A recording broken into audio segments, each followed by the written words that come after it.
You can't prove your innocence even if you strip naked. These words struck her heart like an icy dagger. In that winter of scarcity, she mustered all her courage just to steal a bowl of instant noodles to save her life. But when I returned to 1980, I recognized at a glance this aloof campus belle who would later die tragically in the mountains. I pressed closer step by step, cornering her in the small shop, tearing off her thin military uniform, even preparing to search her body. Her snow-white, trembling body resembled a startled rabbit as she asked me with utter humiliation and tears, "What exactly do you want to do?" But she didn't know that everything I did was only to change her fate of being bitten to death by a tiger. My name is Su Chang, an 18-year-old youth who has been reborn back to 1980. He still had an ill-timed small shop system tagging along with him. In the winter of 1980, the greater Shingan Mountains were blanketed by an early snowfall. At the foot of the mountain in my family's small rural courtyard, I gave a kick to the lazy big yellow dog who would only eat Wang Zhong Wang sausages, poured hot water into the Master Kong instant noodles cup on the glass counter. The familiar aroma of the seasoning packet filled the room, but after eating braised beef noodles for a week straight, I felt a wave of nausea. At this moment, the familiar system notification sounded in my mind, ding. Daily check-in successful. Congratulations on receiving 10 buckets of Mastercon braised beef noodles and 1 pack of Weilong Big Stripe snacks. The goods have been delivered to the shelf. Please check and receive them promptly, shop owner. Actually, I'm a reincarnator returning to the age of 18 from the 21st century. The attached little shop system regularly stocks some snacks that are way ahead of their time. Instant noodles, Arctic Ocean soda, Weilong Big Slab noodles. These items stood out among the daily necessities like firewood, rice, oil, and salt sold in the village grocery store. The pile on the container is almost overflowing. I forced myself to finish the instant noodles and chilled Arctic Ocean soda, and was just about to take a quick nap by the heater. From the corner came the rustling sound of a plastic bag. Thinking it was a rat, I picked up a pair of iron pliers and quietly approached the shelf, only to find a girl wearing a tattered, military green thin coat. She was crouched on the ground, staring at the shelf with a conflicted expression. It was Zhang Wanru. Memories quickly rushed back. This girl, who had sat in front of me during high school, was academically outstanding but quiet and reserved, often wearing a faded thin coat.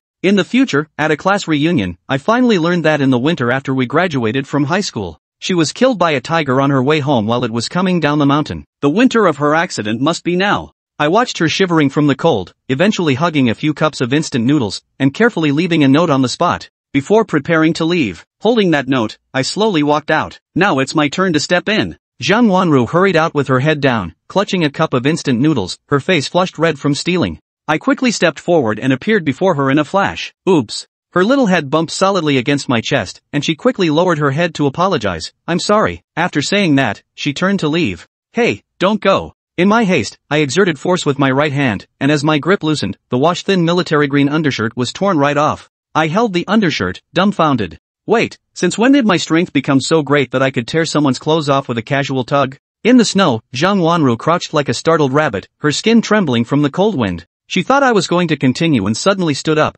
opening her mouth wide to call for help. I quickly pulled her close and covered her mouth with my hand. With the current crackdown on public security, I definitely didn't want to be mistaken for a pervert just because I was trying to take off a girl's clothes. Don't move. I'm not a bad person. You took something from our house and tried to run. You owe me an explanation at least, asterisk asterisk. Hearing my voice, her tense body relaxed, but a blush spread from her back to her entire face. I closed the small shop's door and led her back to the corner of the shelves. Alright, Miss Campus Belle, come clean. How many times have you been here already? I pointed at the note and recited helplessly. Today, I borrowed 3 unidentified instant noodle buckets from the small shop. When my family has a surplus in the future, I will definitely return them. I'll pay it back. She huddled in the corner, tears welling in her eyes, staring stubbornly at me. Who knows? Put down the noodles in your hand. Other than these, did you take anything else? I muttered to myself, this girl is too foolish. Why take instant noodles of all things, which don't even stave off hunger? I have to find a way to keep her here, otherwise, letting her go back and encounter a tiger would render all my efforts wasted.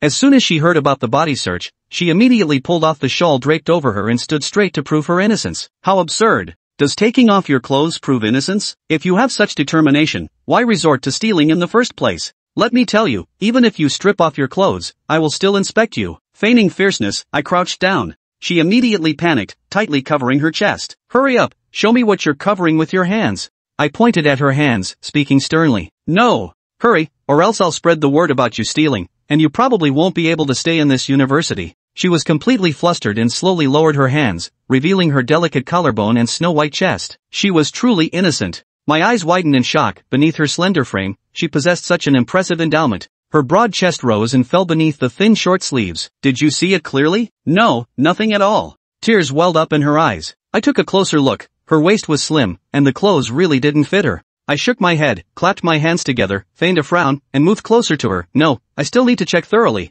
I don't even have any clothes left. What else is there to check? Zhang Wanru gently bit her pink lips, like an embarrassed and annoyed little kitten. I chuckled, picked up a small stick, and poked her pant leg. You're not hiding anything in your pants, are you? No. I reached out to feel her pant leg. She was so thin, all I could feel were bones. There was no way anything could be hidden there. My head kept swaying from time to time, just a few centimeters away from her chest, and her face grew even redder. Alright, I checked the pant legs. Going any higher wouldn't be appropriate. How about this, give me 2 little jumps right where you are. She looked utterly bewildered, so I raised my voice and forced her to stand up. She covered her chest with both hands, hopped up twice, and cautiously asked, Is this okay? Alright, now I believe you didn't take anything else. I waved my hand. Can I go now? She lowered her head, her voice choked with sobs. I draped a coat and padded jacket over her, picked up the instant noodles, and asked softly, How many days has it been since you last ate? She kept her head down without a word, and I knew I guessed right. I immediately tore open a cup of noodles and poured hot water over them.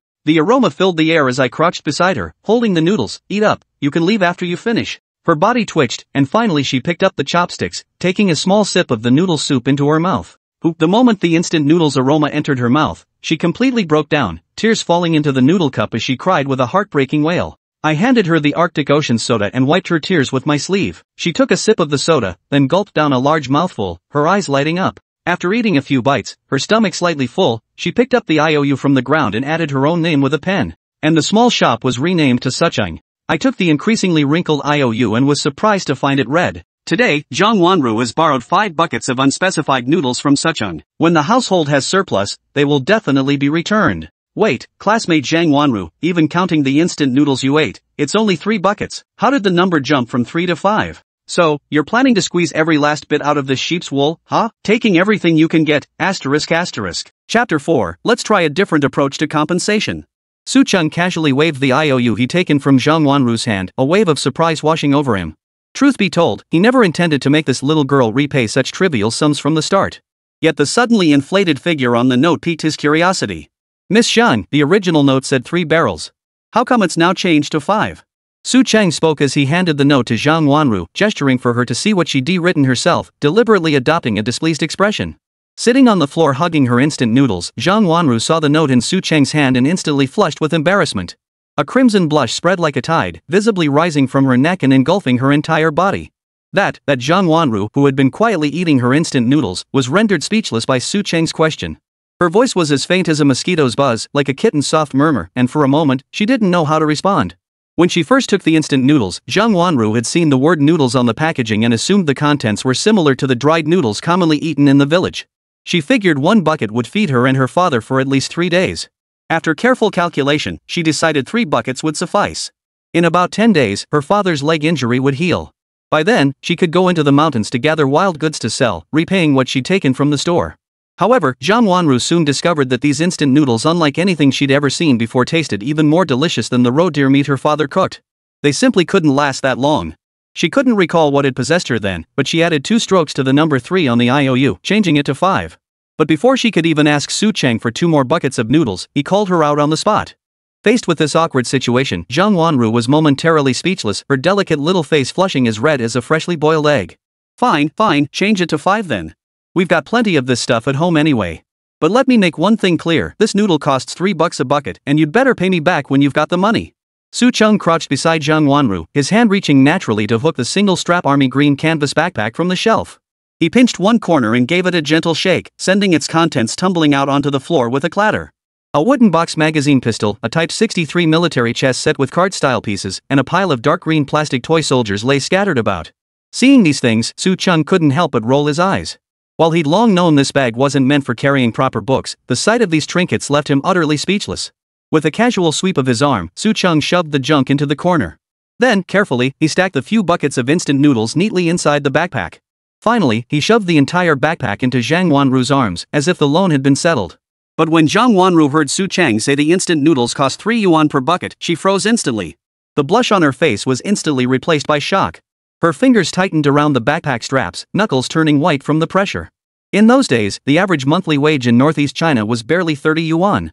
Her father, relying solely on his hunting skills, toiled tirelessly in the mountains and forests, yet his monthly earnings barely exceeded 40 yuan. Yet these seemingly ordinary buckets of instant noodles would consume half a month's income for her family. The realization made Zhang Wanru's heart clench, a profound sense of helplessness welling up inside her. No, I don't want them. Zhang Wanru's voice trembled slightly as she pushed the backpack back, her eyes filled with struggle and resignation. I can't afford it. Su Chang watched her expression and felt a slight stir in his heart. Yet he didn't withdraw his hand. Instead, he pushed the backpack forward again. Once you've borrowed it, you can't back out now. He deliberately stiffened his face, feigning sternness. Besides, you've already written the IOU. It's black and white on paper. You're not going to deny it, are you? But I really don't have the money to pay you back. Zhang Wanru's eyes were slightly reddened. She bit her lip, her voice tinged with hurt. My family simply can't come up with that much money. Su Chang watched her pitiful expression, his heart growing increasingly tender. A sudden idea struck him. The corners of his mouth lifted slightly, revealing a mischievous grin. No money to repay? Fine. Then consider it your dowry, just marry me. Zhang Wanru froze instantly at his words, her eyes widening in disbelief as she stared at Su Chang. 2 patches of crimson spread across her cheeks. She opened her mouth to speak, but no words came out.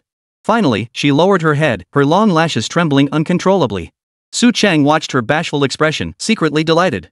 He knew his jest might have startled her, but he also intended to gauge her reaction. Why aren't you talking? He asked softly, his tone tinged with teasing. Zhang Wanru still didn't lift her head, merely shaking it gently. Her voice was as soft as a mosquito's buzz. Don't joke like that. I'm not joking. Su Chang looked at her earnestly, a hint of tenderness in his eyes. You're not married. I'm not married. What's there to be afraid of? Remember Wang Erlingzi from the village entrance? Our high school classmate? His kid can already run around. If we hurry up, maybe next year we could be holding a chubby little boy too. Zhang Wanru's cheeks flushed deeper at his words, a flicker of panic crossing her eyes. Don't say things like that. Hey, how do you know I'm just talking nonsense? Su Chang shook his head with a smile. Alright, I won't tease you anymore. But you should take these instant noodles back first. You haven't been eating properly these past few days. How can your body handle it? Su Chang's tone softened, his eyes filled with genuine concern. Zhang Wanru looked at Su Chang, her heart filled with mixed emotions. She couldn't understand how this once unremarkable boy from school could suddenly show her such care. Yet she could feel his concern was genuine, and in this bitter winter, it sent a wave of warmth through her heart. Outside the small courtyard, a biting north wind howled, sending snowflakes tumbling from the branches. Not far away, deep within the greater Xing'an Mountains, the distant howls of wolves grew closer, echoing faintly into the small shop. As dusk deepened, Zhang Wanru, huddled on the ground, cautiously peered out. Su Chang, it's getting too late. Can I go now? If I get back too late, my father will come looking for me. He has trouble walking. Zhang Wanru lifted her head, her eyes brimming with hope. She knew it wasn't quite right to leave so soon after receiving such delicious noodles from him. But the thought of her father lying in bed at home, waiting for her to bring back the borrowed grain, left her no choice but to plead with Su Chang to let her leave early. Alright, hurry back. Don't keep Uncle Zhang waiting too long. But don't forget to pay for those instant noodles. Su Chang carefully tidied up the clutter in the corner while pretending to be relaxed, signaling Zhang Wanru she could leave. Yet, worry surged through Su Chang like a tidal wave. In the dead of winter, every household in northeast China was holed up indoors. Outside, the world was frozen and snow-covered, with few souls on the streets. What if this girl had bad luck and encountered that dangerous tiger again? But if he insisted Zhang Wanru stay the night, what if Uncle Zhang came looking for her? With his poor mobility, he might get into trouble too. Damn, this was a headache. At this thought, Su Chang hurriedly called out, wait. I'll walk you back. Zhang Wanru looked surprised and was about to refuse when Su Chang already strode over to her. It's freezing out there and dangerous. I won't feel right letting you go alone. Uncle Zhang has trouble getting around. If he comes out looking for you and something happens, it'll be a huge mess. With that, Su Chang jogged to the glass counter, fiddled with it for a while, and finally pulled out a gleaming hunting rifle, slinging it over his shoulder. After a moment's thought, he produced a rusty machete from somewhere and tucked it into his waistband. Ah, Su Chang, what are you? Seeing Su Chang's furrowed brow and full combat gear, Zhang Wanru was utterly astonished. It's just to walk me home. Why all this weaponry? Nothing. I just think it looks cooler on my back. Come on, let's go. It's getting late. Su Chang said this aloud, but inwardly he cursed himself. Risking his life for Zhang Wanru like this, he must have owed her from a past life. Fine, if I have to die, so be it. I've got everything ready. If I can't even take down that tiger, then I guess I'm just unlucky. Chapter 5, Snowy Night Terror. After locking the convenience store door, Su Chang kicked the bouncing yellow but once. Clear the way. Once you're stuffed, get to work for me. Zhang Wanru felt a surge of resentment at his words. This bastard was nothing but a skinflint. What did he mean, work for me? He was acting like some tyrant. Thinking this, she stole a glance at Su Chang, who was slung with a hunting rifle. She had to admit that sharp, chiseled face of his did have a certain rugged masculinity. What? Think I'm handsome? Don't worry, this hunk is more than enough for you. Come on, let's go propose to your family. You. But since she'd made the first mistake, she could only let him have the upper hand in words. Recalling how this guy had repeatedly flirted with her in the shop earlier, Zhang Wanru's face flushed bright red. Watching Zhang Wanru stomp ahead, puffing with indignation while lugging the large bag he'd packed for her, Su Cheng couldn't help but chuckle. Seems like this girl has a bit of a temper after all. The snow fell heavier and heavier. After taking a few steps, she turned back and could no longer make out the dim light from the convenience store. Looking into the distance, the moonlight cast a ghostly pallor over the snow-covered landscape. The crunching sound of footsteps sinking into the thick snow instantly lifted Su Bai's spirits. It had been years since he'd walked at night through a mountain pass sealed by heavy snow. He gave the old hunting rifle slung across his back a firm tug, then ran his hand over the machete at his waist, feeling a wave of reassurance wash over him. He wondered if he might encounter. In his past life, he'd only heard that Zhang Wanru had been killed by that big cat. He couldn't recall many details, but at least in this life, he wouldn't let such a tragedy happen again. Zhang Wanru, stubbornly determined, marched ahead, refusing to slow down even through the deepest snowdrifts. Her elderly father lay bedridden at home, waiting for her. Her family lived on the outskirts of Su village, near the mountains. As outsiders, they had little interaction with the villagers. The shortest route home required skirting the mountainside, the most perilous stretch of all. The biting wind whipped up snowflakes that stung their faces. From the distant mountains, the faint howls of wolves echoed, causing Zhang Wanru to pull her thin coat tighter around herself. Watch your step. Stay behind me. Su Cheng alertly pulled the girl walking ahead of him to a halt, slinging his old hunting rifle across his chest. Zhang Wanru stubbornly tried to pull away, but glancing at the deep, dark woods, she obediently fell in behind him. Su Cheng sensed Zhang Wanru's body trembling slightly. Seeing her clutching her backpack filled with instant noodles tightly, he smiled. Scared? Where's the nerve you had when stealing just now? Zhang Wanru lowered her head. I just wanted to find some food for my father. Hearing the tremor in her voice, Su Cheng's playful mood vanished. He stripped off his cotton coat and forced it onto her shoulders. Put it on. If I freeze to death, I won't have the money to compensate your family. Zhang Wanru tried to push him away, but just then, Su Cheng turned alertly, gun raised, toward the shadowy woods on the hillside. The lingering scent of instant noodles on his cotton coat brought her an inexplicable sense of comfort, and her ears flushed crimson. Woof! Big Yellow suddenly began barking furiously at the dark woods. As Su Cheng aimed his gun at a spot, the dog's barking suddenly deepened. A big cat. Seeing Big Yellow hesitate to bark and even try to back away, Su Cheng knew they'd finally encountered the legendary tiger. Su Cheng. Zhang Wanru nervously stepped forward and grabbed Su Cheng's hand, feeling the tremors running through this damn man's body. Don't move. It's a big one. Su Cheng whispered to her as he kept his sights fixed, catching a faint, pungent scent in the cold wind blowing from the mountainside. As the two cautiously backed away in small steps, a crisp snap of a dry branch echoed in their ears. A white-browed tiger strode out of the forest. Its fierce gaze locked onto Zhang Wanru behind Su Cheng. De Huang stopped retreating and began barking furiously at Su Cheng's side. There was no escape. Don't get separated. Cold sweat broke out on Su Cheng's brow. He had seen tigers before, but only in cages at zoos in later generations. This mountain patrolling beast radiated an imperial aura the moment it emerged, making his legs tremble. Zhang Wanru, clinging tightly to Su Cheng's back, was now so terrified she could barely stand. Roar! With a thunderous roar, the white-striped tiger lunged at them like a whirlwind. Bang! Bang! 2 shots rang out from the double-barreled shotgun, both missed. Damn! No time to reload. Su Cheng flung the shotgun aside and drew his machete from his waist. Come on. Let's see who dies. Facing the great white tiger pouncing at his feet, Su Cheng knew there was no choice left. Life-threatening danger detected. Temporarily unlocked, high-intensity flashlight. The system's melodious prompt triggered an immediate reaction. Extract. Directly extracting the flashlight from the system space calmed him considerably. Roar. The tiger leaped to a spot not far from them, pacing back and forth while keeping a close watch. Zhang Wanru suddenly seemed drained of all strength, stumbling and falling to the ground. Her hand still clutched Su Cheng's clothes as she gasped for breath. Su Cheng held the knife in one hand and the flashlight in the other, shielding her behind him. They pressed tightly together, each able to feel the other's frantic heartbeat. Zhang Wanru clutched the hem of Su Cheng's shirt with all her might, her eyes fixed on the ferocious beast before them. Will it kill us? Su Cheng gritted his teeth. Shut up. Hold me tight. Don't let go. But inwardly, he cursed the damn system. Damn it, why the hell didn't you just give me an assault rifle? The tiger clearly underestimated this pair of star-crossed lovers. It roared at Big Yellow once more, silencing him. Only then did it turn its attention to Su Chang, knife in hand. Damn it, you really think I don't have a way to deal with you? His finger hovered over the flashlight switch as he waved the knife in his hand, drawing the tiger's attention. With a sharp flash, the flashlight blasted a blinding beam straight into the tiger's eyes as it lunged forward. Roar! The momentary blindness startled the beast and it turned to flee. Su Chang immediately picked up the hunting rifle, preparing to reload.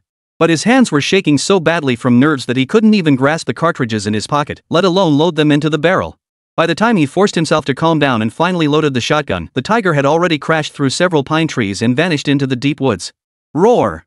Its defiant roar echoed through the woods, and both Su Chang and Zhang Wanru breathed a sigh of relief. Hurry up! That beast is only temporarily scared off.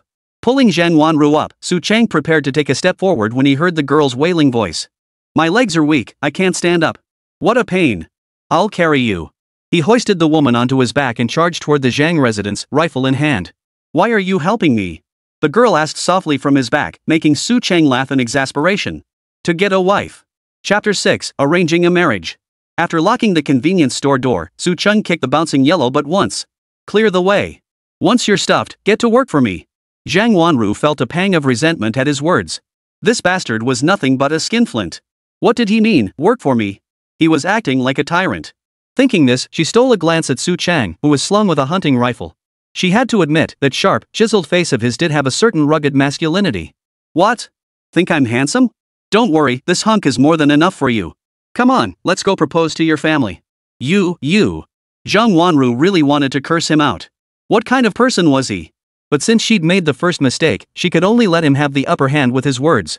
Recalling how he'd repeatedly flirted with her in the shop earlier, Zhang Wanru's face flushed crimson. Watching Zhang Wanru stomp ahead, puffing with indignation while lugging the large bag he'd packed for her, Su Chang couldn't help but chuckle. This little girl actually had some spunk. The snow fell heavier and heavier. After taking a few steps, she turned back and could no longer make out the dim light from the convenience store. Looking into the distance, the moonlight cast a ghostly pallor over the snow-covered landscape. The crunching sound of footsteps sinking into the thick snow instantly lifted Su Bai's spirits. It had been years since he'd walked at night through a mountain pass sealed by heavy snow. He gave the old hunting rifle slung across his back a firm tug, then ran his hand over the machete at his waist, feeling a wave of reassurance wash over him. He wondered if he might encounter. In his past life, he'd only heard that Zhang Wanru had been mauled to death by that big cat.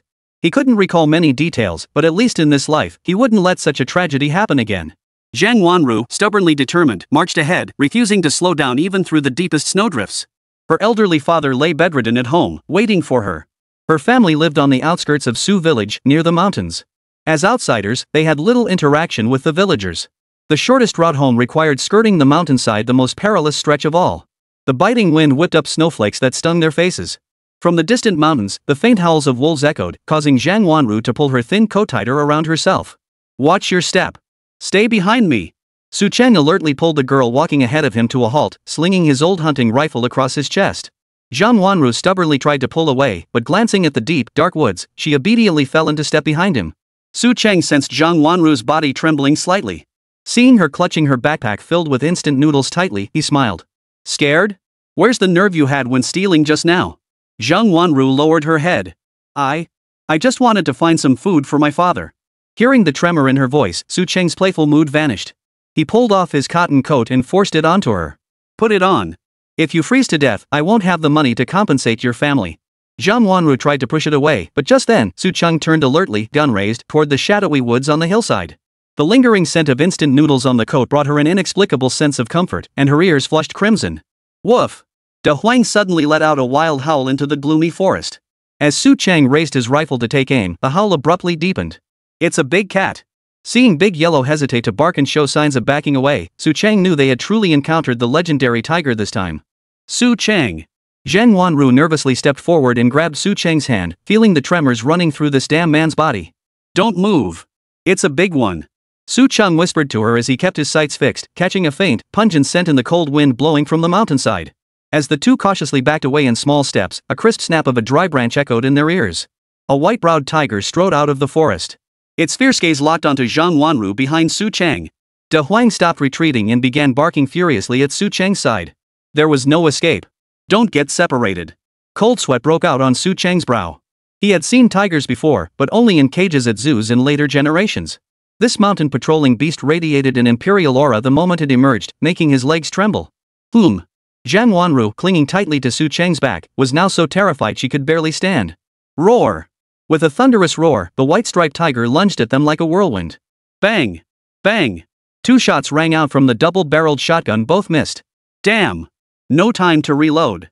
Su Cheng flung the shotgun aside and drew his machete from his waist. Come on! Let's see who dies. Facing the great white tiger pouncing at his feet, Su Cheng knew there was no choice left. Life-threatening danger detected. Temporarily unlocked, high-intensity flashlight. The system's melodious prompt triggered an immediate reaction. Extract. Directly extracting the flashlight from the system space calmed him considerably. Roar!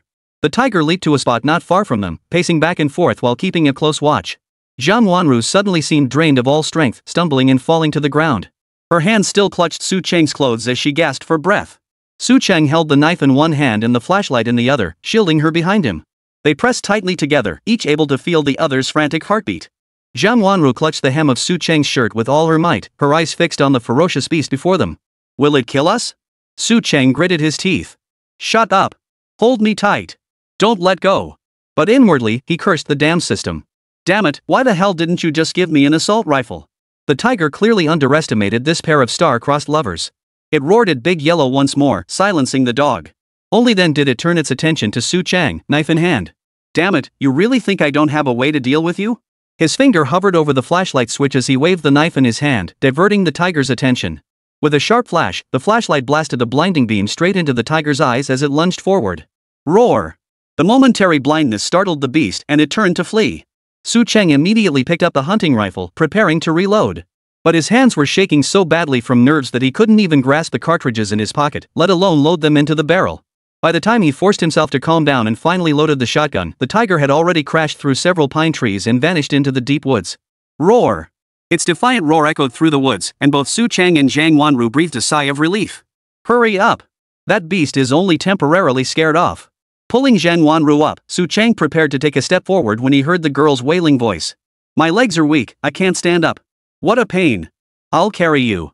He hoisted the woman onto his back and charged toward the Zhang residence, rifle in hand. Why are you helping me? The girl asked softly from his back, making Su Cheng laugh in exasperation.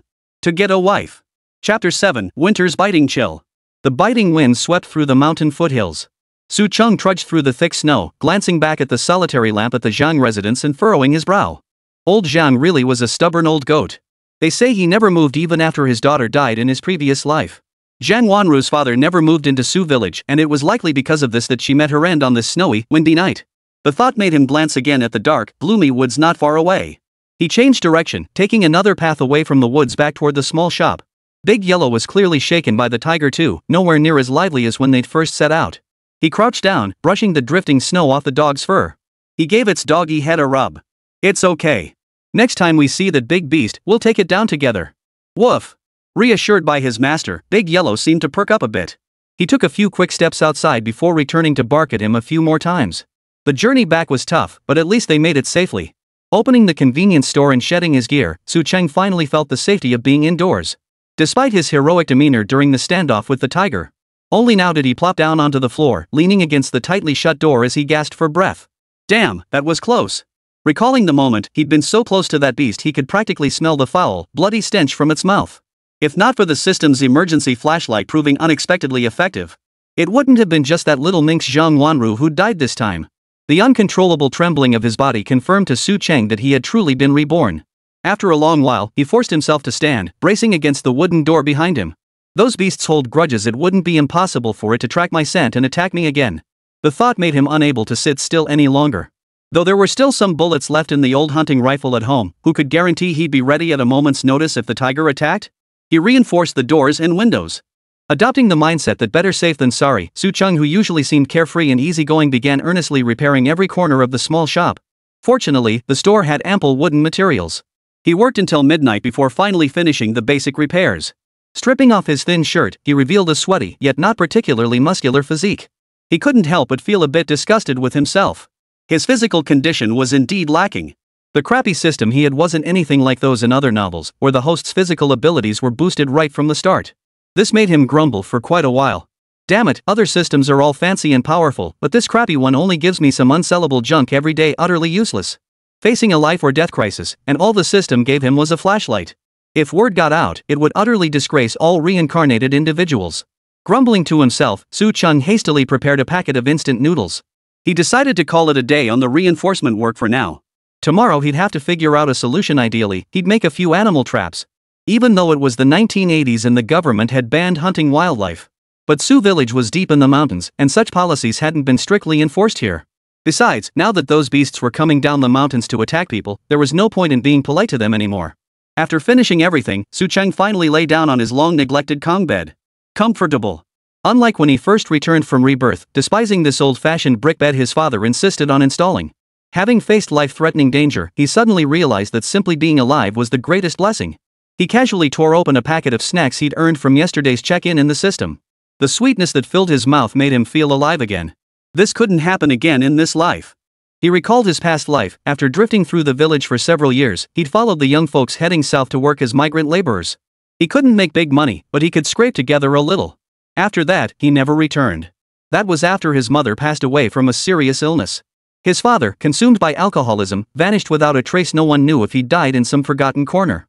From that moment on, his life turned bleak. Come to think of it, his father had been something of a legend in the village. The village elders said that in his youth, he was one of only 2 top hunters in the village, fiercely competing with old Zhang Wanru's father for the title of the best hunter. As for the grudges old Zhang mentioned earlier, those who lived off the mountains didn't take them seriously. Fighting over territory and snatching game were common occurrences back then. It wasn't just hunting in the mountains, even disputes over water sources with neighboring villages could turn deadly. You can imagine how chaotic those barbaric times were. What was puzzling was why the old man had suddenly stopped going up the mountain. In his previous life, he hadn't heard of it happening before. Back when I was at the height of my prowess, he was still a child.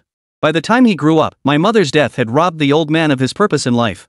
From that point on, he never once showed concern for this man who spent his days either drunk or on his way to getting drunk. Even when the old man vanished and the entire village searched for 3 days and nights, not a single tear fell from his eyes. He picked up the old hunting rifle his father had left behind in the general store. Though it was worn and ancient, it was clear the old man had maintained it well. This situation had to change. The store wasn't making much money. What if he hunted that beast? Get the money back so mom could go to a big city hospital for a checkup? Even with his system, Su Chang knew it was impossible to get money quickly in this godforsaken place. Opening the system, he saw the check-in interface still grayed out. But in one corner, he spotted the icon for the shop. Ha! When did this appear? Clicking the store icon revealed a dazzling array of goods. Peony brand TVs, Shanghai brand radios, Diao brand laundry detergent, Jidu space sanitary pads. Holy crap, did they really turn my little store into a department store?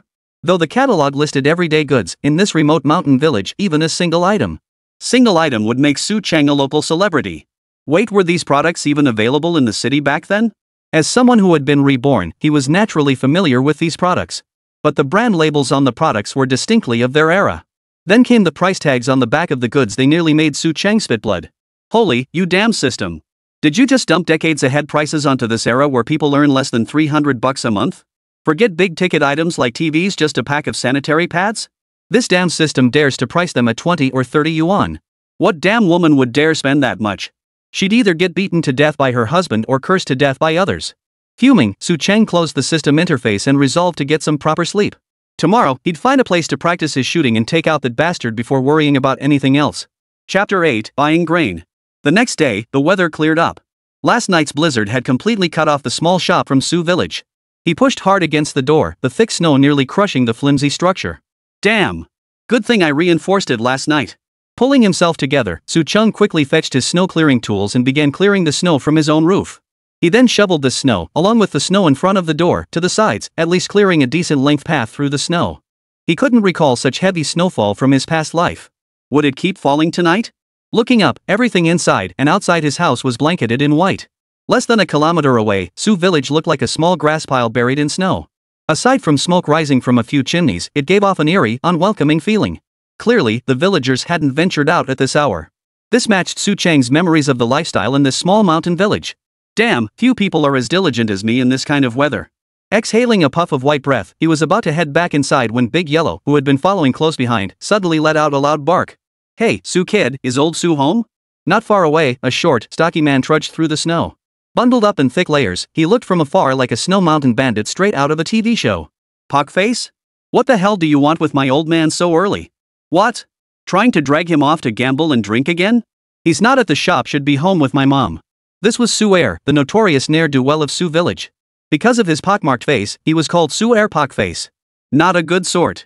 Su Chung curled his lip, ready to carry the snow-clearing tools back inside. Hey, you little brat. How dare you talk back to your uncle Su'er? Su'er Mazi caught up and followed him into the small shop. Su Chen couldn't be bothered with him.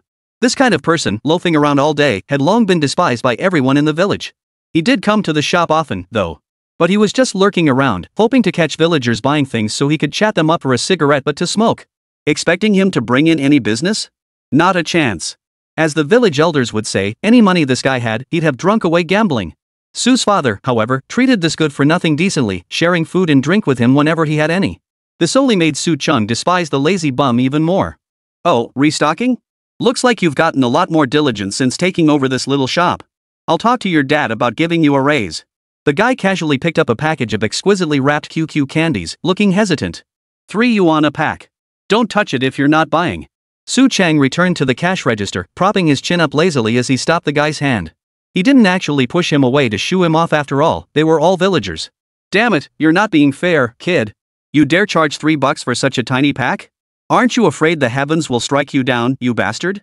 Hearing Su Chang's price, the guy didn't put the candy back on the shelf. He actually walked over to the register, leaning in close. What's the matter? No money, no touch? This candy just came in from the city. Kids love it. Well, do you like it? No way. Open this pack, let your uncle try it. If it's good, I'll buy it. Su'er placed the candy on the counter, his eyes darting around. No way. My salary can't afford this stuff. Su Chung casually tucked the candy away in a corner, shooting him a disapproving glance. Come on, uncle, you know I'd buy it if I could. My little one loves sweets. Su'er Mazi was referring to his younger sister, a little girl who must be 6 or 7 now.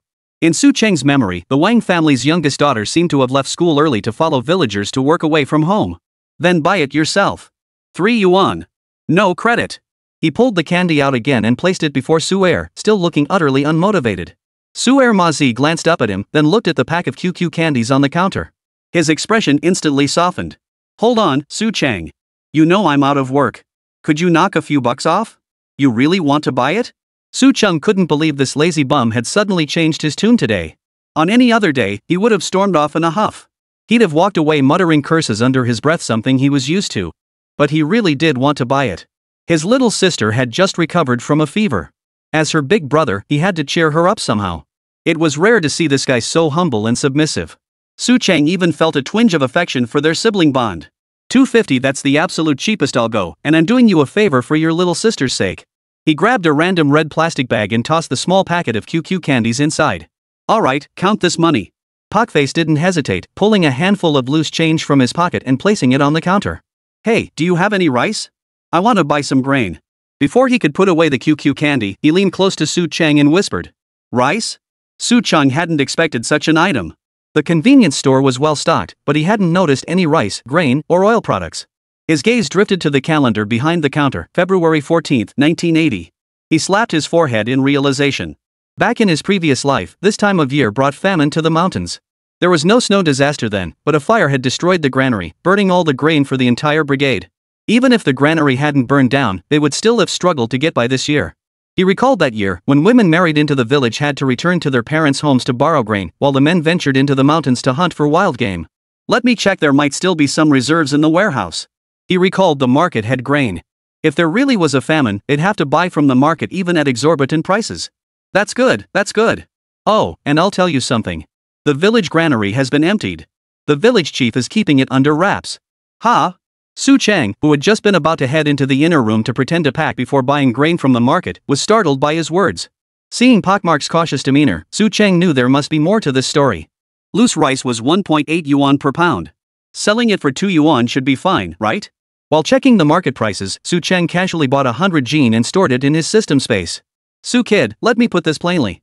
Don't let anyone know about the grain in your shop. Right now, the village chief should be scrambling everywhere to fill the granaries. When Ma Zi saw him bring a sack of rice, he weighed out 20 pounds and promptly handed over 40 yuan. Su Chang tucked away the 400 yuan notes, watching Ma Zi's retreating figure as he carried the grain away. He pondered for a moment. Filling the granaries? So that means the fire in my previous life was meant to cover up the fact that the granaries were empty? And how did this guy know about it? Chapter 9, No Credit Allowed. Learning the village chief needed to restock the granary, Su Chang considered making a profit by supplying grain from the mall. But Ma Er's implication was that the village chief had embezzled from the granary. Getting involved in this would likely bring trouble. In this era, the village chief and clan chief were the heads of the surrounding villages. Though not as extreme as a decade ago, village and clan chiefs still wielded considerable power. In remote mountain villages like Su Village, far from the reach of the authorities, if the village chief really caused trouble, no one would dare intervene. What the hell did it matter to him? He was just a shopkeeper. After giving it some thought, Su Chang decided not to get involved. He was already thinking about closing up shop today and finding a place to practice his marksmanship. Rather than deal with this village chief suspected of embezzling grain, Su Chang preferred hunting beasts in the mountains, at least that money earned with a clear conscience. But while he didn't want to stir up trouble, others weren't so inclined. As Su Er carried the grain home, the village chief was burning with frustration. Damn it, if it weren't for this bloody snowstorm, I would have torched the granary last night. That way, no one would ever know the grain was gone. The village chief's eldest son glared with wide eyes, his fists clenched tightly. The old village chief of Su Village, however, remained far less agitated. Seated calmly, he tapped his fingers while closing his eyes, seemingly deep in thought. Father, we can't wait any longer. If we delay, the villagers will all find out the granary is empty. The eldest son was a burly man, weathered from years in the mountains, his gaze so fierce it seemed to chill the room. Away, sit down. How can you accomplish anything with such restlessness? The village chief opened his eyes and shot his eldest son a stern look. He poured himself a cup of tea and began drinking it without waiting for a response. What are you doing, father? This can't go on. Su Wei didn't share his father's temperament. He only knew that if the warehouse affair were exposed, they would lose all credibility in the village. Just then, the door swung open. A young man who bore a striking resemblance to Su Wei rushed in. Dad, I just saw Pockface carrying a sack of grain back from the general store. Grain? The general store? Su Longxing's general store? Su Longxing was Su Chang's father. Years ago, when he'd set up that little shop outside the village, the villagers had laughed at him. He'd only ever sold scraps of thread and cheap liquor, never heard of him selling grain. The village chief set down his teacup and stared at his second son, speaking in a flat tone. Did you ask him? The village chief's second son honestly shook his head. No. That lazy bum's too proud. He wouldn't even answer when I called him. If it weren't for his stepmother, I'd have beaten him to a pulp. The village chief remained silent, while Su Wei rolled his eyes at his brother in exasperation. Then how do you know he bought it from the convenience store? You know that guy's pockets are emptier than his face. How could he possibly have money for grain? Seeing his brother about to protest, he pointed towards Su Cheng's store and added. That rundown little shop? Grain? Who'd sell him any? In times like these, we can barely feed ourselves. It must be said, Su Wei's words held undeniable logic. Su Chang, the second son, had no counter-argument. The village chief, however, pondered for a moment before asking his second son. Why do you think he bought it from the store? The guy was carrying a plastic bag from the store, and only their family had those. The village chief's second son answered with absolute certainty. These plastic bags were actually surplus from Su Cheng's system check-ins. They certainly couldn't be sold, but giving them to customers to carry things made things easier for everyone. Let's go check it out. Even if there's no grain, we might find something else to borrow. The village chief thought for a moment, then waved his hand decisively and led his two sons out the door. At that moment, Su Chang was just about to close the door and head out for some target practice. Seeing the village chief and his sons rushing over, he knew something was up. Village chief, are you here to buy something? He had just slung his hunting rifle over his shoulder when the three men barged straight inside. Su Chang, where's your father? Su Wei scowled as he scanned the entire store. He was somewhat surprised to see quite a few items on the shelves. But he didn't see any rice or grain products. My dad's home. If you need anything, go find him. Su Chang didn't want to deal with these people. He stepped out from behind the counter, intending to close the shop. Hey kid, do you have grain for sale? Catching his brother's glance, Su Wei stepped in front of Su Chang to block the village chief and his second son from inspecting the store's goods. No. Seeing this, Su Chang tilted his head, his eyes fixed on the village chief's second son who was already grabbing items from the shelves. Those snacks aren't cheap. If you're not buying them, don't touch them. The village chief's second son paused, about to put the goods back when the village chief spoke up. Longxing's family, where did you source all this merchandise? In all my years, I've never seen such things. Ha? Are these noodles? The village chief picked up a packet of instant noodles and examined it closely. He couldn't read the characters on the package. Instant noodles, 3 yuan per pack. Su Chang glanced at Su Wei blocking his view, then returned to sit behind the cash register. As he leaned forward, he tightened the old hunting rifle strapped to his back. This gesture made Su Wei feel uneasy. Kid, why are you carrying that gun? Getting ready to go hunting. Ran into a tiger last night. Su Chang was straightforward, not even glancing at him as he kept his eyes fixed on the village chief and his son still picking through the shelves. What bull are you spouting? We haven't seen those beasts around here in years. As a seasoned hunter who'd spent years roaming the mountains, Su Wei was the first to doubt this greenhorn's story. Fine, whatever. Hey, stop squeezing that. If you crush it, you're buying it. Seeing the village chief's younger son curiously take the instant noodles from his father's hands and give them a firm squeeze, Su Chang immediately called out to stop him. Pfft, what's so great about it? He said that, but his hand slowed down. Longxing's place, how much for this stuff? 32 yuan 88 in total. I'll give you a discount 32 yuan 50. After counting the goods on the counter, Su Chang was about to grab a plastic bag to pack them up when the village chief's words stopped him in his tracks. We'll take these back first and bring the money over later. He glanced at the village chief, then at Su Wei and his younger brother. Su Chang swept all the goods into the plastic bag and set it aside. Have your son come back with the money? Cash on delivery, no credit. The village chief frowned, while Su Wei slammed his palm down on the counter. What are you talking about? Do we look like people who don't pay? Su Chang smiled. Small business, hope you understand. As he spoke, his hand rested on the holster strapped to his back, his smile growing even broader. The village chief pushed his eldest son Su Wei aside and leaned forward, staring intently at Su Chang. Not bad, you've got guts. I remember your name is Su Chang, right? If your father knew how you're treating guests like this, he wouldn't be able to control me. Buy or not, hurry up. Su Chang cut the village chief off impatiently, paying no heed to the increasingly sour expressions on the faces of the three men. Chapter 10, Confronting the Three Fathers. Su Chang wasn't stupid. What kind of people this family were in Su village if others didn't know, he certainly did. They were fellow villagers. While he was away at school, he'd heard plenty from his old man about how Su Dequan acted as the village's enforcer. Secondly, even if he hadn't heard about it, when he just mentioned the prices of these goods, the Su family's three elders should have at least feigned shock. But what did they do? They just casually tossed out a "we'll send the money over later." Ha, what a load of crap. 30-odd yuan. Even as village chief, the state didn't pay him a salary. The commune only subsidized the village chief with 5 yuan a month. This 30-something yuan was equivalent to half his annual salary. So Su Chang concluded. Once these goods were taken away, any hope of getting the money back would be pure fantasy. Su Dequan's second son, Su Wu, had eyes bulging like cow testicles. He stared fixedly at the goods inside the plastic bag, still unable to comprehend what was happening. Seeing Su Wei and Su Chang arguing, Su Wu finally snapped out of it and blurted out, "Big brother, wait. Did you hear how much he said these things were worth?" Su Wei snorted coldly and casually retorted, "Who gives a damn how much? Does that kid really think he can come asking us for money? Damn it." With that one sentence, Su Wei laid bare his innermost thoughts. Su Chang couldn't help but laugh upon hearing this. Leaning against the doorframe, rifle in hand, he addressed Su Wei, Su Dequan, and Su Wu directly. "See? I knew you weren't planning to pay. Let me tell you, when my father was alive, you could get away with anything. You could take whatever you wanted without a second thought. But now I'm the one running the store. If you want to take things without paying, I'll have to go to the commune and argue with the leaders.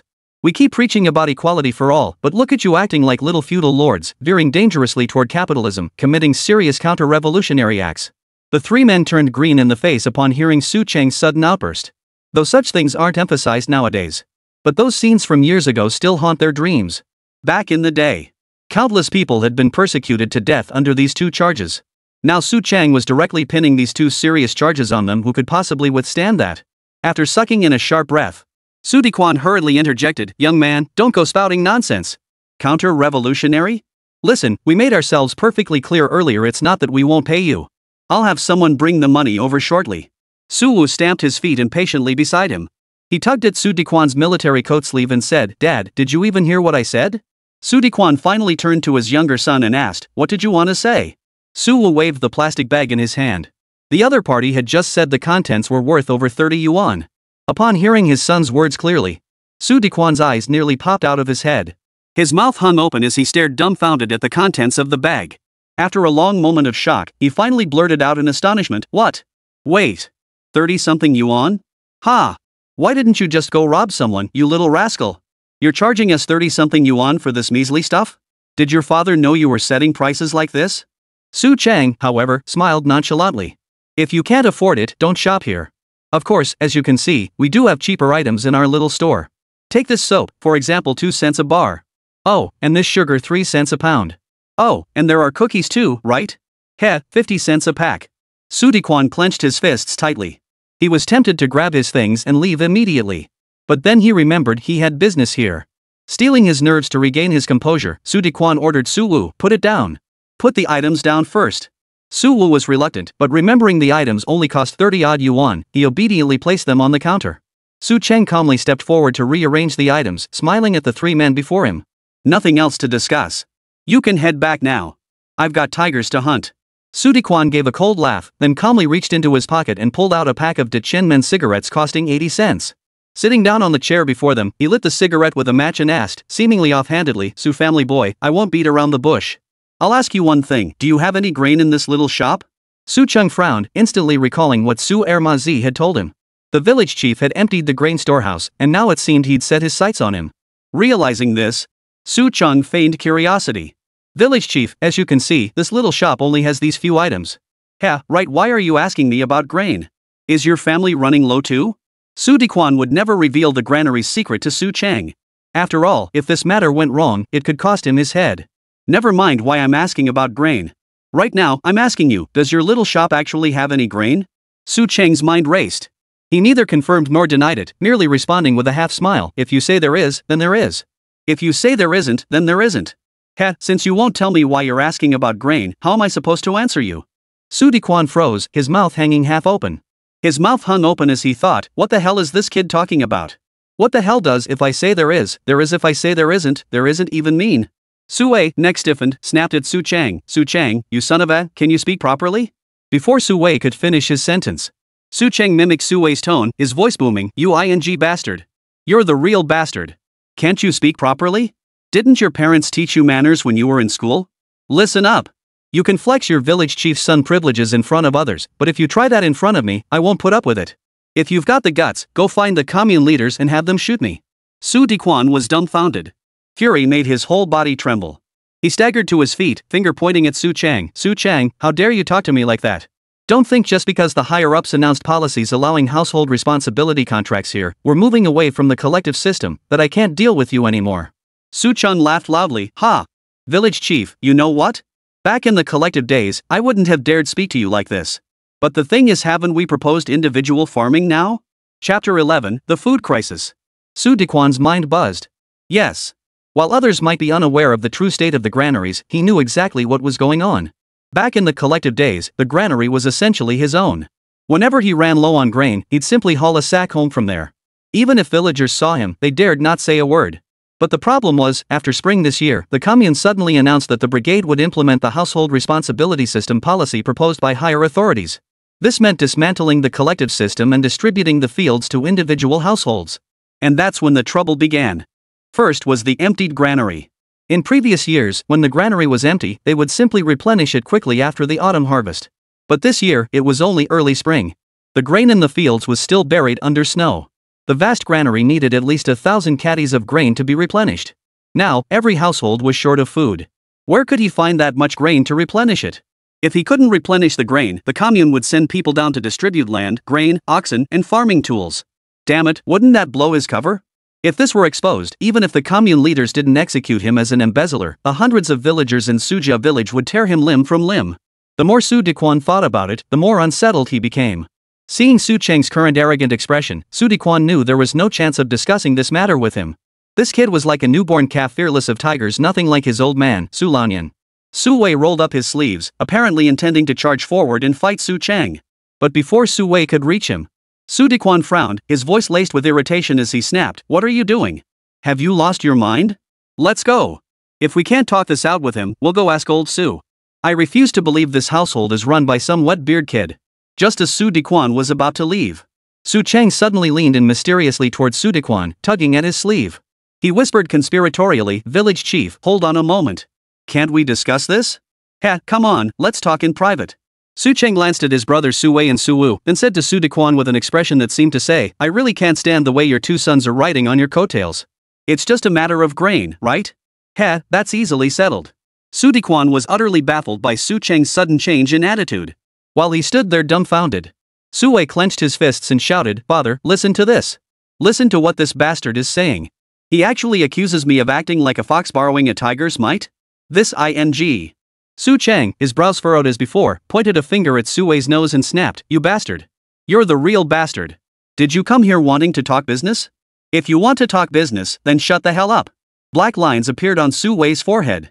He wanted to charge forward and tear Su Chang to shreds, but in the end, he can only hold back for now.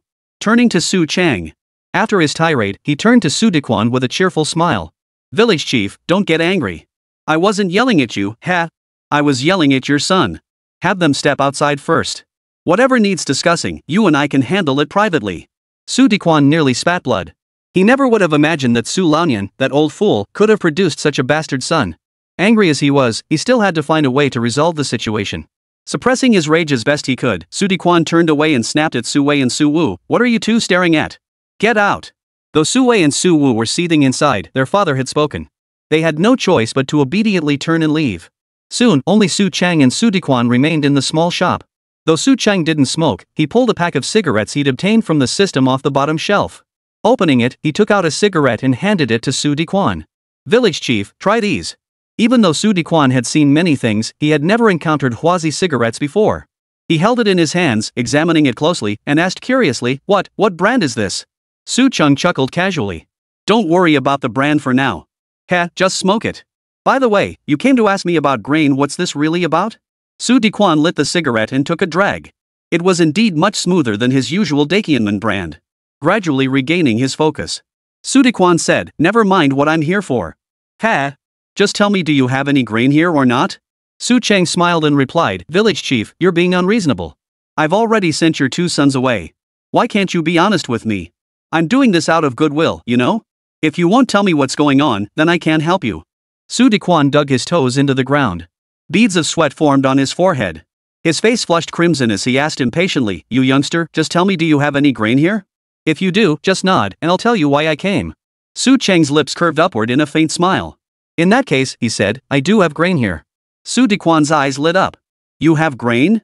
Then tell me quickly, how much grain do you have? Su Chang gave a wry smile, spreading his hands. See? Just now you said that if I admitted there was grain here, you'd tell me the inside story. Now I've told you, but you won't tell me. Isn't this just treating me like a child? Su Dequan licked his parched lips. He rose and scanned the small shop. Then he fixed his gaze on Su Chang's eyes and asked again, are you sure? You really have grain here? Su Chang gave a bitter laugh. Yes. I said there is, so there definitely is. Su Dequan's mind raced. He could tell Su Chang was trying to draw him out. If he admitted the granary was empty, Su Chang wouldn't be as straightforward as Su Laonian. Just like earlier charging over $30 for such a measly amount. That's the mark of a shady merchant. If this kid found out the truth, he might end up working for him for the rest of his life. Therefore, now that he was certain grain existed here, he decided it would be wiser to seek out Su Longxing for the real story. Once he knew exactly how much grain was stored here, he could formulate his next course of action based on that quantity.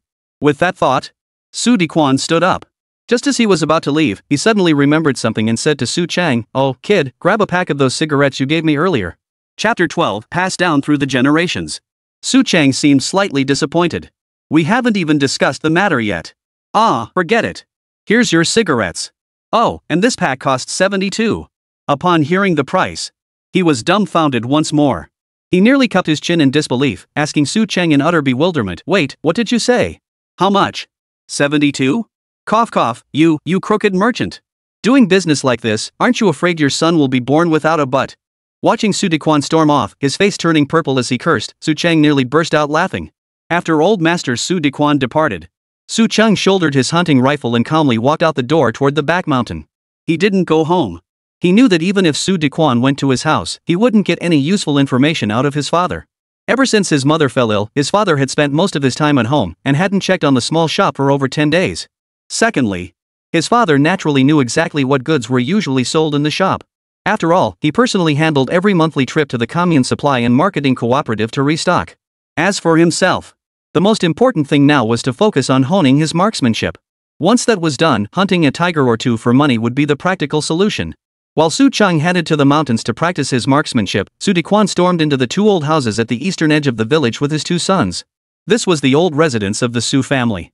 The small shop had originally been located here, but later, considering the place was too remote and inconvenient for villagers to shop, it was moved to the central area of the village. Inside the old house, wood crackled and popped in the stove. A woman in her 50s, appearing emaciated, sat on the heated bed. Beside the stove crouched a middle-aged man. Though he appeared sturdy, he had a slight stoop. This man was none other than Su Cheng's father, Su Longsheng. Old Su was puffing into the air vent beneath the stove, trying to stoke the flames higher. Su Cheng's mother, sitting on the con, whispered softly, "Stop blowing. It's already burning quite well." Su Longsheng looked up and glanced at the clay pot simmering on the stove, filled with Chinese herbs. Though called herbs, they were merely ginseng and other medicinal plants Su Longsheng had dug up while hunting in the mountains, following a folk remedy from the village barefoot doctor. "It's boiling, heh. The water's boiling. The medicine will be ready soon." Su Longsheng grinned, as if drinking this bowl of medicine would instantly cure his wife's illness. Su Cheng's mother gazed at her husband with a warm smile. She recalled the storms they'd weathered together over the better part of their lives. Some said Su Longsheng was good for nothing, that all these years he hadn't given her a decent life. But Su Cheng's mother didn't agree. In her eyes, Su Longsheng was the best man in the world. Before they were married, the villagers called Su Longsheng Su Big Cannon or Su Madman. But after marrying her, it wasn't long before the villagers started calling him Old Wimpy Su. Why? Because Su Longsheng had no temper whatsoever around his own wife. He listened to her every word. Later on, they had Su Cheng. Originally, they planned to have more children, but her health was poor. After having one child, Su Longsheng couldn't bear to let her have a second. So no second child has come, and her illness only grows worse. "You're 50 years old now, why are you still acting like a child?" Su Cheng's mother said with teary eyes and a smile. Su Longsheng chuckled dismissively, "Ha, you're the one acting like a child. Don't complain about the medicine being bitter later, you hear? Just drink it when I tell you to. Once we make some money, I'll take you to a big hospital in the city for a proper checkup. We'll figure out what's really wrong with your health." Su Cheng's mother coughed lightly, patting her chest gently. "It's fine. Why waste money on that? It's just a minor ailment. A little medicine will fix it." Just as they spoke, suddenly, Su Dequan's voice echoed from outside the gate, "Old Nian, are you home?" Hearing Su Dequan's voice, Su Longsheng and his wife exchanged a glance. After a few seconds of silence, Su Longsheng finally answered Su Dequan outside the door, "I'm home. Is that you, village chief?" "Heh, come right in." Su Dequan entered with Su Wei and Su Wu. Before they could even steady themselves, Su Longsheng glanced at the herbal medicine simmering on the stove. Suddenly, his brain went blank, and he blurted out to Su Dequan, "Village chief, do you drink medicine?" Su Dequan froze, staring at Su Longsheng as if he were a madman. His mouth half open, he couldn't help but retort, "Old man, you're acting just like your son. I'm perfectly fine, why would I need medicine?" Only then did Su Longsheng realize his slip. He waved his hands hastily. "Oh dear, look at me blurting things out. Haha, my bad. Have you eaten yet?" Su Dequan sat down on a nearby stool, glanced around the room, and then began listing Su Cheng's misdeeds to Su Longsheng. "Old Nian, we're both from the same village. There are some things I just can't stand by and watch anymore. Have you been to the convenience store lately?" Su Longsheng shook his head. "No, not in over 10 days. Isn't my son running the place now?" Su Dequan calmly pulled out a cigarette, lit it, took a drag, and then said with feigned indignation, "Give back your kid? Your kid is something else. If he keeps this up, he'll cause major trouble sooner or later. He's practically snatching people already." Su Longsheng froze upon hearing this, asking in surprise, "What? Stealing people?" "Village chief, you can eat whatever you want, but you can't just say whatever you want. My kid might not be great at studying, but his character is beyond reproach." Su Wu then stiffened his neck and glared, saying, "Old Nian, do you know?" Before Su Wu could finish his sentence, Su Longsheng exploded in anger. Just like Su Cheng had done to Su Wei at the store, he pointed his finger right at Su Wei's nose and yelled, "You son of a... How dare you talk like that? Your dad can call me Old Wilt, but you little bastard, you dare call me Old Wilt? You really think just because I'm old, I've lost my temper? Back when I was carrying a rifle hunting mountain ghosts, you were still wearing open crotch pants. Come on, you little brat. Got the guts to step outside and settle this like men?" Seeing this, Su Cheng's mother on the Kong hurriedly interceded, "Honey, can you please rein in your temper?" Su Longsheng, who had been seething with rage, suddenly cracked a smile upon hearing his mother's words. Turning to Su Dequan, he said cheerfully, "Village chief, you really need to discipline your son properly. We're relatives after all. You're the village chief, and he doesn't even call me uncle when he sees me." Chapter 13, no need to keep hiding it. But he shouldn't go as far as you do and call me Old Wilted, right? If word got out about that, would the villagers curse me or curse you? Su Dequan, Su Meng, and Su Wu were utterly dumbfounded. At first, they thought Su Cheng was just a kid who'd gone bad, but now it seemed this whole damn family was rotten to the core. Still, Su Dequan knew Su Longsheng had a point. It was fine for him to call Su Longsheng Old Wilted since they were peers, but for Su Wu to address him that way now was simply too much. He shot his two sons a disapproving glare. Su Dequan offered Su Longsheng a cigarette with a wry smile. "Don't get too worked up. My little brat probably just had a slip of the tongue. But take what I said earlier to heart. You might not know this, but when we went to your store today, just for one of those plastic bags, you know, the kind you use, Do you know how much your son charged me? For that little bit of stuff, he charged me over 30 bucks. Oh, and the cigarettes. When I was leaving, I asked for a pack of that special brand your shop carries. Guess how much he charged me? 72 yuan. I said, old Nian, can you believe it?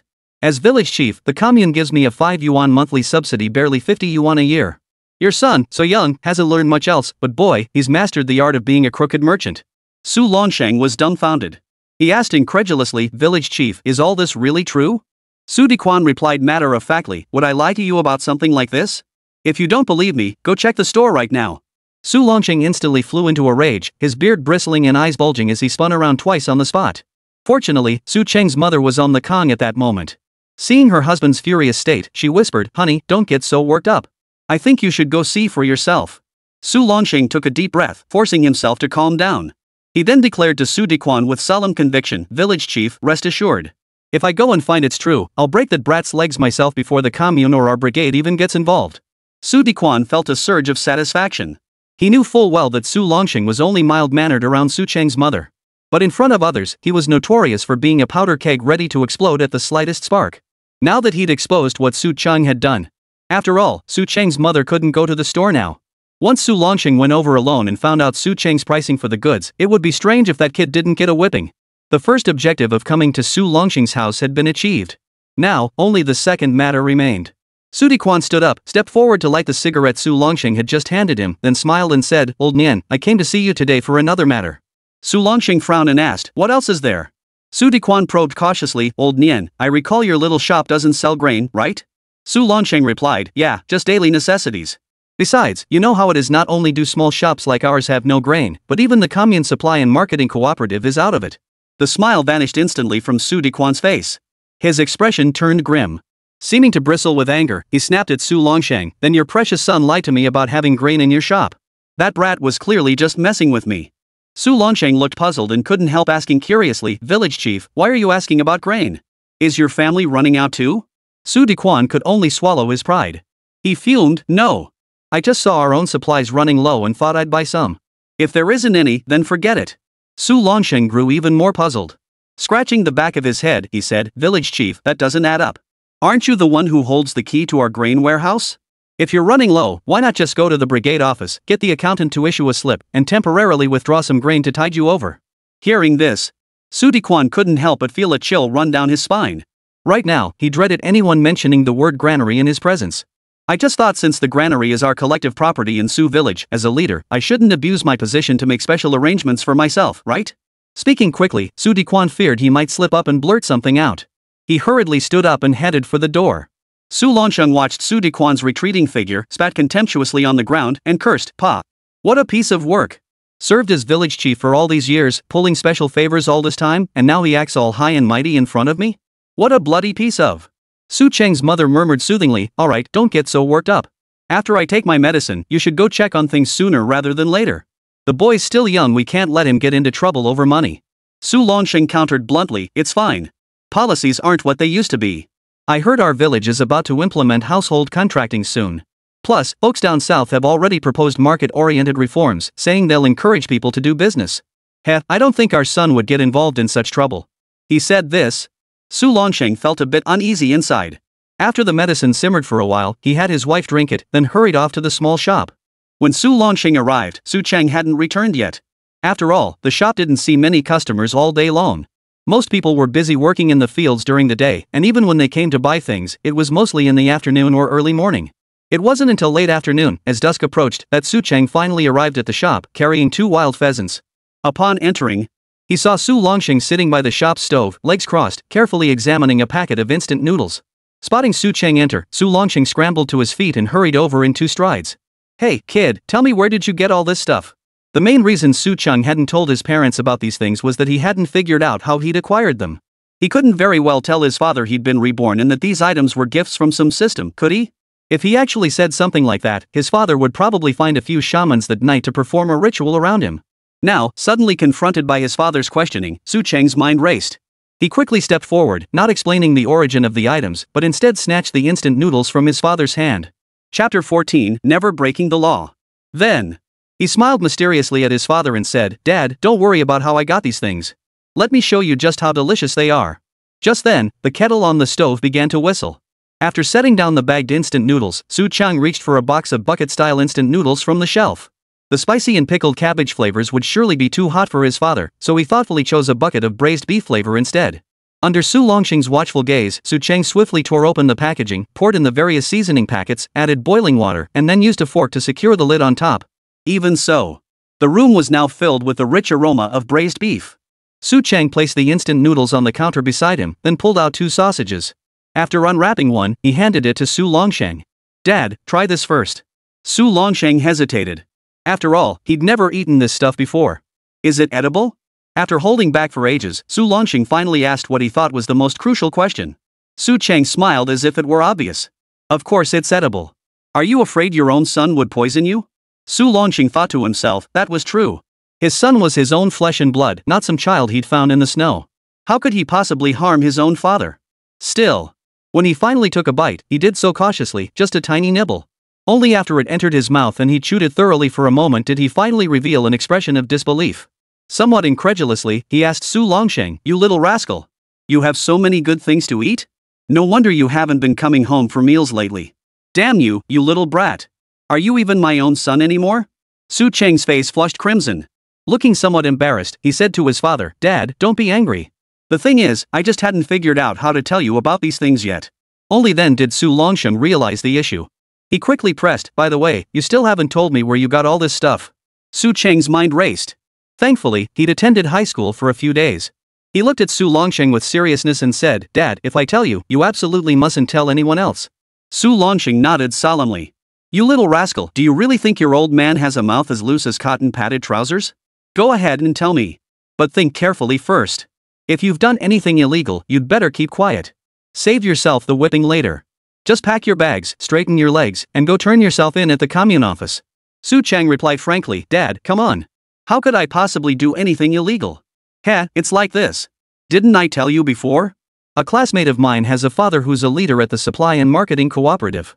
They recently got a new shipment, but the prices are ridiculously high, way over the top.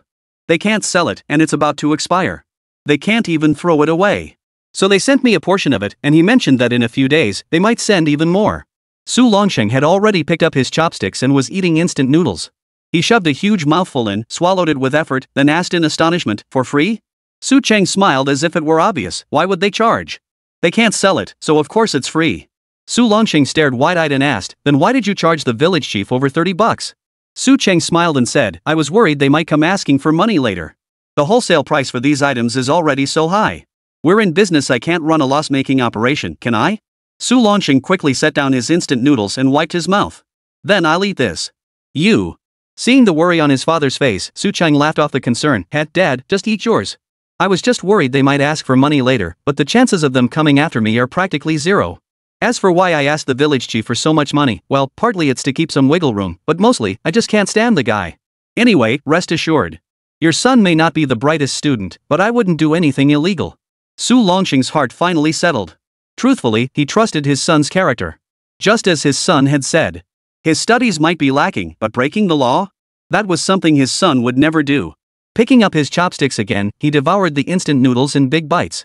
After finishing one cup, Su Longsheng still felt unsatisfied and glanced at the other varieties. Seeing his father's enjoyment, Su Cheng naturally wanted him to have his fill. He smiled and said, "Dad, let me tell you about these. There are many flavors. The one you just had was braised beef, not too spicy. There's also pickled mustard greens, spicy beef flavor. You might like this chili oil and sour soup one too, though it's a bit spicy." Su Longsheng waved his hand and chuckled, "No problem, no problem. Your old man here isn't afraid of spicy." Su Cheng chuckled as he grabbed a bucket of the chili oil and sour soup flavor from the side, opened it, and handed it to Su Longsheng. Su Longsheng quickly began slurping and devouring it with gusto.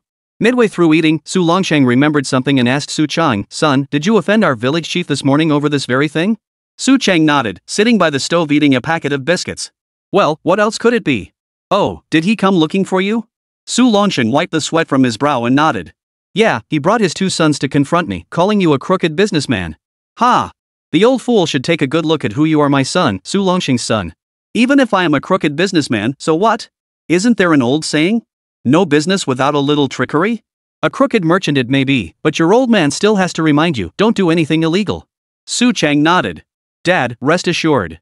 I'll never do anything illegal. Oh, Dad, did he ask anything else? Su Longxing thought for a moment before whispering, yes. He asked if our little shop had any grain. I told him we didn't. Su Chang suddenly chuckled. It seemed things had unfolded exactly as he'd suspected. Seeing his son's cheerful expression, Su Longxing couldn't help but ask curiously, what are you laughing about? Su Chang replied, Father, you don't know, haven't they proposed implementing household responsibility contracts? When the village's collective assets are divided, the most valuable things in our Su village are the tractors and the grain in the granary. Now that the grain is gone, how could Su Dequan not be worried? Su Longxing's eyes widened in surprise at this unexpected remark. Chapter 15, Tricking Su Ermazi. He asked in disbelief, what? The grain in the granary is gone? How could that be? Where could all that grain have gone? Su Chang bluntly replied, where else could it have gone? Straight into Su Dequan's own pockets, of course. Su Longxing suddenly glanced warily toward the door of the small shop, then hurriedly cautioned Su Chang, keep your voice down. Don't spread rumors about this without evidence. Su Chang laughed dismissively, humph, just wait and see. In no time, the whole village will know about this. Su Longxing sighed. If that really happens, he said solemnly, Su's whole family might as well be dead. After leaving these words, Su Longxing stood up and said to Su Chang, when I head back later, grab me a few buckets of this ham sausage and the braised beef instant noodles. I'll take them home for your mother to try. Heh, it's perfect timing since she hasn't had much appetite these past few days. Truthfully, Su Chang would have done so even without Su Longxing's prompting. He nodded and smiled, don't worry, Dad. I'll pack plenty for you when you head back. Just as they spoke, Su Ermazi unexpectedly scurried back into the small shop. The moment he stepped inside, the guy took a deep breath and couldn't help but exclaim, Big brother, what's that delicious smell? It's almost enough to knock me off my feet. Su Chen looked at Su Ermazi and asked, what brings you here? Su Ermazi grinned widely. Nothing much. Just came to chat with you. Su Longxing shot Su Ermazi a look and remarked, hey, Mauzi, you're well into your 40s now.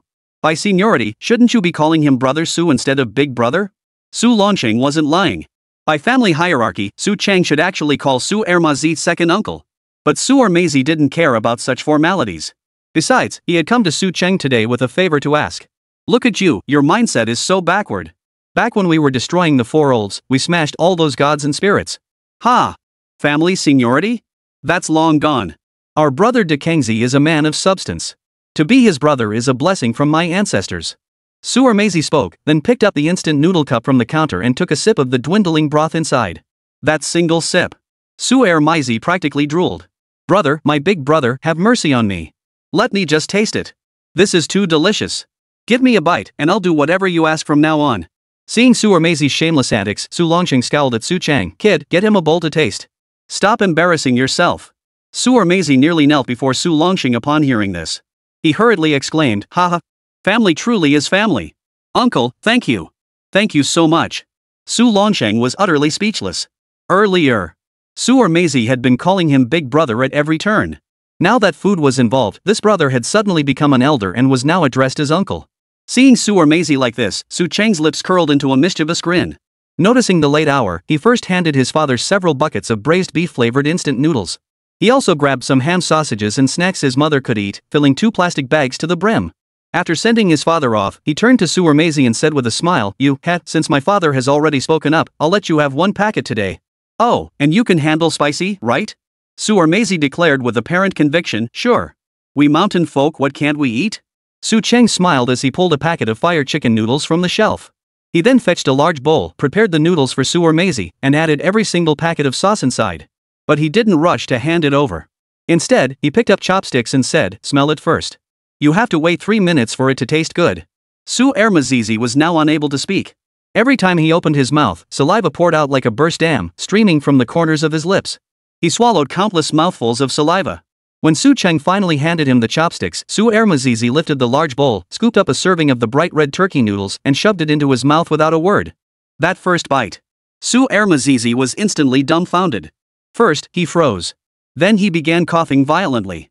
Several strands of noodles shot straight out of his nostrils. Tears and snot streamed down his face. After standing up with his large bowl, Su Ermazi didn't know what had come over him. He paced in place twice before fixing his gaze on the kettle. He grabbed the kettle. Seeing him about to drink the boiling water, Su Cheng quickly shouted, don't drink it. It was too late. It was too late. Already stung by the chile, now a mouthful of scalding water sent Su Ermazi over the edge. Ah! With a piercing scream, Su Cheng frowned and grumbled impatiently, if you can't handle spicy food, just say so. This is such a waste. Go outside and eat some snow. Su Maisie bolted out the room, plunged into the snow, and began shoveling handfuls of snow into his mouth. Su Qingze, seemingly kind-hearted, stepped outside and stood beside Su Maisie. Thoughtfully, he handed him an Alps candy. Here, it's a lollipop. Take a bite. It's extra sweet. It took Su Maisie a long while to come to his senses. But he was a tough one. After returning to the room, he first tucked the lollipop into his pants pocket and stammered, "The lollipop is for my little sister. I need to finish the rest of my instant noodles." Hearing this, Su Cheng felt a twinge of pity. He'd only intended to tease Su Maisie a little, but things had unexpectedly turned out like this. Seeing the several blisters already forming on Su Maisie's lips, he sighed and snatched the large bowl Su Maisie was holding. He placed it on the counter. He then grabbed a few packets of braised beef-flavored instant noodles from the shelf and handed them to Su Maisie. "Here. Why the hell are you still eating this crap? Look at what your mouth has become. I told you it was boiling water, but you insisted on drinking it. And when I asked if you could handle spicy food, you swore up and down that you could." Su Maisie stared at the instant noodles Su Cheng shoved into his hands, tears welling in his eyes. His voice choked as he said, "Brother, thank you. Forget it, I'll just tell you straight, you need to be careful these next few days. Someone's trying to harm you." Caught off guard, Su Cheng grew alert. He frowned and demanded, "What did you say? Someone's trying to harm me? Who?" Chapter 16, Home. It turned out that while passing by Su Dequan's house earlier, Su Maisie had coincidentally spotted Su Dequan and his two sons returning from Su Longqing's place. The three were whispering about something. Su Maisie was always one to enjoy a good spectacle. Seeing the three men acting suspiciously, he assumed they were heading to the granary to steal grain, so he secretly followed behind them. But he accidentally overheard Su Dequan planning to set fire to the granary. And he intended to frame Su Cheng for the crime. Truth be told, Su Dequan had no other choice. Things had already escalated to this point. If he didn't act quickly, who knew what kind of trouble might erupt? After hearing Su Maisie's report, Su Cheng furrowed his brow slightly, lowered his head in thought, then smiled at Su Maisie and said, Maisie, thank you." As he spoke, Su Cheng took down some snacks specifically for children from the shelf, packed them into a large bag, and handed it to Su Maisie. "Take these back with you, Maisie. They're for you and your sister to eat." Su Maisie stared at the colorful items Su Cheng had given him and tentatively asked, "Are these all edible?" Suddenly, Su Cheng remembered something. He picked up a bag of potato chips. After opening it, he removed the desiccant packet inside, waved it in front of Su Maisie, and instructed him carefully, word by word, "Remember this, every package has these little white packets inside. They contain quicklime for preservation. Never eat them. Just throw them away after opening the package." Su Cheng knew most villagers were still illiterate. If he gave this to Su Maisie to take home, that reckless fool might actually eat the quicklime. Su Maisie's lips trembled as he nodded. Okay, I got it." Seeing Su Maisie like this, Su Cheng sighed and said, "Go find old Jia to take a look at you.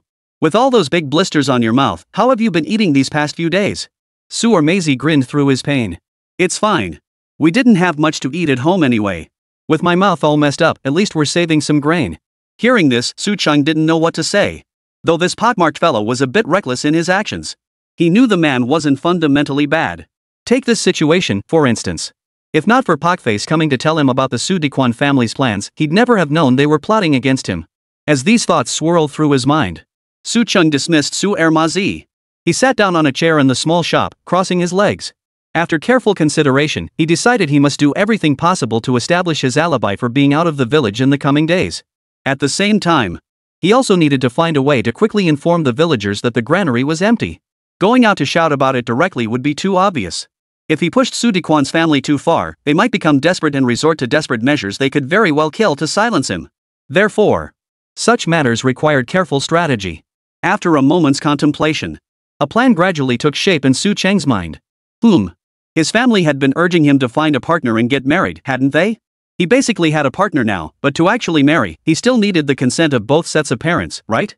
He could busy himself with marriage proposals and in his spare time, go hunting with his father in the mountains to trade game for money. That way, they wouldn't have to stay in the village much longer.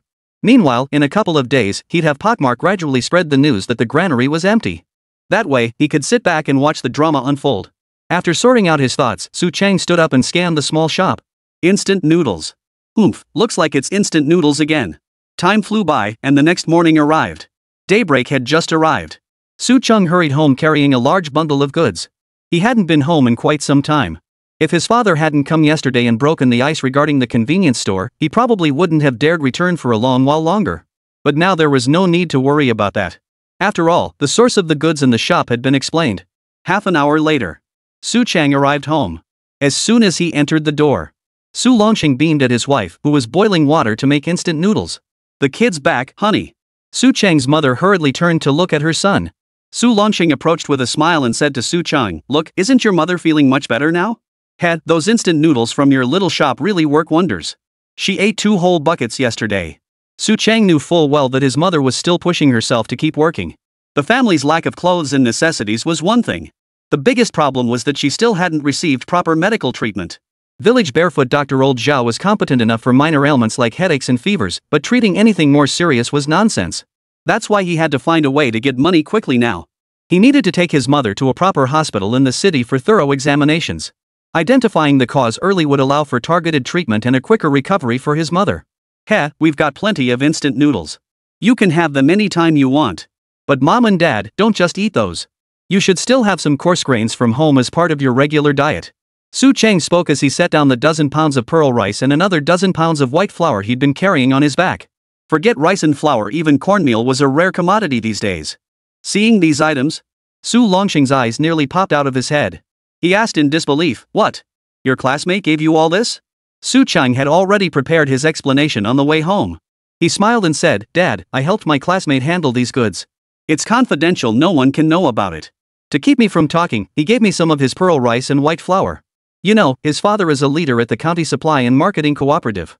For them, this stuff isn't rare at all. Su Longxing nodded. That's true. Not just county leaders, even our commune officials could eat white noodles every meal. Su Cheng then changed the subject, addressing Su Longxing. "Father, let's set that aside for now.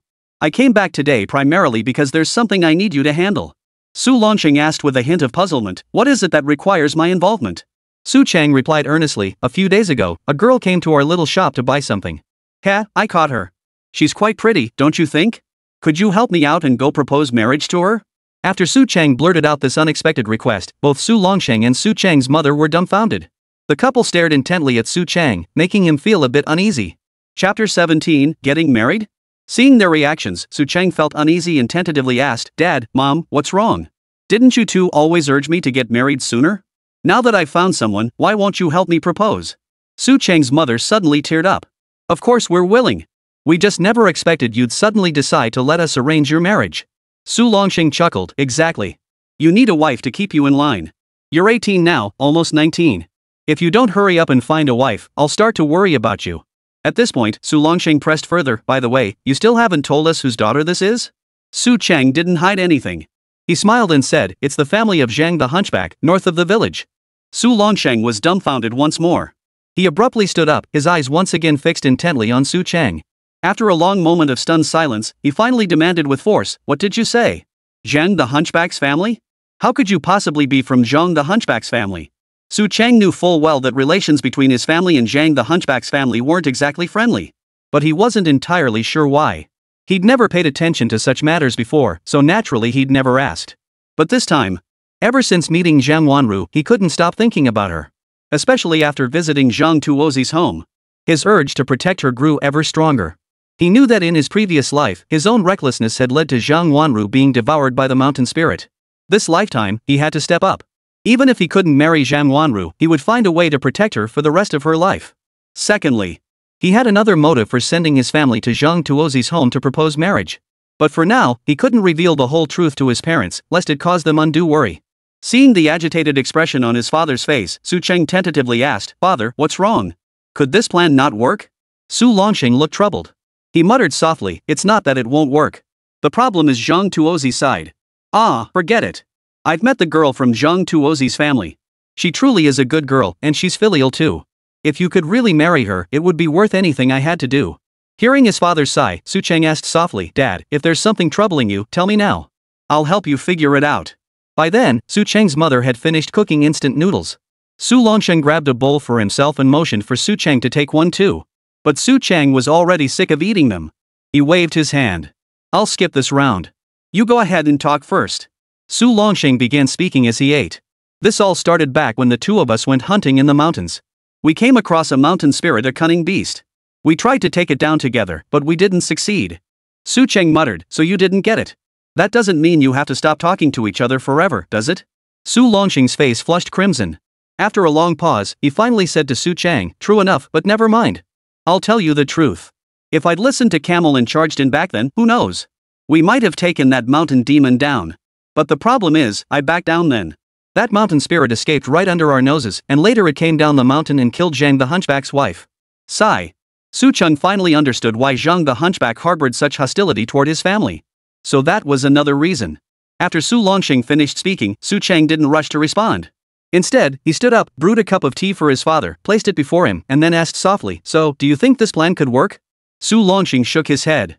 But after shaking his head, he lifted his gaze and looked at Su Cheng with unwavering determination. How could one know if it would work without trying? At that moment, Su Cheng's mother murmured, "When we go to propose marriage, we'll need to bring some gifts, won't we? We can't just show up empty-handed like we did this time, can we?" Su Cheng smiled and said, "We have so many things in our little shop. We can just bring some of them." Su Cheng's mother countered, "You can't be so casual about this. We country folk take these things seriously, especially when proposing marriage. You absolutely must bring tobacco, liquor, candy, and tea." As for money, Su Cheng truly couldn't come up with any. But as for tobacco, alcohol, sugar, and tea, weren't those four items plentiful in their little shop? Especially the tobacco and liquor. These two items were the most valuable, and even the lowest grade liquor and tobacco in his shop was Wolianye. And there were several whole cases of Maotai stacked up. "Mom, don't worry about this. We might not have other things, but tobacco, alcohol, sugar, and tea? How could we possibly lack those?" No sooner had Su Cheng finished speaking than Su Longxing chimed in with a smile, "Exactly. Besides, finding a wife for our son is the most important matter. Even if your little shop doesn't have it, I'd sell the kitchen sink to make sure we get it right, wouldn't I?" But before Su Longxing could finish, Su Cheng stood up and said with a smile, "Father, mother, it's settled then. We'll set out shortly. I'll go get the things from the shop now." With that, Su Cheng rushed out the door, seemingly in a great hurry, heading straight for the family shop. Watching their son's hurried figure disappear, the elderly couple exchanged a glance. Su Longxing grumbled with a hint of annoyance, "That little rascal. So eager to marry a wife. I bet once he's got one, he'll forget all about us." Su Cheng's mother smiled and said, "You have the nerve to say that about him? Remember when you were young? Weren't you just the same?" As she spoke, Su Cheng's mother coughed a few times.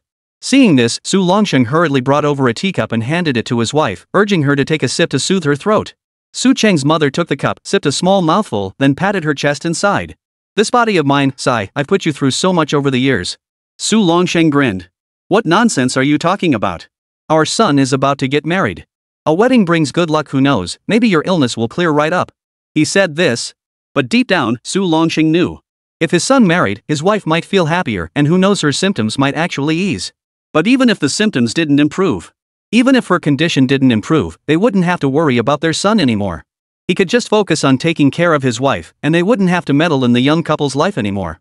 As Su Cheng made his way home from the small shop with his purchases, he encountered quite a few people along the way.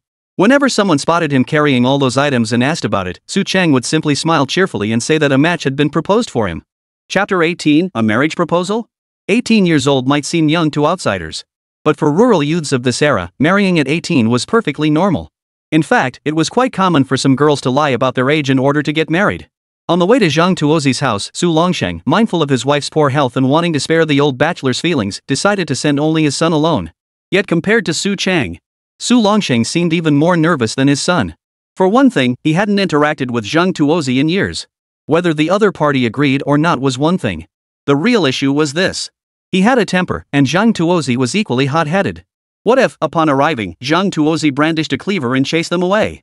Would his son's marriage prospects be ruined? Such thoughts crossed his mind. Su Longxing wiped the fine beads of sweat from his forehead.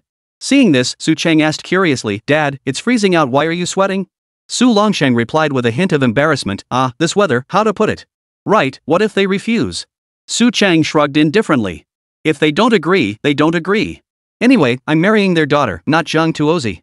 What's there to fear?" Su Longxing clearly misinterpreted his son's words.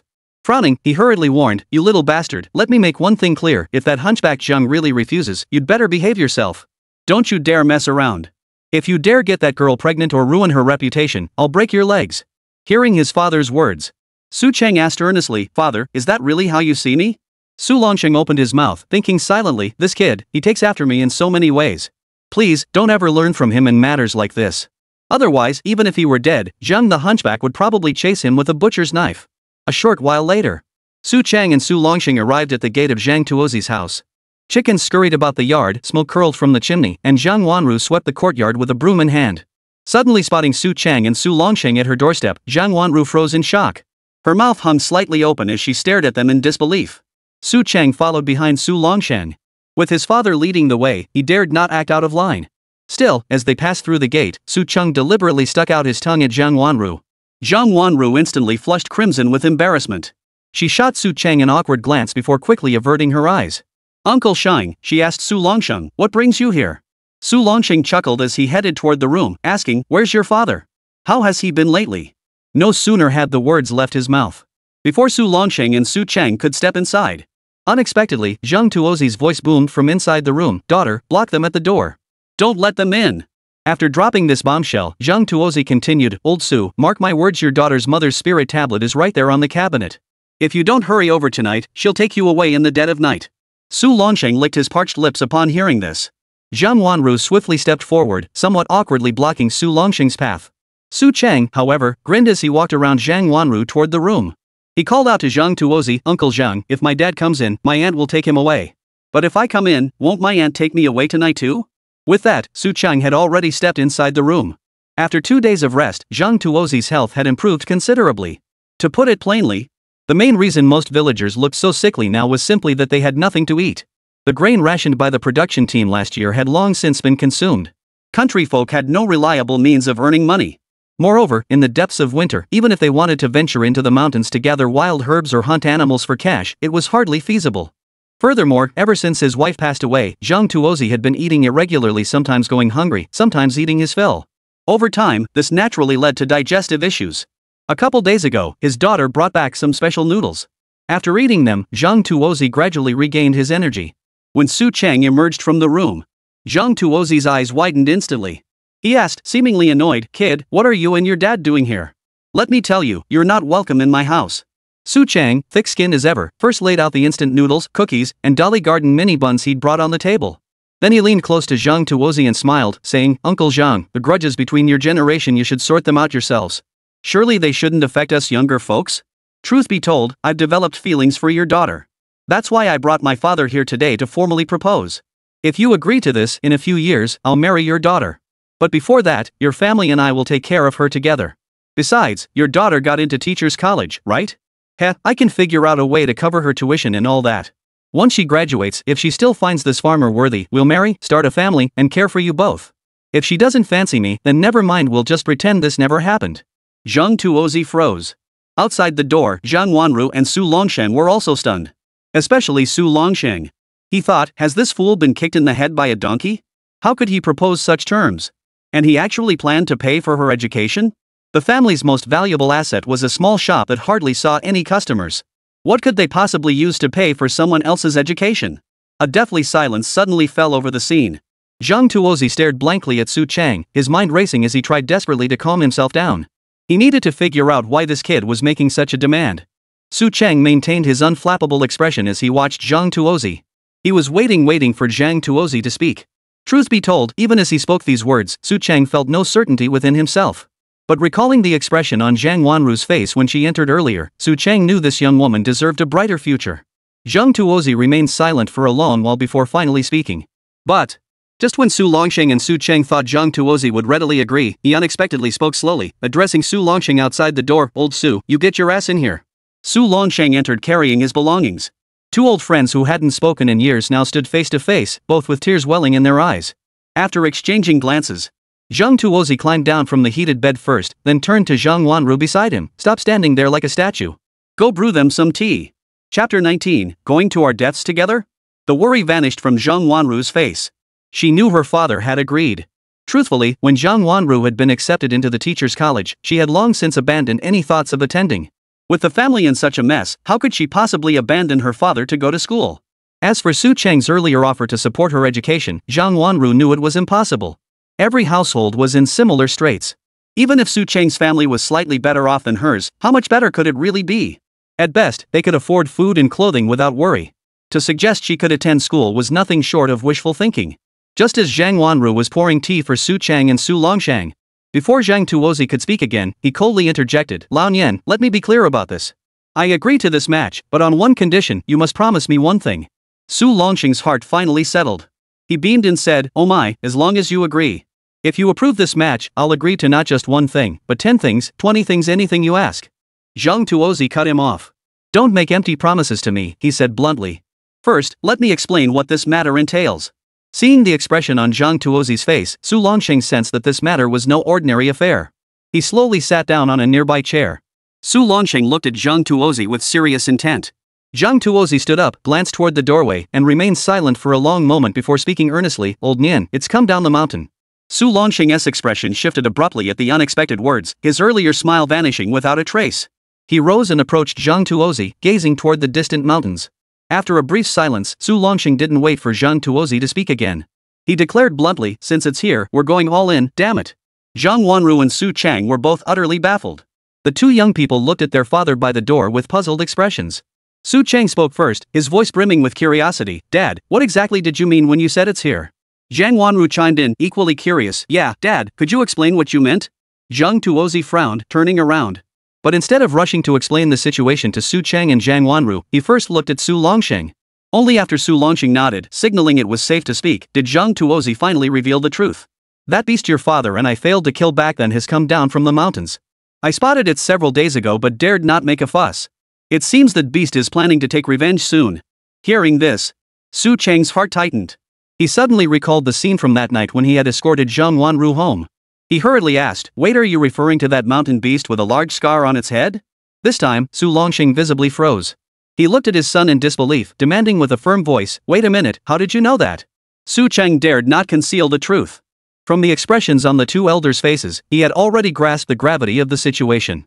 In front of both of them, Su Chang recounted the incident from that night when he was escorting Zhang Wanru home and encountered the tiger. He also mentioned that he had obtained a powerful flashlight from the system, which had scared the tiger away. Upon hearing this, Zhang Tuozi immediately turned to Zhang Wanru. Why didn't you tell me? Zhang Wanru replied tearfully, Father, I was afraid you'd worry. Hearing this, Zhang Tuozi replied with apparent irritation, oh, you little girl. How could you be so reckless?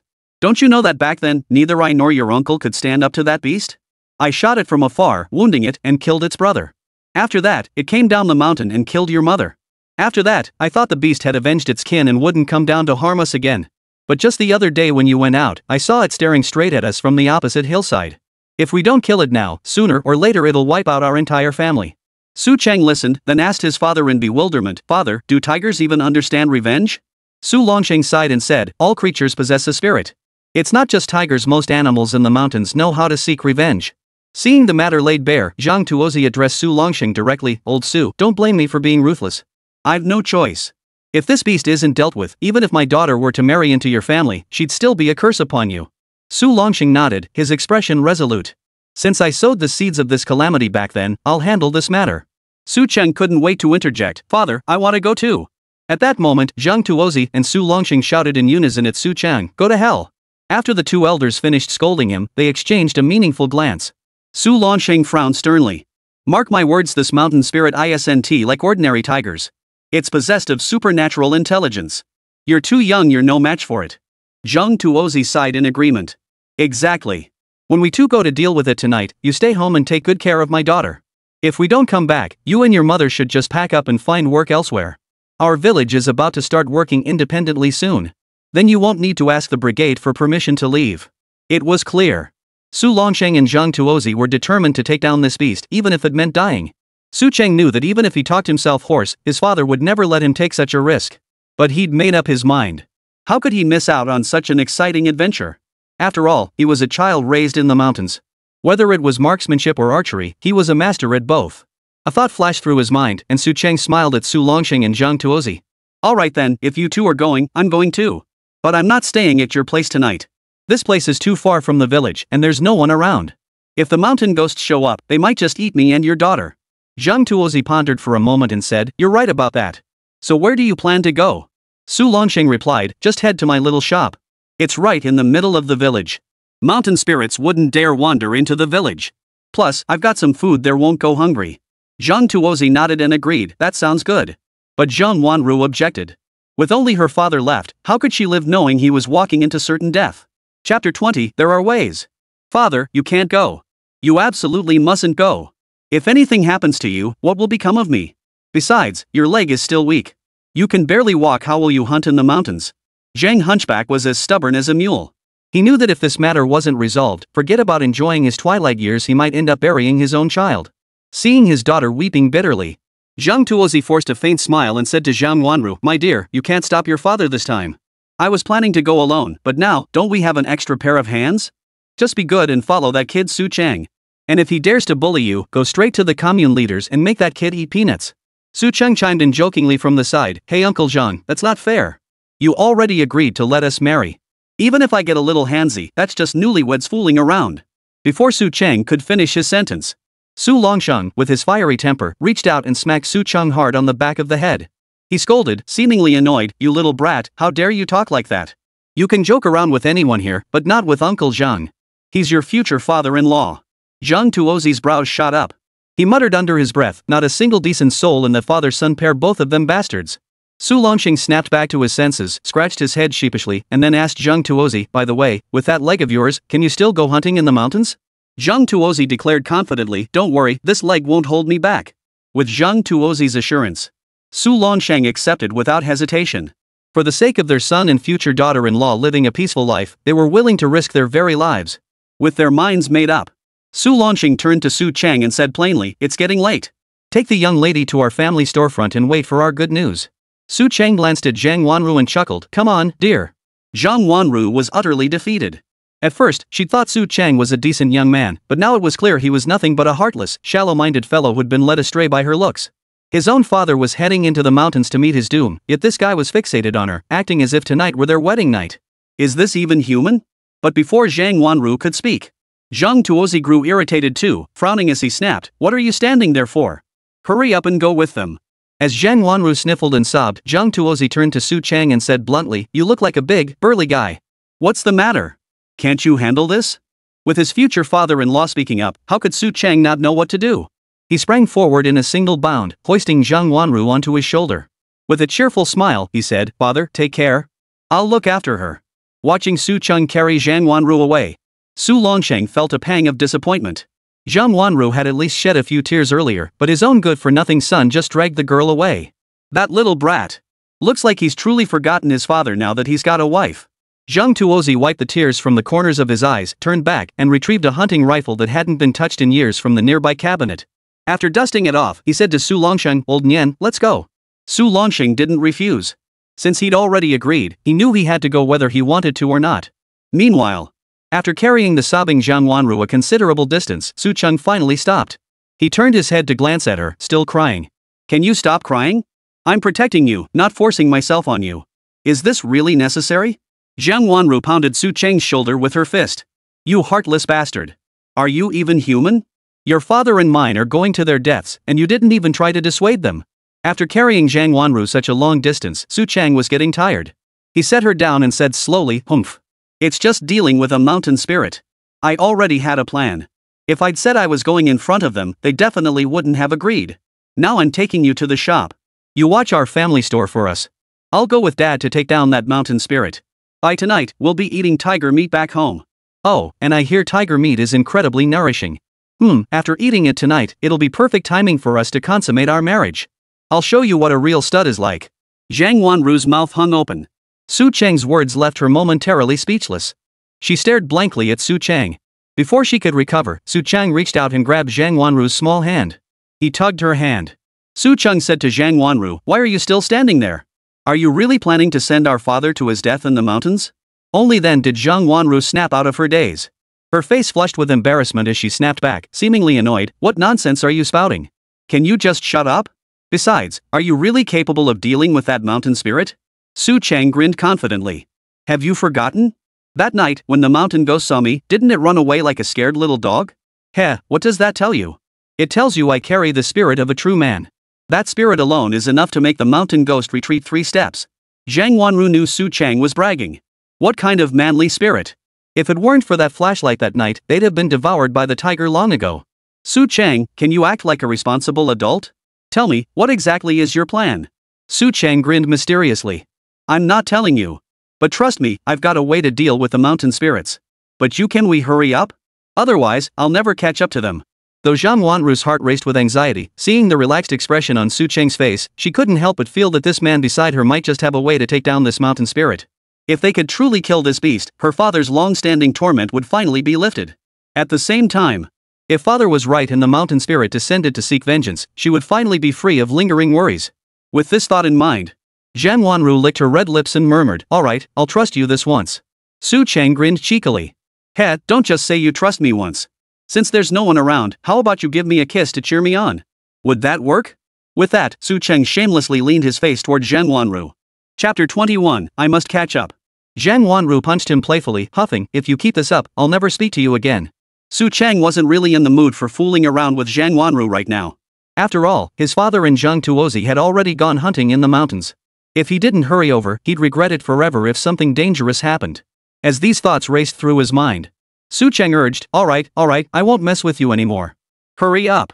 Once we get to the store, you just wait there obediently. With that, Su Cheng quickened his pace.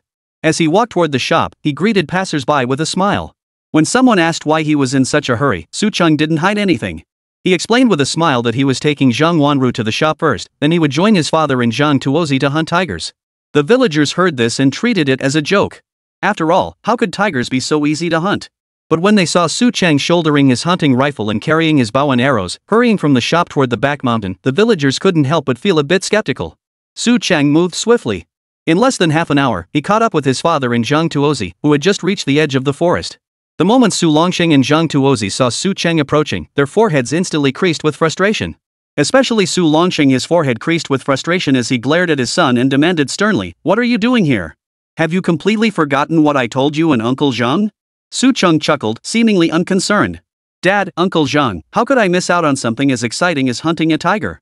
Besides, I'm young and sharp-eyed. I might spot the tiger before you even notice it." Su Longxing kicked Su Cheng hard in the backside, snapping, "Get lost. Go home immediately. Stop messing around here." Su Cheng quickly stepped aside. Then he turned to Su Longxing with a smile. "Dad, don't even try to talk me out of it. I'm already here. I'm definitely going hunting with you guys today." Su Longxing clenched his fists tightly.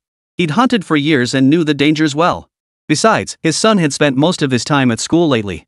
If nothing unusual happened, it would be fine. But if something went wrong, it could be deadly. He and Zhang Tuozi were getting old, and besides, the mountain spirits already held a grudge against them. If they died, so be it, it wouldn't matter. But if his son died, how could he face his wife? And then, leaving his wife alone, how would she manage? The more Su Longxing thought about it, the more terrified he became. With this thought in mind, Su Longxing grabbed Su Cheng by the collar, about to speak again to send his son back. Unexpectedly, Su Cheng quickly interrupted with a smile, "Father, don't rush me back just yet. I have something to ask you first." Su Longxing stared intently at Su Cheng and asked, "What do you want to ask me?" Su Cheng asked, "When you hunt tigers, what methods do you plan to use?" Su Longxing, visibly startled, but quickly replied matter-of-factly, "What other methods could there be? Nothing more than hunting rifles and bows." Su Cheng smiled mysteriously. "Father, I asked what method you'll use, I didn't specify weapons. We all have the same tools at our disposal." I know perfectly well that hunting tigers requires shotguns and bows." Su Longxing felt a bit dizzy. He snapped impatiently, "You brat, stop spouting nonsense. I told you to go back, so just go.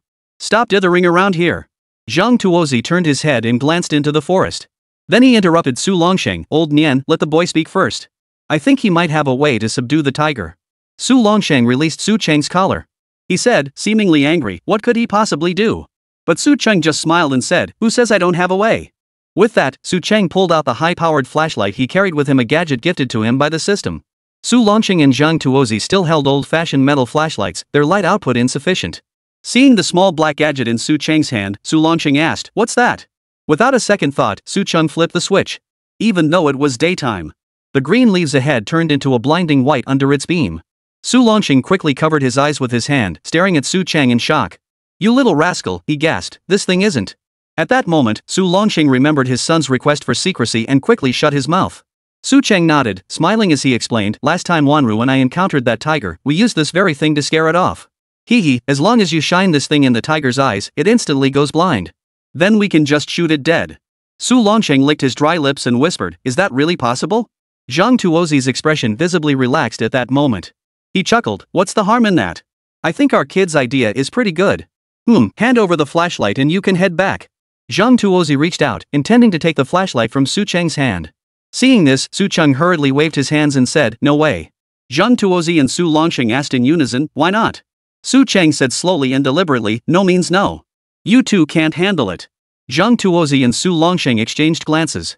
Before they could react, Su Cheng's mind raced. He then asked Zhang Tuozi and Su Longsheng with a serious expression, Uncle Zhang, Dad, do you know how this flashlight produces light? Isn't it powered by batteries inside that make the bulb glow? Zhang Tuozi and Su Longsheng nodded in agreement. Su Cheng continued, well, there you have it. Think about it, these flashlights we hold only have a few batteries inside. With insufficient power, the light is naturally weaker. But the power in my flashlight could power 10,000 of these ordinary ones. As the saying goes, electricity is a tiger. Tell me, isn't my flashlight terrifying? Only Su Longsheng and Zhang Tuozi hadn't attended school. Anyone with an education wouldn't be intimidated by Su Cheng's words. Seeing Su Longsheng and Zhang Tuozi fall silent, Su Cheng continued, so, this time I'm coming along to assist you. I'll help track the tigers while you hold your weapons. When I shine the flashlight on a tiger's face, you just aim and fire. Trust me, with the three of us working together, taking down 1 or 2 tigers will be a piece of cake. Chapter 22, The Final Compromise. Seeing the confident expression on Su Cheng's face, Su Longsheng and Zhang Tuozi found it hard to argue further. Truth be told, Su Longsheng understood that in the grand scheme of things, more hands meant more strength. Besides, as Su Cheng himself said, he was young, had keen eyesight, and quick reflexes unlike Su Longsheng and Zhang Tuozi, who were older. Zhang Tuozi, in particular, had mobility issues, limping noticeably with every step. But Zhang Tuozi still harbored some concerns. Frowning, he said, you'd better show us how to use this thing, then hurry back. Just then, Su Longsheng suddenly spoke up. He looked at Su Cheng and said, word by word, listen carefully. You can go if you want, but you must stay right behind us. And don't wander off. Zhang Tuozi froze, then spun around to confront Su Longsheng. Old Nian, have you lost your mind? You actually plan to let your son tag along? Su Longsheng sighed. The boy's grown up now. He's a descendant of hunters. He'll have to handle a gun sooner or later. Seeing his father's consent, Su Cheng felt his worries ease. He smiled at Zhang Tuozi beside him and said, Uncle Zhang, you should hurry up. If you can't walk, I'll carry you. Zhang Tuozi scolded him irritably, you brat, watch your mouth. Who said I can't walk? With that, Zhang Tuozi quickened his pace and strode forward. Meanwhile, in the village, the Su family. The three men sat at the entrance of the main hall, watching the lights in the village gradually fade. Yet on the hillside behind the village, several flashlights flickered and swayed. Su Meng furrowed his brow and asked, Father, what's that over there on the hillside? Why is it so bright? Su Diquan's mind was completely occupied with the green storage issue. Facing his son's question, he frowned and replied curtly, who cares what it is? We need to resolve the granary issue immediately, understand? If we don't handle the granary properly soon, we'll all be in deep trouble. Su Wu frowned and muttered under his breath, damn it, what's so hard about that? Father, I'll do exactly as you said earlier. Tonight, I'll set the damn granary on fire and make sure there's no evidence left. Su Diquan's mind raced with calculations. He knew. If he simply set the granary ablaze, the commune leaders would still come down on him for inadequate supervision. Worse still, they might strip him of his position as village chief. The granary issue needed resolving, but his position couldn't be compromised. That was the best outcome. After listening to Su Wu, Su Diquan turned to Su Meng beside him and said bluntly, Su Meng, you handle this. We happen to have some kerosene at home. Take it with you. Aren't there still those plastic bags we picked up? Use those to carry it. When you're done, make sure to throw the plastic bags far away. Su Meng snapped back to reality. His face lit up with surprise. Father, you mean we should frame Su Cheng for this? Su Diquan chuckled coldly. That's the most logical explanation. Su Cheng's store was struggling, and now he's hoarding all these unfamiliar foodstuffs. To clear out his inventory quickly, he'd simply set fire to the granary, cutting off our entire village's food supply. Such treacherous ambitions, By the time the commune comes to investigate, that Su Cheng brat will have been beaten to death by the villagers. That's how you truly eliminate any witnesses. Su Meng and Su Wu were utterly convinced. Su Meng gave him a thumbs up and chuckled, Dad, you're the genius. If things play out like this, that little shop could end up being ours. Su Diquan's face lit up with a satisfied expression as he said, you too, learn from this. Whatever you do, learn to think long term. Don't just focus on the immediate. Su Wu stepped forward and volunteered, Father, leave this to me. I'll handle it. Su Diquan replied, no, let your brother handle it. He's older than you and knows how to handle things with discretion. Su Wu retorted with apparent resentment, what sense of proportion? Father, I'm 19 now. Look at Su Longsheng, he's already entrusted the shop to Su Cheng. Su Diquan's face darkened. He turned to scold Su Wu, you brat. Now you've learned to talk back, have you? What I say goes. If you dare to argue again, I'll beat your mouth shut. Hearing this, Su Wu dared say no more. On the mountain, Su Longsheng, Zhang Tuozi, and Su Cheng soon made their way to the summit. Zhang Tuozi was already panting heavily. Hearing Zhang Tuozi's heavy panting behind him, Su Cheng stopped and pulled a cigarette from his pocket. Though he didn't smoke himself, he knew both his father and Zhang Tuozi did. So when they left the convenience store, he picked up 2 packs of Huazi cigarettes for the 2 elders. Handing the cigarettes to Zhang Tuozi, Su Cheng smiled and said, "Uncle Zhang, why don't you sit down and rest for a bit?" Zhang Tuozi waved his hand, panting heavily. "Rest? What rest? You can't sit down to rest in a place like this. Who knows if there are mountain spirits lurking in these woods? If that beast is lurking in the shadows, we might not even have time to react before it pounces and we're done for." Su Cheng chuckled lightly, seemingly unconvinced. "Uncle Zhang, it's not as mysterious as you make it out. Last time I encountered this mountain spirit, I'd say it was just an ordinary tiger." Zhen the hunchback frowned and warned Su Cheng earnestly, "Listen to me. Your father and I have been seasoned hunters for years. What kind of creature that mountain ghost is? If anyone knows, it's me. Mark my words, if you ever hunt in these mountains, don't just be wary of mountain ghosts, stay alert against every creature you encounter." Su Longsheng smiled in agreement. "Exactly. How many hunters in these mountains have met their end because of carelessness, falling victim to seemingly harmless prey? Take old Wang from our village, for instance. He went into the mountains to hunt wild boar. Properly, you're supposed to perch in a tree, lie in wait, and only shoot when the boar comes within range. But that fool actually chased after the herd to hunt them." Just as Su Longsheng finished speaking, Zhang Tuozi, who seemed even more excited than Su Longsheng, hurriedly waved his hands. No, not like you described it. I know about this incident. We went hunting together in the mountains back then. We agreed beforehand that if we spotted game, especially wild boar, we'd signal each other, then go in together to lie in wait." Chapter 23, A Mountain Spirit, Indeed. But that idiot Wang Laowu, upon spotting a large herd of wild boars, fired a shot at one of them without a second thought. But instead of running away, the boar turned around and charged straight at Wang Laowu. By the time we reached the scene following the gunshot, the wild boar had ripped out Wang Laowu's intestines. At this point, Zheng the hunchback paused for a few seconds before sighing, "You probably haven't seen human intestines before."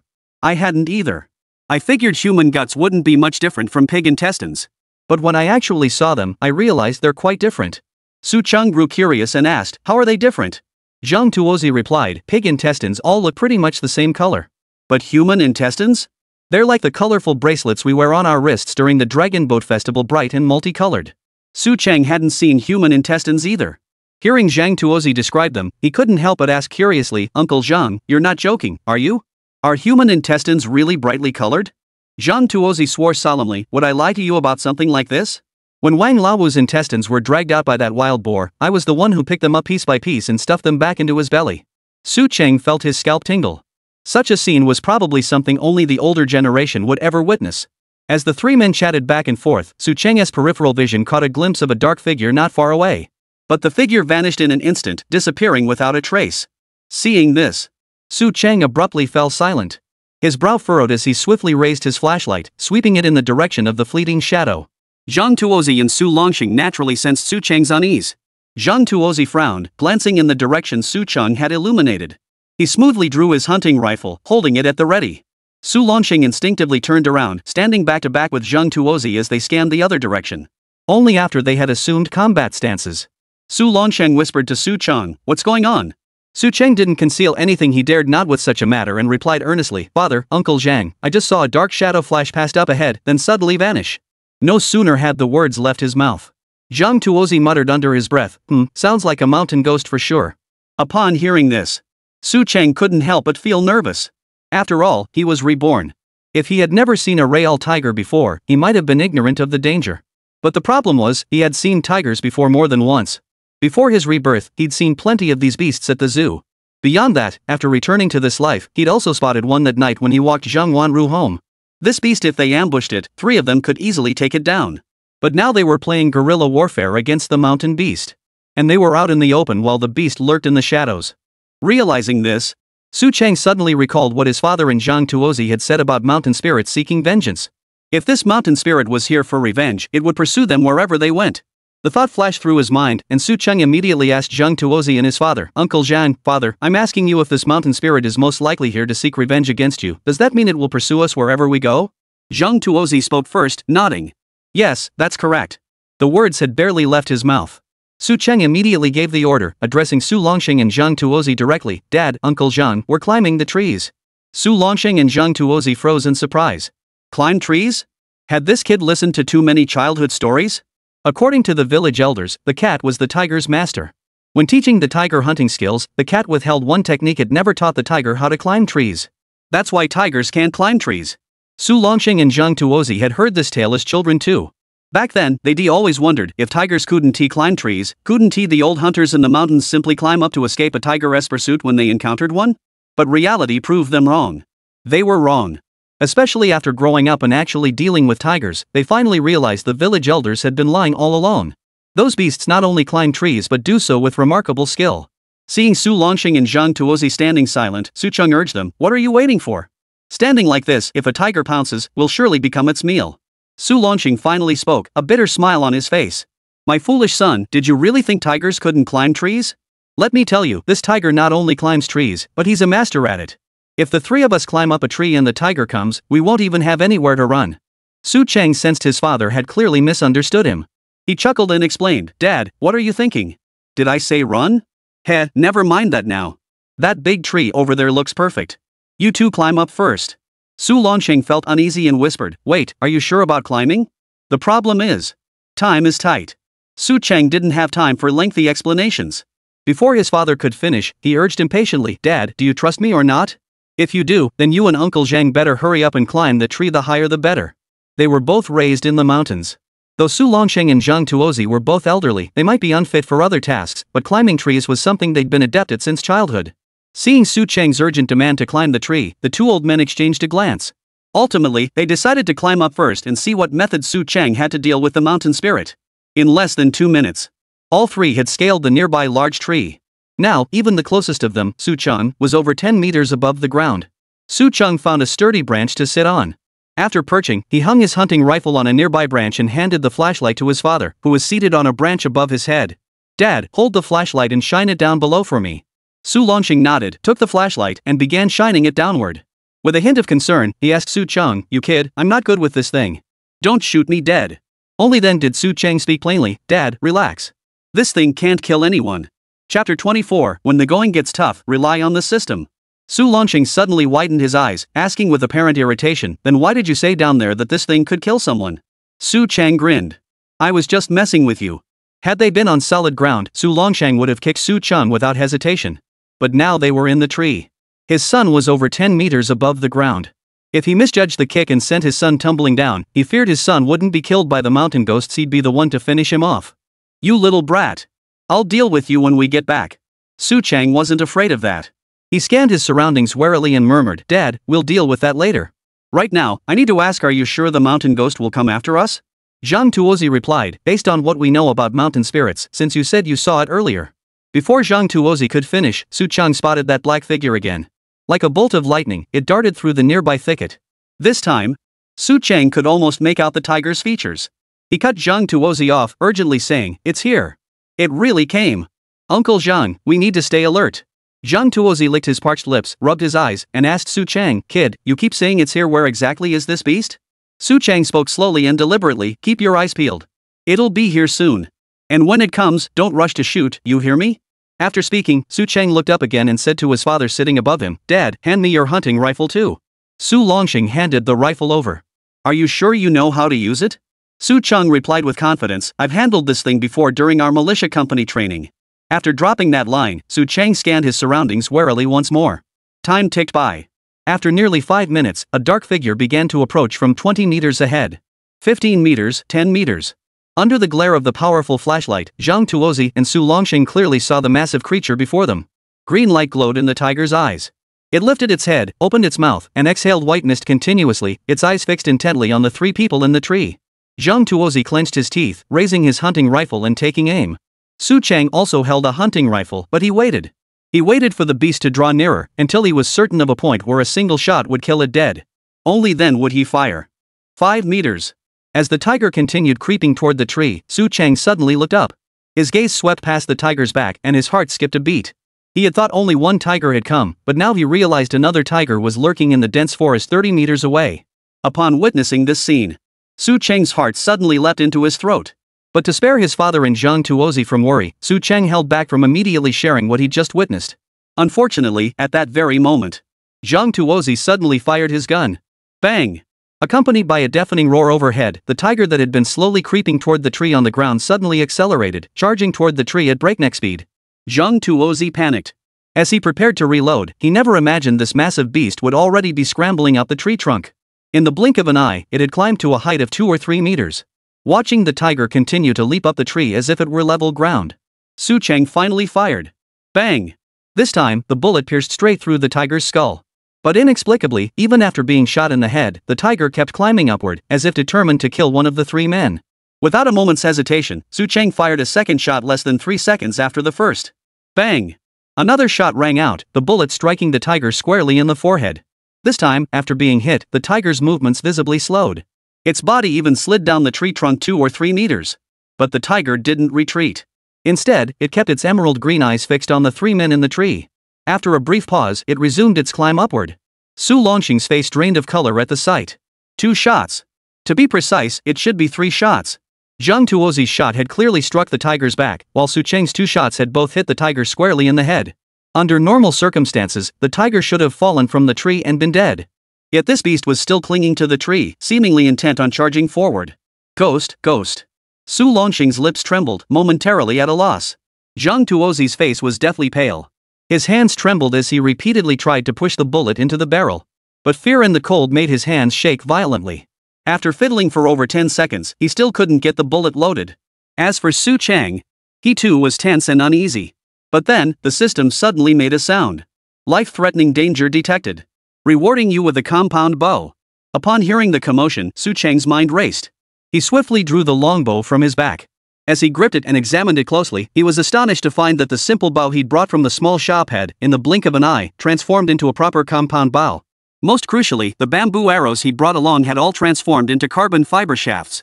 Moreover, the arrowheads were all forged from alloy. Seeing this, Su Cheng's heart surged with joy.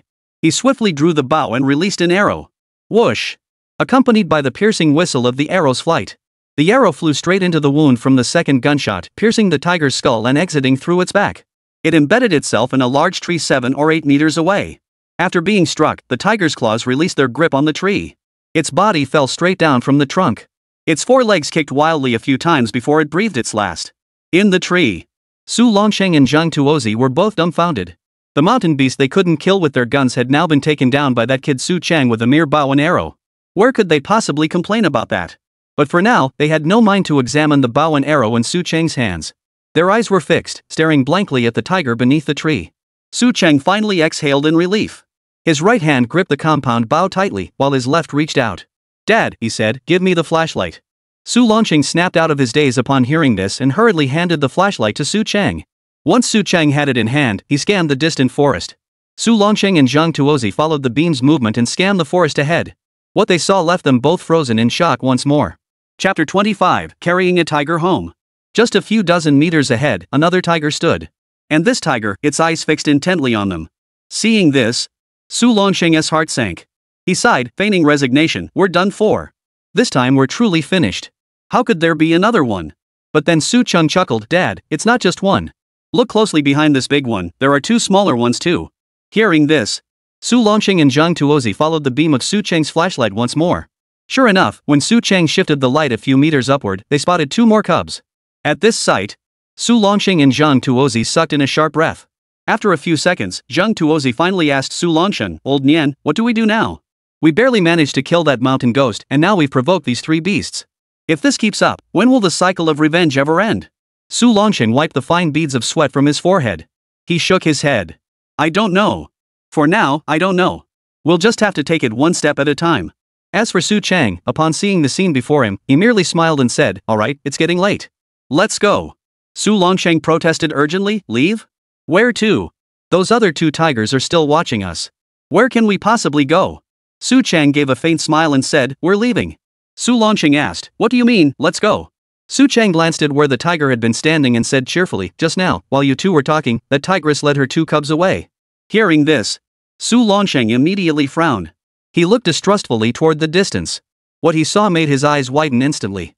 He exclaimed to Su Cheng, "How could they leave so quickly? They were just over there a moment ago. How could they be gone now?" Su Cheng chuckled, "Good heavens, if that tiger hadn't left, did you really plan to just stand by and let it attack us? Heh, it's good it's gone. Now we can leave this place with peace of mind." With that, Su Cheng started to head down. Su Longxing grabbed Su Cheng's shoulder and snapped, "Have you lost your mind? Who knows if that beast has gone far enough? If it hasn't, going down now would just get us mauled. Su Cheng looked up at his father, whose face was pale and his forehead glistening with cold sweat. He asked, "What? Are you suggesting we stay here instead of leaving now?" "Heh, it's freezing out. Let's head to the convenience store first and get something to eat." Zhang Tuozi also hurriedly cautioned Su Cheng, "Kid, we can't rush things like this. Let's wait a little longer. Give it an hour to make sure the tigress won't come back. Then we'll have plenty of time to leave." Seeing the two elders insist, Su Cheng leaned against a tree branch and said with a wry smile, "Fine, fine. Since you both say so, let's keep waiting up here." Gradually calming down, Su Longsheng and Zhang Tuozi finally got a clear look at the bow and arrows in Su Cheng's hands. They'd never seen such a bow before. It looked flashy and ornate, yet its power was astonishing. Zhang Tuozi reached out and whispered to Su Cheng, "Could I take a closer look at your bow? I've never seen anything like this before." Su Cheng shook his head with a smile. "No way. I can't just hand this over to you." Su Longsheng feigned indignation. "If Uncle Zhang wants to see it, just show him. Why all the fuss? You little brat, you think I won't slap you right now?" Seeing his father's face darken with frustration, Su Cheng reluctantly handed the compound bow to Zhang Tuozi. Zhang Tuozi weighed it in his hands, then asked Su Cheng for an arrow. Perched on a tree branch, he attempted to draw the bowstring back.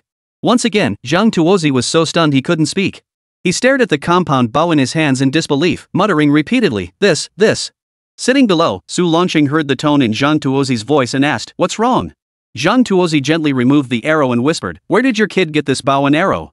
I thought it would take tremendous strength to draw a bow that could pierce a tiger's skull with a single shot. But this thing? It drew back effortlessly, without any strain at all." Su Longsheng's curiosity piqued. He quickly reached out and took the bow and arrow from Zhang Tuozi's hands. After trying it himself, Su Longsheng turned to Su Cheng and asked, "Where exactly did you get this thing? Something felt off when we were coming over." Suddenly, Su Longsheng recalled that when he arrived, he was certain he had seen a different bow strapped to Su Cheng's back. How had it changed to this one? Su Cheng whispered, "Father, what's off?" Su Longsheng said slowly, word by word, "Something's off. Just feels off. You little rascal, are you hiding something from me? Tell me, you little brat. I clearly remember you carrying our family's heirloom bow and arrow when you arrived. How did it suddenly become this one? What kind of tricks are you playing on us, you little rascal?" Zhang Tuozi, however, paid little attention to the bow and arrows on Su Cheng's back. Scratching his head, he muttered, "Huh? No way. How did I miss that?" Su Cheng knew he couldn't reveal the bow's true origin to his father just yet. He only insisted earnestly, "Dad, you must have been too nervous today. When I arrived, I was definitely carrying this bow. You must have misseen it." Su Longsheng replied, word by word, "Impossible. I saw it clearly." Zhang Tuozi chimed in softly, "Hey, old Nian, maybe your eyesight's failing you in your old age? Besides, your son's human, not some god or fairy. How could he just conjure up a magical bow and arrows out of thin air?" Su Longsheng froze upon hearing this. Exactly. His son was human, not a deity. How could he possibly transform the bow and arrows on his back into the one now in his hands out of thin air? He lowered his head, deep in thought, muttering under his breath, "Could I really be seeing things? Hey, I'm not that old, how could I be seeing things?" Su Cheng quickly changed the subject, crawling toward the base of the tree while laughing, All right. Forget about the bow and arrow for now. Let's just carry this tiger back quickly. We might have a feast tonight."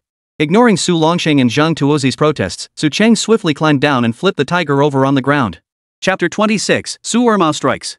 Meanwhile, in the village, beside the granary, Su Mang cautiously approached the rear of the granary. He stopped, glanced left and right to confirm no one was nearby, then pulled out the granary key. Just as he opened the door, preparing to pour the kerosene inside the granary, suddenly, Su Ermei's voice came from behind him. "Su Mang, what are you doing?" Hearing Su Ermei's words, Su Meng's heart skipped a beat. His hand slipped and the bag of kerosene spilled directly onto the ground. The smell of kerosene was pungent. Su Ermei took a deep breath, frowning as he shone his flashlight closer. He feigned surprise. "Holy crap, kerosene? What the hell are you doing bringing flammable liquid to the granary?" Su Meng's heart pounded wildly. He forced himself to calm down as much as possible and hurriedly said to Su Ermei, "Keep your voice down." In truth, Su Ermei had been following Su Meng when he left carrying the kerosene earlier that day, though he hadn't made a scene about it. Su Ermei was known in the village as a nosy busybody. And what's more, this incident involved Su Cheng. In the past, Su Ermei might have just watched the spectacle unfold, never getting himself involved. But over the past few days, he'd gotten quite a few treats from Su Cheng's family store. And these treats were all things he'd never tasted before. Given how they treated him, shouldn't he repay their kindness? Besides that, after all, according to family hierarchy, Su Cheng should address him as second uncle. As Su Cheng's second uncle, how could he turn a blind eye to such matters? However, Su Ermezi wasn't a brainless fool. He knew how to handle things with discretion. Seeing Su Meng motion for him to lower his voice, Su Ermezi leaned in, curiosity brimming. What did you say, nephew? Asking me to keep it down? What exactly were you planning to do with that kerosene in the granary? Su Meng's mind raced. He hurriedly said, Uncle, you need to come with me right now. Su Ermezi glanced at the kerosene pool on the ground and shook his head. No. With all this kerosene spilled here, if someone were to light a fire, this granary would be lost for sure. We're already short on grain. Without this granary, many of our fellow villagers in Su village would starve to death. Su Meng gritted his teeth and said to Su Ermezi, come with me now. I need to tell you something. Su Ermezi shook his head. No. If you have something to say it right here, right now, in front of me. With no other option, Su Meng pulled a large unity note from his pocket, waving it in front of Su Ermezi's face. Meizi, what do you say? Want it? Su Ermezi stared at the bill in Su Meng's hand with delight, reaching out to grab it. Although it was already 1980, people's incomes were still generally low. Especially in remote mountain villages like theirs. Earning money was incredibly difficult. The largest bills they usually saw were 50 cent or 1 yuan notes. He'd only seen 10 yuan notes 3 or 4 times in all those years. And each time, it was in someone else's hands. When Su Meng saw the greedy look in Su Ermeizi's eyes, he smiled and said, Meizi, if you're willing to help me out today, I'll give you this big unity note. Su Ermeizi eagerly replied, alright. Just give me the big unity note first. If you give it to me, I'll agree to anything, no matter how big the task. Deep down, Su Ermeizi knew exactly what Su Meng was about to ask. It had to do with the arson. Sure enough, Su Meng didn't rush to hand over the money. Instead, he whispered to Su Ermeizi with a faint, ambiguous smile, since you've already seen it, I won't hide it from you. Our two families are practically the same clan, we're relatives going back several generations. Today I'll tell you the truth, that granary is already empty. If you help me burn it down today, I won't just give you this large denomination banknote, I'll also have my father arrange for you to become a village official. You know the deputy head of our village is getting on in years. He'll be stepping down next year or the year after. Su Ermeizi felt his heart stir. He'd known for a long time that the granary was empty. But he never imagined Su Meng would offer such tempting terms today. But, as Su Ermeizi gradually regained his composure, he realized that if he agreed to Su Meng's terms today, they would become inseparable from that moment onward. Given Su Dequan's current actions, this bastard would be finished sooner or later. Besides, the granary directly affected the survival of every villager in Sujia village. How could he possibly be bought off by Su Meng for just 10 yuan and this empty promise? Thinking this, Su Ermeizi flashed a bright smile. He quickly nodded and said, alright. But the granary is empty, why must we set it on fire? Look at this fine structure, if I could live in it, I'd gladly die for the privilege. Su Meng stared intently at the granary before him. If not for Su Ermeizi's interruption, the flames would surely be raging by now. Thinking this, Su Meng urged, can you stop asking so many questions? Let's hurry up and light the fire first, okay? Su Ermeizi shook his head. Not yet. You haven't explained things clearly to me. I won't cooperate until you do. And why did you pick up that plastic bag again? Are you planning to use it for something? It's full of kerosene now, you can't put anything in it. Su Meng frowned, his face sour. Man, why so many questions? I'll be honest with you. If I burn this place down, what happens when the township office sends people to investigate? But if we light a fire in a bit and toss this plastic bag nearby, when the township office comes to investigate, they won't trace it back to us. Hearing this, Su Ermeizi's hatred burned even hotter. Damn it, he really is trying to frame Su Cheng. Now that he'd pieced together the whole story from Su Meng, Su Ermeizi saw no need to keep up the act. He suddenly let out a cold laugh, then spat right in Su Meng's face. Pa! Su Meng froze instantly, staring blankly at Su Ermeizi. Ermeizi, you bastard, what the hell are you doing? He asked, disbelief evident in his voice. Su Ermeizi, now furious, raised his hand and delivered a vicious slap across Su Meng's face. Chapter 27, Biting Back? Smack! A crisp sound echoed. Su Meng's eyes bulged like cow testicles as he stared at Su Ermeizi in disbelief. Ermeizi, you bastard. Have you gone ing mad? You piece of, you actually dared to hit me? Su Ermeizi was already a bit of a rogue. Plus, he was part of the same generation as Su Dequan and Su Longsheng. By family hierarchy, Su Meng should at least call him second uncle. But now, this kid kept calling him Mousie. How the hell could he put up with that? So, when he heard Su Meng call him second pockface again and then start scolding him with foul language, Su's second pockmark didn't hesitate. He raised his hand again and delivered a hard slap right across second pockmark's face. Smack! Another crisp sound rang out. Su Meng instantly broke down. This guy didn't even say a word before hitting him. Who the hell could put up with that? Just as Su Meng prepared to charge forward and settle this with Su Ermezi once and for all, Su Ermezi finally spoke, glaring at Su Meng with unwavering intensity. You son of a... I'm at least the same generation as your father. Damn it, even your father would call me brother when he sees me. And now you dare call me Ermezi? Do you think you have the right to call me Ermezi, you bastard? And who the hell do you think you're talking back to? Open your damn eyes, you little bastard. Just because I don't show my teeth doesn't mean I'm a sick cat, you think? After spitting out these vicious words, Su Ermezi grabbed Su Meng by the collar. Then, bellowing at the top of his lungs, he shouted, "Help! Quick, someone help! Someone's trying to burn down the granary! Help!" Su Meng froze instantly. He never in a million years expected things to turn out like this. He stared at Su Ermezi in utter disbelief. Snapping back to his senses, he quickly reached out and covered Su Ermezi's mouth with his hand. Su Ermezi had been well fed lately, giving him plenty of strength to go toe-to-toe with Su Meng. Seeing Su Meng actually try to cover his mouth, Ermezi wasn't one to back down. He swiftly kicked Su Meng to the ground, pinned him down with one hand around his neck, and drove his knee into Su Meng's chest.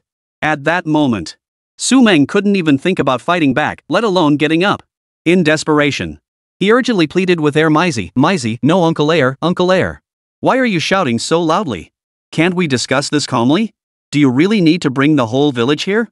Mark my words, if you drag the entire village into this and make a huge scene, I won't let you off the hook." Su Ermezi snorted coldly. He shot Su Meng a contemptuous glance. Then, with a hint of smugness, he said, "You son of a, threatening me now, huh? Don't think I don't know that damn granary's been empty for ages. I've got every single thing you and your son VE done written down in my mind. Now you bastards got the nerve to frame Su Chang? How low can you go? Your father should change his name to no more Su Dequan. Just call him Su Deek from now on." His voice carried loudly. Plus, there were quite a few households near the granary. Upon hearing the commotion, villagers began gathering around. Seeing Su Ermezi pinning Su Meng to the ground, Su Haiyuan stepped forward, furrowing his brow with curiosity. What's going on? Why are they fighting? Su Haiyuan was about the same age as Su Chengyan and was also one of the hunters in the village. But his dad must have been thinking something strange when he came up with that name. Perhaps it was a longing for the sea. Su Meng's forehead was covered in beads of sweat, partly from nervousness, partly from fear. After all, if the villagers discovered the granary was empty and learned he'd come tonight intending to set it ablaze, the entire village might unite and storm his home, tearing the roof right off. Amidst his unease, fortunately, Su Meng reacted quickly. Before Su Ermezi could speak, Su Meng turned on him, bellowing at the villagers gathering around, "Fellow villagers! Fellow villagers! Help me! Seize this thief! He was just plotting with others to set fire to our Su village granary. That granary is the lifeline of our entire village. If he had succeeded, who knows how many of us would starve to death." He shouted these words. Su Meng's mind raced as he desperately searched for a more plausible excuse. Today, he absolutely had to pin this on Su Ermezi. Su Ermezi froze, staring in disbelief at Su Meng, who lied without batting an eye. "Wait, what the hell did you just say? You claim I plan to burn down the granary? Damn it, you're one hell of a smooth talker." Su Haiyuan stepped forward, smiling as he helped Su Ermezi to his feet. He then turned to Su Meng with curiosity. "Su Meng, tell us, how could Uncle Air possibly set fire to our grain storehouse?" At that moment, Su Haiyuan's second uncle, Su Qingshan, stepped forward with a smile. "Exactly," he said. "Ermezi might be a bit of a rogue, but he wouldn't go so far as to do something like that, would he?" Su Meng wiped the sweat from his forehead. Frowning, he said, "You don't know. Tonight, I just couldn't shake this uneasy feeling. After all, every household in our village is short on grain right now. My dad sent me over to the granary to keep watch, just in case someone tried to pick the lock and steal the grain. Guess what happened? Right after I got here, Su Ermezi showed up carrying a sack of kerosene. When I caught him, he actually tried to bribe me. He said if I kept quiet, he'd give me $10 later.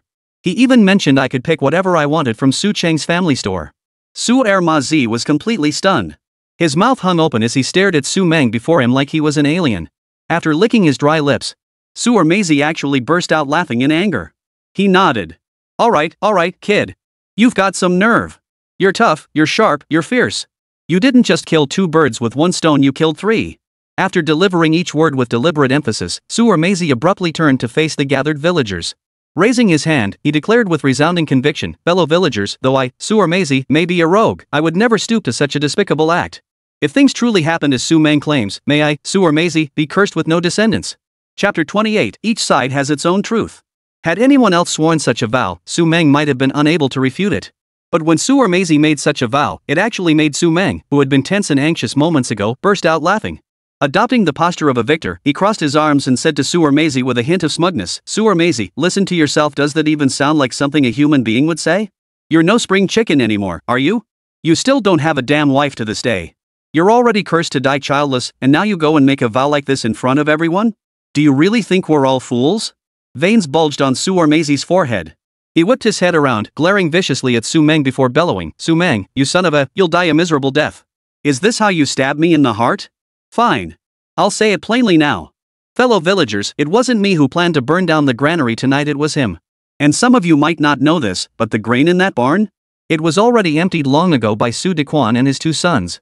That family of beasts kept everyone in the dark. Tonight, he came here intending to set the granary ablaze and leave no witnesses. He even brought the kerosene in plastic bags from Su Cheng's family store, planning to frame Su Cheng. Su Meng's heart began racing. The villagers present instantly lost their gleeful expressions upon hearing this. Su Qingshan frowned. He turned to Su Meng, his face seemingly flushed with anger. Su Meng, he demanded, tell me, is there any grain left in that granary? Su Meng's heart skipped a beat, but he forced himself to remain calm, declaring with conviction, how could there not be grain? There's at least 1,000 jin in the granary right now. Su Haiyuan sneered coldly, humph, Su Meng, since you claim there's grain in the granary, then open it up and let us all see. Su Meng knew full well. If the granary were opened today, the truth would be completely exposed. With that thought in mind, Su Meng forced himself to calm down as much as possible. He fished a cigarette out of his pocket and handed it to the men gathered there. Heh, everyone, have a smoke first. Don't get so worked up.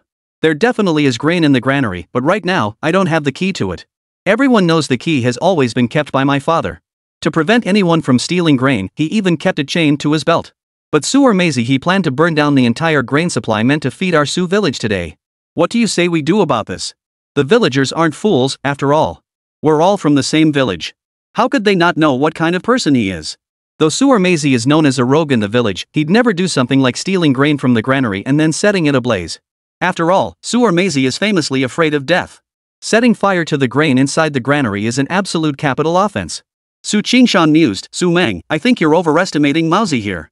Everyone in the village knows what kind of man he is. If you say he planned to steal some grain from the granary, we'd believe that. But to say he planned to burn the granary down? Do you really think he'd dare? Su Haiyuan chimed in with a laugh, exactly. Even I know our second uncle is the most cowardly person in the entire Su village. Setting fire to the granary?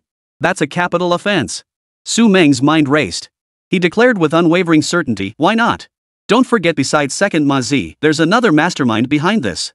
As you all know, Su Cheng's family now runs a small shop stocked with plenty of food. Most villagers are short on grain, but how expensive his shop's goods are while outsiders might not know, don't we all understand? If he and Maizi set fire to our village granary, once the villagers are completely out of grain, they'll have no choice but to empty their savings to buy food from his shop. At first glance, Su Meng's explanation seemed quite reasonable. But anyone with half a brain, given just a moment to think, would realize Su Meng was talking utter nonsense. The granary holds thousands of pounds of grain. How much food could Su Cheng's little shop possibly hold? If the granary burned down now, even if the entire village went to Su Cheng's shop to buy food, that meager supply wouldn't be enough to fill the villagers' stomachs. Suarmazi snapped back to his senses, pointing his finger at Su Meng and shouting, Su Meng, you bastard, you're really something else. Even now, you're still scheming to frame Su Cheng, aren't you?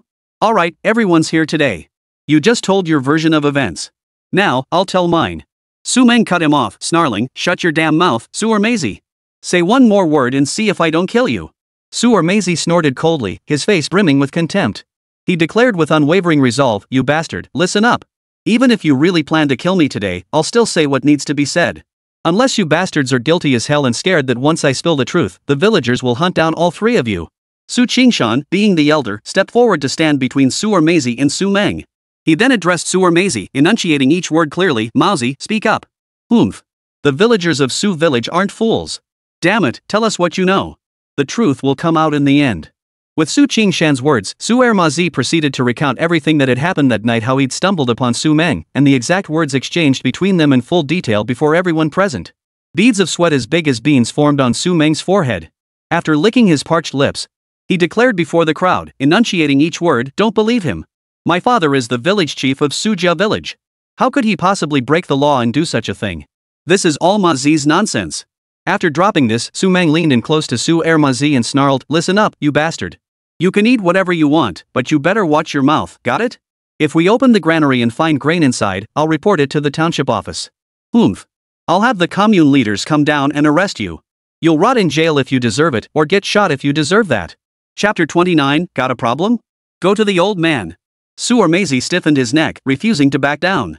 He retorted to Su Meng, don't waste my time with this nonsense. If you've got the guts, open that granary door right now. Whether there's grain inside or not, the villagers aren't blind. They'll see for themselves. Su Qingshan's face was cold and grim as he spoke slowly and deliberately. Su Meng, did you hear that? Right now, it's just your word against his. If you want everyone to believe you, the best way is to open the granary door first. Once the doors are open, if everyone sees grain inside, it proves you're telling the truth. Then, forget about you going to the township office. Su Qingshan, will personally go to the commune tonight and bring the commune leaders here to deal with that pockmarked bastard. But if the doors are opened and there's no grain inside? Don't expect us villagers to show mercy. At that point, even if your father were the county party secretary, let alone just the village chief, the men and women of Sujia village wouldn't let him off the hook. Su Haiyuan chimed in with a smile. Exactly. Damn it, if we can't handle this ourselves, we still have the old clan chief of Su village. If all else fails, we'll have the old clan chief step in to resolve this matter. Su Meng sucked in a sharp breath. He knew it was over. This time, he was truly finished. Glancing toward the distance, he saw more people rushing this way. After a moment's thought, Su Meng told Su Haiyuan, go to my house now and get my father here. I'll tell him the grain warehouse key is in his possession. Su Haiyuan didn't rush to act, instead glancing at Su Qingshan beside him. After Su Qingshan nodded, Su Haiyuan swiftly turned and dashed toward the direction of Su Meng's home. At the same time, on the hillside behind the village, Su Longsheng and Su Cheng carried the bound tiger on a wooden stretcher, while Zhang Tuozi followed behind with a flashlight, keeping a watchful eye on their surroundings. They hadn't gone far when they saw the flashlights from the village moving toward the grain storage area. Su Longsheng asked with a hint of confusion, what's going on? Looks like something's happened in the village. Su Cheng glanced in the direction of the granary and chuckled, looks like old man Su Diquan's family is making their move. Su Longsheng sighed, a hint of resignation in his voice. Sai, what do you think Su Diquan is really after? His family isn't lacking in clothes or food. Now he's even set his sights on the granary. Isn't that just courting death? Zhang Tuozi, hearing this, glanced curiously toward the granary. Then he frowned. He turned to Su Longsheng and Su Cheng with a hint of curiosity. What's going on? What are you two talking about? Su Cheng didn't hold back. With a smile, he recounted how Su Diquan had emptied the granary over the years. Upon hearing this, Zhang Tuozi exclaimed in shock, what? Emptied the granary? How could that be possible? Does Su Diquan have the guts to do something like that? Su Cheng chuckled, that bastard has been ruling our Su village like a local warlord all these years. And with the policies from a few years back, you know how it was, he was the village chief. No exaggeration, he held the lives of every villager in Su village in his hands. Anyone who disobeyed him would be dragged to the village stage for public criticism. And if anyone dared speak ill of him behind his back, he'd dock hundreds of pounds from their grain allotment at year-end. Over time, he'd come to treat the village's communal assets as his own family's property. So, it's no surprise he's emptied our village granary now. Zhang Tuozi frowned slightly upon hearing this, then asked Su Cheng curiously, Su Cheng, you mean no one's doing anything about this? Su Cheng chuckled, precisely because someone is now handling this matter is why the entire Su De family father and sons are panicking. Pockmarks mentioned earlier that they seem to be planning something with the granary. From the looks of tonight, they didn't succeed, someone caught them in the act. Zhang Tuozi scratched his head, curious. How did you find out? Su Cheng stated plainly, it's simple. To cover up the incident, their best option would be to burn down the granary. But look, there's no sign of fire over there. All the men and women of Su village are heading toward the granary. The only explanation is that someone caught them in the act. Su Longsheng turned back with curiosity to look at Su Cheng behind him and asked, so who do you think discovered this? Su Cheng thought for a moment before chuckling, if I'm not mistaken, it must be Pockface. But just then, Su Longsheng frowned, looking somewhat annoyed. You brat, he said, how many times have I told you? Stop calling him Pockface all the time. No matter what, he's still your elder. Su Cheng's face flushed slightly as he chuckled sheepishly, it just rolls off the tongue, you know? Zhang Tuozi chuckled too, it's fine. Second Pockface doesn't mind at all. All the kids in the village call him Pockface. Hearing this, Su Longsheng murmured, still not acceptable. We may be poor, but we must uphold proper respect for elders. That's part of good upbringing. Su Cheng chuckled, alright. I'll listen to you. From now on, I'll call him second uncle. Is that good enough? With Su Cheng's agreement, a faint smile of relief finally appeared on Su Longsheng's face. As for Su Cheng, after a brief silence, he addressed Su Longsheng and Zhang Tuozi, Father, Uncle Zhang, once you two head down the mountain, I'll arrange for a flatbed cart. Then you can haul this tiger straight back to our place. I'll head to the small shop, bring Wanru along, and return tonight. We'll have this tiger meat for dinner tonight. Su Longsheng scolded impatiently, "You kid, how can you be so greedy? Enough of this nonsense. Don't think I don't know what you're planning down there. You're just going to stir up trouble, aren't you? Let me tell you, you'd be better off staying out of this mess. That old man Su Dequan never thought much of you. If you go over there and end up causing unnecessary trouble for yourself, our lives in the village will only get harder." Su Chung chuckled casually, "Dad, put your mind at ease. Heh, what kind of trouble could I possibly get into now?" Chapter 30, Confronting the Village Chief? He said this with his mouth. Su Chung had already anticipated it in his heart. This time, Su Dequan and his two sons had set fire to the granary, and they would surely direct their blame at him. Besides, Su Ermatzi had captured the culprits largely to repay the debt of gratitude he owed for all the things he had given his family. If someone went out of their way to help him like that, and he just hid in the background watching the spectacle unfold, what kind of person would he be? These thoughts swirled in his mind as the trio soon reached the foot of the mountain. After borrowing a flatbed cart from a nearby villager, Su Chang and Su Longsheng loaded the tiger onto it.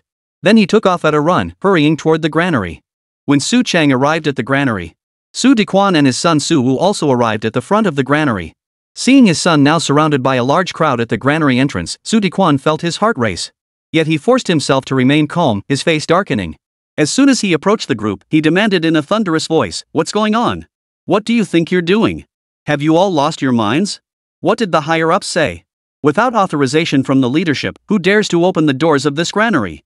After delivering this threat with venom, Su Dequan first fixed his gaze on his son, Su Meng, asking with genuine concern, "How are you? They didn't lay a hand on you, did they?" Su Meng's eyes brimmed with tears of grievance. Seeing his father, he couldn't help but break down, choking out, "Dad, that bastard Su Ermazi, that son of a, just slapped me across the face several times. And he said it was you who emptied the grain from our Su village granary." Su Dequan clenched his teeth. He knew he absolutely couldn't back down now.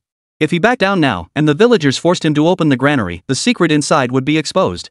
Then, he knew he wouldn't get off easy. Realizing this, Su Dequan clenched his fists, charged forward, grabbed Su Ermazi by the collar, and demanded with thunderous force, "Ermazi, what do you think you're doing? You're not actually planning a rebellion, are you? You damn traitor, you're coming with me." With that, Su Dequan actually tried to drag Su Ermazi away. The villagers present exchanged bewildered glances. Recalling Su Dequan's formidable reputation in the village over the years, no one dared step forward to intervene. Though Su Haiyuan and Su Qingshan looked thoroughly displeased, their village still operated as a collective, unlike other villages that had adopted individual farming. Historical lessons had taught them well. Even if the policies set by the higher-ups were implemented now, who could guarantee they wouldn't revert to collective farming someday? If that happened, and they foolishly offended Su Dequan, their lives would be utterly miserable from then on. Just as Su Ermazi was about to be dragged away by Su Dequan, suddenly, Su Chang pushed his way through the crowd at a leisurely pace, stepping in front of Su Dequan. With a faint, mocking smile, he addressed the village chief. "Chief, what are you doing? Can't you discuss this openly in front of the entire village? Why must you drag Uncle Mizi off somewhere else?" Hearing this, Su Dequan frowned. He shot Su Chang a fierce glare before snapping, "Shut your damn mouth, you little bastard. Do you think you can stick your nose into everything? Even your own father wouldn't dare talk to me like that. Who do you think you are?" Speaking of the previous life, Su Chang would never have dared to talk back to Su Dequan. After all, his family's life was already barely scraping by. Plus, they ran a small shop. If they really offended Su Dequan, it wouldn't just be the shop closing down, he suspected their entire family would suffer. Beyond that, just as Su Qingshan and Su Haiyuan now feared, he dreaded the possibility of policies reversing someday, ushering in another era of collective living. With Su Dequan holding absolute power in the village, even if he didn't kill them outright, he'd starve them to death. But in this lifetime, Su Chang had no such worries. He knew. With the winds of reform sweeping across the land, everything would henceforth be governed by law. While the village chief still held considerable authority, compared to years past, that power would be significantly weakened. Secondly, the matter of the grain storehouse was essentially a done deal. Now that things had reached this point, it was the perfect opportunity to reveal the truth about the granary to the villagers. Even if Su Dequan possessed extraordinary abilities, he would likely be unable to suppress the anger burning in the hearts of the entire village, wouldn't he? With this thought in mind, Su Chang smiled faintly and said to Su Dequan, "Village chief, please don't speak that way. I am a member of Su village, and the granary belongs to all the villagers of Su village. Since this matter involves the granary, it would be hard for me to turn a blind eye, wouldn't it?" Su Qingshan's face flushed crimson beside him. Seeing Su Chang step forward so decisively, he couldn't bring himself to keep playing the subservient role. Smiling, he stepped forward, pulled out a pack of cheap cigarettes he'd bought for a dime, and handed it to Su Dequan. "Village chief," he said cheerfully, "I think you should untie Pockface first. You haven't even clarified what happened before dragging him away. Isn't that a bit inappropriate?" Su Dequan's brows furrowed tightly as he declared emphatically, "What's there to clarify? That bastard hit my son. According to village rules, he should be hung up and beaten first." Su Chang, however, sneered coldly, "Village chief, our commune has repeatedly emphasized the importance of democracy and following the law in everything we do. You speak of village rules?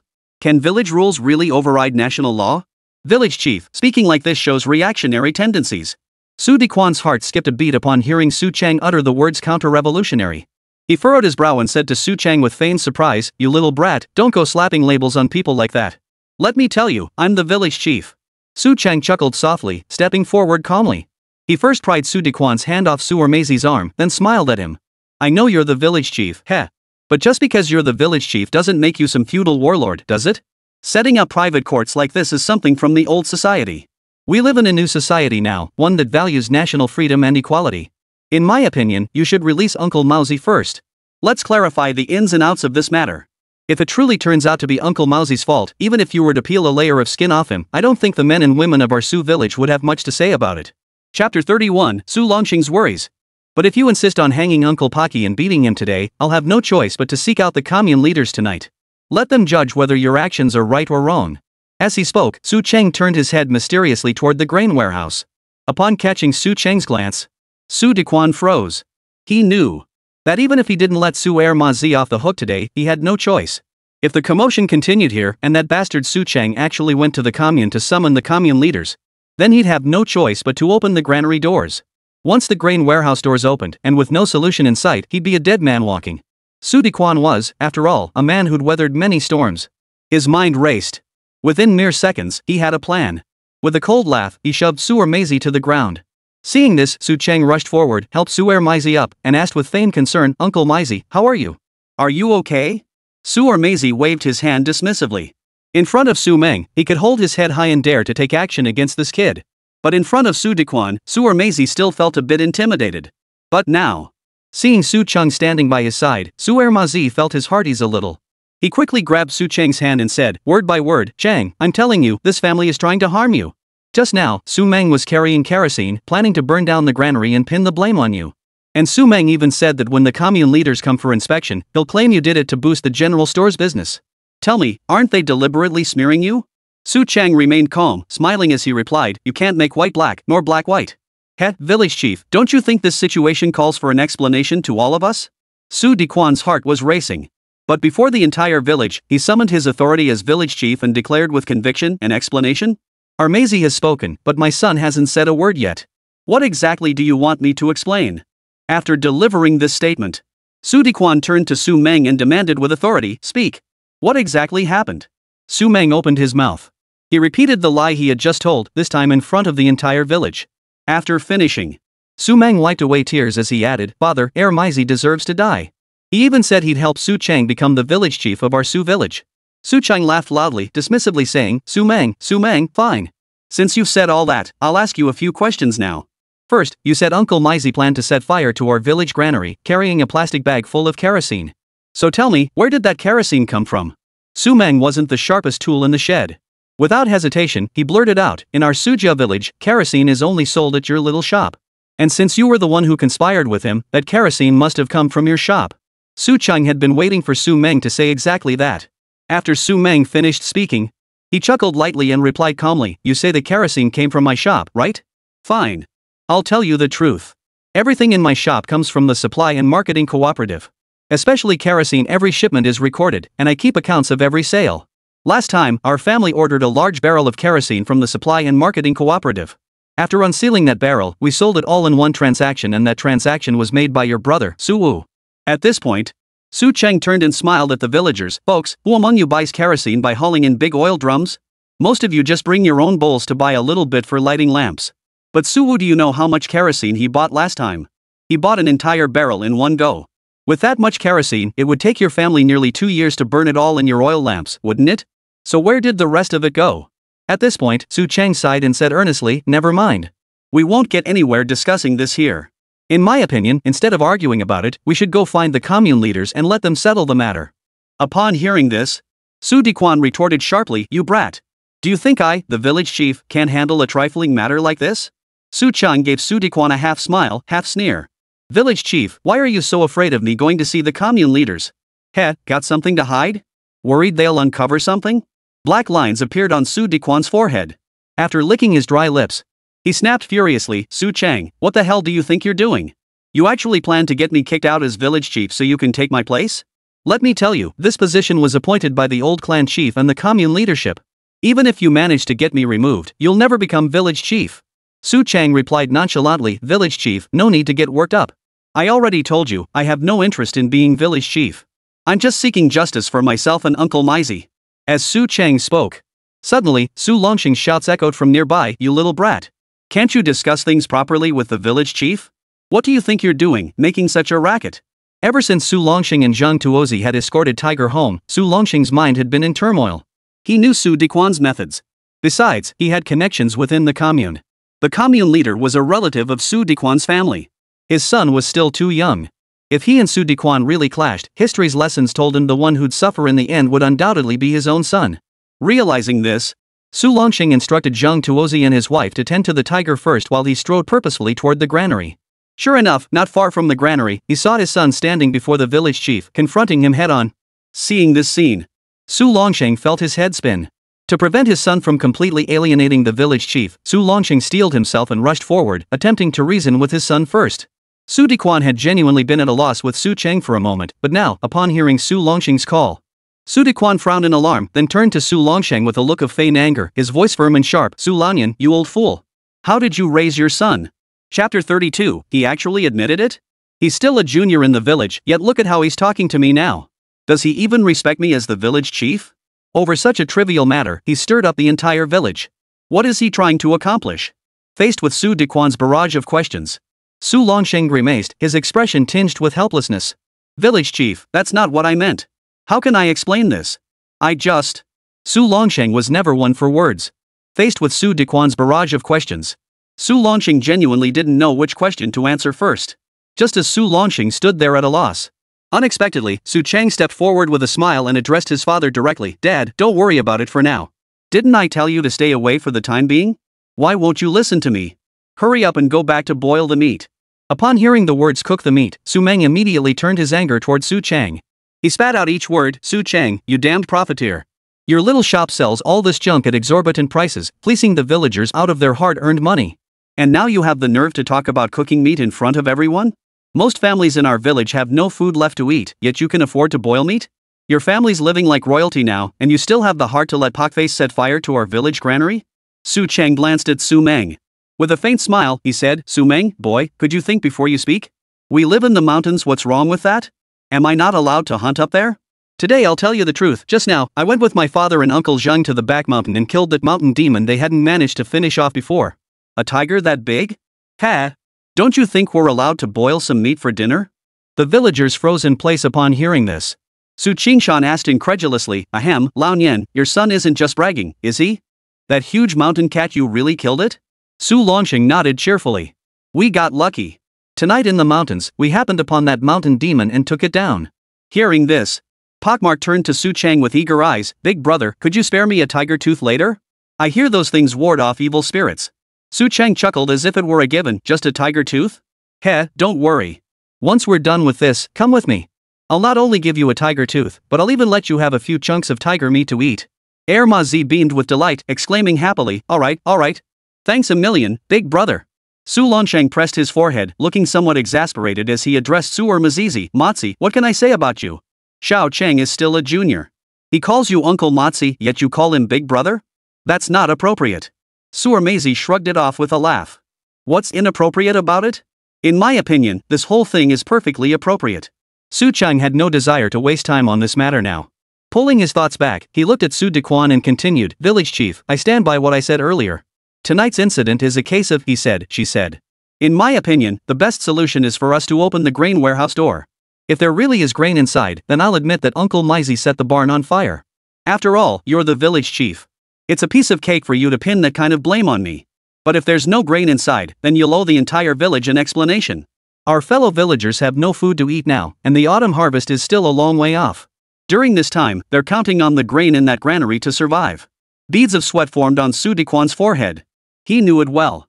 The truth about the empty granary couldn't be concealed any longer tonight. Since concealment was futile, he might as well confess now.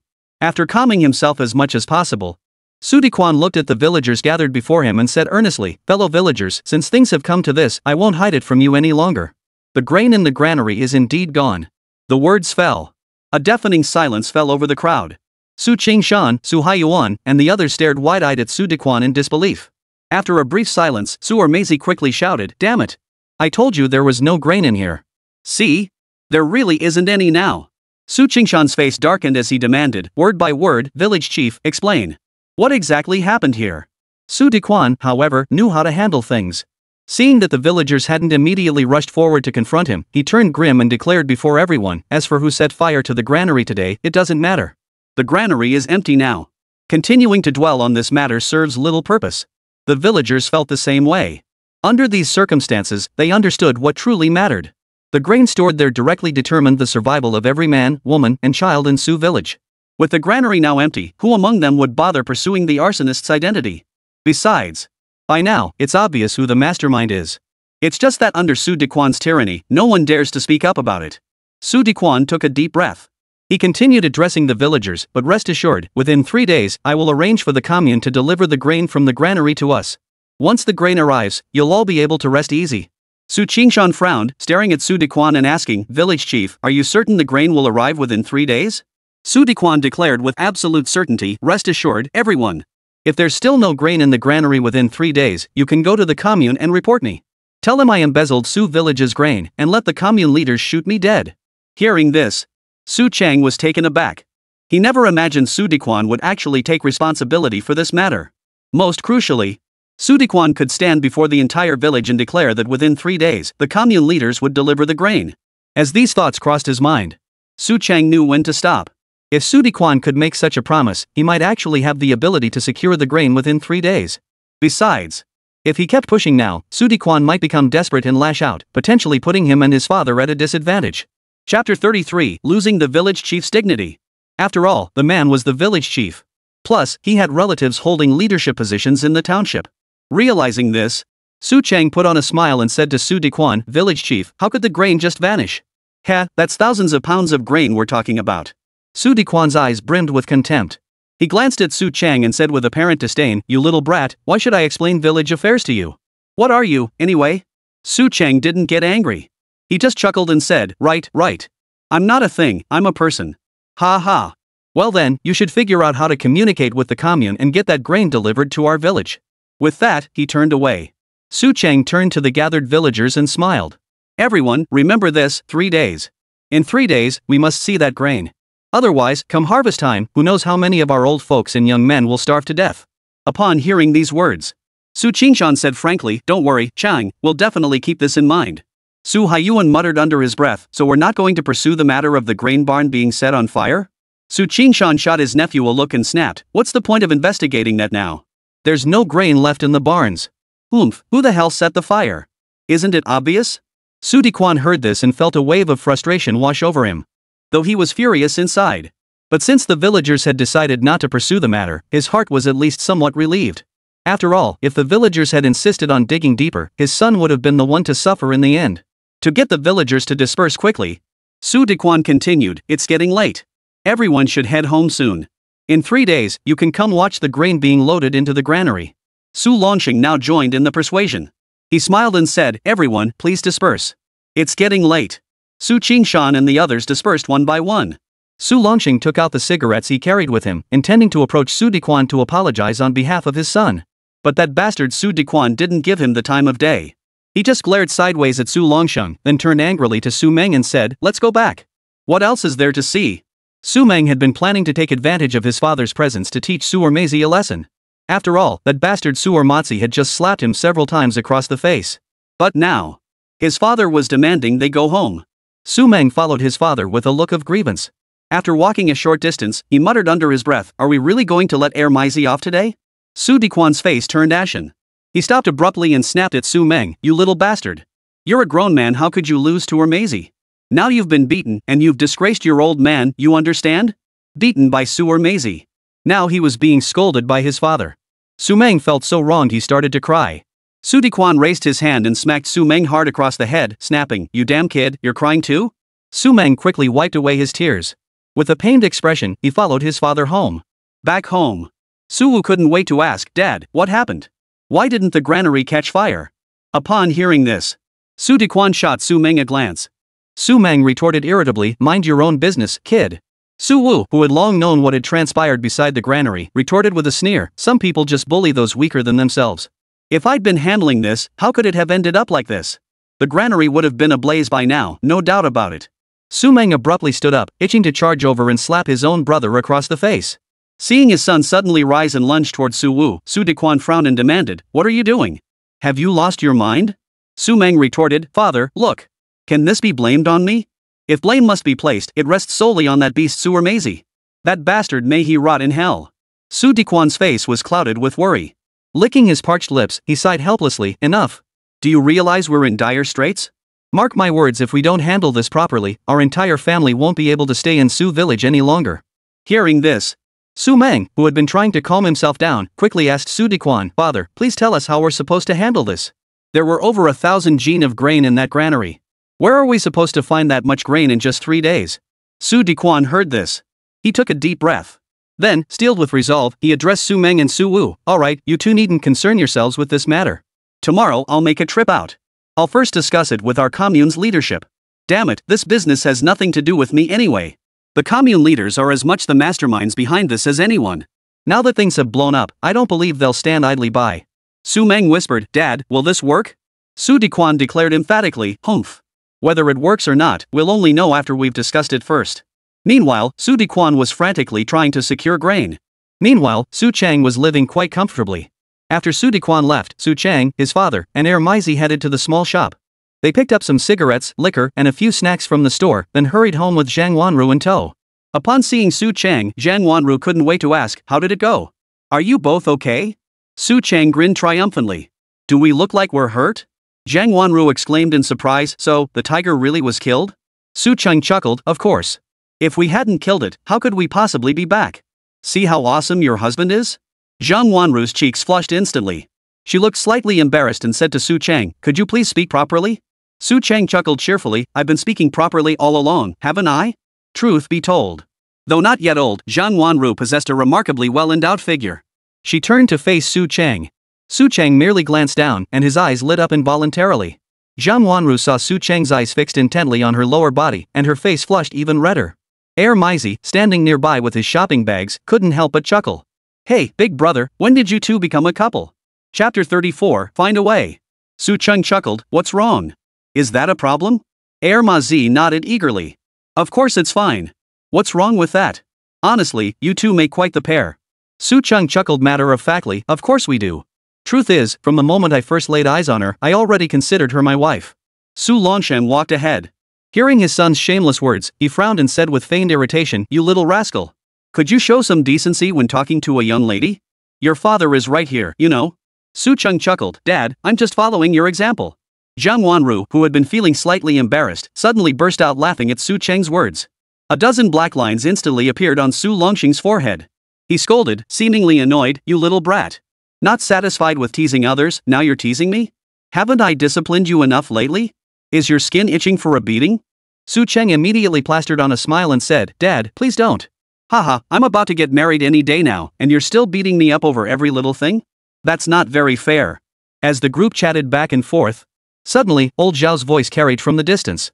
Old Nian, are you guys heading home? Hearing old Zhao's question, the group turned to look in the direction of the voice. Old Zhao was walking toward them, a wild pheasant in his hand, grinning broadly. Su Longxing asked curiously, Old Zhao, where'd you get that pheasant? Old Zhao chuckled, just got lucky this morning, my snare caught this one. You know me, I like to share. I couldn't possibly eat this whole bird by myself. After thinking it over, I figured it'd be better to share it with everyone. Su Longxing and Su Chang weren't fools. Su Meizi didn't mince words, immediately calling out old Zhao's lie. He chuckled beside them, hey old Zhao, you sure know how to make excuses for yourself. I saw you standing behind the crowd earlier. You must have heard someone caught a tiger and they're having tiger meat tonight, so you came over, right? Old Zhao shot Su Meizi a glance. He didn't feel the least bit embarrassed. He just chuckled and said, you know what I'm thinking, so why bother exposing it? After speaking, old Zhao fixed his gaze on Su Longxing and smiled. Old Nian, how about letting me tag along tonight? Can I get a bite of that tiger meat? Su Longxing didn't rush to decide, instead looking at Su Chang. Su Chung casually replied with a laugh, Dad, why are you looking at me? Heh, you're the head of our household. You make the call on this sort of thing. Su Longsheng smiled faintly and stated plainly before everyone, I may be the head of this household, but I didn't hunt this tiger, you did. Besides, didn't you just say it yourself? You're about to get married. If I let someone else eat your tiger meat, you'd definitely say I'm being an ungrateful father. Beside them, Su Ermezi and old Zhao looked at Su Chang with utter disbelief. Ermezi asked incredulously, wait, Chang, you killed the mountain spirit that your dad and Zhang Tuozi couldn't take down after hunting it for years? You did that? Zhang Wanru now turned her stunned gaze toward him, licking her red lips as she exclaimed in astonishment, Su Chang, is this true? Su Chang shrugged it off with a casual laugh. Just got lucky. That's all. Zhang Wanru sighed, Su Chang, I never would have guessed you were this capable. Flattered by Zhang Wanru's praise, Su Chang visibly got a bit carried away. Grinning widely beside her, he said, you're absolutely right about that. I'm not just good at this, I'm good at everything I do. If you don't believe me, just wait until we're married. This time. Su Longsheng wasn't about to let Su Chang ramble on. Before Su Chang could finish, Su Longsheng smacked him hard on the back of the head and snapped, shut up. Old Zhao beside them was beaming with delight. He laughed heartily, ha! You little rascal. Your father's standing right here, how could you say such things? But it's good. You daring to speak like this shows your father-son bond must be really strong. At this point, old Zhao took the initiative to ask, by the way, Chang, can I come over to your place and try some tiger meat? Su Chang steered the conversation back, smiling as he replied, of course you can. Little did he expect. No sooner had he nodded in agreement than old Zhao pressed on, also, Qingzai, could I ask you for a favor? Su Chang asked curiously, what is it? Old Zhao spoke plainly, every part of this tiger is precious. After we eat the meat tonight, could you spare me a bone? And what about some tiger blood? Could I have a little? Oh, and the tiger's fur, would you give me some of that too? Su Chang frowned, seeming somewhat reluctant. Uncle Zhao, what else are you planning to ask me for? Old Zhao laughed awkwardly, that's all. If you're willing to give them to me, I promise to provide free medical treatment for your entire family. The mention of medical care suddenly sparked an idea in Su Chang's mind. He changed his tone and said with a smile, Uncle Zhao, that sounds a bit off, huh? What do you mean by treating our whole family for free? Are you implying we're all sick? Old Zhao waved his hands hastily. No, that's not what I meant at all. Old Zhao was the village's barefoot doctor. His medical skills weren't exactly brilliant. He did grasp some medical principles. Otherwise, he wouldn't have brought out the wild pheasant he'd hunted with such effort, then shamelessly tagged along with Su Chang and the others to their house to eat tiger meat. Old Zhao knew that while eating the meat was one reason, his main goal was to get some tiger bones, along with tiger blood and fur. He could grind the bones into powder and later make medicinal plasters. This stuff worked wonders for treating bruises and injuries. As for the tiger's blood, he could brew it into medicinal wine. It would provide immediate relief for rheumatoid diseases. As for the tiger's fur, while seemingly lacking medicinal value, if each member of his family could weave a few strands into their clothing, wild beasts like jackals, wolves, and wild boars would never dare approach them in the mountains. It would serve as a protective talisman for these mountain folk. As these thoughts swirled through his mind, old Zhao continued, by the way, how's your mother's illness? Has it gotten any better? Chapter 35, feeling sorry for his own son-in-law? Su Longsheng, who had been wearing a faint smile, instantly lost all trace of it upon hearing this. He sighed, his tone seemingly resigned. After taking the herbal medicine you recommended, she did improve a bit, but she's still not fully recovered. Old Zhao replied earnestly, didn't I already tell you? For our sister-in-law to fully recover, she needs to go to a big hospital in the city for a thorough examination. You know my medical skills treating headaches or colds is no problem, but this kind of illness is beyond my expertise. Of course, I can still take her pulse tonight and see how things are. Su Chang sighed helplessly. Uncle Zhao, we understand what you're saying. But the problem is, going to a big hospital now requires money. You know our family's situation, we run a small shop, but hardly anyone comes by these days. Even when customers do come, how much profit can we make from items costing just 50 or 80 cents? Hearing this, old Zhao sighed helplessly, well, you're right about that. Just as he spoke these words, old Zhao seemed to remember something and blurted out eagerly, oh, right. I just remembered something. Didn't you guys just bag a tiger? If you can, try selling it on the black market. I guarantee you could get $1,000 or $200 for it. Su Chang hadn't said anything yet. Su Longsheng spoke up first, waving his hands urgently. No way. We may be poor, but we absolutely can't break the law. Even if we starve to death, at least we can die with our heads held high. But if we break the law, even if we feast on delicacies every day from now on, we'll never be able to hold our heads high for the rest of our lives. Hearing his father's words, Su Chang suddenly felt his father's figure grow towering in his eyes. He licked his dry lips. He murmured softly beside him, Dad, I never knew you had such high ideological awareness. Back in the day, our old clan chief and the commune leaders really were blind. Su Longsheng asked his son curiously, what do you mean about the commune leaders and our old clan chief? Su Chang replied bluntly, if the commune leaders and the old clan chief had eyes that weren't blind, they would have made you the village chief of our Su village. How much better that would have been. Hearing this, Su Longsheng smiled bitterly. You know very well how things are. Village chief? Forget it. I'll never be village chief in this lifetime. Su Chang smiled back. You never know. Anything's possible, right? Before long, the group arrived at Su Longsheng's home. The moment they stepped inside, the aroma of meat cooking in the pot filled the air. By now, the mountain spirit had been completely dissected by Zhang Tuozi. A complete tiger pelt lay prominently displayed on the ground. Seeing this scene, Su Cheng couldn't help but smile happily. Uncle Zhang, I didn't expect you to work so fast. And this tiger skin, I didn't think you'd manage to keep it so intact. Just as he spoke, to Su Cheng's surprise, the system suddenly activated. System notice, tiger penis and tiger bones can be returned to the system store. Shelf life is permanent. They can also be sold in the store. Caught off guard by this unexpected notification, Su Cheng's face lit up with an excited smile. He was pondering how to discreetly transfer these items to the system store without being noticed. Unexpectedly, Zhang Tuozi chuckled, pointing at the contents of the nearby rice bowl. That's the mountain spirit's special treasure, he said. Have your father handle some of it, then dry it quickly. You might just need it when you get married someday. Old Zhao, hearing this, chuckled beside them. Ha, Zhang Tuozi, you old fox. You really care about your future son-in-law, huh? But aren't you preparing this stuff a bit too early? Zhang Tuozi shot him a sideways glance. My own son-in-law, if I don't care about him, who will? Hearing this, old Zhao burst out laughing.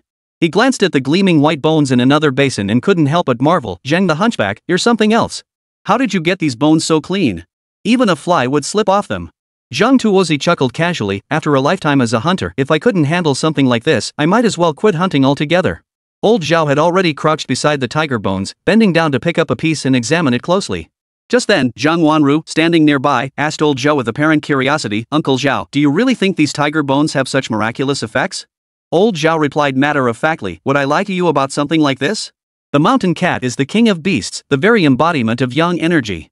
Take deer blood, for instance hot deer blood. Sometimes, if you take a big gulp, you'll get a nosebleed in less than half an hour. Some people even turn their hair white overnight. That stuff is just too hot, humans can't handle it. But tigers? They devour whole deer, one after another. You can imagine how vastly different their bodies are compared to humans. As he spoke, old Zhao reached to tuck the bone into his coat. Zhang Tuozi frowned and asked, Old Zhao, what are you up to? Old Zhao chuckled cheerfully, Chengzai and I already agreed he'd give me a bone after we got here. Su Chang wasn't stingy either. Besides, he knew old Zhao, as a barefoot doctor, was quite well liked in the village. Take treating his mother, for instance, old Zhao rarely charged her anything, except when prescribing medicine, and even then he mostly just covered his costs. So upon hearing old Zhao's words, Su Chang gave Uncle Zhang a slight smile and said, Uncle Zhang, this was indeed what we agreed upon earlier. Heh, just give him the bone. With that said, Su Chang walked over to the iron pot, lifted the lid, and glanced at the meat inside. Zhang Tuozi murmured beside him, don't bother looking. This won't be done anytime soon. Hurry up and help your dad clean up the treasure in the bowl. This needs to be handled quickly. If it sits too long and goes bad, even if you dry it and process it properly, it won't have the same medicinal effect. Su Chang had no idea how to handle this stuff. He could only smile and look at his father. Seeing the look on his son's face, Su Longsheng smiled and said, you sit down and rest first. Leave this to me. I'll oversee the processing. With that, Su Longsheng turned and walked toward the door, carrying his rice bowl. Chapter 36, Good Boy. Time flew by until the wee hours of the morning. After old Zhao and the others finished eating the tiger meat, they turned and headed home. When Zhang Tuozi and Zhang Wanru were the last to leave, Su Longsheng gave them a generous portion of venison.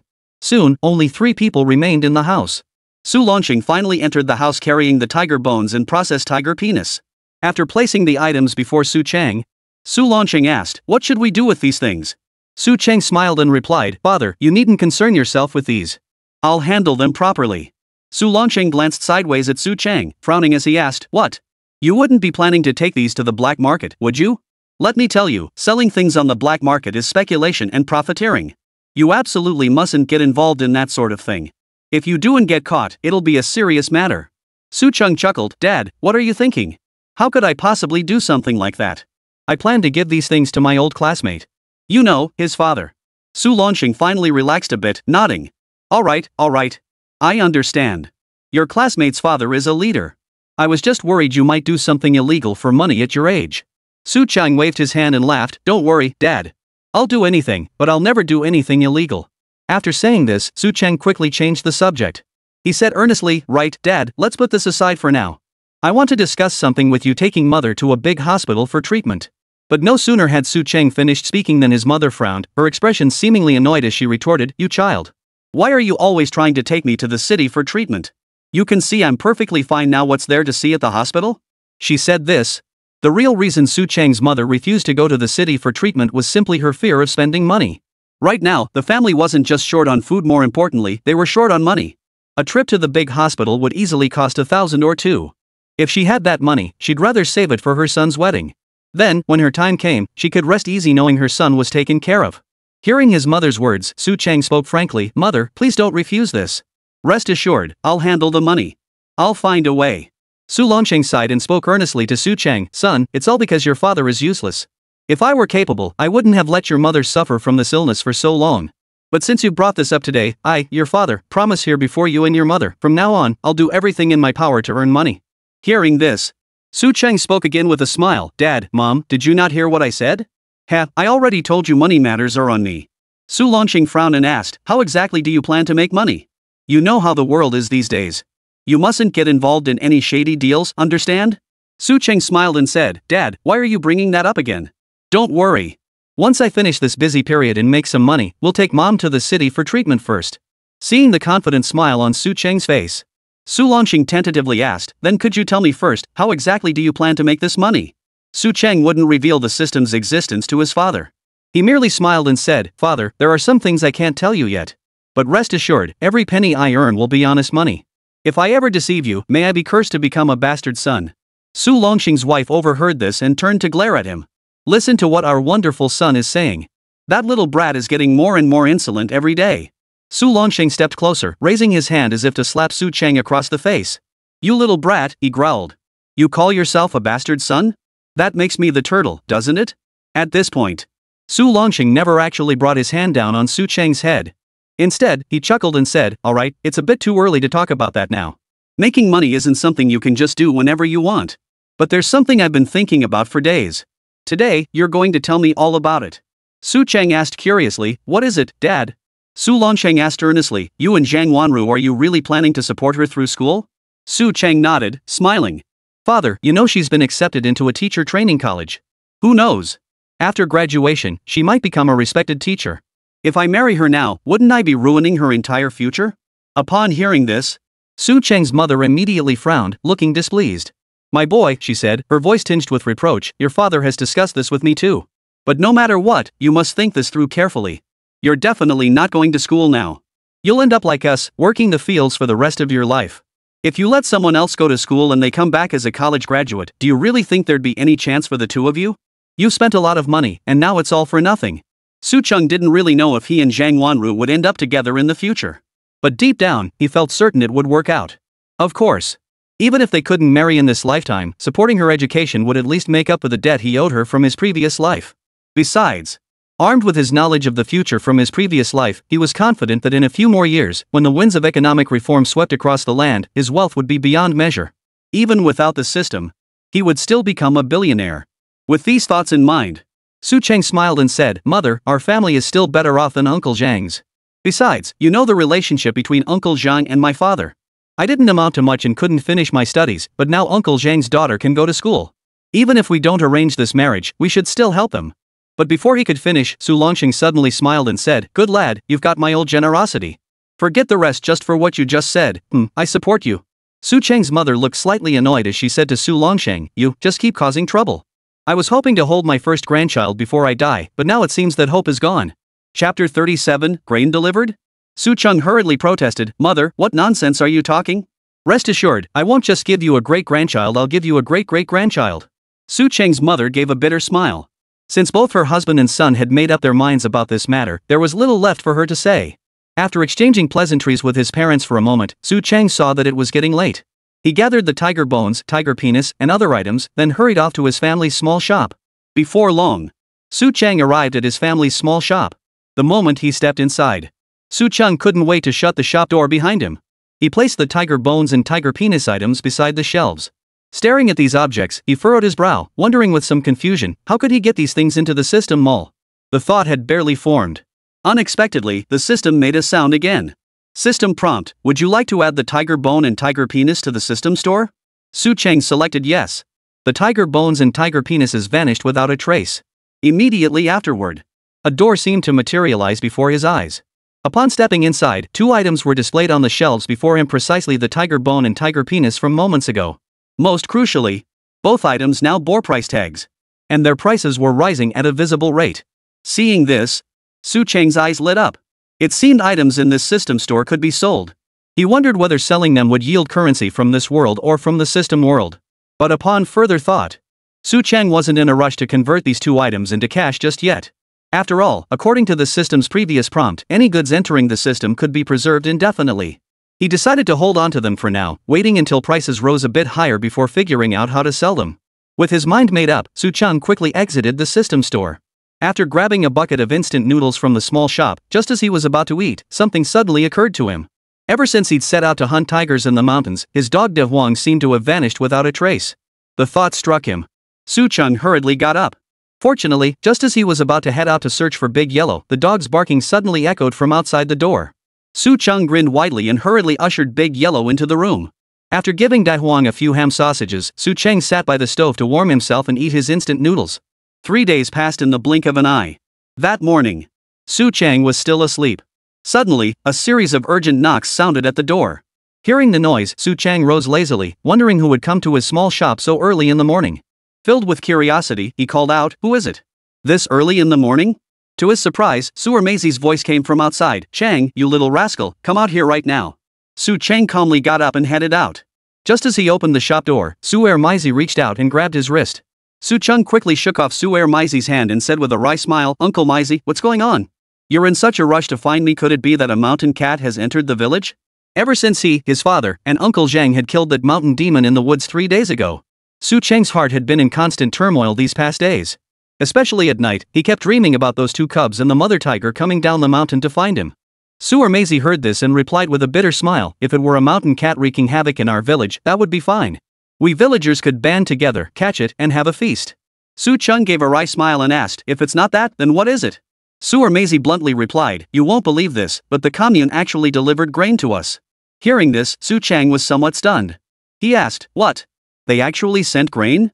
You're joking, right?" Su Ermeizi replied earnestly, "Hey, would I lie to you about something like this? It's true. The Dongfeng truck carrying the grain is already parked at the granary entrance. And some of our commune's officials came along too." Su Cheng rubbed the back of his head and murmured, "This has to be a joke, right?" In his previous life, he remembered that after the grain shortage, things hadn't unfolded this way. Why, in this life, had the trajectory of events shifted because of his rebirth? As these thoughts swirled in his mind, Su Cheng stopped in his tracks, gently prying Su Ermeizi's hand away before smiling at him. "Uncle Mauzi, since the grain has already been delivered, this is good news for our Su village." I won't be going over." Su Ermeizi hurriedly protested, "How can you not come? Remember what we agreed 3 days ago? When the grain arrives, all the villagers will be distributing it." "What? Has your family decided not to take any grain?" Su Cheng thought, "That's true. If that old codger Su Dequan really managed to secure the grain, as a member of Su village, he'd surely set aside some for his own household during the distribution." As these thoughts swirled through his mind, Su Cheng smiled and said, "Alright, since that's the case, let's go take a look right now." He said this aloud. Su Cheng was also curious inside. Where on earth had Su Dequan managed to get so much grain? After all, thousands of caddies of grain was no small amount. Could it be that the commune leaders had diverted it from the commune's granaries? But then again, that couldn't be possible. With such a massive grain shortage, wouldn't the commune leaders risk losing their heads? Lost in these thoughts, Su Cheng soon arrived near the granary. By then, quite a few villagers had gathered around. Su Qingshan, Su Haiyuan, and the others were naturally among them. Beyond that, even the brothers from the Long family who worked in the mountains had heard the news of the grain distribution and made their way down from the hills specifically to get some provisions. Su Dequan, Su Wu, Su Meng, and a junior commune official stood beside the Dongfeng truck. The truck was loaded to the brim with grain. Once all the villagers had gathered around, Su Dequan wore a look of satisfaction on his face. Glancing over at the assembled crowd, he declared plainly, "Fellow villagers, did you all see that? I, Su Dequan, keep my word, right? I said I'd bring the grain to you all, and now it's here, isn't it? Su Qingshan smiled and said, "Village chief, since the grain has arrived today and everyone is gathered here, let's go ahead and distribute it now." At the mention of distributing grain, Su Diquan's expression visibly shifted. Chapter 38, Dividing the Grain. Su Diquan had been beaming with joy, but now he abruptly wiped the smile from his face. Staring coldly at Su Qingshan before him, he snapped, "What's this? The grain's barely arrived and you're already clamoring to divide it? Can't you wait a few days? Let me tell you, the commune officials are here today. This grain will be distributed to our village folks sooner or later." Su Cheng keenly noticed the change in Su Diquan's facial expression and knew that something was definitely amiss. To verify his suspicion, Su Cheng approached Su Diquan with a smile and said, "Village chief, you know the situation here. Most families have run out of grain. If we don't distribute the grain to the villagers soon, people will starve to death. Who will take responsibility for that? Our village hasn't implemented individual farming yet. If you were to say we had, then even if someone starved to death because their family had no grain, you could just say they were too lazy. But now, our village is still a collective. In a collective, no one should be allowed to starve to death." Upon hearing this, Su Diquan's expression suddenly turned grave. Su Qingshan, Su Haiyuan, Su Ermeizi, and others began shouting in unison. Several elderly women in the village raised their voices, demanding Su Diquan distribute grain. Seeing the villagers' emotions growing increasingly heated, Su Diquan hurriedly glanced at the cadre Xiao Qi beside him. Xiao Qi looked troubled. After whispering a few words to Su Diquan, he simply turned and got into his car, leaving the situation entirely. Su Diquan spun around twice on the spot, clenched his fists, and addressed the villagers before him. "Fellow villagers, I, Su Diquan, keep my word. Even if you want the grain distributed, you must wait 2 more days." Before Su Cheng could ask why they had to wait 2 days, Su Ermeizi spoke up first. "Village chief, why must we wait 2 days to distribute the grain? Just now, Tian Ning already said that most households have no grain left. If we don't distribute some grain to the villagers soon, people will surely starve to death. Village chief, surely you wouldn't do something so reckless with people's lives?" While others might not know the source of this grain, Su Diquan understood it perfectly well. He had gone to the commune to privately discuss this matter with the leadership. But after he finished speaking, the leaders chose to stand idly by, and they even pinned all the blame squarely on Su Diquan. Su Diquan nearly choked on his own blood. Rank and file crushes people, especially when that person was his direct superior. With no other choice, Su Diquan sought out Blackie. That bastard Black Ghost had once been a bandit and was a genuine local kingpin in the greater Xing'an range. His crew numbered 70 or 80 men. Through sheer force and intimidation. While other areas had transitioned to collective farming, only their mountain stronghold continued to operate under false pretenses. Outwardly, they appeared law-abiding citizens like other production teams, but behind the scenes, they persisted in their old ways. Raiding others' warehouses every few days had become as routine as eating meals for Black Ghost. In the mountainous region, the commune's entire police force numbered no more than a handful of officers. Even if you added up all the officers in the entire county, there were only 50 or 60 of them. These men were simply no match for the Black Devils. That's why this bastard remains at large to this day. Su Diquan had actually crossed paths with the Black Devil once by chance. To scrape together enough grain, he had gritted his teeth and borrowed these 4,000 jin of grain from him. According to their agreement, once the grain left the mountain stronghold, Su Diquan was to deliver 1 ox daily to the stronghold as interest. 3 days later, Black Ghost would come in the dead of night with his men and haul the grain back. As for the commune cadres, they couldn't care less about the grain's origin. As long as it arrived, the matter was settled. Even if the sky fell, it wouldn't concern them. Therefore, if Su Diquan were to distribute this grain to the villagers now, and Hegu found out, the villagers who received it might be spared. But Su Diquan and his entire extended family? They'd likely all be killed by the Black Devil. Thinking of this, Su Diquan clenched his fists, his face darkening as he shouted at the clamoring villagers before him, "You bastards! I've brought all the grain from the granary, can't you hold out for just 2 or 3 more days? Mark my words, anyone who dares mention distribution today won't get a single pound when the real distribution comes." Su Chang was now certain there was something fishy about this grain shipment. But as for the specifics of that secret, Su Chang dared not jump to conclusions just yet. After a moment's pause, Su Chang stepped forward and said to Su Diquan with a smile, "Village chief, in my opinion, since we'll have to distribute the grain sooner or later, why not do it today while everyone is gathered? Let's hand it out to the villagers. What if we put the grain back in the granary, and 3 days later, it gets burned down or stolen? Then everyone will go hungry again. Everyone has been starving for so long. Now that they finally have the chance to eat their fill, you can't just crush their hopes of a full meal before they even begin, can you?" Hate blazed in Su Diquan's eyes. He glared viciously at Su Chang. At that moment, he wanted to pounce and tear that brat Su Chang to pieces. But in the end, Su Diquan held back. He knew, if he were to kill Su Chang, he'd be the one getting shot. Su Qingshan, Su Haiyuan, Su Ermeizi, and the others felt a vague unease after hearing Su Chang's words. Su or Maisie declared emphatically. Exactly. Some even planned to burn down the granary earlier. Oomph. This grain is ours sooner or later anyway. What bloody difference does it make if we get it today or 3 days from now? Distribute the grain. Distribute the grain. In an instant, a deafening roar erupted before the granary. Su Dequan's heart raced as he wiped the fine beads of sweat from his forehead. Taking a deep breath to steady himself, he quickly stepped forward, approaching Su Chang first. Su Dequan knew. To catch the thief, first catch the king. If he could persuade Su Chang to agree to distribute the grain in 3 days, perhaps Su Chang would speak to the villagers and dissuade them from demanding the grain today. With this thought in mind, as soon as Su Dequan reached Su Chang, he hurriedly pulled out a cigarette from his pocket. Handing it to Su Chang, he said with a hint of resignation on his face, "Kid, I know we don't get along, but this time, I'm begging you." Chapter 39, Backed into a Corner? Talk to the villagers. How about distributing the grain in 3 days? If you're willing to stand by me this time and put in a good word for me, whatever you need from me in the village in the future, just ask. Seeing Su Dequan speak thus, Su Chang stared at him with a half smile, half frown, asking curiously, "Village chief, why must you wait until after the grain distribution in 3 days? Could there be some hidden reason behind this?" Su Dequan couldn't be bothered with this kid's nonsense. He demanded with force, "You little brat, I'll ask you one last time, are you willing to stand with me and speak up for me? If you refuse, I'll make sure you suffer in this village." Su Chang glanced around at the villagers gathered there. Ever since he learned Su Dequan planned to frame him, Su Chang had given up any hope of Su Dequan doing him any favors. So now, faced with Su Dequan's smile, Su Chang merely smiled back and said, "Village chief, looking at you now, it seems you're in a real bind, huh? Things have gotten this bad, and you're actually threatening me now?" Su Dequan clenched his teeth. Tears welled in his eyes as he turned to Su Chang with a pained expression. "Su Chang, what do you expect me to say? Look, for the sake of your father and me, we are, after all, brothers of the same clan this time, I'll let it slide." Before Su Dequan could finish his sentence, Su Chang had already turned and joined the villagers. Then, together with the villagers, he raised his hand and shouted loudly, "Distribute the grain." Su Meng and Su Wu were stunned by the scene unfolding before them. In this situation, if Su Dequan dared to shake his head now, the villagers might very well rush forward and devour all 3 of them in the next second. Su Meng licked his parched lips before edging closer to his father. "Father," he asked cautiously, "what should we do now? If this keeps up, we're bound to lose out." Facing Su Meng's question, a hint of despair flickered in Su Dequan's eyes. He murmured, this. Before he could finish, Su Qingshan spoke first. He roared, "Village chief, if you don't distribute the grain to us today, we won't hold back." Seeing his second uncle display such fiery resolve, Su Haiyuan shouted just as loudly, "That's right, village chief. If you won't give us the grain, we'll starve to death anyway.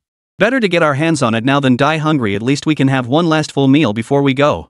Just as the crowd prepared to rush forward and seize the grain, Cadre Shaoqi, who had been on the truck, finally couldn't hold back any longer and stepped down. His face stern, he stood beside the truck. After surveying the chaotic crowd of villagers before him, he abruptly drew the big black star pistol from his waist. The big black star is just a handgun. This thing is only issued to uniformed personnel. Some militia units have them too, but only a few. What's the point? Are you all planning to loot the grain? Listen up, everyone. The grain just arrived today and still needs to be stored. We'll have to report to the commune leaders later. If you just split it up like this, the accounts won't balance. Who's going to take responsibility for that? Though Shao Qi was still young. But after his words fell, the villagers present were all stunned. Indeed. He was, after all, a commune cadre. Now that he'd stepped forward to speak, if they dared disobey him, what if he got angry and shot someone dead? That would be a senseless death. Seeing Shao Qi step forward to speak up for him, Su Dequan immediately shot him a grateful glance. But soon, he returned before the villagers and said, word by word, "Is anyone else still planning to distribute grain?" As the entire village stood in stunned silence, not a soul daring to speak up, Su Cheng turned to Shao Qi with a smile and asked, "Comrade, you may not be aware of the situation in our Su village. Every household in our village is currently short on grain. Since you mentioned earlier that the grain still needs to be stored and you need to report to your superiors, could you tell the villagers roughly when they can expect to receive their grain distribution?" Before Shao Qi could respond, Su Dequan suddenly strode forward in 2 strides, grabbed Su Cheng by the collar, and demanded in a thunderous voice, "You little brat, what do you think you're doing? Are you really looking to get yourself killed? The leader said that once these matters are settled, grain will definitely be distributed. You're still pestering him about it now? Do you believe I'll have you arrested right this instant?" Su Cheng showed no fear. He smiled. He smiled at Su Dequan and said, "Village chief, there's no need to intimidate me like this. Do you think we're still living in the old days? Nowadays, everyone from top to bottom emphasizes the rule of law. I'm just asking the leader a few questions. Can you really arrest me for that?" Xiaoqi shot Su Dequan a look of utter disgust and coldly snapped, "Old Su, let him go. What are you doing? Have you any sense of the rule of law? Indeed. It's already 1980. If this were the 1960s or 1970s, Su Chang wouldn't dare challenge Su Dequan like this. After all, back then, the village chief of the production brigade truly held the power of life and death in his hands, no exaggeration. But society today is different from before. Upon hearing Xiaoqi's words, Su Dequan reluctantly let go of Su Chang. Su Chang smiled at Xiaoqi. Xiaoqi replied earnestly, "Let's wait 3 more days. After all, with this much grain, reporting it up the chain will take time." Su Chang nodded slightly and pressed on, "So in 3 days, this grain will definitely be distributed to the villagers, right?" Xiaoqi replied matter-of-factly, "Once the grain is stored in the warehouse, we'll report this to the commune leadership. Since this grain originally belonged to you, it will definitely be distributed to you." With Xiaoqi's assurance, Su Qingshan and the others feared that if Su Chun continued to make a scene here, they would suffer losses. So Su Qingshan gave Su Haiyuan a look, and Su Haiyuan stepped forward to pull Su Cheng away. Su Qingshan then stepped forward and stated firmly, "Alright, since the leadership has spoken, we'll hold out for 3 days." Seeing this, the other villagers could only reluctantly agree. Su Dequan's heart, which had been hanging in suspense, finally settled. But deep down, he harbored a bitter grudge against Su Chang. Staring intently at Su Chang, Su Dequan thought to himself, "Just you wait, kid. We've got plenty of time ahead. I'll be damned if I can't take you down, you son of a." Su Chang, however, wore a smile. After being pulled away, he paid no further attention to Su Dequan, turning instead to stroll leisurely toward his family's small shop. After gathering around the granary for over an hour, the villagers gradually dispersed, each returning to their own homes and families. Chapter 40, So that's how it is? Before he knew it, noon had arrived. Su Chang was just about to grab some instant noodles to tide him over. Little did he expect that Su Ermezi would arrive with several brothers from the Long family. Though the Long brothers and Su Chang belonged to the same production brigade, they weren't in the same work team. They usually lived up in the mountains and only came down to buy supplies, so they were rarely seen around. The leader was named Long Shang, another was Long Hai, and the third was a burly fellow called Long Shan. The Long brothers were renowned sharpshooters in their brigade. Though Su Chang and his crew were hunters too, compared to the Long brothers, they were like kids playing house. As soon as Su Ermezi stepped inside, he laughed loudly, "Chang, I'm bringing you business now. Shouldn't you give me a bucket of instant noodles?" Long Shang's gaze immediately fell on the shelves behind Su Chang. He chuckled, "Chang, you little rascal, when did you stock up on all this merchandise? Heh, is all this stuff edible?" Su Chang had long wanted to build connections with the Long brothers. On one hand, he wanted to learn some hunting techniques. On the other, he was eager to venture deep into the mountains for a proper adventure. His current hunting trips rarely ventured beyond the back mountains. He dared not venture deeper. He feared getting lost, and beyond that, the deep mountains held not only tigers but also wild boar packs, wolf packs, and even bears. Tigers generally hunt alone and rarely attack humans unless provoked. But packs of wolves and wild boars were a different story. If either of those beasts locked onto them, they'd be completely screwed. But the Run Long brothers were different. They knew how to handle wolf packs and wild boar herds. So when Longsheng asked him about it, Su Chang smiled and said, "Of course these things are for eating, heh. We rarely get to see each other, so since we finally met up this time, I'll treat each of you to a bucket of instant noodles." Su Ermezi immediately protested loudly, "Damn it, Chang, you're being unfair. I brought them here, you're treating them but not me?" Su Chang laughed heartily, "Of course I'll treat them. Ha ha." Just as he spoke, Su Chang picked up a packet of instant noodles nearby and handed it to Su Ermezi. "You make the noodles. You prepare them for them." Soon, Long Sheng and the others caught the distinctive aroma of the instant noodles. The group remarked with some surprise, "This smells amazing." Su Ermezi replied matter-of-factly, "Of course it smells good. Do you know how much these instant noodles cost? Just the bagged kind right here, 2 yuan 50 per bag. And this tub? 4 or 5 yuan per tub." Hearing this, Long Hai's eyes widened in disbelief as he stared at the instant noodles in his hands. "Good heavens! You're not pulling my leg, are you? Is this stuff really that expensive? 4 or 5 yuan? That's more than they'd spend in half a year." Su Cheng chuckled casually upon hearing this. "Heh, we're all from the same brigade. Talking money ruins the mood. I'm treating today." No sooner had the words left his mouth. To his surprise, Su Haiyuan had also followed the aroma to the small shop. Stepping inside, Su Haiyuan grinned widely. "Chang, what tasty treat are you treating us to? That smells amazing. I could smell it from miles away." Su Ermezi teased Su Haiyuan, "You kid, your nose is just like Dawon's." Su Haiyuan retorted, "Like father, like son. You're our elder, can't you speak to us properly?" Su Ermezi shrugged indifferently. "What's this nonsense about elders? Oomph.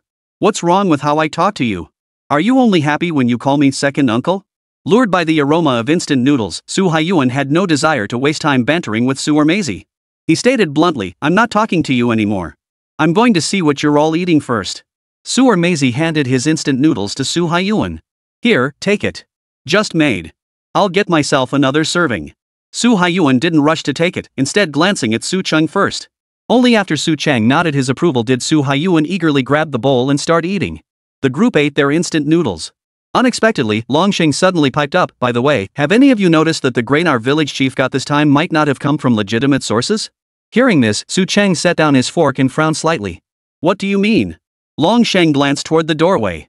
Then, addressing the others in the shop, he said plainly, I'm telling you this, but you mustn't go spreading it around.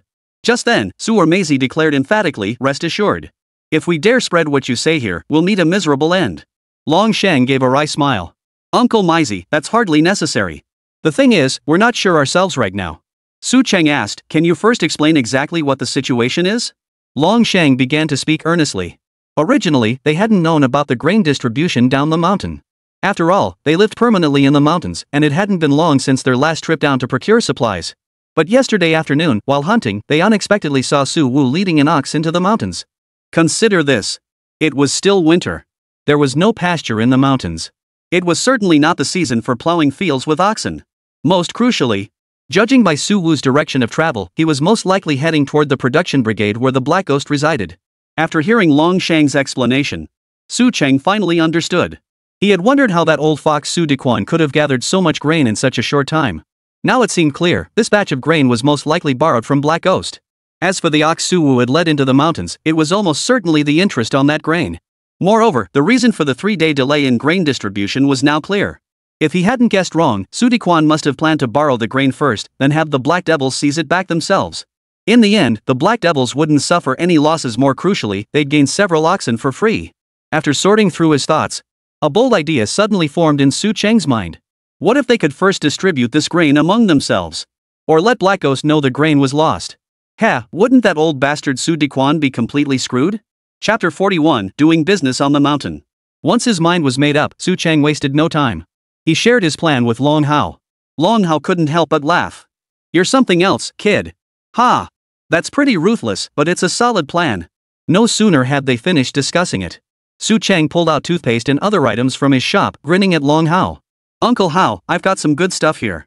Take it up the mountain when you're done and see if you can sell it. As he spoke, Su Chang made sure to slip a few packets of instant noodles into each of Long Hao and the others' hands. Long Hao and the others readily agreed, then set off to carry out Su Chang's plan. Unexpectedly, just as Long Hao and the others had left, Xiao-Qi waddled into the small shop. Upon entering, Xiao-Qi was somewhat stunned by the scene before him. Staring at the goods, he couldn't help but exclaim, I heard your little shop had a decent selection, but I never imagined there'd be this much. Su Chang wasn't stupid.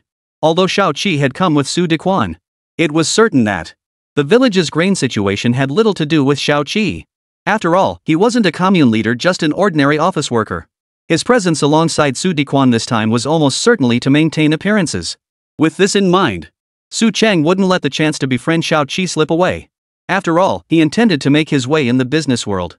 If he could build connections with the commune's young leaders early on, by the time these junior officials ascended to leadership positions in a few years, his business would run much smoother.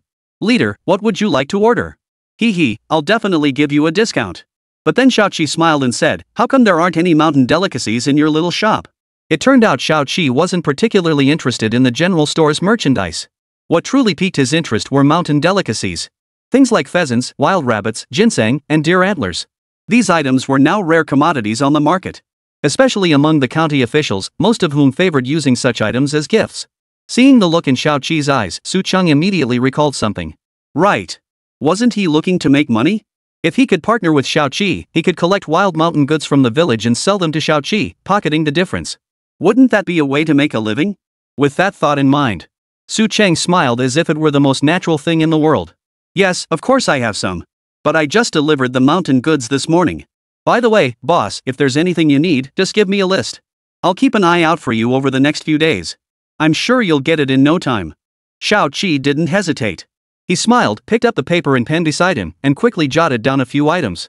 While Xiao-Qi was writing, Su Chang tentatively asked, Sir, I have a question. Do you know where this grain comes from? Xiao-Qi casually replied, besides the supply and marketing cooperative, where else would there be grain these days? Xiao-Qi was just making things up off the top of his head. He wasn't entirely sure of the true source of this batch of grain. Some said it came from the supply and marketing cooperative. Others claimed its origins were unclear. But the specifics didn't really concern him much. Su Chang, however, had made up his mind. He knew this matter was indeed far more complicated than it appeared. After taking the note, he exchanged pleasantries with Xiao Qi. After chatting for a short while, Xiao Qi finally turned and left. As for Su Dequan, after the crowd dispersed, he felt increasingly uneasy. 3 days held too many variables. Rather than wait that long, it was better to prepare 2 courses of action. On one hand, he would find a way to retrieve this batch of grain himself. On the other hand, he would have Su Wu urgently notify He Guai, instructing him to come down the mountain to collect the grain. As for safeguarding the grain, Su Dequan had plenty of ideas. He promptly dispatched Su Meng to the commune to find Wang Tianba from the Supply and Marketing Cooperative. His plan was simple. Wang Tianba worked for the Supply and Marketing Cooperative. He could find any excuse to have the grain moved there, then offer some benefits afterward. Storing it at the cooperative would be safer than leaving it in the village granary. But unexpectedly, the moment Su Meng heard his father's plan, before he could even set off, he collapsed face first onto the ground, unconscious. Su Dequan was utterly dumbfounded. He could only first call on the villagers to take Su Meng to the hospital. He then steeled himself to go find Wang Tianba to discuss countermeasures, while simultaneously sending Su Wu to urgently notify He Gu to come down the mountain early to collect the grain. A series of frantic maneuvers. He thought this plan was foolproof. But soon, as rumors began to spread throughout the village, Su Dequan's plans were completely disrupted. Beneath the village's great banyan tree, someone shouted at the top of their lungs. "I heard Su Dequan's grain was borrowed this time." "What? Borrowed? Where did he get it? Seems like he borrowed it from the Black Devil." "No way. I'd believe it if he borrowed from the supply cooperative, but how could he possibly borrow from the Black Eyes?" "See? I knew you wouldn't believe me. Just wait and see. In less than 2 days, Su Dequan will find some way to make that grain disappear." "Impossible. Absolutely impossible. He just got that grain this morning. If he dares to move it, I'll be the first to fight that bastard to the death." Just as the villagers were buzzing with speculation, suddenly, Su Ermeizi, Su Longsheng, Zhang Wanru, and Zhang Tuozi all arrived at the small shop. The 2 elders sat on the doorstep basking in the sun. Su Ermeizi rushed inside. As soon as he entered, he addressed Su Chang with a look of unease. "Chang, I've got some earth-shattering news. You might not even believe it when I tell you." Su Chang asked with feigned curiosity, "What is it?" Su Ermeizi grinned. "Did you hear? Just now, the villagers said Su Dequan has fled. Su Wu is missing too. And Su Meng, who knows what happened, just collapsed and was rushed straight to the hospital." Su Chang clearly hadn't processed it yet. His mouth hung open slightly as he stared at Su Ermeizi in utter disbelief. Su Ermeizi strolled over to the shelf, casually grabbed a packet of biscuits, and before Su Chang could say a word, he tore it open and started munching. When Su Chang finally snapped out of it, he didn't scold Su Ermeizi. Instead, he looked at him and asked bluntly, "How many people know about this?" Su Ermeizi replied with exaggerated drama, "Hey, let me tell you, this whole thing's already spread like wildfire throughout our Su village. And they're telling it with all the gory details." Hearing this, Su Chang sat down on a nearby chair and began to ponder. But soon, he calmed down. He thought to himself, why the hell should I care? It wasn't his own family that went missing anyway. Even if they weren't just missing, but devoured by wolves, what difference would it make to him? Chapter 42, The Suffering of Su Wu. While the village buzzed with activity, Su Dequan's home remained eerily quiet. The entire village's gaze was fixed on their house, as if waiting to see who would return first. Some busybodies had even staked out the village entrance. Upon hearing this, Su Chang even made a bet with Pockmark. "I bet Su Wu will be the first to return," he declared. "Just look, Su Dequan is already missing. And his eldest son is still at the township clinic." Ma Zi didn't care who returned first. He just wanted to see what kind of trouble would erupt in Su Dequan's household next. "Chang, I remember Su Dequan's wife's family was pretty tough back home. When several villages fought over water before, their family actually killed someone." "Holy, they're that tough?" Su Chang hadn't expected to hear such explosive gossip so suddenly and quickly urged Ma Zi to elaborate. "What's there to say? In the villages around here, except for ours where no one's ever died, almost every single one has people killed every year." Now Su Chang was even more curious. "But Uncle Air, our village isn't exactly known for being tough. Why have we managed to avoid any deaths?" Pockface glanced at Su Longsheng and Zhang Tuozi smoking outside the house, but said nothing. Suddenly, Su Chang understood. "I knew it. So there are 2 great masters suppressing the evil here. Doesn't that make them the village's treasures?" Hearing this, Pockmarked Man burst into laughter. The 2 men smoking outside shot a disdainful glance at the 2 fools before turning back to each other, seemingly discussing something. "Hey, Su Wu's back. Holy, did he get robbed?" The entrance to Su village was already guarded. That evening, the villagers saw a young man, disheveled and covered in mud, staggering alone. He even took a nasty fall near the entrance, making everyone wince at the sight. Su Wu, weren't you supposed to be out of town with your father? Wait, didn't your father run away? Su Wu, your mother ran away too, saying she'd go back to her parents' home to call for help and demand justice. A crowd of villagers surrounded Su Wu, already covered in wounds, showing no sympathy for his beggar's appearance. By now, Su Wu had no strength left to argue with them. He only wanted to find a place to eat properly and then sleep soundly. With one feeble hand, he pushed aside the curious villagers.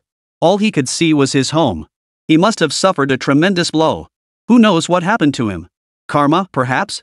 That's what happens when you do too many bad things. The villagers continued to point and whisper at him. Outside the village perimeter, at the Su Cheng household, Su Longsheng and Zhang Tuozi exchanged a glance. Let's go home. Best to stay out of this gossip. Zhang Tuozi, carrying his daughter and the leftover food, waved goodbye. He no longer needed his cane, though he still limped slightly as he walked away. Pakmar quickly escorted his mother back home before returning to watch the commotion. The villagers escorted Su Wu straight home. They watched him enter without turning on the lights or even closing the door. He just collapsed onto his bed. Looks like he's really suffering. Serves him right. That's what you get for being a jerk. Su Cheng returned to the room to find his father still there, smoking, his expression grave. What was Dad thinking now? He knew his father was a man of many thoughts, or rather, he understood Su Dequan well. Something was off, inside and out. Why hadn't Su Dequan returned? Why had the township sent grain? Truthfully, these were questions the other villagers were also pondering, though they didn't delve as deeply as Su Longsheng. Or perhaps Su Longsheng knew Su Dequan's true nature and harbored genuine concerns about Su village's future. Blackie and his crew weren't to be trifled with. The fact that Su Dequan was now reaching out to them proved the bastard was cornered and desperate. Su Longsheng remained sullen, puffing away on his pipe. Su Cheng, however, shrugged indifferently. Dad, as the saying goes, if the sky falls, someone tall will catch it. You're already retired, why worry so much? It's not like you want to be village chief. His words made Su Longsheng suddenly glare at him, but with his wife nearby, he held back from erupting. This time, Su Cheng's mother didn't blindly take her son's side either. She twisted her son's ear and murmured softly, most villagers are good people. When we were down on our luck, there were those who reached out to help us. As she spoke, Su Cheng noticed his mother's eyes darting toward his father from time to time. Su Longsheng acted as if he hadn't heard his wife's words, continuing to smoke his pipe in silence. No, I have to go out. After much deliberation, Su Longsheng couldn't shake his unease. He tapped his pipe and prepared to leave. Father, I'll go with you. Stay home and guard the place. The first part of his sentence was stern, but the second softened slightly after he glanced at his mother. Su Cheng hadn't expected his father to be so anxious. It seemed that Black Devil really wasn't weak. After his father left, he helped his mother tidy up the house before returning to his room. This whole mess, if something really happened, it'd be a major incident. Lying on his bed, he opened the system interface. Still the same crappy system, just the shop, daily rewards, and system storage. He scrolled through the store in silence. None of the items were within his current means. He glanced at the tiger penis and tiger bones he'd listed in the auction house. Prices had mostly stabilized. Seems like it's time to sell them. Waiting any longer might just see the prices drop. Just as he was about to sell the tiger penis and bones, old Zhao's voice sounded outside the door. Su Cheng! Su Cheng! The voice was soft, as if afraid of disturbing others. Su Cheng threw on his clothes and stepped out, seeing old Zhao's terrified expression. What's up? Is your wife sick? Off. You're the one who's sick, not my wife. This guy still had the nerve to retort. Clearly it wasn't anything serious. Hurry up and get dressed. I'll take you out. Out? Where to? Su Cheng didn't fully trust him, especially with his father in such critical condition. Su Dequan's gone mad. He's gathered a huge crowd heading toward the village. What the hell is he up to? What could a village chief possibly want by gathering so many people back here? This is serious trouble. Long Hao and the others have gone up the mountain too. At least with more help, we could hold out for a while. Who knows? I was gathering herbs on the mountain when I spotted a shadowy group. Su Dequan was leading them, and they were armed. But telling me to leave isn't a solution. You need to put the village on alert. Old Zhao finally slapped his forehead. After all this time selling brown sugar, he'd gotten so used to taking orders from this kid it was practically a reflex. Right. I'll go find the clan chief first. You arm yourself too. Oh, and bring my wife over to your place. Better to have someone watching out for each other. Got it. Watching old Zhao hurry away, Su Cheng dared not underestimate the situation any longer. Damn it, bring it on. Let's see who dies. Chapter 43, Standoff at the Granary. This time, Su Cheng was truly furious. He'd reincarnated to live a carefree life. Who knew Su Dequan would insist on messing with him? And now this bringing people to raid the village? He quickly changed clothes, gave his mother a quick word, and dashed out the door. He wasn't planning to play some grand hero. There simply wasn't enough time to rally all the villagers. Their target was undoubtedly the granary, who knew what tricks that old fox had pulled.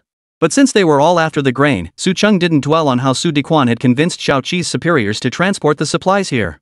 This time, though, he wouldn't let Su Dequan ruin the entire village's food supply. As he sprinted toward the granary, Zhang Wanru, the young girl from the Zhang household nearby, happened to step out to pour water. "Ha! What's he doing at the granary?" Su Cheng spotted her too. He rounded a corner, panting slightly as he approached. "Tell Uncle Zhang Su Dequan is leading men to attack the village." With that, he turned and sprinted back toward the granary. By the time Zhang Wanru tried to call him back, he was already out of sight. Charge the village? What does that mean? Though the young girl didn't understand Su Cheng's words, seeing how frantic he was, she hurried back inside to report to her father. Charge the village? Zhang Tuozi couldn't quite make sense of those two words either, but when he connected them to Su Dequan's collusion with the black bastard, his hair stood on end. They're breaking in. Damn it. The grain. His leg had just started feeling a bit better, but as he rushed to get up, a wave of pain shot through it again. Damn it, why now? The injury was healing, but full mobility still required rest. Wanru, go get pockmarked. Tell him Su Dequan's men are breaking in. Get old Gunsu to figure something out. Got it, father. What about you? I'll head to the granary to help that kid. Tell them to hold off those men at all costs. The grain in the granary was already slated for distribution to the villagers, but since it was so late, everyone planned to wait until daylight tomorrow. But no one could have predicted Su Dequan would return at this critical moment. Zhang Tuozi was utterly convinced this couldn't be a coincidence, it had to be part of Su Dequan's premeditated plan. As Zhang Wanru ran toward Mazizi's house, he limped to the granary entrance. Where was he? Su Cheng wasted no time lingering at the front of the granary. He had already slipped through a broken window at the back, a spot he de-scouted during his earlier visit to watch the commotion. Sure enough, it was just the right size. Fortunately, his frame wasn't as sturdy as Pockmark's, allowing him to squeeze through the gap with some effort. The granary was dark inside, but by moonlight, he could see piles of grain stacked up near the entrance.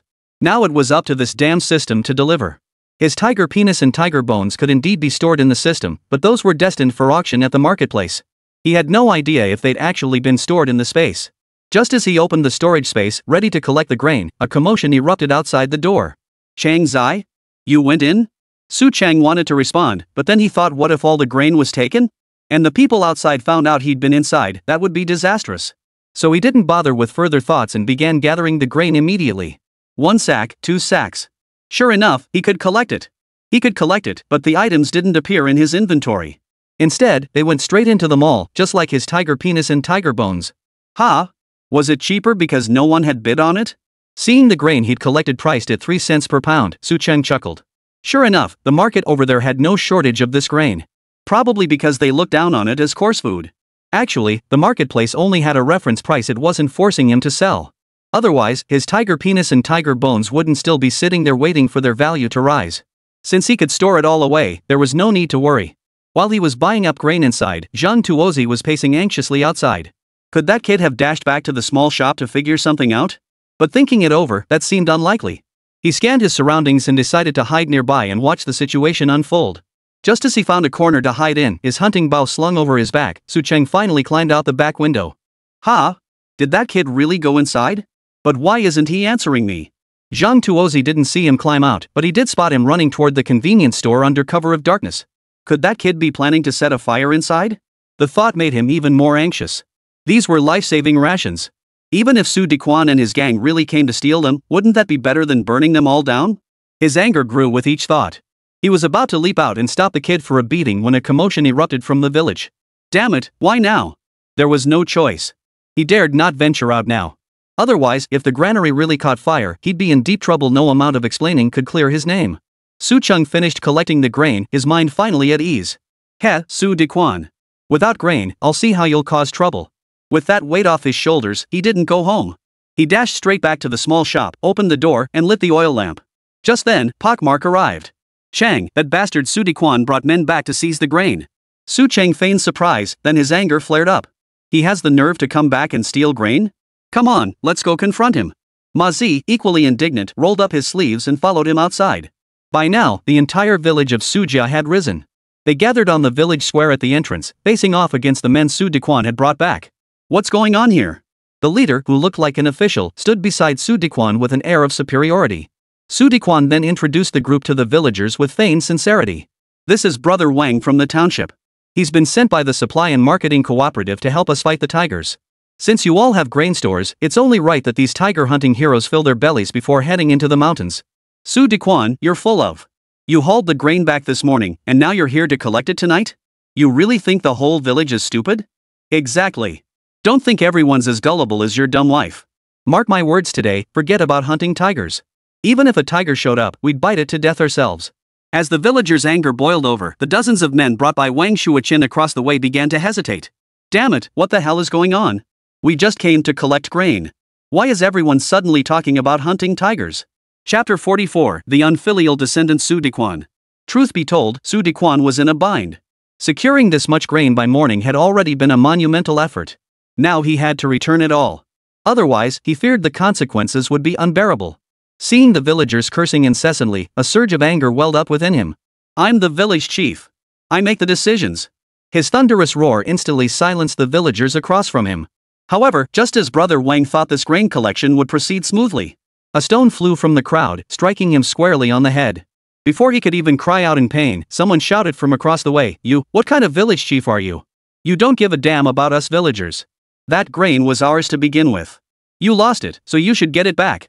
With one voice leading the charge, the rest of the villagers roared in fury, exactly. You've been village chief for so many years, what progress have you brought to our village? Now you lose our grain, bring back a truckload to cover your ass, and expect us to just let it slide? You should change your name, not Su Dequan, but Su Deek. You're the most unprincipled person in this entire village. As the villagers cursed, they followed the first man's lead, picking up stones from the ground and hurling them toward him. Well. Stones rained down like hail, striking Su Dequan's side. His entire entourage was pelted into a disheveled retreat. Now Brother Wan was furious too. His face was already bleeding from the blows, and by the looks of things, tonight's grain collection was definitely not going smoothly. With a loud bang, he pulled the musket from his back and fired a shot into the air. The villagers across the way quickly calmed down. Su Chang, who had incited the villagers to throw stones earlier, now shrank back into the crowd. Pockface nudged him in the side and pointed behind the crowd. Su Chang followed the direction of his finger and saw the clan chief, accompanied by several elders, finally arriving. Everyone, stop. It was rare to hear the clan elder's voice ring out so powerfully. Su Dequan pressed down on Brother Wang, muttering an apology while turning his gaze toward the clan chief. Dequan, did you bring your men back just to take grain? There's a tiger on the loose, isn't there? The county sent people to hunt it. It's only natural we show our hospitality as hosts. Su Dequan's words made the old clan elder frown. The grain you had transported back this morning may have been yours, but it still belongs to our village. I won't go into the complicated details. As he spoke, he glanced sideways at Su Dequan before fixing his gaze on Brother Wang, who still held the rifle in his hands. Young man, you claim to be from the Supply and Marketing Cooperative, do you have proof? The old clan chief spoke for all of Su village.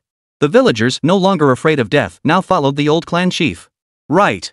You say you're from the Supply and Marketing Cooperative, are you really? I thought you lot were bandits. No proof of identity? Then you're bandits.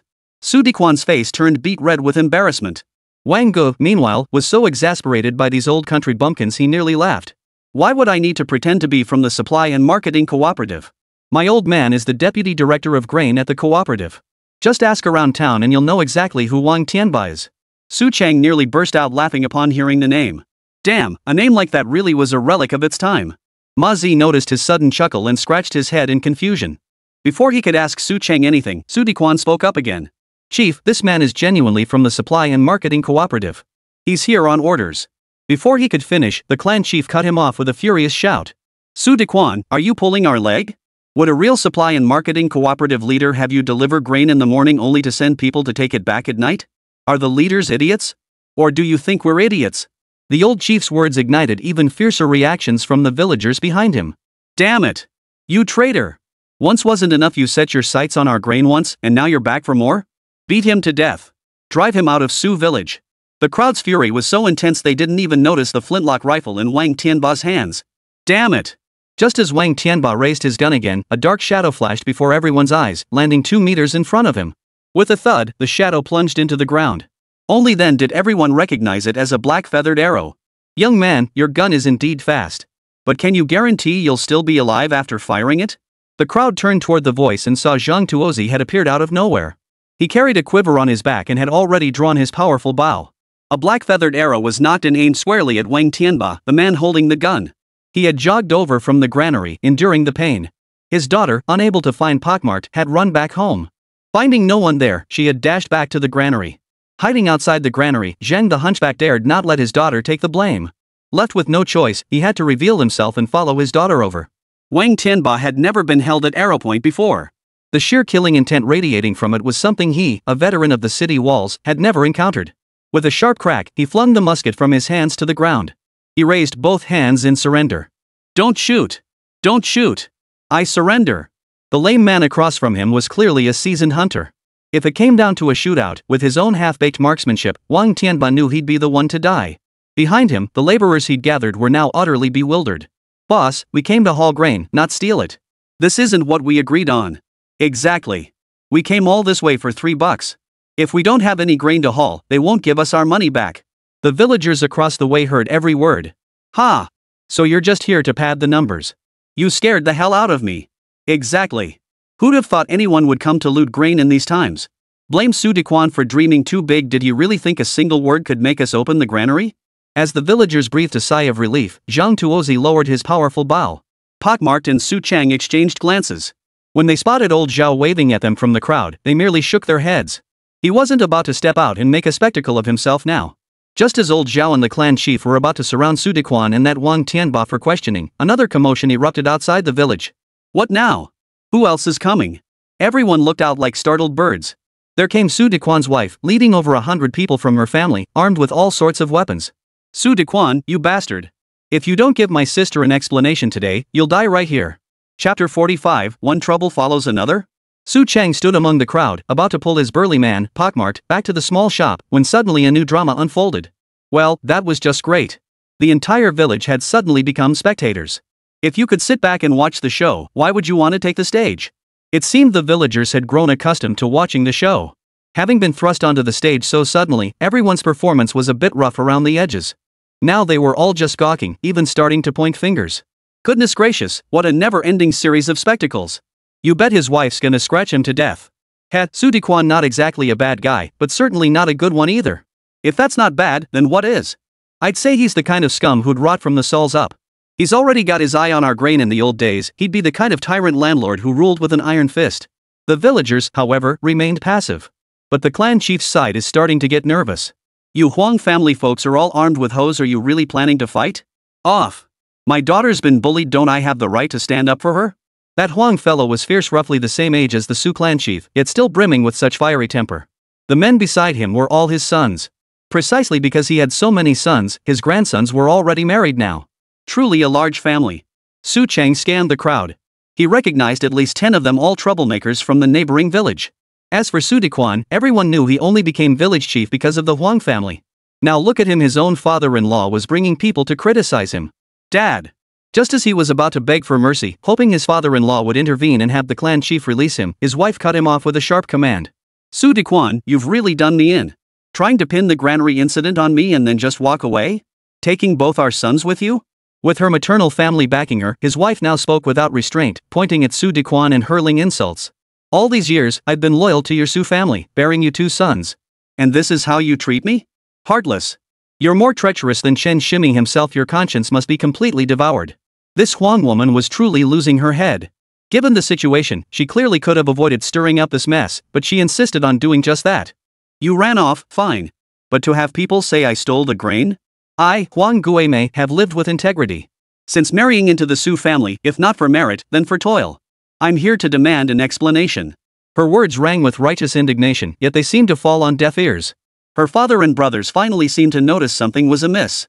If this son-in-law truly intended to pin the blame on his own daughter, why would he still be appearing in the village?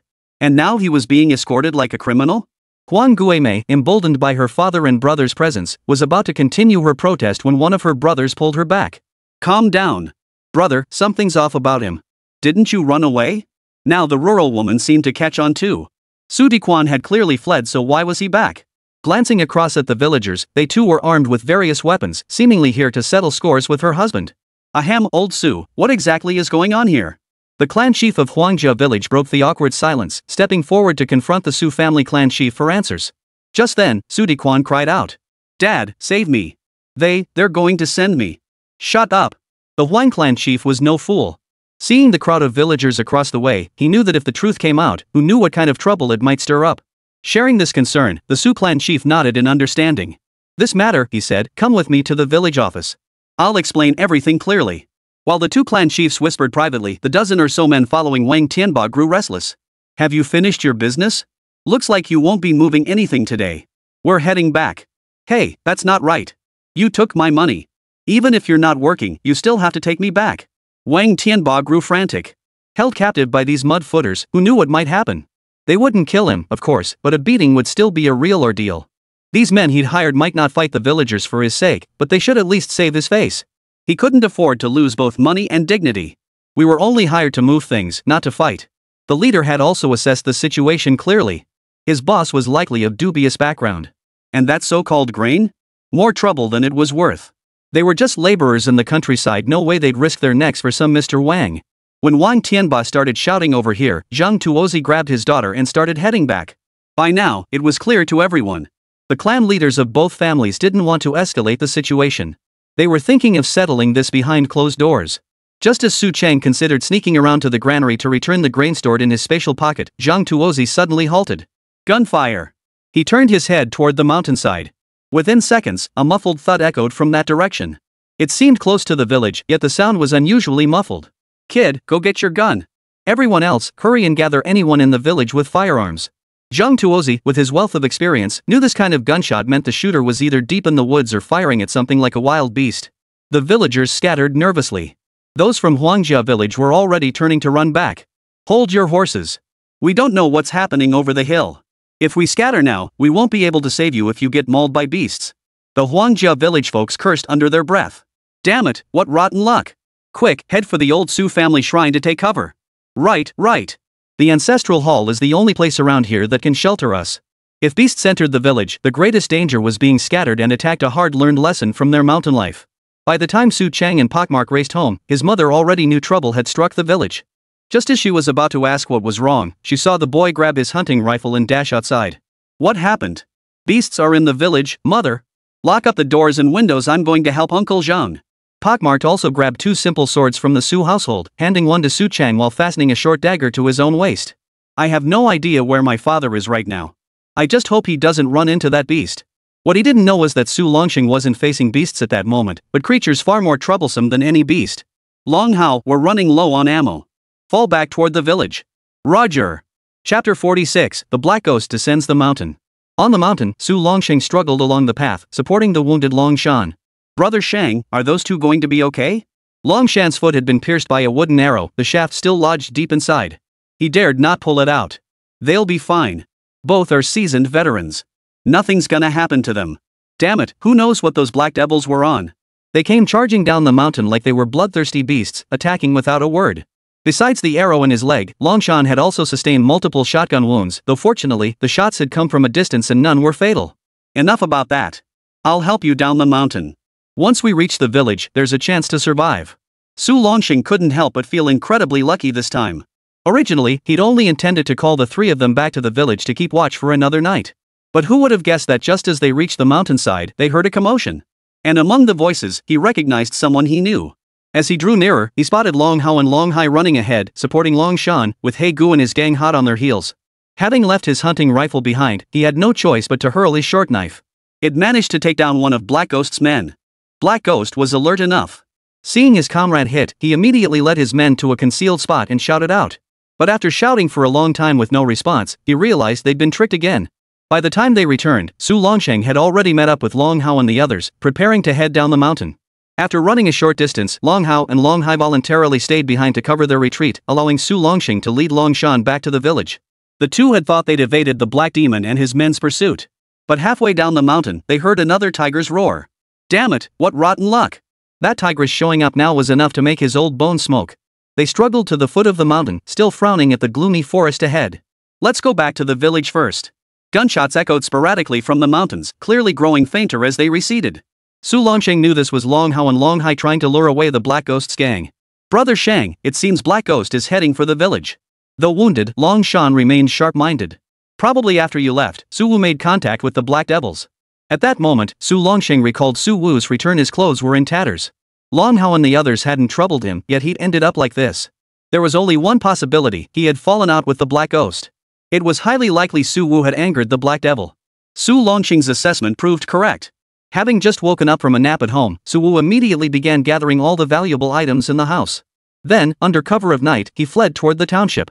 At that moment, the entire Su family village was gathered on the field in front of the village. No one noticed this guy slipping away. Su Cheng didn't take Pakface with him. Instead, he told him to return home and settle his mother, instructing her to take refuge at his place. He himself headed for the mountains. Uncle Shanshan. Seeing Uncle Longshan wounded, he knew things had taken a serious turn. It's the Black Ghost. He's probably heading down to the village to find Su Wu. Su Longxing delivered this message to his son succinctly, then noticed the hunting rifle and battle axe strapped to his back. Help Uncle Shan back home. I'll head back up the mountain. He wanted to send his son in his place, but Su Chang refused. Alright, you stay home and look after your mother. I'm going up the mountain. That mountain cat's out too. Keep an eye out. Got it. They exchanged a few hurried words before parting ways. On the way back, he saw Pakface running over. Shangge, I'll keep an eye on Chang's eye. Longshan took the hunting rifle off his back and handed it over. Not many bullets left, just 2 rounds. The cartridge pouch contained some buckshot, not very powerful, but with a wide kill radius. Got it. Su Longxing knew Ma Zi's capabilities well. Without further words, he simply waved his hand. Go all out. Got it. Pockmarked also ascended the mountain, trailing far behind Su Chang. Su Chang glanced back and spotted him, but impatience took hold. He waved his hand, gesturing toward the direction for Ma Zi. The place where we killed the tiger. Ma Zi understood the gesture's meaning. If he couldn't find Su Chang, he should head to the spot where the tiger was killed and wait. Watching Su Chang leap like a black mountain goat along the trail, Ma Zi felt little worry. He really had the instincts of an old hunter. This was going to be fun. He glanced at the sky, licked his finger, then held it up to assess the wind direction. This way.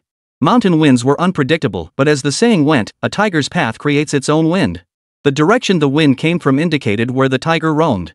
Choosing the opposite direction from Su Chang, Ma Zi quickly found a downwind position and lay in wait. Su Chang had no intention of playing defense like Ma Zi. The hormones surging through his body seemed to be spurred on by his inner rage, unleashing a powerful aura from his entire being. Let's see if you bastards are tougher than me. Whether these men were targeting Su village down below or not, if they dared enter his line of sight, Su Chang would chop them to pieces.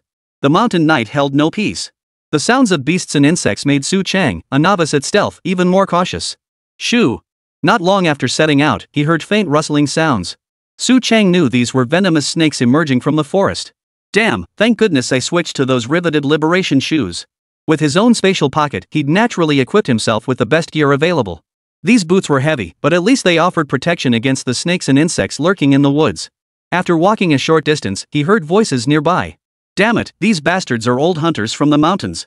We've been tricked. Boss, what do we do if we can't find the main force now? Black Ghost said we're going down the mountain to raze Su village to the ground. Who gave that Su Wu the nerve to sneak right into our stronghold?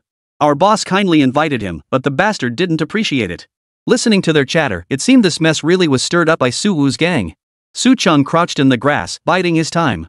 When the 3 talking figures passed by his position, he sprang up, using both hands and feet. Damn it! Before the Black Ghost's henchmen could react, Su Cheng's fists and studded Liberation Army boots sent them crashing to the ground. Uncle Long Hao and the others were unharmed. From the way these men spoke, it was clear they hadn't caught Long Hao or Long Hai. But Su Cheng also picked up on something. Blackie had split up with them. Damn it! Can the village hold out? Chapter 47. If we can't escape, we'll fight to the death. Su village was now truly in complete chaos. Originally, Su Diquan had sent people back to haul grain, but they failed to retrieve any and were instead blocked by 2 groups. Now, with movement detected on the mountain, everyone was trapped. Inside the Su family ancestral hall, all non-villagers had crowded inside. A few men with guns stood guard outside, determined not to let those bandits get anywhere near the place. Su Diquan, you sure know how to pick a day. Meanwhile, the Huang clan chief had finished inquiring with the Su clan elder about his son-in-law's whereabouts. Stealing grain at this moment was a capital offense, a matter of life and death. Huang Guimei now understood her husband hadn't abandoned her, he'd gone to the township to find a solution. Now, not only had the plan failed, but they'd also lost a public supply cooperative employee. Worst of all, no one knew what was happening up in the mountains. Even the hunters from Su village dared not leave the village, some even hiding at the best shooting spots, waiting. When Su Longxing helped Longshan back home, his wife and Ma Zi's mother came out to greet them. The wound wasn't serious, old Zhao could prescribe some restorative herbs later. The arrow wound itself wasn't severe, but excessive blood loss could be fatal. Fortunately, as seasoned veterans, they almost all knew to pick some mountain herbs to stop the bleeding. Earlier on the mountain, they had no choice but to flee for their lives. Now back home, Su Longxing managed to stop the bleeding in just a few moments. Have old Zhao take a look later. Just bear with it for now. Longshan nodded and lay down on the con without a sound. Over at the ancestral hall, the young men who weren't from Su village were starting to feel afraid too. It wasn't that they were cowards, the real issue was that they didn't have enough weapons at hand. Especially the group from Huangjia village, though each held a farming tool, they were utterly incapable of mounting a full-scale fight. Chief, what kind of heroes are we if we just cower here? I say we go out and fight them. Hero my ass. Who do you think you're fighting? Not to mention Su village has old Gun Su and that hunchback Zhang. Do you think you stand a chance against them? The Huang clan chief felt utterly cursed. This whole mess started with his daughter's trivial family squabbles. Now we're trapped here, and I can't tell if the trouble on the mountain is man-made or a natural disaster. The natural disaster he envisioned was wild beasts descending from the mountains, unlike the heavy snow that had blocked the passes just days before. Clan chief, we can't fight them, but now that the people of Su village have organized, we can't just stand by and do nothing, can we? Exactly, chief. Our village has always had good relations with Su village. Now that they're in trouble, we can't just do nothing, can we? These days, while villages no longer fight outright, they still hurl insults across the fields over the most trivial matters. Yet when real trouble strikes, they rally instantly. Even when they themselves have barely enough to eat, they'll contribute what they can to aid the stricken. That's what it means to have honor. Likewise, the young men felt utterly disgraced by cowering in someone else's ancestral hall, waiting for protection. After pondering, Clan Chief Huang finally nodded. Indeed, we shouldn't hide under others' protection. Every household in Su village is now actively defending themselves. We can't let others look down on us. By then, Su Cheng had already dealt with the 3 bandits. He bound them with his own discarded clothes and hung them directly from the treetops. Whether you live or die is entirely up to you. Whoa! The Black Ghost squad leader was now bound like a caterpillar, tightly secured and similarly hung from the thickest tree trunk. After dealing with these men, he continued deeper along the path they had taken. As for whether the village could hold out, that was not yet his concern. As he put it, even if the sky fell, the tall ones would hold it up. As he walked, he carefully observed his surroundings. Uncle Hao was indeed a seasoned veteran, not a single trace was left behind. Since he couldn't find Long Hao or Long Hai, he decided to turn back down the mountain. Just then, a tiger's roar echoed through the mountains, filling the entire area with danger. Sure enough, the beast had chosen its moment perfectly. The tigress was cunning, and it was this very beast that had entered the village during the night when heavy snow blocked the mountain pass, killing all the pigs belonging to Suda's family. For the next 2 days, it vanished without a trace. Ha! Something's off. This area is too clean. Not a single trace. Looks like these guys bet on the right direction. Su Cheng, who had previously detected no clues, quickly spotted some telltale signs once he began looking for them. Uncle Hao, this area is too clean, it's actually giving away your tracks. Having grasped Long Hao's methods, he swiftly followed these traces to their hiding place. Uncle Hao, Uncle Hai. It's Su Cheng. He called out softly twice toward a spot where people could hide. 2 dark figures emerged from the dimly lit area. Damn it, they even guessed the wrong direction. Su Cheng had assumed they'd hide in the darkest corners, unaware they'd been motionless right under his nose. Chang, how's Uncle Shan? Long Hao's face was smeared with some substance, making him resemble a special forces soldier from later generations who excelled in jungle warfare. Long Hai followed suit, adopting the same camouflaged look, though it was clear neither of them was carrying their own guns at that moment. I saw it when I went up the mountain. The situation isn't as bad as it seems. Hearing this, both men visibly relaxed.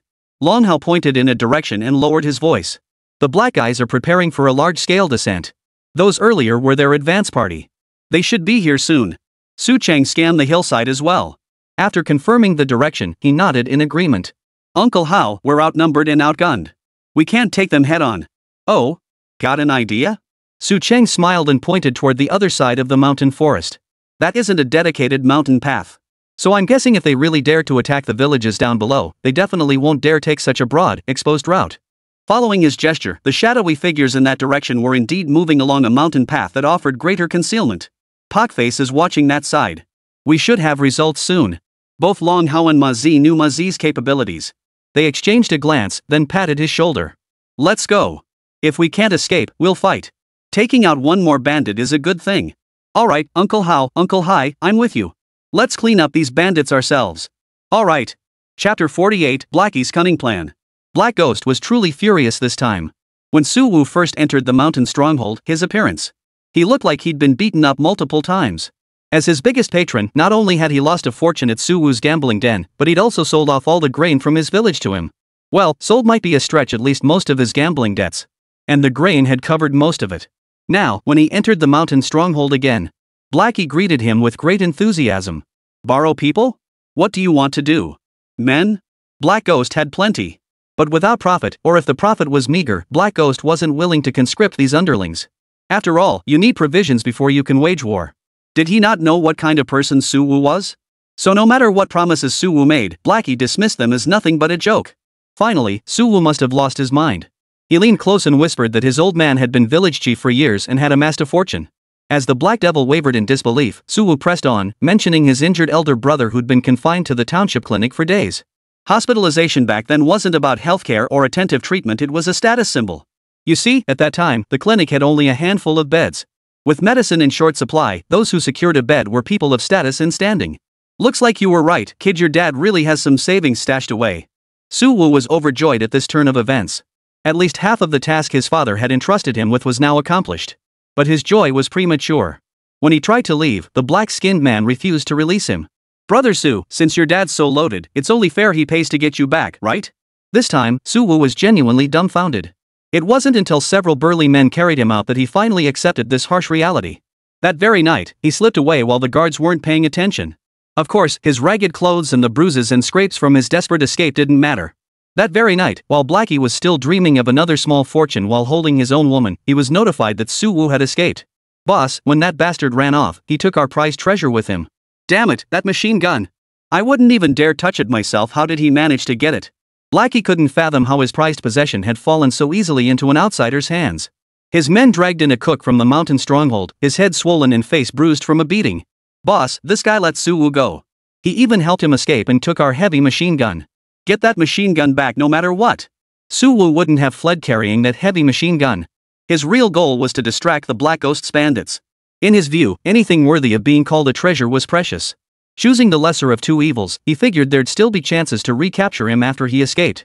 But once the village's treasure was lost, who knew when it could ever be recovered? That's precisely why the Black Ghost spent hours searching the mountains until he finally spotted the mangled heavy machine gun at the bottom of a valley. This infuriated him beyond measure. After eating at the mountain stronghold, he immediately mustered his men, preparing to descend the mountain and cause trouble for Suwoo. As for whether the bastard had actually escaped, Black Ghost couldn't care less.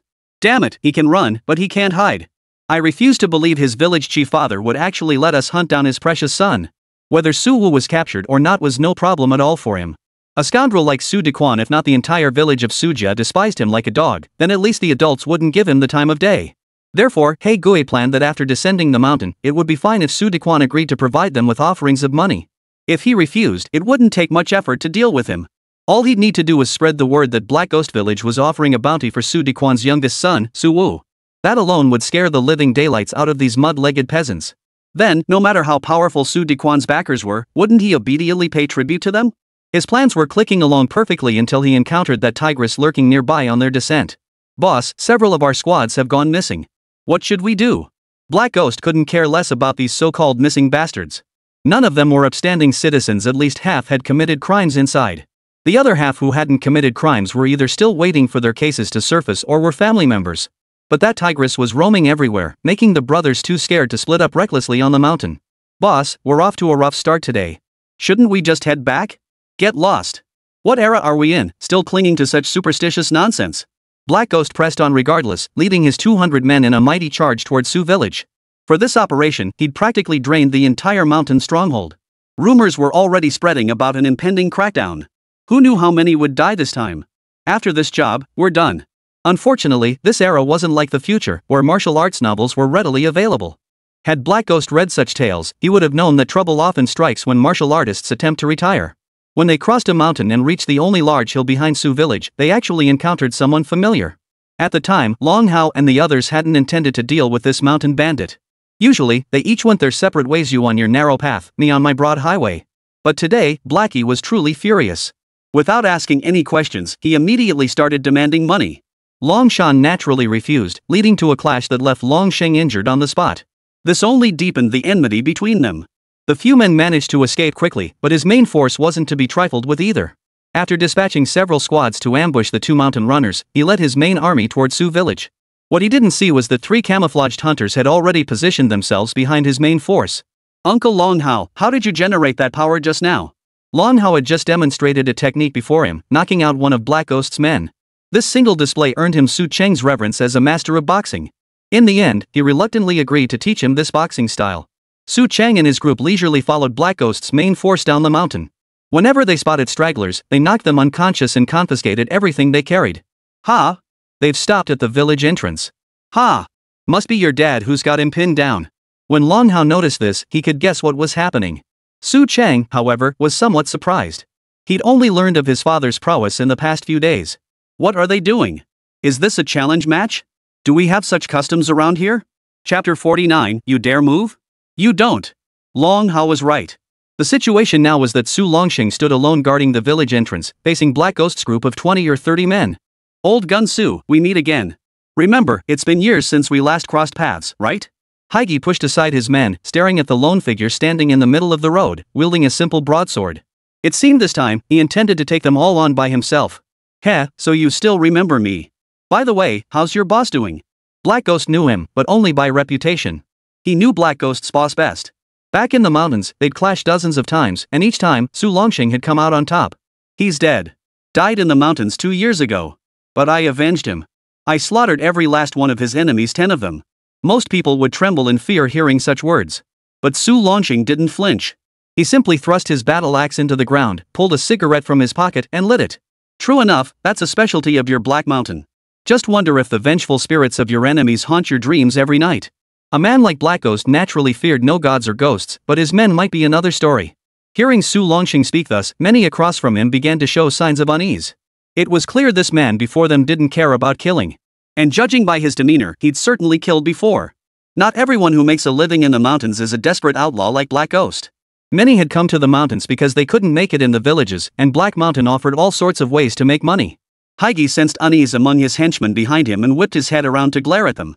At that moment, his right-hand man, Black Bear, immediately raised the musket in his hands, aiming it at the completely unprepared Su Longxing. But just as he was about to pull the trigger, Black Ghost stopped him. Boss! Black Ghost shook his head and turned his gaze back to Su Longxing across from him. He appeared perfectly at ease, seemingly unconcerned by Black Bear's earlier threat. He hadn't even picked up the pike lying on the ground, instead contentedly puffing away on his cigarette. Blackie, your little brother's got more guts than you. Su Longxing chuckled, flicking the cigarette but far away. What? Too scared to come in? Too scared to shoot? You planning to chat with me here till midnight? By now, dusk had settled in. The wind rustled through nearby grasses, creating a soft, crackling sound. Old Gun Su, you don't need to provoke me. I'm not here to cause trouble today. I'm here to find someone.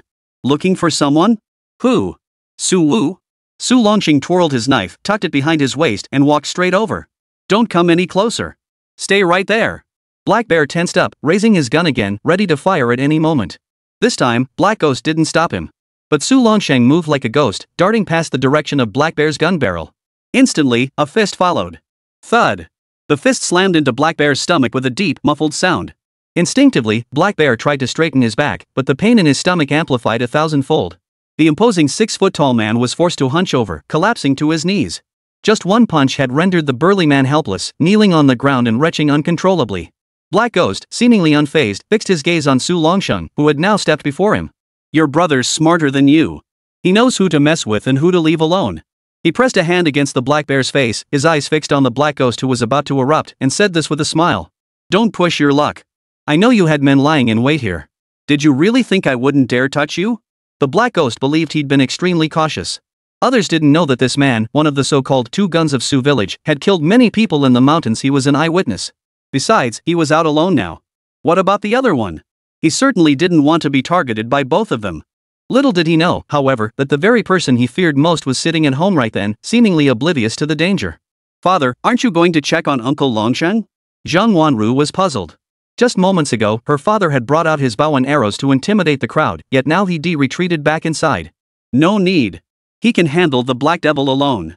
If I show up, that's when the Black Devil would get out of hand. Zhang Tuozi didn't smoke himself, but now he unconsciously fished out the half-pack of cigarettes Su Longxing had tossed him before leaving the village. I'll block that bastard at the village entrance. If they really charge in, take your daughter to my place. I've set traps there, you should remember the layout. This was the result of years of experience facing off against them. The Black Ghost probably wasn't as vicious as his brother. Let's hope so. He lit a cigarette, his gaze fixed intently through the window on the village entrance. Besides him, the other villagers of Su village were also staring in that direction. Though they were all hiding indoors, they gripped their weapons tightly, ready to protect their families if fighting broke out. Behind He Gui's group, Su Chang and Long Haolong had taken down 2 more Black Mountain bandits on patrol. These men were after Su Wu. The man had just said he'd thrown He Gui's prized treasure into the ravine. The treasure? Su Chang imagined some precious artifact, but Long Hao chuckled, it's just a beat-up machine gun. Who knows where he got it? They treat it like a sacred relic in the fort, firing it off like fireworks during festivals. Su Chang was speechless. These bandits really had a sense of nostalgia. Uncle, the ones up ahead are grouping together. Should I go distract them? Just as Su Chang was about to repeat his old trick, Long Hai grabbed his arm. I'll handle it. Long Hai harbored deep hatred for this group. It was one thing to take advantage of each other on the mountain, but today they'd injured Longshan. Especially after that shotgun blast. If he even survived, Longshan would likely never hunt the mountains again. He turned and vanished into the grass, moving swiftly toward the group across the way. Su Chan watched as he crept up to the enemy's front, his heart leaping into his throat. He sidestepped the 2 men in front and struck the one at the rear with a palm strike, knocking him unconscious. Meanwhile, Su Chang and Long Hao sprang into action, darting beside the 2 remaining guards. A swift elbow strike sent them reeling, their mouths agape but no sound escaping. Covering their mouths, they hissed, "Speak up if you don't want to die." The 2 frantically nodded, allowing themselves to be bound and tossed aside. Keep going. Your father still has the upper hand. We'll take care of these guys. Just as Su Chang moved to act, Long Hao pulled him back. The mountain cat's here. Damn it. That beast's joining the fun too? Chapter 50, Cleanup. Mountain cat is the mountain folks' colloquial term for tigers. The only creature that would venture out at this hour was undoubtedly the mother tiger with her 2 cubs. It bore a grudge against Su Village, or more accurately, against Su Chang. But last time, Pockface tossed something reeking of male tiger blood into Suda's family pigsty, throwing the beast into confusion. Later, several hunters from Su Village had further confused it using the scent of Suda's family's clothes. It seemed unable to discern who its true enemy really was. An old hunter like Long Hao didn't even need to listen with his ears. He merely sniffed the air from a downwind position and knew the tiger had appeared. Uncle Hao, what now? Is this beast coming for us? Long Hao crouched down, listened intently, shook his head, and pointed toward Sujia village. Heading into the village? Probably those 2 cubs are hungry again, wanting to raid the Su family's pigs. Su Cheng figured it out and also pointed toward the village. But he pointed toward the village entrance. Long and Long Hai instantly understood the kid meant to lure the tigers to the village entrance. The 2 nodded and set off on their separate tasks. They were making their moves behind the Black Ghost's group, while the Black Ghost up front was growing increasingly uneasy under Su Longxing's watchful gaze. Su Longxing stared at him for a long while. Seeing that he still hadn't dared to give any orders, he felt somewhat relieved. Yet the mocking expression remained fixed on his face. What? You're determined to fight me to the bitter end? Do you really think I'll back down unless I beat you to death? Blackie gritted his teeth, refusing to budge an inch. Old Gun Su, today I'm going into the village to drag Su Wu out even if I have to do it alone. Oh? I don't mind you arresting him, but entering the village is out of the question. At the very least, you can't bring all these men and all these guns into the village. Su Longsheng was backing down. If they didn't get the hint, it would come down to a fight. Haigi thought it over and finally nodded. Black Monkey, you go in and find him. Among those intimidated by Su Longsheng, a dark, scrawny fellow heard the boss call his name and reluctantly stepped forward. Just as he started to step into the village, Su Longsheng grabbed him by the arm. Disassemble your gun before going in. Their house is the largest one in the center of the village. Black Monkey glanced back at his boss, who reluctantly nodded. He quickly handed the flintlock rifle he'd been carrying to a companion. He glanced at Su Longsheng, who was eyeing the knife at his waist before shifting his gaze back to the boss. At this moment, Black Monkey's expression darkened further. Damn it, hurry up. With the boss giving the order, Black Monkey hastily tossed his own knife to the ground. The clever fellow even raised his hands in a circle for Su Longsheng's approval before darting into the village at a trot. Su Longsheng found himself somewhat impressed by this bandit's shrewdness. Black Ghost, I have to admit, you're better at training your men than your brother. At least a subordinate like this won't cause you trouble. Black Ghost curled his lips and snorted coldly. Su Longsheng didn't linger idly either, pulling out another cigarette and lighting it. Black Ghost, you didn't need to bring this many men to cause trouble for Su Wu. Are you trying to turn Su Dequan's entire household upside down? Mind your own business. Blackie was still seething with rage. If he hadn't genuinely feared his partner might shoot him in the back, he would have sliced this man into pieces already. Heh, I'm just giving you a heads up. Su Dequan isn't someone to mess with. Don't let his meek demeanor fool you, he's got plenty of tricks up his sleeve. Ha! Su Longsheng's words seemed to remind him of what a colleague had said after they'd dealt with Su Wu last time. That Su Dequan over there is no good. He might be putting up with you now, but he'll probably come looking for payback later. Back then, he hadn't given a small village chief a second thought. Now, hearing Su Longsheng's words, he couldn't help but grow wary of this unassuming old village chief. Black Monkey quickly jogged out of the village. Spotting Su Longsheng, he deliberately kept his distance before sidling up to Black Ghost and whispering something in his ear. No one? Not even his wife is home? Boss, I just climbed over the wall. The place looks ransacked, they must have fled. Black Ghost's anger flared even more at this. This bastard came back first, then slipped away. Just as he hesitated about entering the village, a sudden commotion erupted from the rear of their group. Boss, it's our men. The subordinate reporting the news didn't even finish his sentence before an arrow fired from who knows where struck him, sending him crashing straight into Black Ghost. Damn it! Enemy attack! As Black Ghost shoved him away, he turned to look at Su Longsheng, who had seemed so calm just moments ago, but he was gone. Where is he? Before the words left his mouth, a sharp pain shot through his jaw, sending him flying through the air. Su Longsheng didn't bother with his sword this time, unleashing a barrage of punches and kicks on the bandits. Holy, kill him! Don't shoot! Damn it! Bang! Despite the cries to hold fire, the muskets in their hands began firing bullets without warning. Under these circumstances, Su Longsheng naturally couldn't charge back into the fray. He leapt out of the melee in a few quick bounds, found cover, and watched as these men slaughtered each other. Hell, who the hell shot me? Damn it, you idiot, how dare you shoot me? Bang! After a few rounds of fire, only a handful remained standing over there. The black guy was lucky after getting smacked upside the head by Su Longsheng, he'd collapsed unconscious on the ground. Meanwhile, Su Chang, Long Hao, and Long Hai, who had already slaughtered many of their men from the rear, kept firing arrows from the shadows. Whoosh! Several arrows flew down, forcing the remaining bandits still standing to scramble for cover. Windy, run! A shout rang out, and the entire group scattered in all directions. Just then, a tiger's roar echoed from the mountainside, sending the fleeing bandits scrambling to turn back. Su Longsheng, who had already emerged from cover, seized the opportunity to take one down with a sweeping leg sweep. Su Chang and Long Hao followed their father out, helping him subdue the bandits who hadn't managed to escape. Dad, you're the man. As Su Chang gave his father a thumbs up, his smile was genuinely sincere. But to Su Longsheng, it felt like mockery. Get lost. If I were a few years younger, would I be wasting my time with these scum? Hurry and get old Zhao out here. Several people here have gunshot wounds. If they don't get treated, we'll have casualties. Got it, Dad. Chapter 51, Claiming Credit? Of course they claimed credit. This time, Su Village had truly been saved by Su Chang and his father. At least in the villagers' eyes, anyone who dared to single-handedly block these bandits at the village entrance was a hero of Su Village. So when they brought these bandits back, they were treated like heroes. Especially since the clan chief of Huangjia village was present at this moment, which brought great honor to the Su clan chief. Old Huang, you see how busy our village is. I won't keep you long. Huang glanced at Su Longsheng, then at Su Diquan being escorted by the villagers, and could only sigh. Alright then. You handle your village's affairs first. We'll head back. He'd come to support his daughter, but instead of bolstering her, he'd only ended up straining his own old back.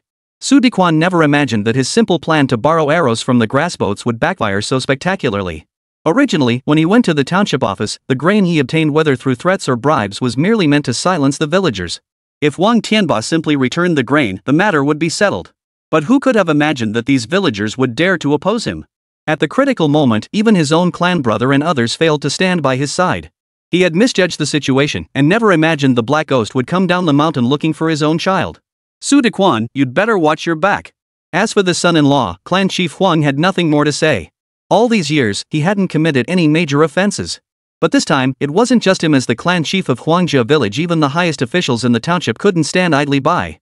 When Blackie slowly regained consciousness, it was already deep into the night. Seeing himself and his brothers bound tightly, he could only smile bitterly. Damn it, I've been cautious my whole life, yet I still got cut down by old Gunsu. The bandits guarded by Su village's young men now felt fortunate. The brutal scene of old Zhao performing surgery on his bullet-wounded comrade still burned vividly in their minds. Damn it, are these people always this ruthless? They literally peeled back the skin and dug in like that. But hey, we're bandits. Who knows if they'll hand us over to the police tomorrow? Getting sent to the police would be better than staying here. Didn't you see? Old Gunsu wants to go into the mountains to hunt tigers. Damn it, I told you this village was cursed. Ever since we took Suwu last time, our mountain stronghold hasn't had a moment's peace. As the bandits whispered among themselves, scheming an escape, they spotted their own leader being hoisted up. Black Ghost, don't blame me for keeping a close eye on you. You blew your cover, you've got blood on your hands. We have to turn you in. Bull. Old Gunsu, don't slander me. I'm an honest citizen, a perfectly honest citizen. And you killed plenty of people up in the mountains back in the day. The black-skinned bandit, dangling in the air, was naturally indignant. If he got arrested for killing someone, what about old Gunsu, who'd been roaming the mountains for years? That's not fair.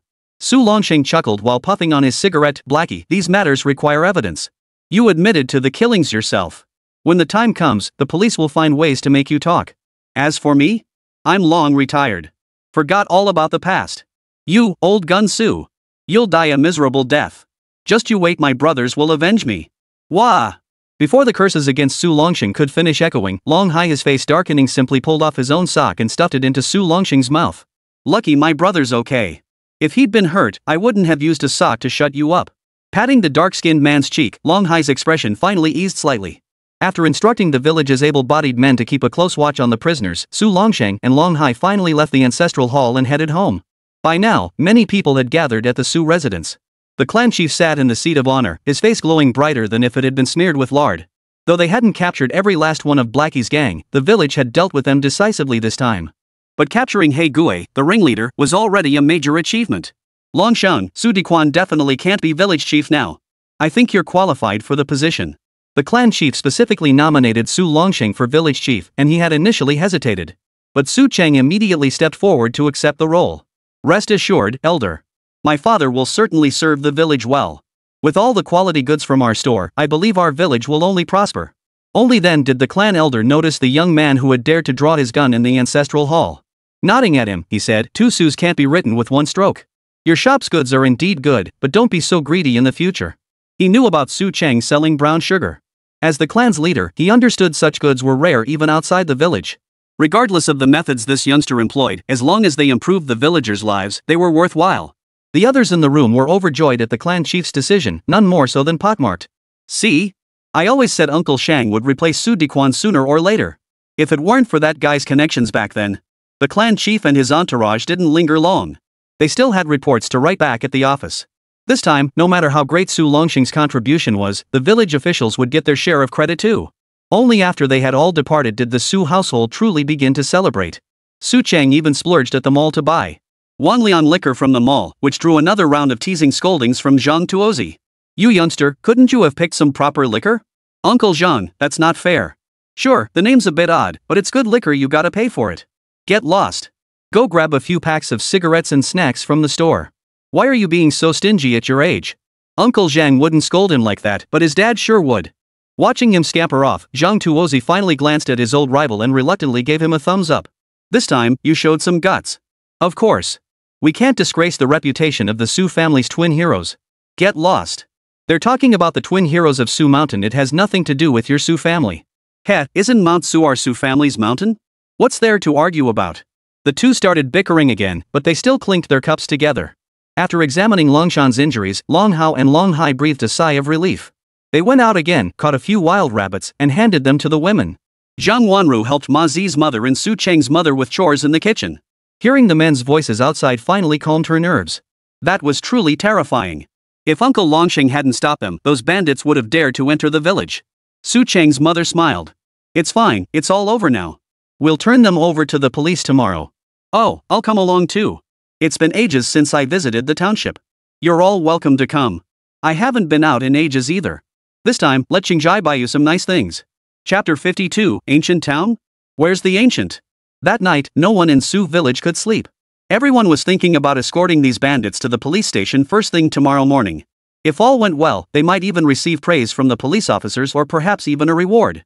The thought of rewards had the villagers buzzing with speculation. What kind of reward would they receive for capturing these bandits? Little did they realize that they had merely stayed indoors during the entire ordeal. It seemed only Su Longxing had dared to confront these villains. Oh, and later his son and a few hunters who happened to be out in the mountains. But that didn't matter. At least they had come out and tied these men up in the end. As for Su Longxing and his family, they didn't seem to regard the incident as particularly significant. Even when Su Cheng readily agreed to let his father take over the village chief position from Su Diquan, the elderly couple showed little reaction. This left Su Cheng, lying awake in bed, feeling puzzled. In his previous life, he'd never heard of his father holding any official position. Why did they show absolutely no sign of excitement? In his previous life, his mother had died young. His father had become an alcoholic before he was even old enough to truly understand things. Later, he simply disappeared, leaving Su Cheng with even less knowledge about his parents. Adding to that, the Su Longxing couple never seemed to be much of a topic of conversation in the village. So even the old clan chief hadn't said much about them in his past life. But this matter had stuck in Su Cheng's mind. If the chance arose, he would delve deeper into understanding his own parents. The night passed without incident. By the next morning, before dawn had fully broken, nearly everyone in Su village was already up. Longsheng, are you up yet? The old clan chief and several village officials had arrived at Su Longsheng's house early. Su Cheng yawned, startled to see them already dressed and ready. Chief, what's this all about? Are you going to receive an award? He recalled that last night, before bed, Ma Zi had come running over, saying the villagers were all discussing what kind of reward might be given today. This made Su Cheng look down on these people who hadn't lifted a finger even more. Long Hao and Long Hai insisted on returning to the mountain, but Long Shan, having been injured, still needed to recuperate in Su village. Su Cheng quickly packed several more bags of grain for them. These were genuine store reserves, never purchased from the mall. He was running low on cash himself, so he just raided the store, even packing in instant noodles. Uncle, life up on the mountain must be tough. Once Uncle Longshan recovers, I'll head back with him and see if there's anything we can trade with you. Alright, we won't hesitate to take them then. The supplies Su Cheng had given them earlier had been abandoned on the mountain after encountering those bandits. Though nothing valuable, it still stung to lose them. Now they'd received so much from this kid. They wanted to refuse, but since he'd said he'd come back to trade for things, they could just give him more then. Mountain folk are straightforward. As Su Cheng saw them off from the village, Long Hao whispered to him, Cheng, Uncle Zhang was right. I reckon they'll ban guns completely in a few years. When that happens, we'll have to rely on our old gear for hunting. You'd better practice well. Got it, Uncle Hao. I'll definitely show you what I can do next time I go up the mountain. Alright, your uncle's counting on you. When we got home, Mom and Dad had everything ready. Mom, let's go to the county hospital for a checkup. If that doesn't work, we'll head to the big city. Su's mother had intended to refuse, but seeing the earnest expressions on her husband and son's faces, she swallowed her words. As the family approached the village entrance, they saw that the ox carts had already been prepared. The clan chief and two officials stood beside the carts, backed by a large group of villagers escorting a dozen or so bandits. Several hunters even held guns pointed directly at them, wary of any sudden moves. Chief, are we taking all these people to the township? Su Cheng hadn't expected such a massive turnout for this simple handover. No problem. Everyone's happy about it. Besides, it's been ages since we've been to the county seat. It's about time we paid those old codgers a visit. The chieftain shrugged it off. Normally, this old codger wouldn't set foot in town unless absolutely necessary, and even then, he'd just send the younger folks. Su Cheng understood the elder wanted to use this chance to show off at the township office, and he just smiled. Father, you ride with the clan chief. We'll walk behind. Su Longsheng shot him a glare before ushering the clan chief and two officials into the car. He himself pulled his wife along behind the ox cart. Su Cheng and Pakface walked among the crowd, watching the hunters advance with guns pointed at several bandits. Chengzai, why aren't you taking that little girl with you? She really wanted to go to the township. Spotting Zhang Wanru hadn't followed, Ma Zi teased him. What's there to see in town? Just a few shacks. Though he hadn't left the village since his rebirth, his memories confirmed the town had little to offer. Especially in this era, there was nothing that piqued his interest. After walking for half a day, the group finally reached the township. It was an ancient town, said to have existed for hundreds of years. But as someone who had been reborn, Su Cheng had never heard of any concrete historical records. After all, country folk always like to embellish their ancestors' pasts. The entire town had only one main street. At its end stood the township office, which also housed the police station. Flanking it were a few government offices and a health clinic that was the town's entirety. The group's arrival genuinely startled the townspeople. Especially when several hunters marched down the street with guns pointed at a dozen bandits in front, drawing the entire town out to gawk. The Su family? Holy, is that a black guy? What's going on in your village? You actually caught this guy? You guys are that tough? Those who recognized Blackie and his crew gasped in shock. Seeing the commotion, Su Cheng couldn't help but curl his lip. Seems this guy's been terrorizing the place for a while. The whole town knows him. Pockmark chuckled. He's not the scariest one. His older brother was the real villain, but thankfully he got killed. The smile that flashed across his face as he spoke made even Su Cheng feel a chill. Uncle, could you please not smile so? Creepy? No, what's sinister about it? I'm the most honest person around. Su Cheng couldn't be bothered to talk to him anymore. He turned his head and spotted the village's only supply and marketing cooperative. I might as well go see what goods they have. Chapter 53, Town Scenes. The comrades from the Public Security Bureau were also astonished by the Su family's recent haul. Especially after hearing the clan elder pat Su Longsheng on the shoulder while recounting the incident, they couldn't help but feel a deep respect for this tall, middle-aged man. Su Longsheng hadn't seemed overly pleased about it. But when an elderly comrade from the bureau entered, he immediately stood up and saluted the elder. Good day, comrade. This perfectly standardized gesture, that straightened spine, where was the lazy demeanor he displayed in the village? Watching this reflexive display, Su Cheng grew even more suspicious. Had his father actually served in the military? But upon reflection, it made sense. Only someone with military training could navigate the mountains with such ease.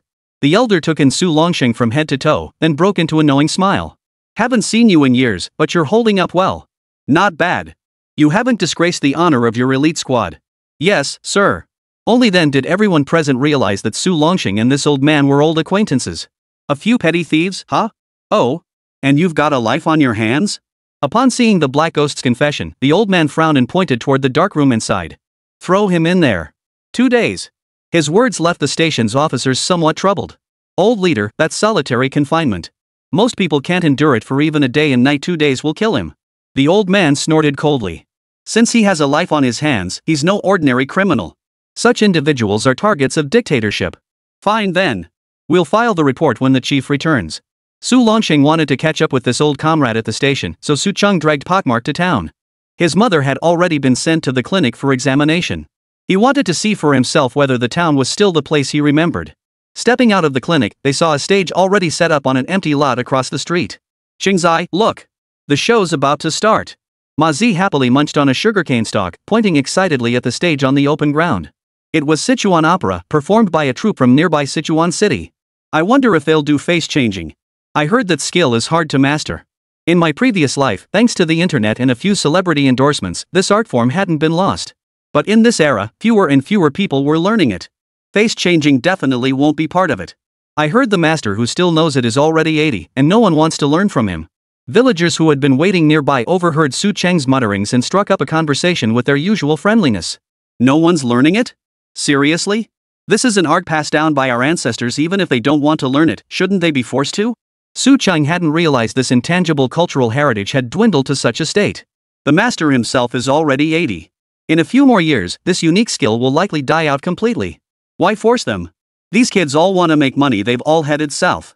The spectators found it deeply regrettable, but there was nothing to be done. Performing arts like this require not only setting up a stage but also other acts to entertain the crowd. If someone had a wedding or funeral, they might hire the troupe for the entire event. On ordinary days, forget about making money, they barely scrape by. The performance on stage wasn't particularly spectacular. The young men jumped around, and their singing had some flaws. Yet the audience below was thrilled, clapping and cheering non-stop. Pockmarked guy clapped and shouted so enthusiastically, his reaction alone matched that of several spectators combined. Su Cheng glanced around and headed straight for the Supply and Marketing Cooperative. Though the Supply and Marketing Cooperative still offered the widest selection of goods in the village, to Su Cheng, it couldn't hold a candle to his own little shop. Comrade, he began to ask the price of a bowl, but before he could finish, the plump woman across from him snapped impatiently, look at the price. If you're not buying, don't touch it. It was the slowest time of the day, and the woman's eyes were drawn to the bustle outside. She was clearly dissatisfied with being left alone to watch over all the stalls in the cooperative. So, naturally, her attitude toward Su Cheng wasn't exactly friendly. Su Cheng didn't care. That's just how things were in this era. A few years back, or even a decade ago, slogans like "Do not abuse or scold customers" would have been painted on the walls here. If anyone even acknowledged her now, it meant these salespeople were in a good mood today. The bowls he was eyeing were indeed exquisite. Though he hadn't handled them, he sensed they were likely the most sought-after Jingdezhen porcelain of the current era. Got rice, oil, salt, and sugar? After discovering this issue at the grocery stall, Su Cheng returned to chat with the older woman. Sis, I see you don't have any sugar here. The plump saleswoman shot him a dismissive glance and snapped, sugar's a hot commodity. It's hard to snag even a single packet, not just here but even in bigger cities. Her attitude was dismissive and unpleasant, but she was telling the truth. It seemed the sugar business was viable and sustainable. After leaving the supply cooperative, he didn't even bother checking the prices for medicinal herbs. With them all around, why bother dealing with these unscrupulous merchants? He seemed to have forgotten that he himself had been labeled a crooked merchant, especially for those ridiculously overpriced instant noodles and that pair of shoes. Stepping out of the Supply and Marketing Cooperative, he casually found a tea house and sat down. Ordering a pot of tea, he could easily sit here all day. He observed many patrons sipping their tea while loudly bragging about their achievements. This was the real urban life what later generations would call so damn comfortable. Looking at the mobile stalls lining both sides, there didn't seem to be much worth buying either. Just then, Pockmark suddenly darted out from somewhere, grabbing Su Cheng and pulling him toward the township office. Uncle, what are you doing? Dragged along by Pockface, he felt like a kite being flown, but the one holding the string was a fool, which only made him worry even more. The office is going to commend your father. Our village got a collective praise too. I heard they're giving us meat. Meat? Su Cheng was stunned. What was going on? Catching a thief meant getting meat? He'd never heard of such a thing in his past life. Later, with the reforms and opening up, people's living standards gradually improved, and rewards like distributing meat became a thing of the past. Yeah, this time they caught that Blackie bastard. It's probably gonna be like pulling up a radish and dragging up all the mud with it. Who knows how many people will get dragged into this mess. Chapter 54, A Rare Shoe Brocade. Blackie had been running rampant in this area for years. Logically, someone should have dealt with him long ago. Yet his black stronghold hadn't shown much restraint over the years. If anything, it had grown increasingly brazen. How many people like Su Dequan have been supporting him, collaborating with him, or even shielding him? Any clear-eyed person in the township could see the problem was real. So this time, with Su Village having captured Black Ghost, the next step would likely be cleaning up the township's officialdom. But none of this matters to Su Chang. I don't give a damn about being an official.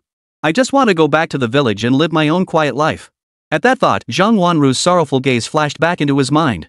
These past days, she'd come to help every single day. She said it was to repay her debt, but something more seemed to be developing between them. And that day at old Zhang's house, she hadn't denied being his future wife in front of everyone. Suddenly, Su Chang wondered if he should buy her something. Second uncle, where can I find cloth for sale around here? Ma Zi had just been to town and knew of a private cloth shop. There, at the corner over there.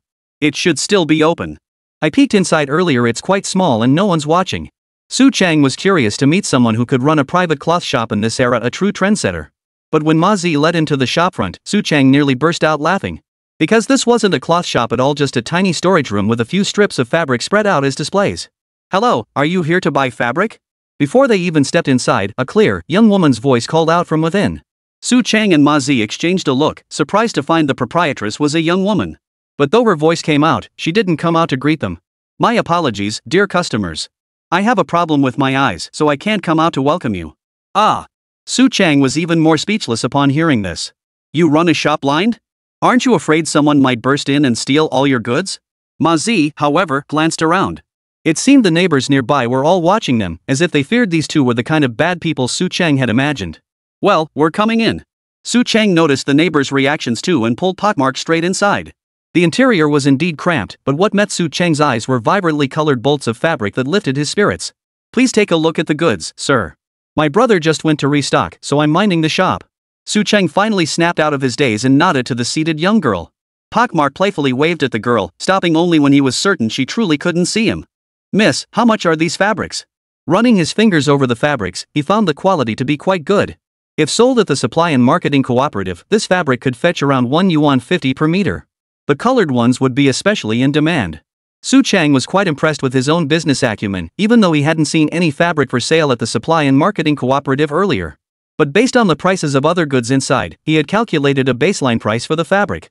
Our white cloth is 1 yuan per meter, while the colored ones are in high demand, now selling for 1 yuan 30. The price wasn't steep, but to Ma Zi, it seemed a bit high. He wasn't married yet, so he didn't consider such cloth a necessity. But having dealt with the village women often, Su Chang knew that buying this fabric at this price would actually net them a small profit. Miss, if I buy in bulk, how much of a discount could I get? The young girl clearly hadn't expected a wholesale customer and began to panic. Sir, I really can't decide on this. My brother is the owner of this cloth shop, I'm just helping out with the store. As she spoke, she slowly rose to her feet, clearly nervous about this potential wholesale customer who opened his mouth demanding bulk orders. No need, no need. Please stay seated, young lady. Your eyes aren't good, don't strain them moving around. Su Chang didn't want to cause trouble, so he quickly stepped in to calm the young woman down. As he helped her back into her seat, he noticed a small piece of fabric had fallen to the floor. Ha! Miss, that fabric. The moment he picked it up, the sensation sent a jolt through Su Chang's entire body. Silk brocade? In the southwest region, there was only one thing worthy of being called brocade, shoe brocade. And the unique sensation it offered when held in his hand, even Su Chang, who had never touched shoe brocade in his previous life, could tell this was handwoven. The small piece of shoe brocade wasn't large, only about 20 centimeters square, but it was embroidered with a pair of mandarin ducks, vivid and adorable. Miss, your brocade fell. Here, take it.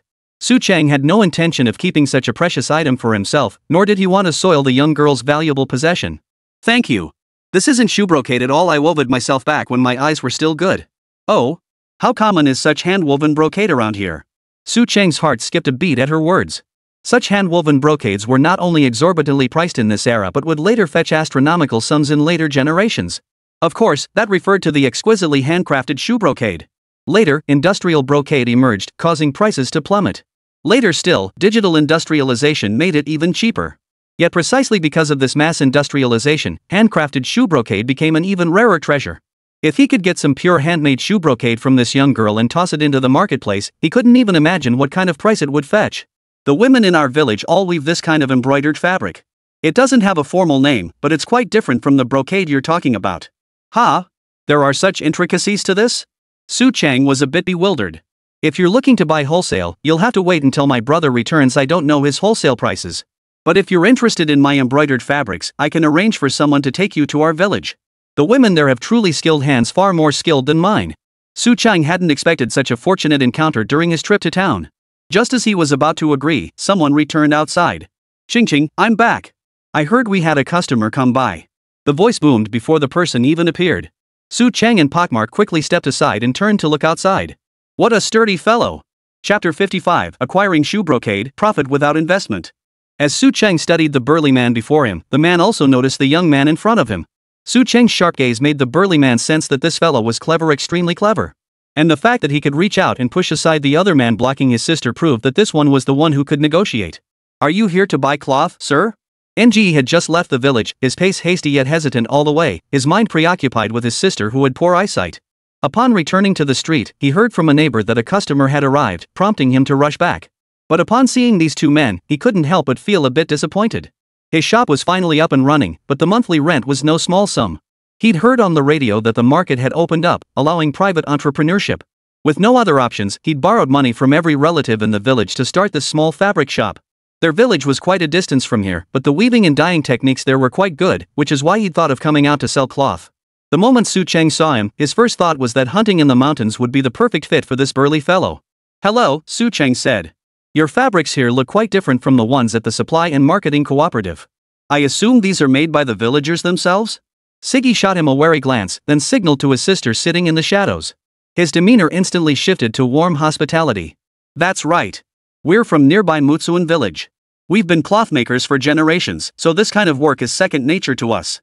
Though he made some gestures while speaking, his movements were remarkably restrained.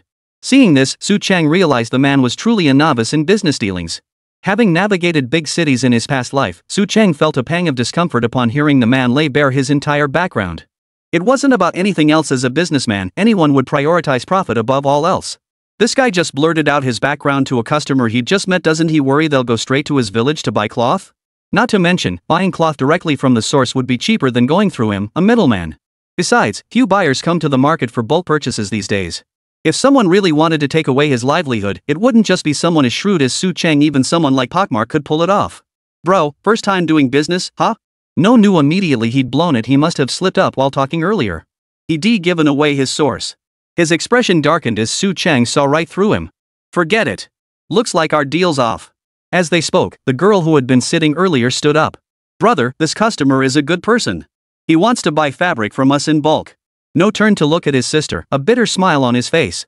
He said nothing, only gazing at Su Chang's bitter expression. Yes, I want to buy fabric from you. But your fabrics aren't very competitive, so I probably won't offer much. Oh? You really want it? We have plenty of fabric here. Are you sure you can take it? No couldn't quite wrap his head around it. This man had clearly done his homework on their sources. Why would he choose to do business with them? He couldn't understand because he didn't know how precious the small piece of embroidered silk his sister held in her hands was. Of course, such value couldn't be fully realized in this era. Even if they took such brocade to sell elsewhere, they'd only fetch a price 1 or 2 times higher than ordinary cloth at best. Moreover, current market demand couldn't sustain such a business long term. The bigger problem was that their handmade production took far too long. Relying on this for a living was simply impossible. But Su Chang possessed them all. He didn't know if ordinary people like himself existed on the other side of the marketplace. The steadily rising prices of tiger penises and bones consigned for sale there were his confidence. When Su Chang heard Engo's question, he didn't respond directly. Instead, he ran his fingers over the cloth hanging on the wall and explained, nowadays, cloth is made by machines. That's why your hand-woven fabric looks rougher and a bit uneven. You understand that, right? Yeah, I know. The elders in the village said there are fewer and fewer people making cloth now. It won't be long before this livelihood disappears from our village. No nodded earnestly. This made Su Chang sigh once more. Brother, you really aren't cut out for business. No fell silent, and the little girl also stopped talking. But Mazizi couldn't follow the conversation. Chang, this boss seems okay, right? How come he can't do business? Su Chang chuckled. Ma Zi was a hunter, it was only natural he didn't understand the ins and outs of business. Uncle Air, I have my reasons for saying this. As he spoke, he glanced up at the towering figure before him. First, he revealed his supply source the moment he opened his mouth. Anyone with an eye for business would bypass him and go straight to his village to get the goods. Of course, you might argue that villagers don't know outsiders, they only know him and are willing to hand over their goods to him for sale. Pockmarks fell silent then, because Su Cheng had already voiced everything he'd been about to say. NGE nodded in deep agreement. Though he and his sister were the only family left, the villagers still looked out for him, that much respect he could count on. Su Cheng shook his head at their reaction, about to continue, when the girl seated over there spoke up. No, it's not like that. While the villagers are kind to us siblings, if those buyers offer a high price, things would be different. Everyone wants a better life. If they can sell for a high price, they won't accept a low offer from us. Su Cheng looked at the girl across from him with surprise. It seemed this girl had even more potential than her brother. Only then did Engo and Mazizi grasp the situation. But before he could say anything else, his sister Enya continued, Sir, you're looking for cloth embroidered by our village's embroiderers, right? Su Cheng's eyes lit up at her words. Exactly. That piece of fabric you're holding has tremendous market potential. If I could secure such high-quality cloth alongside your regular fabrics, I'm confident I could expand this business significantly. Really? I can have my brother speak with the village chief about this. Would you need to confirm the details? As she spoke, she handed over the handkerchief she was holding. No hadn't expected Su Cheng's interest wasn't in the wall hangings, but in the embroidered cloth her sister had made years ago when her eyesight was still good. Yes, I need to. I've never sold this kind of fabric before, so I need to take it back and see if there's a market for it. Alright, I'll give you the fabric. I trust you. Chapter 56, Zheng Wanru's Despair. When Su Cheng returned to the clinic with Pockmark, his mother had already completed several examinations. I told you it was nothing, but you insisted on spending the money. Su's mother genuinely regretted the consultation fee. She just paid 10 yuan, enough to cover the household expenses for half a month. Su Longsheng, however, believed the money was well spent. Honey, money's meant to be spent. Besides, the doctor said your blood pressure is a bit low. They can't detect anything wrong here in the countryside.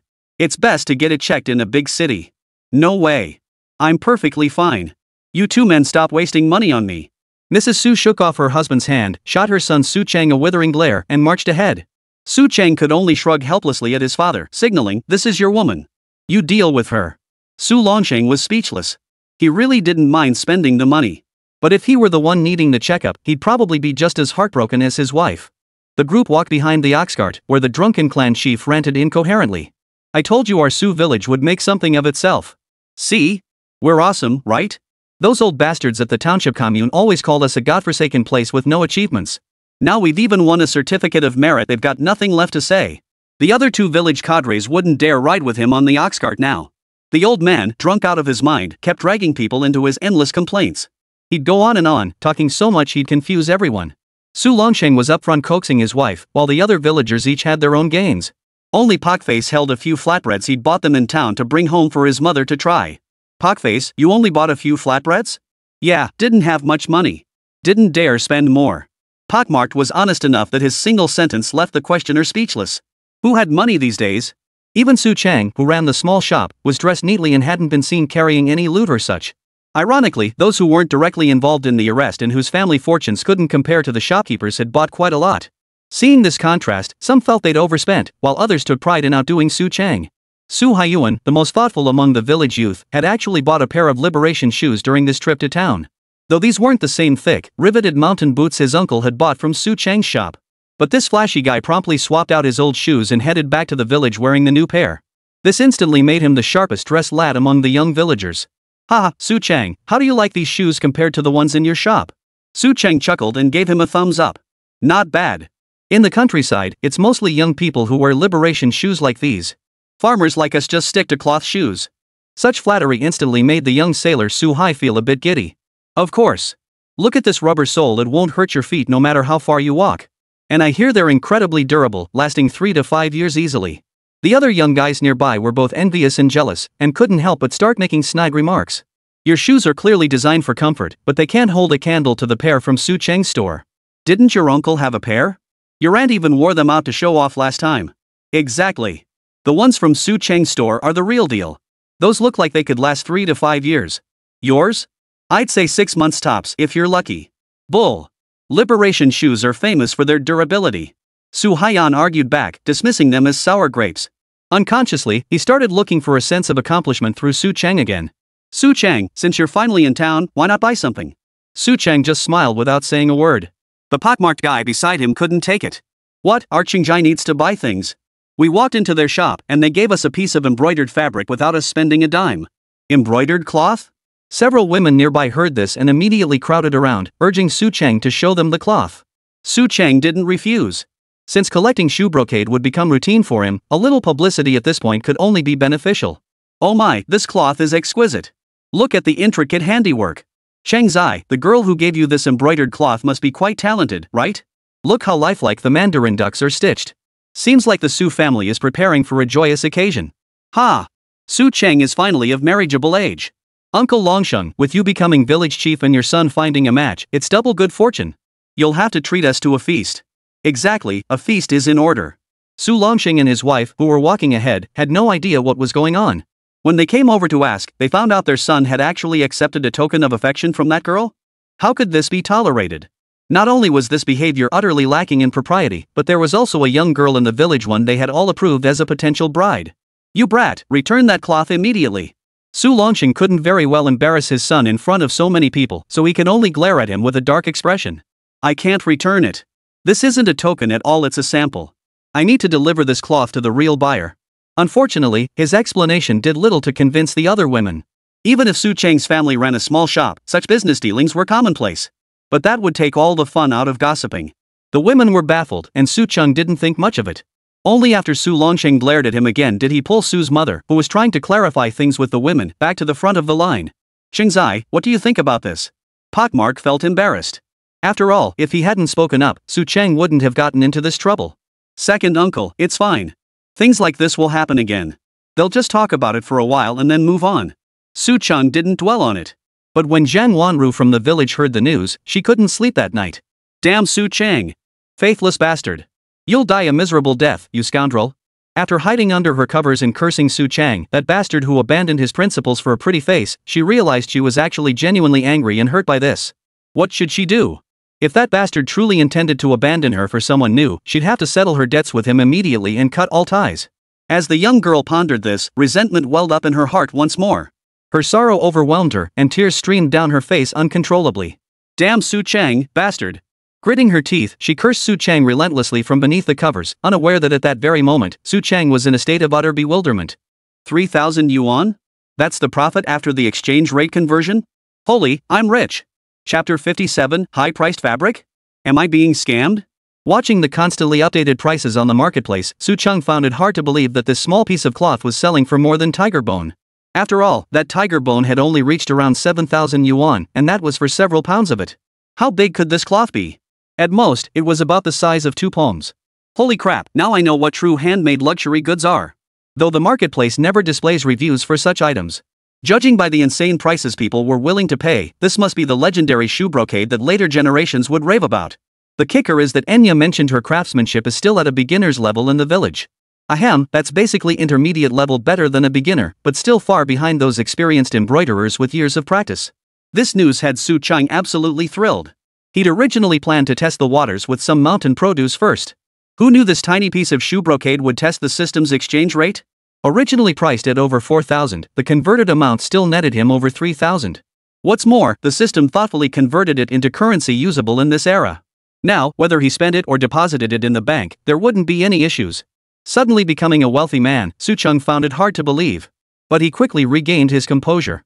The shoe brocade business was still worth pursuing, but he couldn't just stick to premium pieces anymore.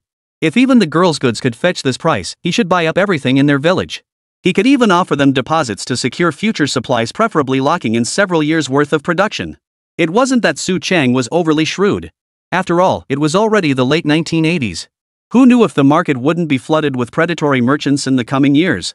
If he didn't secure the most promising goods now, once the market truly opened up, he'd be left out in the cold. This thought made him want to rush back to the township immediately and urge Ango to head to their village to place an order. Yet that night, he couldn't sleep either. The 2 sleepless youths of Su village, each lost in their own thoughts, stared wide-eyed into the darkness, waiting for dawn. The next morning, Su Chang, who'd fallen asleep at some point, was jolted awake by a knock on the door. Holy crap! What the hell are you doing up so early? Zhang Wanru appeared at the door with dark circles under her eyes, her back laden with several items. This is yours back.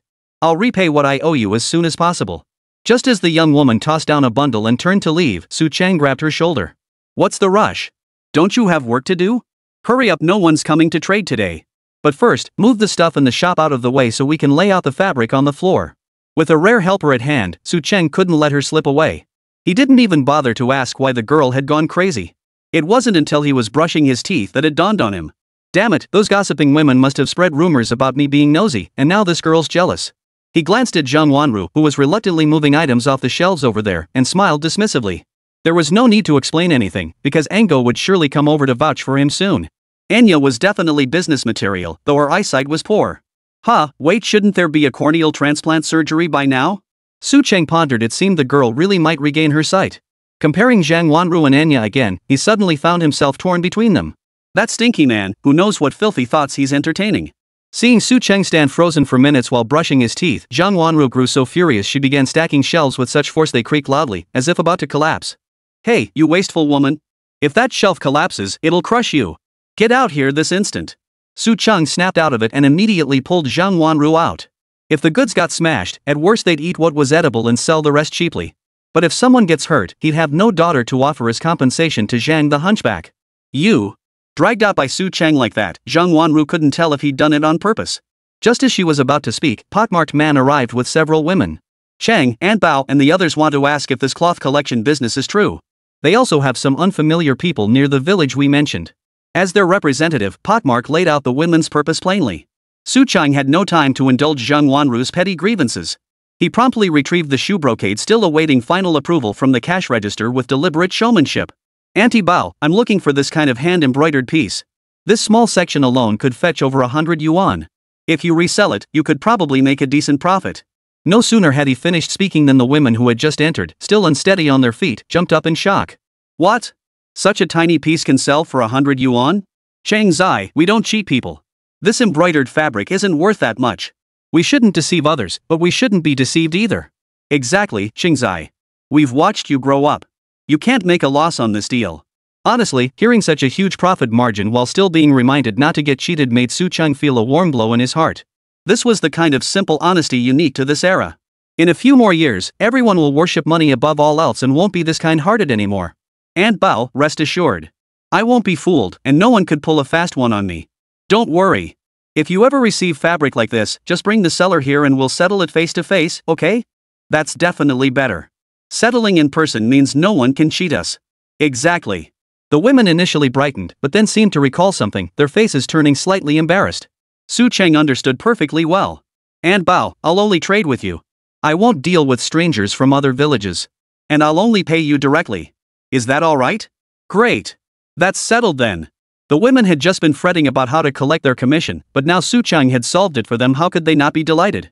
After the women left with smiles, Zhang Wanru finally peeked out from behind him. Is this cloth the token of affection mentioned in those gossip tales? Looking at the mandarin ducks embroidered on the handkerchief, Zhang Wanru realized the gossiping women hadn't been wrong. The design was indeed terribly misleading. Otherwise, what do you think? Embroidery like this is precious. Would they really give it away so easily? Silly girl, hurry up and empty the shop. Besides these embroidered fabrics, we also need to stock up on plain cloth. Got it. Chapter 58, Su Wei steals business. Su Chang's general store will now sell fabric. The news spread throughout Su village in mere minutes. Especially those women, they didn't even go home. They headed straight for Engo's village. They weren't about to let someone else snatch up such a lucrative business opportunity. Of course, these women had formed a tight-knit alliance to keep their secrets. I'll tell you this, you can mention the plain fabrics to others, but the embroidered fabrics? Keep that business to ourselves for now. Among the older women, some were sharp-witted. They knew this couldn't be kept secret. But you've got to seize the initiative in everything. Like them, being the first to spread the word in other villages who wouldn't want to make money? Once you start making money, you'll naturally gain more confidence in yourself. Moreover, this woman has already made plans. If you want to make money, listen to me, don't all go to the same village. There are several villages over there doing this kind of hand embroidery. Right. The elder sister is absolutely right. Let's divide up the work so we don't compete with each other. The women hurriedly left the village, not daring to linger on the road for even a second. At this moment, Mazizi helped Zhang Wanru move all the shop's goods into the back room, clearing out a large open space that now looked rather bare. Xingzai, do you really think we can make money? Ma Zi was now considered part of the small shop's team. Especially since Su Chang had begun to see real potential for big profits, he'd even offered both of them verbal promises of wages. You bet we can. Mark my words. If we pull this off right, it won't be long before you can build your mom a brand new house. Really?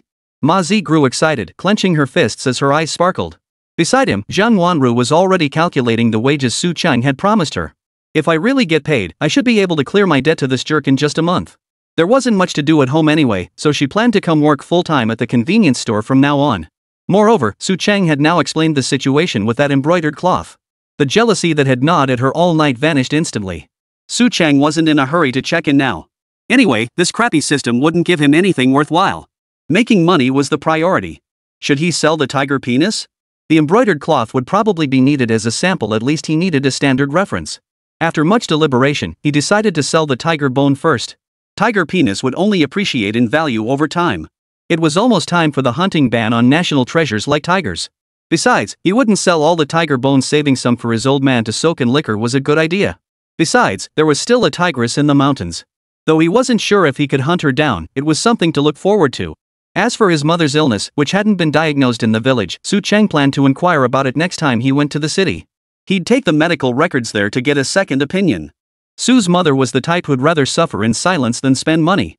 Unless he was absolutely certain, he didn't want to put her through any unnecessary trouble. While this side of the village began the day full of hope, the opposite side, at Su Dequan's home, was filled with gloom. Su Dequan had been detained by the township authorities over the grain warehouse incident. While it was unclear whether he would face execution, he would inevitably have to explain the intricate details of the situation. His second son, Su Wu, had fled. While not officially a wanted criminal, the Public Security Bureau had issued a summons notice, placing him under surveillance nationwide. His wife, having failed to stir up trouble by bringing people back, had instead landed her husband in jail. She now had no face left to ask her parents for help. When Su Wei hurried back with his wife, he found his mother weeping at home. Only then did he realize the family's pillar had met with disaster. "Mother, I'm going to hunt down that bastard Su Chang and get my revenge." Before being knocked unconscious, Su Wei had recognized both Pockmark and Su Chang. He harbored a certain fear toward Pockmarked Su. Ever since childhood, he'd heard stories of Ma Zi joining Su Longxing in the mountains. Though he'd never witnessed him hunting, the rumors painted him as a ruthless man. As for Su Chang, he kept a low profile and seemed rather bookish. Su Wei didn't believe this bastard would dare defy him now. But just as he was about to step outside, his wife grabbed him tightly. "Where are you going? We still need you to pull strings for father's case." His wife was a clever woman at the very least. She'd already laid out their family's situation for him while he was recovering at the clinic. Su Dequan's arrest was something she had long anticipated. Hearing his wife's words and seeing her frantically winking at him, Su Wei finally recalled their conversation at the clinic. "From now on, we'll live our own lives. If you want to take care of your mother, figure it out yourself. But our little family absolutely cannot be dragged down by the old man. Children grow up and leave their mother's control." Su Dequan's wife could clearly see that the eldest son's family had already drifted apart. It made sense. Back when her husband was village chief and still had connections, he could keep his daughter-in-law in line. But now that things had come to this, wasn't it only natural for them to look out for their own family? After this incident, Huang Jiamei also abandoned her former ways as the village chief's wife. As her father would say, "You have to think more about yourself and everything. Both your sons are unreliable now." With that thought, she quietly returned to her room to take stock of the household's remaining finances. Seeing this, Su Wei and his wife promptly headed back to their own home. "Go find out where Su Chang's little shop gets its supplies," his wife instructed. Su Wei's wife gave him a hint, and his eyes widened considerably. "Right. If that bastard Su Chang can do it, why can't I? Besides, we heard on the radio at the clinic that with the new reforms, individuals are now allowed to run businesses." Once he grasped this, Su Wei forgot all about his family troubles and dashed straight to the banyan tree at the village entrance to eavesdrop on the gossip. As luck would have it, this was precisely when word spread that Su Chang's store was selling fabric. Upon hearing this, Su Wei immediately went home to discuss it with his wife. They agreed that following Su Chang into business was a surefire win. "All right," Su Wei said. "Starting tomorrow, I'll go out and make some connections too. I know plenty of people." As a member of the local hoodlum crowd, Su Wei thought of a few loafing around in the neighboring village. Counting on them to do any real work was out of the question, but getting them to scout out where cloth was being bought shouldn't be too difficult. While the couple quietly plotted their business in their room, Wang Jiamei across the hall felt her disappointment in her eldest son deepen. Not a single word of concern for his younger brother upon returning this child was truly beyond redemption. Chapter 59, Learning to Hunt with Longshan. Collecting cloth. This couldn't be rushed. That evening when Su Chang returned home, Su Longxing merely inquired about the fabric business before offering this advice. Longshan, who was also recuperating at their home, heard the news and thought it might be possible to trade mountain goods for the cloth. Haha, I reckon this business should be a breeze. Folks up in the mountains don't have ration tickets. If they can actually buy cloth, they won't mind paying a bit extra. Though ration tickets are still in use now, they'll be phased out over the next couple of years. Su Chang knew that the collected mountain goods would likely be dumped straight into the mall. If anything valuable turned up, they'd probably just hang it in the mall and wait for the price to rise. Uncle Sean, with such harsh conditions up in your mountains, have you ever thought about moving down here? I hear the household registration system has loosened up now, and lots of people are heading east to seek their fortunes. This wasn't just idle talk. After spending a day in the township, he and Pockmark had managed to gather quite a bit of news. What's the point of heading east? Plenty of folks from our mountains have already gone there. That's something only single bachelors would do. Who with a family to support would dare take such risks? Longshan's expression turned despondent as he spoke. We're not stuck up here because of the household registration system. Besides hunting, the only land we can cultivate is right here on the mountain. Speaking of which, Su Changkai recalled that the nearby villages had all been relocated later. But they arrived earlier than Longshan and his fellow mountain folk. So whether fertile or barren, every patch of arable land around here has already been claimed. As they said, if they wanted to farm now, they'd have to clear their own land on the mountains. It seemed their racial talent for farming was truly formidable. Even living in the mountains, they still had to clear wilderness to grow grain. When he attributed this to racial talent, Longshan and Suluoshang both laughed in exasperation. Don't spout nonsense about racial talents when you don't understand. Who'd willingly toil in the fields, back to the sky, praying for rain? Su Longsheng scolded him with a laugh before joining Longshan to boil water for tea. Longshan, however, held a genuine admiration for this kid Su Chang. Watching him meticulously polish his father's hunting rifle, he chuckled, "Looks like you're a gun enthusiast too, kid. Once I'm better, come learn how to hunt from me. This stuff costs a fortune, we'll have to revert to the old ways." Su Chang was more than willing. He knew the next decade would be a gun ban period. At this time, all weapons in the village would be confiscated and locked away by the police. In his previous life, the most outrageous thing he'd heard was about a nearby village having 2 homemade cannons and several boxes of ammunition confiscated. That had the police station scrambling to send people to haul the things away for destruction. These days, real fights were rare. But incidents involving firearms were far more common, claiming several lives each year.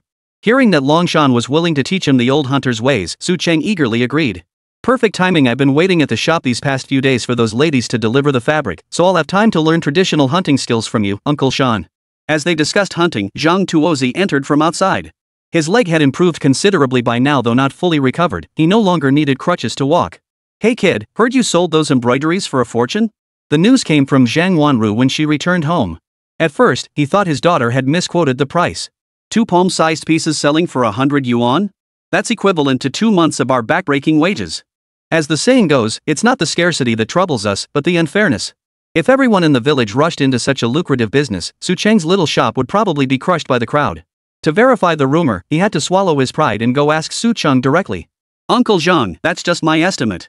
The final price will be set by the buyers I'm in contact with." Zhang Tuozi thought for a moment, then nodded. Such a high price is tempting. You'd better keep the delivery details to yourself." They were all sharp operators. They'd long suspected Su Chang had some undisclosed channels, but since the boy wouldn't spill the beans, they didn't press the issue further in the room. "That village you mentioned, I know it too. Back in the day, they made cloth there. It's just a shame that after all the old folks passed away, the quality of the cloth seems to have gone downhill ever since." Though Su Longsheng and Zhang Tuozi were at odds. But guests are guests, so he poured Zhang Tuozi a cup of tea and listened as he described the local area. Whether in his past life or this one, Su Chang was hearing these decades-old tales of the nearby village for the very first time. "So, kid, if you really want to get into the cloth business, making a fortune is out of the question. But you could probably scrape together a little money."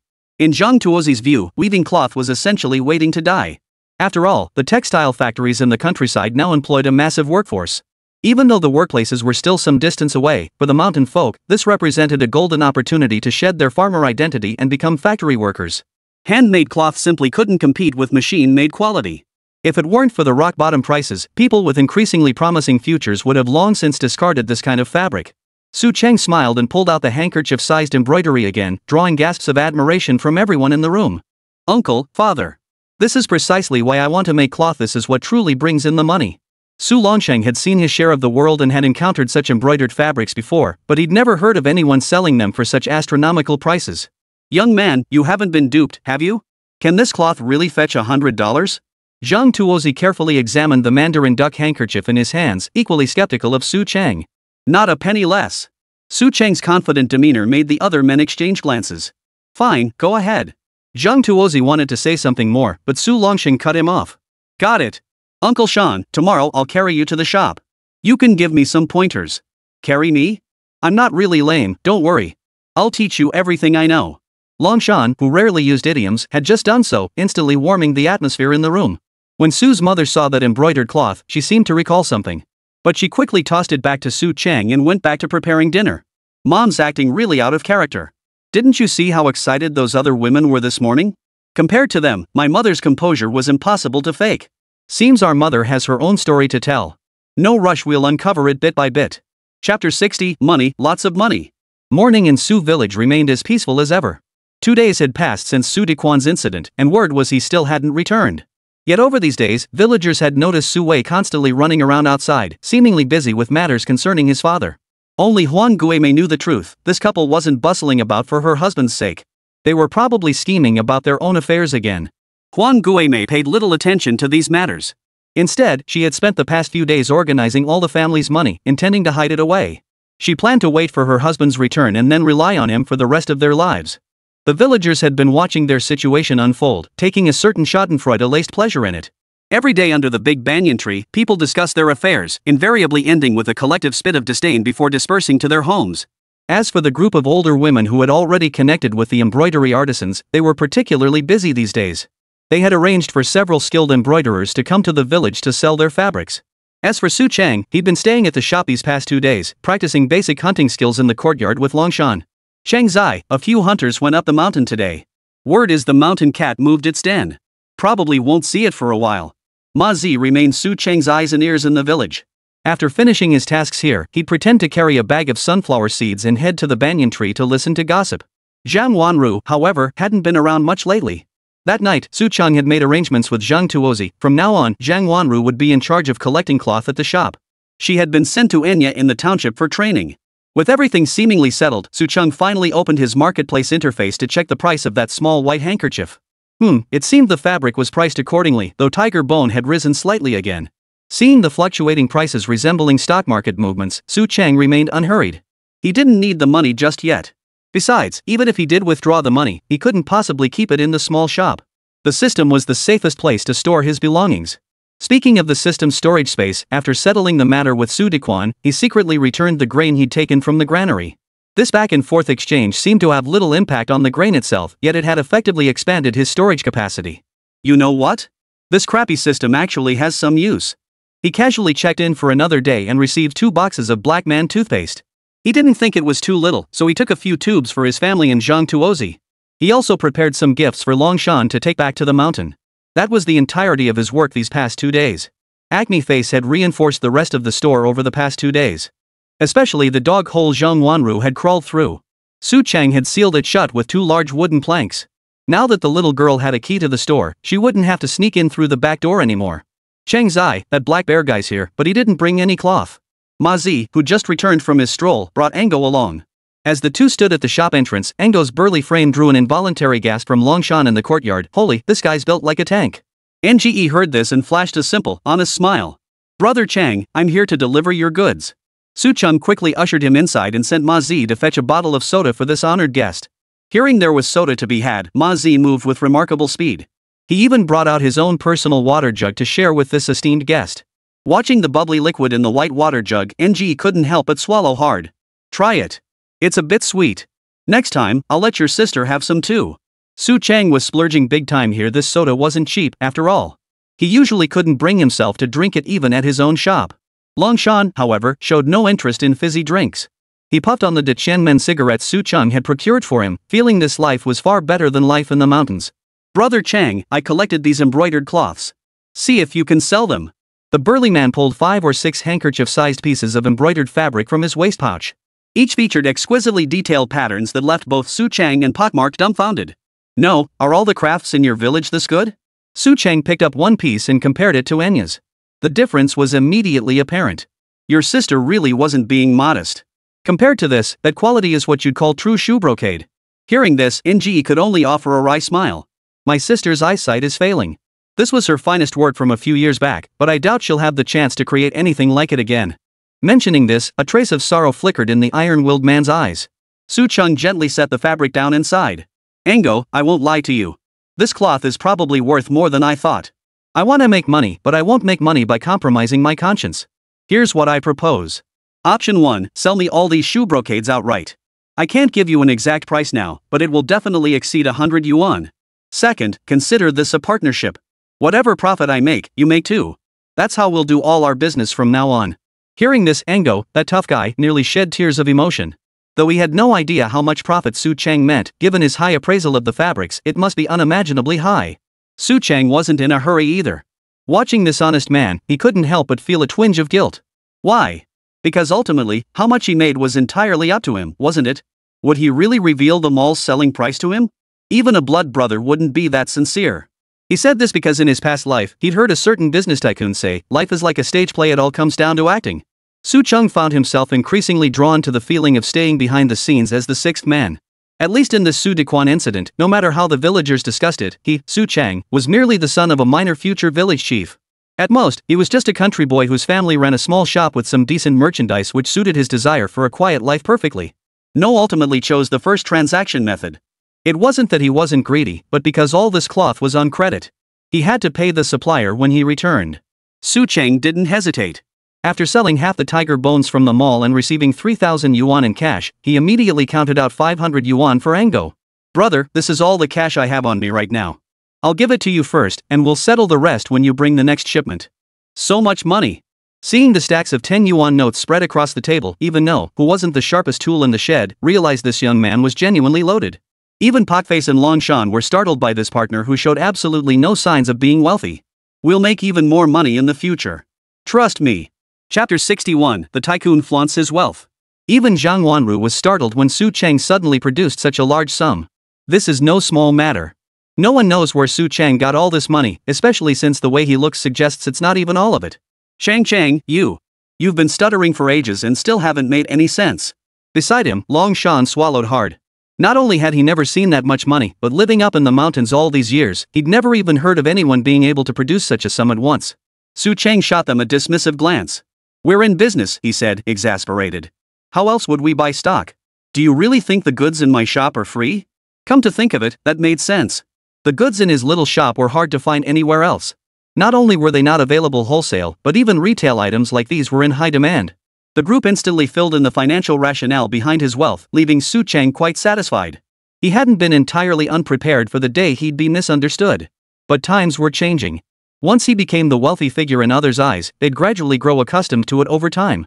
NGE never imagined Su Cheng would solve all his problems in one fell swoop. He'd been planning to dash back here every other day after returning to the village, just to avoid the women who supplied him with goods, thinking he was trying to stiff them. Man, you really are. Speechless. The vendor was practically speechless too. Su Cheng smiled as he pressed the money into his hand and whispered, Brother, this is just the beginning. Trust me, if we keep working together like this, your sister's eye treatment will be funded before you know it. Those words carried more weight than any other flattery. After all, hadn't he been busting his ass just for his sister with the eye problem? Really? There's really hope for my sister's eyes? Su Cheng patted his hand. Whether there's hope or not, every extra penny earned is good. And if by some chance it works, you can use the money to hire someone to take care of her. Yeah, you're right, brother. You're absolutely right. Nengua nodded, then hurriedly started packing up the money. But he clearly hadn't prepared well enough. The cloth bag he'd brought seemed unable to hold all these stacks of bills. Uncle Air, go see if there's any scrap paper or boxes in the shop. Have him pack it up. After instructing Siang Maizi, he turned back to Ango. It won't be safe for you to go back alone.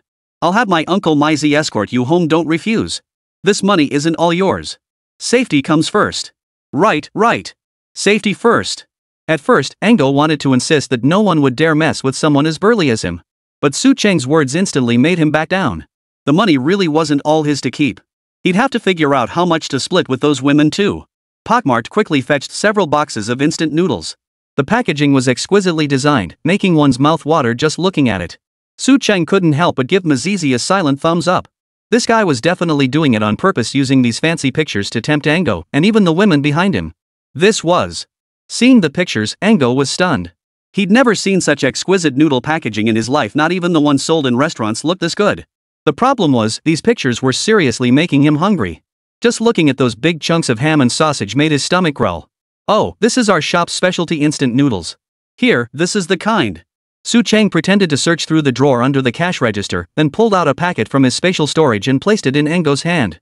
Is this the noodles from the picture? They feel kinda hard. No had never eaten noodles like these before, and he certainly hadn't imagined they could be soaked in water to eat. Watching Su Chang unwrap the package and prepare the bowl for him, the aroma instantly filled the entire store, making Engo inhale sharply. It smelled incredible. He felt like everything he'd eaten before was pig feed, which gave Pockmark a great sense of accomplishment as he watched. He'd eaten this noodle before, many times over.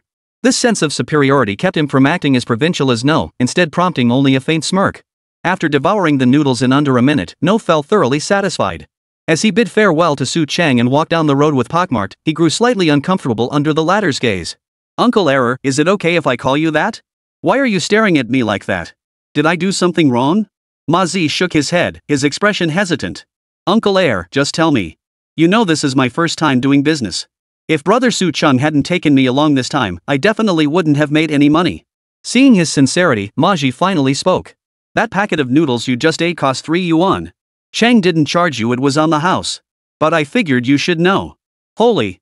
Nengguo wasn't shocked by the noodles' price. He'd been so caught up in savoring their deliciousness that he'd completely forgotten to pay. Realizing this, he frantically reached for his wallet, only to be stopped by Pockface. There are people around. Don't make a scene. Seeing the awkward look on his face, he added, Chang Zai considers you a friend, so he treated you to the noodles. No finally withdrew his hand and nodded firmly. Yeah, Brother Su Chang really does consider me a friend. I'll definitely treat him well from now on. After leaving the village, the two headed toward Engo's village. Su Chang had opened his shop, but he wasn't in a hurry to tend to his little store just yet. After a quick cleanup with Long Shan, he headed home early. Under the banyan tree in Su village, several young villagers watched Su Ermezi escort the burly stranger away, looking somewhat puzzled. Wasn't Su Chang supposed to be collecting cloth? Why hadn't he gone out? Yeah, that pockmarked guy seems to be tagging along with him. Probably went out to check on the cloth. Come to think of it, it seems the village chief's son has started dealing in cloth too. Su Wei? That guy can do business? If anyone in the Su family could handle business, Su Wu would be the first name that came to mind. But now that he's gone, his brother Su Wei has started dabbling in this kind of business too. It's really hard to figure out. He's just copying others. But Su Chang hasn't made a move yet now that's truly unexpected. Chapter 62, Su Wei in action. The gossip under the banyan tree has now turned to Su Wei something he never imagined. These past days, he'd been running around non-stop, visiting the township to ask around among those former street toughs. Sure enough, someone was indeed in the cloth business. But when he went to check out the small shop, he saw Zhang Tuozi's daughter working there too, and his nerves immediately shot up. He stood across from the shop all day, only to discover it had no customers at all. Instead, his suspicious behavior had alerted the two girls in the shop, who had been tipped off by nearby neighbors long ago. Su Wei? What was he doing here?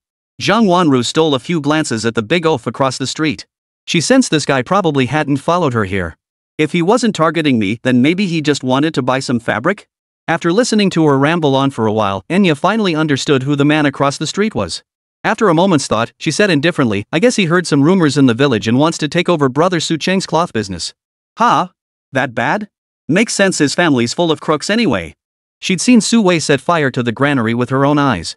If not for Pockface and Su Chang stopping him, the granary would have been reduced to ashes by now. And with Su Wu being chased by bandits and forced to flee, he certainly isn't a good person either. Huh, aren't you worried Su Chang's business might get taken over? Siyu was surprised to hear Zhang Wanru didn't seem the least bit concerned about Su Chang's business affairs. From the start, Siyu had sensed something unusual about this young lady who wanted to learn the cloth-selling trade from her and Su Chang. A scoundrel like him wouldn't let those fools take his business. Let me tell you, he's worse than a villain. Now that the young girl had Enya as her little confidant, she began pouring out complaints about Su Chang taking advantage of her and forcing his way into her home to propose marriage. Enya kept covering her mouth, struggling to stifle her laughter. You two really are close, aren't you? Not at all. That jerk picks on me all the time. But now I owe him, so I have no choice but to work for him. Zhang Wanru denied it with her words, but her actions spoke otherwise. Anyway, whatever Su Chang offered her now, she accepted. At worst, she'd just add another entry to her little ledger. Besides, she could start earning wages from now on. The two girls giggled and chattered away in the shop, never once feeling bored. This left Su Wei watching from outside feeling rather perplexed. No customers, yet they're laughing so happily? Seems these women really don't understand business. After watching for a long time, he didn't see a single customer come in to buy fabric. He suddenly felt that this kind of business was hard to run and was starting to lose heart. Just then, he spotted several elderly women from Su village hurrying back from outside. Forget it, I'm starving. Let's grab something to eat first. These old women actually splurged on eating at the township shop? This startled Su Wei. After all, back in the village, they were so stingy they'd split a penny in two to save a dime. The women entered a noodle shop, immediately ordering several bowls of the largest portions available, which they shared among themselves. As they ate, they chatted about today's haul. After receiving these fabrics, we first scouted the market conditions in the surrounding areas. If we could make a profit selling them elsewhere, we would. Only if they were unsellable would we pass them on to Su Chang. I've heard that white cloth sells well in some small villages 2 miles down the road.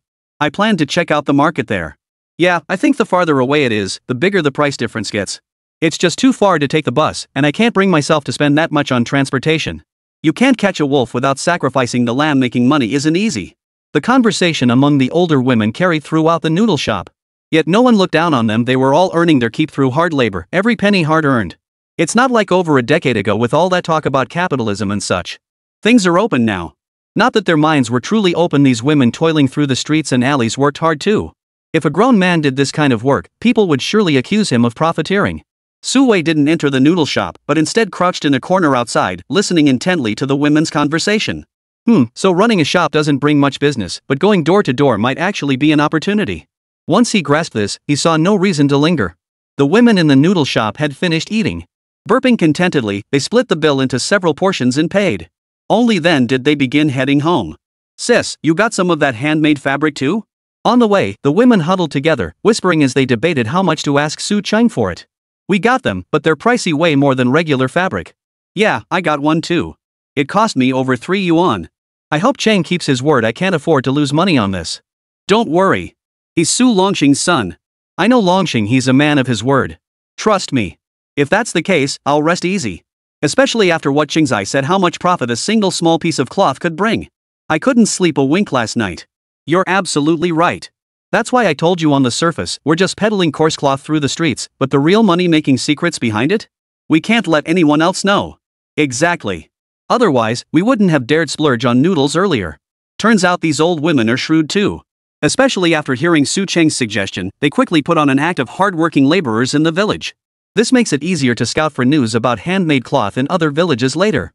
But to Su Wei, their approach looked like a surefire money-making scheme. Sure enough, he returned to the village ahead of the women. As soon as he got back, he dragged his wife into their room to discuss the cloth-selling business. This work is hard, he mused. Maybe I should hire some migrant workers to do it. Then I can just stay home and collect the money. What are you thinking?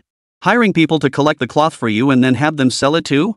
Once they learn the trade, why would they bother with you? It must be said, his wife was truly resourceful. While Su Wei was still daydreaming about being a boss at home, she kicked him out to learn from those village women.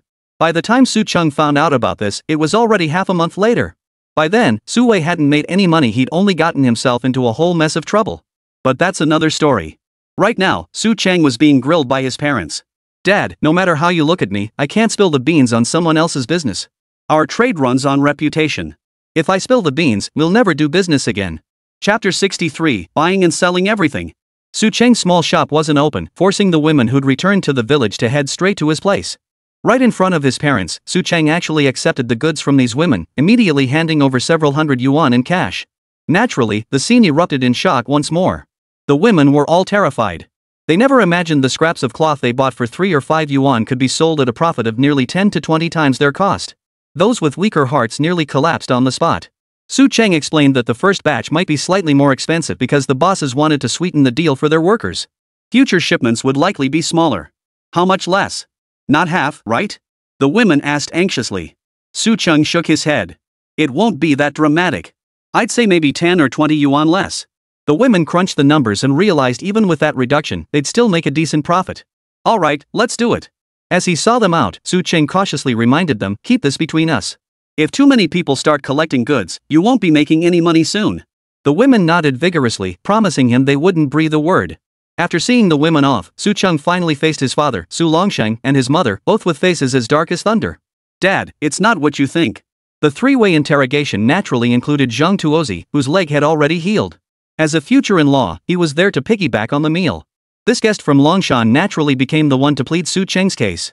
Having witnessed the shock of seeing so much cash earlier that morning, his reaction that evening was comparatively less dramatic. Su Longsheng, fearing his son had committed some grave error, pressed him relentlessly about the identity of the boss behind him. What could Su Cheng possibly say? Could he really tell his father he relied on that mysterious system? Since he refused to budge, Su Longxing could only appeal to the virtues of a businessman. Surprisingly, this explanation immediately earned nods of approval from all the adults present. Well, it's best you think that way. I don't demand you become wealthy or powerful, only that you live an honest life. If anyone ever discovers you've done something wrong, I'll be the first to hold you accountable. Su Longxing issued his sternest warning, glancing at his wife tidying the embroidery and then at his son, who no longer feared him. He sensed his standing within the family was slowly shifting. Uncle Shang, Chengzai has his own mind, no need to worry. Longshan knew how to counsel people. He pulled Su Longxing aside to smoke and drink with Zheng Tuozi. Su Cheng finally breathed a sigh of relief when he saw his father drop the matter. But his mother wasn't so easily appeased. Mother, you see, these are delicate handiworks. It's only natural that buyers offer higher prices for them. He racked his brain and finally came up with this explanation. But his mother wasn't having any of it. Tell your mother honestly, how much did you make? Seeing her son silent, Su Cheng's mother chuckled and gently poked his forehead. I knew you little rascal made more than anyone else. I told you before, you can't just spend the money recklessly. Ha! Su Cheng thought his mother was going to make him hand over his ledger, but instead, she just gave him a few instructions and then left him alone. Mom, aren't you asking me to hand over the household expenses? Household expenses? Everything we eat and use comes from the store you run. Besides, your father and I only have you as our son. If you earn enough, buy yourself another house. If you don't, then starve yourself. Hearing his mother's blunt words, Su Cheng truly broke down in tears. Mother, you make it sound like neither you nor father cared about me. Am I not your own flesh and blood? This little rascal pretended to be innocent, throwing himself onto his mother to act cute, only to be scolded by his mother with a finger poking his nose. Stop pretending. You're full of mischief, and you expect us to keep feeding you? Caught red-handed by his mother, he didn't seem embarrassed. Instead, he busied himself around her, trying to help with the cooking. That matter was considered settled here. Su Cheng had thought that if he really had to explain, he might struggle to get past his rigid father's disapproval. This outcome was quite unexpected. That night, lying in bed, he opened the marketplace and sold off all his shoe embroidery except for Enya. Watching the balance climb steadily, Su Cheng smiled as he drifted off into sweet dreams. Early the next morning, Pocky arrived to open the shop and brought him 3 yuan. Big Bear Ango gave you this for the noodles. He forgot yesterday because they were so delicious. Su Cheng silently pocketed the money, staring at Mozi without speaking. I just mentioned the price of the noodles a little, it wasn't on purpose. Ma Zi wasn't lying, but Su Cheng sensed he was trying to protect him from a loss. Uncle, sometimes in business, you have to give others a break first. Seeing his awkward expression, Su Cheng could only offer a wry smile. I know.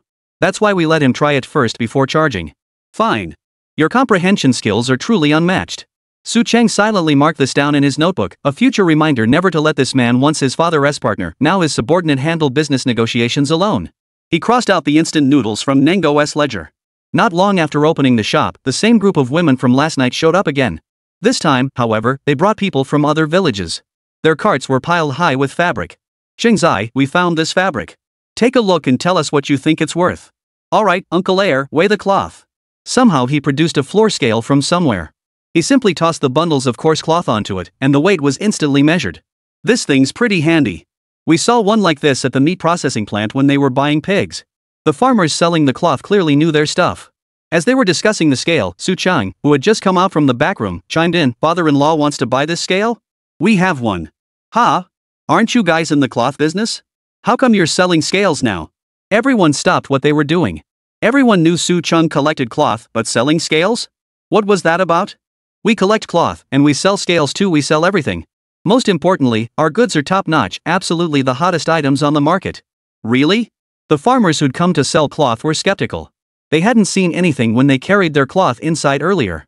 Uncle Air, take these gentlemen into the back room and show them our goods. Alright, follow me, but don't let your jaws drop. Chapter 64, Red Hot and Dizzying. The group delivering cloth to the small shop was stunned at that moment. Su Cheng wasn't just talking the talk, his shop genuinely had goods in stock. There was nowhere to argue this point after all, these were seasoned cart drivers who'd traveled far and wide and seen the outside world. To name just one example, they were regulars at the town's supply and marketing cooperative. Compared to the supply and marketing cooperative, Su Cheng's small shop was indeed much smaller in size. Yet, the goods inside were no less abundant, and most of them were items unavailable at the cooperative.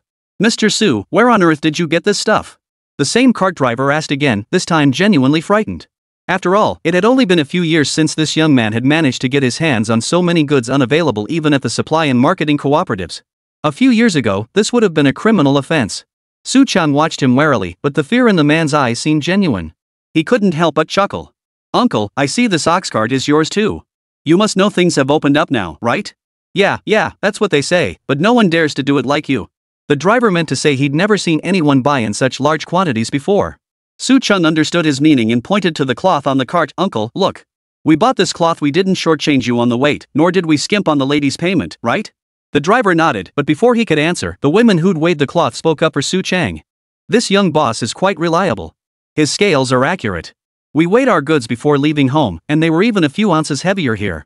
These women had put in considerable effort to sell such a large quantity of cloth.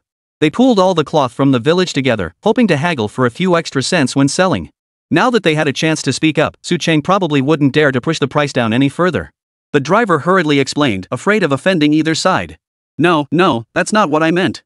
I just think this young boss is so bold. Alright, old Zhang. We'll discuss the carriage fare later. Let's settle the cloth payment first. The other man who had come with the cart also felt reassured upon seeing the scales on the ground. Bringing this out now shows Su Chang has real clout, he's clearly not short on cash. Alright, uncle. Let's talk inside. Su Chang didn't mind. He gave a nod to the pockmarked man unloading the goods and stepped into the shop first. Come on, everyone, take a seat. Let's start with a bottle of soda, these are a whole yuan each. The generous Su Chang launched his soda offensive once more. He opened 2 bottles to share with the 5 or 6 aunts and this uncle. This stuff isn't always available, but I might get more in the future. Everyone, give it a taste this time. It turned out Pockmarked and his crew had to fetch bowls from the back room to drink the soda. This time, Su Chang came prepared, having already set out paper cups ahead of their time. They weren't expensive, just 7 yuan for 150 cups. Now that he was a man of means, he felt uncomfortable not spending his money. Holding these paper cups filled with red and green soda, the several aunties who had come to sell cloth seemed a bit at a loss. Chang, is this water really drinkable? Of course. Auntie Chang, smell it, doesn't it have a sweet scent? Aunt Chang was a woman from their own village, and she was the one who had arranged this fabric trade. The other women with her heard that more shipments would arrive soon. Hearing Chang's words, she took a small sip with renewed confidence. So sweet. And it has a hint of orange. Her words encouraged the others to take small sips too, and indeed, the taste was superb. Seeing everyone's expressions of pure enjoyment, Su Chang knew his little shop's reputation was now firmly established. People in the future would spend a fortune on advertising, but he was already putting these tactics to use. In this era, who wouldn't want to snag a little bargain? The rest of the transaction went smoothly. When the women and men who received the cloth money compared their earnings, they discovered they'd actually made 10 yuan more than they'd expected. Boss, your price is way higher than the supply cooperatives. The man who had accompanied them was also a shrewd fellow. He understood that Su Chang had offered such a high price precisely because he intended to buy up all the cloth in their village. Uncle, I think we've done a good deal, right? Let me be clear, the fabric from your village is top-notch. I'll distribute it to other merchants, so don't worry, I'll keep buying from you. Really? The men were worried that if this young boss stopped buying after paying such a high price this time, they'd lose out on a lot of profit. Honestly. Bring the cloth over, and I'll pay you cash on the spot. Cash for goods. Great, that's perfect. I hate IOUs, our whole village is waiting to put food on the table. The man spoke the truth. In the past, they could at least count on the commune's IOUs being paid on time. But these past 2 years had been tough.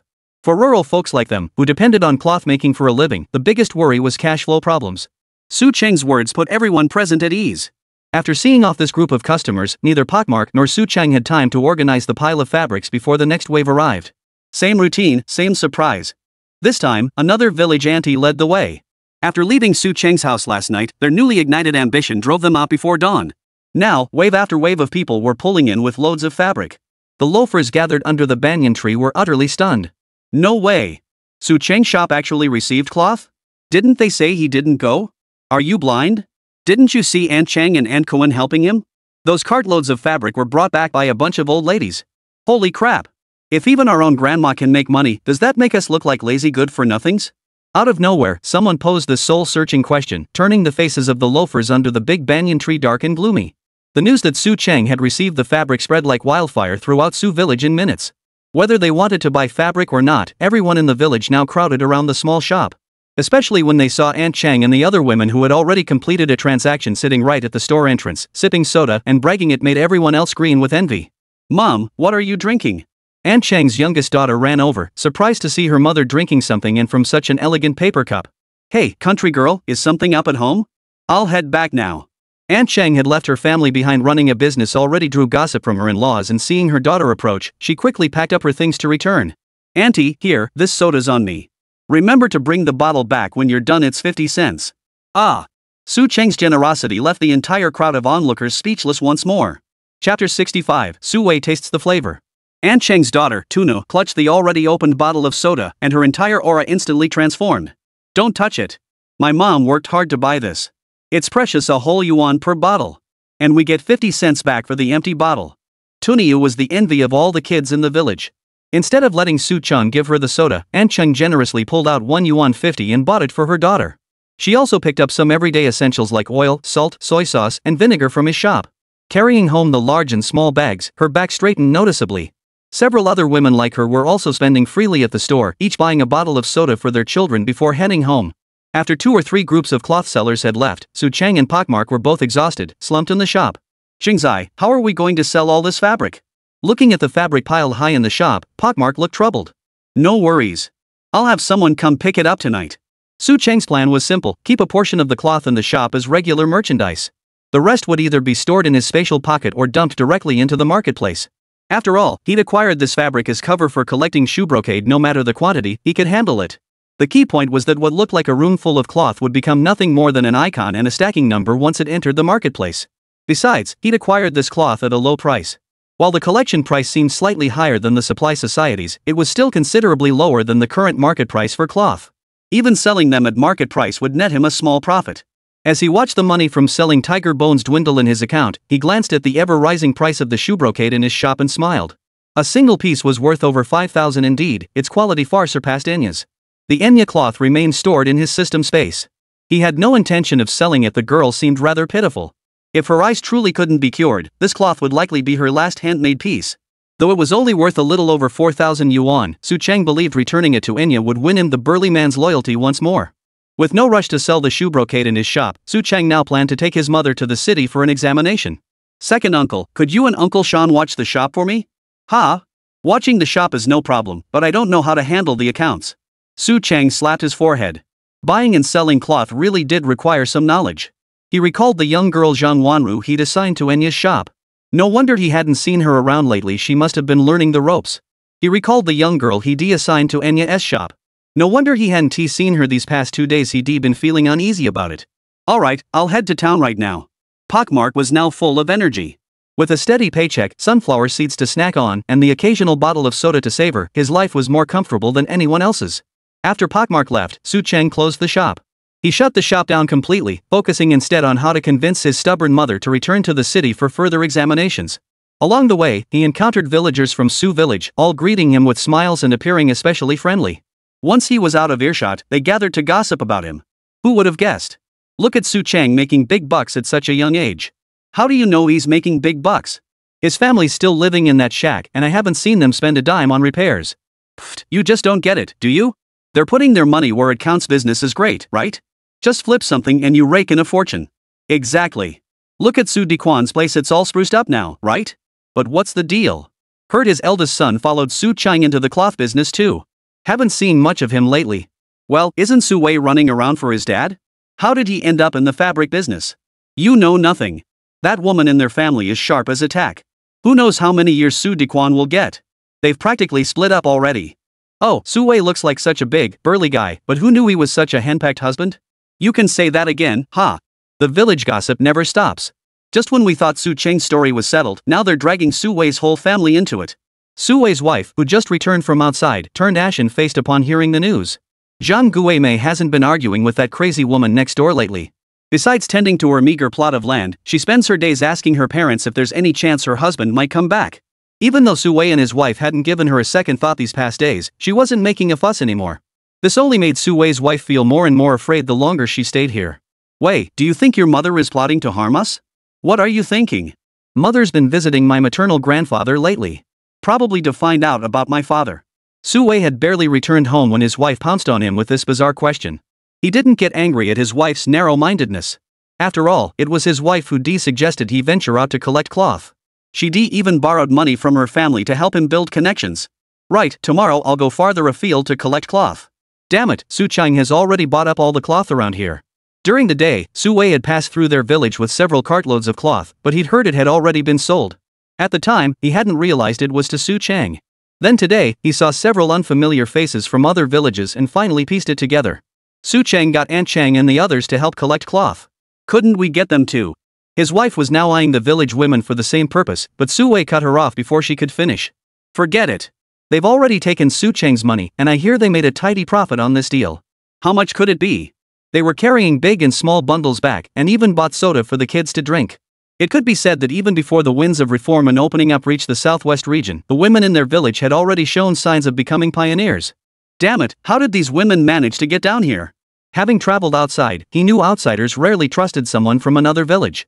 Even if he hooked up with the local toughs and got them to recognize him as from Su village, it wouldn't work. They could talk a good game over dinner, but when money came up, they turned into tightwads. Su Wei didn't know that to build these connections, several village women had followed Su Chang's advice and first established their credibility. And when they visited other villages, they were generous with their spending. That's how they earned people's trust. Someone as stingy as him didn't look like someone with the means to buy cloth. Instead, he looked like a crook trying to squeeze every last drop out of the villagers. No way. That bastard Su Chang must be up to his old tricks again. I need to keep a close eye on him. Su Wei, driven by the mindset of if I can't live well, neither can you, planned to tail Su Chang. But Su Chang was preoccupied with how to persuade his mother to go to the city for a checkup, which was giving him a headache. No way. He's gotten cocky after making a few bucks. I'm not wasting another penny on this nonsense. Chapter 66, The Partner Arrives. This time, Su Chang's mother flat out refused to go to the clinic for a checkup. The last visit cost over 10 yuan, leaving her heartbroken and speechless. If it weren't for her capable son and the news that he'd made some money, she'd probably have wanted to die. Now this good-for-nothing was making her go for another checkup? Did he really think money fell from the sky? Su Chang really wanted to tell his mother that earning money was far easier than it seemed. But he couldn't say that. See, now that his old lady refused to budge, he was pacing around the house in a fluster. When Su Longsheng returned from the village commune and saw his son hovering around his wife, he kicked him right out of the house. Get out of here! What the hell are you circling around my wife for? Go get some drinks. Uncle Zhang is bringing people over tonight. Su Chang was speechless. She's your wife, but isn't she also my mother? Still, upon hearing that Hunchback Zhang was bringing people, he didn't argue with his father. These past days, Zhang the Hunchback had been scheming to find himself a new partner for the mountain. It wasn't that Longshan and the others lacked skill, but they were getting too old. To truly make Su Chang a mountain hunter, he needed not only experience but also a loyal partner. Pockmarked could certainly fit the bill, but he was Longsheng's partner. That bond is irreplaceable. Besides, Pockface has been slacking off these past years. Zhang Tuozi has noticed it all. And don't even get me started on you, old man, you're not exactly a spring chicken anymore either. Hearing Zhang Tuozi complain about his partner, Su Longsheng reflexively shot back, but unusually, he stopped there. Zhang Tuozi wasn't without a partner. His had died of illness years ago. Since then, he rarely ventured into the mountains. Now that Pockmart was helping out at the shop, it suited him just fine. Besides, wasn't his mother busy finding him a wife? It was about time. Zhang Tuozi didn't care about Pockmart as much as Su Longsheng did, but he knew his rival had set aside some money for Pockmart's wedding. For mountain runners like them, who weren't exactly professionals, it was strange. Before losing his partner, he hadn't fully grasped the dangers lurking in the mountains.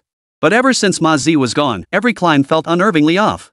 So when Su Longsheng said he'd prepare a marriage fund for Ma Zizi, Zhang Tuozi didn't think anything was amiss. Even their families didn't see anything amiss. But to the hunters in the village, Su Longsheng had clearly lost his mind. Damn it, it was only because his son Su Cheng had grown up now. If not for that, just wait, Su Cheng would curse him to death for the rest of his life. Who could argue? Though Ma Zi had followed him into the mountains since childhood, he couldn't possibly be closer than his own flesh and blood. And you know what? Back then, Ma Zi really was glued to this guy. When he was 7 or 8, you couldn't even shoo him away. No wonder they say Ma Zi had dumb luck. He ended up with a great partner. Just as the villagers were gossiping again, they spotted Su Chang and Ma Zi walking home from the store, carrying bags and packages like brothers. Damn it, those two really do look like brothers. If Ma Zi heard you say that, he'd probably beat you to a pulp. Everyone knows his mother has been a widow for years. Yeah, let us get back home. Damn it. The womenfolk are all clamoring to go peddle cloth now, and we big men are still here gossiping? What a bunch of losers. The gossip session under the banyan tree dispersed in frustration, leaving Su Wei, who'd come out to tail Su Chang, returning empty-handed and feeling bitter. Damn it, you're lucky. Spitting in the direction of Su Chang's house, he too headed home to figure out how to go peddling tomorrow. As Su Chang and Ma Zi returned, Zhang Wanru was also coming this way from her home. She had come back to the village with Ma Zi, and Enya had come back with her. You know what? Su Cheng's shop has so many things I've never seen before. When I get my paycheck, I'll treat you to something. Sure, but are you really okay with me staying at your place? Enya still couldn't figure out why her brother suddenly closed his shop, but since he'd made that decision, he must have his reasons. As his little sister, all she could do was support him. Little did she know that closing the shop wasn't the end of it. He'd also sent her to Su village to help Su Cheng sell cloth. Enya knew Su Cheng wanted to sell cloth. But having her tagged along to sell? That part of her brother's plan was a bit baffling. Zhang Wanru, however, had some insight into NGE's thinking. Though she didn't know how much the big guy had made last time at Su Cheng's place. But it couldn't have been small. And now he'd even arranged for his sister to work at Su Cheng's shop. Wasn't that precisely so he could focus entirely on this embroidery business? Compared to the ordinary cloth brought back cartload after cartload as the villagers claimed, these embroidered pieces clearly offered much higher profit margins and were far easier to transport. Others might not know, but she was well aware of how much the village women's group earned working for Su Cheng. So when the young girl brought another girl over, Su Longsheng and his wife were both taken aback. Little girl, are you truly unable to see at all? Su Cheng's mother felt deeply heartbroken upon hearing Enya's story. What a tragedy. Thank goodness your brother can earn money now. Su's mother didn't know that Enya's brother had actually taken the money-making opportunity away from her own son, but there was no need to explain such things to her. When the men sat together, they started talking about Enya's brother. Potmark gestured with his hands and even used himself as a height reference. He was really huge. Uncle Sean saw him too. I was worried the guy would think we were causing trouble at their shop. Su Cheng, who witnessed it alongside them, confirmed his account. This piqued both Zhang Tuozi and Su Longsheng's interest in Ango. With a physique like that, it'd be a waste not to be a mountain hunter. As a mountain hunter himself, Longshan naturally felt it was a pity. But it was someone else's business, and besides, he was now earning more money than a mountain hunter could ever hope to make in a lifetime. Wasn't that just fine? As the group was talking, more guests arrived outside. Here he is, my nephew. He's also Wanru's cousin. He usually stays up in the mountains, so he should be able to help out with Qingzai. The newcomer was Zhang Tuozi's nephew, not that he hired based on family ties. Finding someone Su Cheng's age was no easy task. This young man had just dropped out of school and returned home, and his family was scrambling to find him a path forward. Su Cheng emerged from the kitchen and gasped upon seeing the newcomer. Monkey? You're not dead. The visitor looked utterly bewildered. He'd never even heard of Su Cheng. How did this guy know his nickname? And he sounded like they were old friends. Everyone in the room turned to stare at Su Cheng in surprise. But Su Cheng didn't care at all. He walked right up and gave Zhang Tuozi's nephew a hug. Thank goodness. I thought I'd never see you again. Chapter 67, Brothers in a Past Life, reunited in this one. Monkey, whose real name was Zhang Ho, was Zhang Tuozi's nephew and Zhang Wanru's cousin. In a past life, Su Cheng had met this fellow villager in the city and naturally felt a close bond. Later, they worked together and shared a rental apartment, forming a solid friendship. But then he got hooked on gambling. He'd spend all his time lurking in those arcade rooms, glued to the gambling machines, skipping work. Su Cheng repeatedly covered his gambling debts, yet the guy still couldn't kick the habit. In the end, unable to bear the crushing weight of his debts, the man jumped to his death right before Su Cheng's eyes. This remained one of the few regrets from Su Cheng's past life. So this time around, he hadn't even had a moment to think about this old friend when Zhang Tuozi brought him here. How could he not be surprised? Su Cheng's warmth stunned everyone in the room. Seeing him treat a newly arrived stranger with such enthusiasm, even declaring, "You're not dead," left them all wearing expressions of disbelief. Su Longsheng and his wife wore solemn expressions, as if their son's recent behavior had caused them to seriously misjudge the situation. What kind of trick is this kid up to now? Su Longsheng, who never believed in ghosts or spirits, naturally didn't share his wife's notion that their son had encountered some kind of evil spirit. But this time, Su Cheng's enthusiasm was clearly excessive. It was as if the child had truly been given a second chance at life. Could it be? He studied his son, who was still patting the monkey up and down, and fell deep in thought. His wife, however, wasn't as composed as he was. Seeing her son's unusual behavior, she felt both anxious and afraid to show it. She dreaded that everyone in the house might share her thoughts, and if they really sent their son to be exorcised by those priests, he would suffer terribly. Potmark didn't react much to Su Cheng's actions. To him, Chang Jai was still Chang Jai no matter how he changed. Wasn't he still Uncle Longsheng's son? Besides, now he was paying him a salary and giving him good food. What a great guy. Weird? What's wrong with being a little strange? At least he had money, lots of it, more than he could ever have imagined. Ma Zi's mother glanced at Su Cheng, then at her own mother, before finally sighing. She didn't want to get involved in all these strange matters. As long as her son could eat his fill following Su Cheng, she was content. As for Longshan? That was even simpler. He genuinely admired Su Cheng, that kid. Sure, he was a bit scatterbrained at times, but you couldn't deny the guy was loaded. He'd thrown out a huge pile of cash without batting an eye. He had no idea how the man made his money back, but since he could earn so much, his capabilities were undoubtedly formidable. As a mountain guide like himself, he'd likely need to rely on the guy more and more in the future. A little eccentric? So be it, no harm done. Meanwhile, the Zhang family members beside Monkey wore a variety of expressions. Zhang Wanru grew wary of Su Chang's sudden warmth toward her cousin. She quickly grabbed Monkey and positioned herself in front of Su Chang. Hey, what are you doing? That's my cousin. Don't you dare set your sights on him. Su Chang rolled his eyes at the silly girl, then glanced at the others staring at him with puzzled expressions. Only then did he realize. I dreamt about your cousin. In the dream, we became brothers in arms who'd go through fire and water together. Do you believe me? The crowd's expressions varied, but they all shook their heads in unison. Only Zhang Tuozi chuckled, patting his own son on the back of the head. You're a lucky kid, son. You've landed yourself a good spot right off the bat. This brother of yours eats well and dresses well. Stick with him, and you'll save up enough to marry a wife in no time. Really? Uncle, you're not pulling my leg, are you? My mom's been pushing me to get married. Monkey snapped out of his daze at the pat, his eyes lighting up as he looked at his uncle. Zhang Tuozi pointed at Su Chang and teased with a laugh, ask your good buddy if it's true. I doubt he'd let his own brother go hungry, right? No way, no way. Su Chang hadn't expected Zhang Tuozi to be the first to accept his unusual request. He hurriedly nodded his agreement. Zhang Tuozi, no longer bothering with the two youngsters, turned to Su Longsheng and started complaining about his poverty. Dinner's almost ready. I'm starving to death. Is this how you treat your guests, you old gun-toting fool? Hurry up. Damn it, you're the guest but acting like you own the place? Didn't even bring anything, just here to freeload. The banter started flying, but his hands somehow produced half a bottle of liquor. Zhang Tuozi grinned widely at the sight. You dumbass, hiding your son's Wanlian liquor like you're afraid he'll drink you into poverty. Pfft, you're just jealous it's not a fancy brand. It's leftover from last time. If you don't like it, don't drink it. Longshan was pulled over to drink with them, and the women quickly began preparing the feast. Monkey was pulled over to the women's table, sitting awkwardly next to Pockmark. Su Chang, however, felt considerably happier. At the very least, one regret from his past life could be rectified this time around. This lifetime, he was determined not to let this fool fall into the vicious habit of gambling. Frankly, in this era of wild growth, everyone had fled the countryside for the big city. What they heard and saw was entirely unfamiliar. It was only natural for people to get led astray. This story certainly wasn't the first to happen to Monkey, nor would it be the last. All Su Chang could do now was maintain a stable life while taking care of those around him. Unlike his initial self-centered mindset, he'd grown increasingly close to these families and now considered their interests in his daily actions. Take Ma Zi, for instance. In his previous life, he remembered this guy had remained a bachelor his entire life. Even by the day of his own transmigration, he hadn't heard of Ma Zi ever having any luck with women. Monkey, well, he brought it upon himself. As for Zhang Wanru, I'd rather not even go there. If I hadn't pulled her back when I reincarnated, she'd probably be 6 feet under by now. Ha! Why did it feel like all the people he encountered after his rebirth were tragic figures? Had he never met anyone blessed with good fortune in his previous life? During the meal, observing Monkey's unease, this thought suddenly flashed through Su Chang's mind. But then again, he'd spent his entire previous life in the city. He'd never had the time or chance to understand the village's changes or the villagers' fates.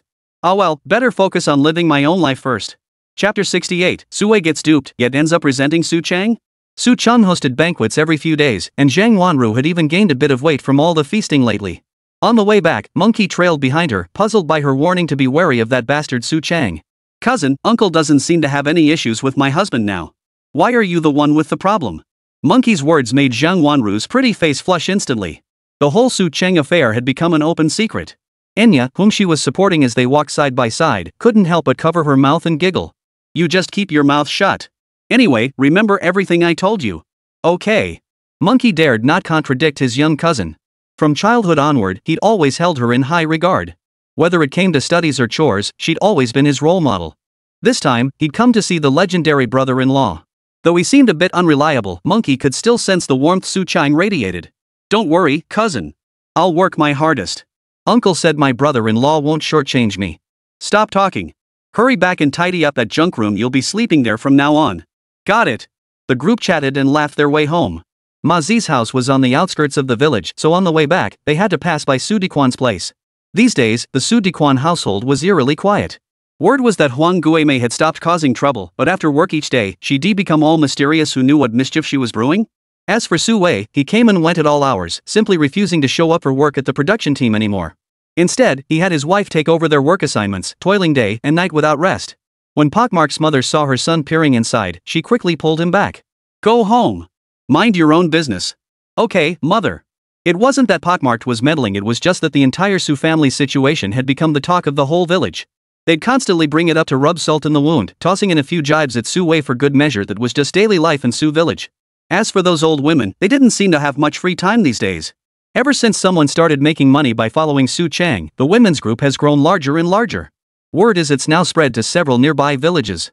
Even that cart driver had been booked for several trips transporting cloth. While Su Cheng's business boomed, Su Wei's efforts paid off after tirelessly canvassing the streets, finally securing his first sale. Brother, look at this, it's all top quality cloth. I haven't even given any to the womenfolk back in our village yet. Su Wei surveyed the cartload of fabrics. They certainly looked impressive. But your prices are still way higher than what's going around. If you keep this up, I won't make any profit. Ah, you can't say that. Look at this fabric, isn't it better than what the supply and marketing cooperative offers? Besides, the women in your village who collect fabric wanted to buy from me, but I haven't sold it to them yet. If he hadn't mentioned the women in his village, it would have been fine. But the moment he brought them up, Su Wei's pride was instantly wounded. Alright. I'll buy it. But you'll have to help me unload it. Sure thing. Having closed this deal, Su Wei genuinely felt vindicated this time. He didn't even watch them unload the goods. Instead, he walked straight into the courtyard, eager to share the good news with his wife. The house was empty. His mother was nowhere to be found, and his wife was still working at the production team. Suddenly, Su Wei felt a pang of emptiness, no one to share his triumph with. He shook his head, glancing at the men hauling cloth outside. He didn't want to do that kind of backbreaking labor either. He simply propped up 2 chairs in the room and lay down to rest for a while. Out in the yard, the 2 young men who'd delivered the fabric exchanged a glance. Their movements suddenly changed. Then, with a knowing look, they rummaged through the hidden compartment of the cart, pulled out several bolts of damaged fabric, and slipped the finest bolts back into the compartment. This was their usual trick, though they hadn't been able to pull it off with shrewd bosses before. Now, however, they had a perfect opportunity. They felt they'd be missing out if they didn't take advantage of such a fool. As for any issues arising after the money and goods were exchanged, who could say for sure? The real issue was that he didn't even watch the unloading. If you don't keep an eye on things, you can't complain when others treat you like a sucker. Su Wei was new to business. Beyond lacking experience, he was far too trusting. Ultimately, it boiled down to laziness.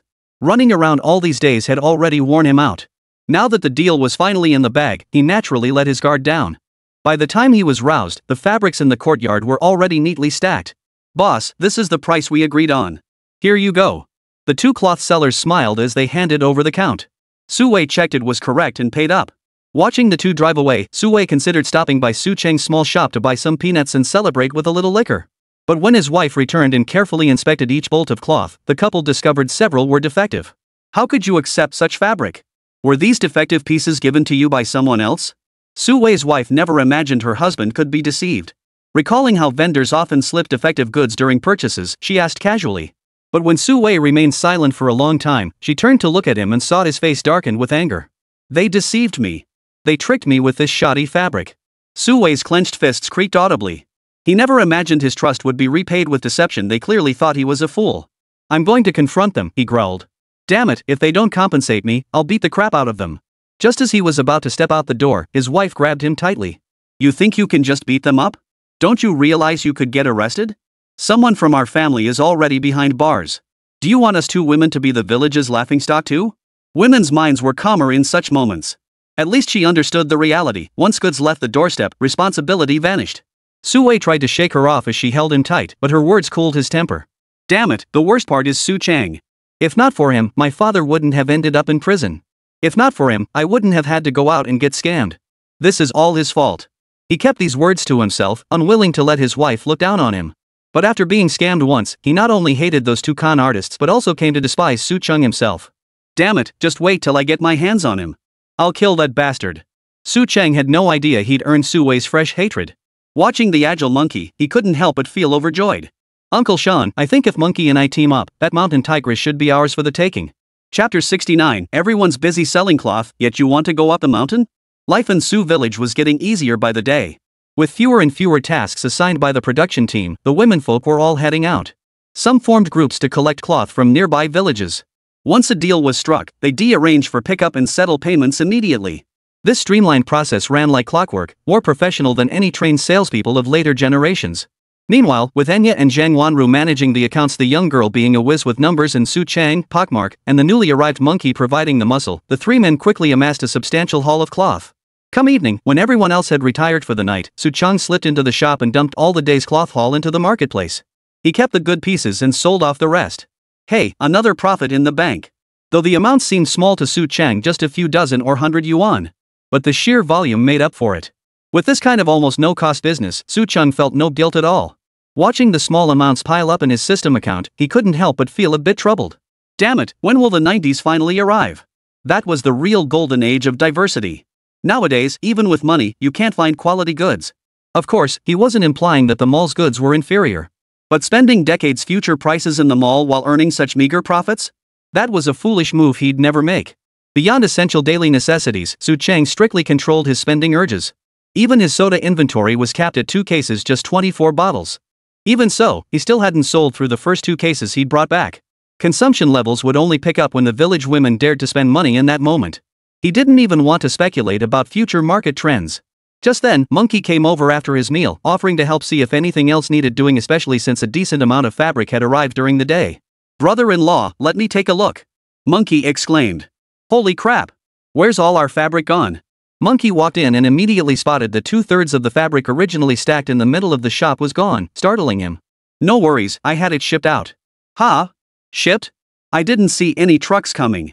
Why didn't you call us for the delivery? We could have helped carry it. Monkey couldn't help but feel a little resentful that his cheap brother-in-law didn't treat him like family. No worries, they're faster than us. Hey, do you hunt in the mountains with those skills? Monkey was being overly eager. If he kept talking, who knew when he might slip up again?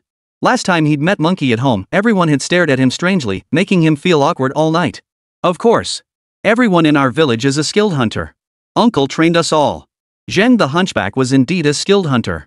But what puzzled Su Chang was why he didn't live in his own Zhang village. Why had he chosen to settle in Su village instead? Still, that was the previous generation's story, and he hadn't probed further. Great. If you're good at hunting, that's even better. When Uncle Sean comes tomorrow, we'll practice. Once we're ready, we'll head up the mountain to hunt tigers. Huh? You still have tigers here? Ours were all hunted out. But my uncle said the higher-ups probably declared them protected animals again, so hunting's banned. I say those officials have nothing better to do than meddle. What good are those beasts if you don't hunt them? Speaking of which, as one of the mountain folk who depended on the hills for survival, Monkey was full of resentment. Su Chang listened and found the argument compelling, yet he also understood the necessity of wildlife conservation. The proof was in the pudding. Over the past decade or so, he hadn't seen a single large beast, let alone a tiger. Alright. Let's head up the mountain and hunt while there's still no large-scale ban. Alright then. Since you've got nothing to do here, I'll head back. My sister's been nagging me to study lately, and I still need to do my homework. Su Chang thought, oh, so now that Zhang Wanru has company, she's suddenly motivated to study? Huh? Was I jumping to conclusions? Thinking this life was so great that I forgot young people should study hard? Watching Monkey leave, Su Chang suddenly remembered that scholars would be in high demand in the coming years. Of course, someone like him, a local big shot, would be even more sought after. Maybe he should seek out old Zhao to learn medicine? Su Chang still hadn't clearly defined his future path. Or rather, making money had become too easy, leaving him somewhat adrift. If it weren't for the fact that this era offered little of value, and the goods in the marketplace were even more shady than black-hearted cotton, he might actually have settled down to consider studying medicine with old Zhao. He turned off the light and lay down on the bed. He began slowly mapping out his future prospects, lost in thought until he drifted off without realizing it. When he woke, daylight had already broken. Longshan's injuries were steadily improving. When old Zhao came to change his bandages, Su Chang proposed learning medicine from him. You? Medicine? Not that it's impossible, but I only know the basics. Learn as much as you can. If that doesn't work out, I'll find you a master in town. That's even better. Once I learn medicine, I'll at least feel more at ease when I go up the mountain to tend to the herds. Su Chang's words made everyone in the room look up at him, their expressions as if they were staring at a fool. Chang, the whole village is busy with the cloth business now, and you want to go up the mountain? Are we not going to collect cloth anymore? Ma Zi grew tense. This was his first stable job. He didn't want it to fizzle out after just a few days. Zhang Wanru and Anya paused their bookkeeping at the cash register and looked up at him. Of course we'll collect it. Why wouldn't we? But the cloth is getting scarcer and scarcer. If we collect now, the next batch won't arrive for months. Hearing this, the others couldn't help but feel disappointed. Su Chang smiled and tapped the table. We can't just collect fabric. See if everyone has any mountain produce or other specialty items. Whatever they have, we'll take it. But the price will depend on what that big spender is willing to pay. Knowing there was still work to be done, Pockmark immediately laughed out loud. That's settled then. I'll talk to Aunt Chang and the others too, so they can keep an eye out. Outside the courtyard, Monkey and Longshan returned after finishing their training circuit. Longshan could now walk without difficulty and was preparing to head back to the mountains. Chang Zai, I'm heading back to the mountain this afternoon. Want to come? Sure. I've got plenty of supplies ready for you guys. Monkey, Ma Zi, and I will all be heading up. Since there's no cloth to collect these days, let's go have some fun up the mountain. Alright, I'll have the villagers prepare everything for you. Chapter 70, Ascending the Mountain, Elderly Gossip. Su Cheng's plan to head back to the mountains wasn't something he decided overnight. But lately, he'd been too busy making money and advising the women to spare the time. He'd had his fill of such grueling work in his past life. Now that Longshan's injuries had healed, he was eager to escape those 996 workdays.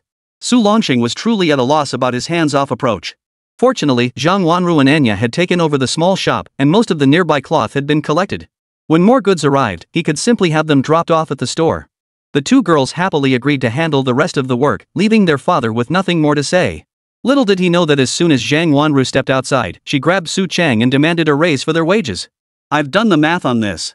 Even though we've mostly finished collecting the cloth now, if Aunt Chang and the others really bring in a big shipment, us two girls will have to pitch in too. This young lady keeps such meticulous accounts with Su Chang now she even includes lunch in the tally. Su Chang isn't really nitpicking with her, she's practically his wife now, so what's the point of quibbling? In the end, the money's all going to the family anyway. But seeing her get so worked up, I got a sudden urge to break down the costs for her. Look, the other goods in our shop aren't selling at all. They've tied up a lot of my capital. Besides, when I go up the mountain, I have to leave money with you as payment for the goods. As he tallied up each expense, the young woman started to look a bit embarrassed. I just wanted to pay back your debt sooner, she protested. And you still have to pay Enya's wages. At that moment, the young woman felt like a reckless spendthrift. While other women helped their husbands earn money, she seemed to be constantly emptying her pockets for Su Chang. Why had things turned out this way? Because everyone now took it for granted that Su Chang would marry her. Even her father, Zhang Tuozi, kept bringing it up, constantly muttering that he wouldn't let the young man get away with it. Over time, even Zhang Wanru with her modern-day independent mindset had gradually been subtly influenced. Su Chang was thoroughly pleased with the young girl's demeanor. He placed a hand on her head, ruffling her hair before flashing a mischievous grin. Alright, I was just teasing you. All your expenses are recorded in the ledger.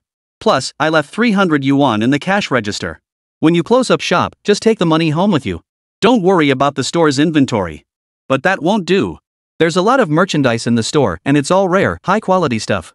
Zhang Wanru's words made Su Chang chuckle again. Ha! Don't worry. Even if someone steals it, they can't sell it. Who else has our connections? If they really investigate, won't they trace it right back to us? That made sense. At least within the surrounding villages, no one else had such a stash of rare, hard-to-find goods like Su Chang did. After settling these matters, Su Chang set off for the mountains the next morning with Ma Zi, Monkey, and Longshan. This time, however, all four carried large bundles. Pockface's sack especially bulged noticeably. Several iron pots were clearly visible inside. There was no other choice. Longshan had warned supplies were extremely scarce up there. Brother-in-law, you don't look particularly strong, yet you never seem to exert yourself at all? Monkey, who was no stranger to farm work in the countryside, was already struggling under the weight of his own sack. But Su Chang?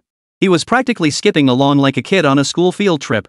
He'd dash ahead one moment, then stop to look around the next, completely unconcerned about the weight on his back. This made Monkey mistakenly think the load on his back must be incredibly light. How about we switch?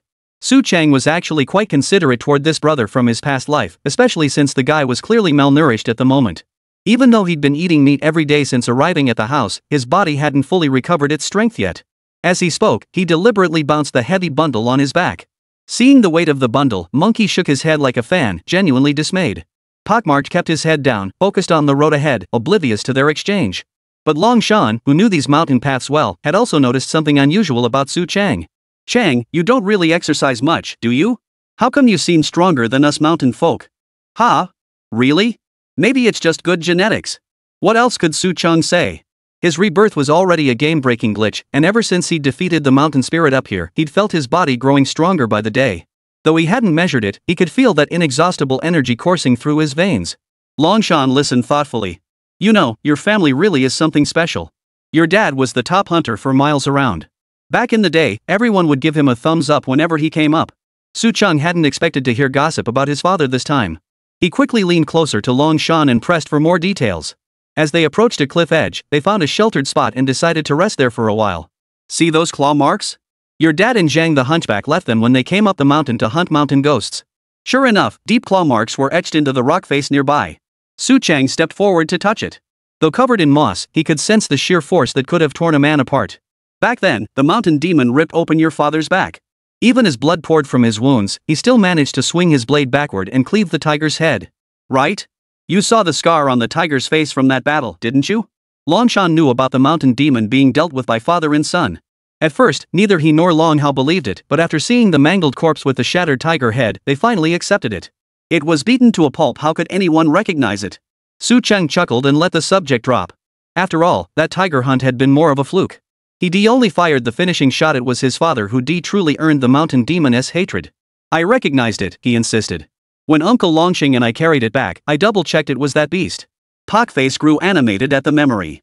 Seeing his flushed face, Su Chang knew he'd heard plenty of stories about his father back in the day. Who would have thought my dad had such a wild past? No wonder he never takes off his clothes at home, no matter how hot it gets. So that's why. Childhood memories slowly surfaced. He recalled that night when his mother had let him to watch as his father was carried into the clinic, bleeding profusely. It had been terrifying back then. The group chatted and laughed as they set off down the mountain path again, though this time Su Chang wasn't quite as lively. I should ask Dad to confirm this later. I'd love to see that scar. Chapter 71, Welcoming a Generous Guest, a Bag of Brown Sugar Wins Hearts. The mountain village wasn't as neat and spacious as their own village, but it was well organized.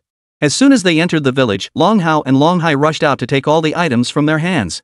Holy crap, Chang! Did you empty your entire store? 4 men carrying 4 huge sacks nearly crushed Long Hao and his companion. Fortunately, some young villagers came out to help carry some of the load, preventing an embarrassing scene. The village had only a handful of households, perhaps a dozen or so. Each household had women and children, appearing no different from any ordinary village. Su Chang's arrival piqued the curiosity of the entire village. Long Shan's mother rushed out to see her son was safe before finally relaxing. When Long Hao introduced Su Chang and Ma Zi to the village chief, everyone gasped. Your old gun Su's son? Like father, like son. I hear you two took down that mountain spirit? Su Chang felt awkward taking credit for the feat and could only scratch his head and chuckle. His reaction mirrored Ma Zi's usual mannerisms, prompting Long Shan, who knew him well, to slap him on the shoulder and tell him not to be shy. That beast deserved to die. Once a tiger eats people, it must be killed. Su Chang had heard tales of the mountain demon devouring people. Had it not been for Zhang Wanru's situation, he likely would have dismissed it as mere rumor. But now he listened with intense focus. Village chief, the mountain ghost still has 2 cubs and a mother tiger up in the mountains. The village chief nodded, his expression turning grave. We've searched, but that beast is too cunning. It likely raided your village for food, realized this area was no longer safe, and has probably retreated deep into the mountains. The village chief's words left both Su Chang and Ma Zi feeling a bit disappointed. This trip up the mountain wasn't just to trade mountain goods with Long Hao and the others, it was mainly to track down that beast. Otherwise, they wouldn't have brought their hunting rifles. Seeing everyone gathered, Su Chang didn't hesitate to open the 4 large sacks. Uncle Long Hao, I don't know exactly what you're short on here, but I brought everything I could carry from my shop. Take whatever you like. No, that won't do. We agreed on this. We're trading mountain goods for your items. Long Hao finished speaking and immediately waved to several young villagers. Go get whatever you want to trade. Chengzai delivered it right to your door this time. Next time, you'll have to come down the mountain yourselves. Su Chang chuckled, then proceeded to unpack the sacks with Ma Zi, emptying their contents onto the ground. These hard candies are perfect for rewarding the kids. He grabbed a handful of brightly colored candies wrapped in colorful cellophane and shoved them into the arms of several curious children who had gathered around. Hey, that won't do, my goods cost money, you know. The children's families immediately tried to pull the candies back to give to Su Chang, but he refused. These aren't expensive at all. They're just little gifts I brought for you. This time, Su Chang had truly brought quite a few good things for the mountain folk. These candies and snacks were sold by the pound, nothing extravagant in his eyes, yet they delighted the children immensely. Peeling off the cellophane and popping them into their mouths, they were so sweet, so sweet. The children were delighted and stopped running around. They crouched nearby, watching as Su Chang sorted the goods and introduced them to everyone. These are compressed biscuits. When hunting in the mountains and you can't find food, just take a bite and drink a cup of water. They'll dissolve in your stomach and keep hunger at bay. He held up a green-wrapped compressed biscuit to show the villagers. This is a valuable item that can even tide people over during famines. Su Chang then brought out his heavyweight product, brown sugar bricks. These brown sugar bricks were also defective items wholesaled by the system. Old Zhao had already sold quite a few, but the system still seemed to have a substantial stockpile. These are brown sugar bricks. See how the corners are slightly indented? That's why they're classified as defective goods by the Supply and Marketing Cooperative. They're not expensive, and every woman in our village should stock up on a batch for home use.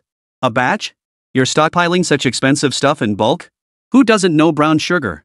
But hearing Su Cheng say it like that was genuinely alarming. No worries. We bought them cheap, so we won't sell them at a high price. Don't compare this to the black market. Su Cheng answered everyone's questions honestly, but the village chief and several men now wore awkward expressions. Chang, what you see is worthless. Well, for us, the things from our mountains are the ones that aren't worth much.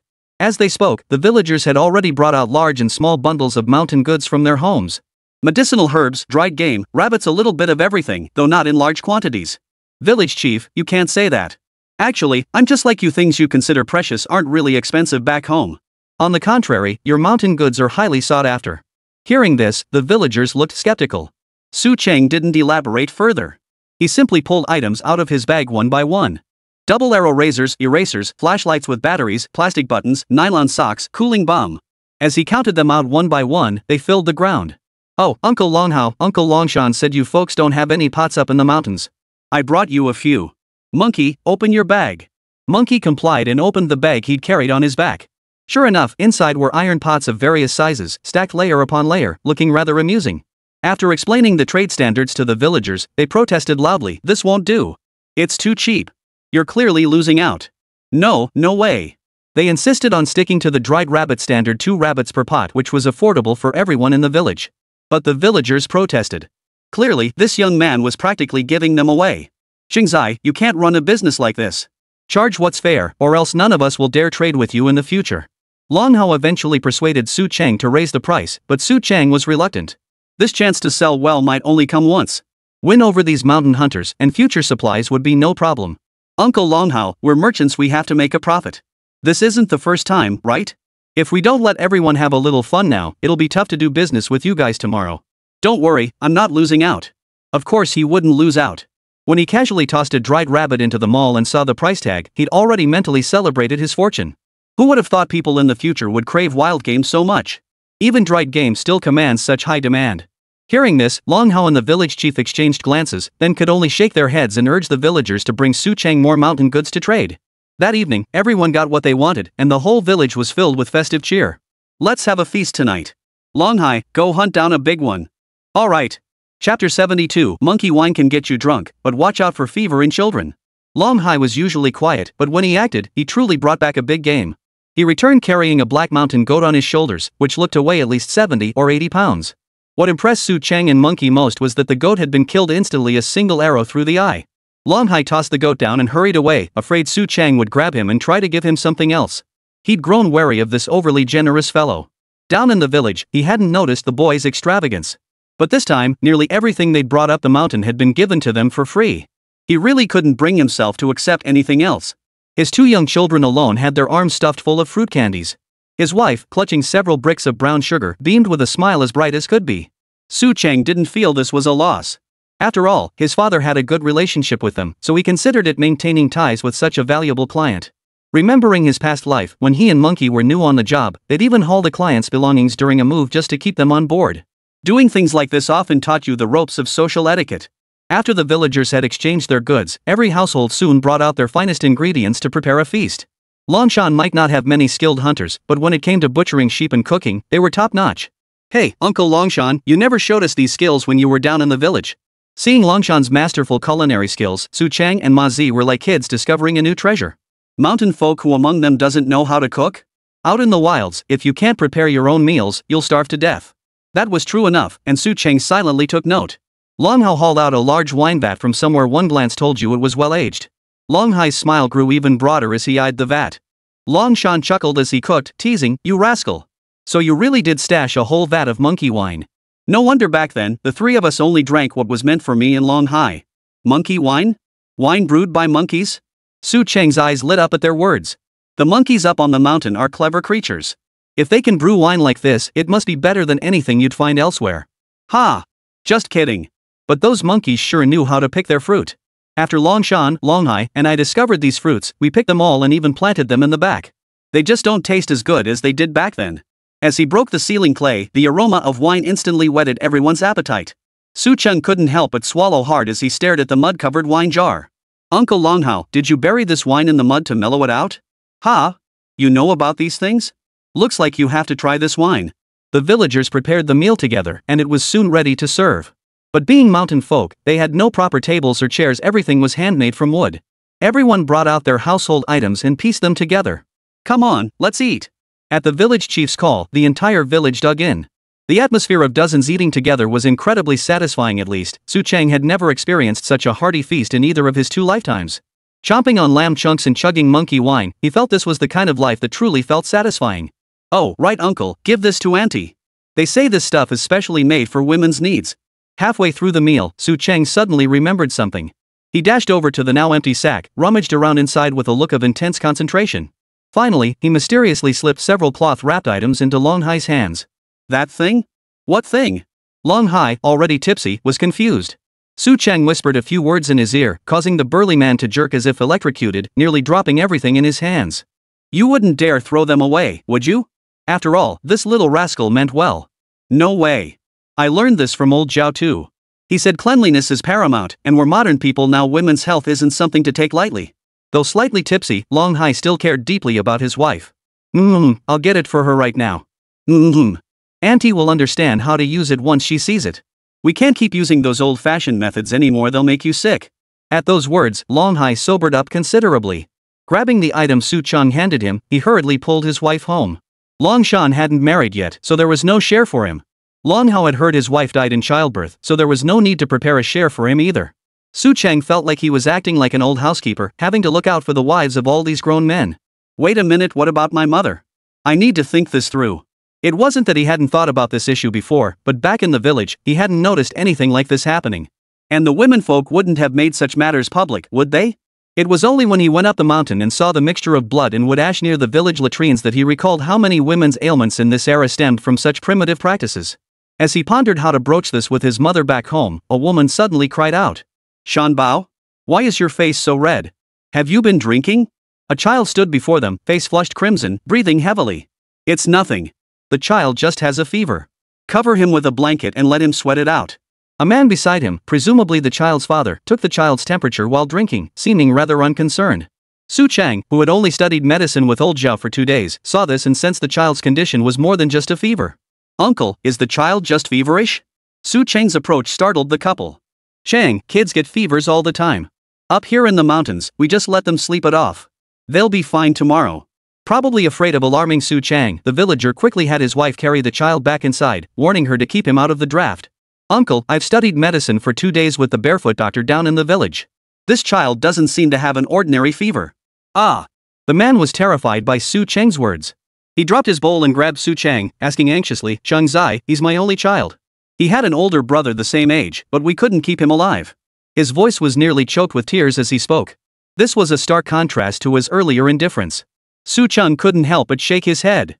Sometimes, it's not carelessness that truly kills people, it's the belief that everything will be fine. I'll go check on the child. Upon entering the room, the woman had already been pulled away by the man, watching nervously as Su Cheng took the child's pulse. Su Cheng knew jack about pulse taking at that moment. He was merely pretending to feel the child's vital point, his mind already drifting to the daily medicine section in the mall. These symptoms, they seemed familiar. Reading the descriptions and symptoms listed for those medicines, no matter how expensive they seemed, he had to buy them. 10 times the price? So be it. Saving a life comes first. But, placing his finger on the amoxicillin granules, Su Cheng was determined this time. Chapter 73, Mountain Goods return home, father becomes an official. The mountain air was considerably cooler than down below. With the late hour and his mind preoccupied with his child's illness, Su Cheng barely slept a wink all night. Early the next morning, he arrived at Shan Bao's home. He saw the child breathing steadily, no longer gasping for air like last night. He touched the child's head, no fever remained. Just then, Shan Bao's mother entered from outside. Taking his hand, she thanked him earnestly. Thank you so much, Cheng. Little Bao had several fevers again last night, but it gradually stabilized. If it weren't for you, she couldn't go on. Having already lost her first son, another tragedy would have broken her. As long as he's okay. As long as he's okay. What else could Su Cheng say? In this era, even a minor illness could take a child's life. Sometimes he thought that after descending the mountain, he really must hurry to learn some medical skills from old Zhao. At the very least, he couldn't bear to see children suffer. As dawn broke and the others awoke, they stared dumbfounded at the sight of him pushing bundles of belongings before them. Uncle Hao, what's with all this? Long Hao sorted through the mountain goods while smiling and replying, some of this we traded with you, some we're giving you as gifts. All just worthless trinkets, really. Exactly, Qingzai, you saved my little treasure. We don't have much to give you, but next time you come, I'll definitely hunt you a big one. Shanbao's father still looked shaken by the ordeal. Had he not heeded Su Cheng's advice last night, he likely wouldn't have saved his son again. This won't do. You've given me everything. What about you? Looking at those 7 or 8 sacks, there were only 3 of them. How were they supposed to carry all that? Long Hao chuckled, we've got some stashed away. See, this time Long Hai and I will head down the mountain with you. We can grab some oil, salt, and other essentials for home while we're at it. Su Cheng slapped his forehead. Next time we go up the mountain, I'll prepare these for you. Fair enough. When the village chief came out with people to see them off down the mountain, Su Cheng felt genuinely touched. Especially when Shan Bao, bundled up so tightly by his parents he was barely visible, still came out to thank him. It made Su Cheng feel that last night's expensive medicine was money well spent. The group chatted and laughed all the way down the mountain. But by the time they reached the bottom, even Su Cheng with his remarkable stamina had lost his voice. The weight on his back was simply too much. Uncle Hao, next time don't pack so much. We can't carry it all. He himself was managing somewhat better, but Potface was panting heavily, clearly teetering on the edge of collapse. Monkey was the worst off. The kid was already malnourished, and now he was carrying such a heavy load downhill. Anyone who's climbed mountains knows, going up is easy, but coming down is hard. One wrong step and you could tumble down the mountain with all your gear. Finally, after a grueling descent, they all breathed a long sigh of relief. By the time they finally reached Su Village, it was already noon. That short stretch of mountain path had taken them the entire morning. Unbelievable. As they entered the village, the group of gossiping youths gathered under the big banyan tree were just about to disperse. Hey, Su Cheng, you guys went up the mountain? Look at all that stuff. Seems like your little shop's got a whole new stock of mountain goods now. But who's gonna buy it? Mind your own business. Su Cheng's sharp retort instantly silenced the young crew, including Su Haiyuan. Didn't they see Long Hao and Long Hai behind them? Their loads were heavier, yet they looked completely unfazed. Pfft, what's so great about that? Like every family doesn't have mountain goods. Watching the group head toward Su Cheng's house with their loads, the young guy spat disdainfully a few more times. That blind girl at the convenience store these days is really something, too bad she's blind. Who wouldn't agree? That Zhang Wanru guards the place like a tigress, otherwise I'd be hanging out over there too. Come on, let's go. We'll hang out after dinner. Su Cheng was a successful man now, no longer hanging around with Su Haiyuan's rowdy crowd. As for pockmarks? He never hung out with them anyway. Even when he came by to hear the latest gossip, he'd listen and leave immediately, never wasting time in these places. Su Longsheng wasn't working today. Seeing them return, he hurried over to help unload the mountain goods from their backs. How did you manage to bring back so much? Is there anything left to eat up there? Su Longsheng looked at his son with a reproachful expression, as if scolding him for being clueless, and motioned for Long Hao to step forward and explain. Of course there is, brother Shang. You know we have plenty up in the mountains. Hearing this, Su Longsheng's expression finally softened. He invited everyone inside to rest for a while, then personally went into the kitchen to prepare a meal for them. Watching his father's back in the kitchen, Su Cheng suddenly recalled Long Shan's mention of the scar on his back. But it wasn't the right time to ask now. He could only bury the question deep inside, waiting for a better opportunity to get a clear answer. During the meal, Long Hao brought up the idea of going down the mountain to trade goods. Qingzai, how about we set up a transit station here? You can store our goods, and we'll pay you for whatever we need? Su Cheng had no objection to the suggestion. Since he was already collecting mountain produce anyway, having an extra base wouldn't hurt. Ma Zi and the others couldn't care less. The busier the store, the more stable his wages, which was a good thing. While Long Hao waited for his response, Su Longsheng shook his head. Now isn't the right time. Let's wait until the policies are clearer. Su Cheng suddenly slapped his forehead, remembering that the village chief position needed to be taken over by the old man standing before him. Right. My old man's about to become village chief. We really need to keep the policy in mind. His words made everyone burst out laughing. Su Longsheng shot him a glare, his mouth opening in exasperation, though he ultimately held back the usual tirade he reserved for his son. After seeing the visitor off, Su Cheng helped his father pack while deliberately leaning in close. Dad, once you're village chief, can you pull some strings with the policy? Su Longsheng promptly kicked his son in the rear. What are you thinking? Do you really think being village chief is that easy? I heard they want to renovate the school today, and I'm still fretting over where to get the funds. Self-funded? That's a sweet deal. We can use the school to set up a business. Su Longsheng nearly choked on his own words at his son's suggestion, grabbing his mouth to silence him. Don't talk nonsense. School is for learning. How could it be used for your petty little schemes? Don't say things like that again. His panic snapped Su Chang back to reality. He shook off his father's hand and burst into laughter. Chapter 74, You Little Rascals. Su Chang's idea of doing business meant getting the kids to gather things for him. Like when the wild vegetables weren't picked, he could give the kids some labor tasks at least to offset the costs of building the school. As for his father's worries about funding, was that even an issue for a transmigrator with a system? If selling one piece of shoe brocade wasn't enough, he could just sell a few more. Actually, Su Chang had another idea he hadn't dared share with his father. As the largest building in the village, what if the school were used to store mountain produce? Just imagining it made him excited. When Su's mother returned from work, she greeted her son with unusual warmth. "Mother, when can we go to the county town?" Su's mother immediately grew wary at his words. "Why go to the county town? You want to waste money again?" "No way. I won't fall for your tricks anymore." Ever since spending money at the clinic last time, this old woman had suddenly become shrewd. Seeing the other women in the village going out to earn money every day while she was stuck at the production team, her heart felt unbalanced. Su Chang was now in a bind. Didn't the money those village women earned come out of his pocket anyway? "Mom, are you trying to get your share of the family fortune?" With nothing else to do that afternoon, he helped Potface and Monkey carry the mountain goods they'd brought down from the hills to the small shop. Zhang Wanru and Anya had the shop running smoothly. Clearly, it needed female hands. "Here, these are yesterday's accounts." Honest Zhang Wanru returned the ledger to Su Chang, but he merely glanced at it before pushing it back. "Just keep it in mind. I don't have time for this nonsense." "Hey!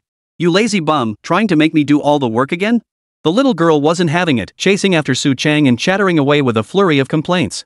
Hearing her best friend's incessant chatter, Anya smiled warmly. She knew her little friend had already accepted her as part of the Su family, and had even secured a pay raise for her that was already quite good. Her brother seemed to be making money lately, though she didn't know how much. But every time he came by, he mentioned saving money for her eye treatment, which made her very happy.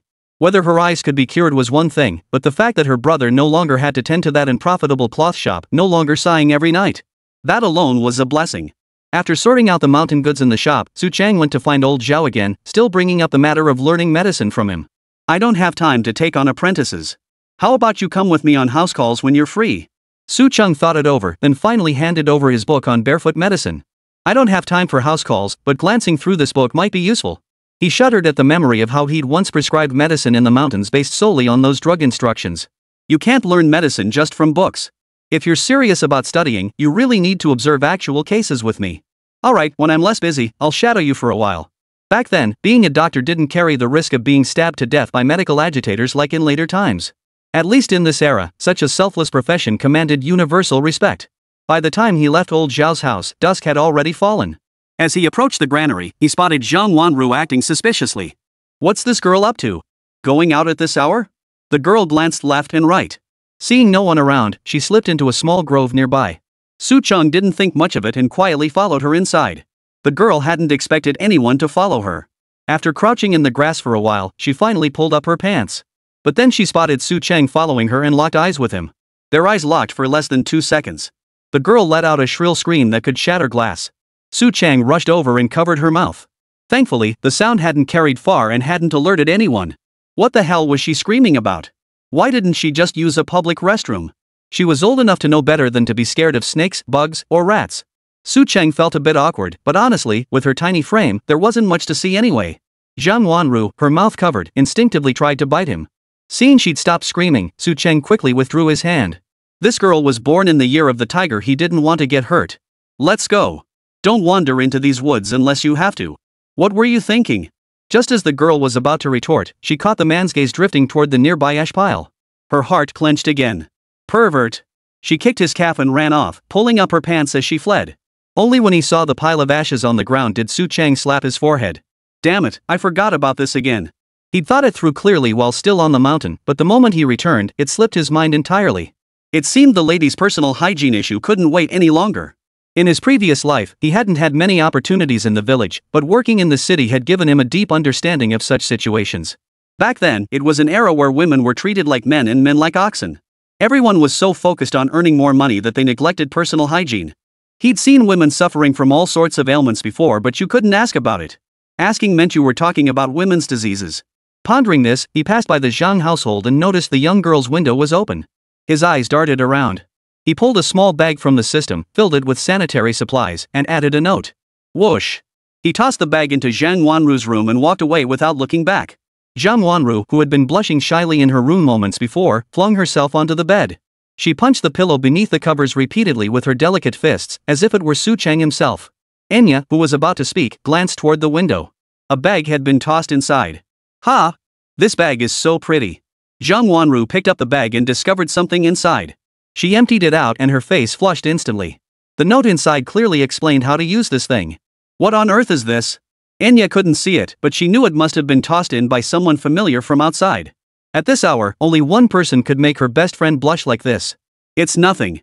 Quickly stashing the item away, the young girl pretended to lie in bed, tossing and turning, unable to sleep. Enya, what should we do about that? As the two girls discussed this, Su Chang was agonizing over how to convince his mother to go to the county town for medical treatment. What if I say I'm sick? After much thought, he realized this excuse might actually work. Yeah, I'll say I'm sick. Chapter 75, Becoming Village Chief and Sponsoring the School. The next morning, the two girls returned to the store with dark circles under their eyes, startling Su Chang. Zhang Wanru tugged Su Chang aside, hesitating and fumbling with her words for ages, as if she'd suddenly lost her ability to speak overnight. What happened? Su Chang knew exactly what the girl wanted to say, but he played dumb. You know, that thing you still have. The girl felt like she could die right then and there, but for her best friend's health, she gritted her teeth and pushed on, determined to get to the bottom of it. What is it? What don't I have? What exactly do you want? Su Chang deliberately pulled a long face, feigning indifference as he tried to shake her off and walk away. But she grabbed his arm and pulled him back. That thing from last night. Last night's what? She demanded. If you don't explain clearly, I'm going to old Zhao's. Seeing the young girl's face flush as red as a ripe apple, Su Chang nearly lost his composure. Just then, the girl mustered her courage and looked up at him, catching him in that exact moment. You jerk! You know exactly what I'm talking about. The blushing girl instantly transformed into a tigress, reaching out to pinch the fleshiest part of Su Chang's waist. Alright. It's in the back room. I'll introduce it to you and the other women comrades when you come. If you still don't understand, go ask the Women's Federation comrades in town sometime. Ha! The young girl was baffled by his words. How was this related to the Women's Federation? Silly girl, it's the state's care for women. Usually, the Women's Federation handles these matters. I'm friendly with the supplier, so he filled me in on this stuff. Oh, well then, why would a grown man like you learn about this stuff? It's kind of embarrassing. Well, now the fierce tigress has turned into a sweet little kitten. What's there to be embarrassed about? It's all for women's health. I'm going to study medicine with old Zhao next, so I'll probably see more of this stuff then. Ha! You're studying medicine just for this? Zhang Wanru's words nearly made Su Chang laugh in exasperation. Get lost. I genuinely want to heal people. When I was up in the mountains, I saved a child with a fever. I realized this is something I absolutely must learn. Oh, I see. It must be said that in just these few minutes, Zhang Wanru had gone through several emotional roller coasters. By the time they left, she looked even more listless. Su Chang couldn't be bothered with the two girls' petty squabbles. Just as he was about to head out, Potmark rushed over. Chang, hurry to the village office. Your dad's about to become the village chief. What? Really? Let's go, this is a scene I have to witness. By the time the two of them jogged and walked their way to the village office, Su Longsheng had already accepted the village chief appointment letter handed to him by the clan elder. Longsheng, this village chief position won't be easy to hold. This year, the higher-ups are pushing for a school. Though the location hasn't been finalized yet, I think our Su village should take the initiative. Then our kids won't have to walk so far to school. Easy for anyone to say, but where's the money? Su Longsheng had overheard earlier that this school project required self-funding. The government would cover teachers' salaries and lodging, but everything else fell on the villages themselves. He understood the government's strain providing teachers and their accommodations was already generous. The higher-ups want all villages in our district to pool resources. That way, the burden of running the school will be lighter. The clan chief is clearly very enthusiastic about securing this school. His eyes even sparkled when he looked at Su Longsheng, the newly appointed village chief. Su Longsheng couldn't help but let out a bitter laugh. His good-for-nothing son had been right. This sly old chieftain had indeed passed the responsibility down, demanding he take on the task. Chief, my father taking on the school isn't a problem. I've earned some money myself, so I could also serve as a sponsor. Su Chang's arrival made the expressions on everyone else's faces in the village office come alive. Young Master Chang is here. Quick, take a seat. Su Chang has arrived. Hurry up, brew some tea. At this moment, Su Chang represented connections, the kind that could make money. No wonder the village officials, except for the chief, showed him such warmth. After all, whose wives among them hadn't run errands for him? Word was he'd gone up the mountain again and brought back a lot of mountain goods, the kind you couldn't sell to folks nearby. But if the women went a bit farther afield when running errands for cloth, there might be a market for them. Su Longsheng watched this bunch of so-called officials acting like fools and was utterly speechless. Currying favor with some young upstart? Was it really worth it? If they'd heard him say that, they'd have spat right in his face. Damn it, you're his dad talking tough when you don't have to lift a finger. Su Cheng smiled as he declined his uncle's and cousin's offers to help, still looking at the old clan chief. Grandfather chief, I've earned a bit of money and think it's only right to contribute to the village. But I can't just give it away for nothing. If that happens, who in the village would dare to contribute in the future? Right, Su Cheng is absolutely right. I think the village should offer some kind of reward. Exactly. That's called boosting work motivation. Su Longsheng shot another dismissive glance at his future colleagues, inwardly looking down on them even more. Damn it, what kind of people are these? Just because my son made some money, suddenly everything he does is right? How utterly pragmatic can you get? The clan chieftain shot a cold glance at the group of fellow villagers and snorted. Only then did the crowd quiet down. Little Chang, you've grown up. Grandpa won't scold you anymore. Just tell us what you want to do. Whatever I can manage, I'll help you with. Su Cheng smiled. I can cover the costs, but here's what I'm thinking, schools have vacations, right? If the school stays empty too long, it'll fall into disrepair. So I'd like to borrow the empty classrooms during this time. I promise not to damage the classrooms in any way, and it won't interfere with the children's schooling. This request is perfectly reasonable. Everyone nodded in agreement. Additionally, I'd like the school's teachers to run night classes. After all, many young people in the village need to return to their studies. Learning more can only be beneficial. When this request was voiced, it caught not only the officials but even the old clan chief off guard. He glanced at Su Longsheng, who wore an expression of complete nonchalance. You agree? He asked. You knew about this? Su Longsheng nodded. I agree, and I know. In fact, I think it's a good thing. My wife, for instance, can't read a single character that puts her at a real disadvantage. With the village chief's approval, the other officials had no objections. Fine. Our store will cover the cost, but it must be credited to our store. Su Cheng's words nearly scared the wits out of every man present. The convenience store's name? A school bearing the convenience store's name? This is truly chaotic. Chapter 76, How much money we make is none of your damn business. Su Cheng's words truly startled the other cadres at the village commune. What did he mean by putting the store's name on it? Wasn't that essentially handing the school over to his family? No way. Why should a place meant for teaching and nurturing be associated with you, you stinking peddler? Do you even deserve it? Among the cadres, many had long disliked Su Longsheng, especially those aligned with Su Dequan's faction. Seeing them jump in, Su Longsheng's expression turned cold. These people had all been promoted by Su Dequan himself. They were usually sluggish in their work, but when good things came along, they'd all rush to grab a piece of the pie. In the village, their reputations weren't much better than Su Dequan's. Many villagers harbored resentment but dared not speak up. Su Cheng glanced at them dismissively upon hearing this, his expression as if he were looking at fools. Grandfather, look. It's not that I'm unwilling to contribute, I have the money, but they won't let me pay. He couldn't be bothered to explain to people like this. The few of Su Dequan's nephews who had spoken up earlier were now getting anxious. The clan elder was the most influential figure in Su village now, aside from a few veteran officials. If they really offended him, those of them still connected to Su Dequan who hadn't been purged yet probably wouldn't have much of a good life either. No, clan chief. The school is a century-long investment in educating our children. If we let him do this, you wouldn't dare put up a sign for a small shop right at the school entrance, would you? Exactly. And how could a mere convenience store possibly raise enough money to build a school? Does he really think selling odds and ends makes big bucks? If it were that lucrative, the village chief wouldn't have assigned this task to his family in the first place. Desperate people will say anything. The speaker believed this was self-evident. Back when Su Dequan was village chief, they'd casually utter such remarks without anyone daring to object. But things were different now. People like Su Dequan had been removed from power. The villagers now looked at Su Dequan's relatives with the same contempt they reserved for lackeys and accomplices. So when he blurted that out, the crowd of Su family villagers gathered outside the door erupted in an instant. Damn, Su Bingqiang really has the nerve to say that. So he's implying that Su Dequan only let Su Longsheng's family take over the store because he saw it wasn't profitable? Ha, he's telling the plain truth. Every lucrative position in our village was filled by their clique. Word is they feast on meat daily. Turns out they're all cut from the same cloth as Su Dequan, not a single decent soul among them.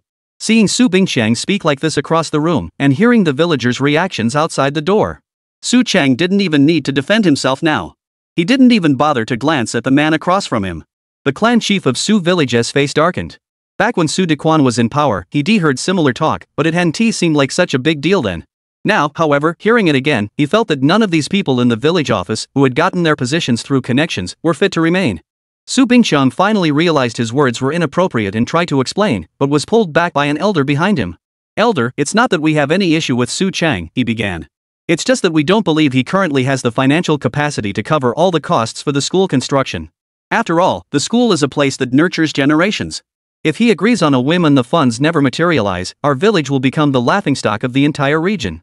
The speaker was slightly older than Su Bingqiang, clearly a seasoned village official.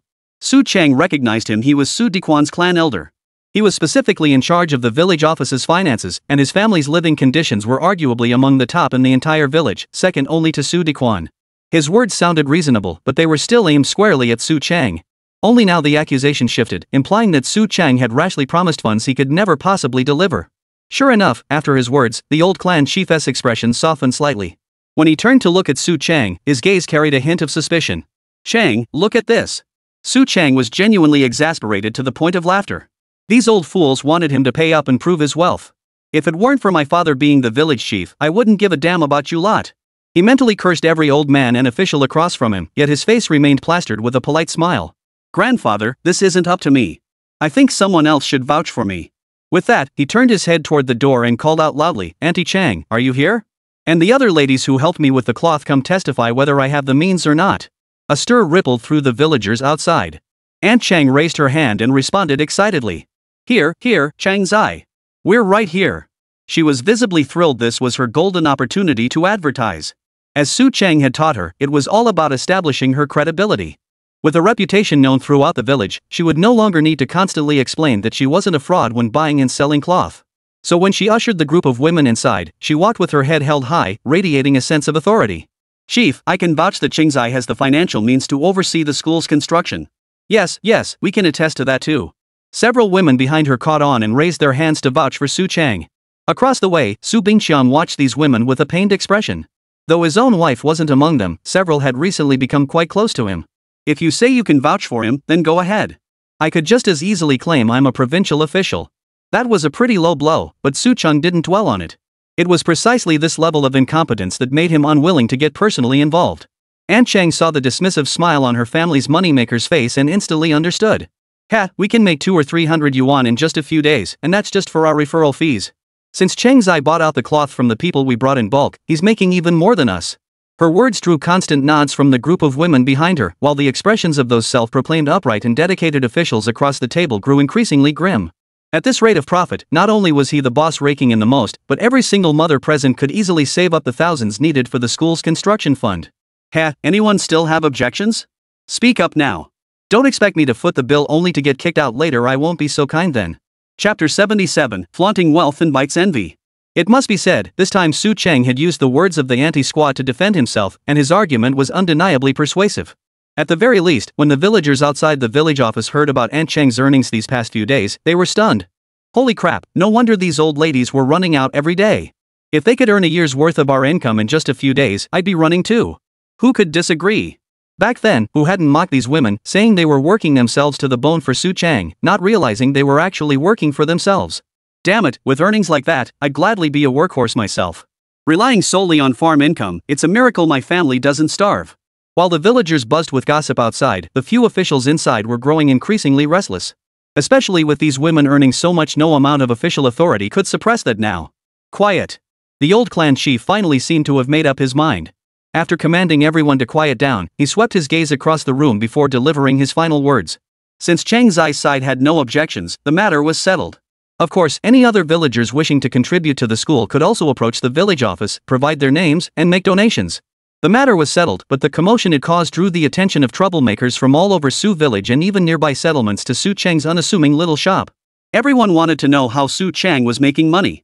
Especially the lazybones who refused to follow the older women to other villages. They were even more curious about how Su Chang could rake in big money while staying put in the village day after day.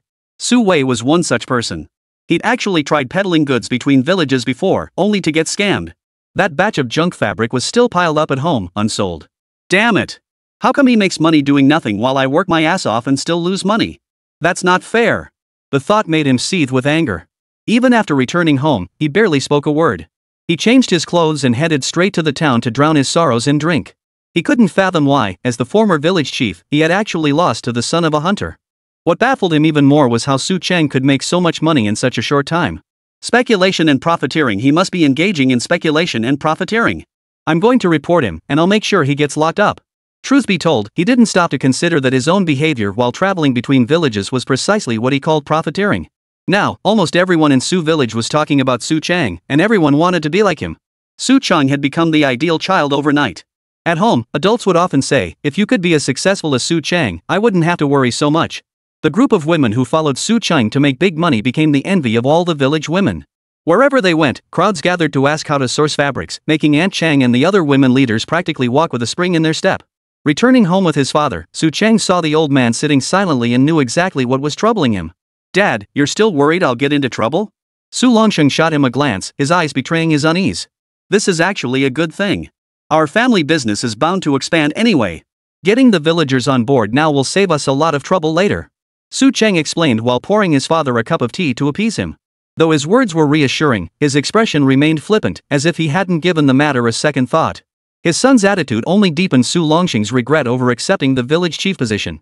When Su Chang's mother returned from outside, she too seemed visibly tense. Son, I overheard them talking outside.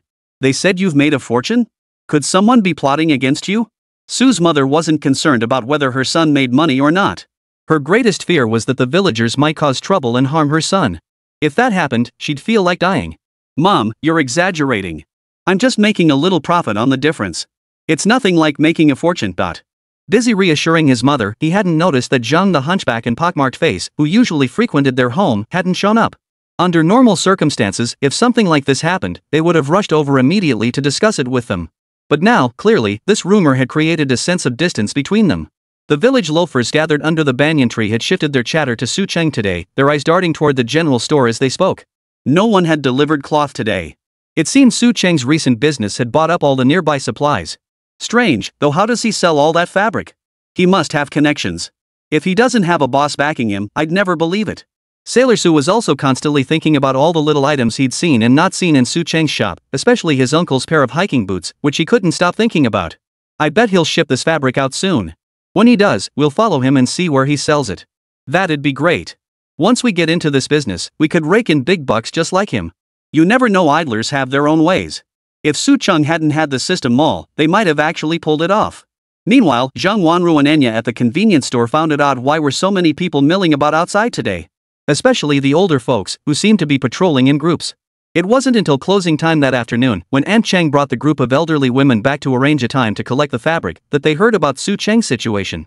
Donating to the school? That was thousands of yuan. How could he just agree to it like that? Zhang Wanru wasn't overly concerned about whether Su Chang had the money. After all, she held the store's ledger. Su Chang hadn't hidden anything from her either, recording all the profits from the shoe brocade sales in the ledger. Though the profit was only a few yuan, it was more than enough to cover the expenses of those school donations. What else could he do? His father was running for village chief, wasn't he? And that old clan chief was practically forcing both father and son to contribute, wasn't he? But your Su Chang here knows how to make money. This kind of sum is nothing to him. Aunt Chung understood perfectly well. In any ordinary household, if her husband so easily handed over thousands of yuan, what woman wouldn't wail and tear her hair out? But this young lady here didn't. Clearly, she knew Su Chang had money stashed away. Still, he didn't need to splash out that much all at once. No wonder so many people were hanging around outside today. Things were bound to get turbulent in the days ahead. As unrest brewed in Su village, Su Wei, who'd been drowning his sorrows in the township, finally made up his mind. He must report him. He absolutely must report him. Chapter 78, Su Wei, that piece of. Su Wei's resentment was actually quite understandable. After all, he was the one who ruled Su village with an iron fist in everyday life. Not having to do heavy labor in the production team was the least of it. Occasionally skipping duties was one thing, but he'd never been docked labor points. Wasn't that all thanks to his father being the village chief and his clan relatives covering for him at the village office? While he wasn't as reckless as his younger brother Su Wu, he'd grown accustomed to feeling superior, always standing apart from the other villagers by virtue of being the village chief's son.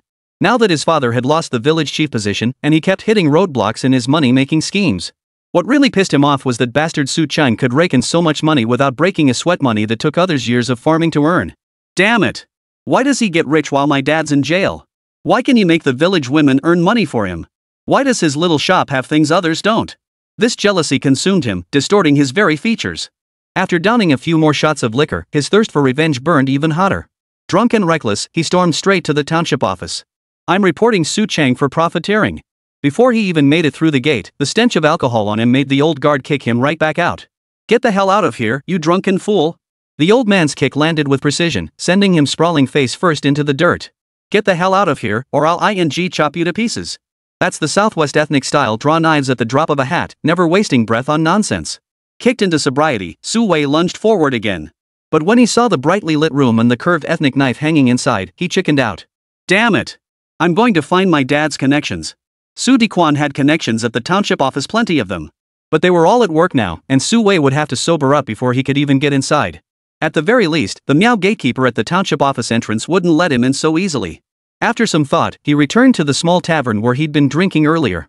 He planned to look for some of his father's acquaintances on his way home after work, hoping they could help investigate Su Cheng's crimes. Lost in his thoughts about how to file a complaint, he was unaware that the Miao gatekeeper had already reported his appearance at the entrance to several officials inside the township office. "Are you sure he's Su Dequan's son?" "Absolutely. Father and son are regulars around here, especially with those officials he knows well. They practically call each other brothers." The Miao elder held nothing but contempt for the Su family village chief who'd been taken away. He had tipped off the officials precisely to prevent Su Wei from easily gaining access to them. With Su Dequan arrested now, what good could possibly come from Su Wei showing up here? He's only here to try and get his father out. Who dares associate with Su Dequan now? His so-called brothers have long distanced themselves completely. Otherwise, the investigation wouldn't have stalled like this. The new township office leader, however, showed great respect to this Miao gatekeeper. "That's normal. But I noticed Su Wei reeks of alcohol today, probably ran into some trouble. If you can find a way to get through to him, things might just fall into place."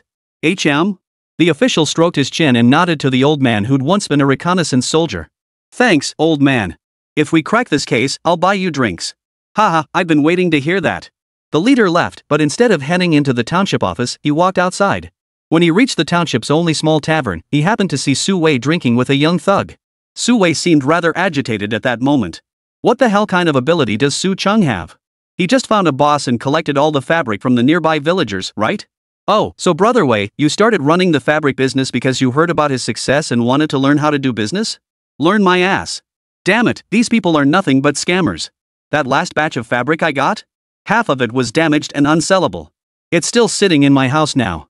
Su Wei seized this opening, pouring out his recent hardships to this rare streetwise acquaintance. "This world's unfair.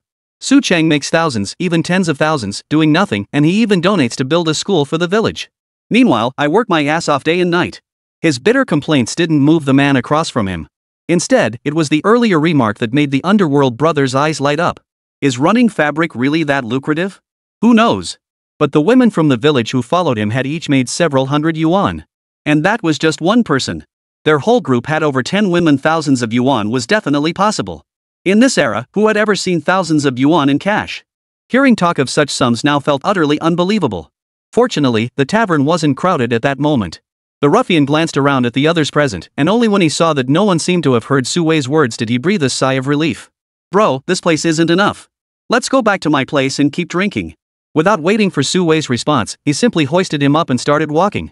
"Hey, where are you taking me?" "I'm supposed to wait for some of my dad's acquaintances at the township office to finish work." "No problem. I know my way around here. I know exactly where they live.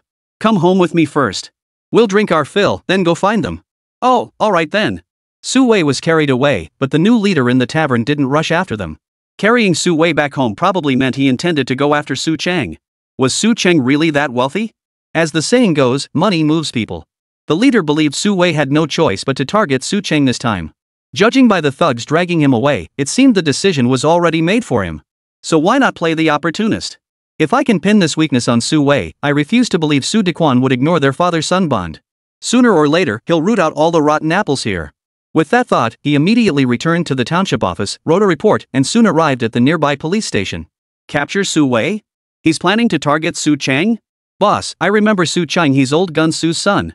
That young man the former chief admired when he was still at our station. Oh? You mean that retired chief who's been gone for ages but still keeps tabs on our station?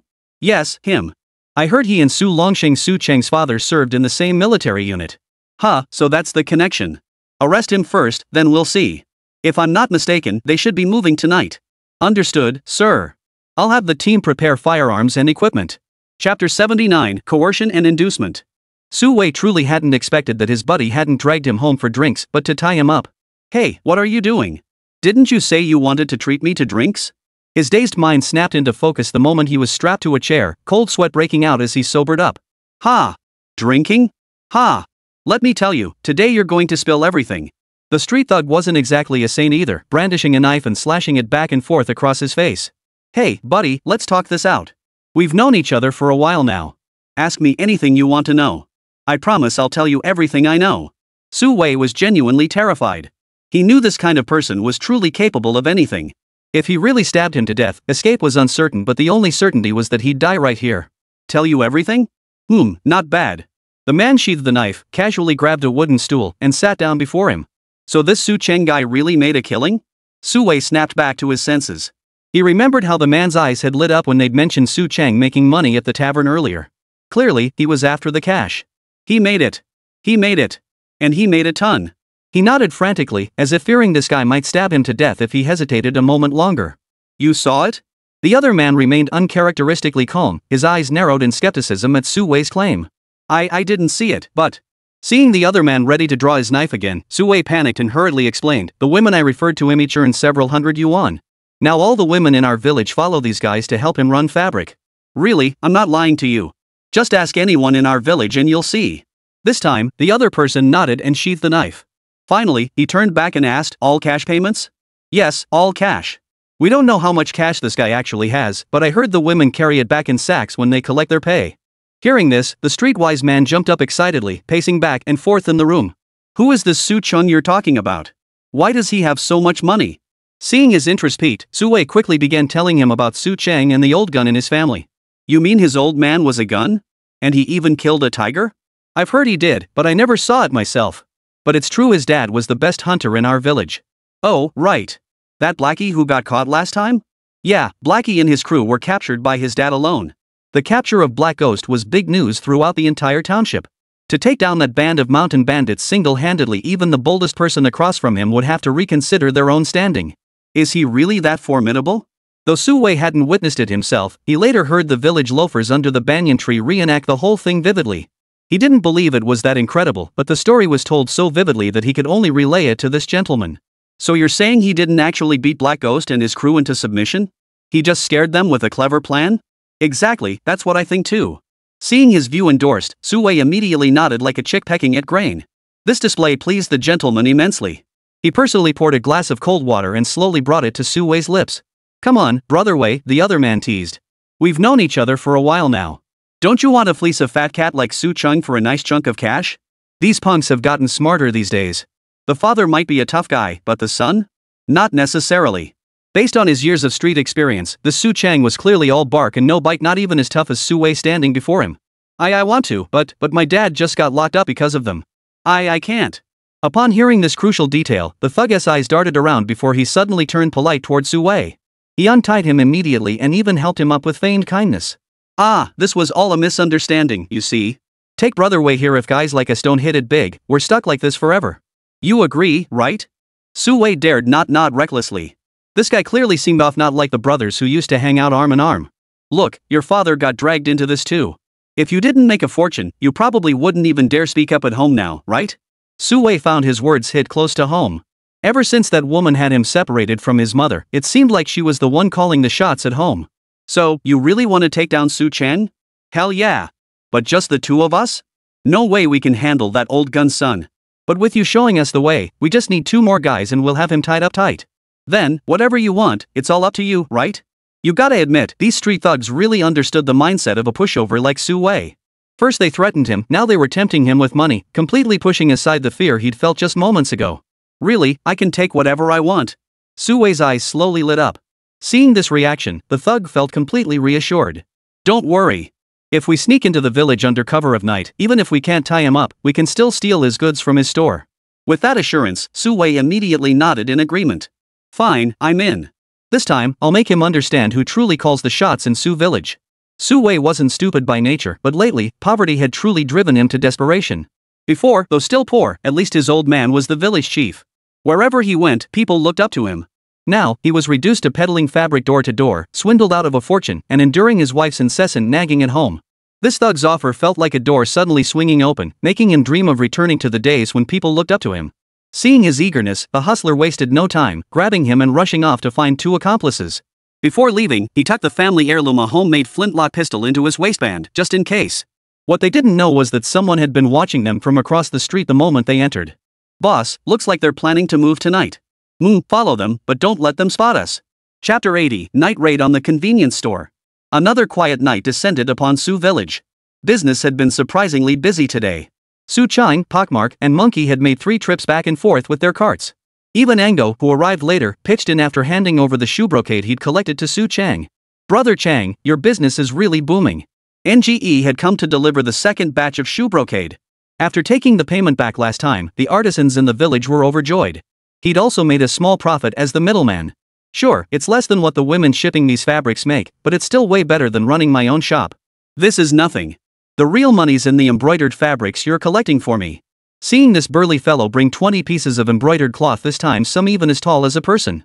Seems the womenfolk in his village trust him now, entrusting him with such masterpieces. "Bro, I won't sugarcoat it. The shipment is top-notch, so good I'm honestly stumped on how to price it. If it's convenient, stay here tonight. I'll pay you tomorrow." Nungwa didn't mind. After all, his sister was just working for him. Wherever she slept was fine. "No problem. I can manage at the shop tonight. There are beds and such inside." "Is that where you usually sleep?" No could tell the stuff in this little shop wasn't cheap. If he really slept here, he'd probably worry about something going missing and having to pay for it out of his own pocket.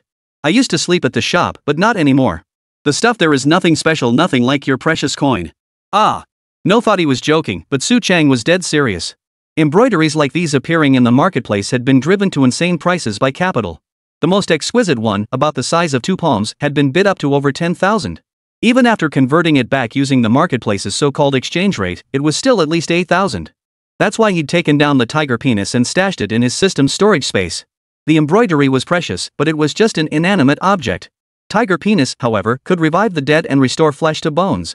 With this mindset, Su Chung quickly transitioned into a full-time embroidery merchant, listing all his goods on the marketplace to await the attention of consumers in the unknown world beyond. That night, Ango slept at Maji's place. As for the shop, it was simply too packed with goods to sleep in. Back home, Su Longsheng was still agonizing over school design projects. After acknowledging him briefly, Su Chung headed out again to find a construction crew. Ever since his father had truly become village chief, the official's authority had grown increasingly imposing.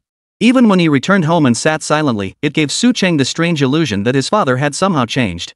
When he mentioned this to his mother, she just chuckled as if finding it odd.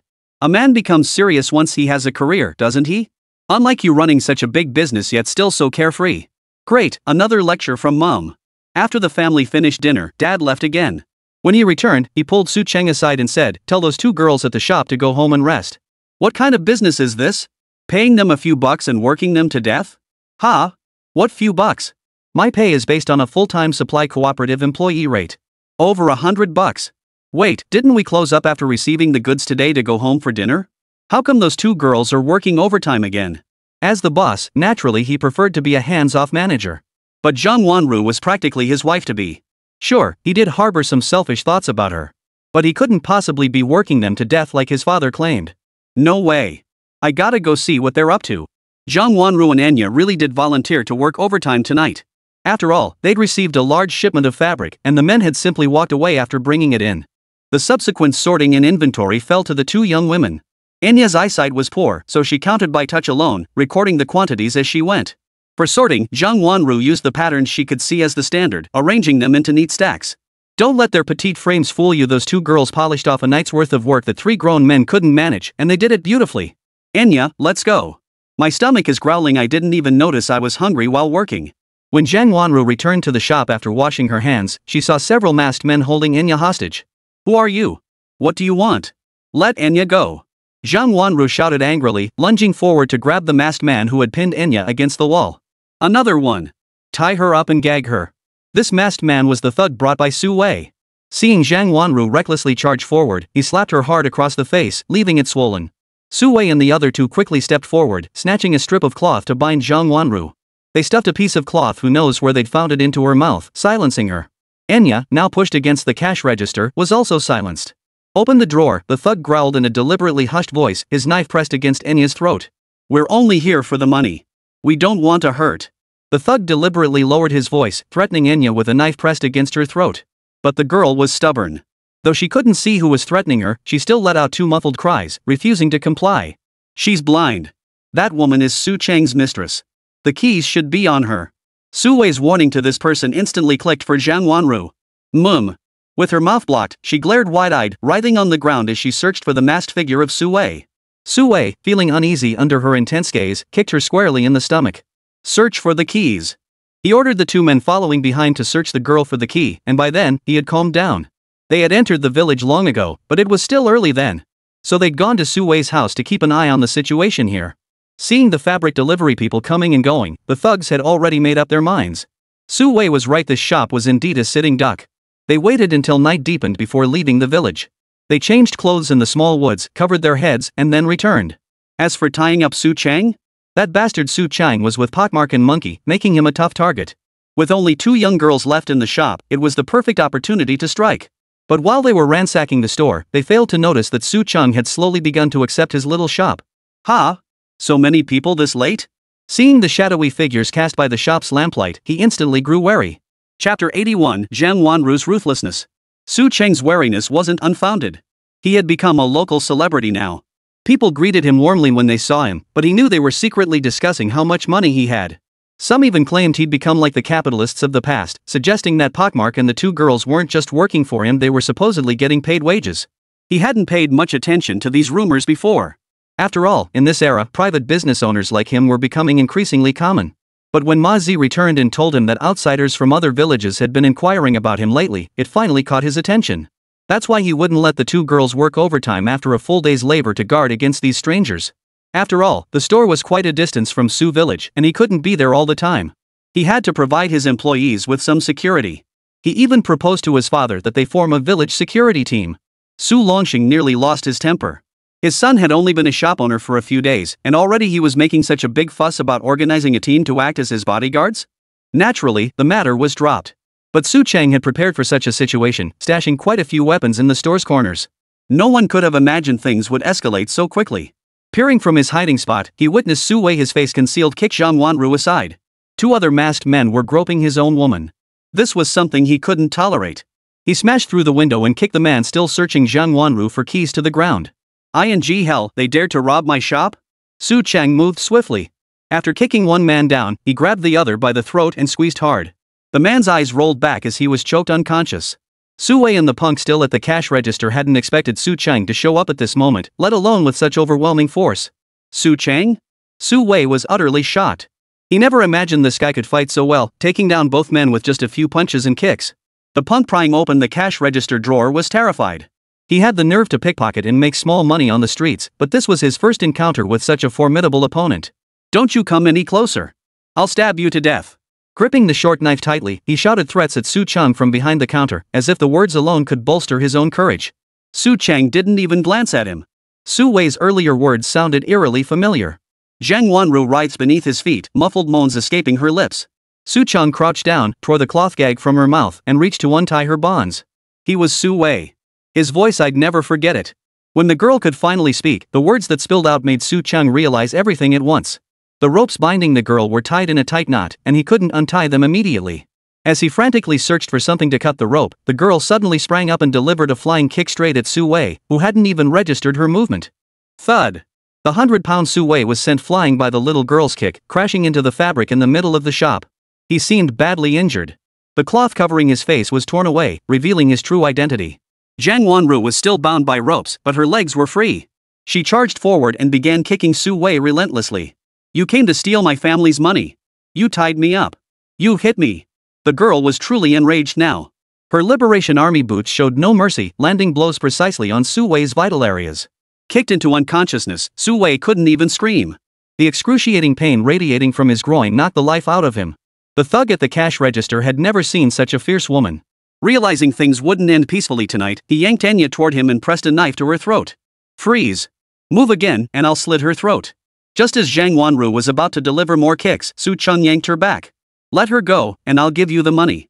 As for these petty thieves, Su Chang was confident he could take them all down single-handedly if Enya weren't being held hostage. Where's the money? Don't come any closer. As Su Chang took a step forward, the thug barked a warning. He could only turn to look at Zhang Wanru. The key's on her. I have to go get it for you, right? Seeing that the girl who had kicked him was still bound and couldn't free her hands to retrieve the key, the thug could only nod in agreement. Su Chang walked step by step to Zhang Wanru's side, shielding her with his body. Listen carefully. About 5 steps to your left, there's a loaded hunting rifle. It belongs to Uncle Zhang. You know how to use it, right? He whispered the directions to the girl in a voice only they could hear. Zhang Wanru nodded. Su Chang then turned to face the thug, speaking calmly, I'll find the key now. Don't hurt anyone. Hurry up. The thug was tense now, the knife pressed against Enya's throat, already drawing a trickle of blood. Su Chang turned back and continued whispering instructions, once you get the gun, don't shoot him immediately. The bullets are shotgun shells, they'll hit Enya. The girl nodded. Su Chang began pretending to search her for the keys, grumbling aloud. Where'd you put it? You're not usually this organized. In my pocket, inside. Don't move, you bastard. Zhang Wanru, her gag loosened, cursed the man furiously as she felt the restraints on her body slowly begin to give way. At that moment, Su Chang's small knife had already severed the ropes binding her. This was one of the weapons Su Chang had stashed in the shop. I'll distract him with throwing knives, then pounce to pin Enya to the ground. That's when you shoot. The young girl nodded vigorously. The thug across from them seemed to sense something unusual about the pair and hurriedly urged, hurry up or I'll stab her to death. Enya, her hair yanked roughly, let out a few muffled cries. Her face was set with such fierce resolve, so utterly resigned to her fate, that it only made him more impatient. I'm just looking for the keys. He pretended to search Zhang Wanru's pockets, then pulled out 2 keys and waved them in the air toward the thug. Throw them over. Su Chang complied, tossing the keys into the cash register, where they clattered to the floor. Just as the thug pondered his next move, a flash of silver erupted from Su Chang's hand. A silver streak streaked straight for his face. Damn it! He dodged to the side, only to see a dark figure lunging toward him. Before he could react to counterattack, a gunshot rang out inside the room. Bang! The sound echoed piercingly through the darkness of Su village. Outside the shop, the leaders and public security officers who had just finished their search heard the noise and felt their hearts skip a beat. Something's gone wrong. Chapter 82, A Life Lost. Su Chang threw himself onto Enya as they both hit the ground, and that's when the gun went off. Across from them, the thug had been riddled with buckshot from the hunting rifle. Su Chang, who had pinned Enya beneath him, was also grazed by the pellets across his back, though he escaped serious injury. Before the smoke had cleared, a group of people burst in from outside. Armed with pistols and flashlights, they were all strangers from other villages, not a single familiar face among them. Zhang Wanru, who still had 1 bullet left in her shotgun, quickly swung the barrel toward them. Freeze! Move and I'll shoot. Zhang Wanru was genuinely nervous at that moment. Though she was the daughter of a hunter, this was the first time she'd ever fired a gun and at a person, no less. She didn't know if her shot had killed anyone. Her mind went completely blank. Don't shoot! We're the police! The leader across from her shouted loudly. He had also realized that the shooter was actually this young girl standing before him. Before Zhang Wanru could ask for clarification of their identities, the back of her clothes had already been torn to shreds by iron sand. Su Chang, now covered in blood, had already stood up. Put the gun away. They're police. Though he said this, as he rose, he casually retrieved the small knife that had been embedded in the wall moments before and held it in his hand. You got shot. I'll go find some antiseptic for you. Don't bother. There's iron shot in there. We'll have to get it out back. These old-style hunting rifle bullets were homemade iron shot. While not lethal at long range, they compensated by covering a wide area upon impact. Had they been firing real bullets from proper firearms, he wouldn't have been hit this time. But then again, it would have been harder to take them down with a single shot. Come to think of it, that thug had it coming. You see, aside from Enya's family having no hunters, both households were filled with hunters' children. Even someone like Zhang Wanru, who'd never fired a gun before, was still familiar with them. Otherwise, how could she have fired the gun the moment she picked it up? Zhang Minghua now had a clear view of the situation. One masked assailant lay unconscious on the floor, while the other had been flung onto the fabric pile, his fate unknown. The worst off was the one at the cash register. His body had been pierced through by iron sand, and his mangled, bloody state made death almost certain. Turning to the young man across the way who had just lifted a girl with a small knife, the newly appointed township chief nodded approvingly. You must be Su Chang, the owner of this convenience store? Su Chang nodded, handing Enya over to Zhang Wanru and taking the hunting rifle from her trembling hands. As he ejected the cartridge, he nodded. Yes, I'm Su Chang, the owner of this shop. His eyes remained fixed on the unfamiliar middle-aged man and the several seemingly professional-looking individuals behind him. Just as Zhang Minghua was about to say something else, another group burst through the door. Led by Pockmark, Ango followed behind him. Behind them, 2 men with sullen expressions appeared at the doorway, weapons in hand. Qingzai. Are you hurt? Pockmark immediately spotted Su Chang and noticed the blood trickling down his body. No, meanwhile, saw Su Chang, who had just been untied by Zhang Wanru, and pulled the cloth gag from his mouth. Sis, are you okay? What happened? Why were shots fired? As they tried to enter, Zhang Minghua's men blocked them with their arms. Don't disturb the crime scene. We're from the Public Security Bureau. At this moment, his newly appointed position as township chief held no weight and was irrelevant. So he loudly declared his affiliation with the Public Security Bureau, causing the villagers of Su village who had followed behind to hesitate, not daring to enter the house. Su Cheng stripped off his torn clothes, wincing in pain as the fabric scraped his wounds. Officer, may I seek treatment first? My back is burning, it needs immediate disinfection. Seeing the blood-soaked expanse on his back, the two young girls nearly burst into tears. Especially since Zhang Wanru had fired the shot herself. She was worried Su Cheng might suffer lasting consequences. Before Zhang Minghua could answer, a man's voice called from outside the door, "Pockface, go get old Zhao over here. This kind of thing needs the iron sand dug out of the body, and it needs to be disinfected." It was Su Longsheng. His words instantly bolstered Su Cheng's confidence. He motioned for the two girls to support each other as they walked out, then nodded to the leading officer, "Officer, I need to get treated first. You decide how to proceed, we'll cooperate fully." All right. Logically, the two uninjured girls shouldn't have been allowed to leave at this point, their testimony was crucial. But Zhang Minghua had been aware of this case from the very beginning, all the way through the execution of their robbery plan. They took the two criminals into custody and removed the hoods covering their faces. The cashier was dead as a doornail. Surviving that beating with iron sand would likely ruin the rest of his life. As Su Cheng and the others emerged, Pockface and Ango immediately stepped forward to take them into custody. Enya was unharmed but utterly terrified. Even in her brother's arms, she trembled violently, her teeth chattering incessantly. Zhang Wanru was also frightened, but her greatest concern now was Su Cheng's injuries as he was being supported to the side by pockmarks. Zhang Tuozi followed behind Su Longsheng and breathed a sigh of relief upon seeing Su Cheng's back. He's fine. Just some scrapes. Nothing serious. Su Longsheng said nothing, only instructing Ma Zi to lay his son flat on the ground. After placing Su Cheng flat, Ma Zi immediately took off running toward old Zhao's house. By then, villagers from Su village had begun arriving. Before they could get close, they saw Su Cheng, covered in blood, lying in the courtyard outside the small shop. They gasped in shock. What happened to Su Cheng? Was he shot? Several elderly men pushed through the crowd and, seeing Su Longsheng beside his son, urgently asked, "What happened to the boy?" "It's the old clan chief." Su Longsheng shook his head. "He's fine. The bullet hit an outsider who came to rob us. He's inside. As long as he's okay, that's what matters. I'll see who's got the guts to come here robbing us." Just as he was about to lead his men into the store, he saw two plainclothes officers escorting two criminals out, their hoods already removed, guns in hand. Holy, it's Su Wei. He came to rob Su Cheng? Then who got shot? Now the villagers of Su village were even more curious about what was really going on. Chapter 83, A Blessing in Disguise. Old Zhao quickly ran over with Pockface. Spotting Su Cheng lying prone on the ground, his back covered in blood, he immediately opened his medical kit. He muttered, it's nothing. Just a scrape." His hands trembled slightly as he spoke. Lying on the ground, Su Cheng could see how nervous old Zhao was inside. "Hold on, we need to disinfect it first." "Ah. Right. Disinfectant. This will sting with the alcohol." Hearing this, even Su Cheng, usually unfazed, couldn't help but tense up. Alcohol stung like hell. But to prevent future flare-ups or bacterial infections, he had no choice but to grit his teeth and endure it. "Uncle, grab me a towel." Though Pockface didn't understand what he meant, he quickly stood up and started running into the shop to find a towel. But though he was quick, someone was quicker still. Zhang Wanru dashed into the shop, dodging the police officers still reconstructing the scene. She grabbed a small piece of fabric from the pile of cloths. "Here you go." The young girl was slightly out of breath, but her gaze toward Su Cheng remained full of concern. Su Cheng took the cloth she handed him, folded it with his hands, then bit down on it. Ouch. He nodded to old Zhao, who was no longer as tense as before. Old Zhao pulled out the bottle of high-proof medical alcohol from the first aid kit and used tweezers to hold a piece of cotton inside. "Bear with it." With that, he began wiping the wound on Su Cheng's back directly with the cotton. "Oh!" A scream was muffled in Su Cheng's throat, but the way his body instantly stiffened told everyone that this pain was beyond what ordinary people could endure. Even the onlookers could see beads of sweat forming on the kid's forehead, while the veins on his face and neck bulged violently. His fists were clenched so tightly they were almost drawing blood. Holy, Su Cheng's a tough bastard. Honestly, if it were me, I'd probably pass out from the pain. Who wouldn't agree? Alcohol disinfection is the worst. Nowadays, no one in their right mind would use such an aggressive disinfection method for a serious injury.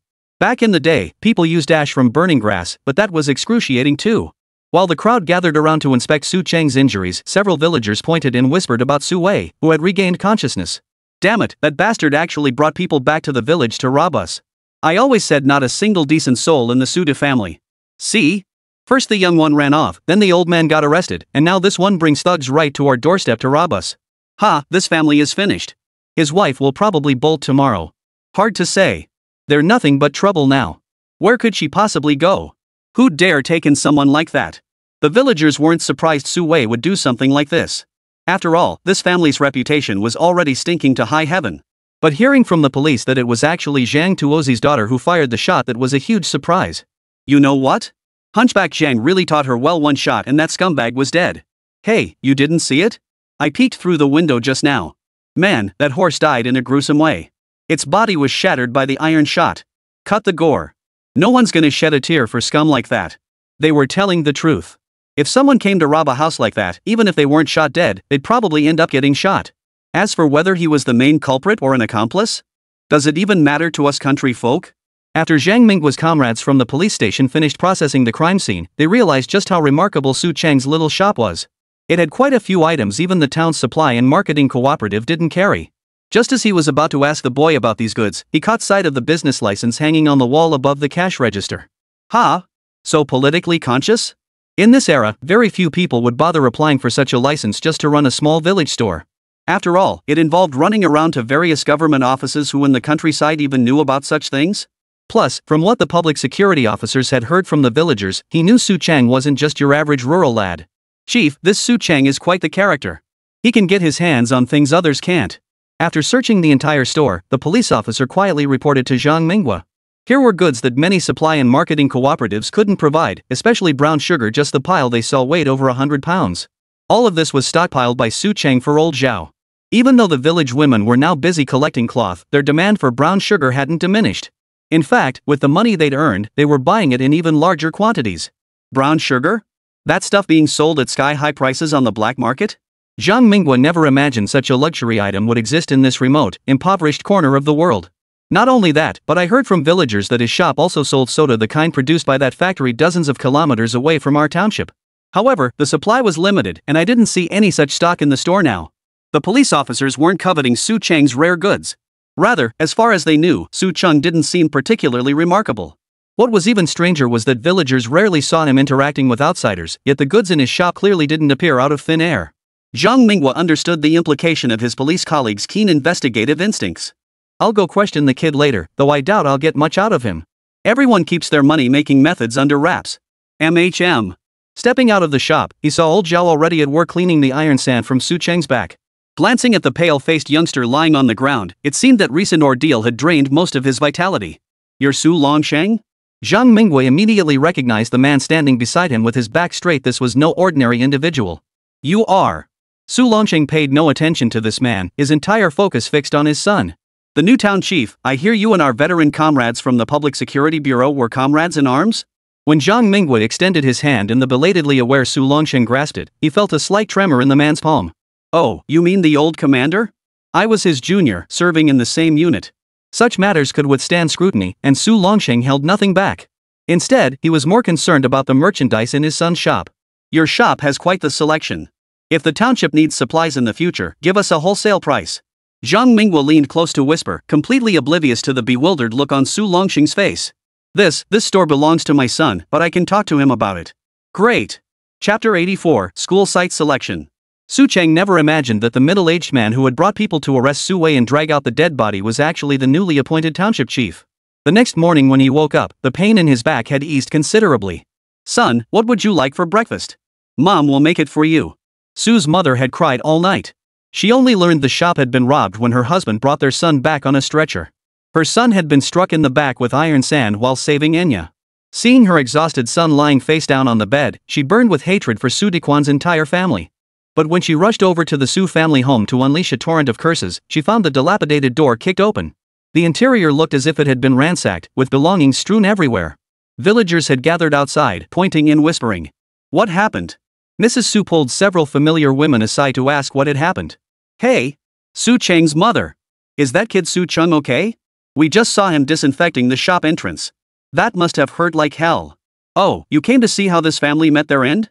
Oh, no, if it were me, I'd be here to vent my anger. Su Cheng's mother, you won't even need to lift a finger. They're already fighting amongst themselves.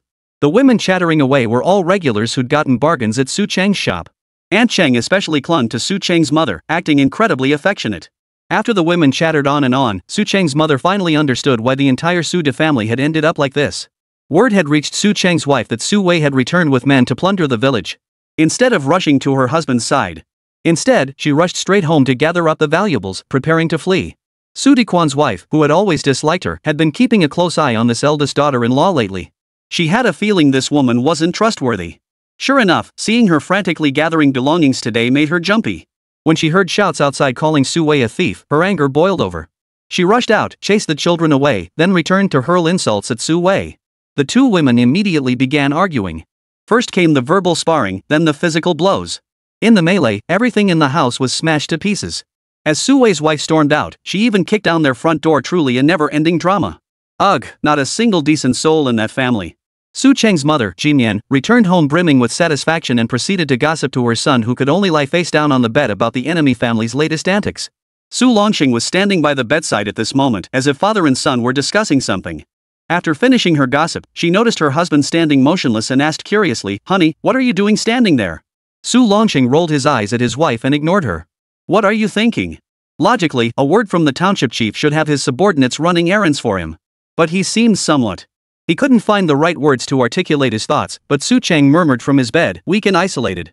"Looks like this township chief was parachuted in." "Exactly, you're spot on. He must not have earned the respect of his subordinates, so he's trying to win us over?" Su Cheng shook his head. "Dad, that's not how you navigate the bureaucracy. He's not trying to help us, he wants to use my store's goods to win over those township officials." Su Cheng understood it clearly. The reason the township's orders landed on his doorstep was because his store's goods were hard to come by. After all, many of them weren't even available at the supply and marketing cooperative. And as a leader who brought comrades from the Public Security Bureau with him, he couldn't have failed to check my background. Now that he knew my goods were legitimate but their source was unclear, he still wanted to buy them. That township chief really had a bit of cunning. If they wanted to buy, then he'd sell. After all, money was money, no matter where it came from. The store's inventory was severely backlogged, there was no way the village could sell it all. But he wasn't worried. Even with the fabric piled high in the shop right now, he wasn't panicking. It wasn't costing him anything, why get worked up? In the afternoon, old Zhao came by again for a dressing change.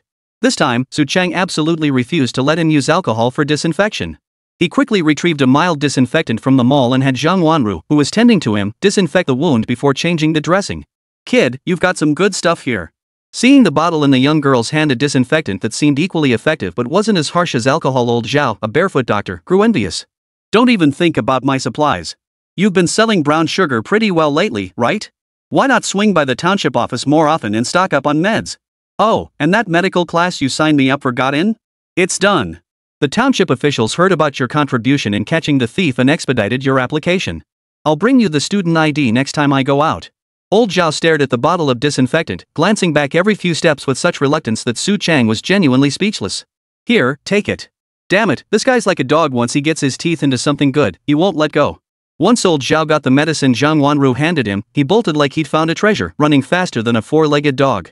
"Rest up for now. I'll head back to the shop." Zhang Wanru felt deeply guilty about Su Cheng's injury, but what good would guilt do? If she could do it all over again, she'd probably shoot him once more. Even after nightmares haunted her all that night, she didn't regret it. Stop working overtime. Oh, and let Ango sleep at the shop for a few nights. He'll help ward off the evil spirits, he's full of young energy. In rural areas, people tend to avoid houses where someone has died. Luckily, ethnic minorities like Ango don't have that custom. Plus, his sturdy build clearly shows he's full of young energy, perfect for warding off evil spirits. Su Cheng didn't care whether it worked or not, at the very least, it would put his two female employees at ease. When Su Longsheng returned that evening, he mentioned several potential school sites, which reminded Su Cheng of the village's situation in his past life. Someone had suggested building by the riverbank, arguing the vacant land there was a waste, only to get scolded by the old clan chief. Su Longsheng, who was handling the school affairs, was growing weary of it all. Uncharacteristically, he brought up the matter with his family over dinner. "By the river? That's actually a good idea. If it gets built, I'll make sure the kids go swimming there every day. That way, no more children will drown each year." "Ha?" Su Longsheng hadn't expected his son to speak up so suddenly, but upon reflection, the boy's reasoning seemed quite sound. "Tell me exactly what you have in mind. That plot of land has been unused for years. Since it can't be cultivated, it's just going to waste. I haven't really thought much about it. Just that it would give the kids more chances to learn swimming. Maybe we'll even produce a few swimming champions someday." That could be a path for the kids, right? Thinking of future athletes, he blurted out these words. Little did he know that these words would indeed lead to several athletic prodigies emerging from Sioux village, who would go on to bring glory to their village and even the nation. Chapter 85, Hold a Meeting to Vote? Su Cheng's words caught Su Longxing's attention. To him, his son's words seemed to hold some truth. After all, in this era, if one lacked a special skill, the only path left was to join the military. However, enlisting also demanded exceptional physical fitness. For a rural kid, this kind of training was essential. But the problem was nutrition. The village had only just solved its food shortage. To truly feed a child well, to give them proper nourishment was something farming alone could never provide. So when he heard his son mention this, an idea began to take root in his mind. Perhaps this truly was another path for the children of our village. Su Longxing felt troubled now, troubled because he didn't know whom to discuss this matter with. The clan chief? He knew the elder would never approve. After all, no village had ever built a school by the river in all these years. Seeing his father's deeply furrowed brow, he understood his worries. Actually, this matter wasn't that difficult to handle, was it? Truth be told, Su Longxing's naturally imposing demeanor made Su Chang, confined to his bed, feel a bit uneasy. This is a major matter for our village. When discussing important decisions, shouldn't we gather the villagers to vote on it? Yes. Upon hearing his son's suggestion, Su Longxing found himself genuinely swayed. As village chief, convening all villagers for a vote would demonstrate a democratic approach. At the very least, it wouldn't give the villagers the impression that he'd become detached from the masses after becoming village chief. The thought made him chuckle, and he slapped his son on the back, completely forgetting the injury that prevented him from lying flat. Ouch! Hearing his son's cry, Su Cheng's mother rushed in from outside. Seeing her son grimacing and glaring at the man, she instantly understood. Why on earth would you hit your son?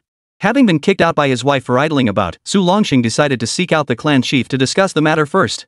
The clan chief's house wasn't far from theirs. Seeing Su Longxing arrive so late, the chief politely welcomed him inside. Longsheng, I know being village chief is no easy task, the elder said. But with the village in this state, the responsibility must fall on your shoulders. The old clan chief thought he'd come to vent frustrations and quickly preempted him. After all, at this moment, he was the only one in the entire village capable of shouldering such responsibility. No one else dared to take on the role of village chief. And most importantly, his son was truly capable of making money. With such a wealthy son, who else could possibly take the role? Su Longsheng was momentarily taken aback by the remark. Only after a pause did he grasp the elder's meaning. No, chief. I'm here to discuss the school site selection. Oh? Didn't we agree on that old graveyard in our village? Longsheng, we must prioritize education. You know, most schools are built on old burial grounds. To harness the ancestral energy to nourish scholarly spirit, ahem, though that's just old superstitious talk. Still, we should respect the elder's words. Before Su Longxing could even voice his suggestion, the old man launched into his own monologue. He rattled on about ancient teachings and customs. In the past, Su Longxing would have simply let him decide. But after hearing his son's words, the more he thought about it, the more sense it made. What did Sioux village have now? Nothing. Or rather, none of the surrounding villages possessed anything truly noteworthy. If he truly wanted the village children to acquire a skill after finishing their schooling, then the small river running through the village was the ideal training ground. Building the school by the river would provide convenient access to water. Second, it would teach these children to swim early, preventing the annual tragedy of children drowning. Having made this decision, his stance was firm. Chief, what you say makes perfect sense. But think about it, doesn't our village river claim 1 or 2 children every year? I don't want such tragedies to happen again. Hearing this, several members of the chief's household were visibly moved. He was undeniably right.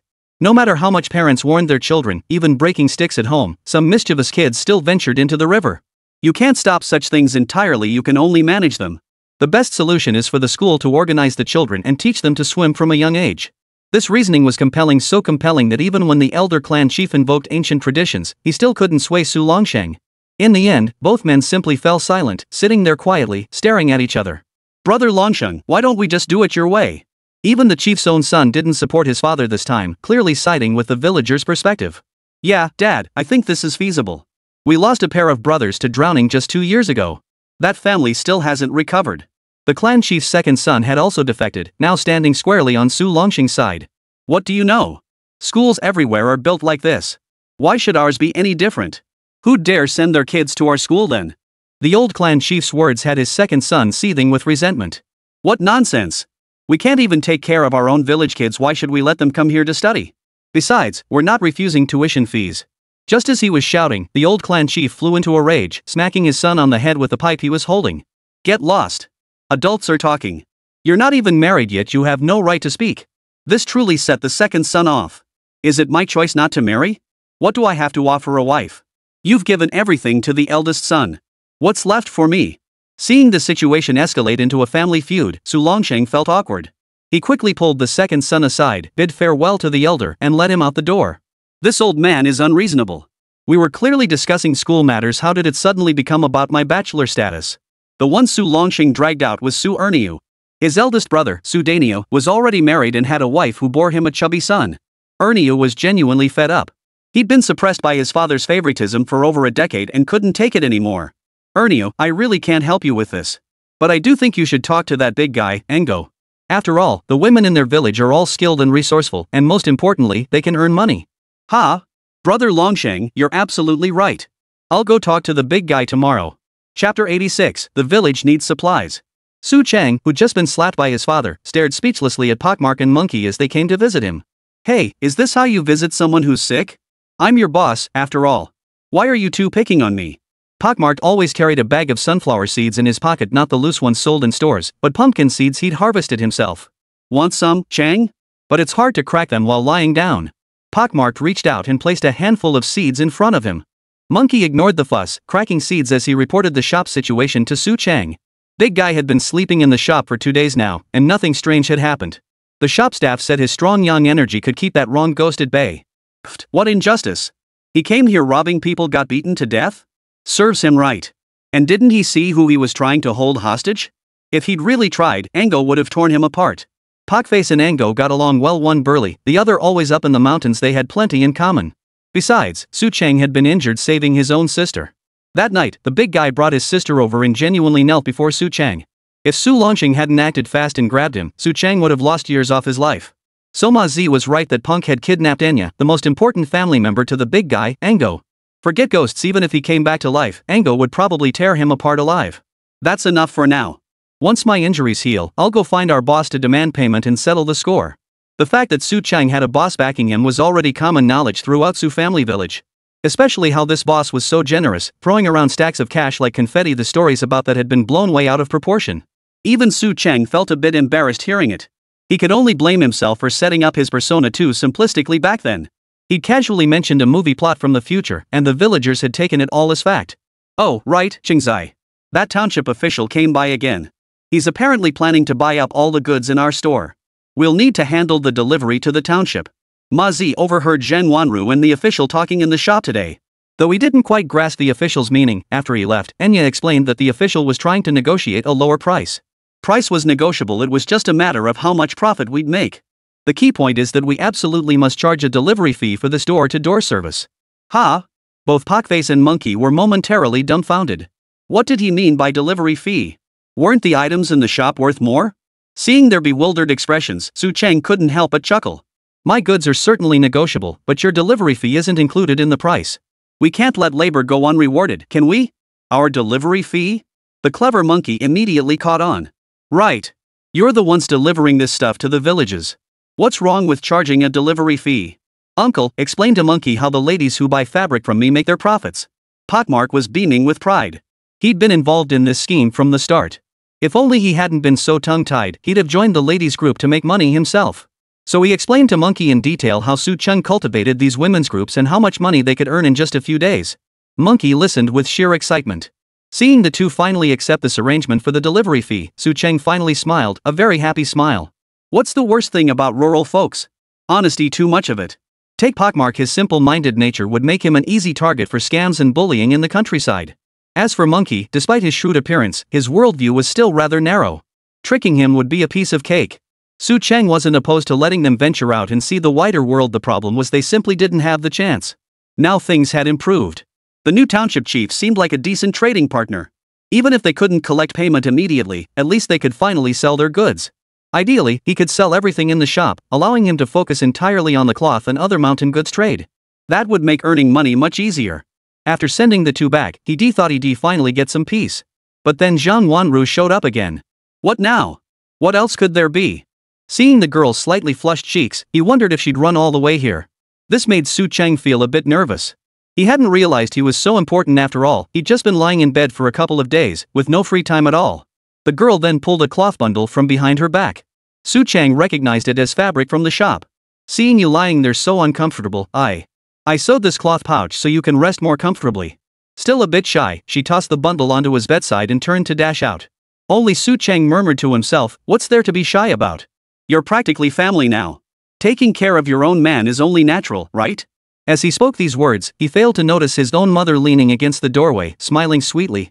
After receiving Su Chang's orders, Pockmark and Monkey quickly went to the shop to gather some goods. These were the very items Su Chang had just instructed them to gather. Bro, is this malted milk powder? Did the boss say how much to charge?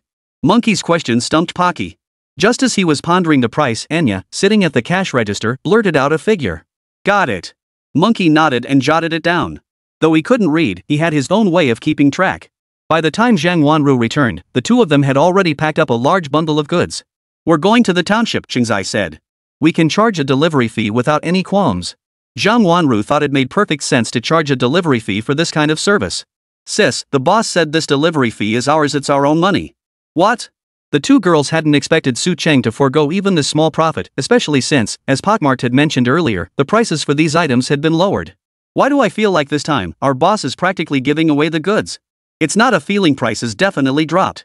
But it's his store, so we don't need to worry about that. Hearing Zhang Wanru's words, Enya couldn't help but feel a bit puzzled. What? Did he say something to you again? Did he upset you? No. I just ran into his mom when I was leaving. Ha, isn't that your future mother-in-law? No big deal, you'll get used to it after a few more encounters. And you're still complaining? Chapter 87, The Village's Reaction. Monkey and Pockface were moving fast. Now that there was money to be made and it was their own money, how could they not hurry? Bro, do you think we'll actually get paid? The boss said the township might just give us IOUs. Yeah, Qingzai said that. If they really give us IOUs, we won't sell. Ha? Monkey dared not speak to the officials at the township office like that. After all, they could get away with writing IOUs in their village, no one had ever dared refuse them before. But Pockface seemed dead set on it, his expression turning serious. Qingzai said we're already selling this stuff to them at a discount. If we really don't get paid, we won't sell it. After all, we're the only ones in the whole area who have it. Yeah, exactly. Ours is the only one around. Hearing this, Monkey's resolve also hardened. Before long, he was already scheming about how to spend the money once he got it. Bro, have you thought about how you'll spend the delivery fee? Ha? I'll take it back to my mom. We still owe some money to relatives. Pockmark thought for a moment, then answered honestly. I'll give mine to my family too, but I want to buy a bottle of soda first. Monkey had tasted soda before, that sweetness made his mouth water just thinking about it. Yeah, let's split it. We'll both get a soda. Ma Zi nodded. This money was earned through his own hard work, treating himself to a soda wasn't too much to ask. Alright, let's split it. When the two arrived at the township office excitedly, they momentarily forgot the official's name. Fortunately, the old man at the entrance saw them running in excitedly. Their honest, simple expressions didn't look like they were up to anything shady. Hey, who are you looking for? This is the township office. Sir, we're looking for that big official who just visited our village, but we forgot his name. Big shot? You mean Township Chief Zhang? He just went out on a field trip. Why don't you come in and wait for him? The two men glanced at the blazing sun overhead. They'd worked up a sweat running over, so they didn't hesitate. Carrying two large bundles, they walked straight into the guard's office. What's this? Bringing gifts for County Chief Zhang? The old man, who'd seen it all, knew instantly they were delivering gifts. No, he came to our village to buy something, so we brought it over. Pockface was straightforward enough to state their purpose. Right, added Monkey, the boss said we should charge a delivery fee. Monkey wasn't shy either, chiming in with Ma Zi. Delivery fee? That's unusual. What exactly are you selling? Who charges delivery fees these days? These two didn't seem to be bluffing. See, these are items the supply cooperative doesn't carry. My son Qingzai said it's our first transaction, so we're offering a discount now. But it won't be cheap next time.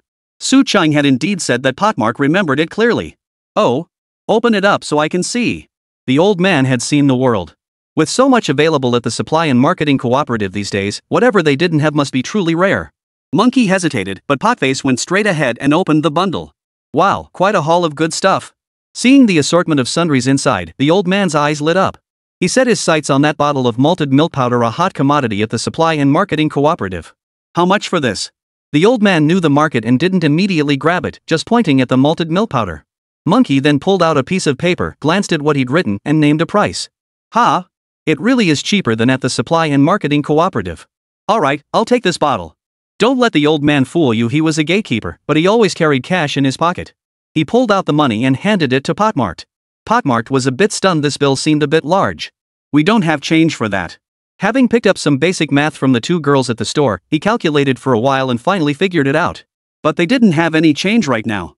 Then give it to me when you have change later. You'll be getting paid soon anyway. The old man could tell these two were genuinely honest kids. He figured even the local officials wouldn't give them a hard time. Alright, I'll take it for now. Hold on to this. Potmart didn't hesitate, taking the old man's money and placing the malted milk powder back into his hand. Just then, Zhang Mingguo returned from outside and was called over by the old man. Chief Zhang, these two came to deliver goods for you. They said they're charging you a delivery fee. Delivery fee? Zhang Mingguo entered the room and saw the two rare packages of sundries on the floor. He immediately smiled. Not bad, not bad. I had them deliver these. How much is the delivery fee? Potmart recognized him, he'd been here twice before. Chengzai said we can sell you the goods cheap, but the delivery fee is non-negotiable, 3 yuan each. 3 yuan? Not bad. Alright. Follow me. I'll have someone come buy these items from you shortly. Alright. The two quickly repacked their goods and followed Zhang Mingwei to his office. At the door, they encountered one of Zhang Mingwei's subordinates. After exchanging a few words, the man dashed off. Come in and have some water first. It's sweltering out there, you must be exhausted after running all this way. Not tired at all. We're getting paid. Ma Zi's bluntness nearly choked Township Chief Shang. Alright. I'll give you your errand fee now, just so I don't forget later. He pulled 6 yuan out of his drawer and handed it to them.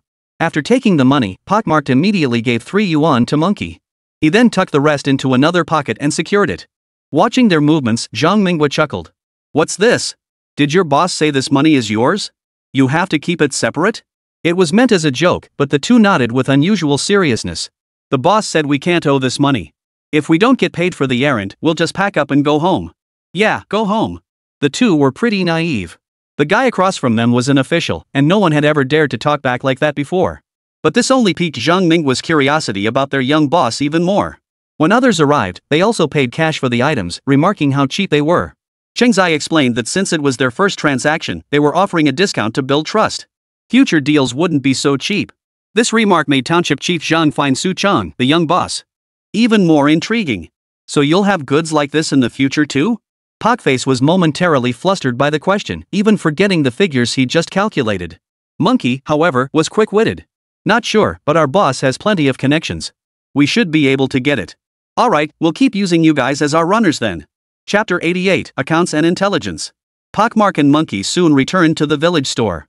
This errand had given them their first real exposure to the leaders from outside. Compared to them, the women from the township left a poor impression on them. Bro, why are those people so greedy?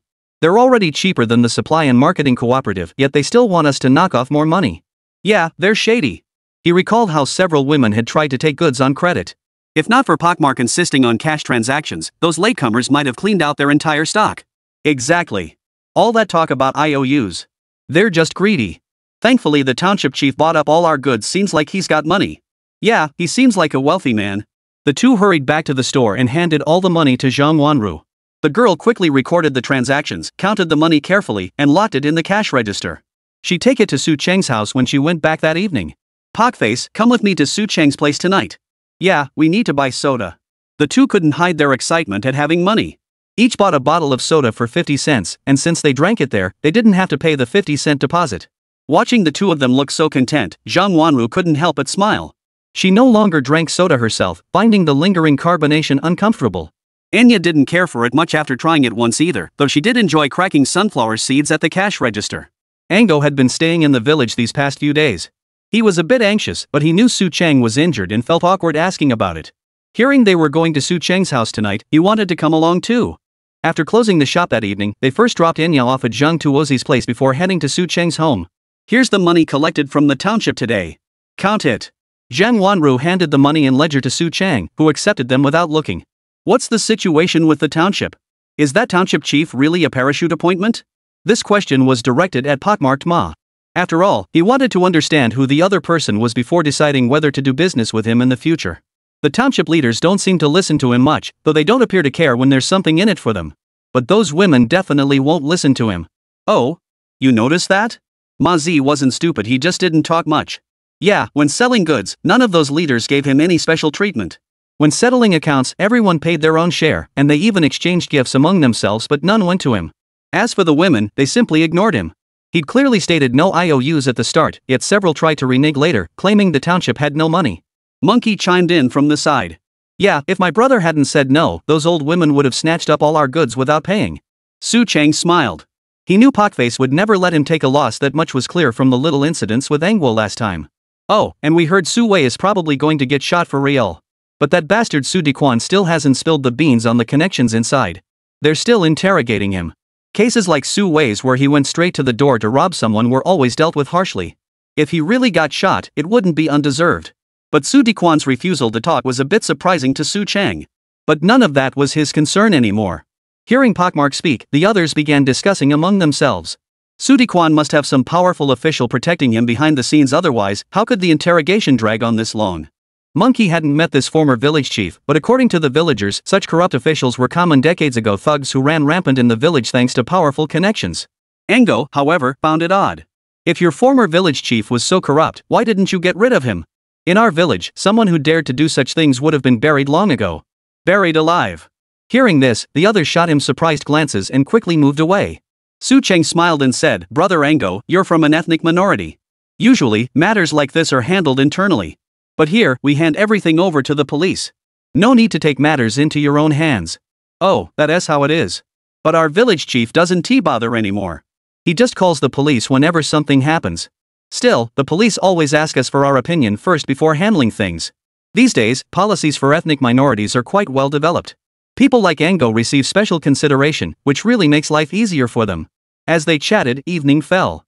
Just as they were about to head back, Su Longsheng returned. Seeing pockmarks there, he said, perfect timing. Mazi, after you've eaten, gather everyone in the village, men, women, and children for a meeting. Su Longsheng, who had just entered, issued direct orders to Mazizi, catching him off guard. Brother Su, a village meeting? Is it about land distribution? Su Longsheng chuckled at Mazi's response. What are you thinking? It's about the school site selection. We need the whole village to vote. Oh, okay. I'll go right away. As the others left, only Zhang Wanru remained behind to change Su Cheng's bandages. Wanru, stay home and eat. Your father went up the mountain probably with Longhao and the others to find that tigress.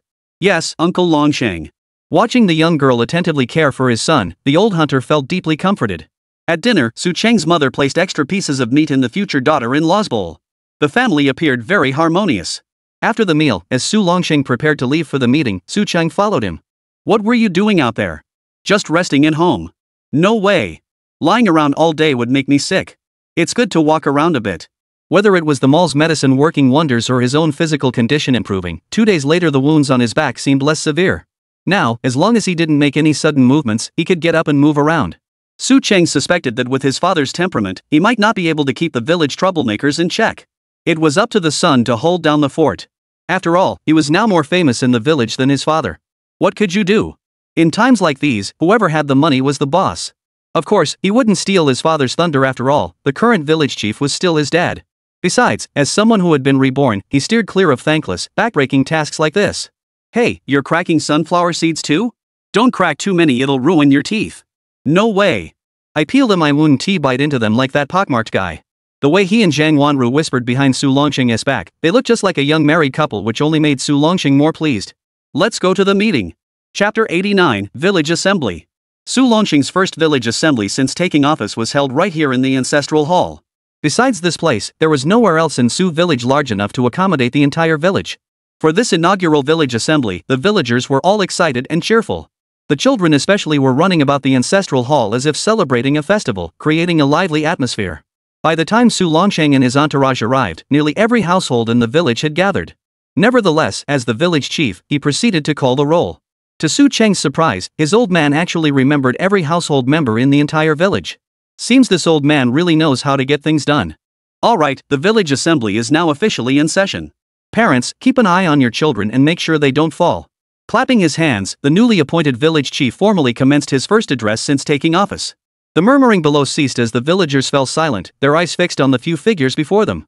The purpose of this meeting was to decide where the village school should be built.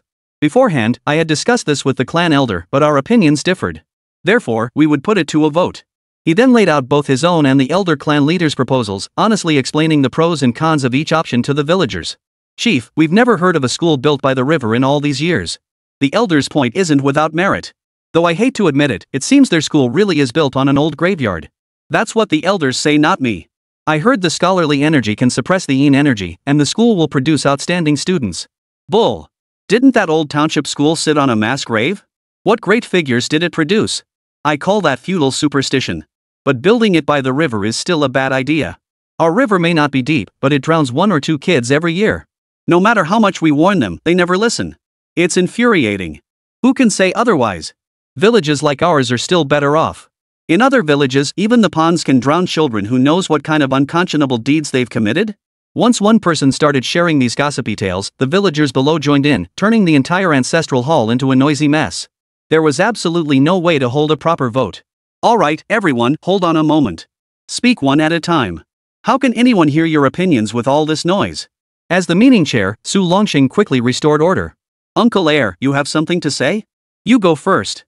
Seeing the clan chief's younger brother step forward, Su Longxing promptly motioned for him to approach. I support the clan chief's proposal.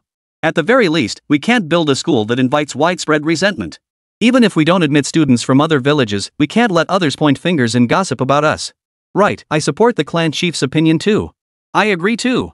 Soon, several elders raised their hands in support of the clan chief's proposal to build the school on the old burial ground. Conversely, those around Su Longxing's age seemed reluctant, remaining silent. Is there anyone else who supports the old chief's proposal? As Su Longxing shouted from above, the villagers below murmured quietly once more. The clan chief has been getting senile these past few years, making increasingly confused decisions. Never mind where to build the school, Su Chung hasn't even spoken yet, and he's the one footing the bill. Exactly. Just look at how he pushed Su Dequan into that position back then. Clearly his mind wasn't right. And now look at this, Su Longxing is putting in both money and effort, yet the old man is still clinging to those outdated ways. The villagers were essentially venting their resentment towards Su Dequan onto the old clan chief, and it was understandable, since he had been the one who had pushed Su Dequan into the village chief position all those years ago. If Su Dequan hadn't later brought back the grain, even more people would likely oppose him now. Seeing that only his old comrades still supported him, the old clan chief knew his time had passed. I'm getting old, he sighed. It seems the world truly belongs to the young now. Elder, one of the elders said, I think we should just leave it at that. There's no point in worrying about it anymore. The other elders also fell silent, unwilling to speak further on the matter. But Su Longxing wasn't one to let a single voice dominate. After taking attendance, he prepared to put the matter to a vote among his supporters. Seeing this, Su Cheng immediately stepped forward to interrupt his next move. Everyone, my father didn't share the full picture earlier. Let me fill in the gaps. Oh? Is there something the village chief hasn't told us? That's where you're wrong, village chief. We're all from the same village, what could possibly be off limits? Exactly. We all grew up together, why be so formal? Several middle-aged villagers familiar with Su Longxing chimed in, anticipating the unpleasantness to come. Su Cheng smiled and said, my father wasn't concerned about whether the school could produce scholars, but whether it could provide the children with a livelihood, a path for us rural folk beyond just studying. Of course, that excludes the option of joining the military. His words only deepened the villagers' confusion. In their minds, beyond farming, studying, or joining the military, there seemed to be no other paths at all. Exactly. You all know that River claims several children every year. If we don't solve this problem, it will always be a constant worry for you parents. Am I right? Su Cheng's words drew unanimous nods from the villagers. So by building the school by the river, we can have the children practice swimming in it every day. We'll make sure every single child learns to swim. At the very least, it'll give them the ability to protect themselves in the water. No sooner had he finished speaking than the parents unanimously agreed. Yes, that's exactly what we need. My child is already 10 years old and still too scared to go in the water, utterly timid. Exactly. I've taught him so many times, but he just can't get it. The parents took turns venting their frustrations, making Su Cheng smile uncontrollably. Alright, let Qingzai continue. Someone abruptly cut off the parents' complaints, urging Su Cheng to continue. Besides, having the kids practice swimming is also to see if any of them show talent in this area. Then we can have them participate in some competitions and see if they can earn the title of athlete. Athletes? Is that better than studying? The villagers didn't understand, but Su Cheng knew that the coming decades would be a time of national strength. Athletes during this era would undergo the most rigorous training and enjoy the highest respect. Whether it's better than studying, I don't know. But it's definitely better than farming. It's just as exhausting as farming, and being an athlete also comes with a secure government job, though injuries are common. The moment he uttered the words iron rice bowl, the entire family unanimously agreed with Su Longxing's proposal. Build it by the river. If you'd mentioned the iron rice bowl earlier, Longsheng, we wouldn't have needed to say another word. It absolutely must be by the river. Chapter 90, Brown Sugar and Shoe Brocade. The entire village meeting was swayed by Su Cheng's mention of the iron rice bowl. That very day, every villager unanimously agreed to build the school by the river. They also demanded that the school's teachers force students of all grades into the water every single day. They must learn to swim. Those lazy bums who just lounge around at home, get them in the water and drill them to death. What did a steel rice bowl represent in this era? It meant being a government employee, someone who actually got paid. Compared to toiling in the fields, it was a far superior option. The clan chief now realized this idea hadn't come from Su Long himself, but from his clever son, Su Cheng. With that realization, his lingering resentment vanished instantly. After all, this young man was the village's wealthiest resident. His words carried undeniable weight. You couldn't argue with that. That was the power of money. The village meeting wrapped up quickly. When he returned home, he spotted Ango still there. Su Cheng slapped his forehead and dragged him outside. Bro, I've been hurt and I've put you through a tough time these past few days. No had been too embarrassed to say it himself, but Su Cheng had blurted it out, making him feel even more awkward. But this couldn't go unaddressed. The money wasn't his, nor was the cloth. He'd have no idea what the village women were saying about him these past few days. Brother, I don't know what to say. You don't have to say anything. Just wait here a moment. Su Cheng returned home briefly, then reappeared carrying the very bag of fabric Ango had given him. You're not taking it back? Nge's heart raced when he saw the fabric bag. No, brother, listen to me. Pulling him down to sit on a stone, Su Cheng finally explained carefully. Look, you've been in our village for a few days now. I bet the old craftsmen around here are wondering if you're planning to abscond with the money. No's face darkened.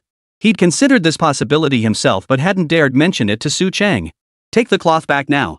You know I've been recovering these past days. It'll likely take a few more days before I can help you sell it. As he spoke, he watched Ango's expression. Just as Ango clenched his jaw, about to say something, Su Cheng pressed a hand over his mouth. Brother, listen to me. This isn't something you can decide. At the very least, you should go back and explain it clearly to those artisans. Whether they choose to believe you or not is their business. Hearing this, Ango finally calmed down. Su Cheng was right. It was true that he was still recovering and couldn't personally handle the transaction. Whether the village women believed him or not was beyond his control. So take the cloth back, explain everything to them, and give each of them a pound of brown sugar as an apology. Ha! No, we can't accept that sugar. No immediately stood up, waving his hands frantically as if afraid of being tainted by this bad habit, visibly tense. Brother, listen to me. If you want to keep getting quality goods from them long term, you have to show them genuine care. Besides, our store has plenty of sugar. This small expense is necessary. No finally understood Su Cheng was teaching him the ropes of business. But this sugar is far too valuable. No still hesitated. Though he was from an ethnic minority, he knew this candy was practically priceless in his village, hard to come by, you could say. Expensive? Compared to the cloth your customers buy, it's practically nothing. From now on, whenever you need connections, just take sugar from the store. We'll settle the accounts later. Knowing the big guy wouldn't take advantage of him, Su Cheng simply offered this suggestion. Alright, that works. Put it on my tab. That way I'll feel better. As he saw Nge off, Su Cheng's parting words nearly brought tears to the big man's eyes. Work hard. We'll learn enough soon to get your sister's eyes treated. That very night, No set off back to his village, carrying a large sack of brown sugar on his back. By the time he got home, it was already late at night, no time to disturb anyone. Early the next morning, he went door to door with the brown sugar, apologizing to each family. Auntie, the cloth collector suffered a minor injury and is recuperating at home.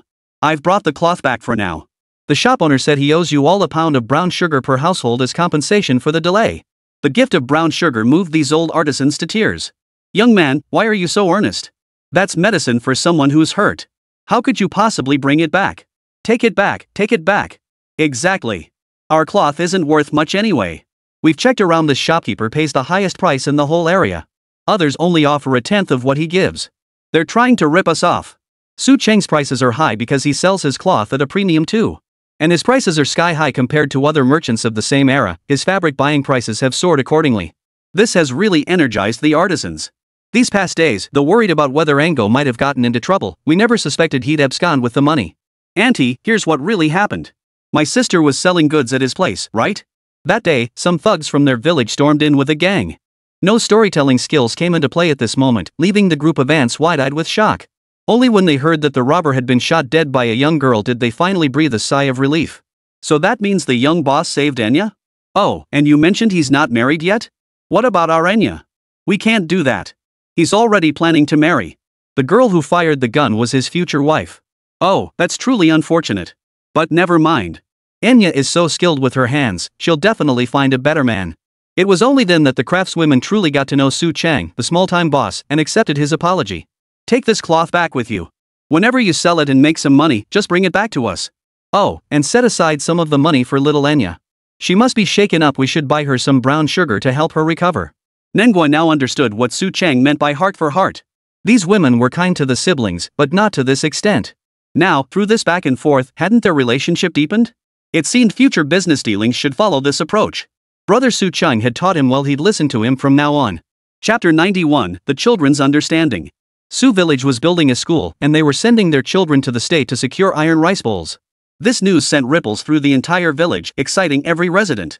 After all, in this era, those who could become state employees and secure a stable job were the cream of the crop.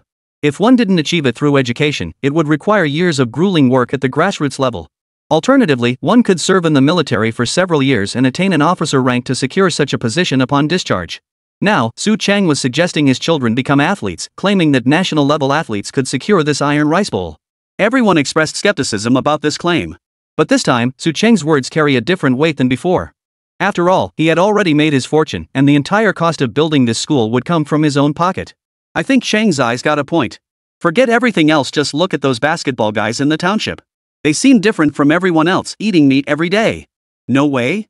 How do you know? Those guys don't seem to do much work normally, do they? I don't know the specifics, but every year at the sports meet, they sweep all the township awards. They must rake in some serious prize money. Right now, every township is holding athlete selection trials. After all, the country has just joined the Olympic family, and many sports lack professional coaches. They can only win by sheer numbers. From the pool of eligible prospects, athletes are selected for special training to represent the nation, all in the pursuit of glory on the international stage. Su Chang knew that this phase of athlete selection hadn't yet reached its peak. In a few more years, when the physical fitness of the entire population had improved, that would be the golden age. Still, training these children now had its advantages. Even if they didn't qualify as national athletes, they could at least gain an early familiarity with the sport, potentially becoming competent coaches in the future. In his previous life, he couldn't recall many children from the village succeeding through education alone. Given that, why not explore another path? The villagers were skeptical of his words, which he understood. But his elderly father at home seemed unconvinced. Upon returning, he grumbled that his son had made empty promises. What if the children couldn't actually secure stable government jobs? The villagers would be furious. Like that's my problem? Talent matters in these things. If they lack talent, they'll just have to make up for it with sweat. Easy for you to say. Do you think supporting a professional athlete costs little?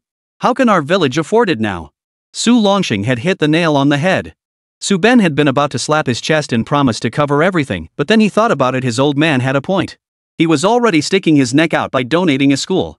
If he went overboard and covered the kids' training and lodging too, he'd probably have a line of poor relatives begging for loans next.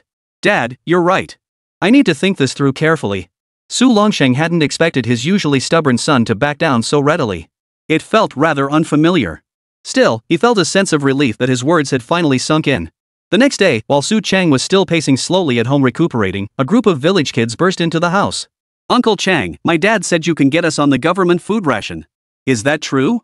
A dozen or so village children, big and small, blinked their eyes, staring at him with excitement. Getting on the state grain list, is that easy? If you guys study hard, you might have a chance. These little rascals were notorious troublemakers in the village.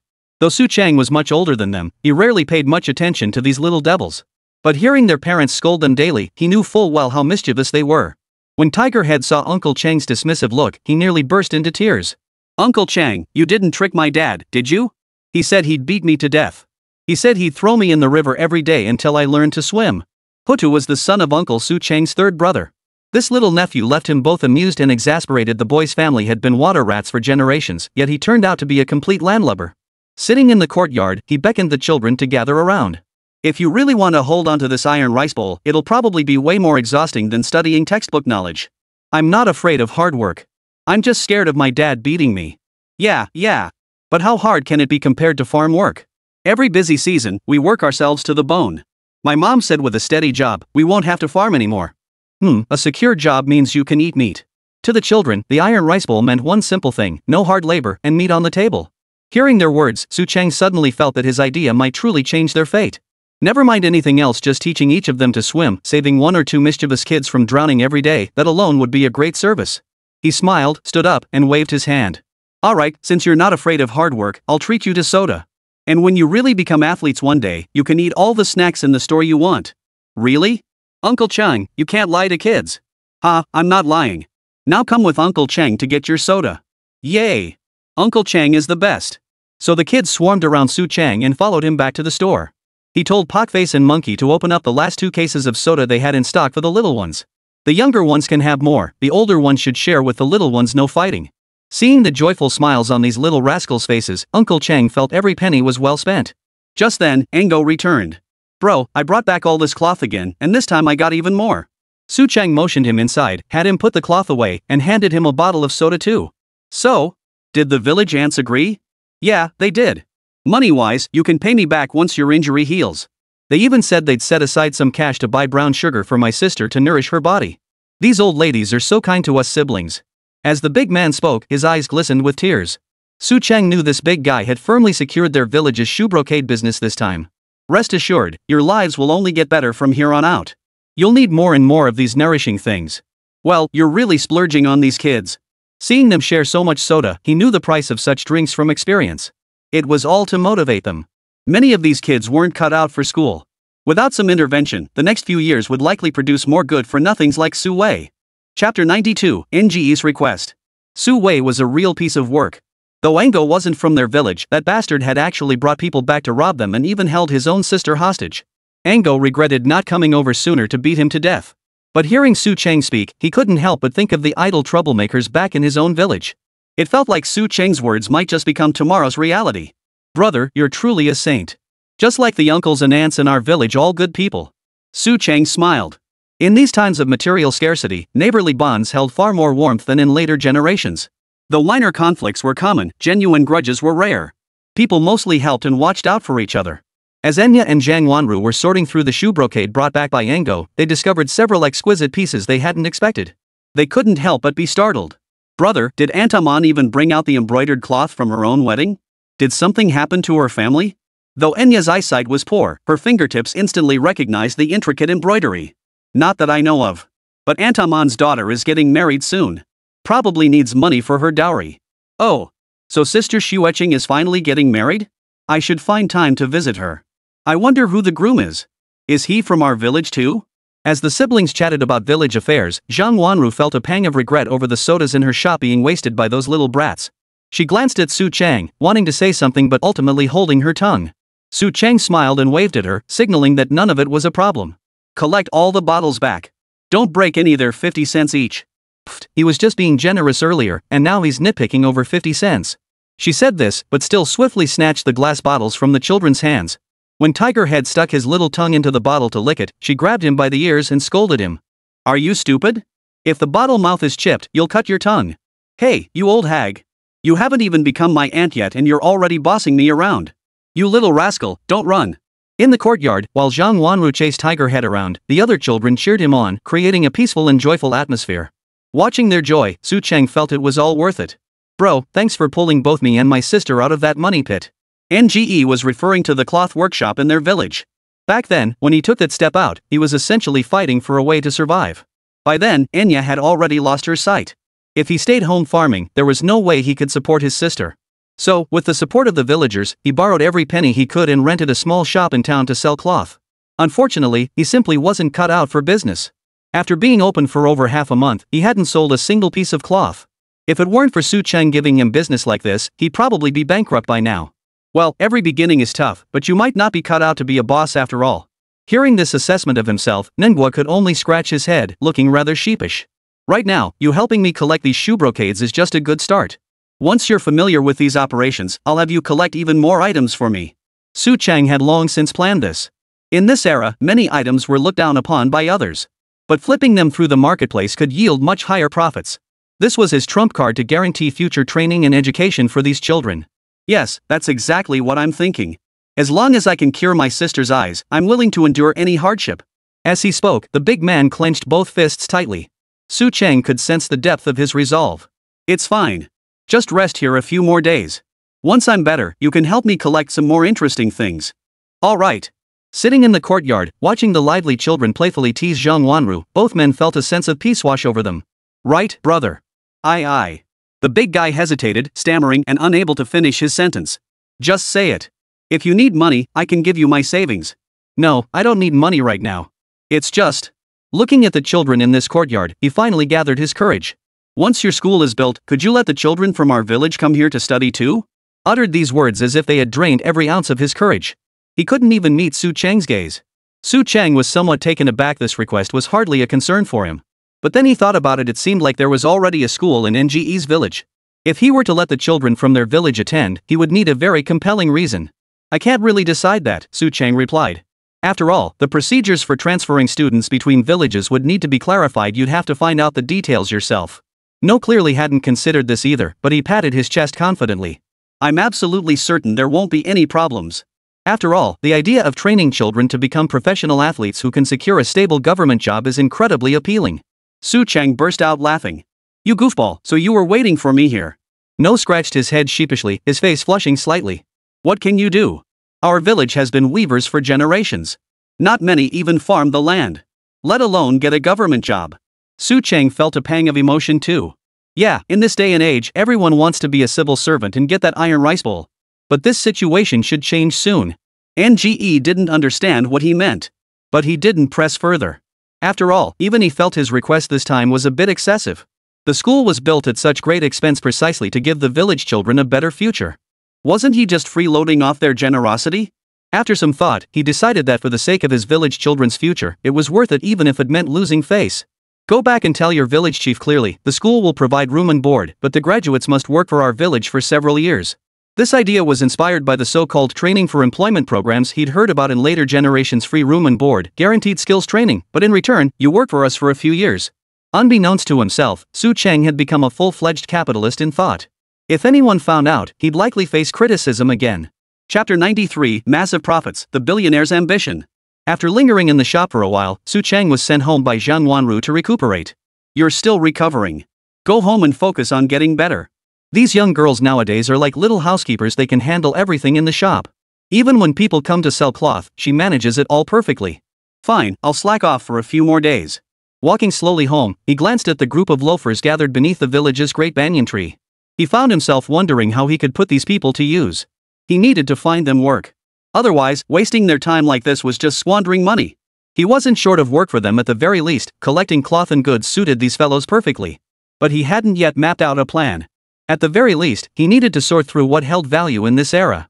Back home, he pulled out paper and pen to start listing things. Meow embroidery, also known as shoe brocade, that's something he could collect consistently. Similarly, wax-dyed cotton cloth. Though not as high-priced as combed brocade, he recalled it had fetched premium prices before. In his memory, it seemed that a certain island nation had once placed a custom order for this type of fabric, and they had even done extensive promotion for it in their city at the time. He heard it was used as decoration in their goosehouses back then, so it must be worth a pretty penny. After jotting this down, he turned his attention to the most valuable specialty products from Yunnan, Guizhou, and Sichuan. Tea, poor tea. How could I have forgotten that? At that time, the nearby tea factory bought and sold tea cakes in bulk, each weighing about 300 grams and selling for only 80 cents. This stuff could fetch over 1,000,000 yuan at auction after 2000, but I don't need to wait until then. Just dumping it in the marketplace should bring in a decent profit. Beyond these, he recalled the wild matsutake mushrooms growing on the mountains. Stinkhorn mushrooms, ha! I almost forgot about these overlooked treasures, true mountain delicacies. They fetch tens of thousands per kilogram at market. He was talking about wild matsutake mushrooms. At this time of year, the villagers considered them so lowly they were barely fit to feed pigs, usually just dried and used as firewood. This could be something Uncle Longhao and his crew should look into. Acquiring them probably wouldn't cost much. This is profit without investment, pure, unexpected wealth, massive profits. Beyond these, there are also many medicinal herbs that can be sold for money.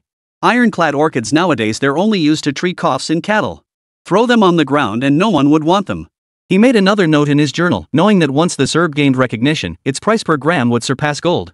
Chuanbei mother, Cordyceps sinensis. He jotted down several rare medicinal herbs in succession, all of which Longhao and his men would collect for him while in the mountains. Then there were resource-based items, jadeite. Come to think of it, caravans along the border smuggled rough stones back then. He'd heard a fist-sized stone could be traded for a pack of cigarettes. But this was risky business. Moreover, gambling on jade stones was likely banned now, nowhere near as frenzied as in later times.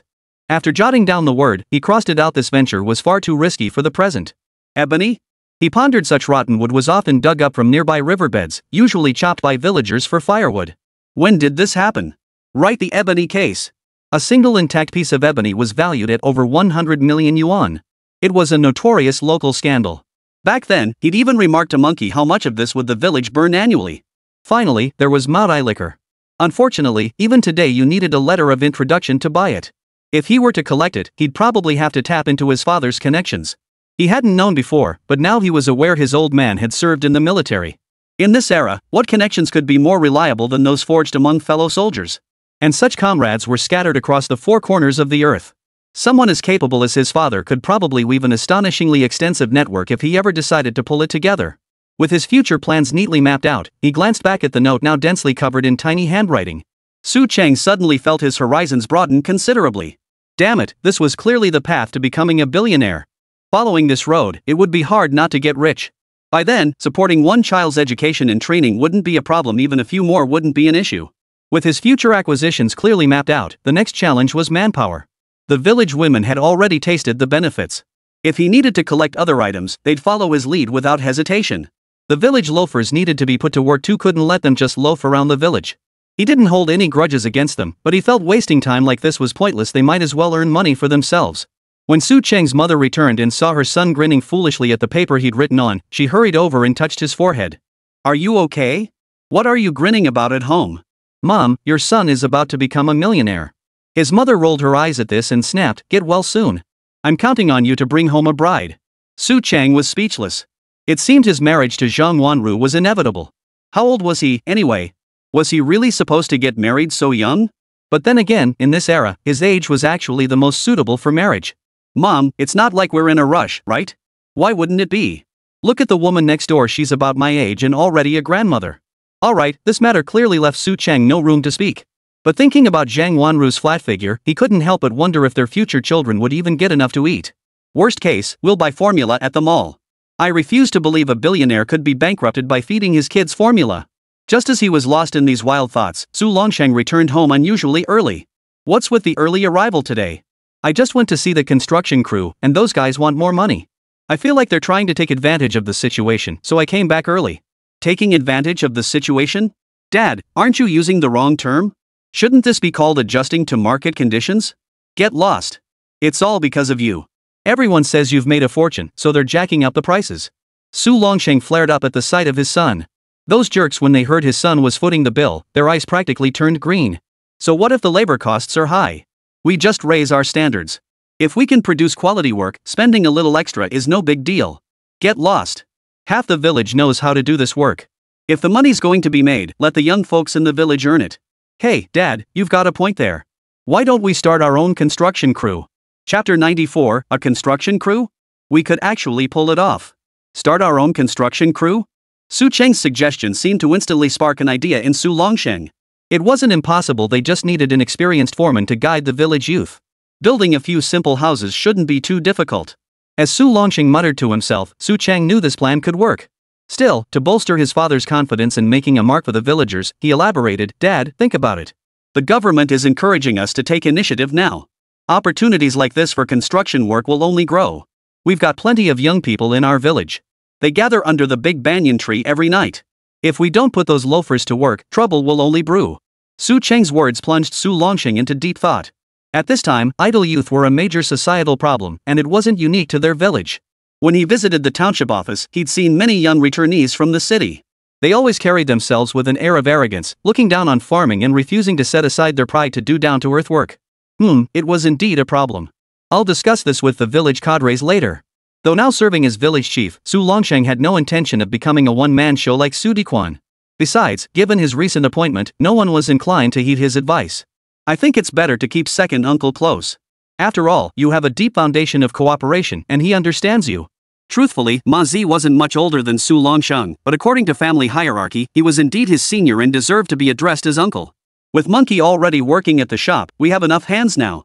Someone as capable as Pockmarked isn't someone my father had under him, so it'd be tough to get things done. I'll think it over. Su Cheng knew his father was tempted, but he seemed unable to make a decision right away. What happened next was his father's business. As a son, he had done his part.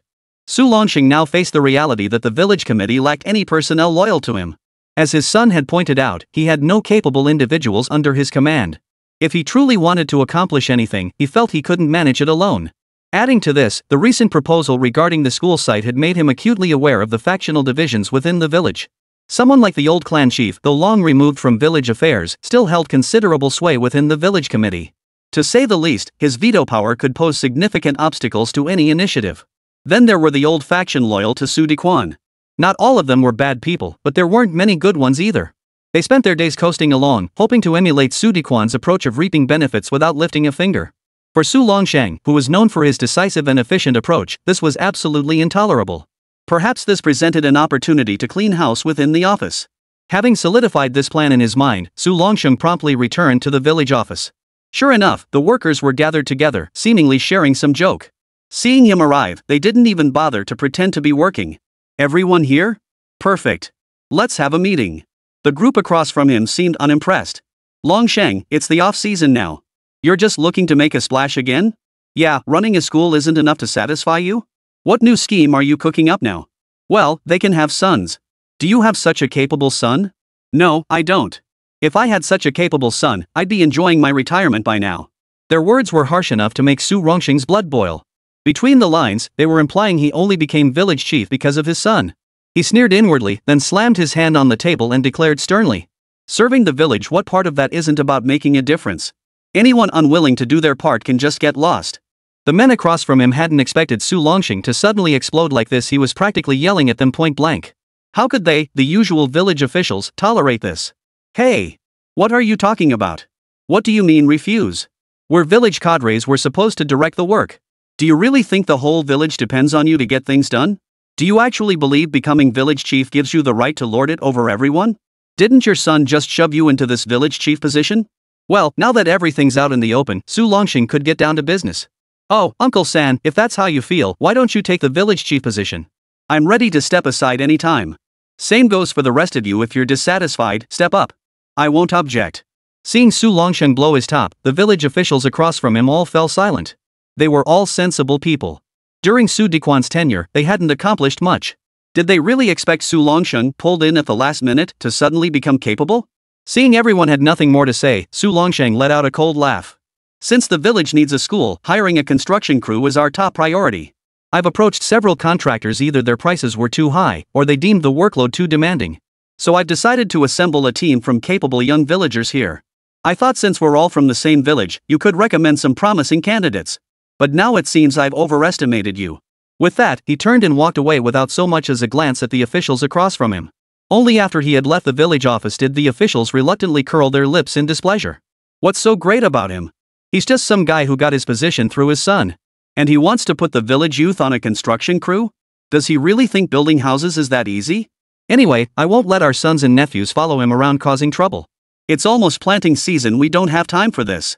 Right, I'd never let my son become a construction worker either. The thing is, who even knows if they'll get paid? At this time, construction crews were indeed sporadic in their work, far less reliable than farming. So it's only natural these officials don't want the young men of Su village lugging heavy loads. News of Su Longsheng trying to stop the construction crew quickly spread from the village office. Villagers reacted differently, gathering to discuss it. Build the school ourselves? Who knows anything about construction? Exactly. We hired people from other villages to build our houses before. If this turns out poorly, it'll be a huge embarrassment. I'm not going, and don't bother asking me. Most of the village youth shared this sentiment, though a few saw it as an opportunity. I'll talk to the village chief later. If Su Cheng can pull it off, we can't fall behind. Chapter 95. These things are worth their weight in gold. Dad went back to the village office to sort things out with the construction crew, while Su Cheng stayed home recuperating. Whether it was due to the system's modifications or not, his recovery ability had significantly improved. The pain in his back had completely faded, replaced by a faint tingling sensation, a sure sign the wound was healing. With nothing much to do at home, he was getting restless. He took out his father's hunting rifle, gave it a fresh coat of oil for maintenance, and started thinking about finding time to head up the mountain for a hunt. He planned to stockpile as much game as possible for the storage space while hunting was still permitted. In a few years, a complete hunting ban would likely be enforced, making it much harder to obtain such provisions then. Business at the small shop was finally stabilizing, so he started looking for something to occupy his time. Just then, someone arrived at the door. It was Long Hao and Long Shan. They'd come down from the mountains specifically to deliver some mountain goods to him. Uncle Hao, Uncle Shan, come on in and sit down. Seeing them laden with large and small bundles, Su Chang hurried to welcome them inside and helped unload the mountain goods from their backs. I figured you'd be home. Longshan just said you might be at the shop. But you're such a lazybones and now you have someone helping you at home? Ha? Are you hurt? Longhao glanced at him and immediately noticed his movements were a bit sluggish. Minor injury. Just got a scratch while dealing with a petty thief. A petty thief? From your village? Su Wei? Longhao and Longshan exchanged a glance, their suspicions confirmed instantly. Yep, him. That guy brought people to try and kidnap me. Hearing this, both Longhao and Longshan boiled with rage. Damn it, not a single decent soul in that family. Caught him? Got him. He's probably going to get shot. My wife even shot and killed his accomplice on the spot. Ha? That little girl from the Zhang family? The news stunned Longhao. In his memory, Zhang Wanru had never shown such ruthlessness. Longshan, however, didn't seem surprised. He narrowed his eyes and smiled at Su Chang. Your wife's got her father's toughness, so you're in for a rough ride. The two men sat down with a laugh. Su Chang quickly brought them tea, urging them to take a good sip. Uncle Hao, I've been thinking about some things I need help gathering from the mountains these past few days at home. I was just about to bring them over to you.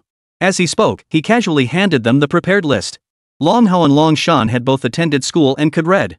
These are all things we usually gather when we go up the mountain. Nothing too hard to get. Longhao glanced at the list and didn't pay much attention. But Longshan noticed some items listed later on the list that seemed unfamiliar. What exactly is this ironclad orchid? And what about matsutake mushrooms? Longhao finally realized there were indeed items on the list he didn't recognize. Right, Qingzai. We've never heard of these before. Su Chang hadn't caught on either the terms they were pointing to were academic names. Just the stuff you feed the cows that helps with coughs. Ha? You mean spider plants? Nobody wants that crap. It's worthless. Don't get ripped off. Longhao felt a pang of anxiety. Su Chang was a decent kid, he couldn't let him lose money. Don't worry, there won't be a loss. It's worthless now, but in a few years, people will be looking for it. And if I'm not mistaken, in 10 or 20 years, this stuff will be more valuable than gold. What? More valuable than gold? We've been feeding this to our cattle? Su Chang's words turned their world upside down. Wait, Chang, you're not pulling our leg, are you? We've been wasting this stuff for years. Hearing you say that makes us feel sick. Seeing their reactions, Su Chang momentarily lost his words. Uncle Hao, Uncle Shan. You can't look at it that way. We just didn't know back then. Now we know, so we'll be more careful in the future. His reassurance seemed to have little effect, instead making the two mountain herders feel even more anxious. Just then, Su Long stormed back home in a rage. His experience at the village office had completely shattered any illusions he had about those so-called officials. Howsy, you're back? That's quite a haul this time. Glancing at the mountain goods they'd laid out on the ground, Su Longsheng pushed his own troubles aside. Su Chang deftly poured his father a cup of tea before sitting down beside him. What are you looking at? Su Longsheng was puzzled when he saw Su Chang pointing out several unfamiliar names on the list for Longhao and the others. Brother Shang, Chang said those spider plants we've been using to feed the cows will be worth more than gold someday. Longhao's voice was almost choked with emotion as he spoke. Long Shan stood nearby, his face etched with regret. Did you hear him spouting nonsense? Besides, who would buy such things? He knew spider plants, they were wild grasses blooming on the mountains. He believed they had some medicinal properties, but claiming they'd be worth more than gold? He'd never believe that in a million years. Su Chang was at a loss now, spreading his hands helplessly. Well, that's just my guess. If you dry them, they really are a pretty valuable medicinal herb. Then what about this one? Could this also be a precious medicinal herb? Longshan pointed at the name of the wild pine mushroom, his finger trembling slightly. Seeing his state, Su Chang hesitated to continue. Seeing his timid, hesitant manner, Su Long's anger boiled over. He smacked him hard on the back of the head. Speak up. Su Chang cast a troubled glance at the group, muttering under his breath, this is the stinky chicken mushroom you wouldn't even feed to pigs. Some people dry it out and use it as firewood. By the end of his sentence, his voice was barely audible. Yet to the two grown men, it thundered like a bolt of lightning in their ears. What? You're saying this rotten chicken mushroom, actually? They dared not think further. After all, they'd burned plenty of this stuff themselves. Su Longsheng felt awkward too. After all, imagine someone telling you that the things you've been trampling on are actually worth a fortune, you'd be flustered too. Uncle Hao, Uncle Shan, Su Longsheng said, these things actually have significant medicinal value. But no one has discovered it yet. If we really want to get serious about this, we'd need to hide it for a few years. Su Cheng's honest words calmed the two mountain gatherers somewhat. Right, Howsy. Don't overthink it. Just dry these things out and store them properly. When the time comes for them to be valuable, we'll bring them out to sell. Su Longsheng shot his son a look, then reluctantly reassured the two startled mountain dwellers. At that moment, Long Hao snapped back to reality. Shengzai, you said we need this stuff right now. Does that mean we can sell it for that price today? Ha! Long Shan and Su Longxing instantly whipped their heads around, staring at Su Cheng in alarm, dreading the possibility of a negative response. Chapter 96, Village Chief, I want to join the construction crew. Su Cheng hadn't expected this mountain man's mind to be so sharp at this moment. Under the intense scrutiny of three grown men, he could only give a slight nod. Yes. But I can't say what the price is right now. He wouldn't commit outright since he had no idea what the mall would offer for the harvest. No way. I need to get back to the mountain right now. The less damage we do up there, the more income we'll have. Right. We need to head back to the mountain immediately. Long Hao and Long Shan couldn't wait any longer. They stood up and turned to leave. Hey, don't rush off like that. At least finish your meal first. No thanks, Uncle Shang. Money might be going to waste up in the mountains right now. Just thinking about it makes my heart ache. Watching the two hurry away, Su Longxing shot his son a fierce glare. This is all you're doing? Take all these mountain goods to the shop. Later, sell off those fabrics too. Su Longxing was referring to the ordinary fabrics that had piled up in the shop over the past few days. Only then did Su Cheng slap his forehead. He'd been so focused on recovering that he'd forgotten to focus on his main business. He shouldered two large bundles of mountain goods and headed out the door. Watching his son's retreating figure, Su Longxing was momentarily at a loss for words. Has he finally grown up? At least he's causing me less worry now. He could sense the changes in his son. At the very least, when he handed over the small shop, he never imagined this kid would stir up so much trouble. He'd only intended to secure a steady income for him. For someone as lazy and unwilling to work as he was, tending the store seemed the best arrangement. Who knew the kid would stir up so much trouble? Enough. I won't meddle in his affairs. First, I need to sort out these troubles in the village. The trouble he referred to was the construction crew. He could tell from the attitudes of the village officials that these people harbored significant prejudice against construction workers. It wasn't that they looked down on manual labor on construction sites, but rather that such work was unstable, unlike farming. What he didn't know was that news of his plan to organize a construction crew had already spread like wildfire throughout Su village. The young people gathered beneath the big banyan tree had split into two factions. Those supporting the officials were almost exclusively their relatives or their children. This village chief is unreliable, someone said. We're farmers, why should we learn to run a construction crew? Exactly. You think building houses is that easy? Without a year or two of training, who'd dare live in a house built by amateurs? The village chief is just messing around. Now that he's got food in the house, he's looking for ways to prove himself. Their words sparked some resentment among the young people across the way. At least in their eyes, these people were all from Su Dequan's faction, and naturally resented Su Longxing's rise to power. Ha, you blind man, you really have some nerve. It's because Uncle Longxing replaced your family's second uncle, isn't it? Don't think we don't know how many shady deals your second uncle pulled. You know it in your hearts. What's all this talk? Looking for a fight? The young man called Blind had already rolled up his sleeves and stepped forward, ready for a fight. The others on this side weren't intimidated either, stepping right up to meet him. So we called you out, and now you're lashing out in anger? The blind man's side didn't seem to have the same guts as the others. Seeing them all advance, he took a frightened step back. What do you think you're doing? Don't think we're scared just because you outnumber us, we've got plenty of people on our side too. Su Haiyuan couldn't stand people like this. His uncles had gone hunting in the mountains precisely because they couldn't stand Su Dequan's behavior. Otherwise, they could have earned work points in the production brigade and lived better than they do now. Blind man, let me make this clear. The village chief is doing real work for our village. If you won't join the construction team, then don't stand there spouting off. The blind man snorted in defiance. If you're so supportive of your Uncle Longxing, why don't you join the construction team? Let's see how long you last. Exactly. Since you're so supportive of the village chief, you should answer his call and spend a few days doing the dirty work on the construction site. Hearing this, the young people on Su Haiyuan's side began to lose their resolve. What business is it of yours? We'll go if we want to. Their defiant words were transparent to the others, who saw right through their unease. Ha! You're all talk. If you were actually put to work, wouldn't you be just like us? Su Haiyuan couldn't stand being provoked like this. He stiffened his neck and bellowed at the top of his lungs. Fine, I'll go. I'm heading over right now to tell Uncle Longxing I want to join the construction crew. His response instantly fired up the young men across from him, and they all started cheering. Ha, then we'll tag along to watch your show. Get lost. Who said you could come along? Although Su Haiyan made a gesture to shoo them away, it did nothing to dampen the young people's eagerness to watch the spectacle. When the large group arrived at Su Longxing's house, they found several village elders were already there. Ha! You kids, instead of bragging under the banyan tree, what are you doing at the village chief's house?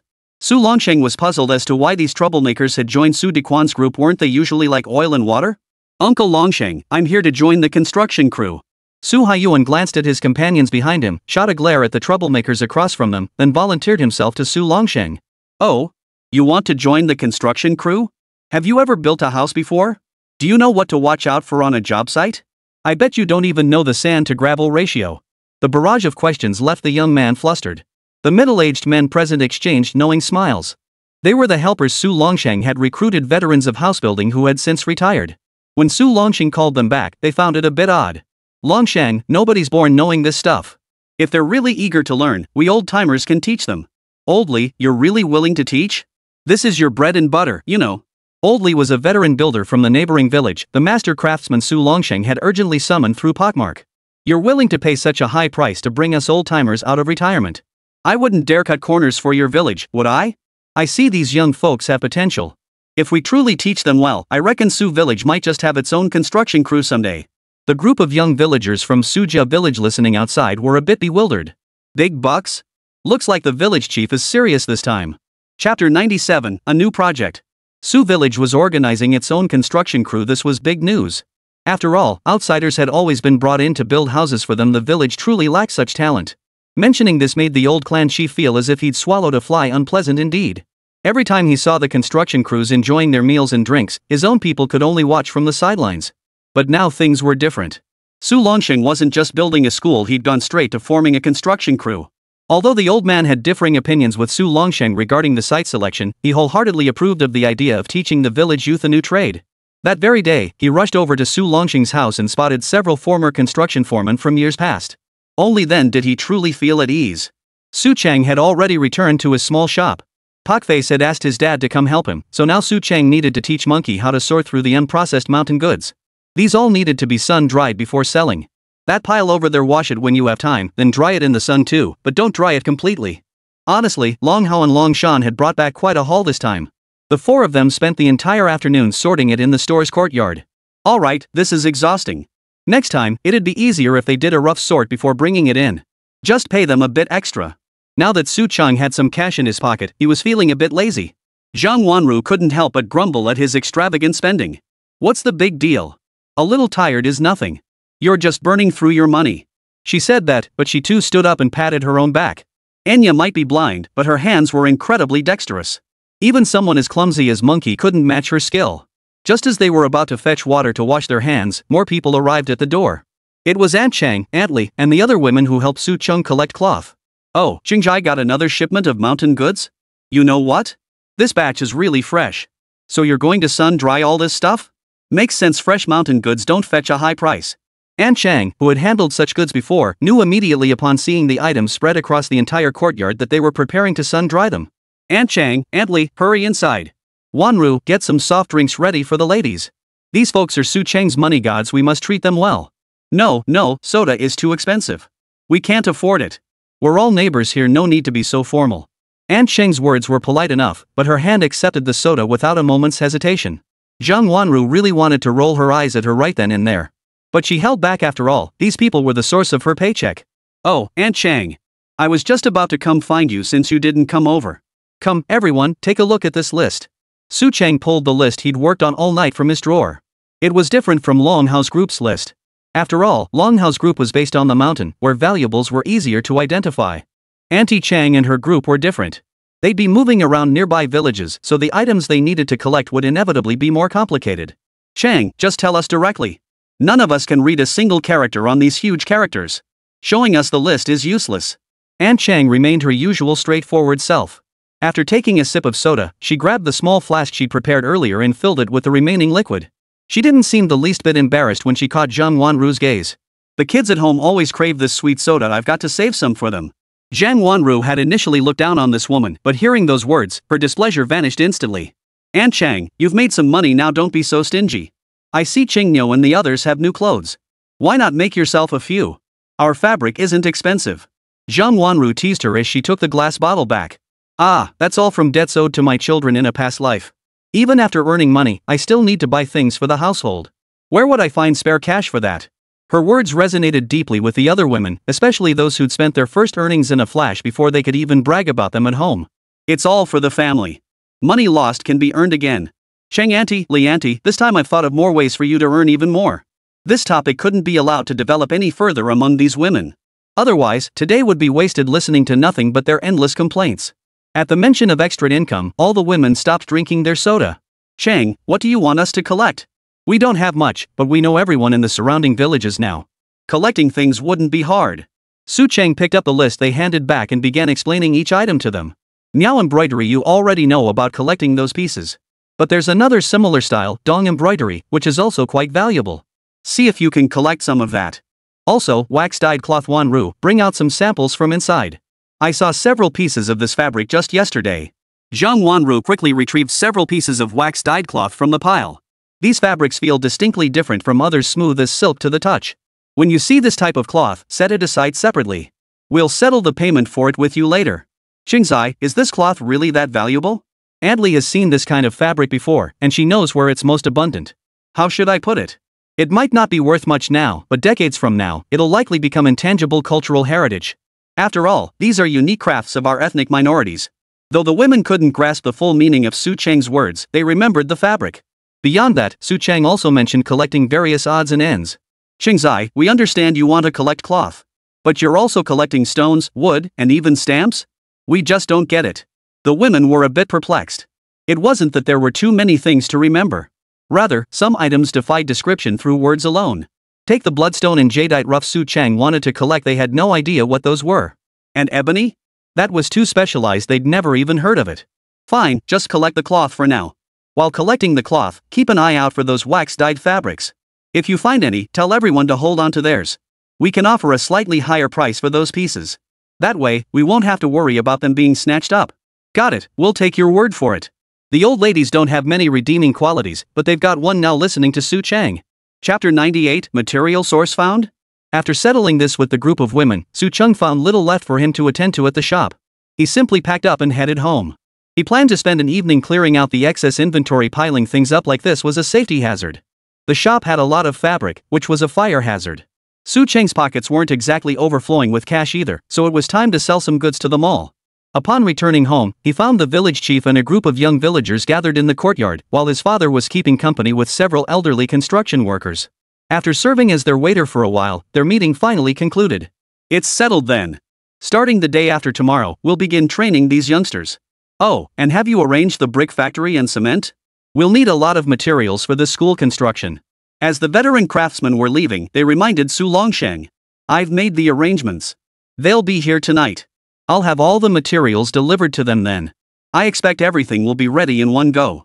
Alright, that works. And the timber, especially the beams for the roof structure, is the most critical part. Su Longsheng nodded. That sort of thing still needed him and the master craftsman to personally go up the mountain and select it. Not long after seeing them off, another group arrived as expected.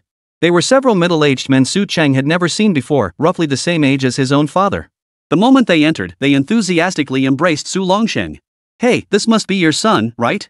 Damn, he's all grown up now. It's been over a decade since we retired and last saw each other. Judging by that remark, this guy must be another of Dad's old comrades in arms. This made Su Cheng feel a strange thought bubble up inside him again. Did his dad really have such a wide circle of acquaintances? He didn't seem like a proper farmer at all.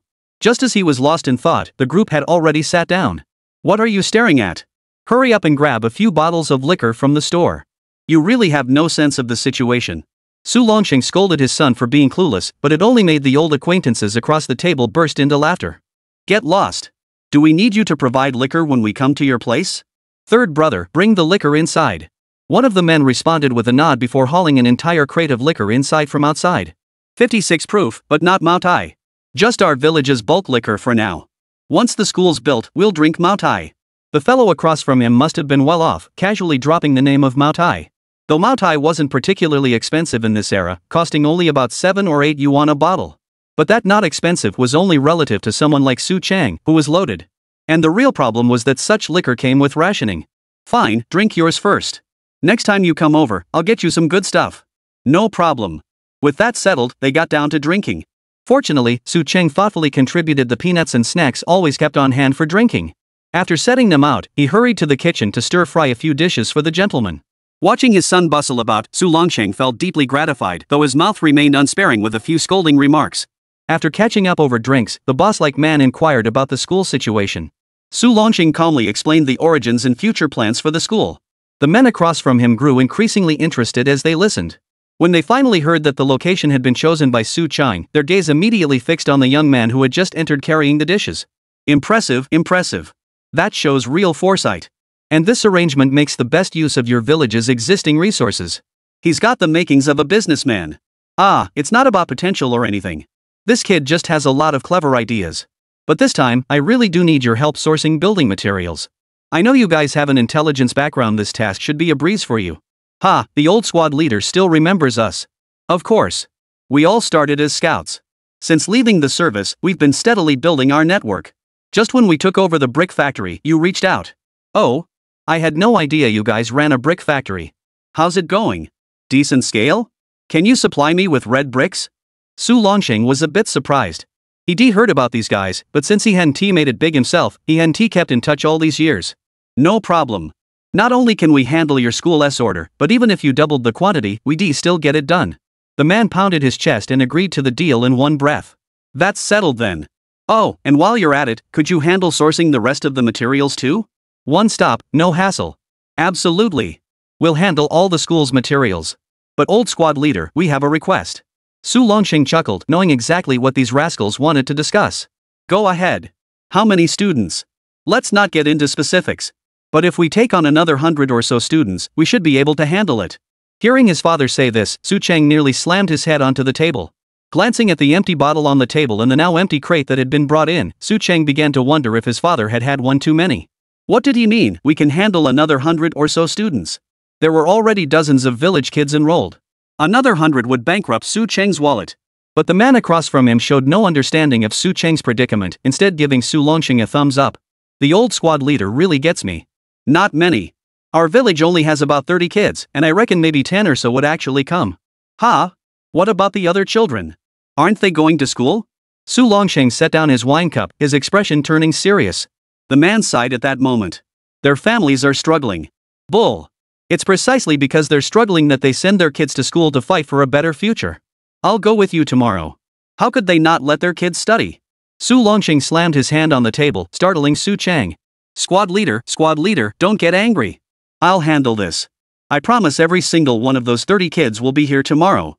Seeing Su Longxing's anger, the middle-aged man seated opposite whom Su Chang addressed as Uncle Zong also grew apprehensive.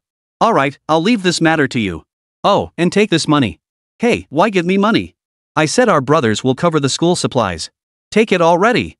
What, has your family stopped cooking? Here, my son can earn his own money. Su Longxing was clearly drunk. His old face flushed red as he pointed at Su Chang, laughing and scolding him, then revealed Su Chang's sponsorship of the school. Earning enough to build a school at such a young age? Old class leader, truly like father, like son. Su Longxing flashed a bright smile, but grumbled dismissively, puppy? He's just a little rascal.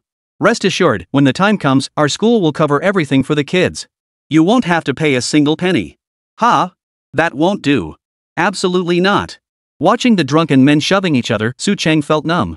As expected, drunks were still the same whether in his past life or this one, they'd never change. Chapter 99, a color TV? Really? That evening, Su Longxing's home hosted another banquet. Zhang Tuozi was also invited. After greeting Uncle Zong and the others, he sat down to drink heavily once more. For this, Su Chang had to dash back to the shop and haul several more bottles of Wanglian liquor back. While he was at it, he cleared out some of the accumulated fabrics and mountain goods from the shop, making the entire place feel less cramped. The next day, before dawn, the brick factory owners who had gotten drunk at the house left. As they left, they specifically sought out Su Chang, trying to return the money Su Longxing had given them. But Su Chang dared not accept it. His father had warned him, though these brothers had taken over the brick factory, they might not know how to run a business. After observing them last night, he realized his father was absolutely right. After seeing them off, he turned around just in time to catch his father standing at the doorway, watching him. They left? Yeah, they tried to give me the money back just now, but I refused. Su Longxing nodded. He knew his son's character well. The project will likely start this week. Will we be able to raise the first installment by then? Last night's payment was a deposit for materials, not a huge sum, but it emptied the household coffers. No problem.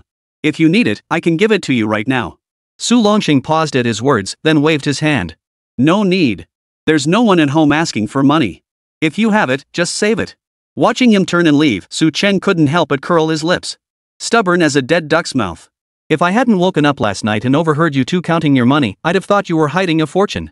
Back in his room, he pulled out a stack of cash from the system, placed it on the table, and headed out. Today he needed to return and clear out the remaining goods. Those not yet ready for sale would be placed on the shelves for now. As he watched the bid prices for those dozen or so shoe brocade pieces steadily climb in the marketplace, his mood lifting considerably. After opening the shop, he worked non-stop until Zhang Wanru and Enya arrived, only then stopping his efforts. "Ha? Weren't you entertaining customers last night? How come all this merchandise is gone?" Seeing the shop looking rather empty, Zhang Wanru exclaimed in surprise. "Overreacting. If I'm too busy, can't I just have someone come pick it up?" This matter didn't need explaining and couldn't be explained. In short, without evidence, he'd never admit he could make things vanish with a wave of his hand. Zhang Wanru was clearly the type to be easily fooled. Hearing him speak so confidently, she nodded in agreement without fully understanding. Only Enya tilted her head slightly, though she didn't show any obvious signs of doubt. By the time Monkey returned, everything in the shop had been put away. He and Monkey now found themselves with free time. Just as he was about to step out for a stroll, the village chief arrived with his entourage. "Ha! That's the township chief." Monkey recognized Zhang Minghua, and Su Cheng recognized him too. But the new township chief was accompanied by several young people who didn't look like officials, which left Su Cheng a bit puzzled. "Chief Su, thank you for bringing us here. We'll talk with this young man now. You may go about your business." After Zhang Minghua dismissed the elder who wanted to linger for gossip, he turned to introduce the people beside him to Su Cheng.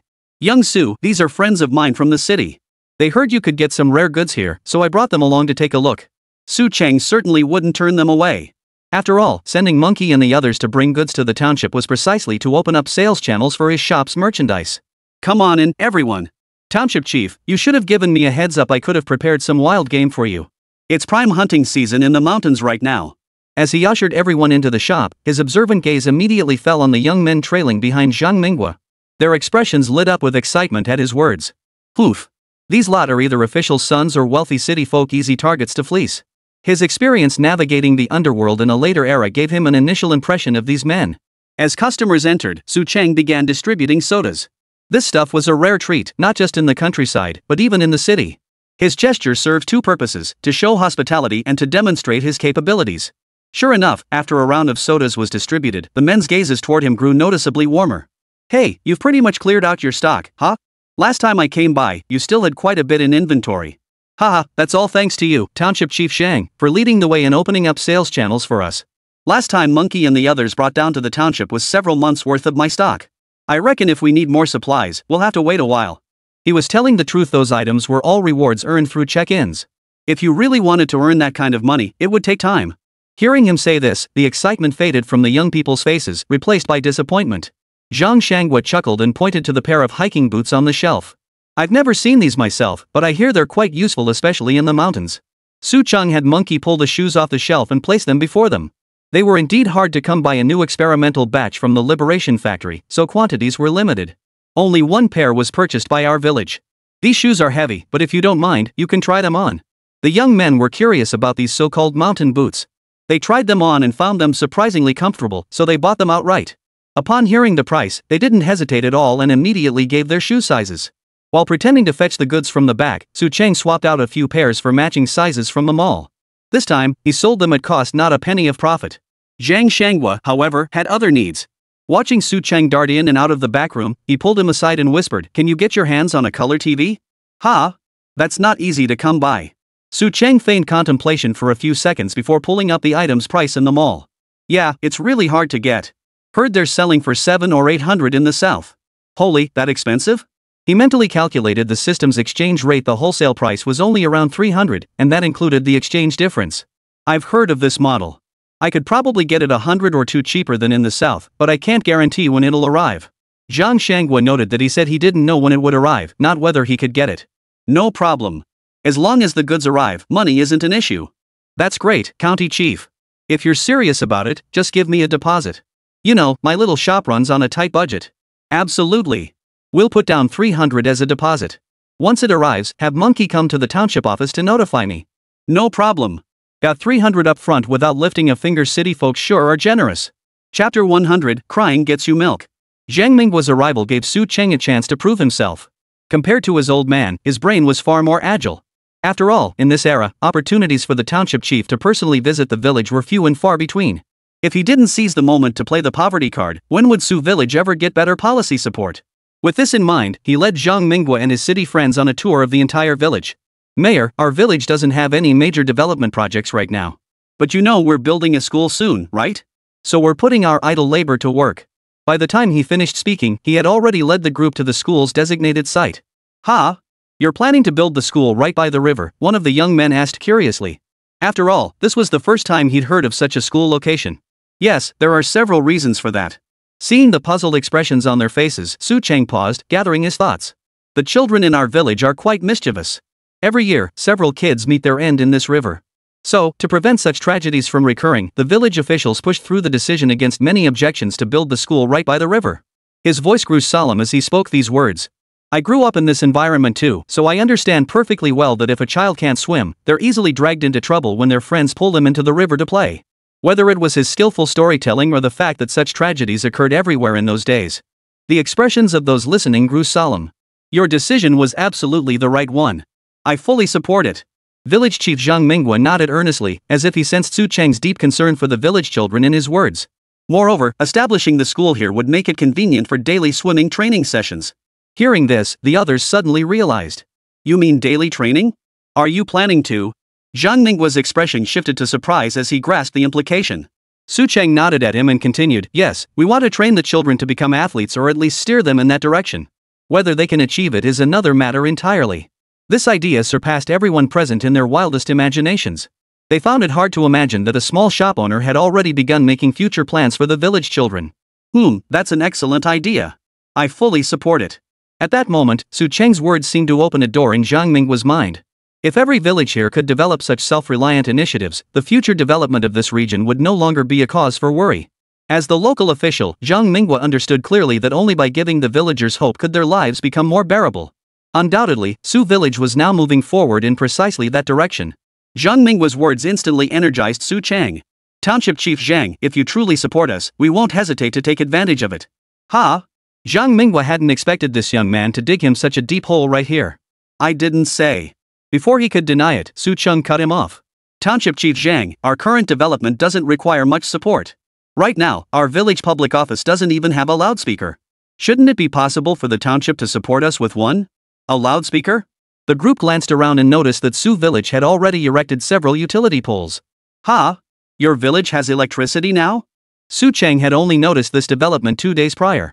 If not for the idlers under the banyan tree gossiping daily about the village's new electricity, he wouldn't have realized it himself. Yes, we have electricity now. But the rates are pretty steep, and everyone's still adjusting. As someone from a later era, Su Cheng understood perfectly well that life with electricity was a world apart from life without it. That's why he'd requested a loudspeaker from Zhang Minghua so that in the future, whenever the village had events, they wouldn't need to send Pockmark to go door to door gathering people. And for old dad to secure a loudspeaker for the village so soon after becoming village chief? That was a tangible achievement.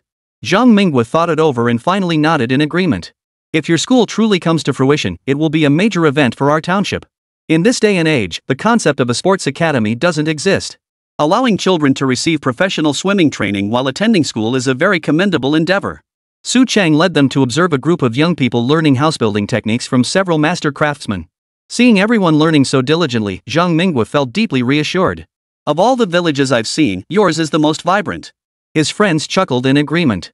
Yeah, when we visited other towns and villages before, we always saw a bunch of loafers just shooting the breeze. Yours really is different. The few city kids probably visit the countryside often, so compared to other villages, Sujia village does seem a bit different. Su Cheng was delighted to hear this. Their remarks suggested these individuals held positions of authority in the city. After all, only someone with an official in their family would speak that way. We do have ideas, but you've seen our village's situation, we're poor. When Su Cheng played the poverty card again, Zhang Minghua's face flushed with embarrassment. Don't think I don't know, kid. You're the most resourceful in the whole village, and you've gotten rich first. That's why I donated the school. Su Cheng's words left the city youths utterly astonished. You donated the school? You.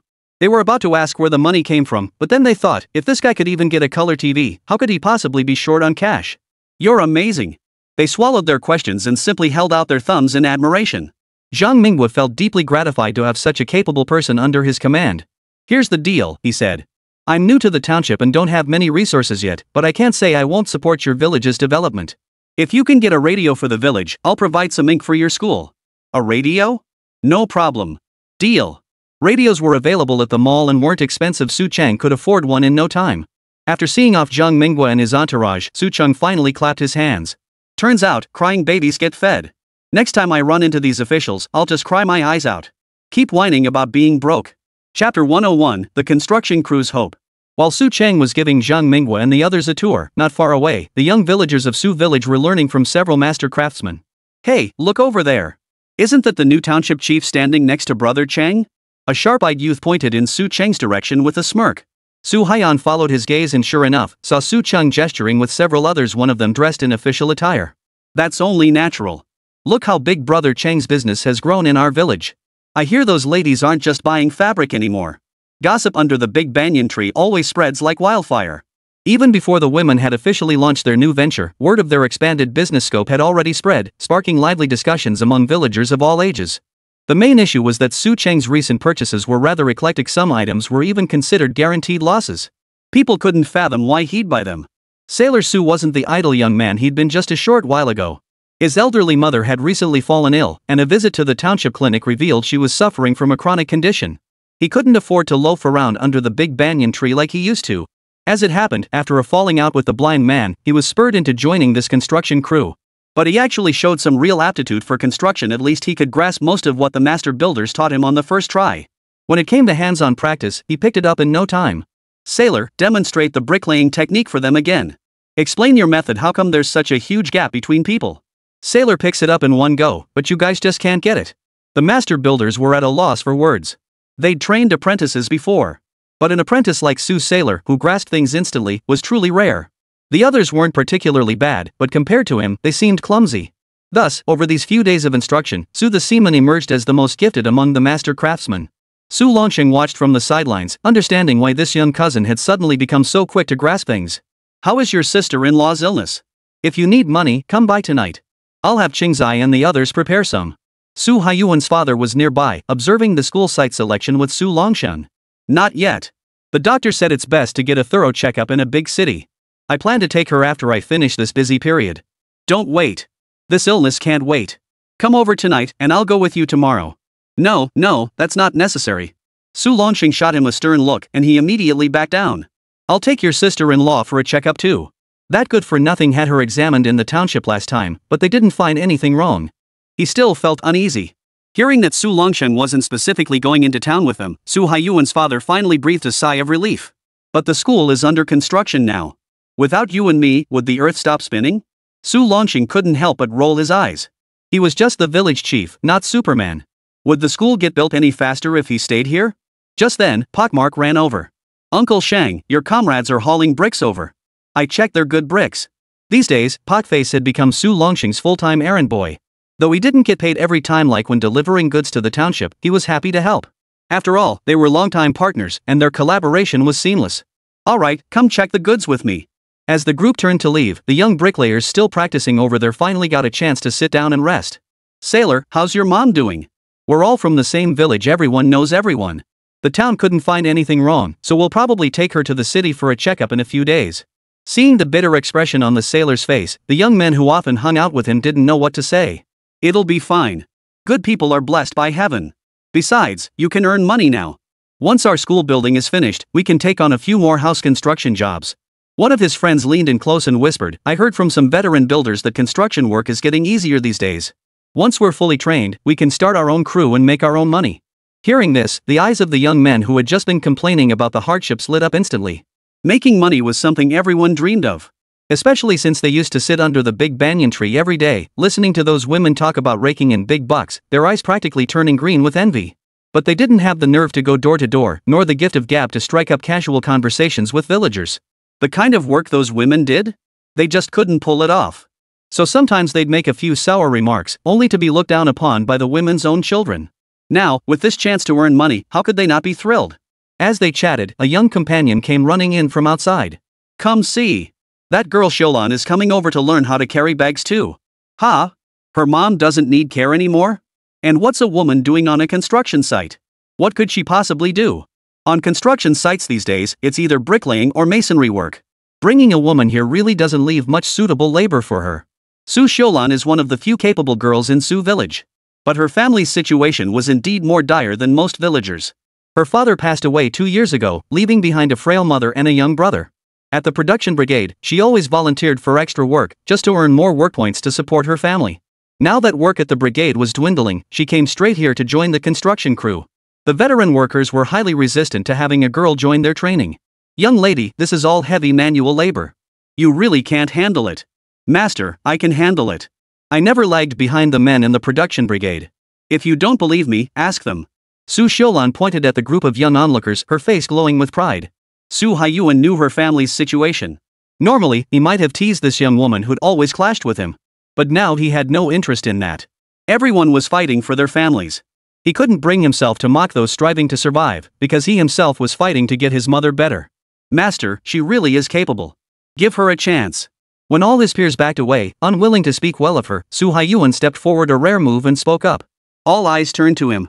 Especially Su Xiaolan. She stared at him as if he were a ghost. "Are you out of your mind?" Chapter 102, Nengo's Panic. Su Xiaolan never expected this jerk, who usually couldn't stand her, would actually secure her a chance. But when she joined him in his studies, she finally understood why the master craftsman agreed to his every word. Just as he demonstrated to his fellow apprentices, the kid was genuinely gifted. He seemed to grasp everything instantly. This was a world apart from his usual aimless demeanor. Had this kid changed? No, it was because of his mother's situation at home that he'd matured so suddenly. Recalling the rumors circulating in the village, she finally understood the reason behind Su Haiyuan's unusual behavior. Indeed, adversity teaches people, and once taught, they grasp it instantly. She had heard Su Chang say this very phrase when teaching Pockmarked Boy, and it fit perfectly here. Su Chang hadn't expected that his offhand use of a modern internet slang phrase would actually be remembered by someone in the village. But it made sense in the villagers' eyes. He was now a success story. Even the few people in the shop looked to him for guidance. Even Zhang Wanru, who usually disagreed with him the most, rarely opposed him anymore. This made him feel somewhat uncomfortable. "Bro, I sold the 13 shoe brocades you collected. The prices varied based on craftsmanship. Some fetched 300 yuan, others 100. Total here is 2,700 yuan. Count it." As he spoke, Su Cheng casually reached under the counter and pulled out a large bundle stuffed with 10 yuan bills. The bundle thudded heavily onto the counter, causing everyone in the shop to turn and stare. Thankfully, the shop door was already locked. If anyone had seen that bundle holding over 2,000 yuan, they might have been scared to death. No, never imagined that a dozen embroideries would fetch such a large sum. He was momentarily stunned, unsure how to react. Monkey and Zhang Wanru knew Su Cheng had money, but pulling out 2,000 or 3,000 yuan so effortlessly was staggering. Considering the village's average annual income was only around 200 yuan, the sum equaled the earnings of over a dozen households. Though Enya couldn't see, her breathing quickened uncontrollably. "Brother," she called out, snapping the still-dazed Ango back to reality. "Brother, are you saying those 13 bolts of cloth could earn us that much money?" He was genuinely stunned. The first time they brought in a few bolts of cloth, they did make money. Even when calculated at today's prices, it was comparable. But the total amount wasn't this large, this terrifying. Now, staring at the bag brimming with cash on the table, he was genuinely afraid. Su Cheng chuckled. "What's this amount? It's less than 3,000 yuan. The denomination is just smaller. If it were all 100 yuan bills, it would only be a couple stacks plus a few more. Thinking about it, it would be years before 100 yuan notes were even issued." He couldn't help but feel a bit speechless. 100 yuan bills? Everyone in the room was stunned into silence by his words. Finally, little Enya regained her composure and nudged Ego. "Brother, you need to figure out how to get all this money back to the village for the ants." Her words jolted NGE back to reality. The sheer amount of cash was staggering. A whole bundle of it was terrifying. I don't know." His mind was completely blank. Forget coming up with a plan, he probably couldn't even remember his own name. Su Cheng rolled his eyes in exasperation, shoving the bundle into No's hands. "Are you stupid? There's still so much stuff in the shop. Just stuff it into a big sack, then pack in some daily necessities to cover it up." Manhwa finally snapped out of it and nodded frantically. Right. You're absolutely right, bro."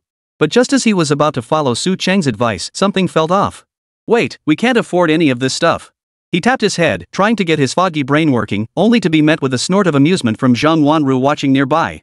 "You're rich now, aren't you? I don't know how you split the money with your village aunties, but at least you have an income, right?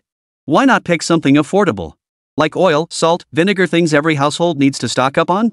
The young girl was sharp. Her reminder made both Ango and Enya remember. Though his sister was provided with room and board here, he still lived in the village. His family genuinely needed staples like rice and grain. Now they were set. He and his sister immediately began selecting items from the store. Monkey, watching the pile of cash on the table, couldn't help but swallow hard. Compared to the 3 yuan he and Pocky earned running errands, the difference here was staggering. Su Cheng looked at him and gave a wry, speechless smile. What? You want to make money too? Your village doesn't produce cloth, but you could help me find other things. Other things? You mean that junk silver and rotten wood? Can you even make money off that? Monkey didn't zone out like Ango did, but the moment the words slipped out, he realized he'd probably said the wrong thing. Su Cheng didn't bother arguing. Leaning on the counter, he grumbled, "Ask Ango. Before I started collecting this shoe brocade, how much did a piece of their village's cloth sell for?" Ango, who was tidying up, answered without hesitation, "Like the handkerchief my sister made. If someone at the big town market took a liking to it, it could fetch 2 yuan. If the craftsmanship was better than my sister's, maybe 1 more yuan. Monkey's eyes widened as his fingers fluttered frantically, seemingly overwhelmed by the math. Su Cheng rolled his eyes at the finger-flicking spectacle and said lazily, "No need to calculate. It's a 100-fold difference, a full 100 times the price."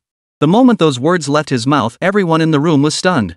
You don't realize it until you do the math, and then it hits you. Even the No siblings, who were busy organizing the rice, oil, and salt, paused in their work. 100 times more? While the slow-witted Ango tried to mimic a monkey counting on his fingers, his sister Enya's face flushed with excitement. "Yes, 100 times more. Chenggo said that if I really sold that handkerchief, it could fetch 200 or 300 yuan. Now Monkey was completely dumbfounded. Just moments ago, he'd been silently mocking Ango, but now his own mind had gone completely blank. "Alright, just keep this between yourselves. Oh, and Ango, don't give the villagers too much money. Otherwise, they might think you're pocketing more than your share." "Ha? That won't work. We agreed to split it evenly." Su Cheng was genuinely speechless. Didn't he understand the saying, "A grain of rice earns gratitude, a bushel breeds resentment"? Chapter 103, Childish Behavior? In the end, Su Cheng refrained from offering any further financial advice. After all, he wasn't in no shoes. How could he possibly understand the other man's perspective? Besides, since they'd already made an agreement, there was no point in saying anything now. No finally made his way back, carefully shouldering the large sack of goods. Zhang Wanru carefully placed all the large bills NGE had counted into a cloth bag, tied it tightly, and only then closed the door with Enya to head home. Now, they had to bring cash home almost every day. Su Cheng claimed it was for the store's security. If there was no cash on the premises, even if goods were stolen, they'd be hard to sell. He was telling the truth. After all, in these impoverished mountain areas, no one else had the quality goods that Su Cheng's shop sold. So if someone did steal from Su Cheng's shop, they'd inevitably become as conspicuous as a glowing light bulb in everyone's eyes. Early the next morning, the young men of the Su village construction crew, their bodies still weary from practicing all night, had barely arrived at the site when they saw someone already hard at work over there. Ha! Who could it be so early? If they weren't practicing plastering, why were they moving bricks? Construction crews didn't just do manual labor. Some technical skills required practice. Right now, though most of them weren't particularly gifted, they had already learned to apply lime slurry to the walls. The so-called slurry was actually a local colloquialism for lime water. Its primary purpose was to help bricks absorb as much lime as possible, which not only preserved moisture but also repelled insects. This was one of Old Li and his veteran crew's closely guarded secrets. After all, Su Longxing was paying well. With such sincere investment, these veteran craftsmen were teaching the young apprentices with utmost dedication. But then there was that familiar-looking figure, tirelessly hauling bricks. Seeing his basket piled high with 2 loads of bricks was enough to make anyone's jaw drop. Ah, was that Su Cheng? As they approached, everyone recognized the dust-covered Su boss. Just as they were about to ask him what was going on, someone pulled them back. It was their master, Old Li. "Master, what's he doing? Trying to steal our credit?" Old Li rolled his eyes at this dim-witted apprentice. "Get back to reviewing yesterday's plastering. The project's about to start. If you slow me down then, I'll make sure you regret it." After the stern warning, the young apprentices watched Su Cheng, still frantically hauling bricks, with a mix of disbelief and frustration. After shooing his apprentices away, Old Li and the other master craftsmen exchanged glances, each wearing a wry smile. This kid must have had another fight with his father. His father took his mother to the city and wouldn't let him come, so the boy got angry. Upon learning the reason, the veteran craftsman's eyes widened in disbelief. It's just not being allowed to go to the city. He really is acting childish. The master's eyes then shifted to another direction. They hadn't noticed it before, but now they saw that across from Su Cheng, another child seemed to be carrying bricks as well. And these two seemed to be locked in a standoff. Old Li, is that kid a sailor? Someone recognized the boy across from Su Cheng too.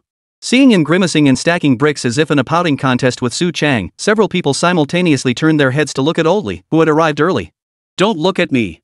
They were already at each other's throats when I arrived. Probably for the same reason. When I entered the village this morning, I saw both their parents. The old masters all exchanged exasperated glances. How old are they, still getting into these petty spats? They didn't know that both boys were genuinely upset with their own fathers. Last night, Su Cheng returned home, thrilled to hear his mother had finally agreed to go to the city for a checkup. As he prepared to pack and accompany her, Su Longxing firmly refused to let him come along. "What are you going for? Your mom is my wife. I'll take care of her health. You mind your own business. She's my mother too. Why can't I go? Get lost." "I said no means no.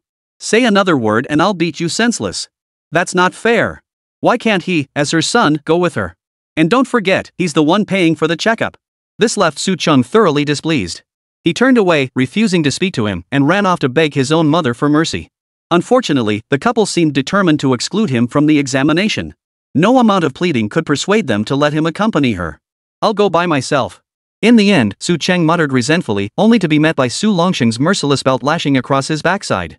For years, his father had never laid a hand on him, yet this time, he'd broken that rule over this very matter.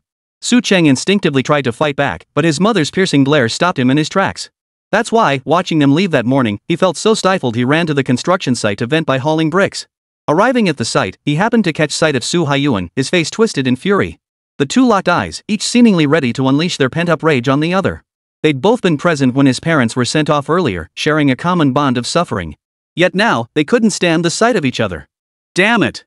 He piled bricks onto his own basket, hoisted the poles, and once again, without a word, Su Cheng carried 2 baskets of bricks running toward the construction site across the way. Su Haiyuan, refusing to be outdone, piled his own baskets high with bricks. But his stamina clearly couldn't match Su Cheng's monstrous strength. The weight of the poles on his shoulders made him grit his teeth once more. Su Cheng had it slightly easier, but those 2 baskets held at least 300 or 400 pounds of bricks, which helped quell his inner fire considerably. After several trips, he simply stripped off his shirt and continued bare-chested. Returning to stack bricks, he spotted Su Haiyuan still going strong. His competitive spirit flared instantly. "Damn it, I won't believe you can keep up." With that thought, his pace quickened again. Even as blisters filled his palms and shoulders, he paid them no mind. Across from him, Su Haiyuan was suffering too, but he gritted his teeth, eyes fixed on Su Cheng's movements, not slowing down one bit. They carried on like this until around 8 or 9 o'clock. Just then, the rumble of a diesel truck echoed from outside the village. The brick factory's new shipment had arrived. When the truck pulled up in front of the construction site, Xia Yaozong jumped out. "Ha! Isn't that the old squad leader's son? What's he doing? Didn't he say we'd count the bricks first before bringing all the men in the village to carry them?" Chapter 104, Father and Son, even their temperaments are alike. Xia Yaozong's brick factory was now in full operation. This order from Su village represented the largest single shipment since the factory opened. Initially, he had intended to donate the entire batch to his old platoon leader as tuition for the village children. But Su Longxing refused to accept the gesture. On top of that, taking over the brick factory had completely drained his savings. That's why he'd accepted payment for the materials up front. He planned to repay the money later, once the factory turned a profit, by donating it as sponsorship. At least if he gave it to the school, Su Longxing would have no grounds to object. But today, upon arriving, he saw Su Cheng, who shouldn't have been here in the first place, carrying bricks with another child. He glanced back at the other children. Weren't they all calmly laying bricks and applying lime wash under their master's guidance? Why were these two getting special treatment? Big brother, are these two kids competing? His own brother, also responsible for guarding the truck today, noticed the tension between Su Cheng and Su Haiyuan. Xia Yaozong chuckled. This scene reminded him of his own days when he first joined the army, when he and Su Longxing had similarly competed. Youth was truly wonderful. Even manual labor could become a pursuit of a goal. Yes, back in those years, he had been chasing after his old squad leader. Back then, Su Longxing was far more unruly and rebellious than Su Cheng. To put it mildly, his words alone were particularly sharp. Because of this, their platoon had no shortage of friction with others. Suffice it to say, on the training grounds, the people who came to compete against them seeking revenge were never the same. This rivalry forged their platoon into the most outstanding unit in the entire military in a remarkably short time. And because of his outstanding performance, Su Longxing was soon spotted by a combat unit. This also propelled the other members who followed him, challenged by various platoons to secure the best positions in the unit. Even a rough-and-tumble guy like him ended up in the reconnaissance company, where he honed his skills. Thinking of this, he felt a deep resonance when he looked at Su Cheng's sturdy frame. Keep an eye on these two kids. Don't let them overdo it. I reckon the squad leader's kid can make 2 more trips. The other one you take over whenever you're ready. Whispering to his comrade, he used the opportunity of counting bricks to move closer to Su Cheng. Head bowed, he listened intently to the words murmuring from Su Cheng's lips. Damn old man. He knows I'm worried about my mom, yet he still won't let me go with him. Just you wait, no more drinks for you, no more cigarettes. That'll teach you to keep me from tagging along. His words made Xia Yaozong grin. He'd overheard the old squad leader mention taking his wife for a checkup at the banquet. The previous examination in town hadn't revealed anything, but it still made his son anxious. Seems the kid resented his dad leaving him behind at home, unable to be there firsthand to learn about his mother's condition. Sure enough, Su Haiyuan couldn't hold on any longer. Just as he was swaying unsteadily, his whole body feeling drained, a pair of strong hands steadied the pole on his shoulders. If you can't do it, I'll take over. Xia Yaoman uttered these words calmly, instantly igniting Su Haiyuan's resentment. He wanted to sound tough, but his body truly couldn't take it anymore. Turning to Su Chang, the beast of a man stood bare-chested, sweat glistening on his skin. Though not overly muscular, his frame radiated raw power, making him appear remarkably upright. When Xia Yaoman lifted the pole from his shoulders, it seemed effortless. With the weight gone from his shoulders, Su Haiyuan collapsed to the ground like a deflated balloon. Just as his head was about to hit the stones on the ground, a Liberation Army boot landed perfectly beneath him, allowing him to rest his head on its surface and avoiding the risk of injury. Xia Yaoman set down the bricks, scooped up the competitive boy with one hand, and hurried toward the master craftsman still teaching. Meanwhile, Su Chang, seemingly oblivious to the loss of a competitor, continued stacking bricks neatly on his basket. Just as he tried to hoist the load onto his shoulder pole, Xia Yaozong's voice came from behind him. Enough. Venting has its limits. Go too far, and you risk permanent damage. You don't want to end up needing your own mother to care for you in your old age, do you? Su Chang stopped his work and stood still, watching Xia Yaozong approach. Uncle Zong, are you delivering bricks today? Xia Yaozong didn't respond immediately. Instead, he looked him up and down, his estimation of the young man rising considerably once more. Chang, I don't know what's got you so worked up. But if you calm down, come sit with me over there. There's no hurdle you can't overcome. Su Chang could only offer a bitter smile at his words. Truthfully, I know they're afraid I won't be able to handle mother's illness. They're even more afraid I'll spend a fortune trying to cure her. As farmers accustomed to poverty, they couldn't comprehend Su Chang's perspective. Of course, Su Chang didn't care what games they were playing at this moment. You and your father are cut from the same cloth. Don't look at me like that. After moving so much, you've got to learn what's essential and what's secondary. Xia Yaozong's words made perfect sense. They were facing Europeans allied with Americans, and besides, their coach was an AI. He actually wanted a physique like Delay's. Sitting beside the car, Xia Yaozong unhooked the water bottle from the vehicle and handed it over. Look, in our country, this kind of material is still just taxes. After that, we still have to keep a copy of the contract template at the police station. Su Chang took the water bottle but only took a small sip before turning back to carry bricks. What's the rush? You and your dad are both such hotheads. All we've got left is this useless height. Xia Yaozong chuckled, nudging his shoulder. Back in the day, your dad was known throughout the entire unit for his iron fists. He was practically the poster child for a hot temper. Hearing this, Su Chang instinctively rubbed his still swollen buttocks. His mouth moved, but no words came out. It wasn't that he didn't want to curse, he was cursing his old man. That old bastard must be in the city by now. Wonder how things are going. Thinking about the atmosphere in the city, it was indeed more open-minded than the big houses in the village. It hadn't attracted the attention of people from all over the world just because of its neatness. Uncle Zong, he was him, and I was me. Though I was his son, I truly didn't want to acknowledge such a father anymore unless he stopped getting his booze and smokes from my shop. Xia Yaozong wanted to laugh, but doing so now would seem rather unkind. After listening to Su Chang's complaints, he realized this father and son were strikingly alike, even sharing the same temperament. Judging by this, the Su family was bound to rise again in the future. Chapter 105, a brick factory owner selling instant noodles for you. Xia Yaozong casually lifted the load off Su Chang's shoulders. His strength seemed considerably greater than that of the sailor's younger brother who'd helped Su Hai earlier. Alright, just vent that pent-up frustration. No need to overdo it. That word frustration truly lifted a weight off Su Chang's shoulders. At least right now, the seemingly rough and tumble brick factory owner understood him. You know what? You're just like your father, especially in temperament. Su Chang curled his lip. I don't want to be like him. Seeing he wasn't speaking, Xia Yaozong didn't press further. Your father was just that kind of man. He never wanted to trouble others. Anything he could shoulder himself, he would.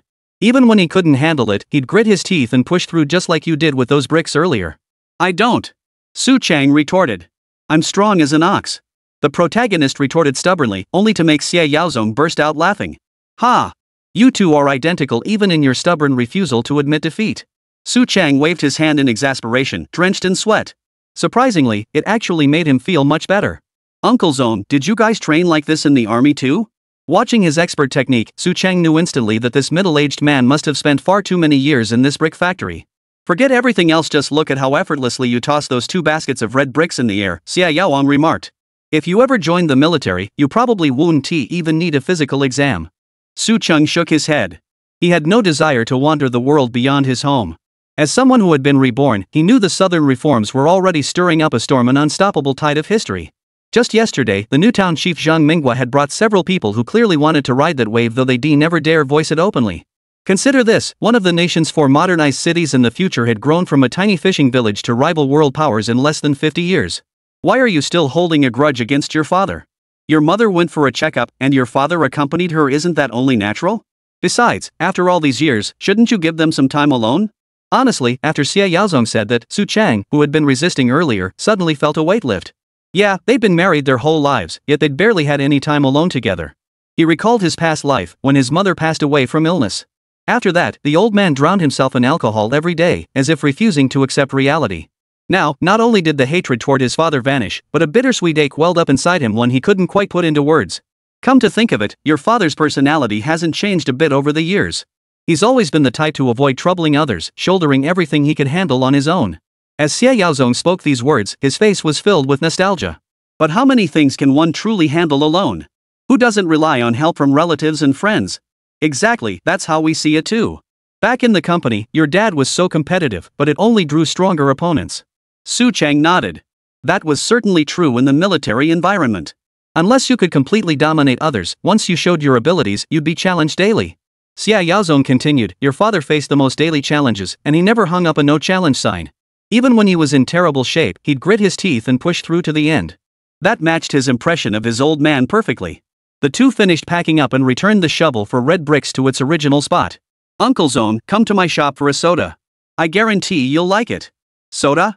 You actually got your hands on that stuff? This is pretty good.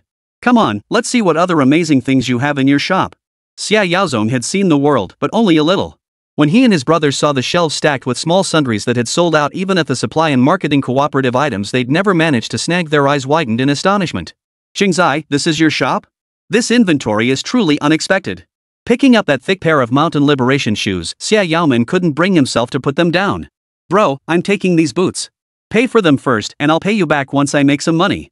Xia Yaomen genuinely loved this style of shoe, and for him, the weight felt just right. Xia Yaozong rolled his eyes at his younger brother. All these years, haven't I bought every single thing you've ever wanted? But while he thought it, he didn't show it in front of Su Chang and the other kids. Uncle Zong, why don't you try this? Once you taste it, it'll open up a whole new world for you. Su Chang brought out 2 packets of instant noodles. He also had Zhang Wanru wash the 2 large bowls in the room and fill them with hot water. Smells amazing. The moment the noodle blocks hit the hot water, Xia Yaozong and the others sniffed the air, as if trying to detect every ingredient within. Su Chang chuckled and helped them open the seasoning packets.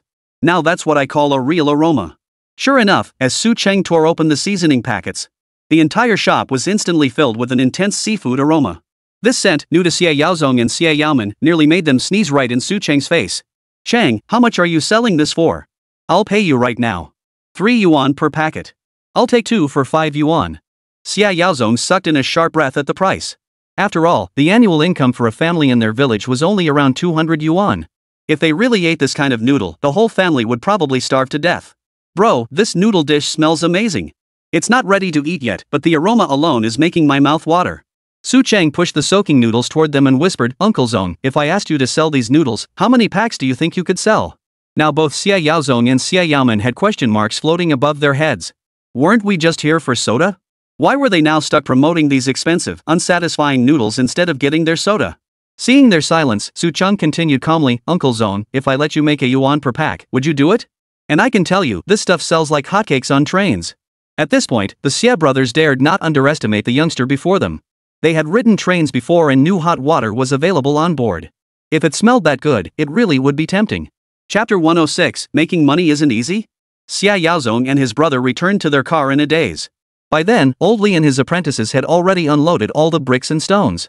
Mr. Xia himself had personally delivered the red bricks. They couldn't very well make the workers drive and unload them too, could they? Besides, after what Su Chang and Su Haiyuan had done that morning, the apprentices were feeling a bit unsettled.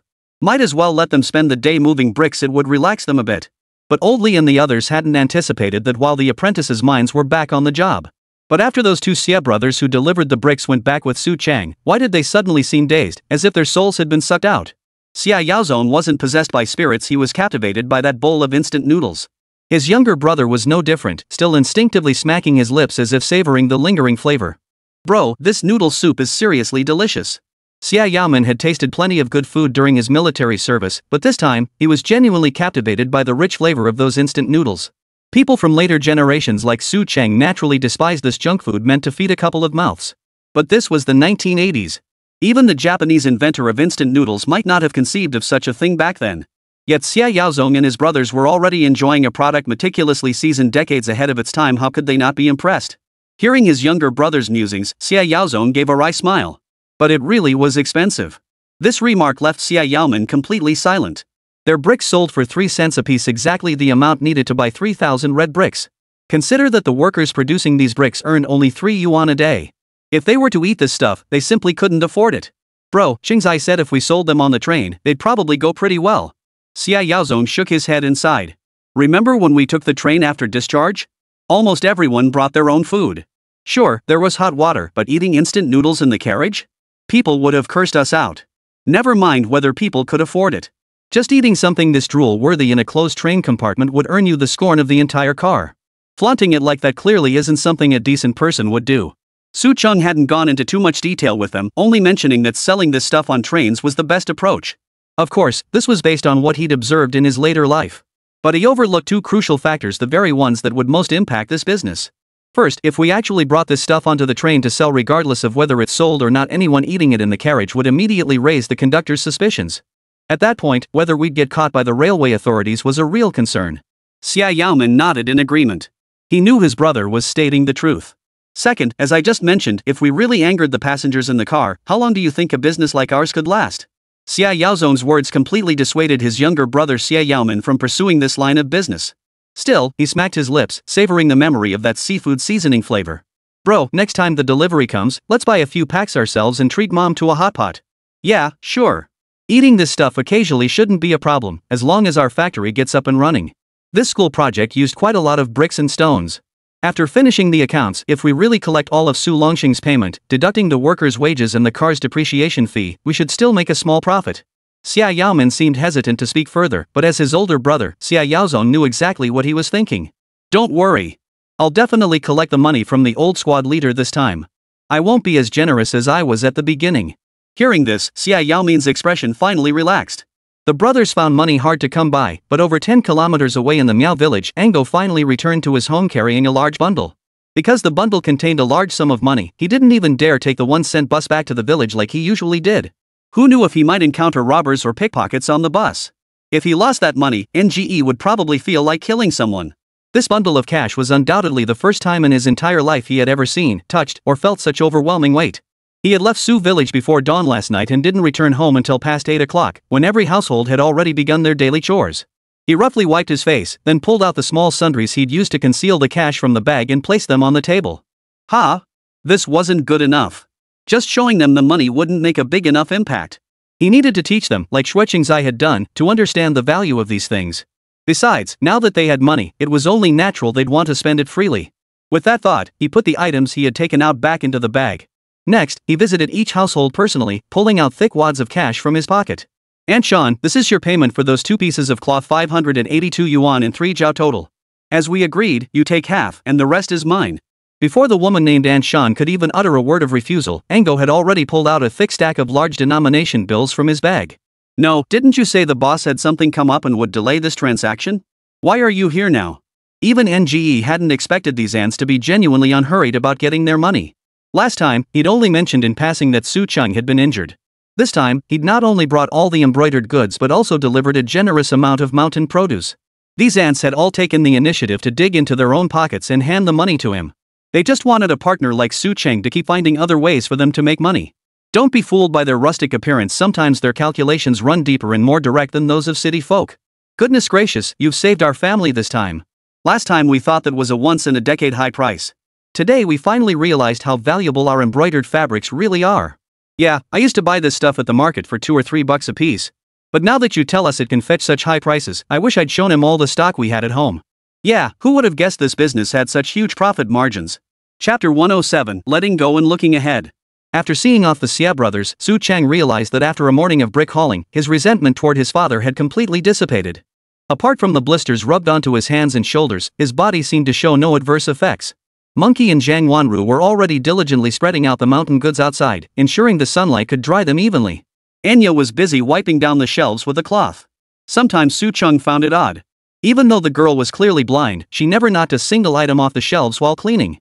What baffled him most was that not only did these items remain undamaged, but she also managed to wipe them all down as well. So since she joined, this ramshackle little shop had become increasingly tidy. Compared to Zhang Wanru, it seemed this blind girl actually preferred things to be tidier. Seeing everyone busy at work, Su Cheng's mood instantly lifted. Yeah, why did he have to be so nitpicky about this? They'd be back tonight anyway, and then he'd know the results just the same. Besides, thinking about it, his father seemed to cherish his mother more than he'd imagined. Now, as long as she agreed to get checked, if there really was something wrong, he believed his father would spend everything he had to cure her illness. After coming to this realization, he finally returned to the cash register and began picking up the ledger to reconcile the accounts. Just then, Zhang Wanru returned from her errands. Spotting Su Chang reconciling the accounts, she approached and explained the details of the first entry. Since she handled these ledgers, every transaction was etched in her memory. These entries, however, were all their expenditures, like how much money was paid when receiving cloth and how much cloth was purchased. She had also meticulously recorded expenses like the sodas and instant noodles provided for Aunt Chang and the two men earlier. These expenses were too large. When Su Chang suddenly looked up, Zhang Wanru was startled by his movement, leaving her unable to finish her sentence. Seeing her expression, Su Chang knew the young woman was distressed by these expenses. In truth, these expenses were absolutely necessary. Though the sodas seemed like freebies, they served as a form of promotion, didn't they? After tasting them, people would find the drinks delicious, though admittedly pricey. Once they developed a taste for it, they'd find ways to save up just to buy a bottle. To Zhang Wanru, this advertising method might seem like a waste of money, but Su Chang believed the profits this promotion would bring to the convenience store far outweighed the income from selling just 1 or 2 bottles of soda. What? Worried I'll lose all my money and can't afford to marry you? Relax, the money for marrying you was handed over to my parents ages ago. Su Chang was genuinely touched by Zhang Wanru's concern. But the words that came out of his mouth turned into playful teasing aimed at the young girl, a shift that even startled him. Sure enough, upon hearing his words, Zhang Wanru snorted coldly. What nonsense are you spouting? I'm ignoring you. Watching her turn away and hurry off to help Enya tidy the shelves, Su Chang simply sat there smiling, showing not a shred of remorse. To him, this was just another day in their routine. He didn't seem to mind, but Monkey appeared somewhat concerned about their relationship. Brother-in-law, treating my sister like this, aren't you afraid she'll? He shuffled over to the cash register. The kid had been eating and living well these past days and had started to put on a little weight. What's there to fear? She'll marry me sooner or later anyway. By the way, are you settling in well in the village? For this former co-worker and roommate from his past life, the one he couldn't save from gambling addiction, Su Chang had sworn never to let him fall back into those vices again. Getting used to it. It's not much different from our village anyway, except ours is a bit poorer. Monkey saw no fundamental difference between the two villages. Of course, the village store didn't have Su Chang's flair. These days, Su Chang was a small-time boss known far and wide. Ever since the township chief visited, their little shop had become even more famous. Especially when a few city youngsters walked in demanding color TVs, their boss agreed on the spot and even took a deposit from them. This made Monkey a bit worried. Brother-in-law, what exactly is this TV thing? And isn't getting a color one really hard? Hearing the question, Su Chang momentarily struggled to explain. It's just a box that lets you see people performing from miles away, kind of like a radio. He had no choice but to explain it as simply as possible. In theory, televisions shouldn't have been rare in this era.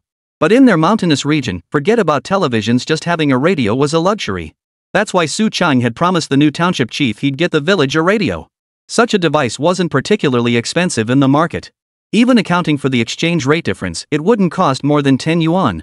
For them, 10 yuan was a lot of money. But for Su Chang, it was merely the price of a pack of cigarettes and the future money well spent. Seeing that Monkey still didn't understand, he didn't bother explaining further and waved him off to get back to work. Usually, 2 young girls would be sitting here. Today, sitting here, Su Chang couldn't help but feel nostalgic for those days of guarding the shop. Who would have thought I'd actually manage to keep this shop going and even make it thrive? All the credit for this goes to that useless system I cursed under my breath time and again. He opened the mall interface and searched for prices on color TVs. They were indeed pricey, costing over 300 yuan each. Well, at least he'd collected their deposits. The rest of the money would be pure profit. A few young city folks handed over 300 in cash, a thick stack, I must say. Wonder how they managed to carry it all. Wait a minute. They all brought cash? Looks like the new township chief is pretty confident I'll be able to get them the goods. Su Chang stroked his chin, suddenly seeing through the new township chief's scheme. Want me to be an example? No way, I don't want to be famous. Looks like I need to find a way to hide. Going up the mountain is one option, or else accompanying my mother to the city for treatment. Chapter 108, The Idler's Suspicion. Why didn't Su Chang want to be famous? Because at this moment, fame was no blessing. It wasn't like a decade ago when people would be dragged out publicly as speculators for criticism. But whether the country was open to the outside world was still under debate. If he were made a model case so quickly, the fame might bring benefits, but it would also bring plenty of trouble. As things stand now, with his golden ticket, he barely needs to deal with outsiders to make a fortune. So why would he want to be the one to stick his neck out? But he seems to have been a bit careless. At this point, it's no longer a matter of whether he wants to be the one to stick his neck out. His reputation in Su village had already spread far beyond the village. Especially among the village youths, they used to hang out under the big banyan tree, shooting their mouths off when they had nothing better to do. Now, thanks to you, Su Chang, you've suddenly become the richest man in the village. All your former buddies have gone off to join the construction crew. This left the few young men who stubbornly refused to work on the construction site feeling like they were caught between a rock and a hard place. Damn it, my mom's going to say I'm useless again. I should have joined them at the construction site. Who says it isn't? When I went by earlier, they said they weren't hiring anymore. They claimed training new people would take too much time. Those old guys clearly just want to slack off. They're afraid if they teach us, we'll take their jobs. Do you really think the old masters are slacking off? Of course not. They've been construction foremen their whole lives, they can spot talent at a glance. Take these young slackers, for instance. They're not outright bad, they're not the type to cause trouble. But when it comes to actual work, they're always cutting corners here, making excuses there. They're nothing but trouble. They're nothing like the few apprentices we're training now. At least in the master's eyes, young men like Su Haiyuan still had some drive, still knew what it meant to be dissatisfied with the status quo. But Su Haiyuan's situation today had them worried. The child Xie Yaoman had rescued had recovered by now and seemed in good spirits. But the blisters on his palms made him wince with every movement, leaving Old Li and the other veteran masters speechless. The young people gathered beneath the banyan tree were almost entirely descendants of Su Dequan's branch. Back when Su Dequan was village chief, he often assigned them lighter tasks, work that might not earn many labor points but was at least easy. Over time, this habit of always picking the easiest jobs had turned them into the village's idle lot. You probably don't know this, but that Su the sailor must have bribed Old Li, otherwise, why would Old Li favor him so much? He even said he'd take him as an apprentice? That can't be right. He's only been there a few days. Who told you that? What do you mean, who told you? Little Tiger, who went with him, is already being eyed by Old Man Li. It won't be long before Little Tiger has to start preparing gifts too. The one who fancied himself privy to all the ins and outs was Su Dequan's son. He stood with his foot planted firmly on the ground, picking at the grime between his toes with his finger. Finally, he held that finger up to his nose and sniffed it. That habit made everyone shift back a bit. Blind man, you bastard, could you be any more disgusting? Don't do that in front of us, damn it. Blind man was his nickname, earned because he'd always wander around without looking where he was going as a kid. People called him that since childhood, and eventually, everyone forgot his real name. Didn't you hear what I said? Never mind. People like Old Li will get what's coming to them sooner or later. Always pocketing all that ill-gotten cash. What do you mean? How is taking apprentices dishonest? Blind man, you didn't get a master to teach you, so now you're just bitter at Old Li? When someone laid bare his inner thoughts, Blind man spat a few times but didn't engage in a verbal fight. You lot. Can't you learn a thing from Su Chang's sharp wit? We're all from Su village, how come the gap between us is so huge? The blind man's words now stirred up resentment in everyone present. Ha! As if you could ever learn from him? He's the richest man in our village now. Forget everything else, just look at how he serves customers a bottle of soda at his shop. That's something you couldn't do, and wouldn't even think to do. Hearing this, the blind man jolted upright. Who says I couldn't? I just don't stoop to that kind of bootlicking. Besides, is he really that generous? Doesn't he just see them as potential profit? The blind man's defiant words, hurled at Su Chang like mud, actually left the few young villagers from Su village across from him momentarily stunned. You know what? He actually had a point. People like Su Chang never open their mouths unless there's something in it for them. Exactly. That's exactly the kind of person he is. I hate people like that, not a shred of dedication or sacrifice. Seeing the others on the opposite side join him in criticizing Su Chang, the blind man felt a surge of excitement. Rather than holding back, he eagerly joined their discussion. Didn't you notice? Zhang Wanru and that other girl are helping Su Chang right now. I bet that girl was trafficked back by Su Chang and Zhang Wanru. Blind man, if you don't know, don't just spout nonsense. If Su Chang really pulls a gun on you later, we won't be stopping him. Exactly. She's the sister of that Miao man. She said she came to help Su Chang. But the blind man wasn't intimidated. Instead, he doubled down. How do you know they're not connected? Even if she wasn't trafficked, there's definitely some shady business going on between the three of them. Pfft, you're just slandering people with a guilty conscience. I heard most of the stuff in your little shop comes from Su Chang. Aren't you scared he'll beat you to death when you spread these rumors? It must be said that Su Chang starting to discipline the brothers Su Wu and Su Wei was undoubtedly the best possible beginning. At least now, among these loafers, forget about anyone actually going to cause trouble for him. Even if they were just talking trash, they'd quickly shut their filthy mouths, terrified that any word might reach Su Chang's ears. Blind Guy was purely motivated by his deep kinship with Su Dequan and his utter contempt for Su Longsheng. But due to his own limitations, he couldn't directly retaliate against Su Longsheng. So now he just slandered Su Chang constantly under the banyan tree. Me? No way. And I didn't pay for my stuff, did I? Don't ever get involved with Su Chang. A businessman like him will definitely bleed you dry. Su Chang, preparing to leave the shop, suddenly sneezed. Rubbing his nose, he chuckled and muttered, "Some customer must be talking about me again. With customers thinking of us daily, we'll have the most loyal customer base in no time." Good. Very good. Chapter 109, The Pickle Jar Behind the Stomachache. Su Chang was actually feeling restless in the shop that day. At least he hadn't gone to the city with them, and not knowing the results of his parents' checkup left him feeling uncertain. Seeing his state, Zhang Wanru kindly suggested he go home. You might as well borrow a cart from the village and go check on them yourself. It was a good idea, but Su Chang ultimately rejected it. You know nothing. That old man is probably back with my mother by now. If I go out now, I'll likely find no one there. Better to wait for them at home. That was one way to look at it, but considering the village only had one road leading out, arranging for an ox cart to wait outside could save them some walking. Still, in front of the woman, he pretended nothing was amiss, gave a few casual instructions, then dashed out to borrow the cart. Watching him hurry away, Zhang Wanru pursed her lips. This stubborn duck just won't admit defeat. Monkey and Enya both laughed. Getting the ox cart was easy enough, but the driver from the production team seemed baffled. Wasn't it just a trip out of town? Why on earth did they need to send an ox cart to fetch him? Watching him whip the ox cart into a frenzy, I couldn't help but feel annoyed. Rich folks are just different. What's wrong with walking a couple steps? Such a diva. The car pulled up outside the town's bus station. The buses were still collectively contracted, so the crowd was a mixed bag, looking chaotic and noisy. He didn't have to wait long before spotting Su Longsheng and his mother, along with two others from the Su Haiyuan family, emerging from the station. Mom, I'm here. Spotting his mother and father, he waved. Su Longsheng hadn't expected the kid to be waiting here so early. But when he spotted the village ox cart, his face darkened instantly. This kid actually borrowed the village ox cart. Just imagine what the villagers would say when they got back. Su Chang's mother, however, didn't mind. Seeing her son so anxious made her heart feel warm and fuzzy. All right. It saves us a long walk. This is better. The group climbed aboard Su Chang's ox cart and headed back to the village. Along the way, Su Chang chatted and joked with his mother, creating a warm and harmonious atmosphere. Upon hearing it was merely a stomach ailment, Su Chang began mentally cataloging his knowledge of such conditions. Wait, in this era, there really weren't many treatments for this condition, were there? I recall something about nitrates being the cause. I need to think about how to solve this.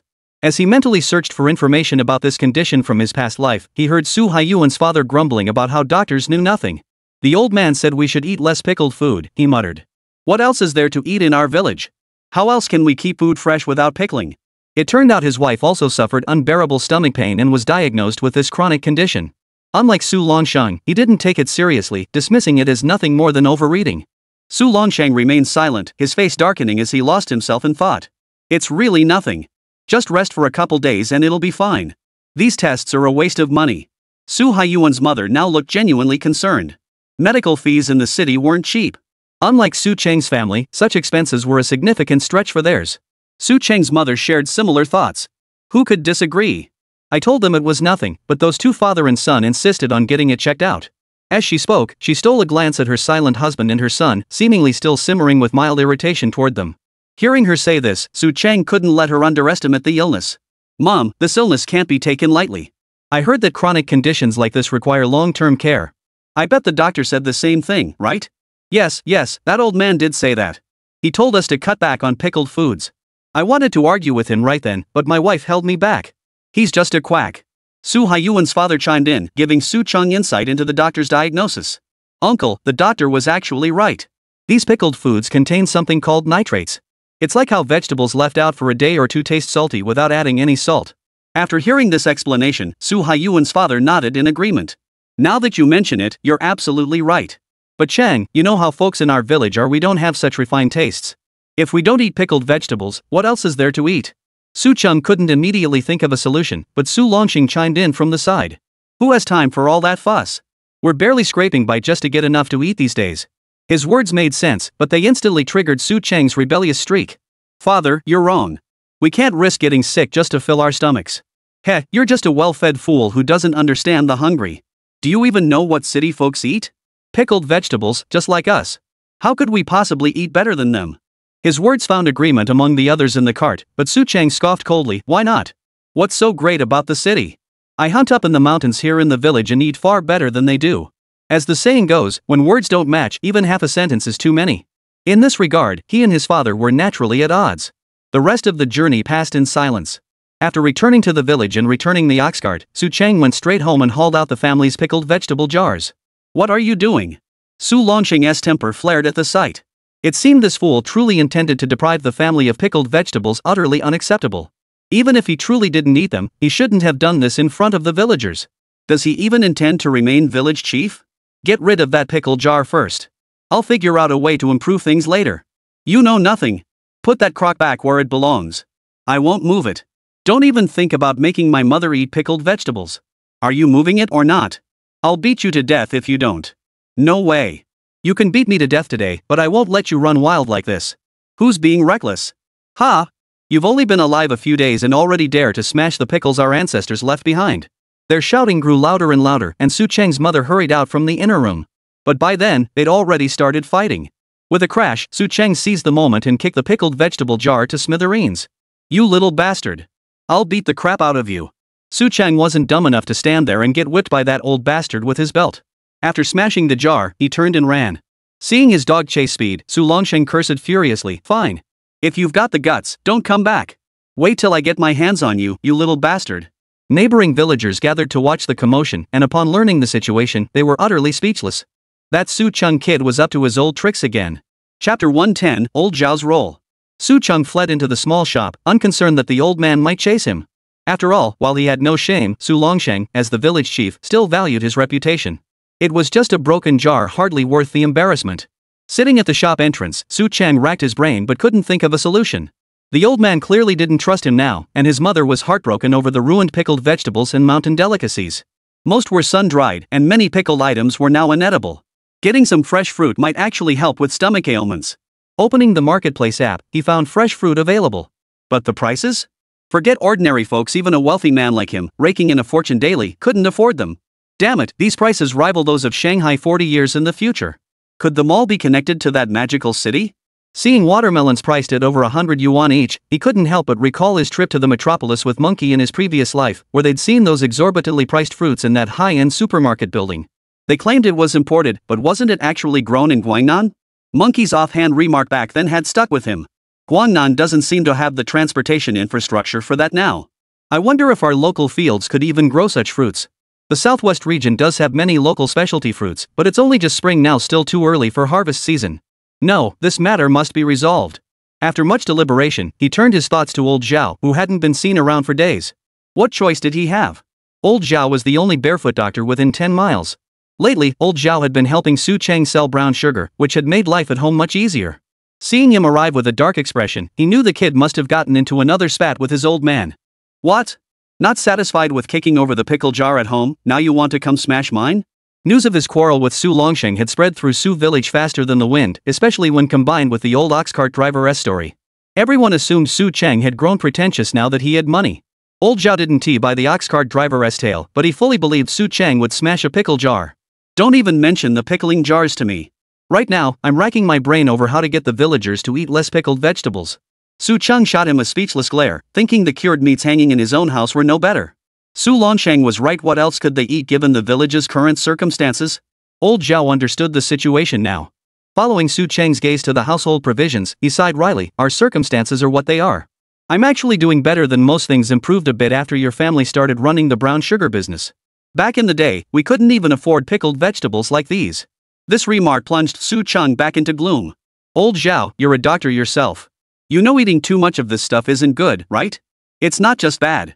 I've seen too many elderly folks who ate pickled vegetables for decades end up unable to eat anything at all.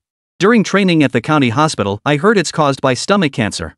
In this era, cancer was still a very rare disease, but every time he heard that name, old Zhao would feel a chill in his heart. This was also what worried Su Cheng the most. Damn it, you're a doctor. Why don't you educate the villagers about this? You can't just let them get sick for no reason. Old Zhao rolled his eyes at him in exasperation. What right do I have to change the villagers' eating habits? I eat this stuff myself, how can I lecture them? It must be said that village doctors of this era possess some knowledge. Their dietary habits alone seem different from ordinary people's. Seeming to notice Su Cheng's confusion, he replied irritably, right after the founding of the nation, officials demanded villagers boil their water before drinking. Do you have any idea how long it took to change that habit? Su Cheng shook his head. He really didn't know about this bit of history. It took 3 whole years to rid us of the blood-sucking disease. The key was teaching people to boil water before drinking it, never to drink it raw. Just instilling that one practice took enormous effort. How do you expect to change something like this? The two sat in the courtyard, facing each other in silence. Finally, Su Cheng spoke up. This can't go on. Old Zhao, why don't you offer the villagers a free medical checkup? You could team up with the township office and have their health clinic come out to the village. Old Zhao was utterly speechless at this. He spread his hands wide and said, damn it, when have I ever charged for seeing patients? If it weren't for having to buy the medicine myself, I wouldn't even charge for that. Besides, look at my little frame. Do you really think I could handle the township government? Let alone the health clinic? Are you overestimating me? Seeing his speechless expression, Su Cheng suddenly realized how ridiculous his earlier suggestion sounded. Alright. I was just saying. Let's go. I'll think of a solution back at the office. Just as he waved goodbye and turned to leave, Old Zhao called him back. This isn't impossible. You know that new township chief, right? Maybe you could mention it to him. It'd be a good achievement for him too. Su Cheng's foot froze mid-step. He turned back and gave him a thumbs up. You bastard, that's a good idea. I'll mention it to him later. He looks like the type who gets things done. This was one solution, but not the key to changing the situation. The real challenge now was finding a food that could alter the villagers' diet, something that could at least neutralize the nitrates in those pickled foods. Back in the shop, he hunched over the table, pulling out his notebook to scribble and cross things out. Zhang Wanru and Anya, busy cleaning nearby, overheard him muttering something about stomach cancer and nitrates, leaving them both bewildered. What's going on? He's acting weird after just stepping out? Just as Zhang Wanru was about to ask, Xian pulled her back. She pointed outside, just as Monkey dashed in. He'd heard the commotion. Monkey glanced guiltily at Su Cheng, who was intently writing at the cash register, then blinked at his cousin. Zhang Wanru got the hint and quietly pulled Anya out the door. Word was the boss had gotten into a fight with his dad and smashed the pickle jar at home. Huh? Why would he smash the pickle jar for no reason? Is he still that violent?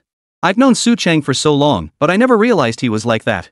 As Zhang Wanru pondered this, Monkey glanced towards Su Cheng in the back room and shook his head. No, it's not that. I heard the boss forbade his mother from eating pickled vegetables anymore, saying it would make her sick. What?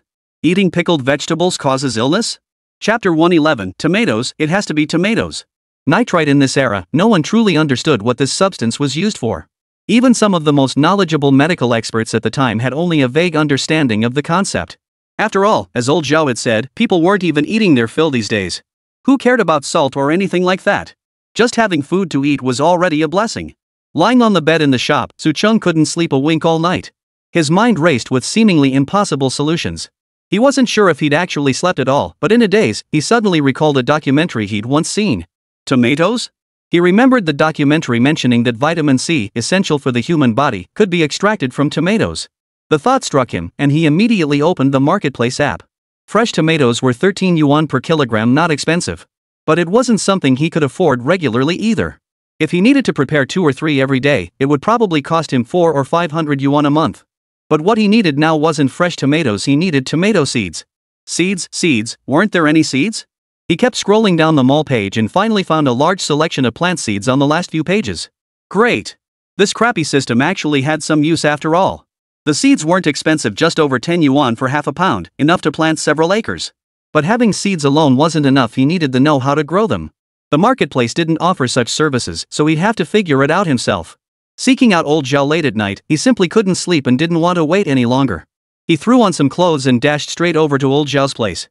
Old Zhao, roused from sleep, was understandably annoyed. But seeing the excitement on his face and knowing he was thinking of the villagers, he forgave him. Tomatoes? Shouldn't you be asking the village chief about how to grow these? They're the experts in farming. Asking me, a barefoot doctor, is just a waste of time. Learning this fool was asking about tomato cultivation, old Zhao was so furious he wanted to punch him. Oh, right?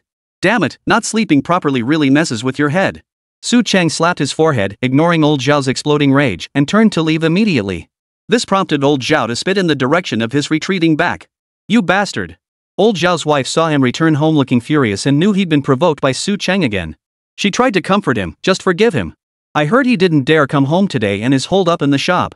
Lao Zhao snorted. He knew the situation at the store better than his own wife. What do you know? He's always slept at the shop. His old man never intended for him to come home when he handed over the store. Ha? Uncle Longxing really felt that way? His wife's words jogged old Zhao's memory. Back then, Su Cheng was a good-for-nothing little punk with zero skills. He's still a jerk, but he doesn't seem quite as useless anymore. Sleep, sleep. If you don't sleep now, you won't get any tomorrow. The village will probably be in an uproar again. Old Zhao's prediction didn't come true, though, because Su Cheng never ended up going to see the old clan chief. Dad, you have to trust me on this. He returned home and presented 2 pounds of fresh tomatoes bought from the mall to Su Longsheng, who was glaring at him angrily. Trust you? Yeah, right. If you don't want pickled vegetables, fine, but smashing the pickle jar? What's that about? I was worried Mom would secretly pickle more. Smashing it solves the problem once and for all. Su Cheng's mother, sitting beside them, was now genuinely tempted to twist her son's ear. You bastard. Su Longsheng blurted out the very words his wife was seething with. Su Cheng instinctively jumped to his feet, ready to flee, but his father didn't move. Su Longsheng shot him a disdainful glance before pushing the tomatoes on the table toward his daughter-in-law. Cook these. They won't keep much longer. Though he still harbored doubts about his son's claims, the fact that he could produce fresh tomatoes at this moment proved the bastard really had some methods. Dad, you absolutely must test these seeds. And it'd be best to plant them on a large scale. Su Cheng watched his father nervously. He placed great hope in this food after all. It could grow anywhere, though the taste might vary. It could certainly add another dish to the Su family village's repertoire. Large scale? You're really giving me a tough challenge here. We don't even know if anyone in our village can grow this stuff yet. Like you said, it produces in 2 or 3 months. Who has time to tend to these things? Everyone's busy sowing seeds. Su village is truly bustling these days. Who among the households has the spare time for such experimental planting? They're either planting seeds or scrambling to earn money for cloth. Speaking of which, the womenfolk of Sujia village have gained considerable prestige this year. It's mainly because Su Cheng's high-priced cloth buying has fired up those old ladies' spirits. Now, whenever they have free time, they organize themselves to scour nearby villages for cloth. Su Longxing doesn't mind this much, but the men in the village feel differently. At the very least, they're being outdone by the money their wives bring home, and they find it a bit, well, upside down. Dad, you can't say that. Look, the womenfolk are precious now. As men, aren't we just nourishing them? These tomatoes are the best nutrition. Su Longsheng froze for a moment, then realized how familiar this line sounded. Just then, Su Cheng's mother emerged from the kitchen carrying the plate of tomato scrambled eggs. Hearing her son's words, she scoffed coldly, right. Just like that brown sugar you keep raving about, both are super nourishing, aren't they? Now Su Longsheng remembered this kid had used the exact same line when getting old Zhao to promote brown sugar. No wonder it sounded so familiar. Su Cheng hadn't caught on yet. Hearing his mother speak, he nodded decisively in agreement, right. These are vitamin C. They'll definitely neutralize the nitrites in everyone's bodies. Then no one will have to worry about stomach problems anymore. But as he finished speaking, his parents' fierce stares made him nearly swallow the last few words whole. Dad, Mom, are you doubting me? As he cautiously tested the waters, Su Cheng quickly made his escape. He had no desire to face a joint scolding from both parents. No, we don't doubt your words, we doubt where you learned these deceitful tricks, you little rascal. Serves you right. You little brat deserves a good beating. Help me give him a few extra whacks. The commotion from Su Cheng's house drew knowing smiles from the neighbors. See? That Su Cheng deserved a good thrashing. Chapter 112, The Miracle Tomato. My butt hurts so bad. That was Su Cheng's first thought before he even woke up. What a blessing to have a father like this. As he reluctantly climbed out of bed, he accidentally touched the sore spot from last night's beating, wincing in pain once more. That old geezer really knew how to pack a punch. If only he hadn't given him that military belt. Su Cheng regretted it now that leather belt he'd fetched for his dad at the store. Recalling how his mom had shoveled the entire plate of tomatoes into his bowl last night, a wave of defeat washed over him. No way. I refuse to believe I can't change your bad habits. Last night, his attempt to brainwash his parents had failed. The plate of tomatoes meant to nourish his mother had ended up in his own stomach. But he had no choice, his father was still glaring at him, belt in hand. He brushed his teeth and washed his face in a hurry, pondering solutions as he scurried toward the shop. Along the way, it seemed the whole village knew about his beating last night. They all covered their mouths and giggled at him. What the hell is so funny? Haven't you ever seen a parent discipline their child? Filled with resentment, he returned to the shop. Zhang Wanru seemed curious about his beating, and her constant glances his way were unbearable. Want me to take off my pants and show you? You pervert. I don't care about you. The young girl flushed and walked away. Monkey, standing nearby, now stared intently at his backside, as if trying to see something extraordinary. Get lost! A furious shout sent the kid scurrying out the door to tend to the mountain goods drying in the courtyard. Enya remained seated calmly behind the cash register, seemingly uninterested in the commotion. But Su Cheng clearly saw her tilt her head, listening to the sound of his footsteps. What a handful! Looks like he'll need to give them a lesson in respect for their boss sometime.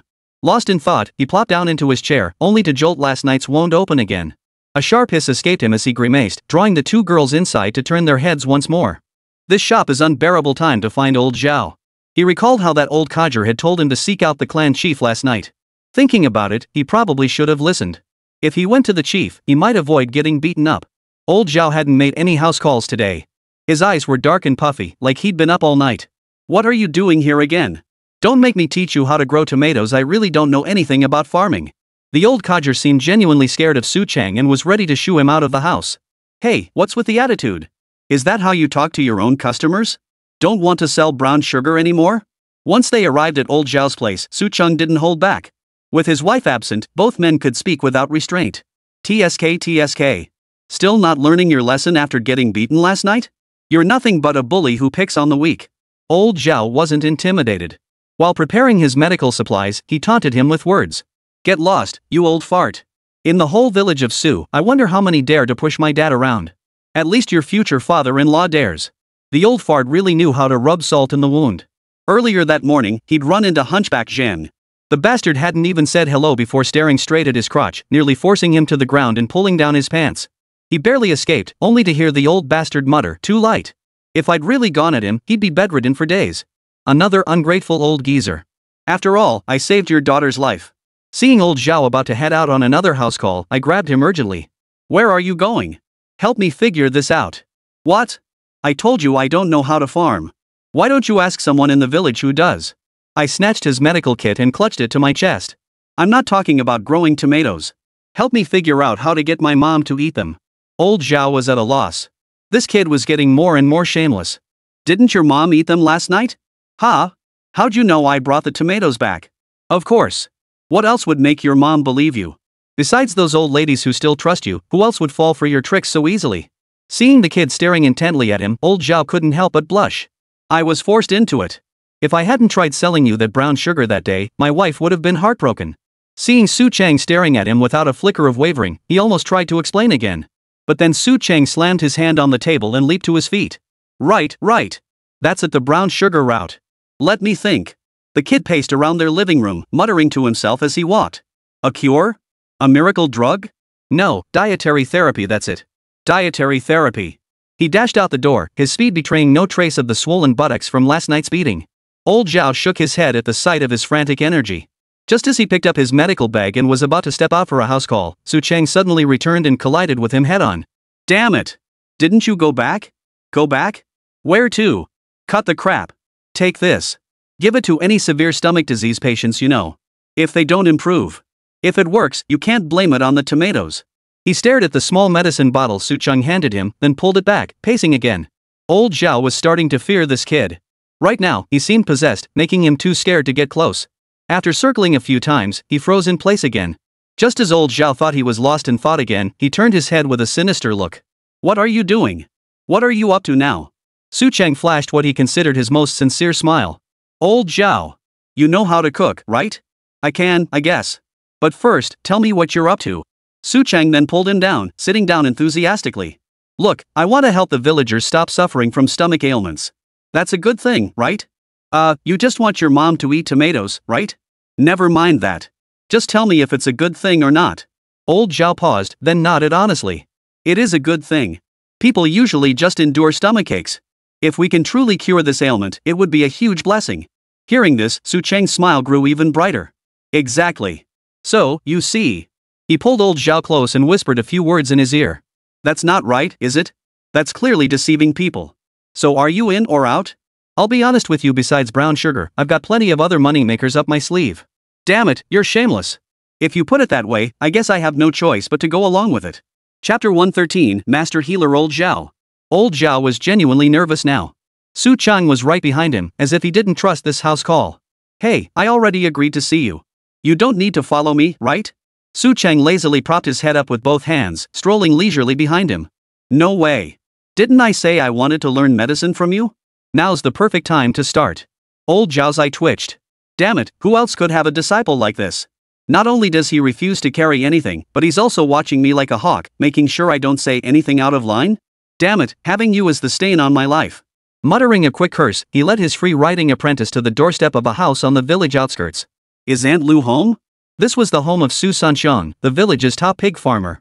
His elderly mother, Aunt Lu, suffered from chronic stomach ailments and regularly obtained painkillers from old Zhao. Dr. Zhao's here. Come in, sit down. Is this Qingzai? Auntie Su's been making good money these days thanks to you. Come in, come in. Aunt Lu's face was sallow and waxy, clearly showing signs of malnutrition. Su Cheng glanced at her and politely greeted her. Upon entering the room, they were greeted by the scent of herbal medicine. Aunt Lu explained, I heard some folk remedies that supposedly help with stomach ailments. My son went out of his way to get this pig stomach, so I simmered it with these herbs. Pig stomach? Oh, like cures like makes sense. Sanxiang's quite filial, very good, very good. Old Zhao spoke kindly at this moment, lifting Aunt Lu's spirits considerably. He pretended to take her pulse, then adopted a solemn expression. Aunt Lu, your condition seems to have worsened again. You haven't been eating on time lately, have you? Hearing the doctor say this, Aunt Lu felt a bit embarrassed. After all, old Zhao had repeatedly urged her to eat on time last time. But lately, the household had been genuinely too busy. Her son was occupied raising pigs and rarely home. Her daughter-in-law had also become busier since she started earning fabric money with Aunt Chang and the others. As an old woman at home, she cooked meals and waited for the couple to return to eat. If she ate first, it would mean they'd have to eat cold leftovers. An elderly person already earned little money. If she couldn't even provide the younger generation with a hot meal, she'd be the subject of gossip.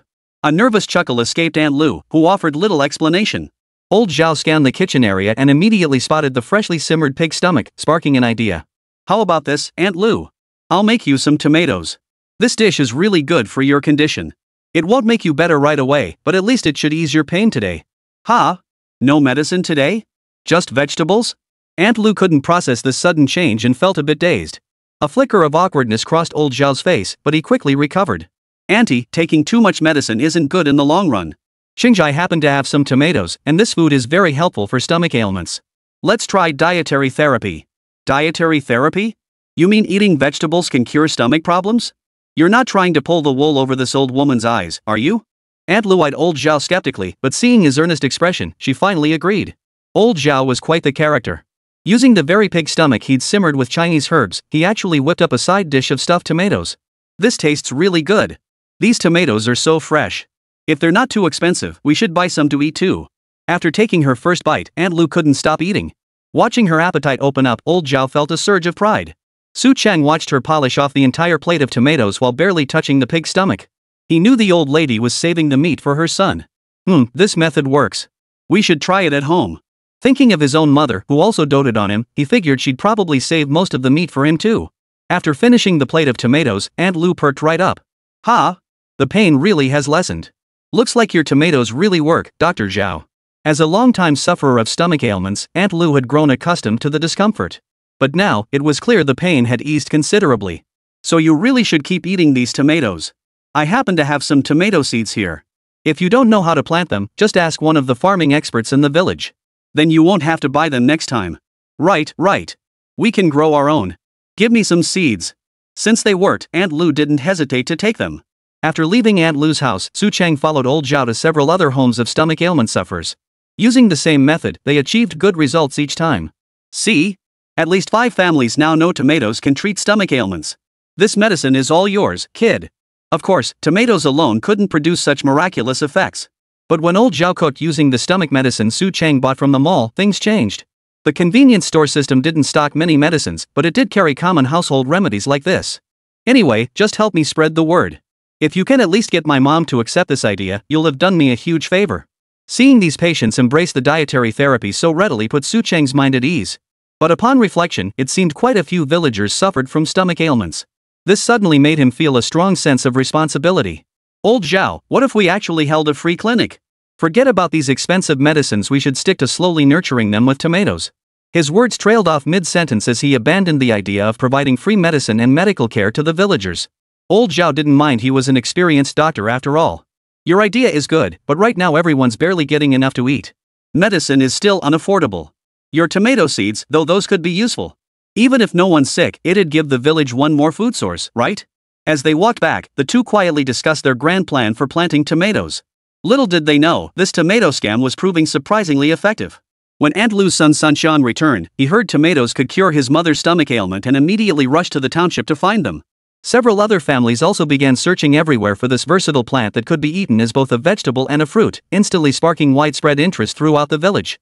Old Zhao said he was a miracle doctor, after all. Aunt Lu had suffered from chronic stomach issues for years, and if he claimed it worked, it must be true. Old Zhao? His medical skills have been impressive lately. My wife followed his advice, ate some brown sugar, and hasn't had those pains since. Looks like our village is about to produce a miracle doctor. Not bad, not bad. Chapter 114, Rainy Season. Spring in the mountain town was damp and soggy everywhere, but Su Cheng felt remarkably cheerful these past 2 days. Ever since accompanying old Zhao on his house calls, word of his tomato remedy for stomach ailments had spread. His small shop had sold several pounds of tomato seeds. Though some claimed he was just piggybacking on old Zhao's efforts to promote the seeds, the testimonials from those with chronic stomach issues spoke for themselves. Especially Sanxiang, that stubborn ox of a man. He'd gone and bought 10 pounds of tomatoes straight from the township, feeding them to his mother every single day. And it really worked. Old Zhao himself began to wonder if he had been too heavy-handed that day, perhaps overdoing the dosage to achieve such results. But Su Cheng believed it was all in the mind. After all, when someone truly believes they are healthy, even minor ailments might be dismissed as nothing. Influenced by this, Su Cheng's mother also started eating tomatoes. Though Su Cheng stir-fried the tomatoes with meat, his mother, feeling sorry for her son, would save the meat for him and eat the tomatoes herself. Su Longsheng understood his son's intentions. As the saying goes, see through it but don't point it out. So at every meal, he would set aside the tomatoes for his wife and leave the meat for that good-for-nothing son. Dad, with all this rain every day, it looks like our school construction project will be delayed again. Watching the steady drizzle outside, the construction site had halted work for the time being. Nothing to be done, the heavens weren't cooperating. Su Longsheng frowned, gazing at the distant mountains, his expression darkening. The hardest part was on the mountain. He hoped nothing would go wrong this year. Ha? The mountain? Oh, you're worried about flash floods? With this much rain, it shouldn't be a problem, right? Su Cheng recalled that their village's terrain was relatively high and safe from flooding. Yet every few years, a mountain torrent would strike, a terrifying sight. Su Longsheng shook his head. The mountains aren't like here. As the saying goes, mountains draw rain. Downpours there come suddenly and leave just as fast. And if it hits at the wrong time, the rainfall is immense. As he spoke, his eyes grew distant, as if recalling some unpleasant memory. No, I'll head up the mountain with Ma Zi later. See if Uncle Hao and the others need any help. I'll come too. Su Cheng wanted to go too. He'd been cooped up for days and was going stir crazy. Why go? You stay behind and take inventory of the shop. If anything does happen, we'll be prepared. Su Longsheng left him behind, donning his straw raincoat and heading out. Watching his father dash into the rain, Su Cheng couldn't help but pout. Always treating me like a kid. What a stubborn old fool. His mother overheard his grumbling, grabbed him by the ear, and dragged him back inside. You little rascal. You went to great lengths to get me to eat these tomatoes, didn't you? Now the whole village is saying you've been pestering old Zhao nonstop to sell you tomato seeds. Heh, Mom's so sharp. But you still have to eat them. If you don't, I'd have to find a way, right? Fine, I'll eat them. We've planted the seeds too, they should bear fruit in a few months. So his own mother knew everything all along. All that effort for nothing. When the rain eased up, he arrived at the store. With the downpour, no customers would come to the convenience store, so Enya and Zhang Wanru, the two young girls, were taking inventory with Monkey. As soon as Su Cheng arrived, Zhang Wanru immediately reported the current inventory status. The fabric supply has been dwindling lately. It'll probably take a while before we get more. As for those unusual items you requested, it seems no one has received them yet. No problem. Take your time collecting them. We're in no rush. Su Cheng nodded, his expression turning slightly displeased as he scanned the inventory ledger. What's wrong? Too much stock? Zhang Wanru noticed his look and asked casually. After all, the store now had to cover 3 salaries. Pockmark was currently helping Su Longsheng elsewhere, so his wages weren't paid here. No, it's that there's too little. If something really happens up in the mountains, we won't have enough basic necessities. We need to figure out how to restock. Su Cheng was also worried about flash floods this year. After all, he'd been up the mountain and seen how full the mountain streams were. You mean flash floods? Didn't I hear they're building a dam upstream? Shouldn't that divert the flow? It shouldn't affect the mountain, right? Zhang Wanru felt a chill run down her spine at his words. Children raised in the village had all witnessed those terrifying flash floods. The scenes of mountains collapsing and earth splitting open were unforgettable, even after seeing them just once. I don't know, but my father has already gone up the mountain. I hope nothing happens this year. Beyond worrying about Long Hao and the others' safety on the mountain, Su Chang was also concerned about the unharvested mountain produce. After all, he hadn't even brought himself to sell the items stored in the mall space. Monkey stomped in from outside, muttering curses under his breath, clearly furious. What's wrong now? Didn't I tell you to deliver rice to the cripple's house? His wife came to place the order 2 days ago. Seeing her cousin like this, Zhang Wanru couldn't help but feel a bit reproachful. Sis, that cripple is no good. Not only is he lazy and good for nothing at home, but he beats his eldest daughter black and blue every day. I can't stand it anymore. Monkey's words left both Su Chang and Zhang Wanru speechless. They knew the family's situation well. Because he couldn't produce a son, he treated the 2 women in his household this way. It was truly unbearable to witness. But ultimately, it was their family's affair. Even though the cripple's wife was now earning money, it didn't change the situation. Enya, hearing Monkey speak, didn't feel sorry for the beaten girl. So what? If someone like that existed in our village, I bet his own daughter would stab him through and through. Hearing this, the others finally recalled the customs of the Miao people. Sis, you can have your reasons for hurting someone. But we can't, that's a death sentence. Just as they were discussing this, someone burst in. It was Pockmark. Qingzai, trouble's brewing. The mountains flooded. Your father wants you to pack supplies to aid the women and children coming down. Got it, uncle. Tell the clan chief to gather people. Monkey and I will deliver supplies to the ancestral hall later. Alright, I'll go ahead. As Potface dashed back into the rain, Su Chang was already directing the others. Monkey, pack up everything in the shop with your sister. We'll move it to the ancestral hall. Enya, once we reach the ancestral hall, help the others prepare meals. Make sure everyone eats their fill first. Got it. Chapter 115, Torrential Floods, United Hearts. Flash floods were arguably the most dreaded disaster for the villagers of Su Village. After all, in these mountainous regions, other natural disasters were rare. In this era, such earth-shattering calamities often blocked roads, and when that happened, the entire village would starve to death. Precisely because of this, Su Longsheng, as the newly appointed village chief of Su Village, must ascend the mountain to assess the current situation. Especially since mountain dwellers like Long Hao were his sworn brothers, now was no time to look out only for himself. Before he even reached the village, he spotted Long Hao standing outside the village, braving the rain and scanning the surroundings. What's going on? Su Longsheng wiped the rain from his face and called out loudly to Long Hao. Spotting him coming up the mountain, Long Hao's face betrayed utter disbelief. How did you get up here? Cut the chatter. What about the women and children in the village? The rain grew heavier by the minute. Seeing that staying on the mountain was becoming untenable, Su Longsheng immediately and decisively ordered the villagers to evacuate down the mountain. Long Shan went to check the riverbed. He should be returning by now. When Long Hao followed Su Longsheng into the village, he noticed the man hadn't brought any tools. It was clear this man had rushed up the mountain unprepared. Don't wait. This rain will definitely cause flooding. Get the women and children down the mountain first. The village has already cleared space for you. Long Hao hesitated, but Su Longsheng grabbed him by the collar and said, "This is no time for hesitation. Go get the village chief immediately. I'll handle this." Understood. The village chief arrived shortly after. Seeing Su Longsheng's disheveled state, he likely guessed what had happened. Let's go. Evacuate the women and children first. The village has made arrangements. The village chief proved decisive, nodding his agreement immediately before ringing the bell to summon the villagers. No one is to remain on the mountain. Women and children evacuate first. Just then, Long Shan, who had been surveying the river channel, returned. He seemed slightly surprised to see Su Longsheng, but quickly shook his head. It's no good. The water's already starting to rise. We have to evacuate now. As villagers emerged carrying their belongings, a mudslide suddenly swept down from the mountainside. Fortunately, the people in the houses over there had already come out. Otherwise, they would have had to rescue them too. Hurry! Women and children first. Men stay behind to clear the river channel. Su Longsheng clicked his tongue. The rainwater falling into his mouth tasted bitter. Long Hao emerged carrying his paralyzed mother on his back, intending to hand her over to Su Longsheng. But Su Longsheng glared at him. Take care of your own mother. As he spoke, he draped his straw cloak over the old woman's shoulders. Let's go, everyone down the mountain. Hold tight to the vines. Steady your footing on the rocks.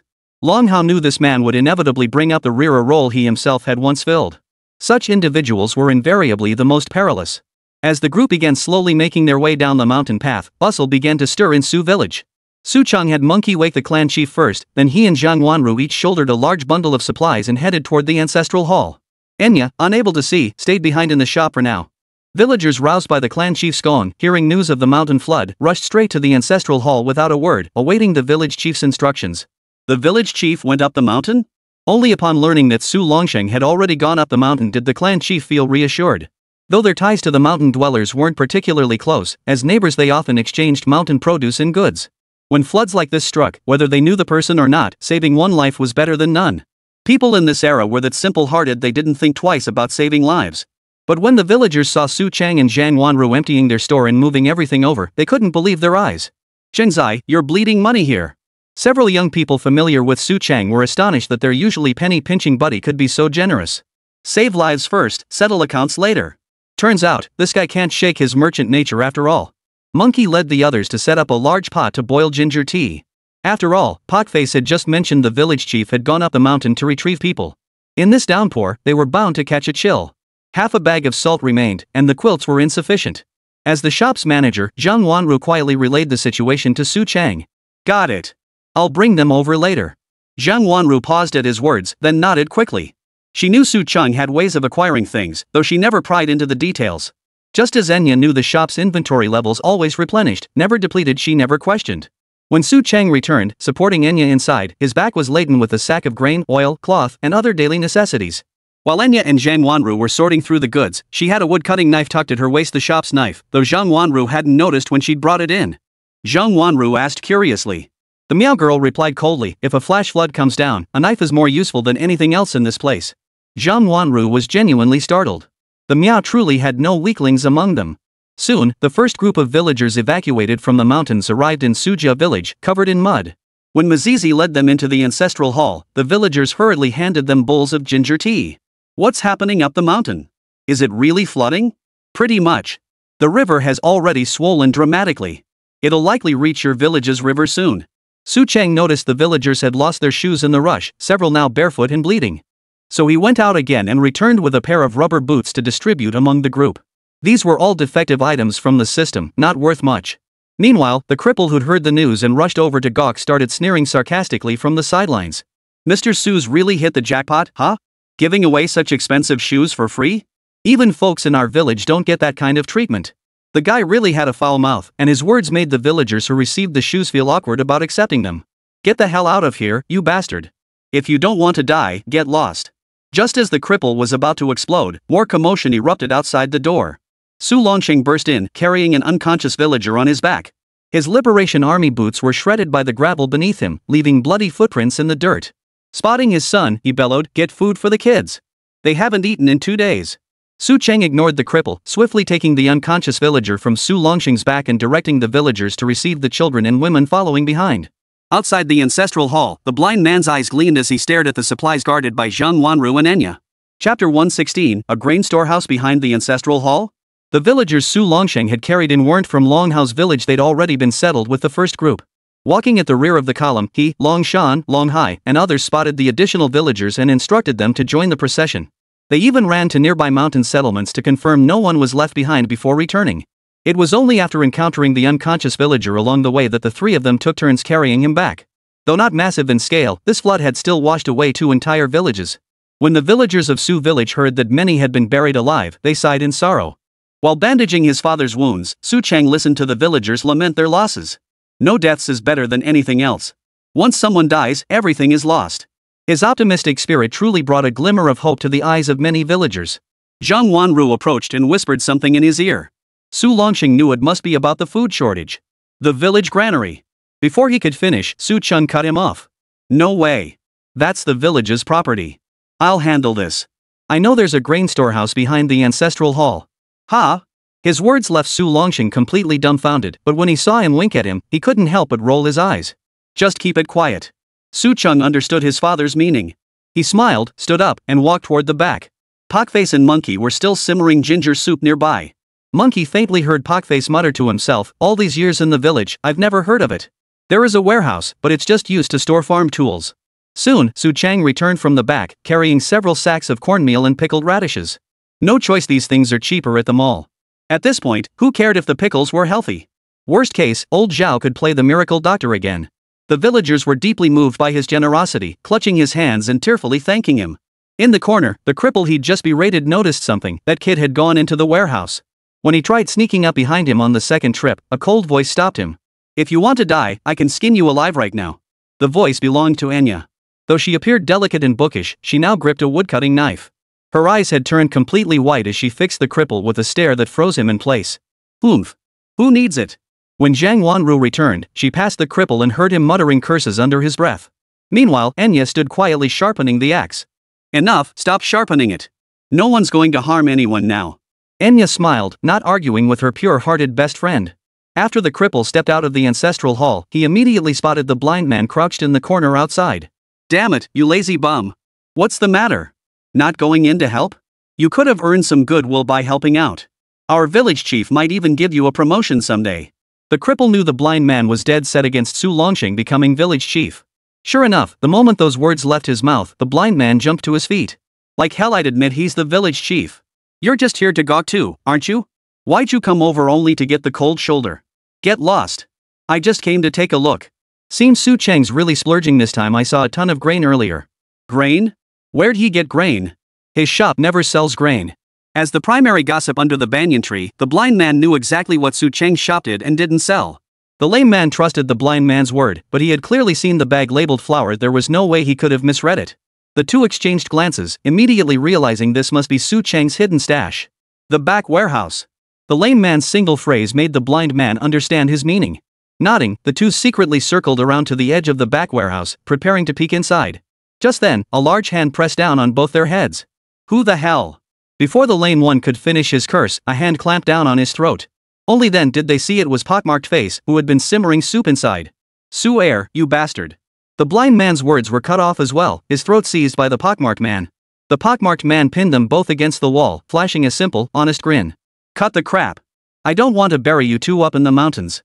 Only then did the two recall this man was the one who hunted with Su Longxing. Rumors had long swirled that he had blood on his hands, though never any proof. Seeing them nod tremulously, the pockmarked man finally released his grip. Cough. After coughing their lungs out, the two slunk away under Pockface's watchful eye.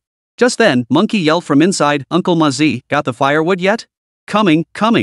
This wood's all wet, but no worries, just burn it off. The murderous intent vanished from Mazi's face, and he instantly reverted to his carefree, simple-minded self. Outside Su village, Zhang Shanghua and his leadership team paced anxiously. Township chief, 4 villages have been hit so far. There are reports of casualties up in the mountains too. The downpour had lasted quite a while, but it wasn't the usual season for heavy rains in this area, so the township office hadn't paid much attention at first. By the time reports of flooding reached them, 2 villages had already been affected. Just as Chancellor Zhang had finished dealing with the situation over there, he heard that a mountain flood had also broken out. It was truly a case of misfortune piling upon misfortune. Thus, he had no choice but to begin leading his men on patrols through the local villages and towns. Up ahead lay Su village. They only had one river there, but he'd heard they planned to build a school along its banks. He wondered if anyone was still at the construction site. He certainly knew Su village after all. Several of his city friends had given that young man a 300 yuan deposit. He had also inspected their school site, which shouldn't have been vulnerable to flooding. But now it seemed the construction would need to be rebuilt, at least to address the drainage issues no one had anticipated. Upon entering the village, they found it eerily quiet, save for the bustling activity near the ancestral hall. Let's go check it out. When they reached the ancestral hall, they saw a group of villagers arranging sleeping arrangements for the mountain dwellers affected by the disaster. You've brought all the mountain villagers here? Su Longxing spotted the township chief and, limping on his injured leg, was helped over by his son. Chief, we've brought down the people from all 3 mountain villages. I'd like to report that to you now. Good work. Your sense of responsibility absolutely qualifies you for the title of Advanced Production Team. Chapter 117, Rewards After the Flood Recedes. Su village's decisive action rescuing people without hesitation had indeed made the township offices work much smoother. Organizing rescue teams to search the mountains at this critical moment would have been an incredibly difficult task. Moreover, the township office genuinely lacked the manpower for such an operation now, as most personnel had been dispatched to assist the 2 stricken villages. This deeply gratified Zhang Shanghua. Seeing their newly appointed village chief injured while saving others was particularly heartening, a true model of dedication. So when he departed, he immediately pledged support for this model production team, filling the villagers of Su village with pride. The torrential rains persisted for 3 days, leaving the entire village of Sujia quiet and still, with scarcely a sound to be heard. Inside the ancestral hall, Long Hao and Long Shan were calculating how much they'd eaten from Su Cheng over the past few days. They scratched their heads until they were sore, finally concluding they'd never pay it all back. Su Longxing's feet were swaddled like pig's trotters, yet he still came to check on them. When they saw the plastic bag wrapped around his foot, a particularly eye-catching red one, at that the group of grown men couldn't help but laugh. Alright, laugh no more or I'll lose my temper. That brat insists it can't get wet, so this is the only option. Su Longxing chuckled at his own words. The children in the ancestral hall were all lively and energetic, which made Su Longxing and Long Hao feel very fortunate. You lot shouldn't head back up the mountain either. Settle down at the foot of the hills. The kids can attend our village school. Su Longxing had no desire to climb the mountain again next year to fetch them, so he made the decision for them outright. This left Long Hao with a headache. It's not a problem for our families, but the key issue is. The village chief, who had been sleeping inside, was roused and stepped outside to confer with Su Longxing. Upon returning, he announced the collective relocation, leaving the villagers stunned. But upon hearing their children could attend school, they all agreed to cooperate with the relocation. But isn't your school construction site flooded? It'll probably take months to get things going, right?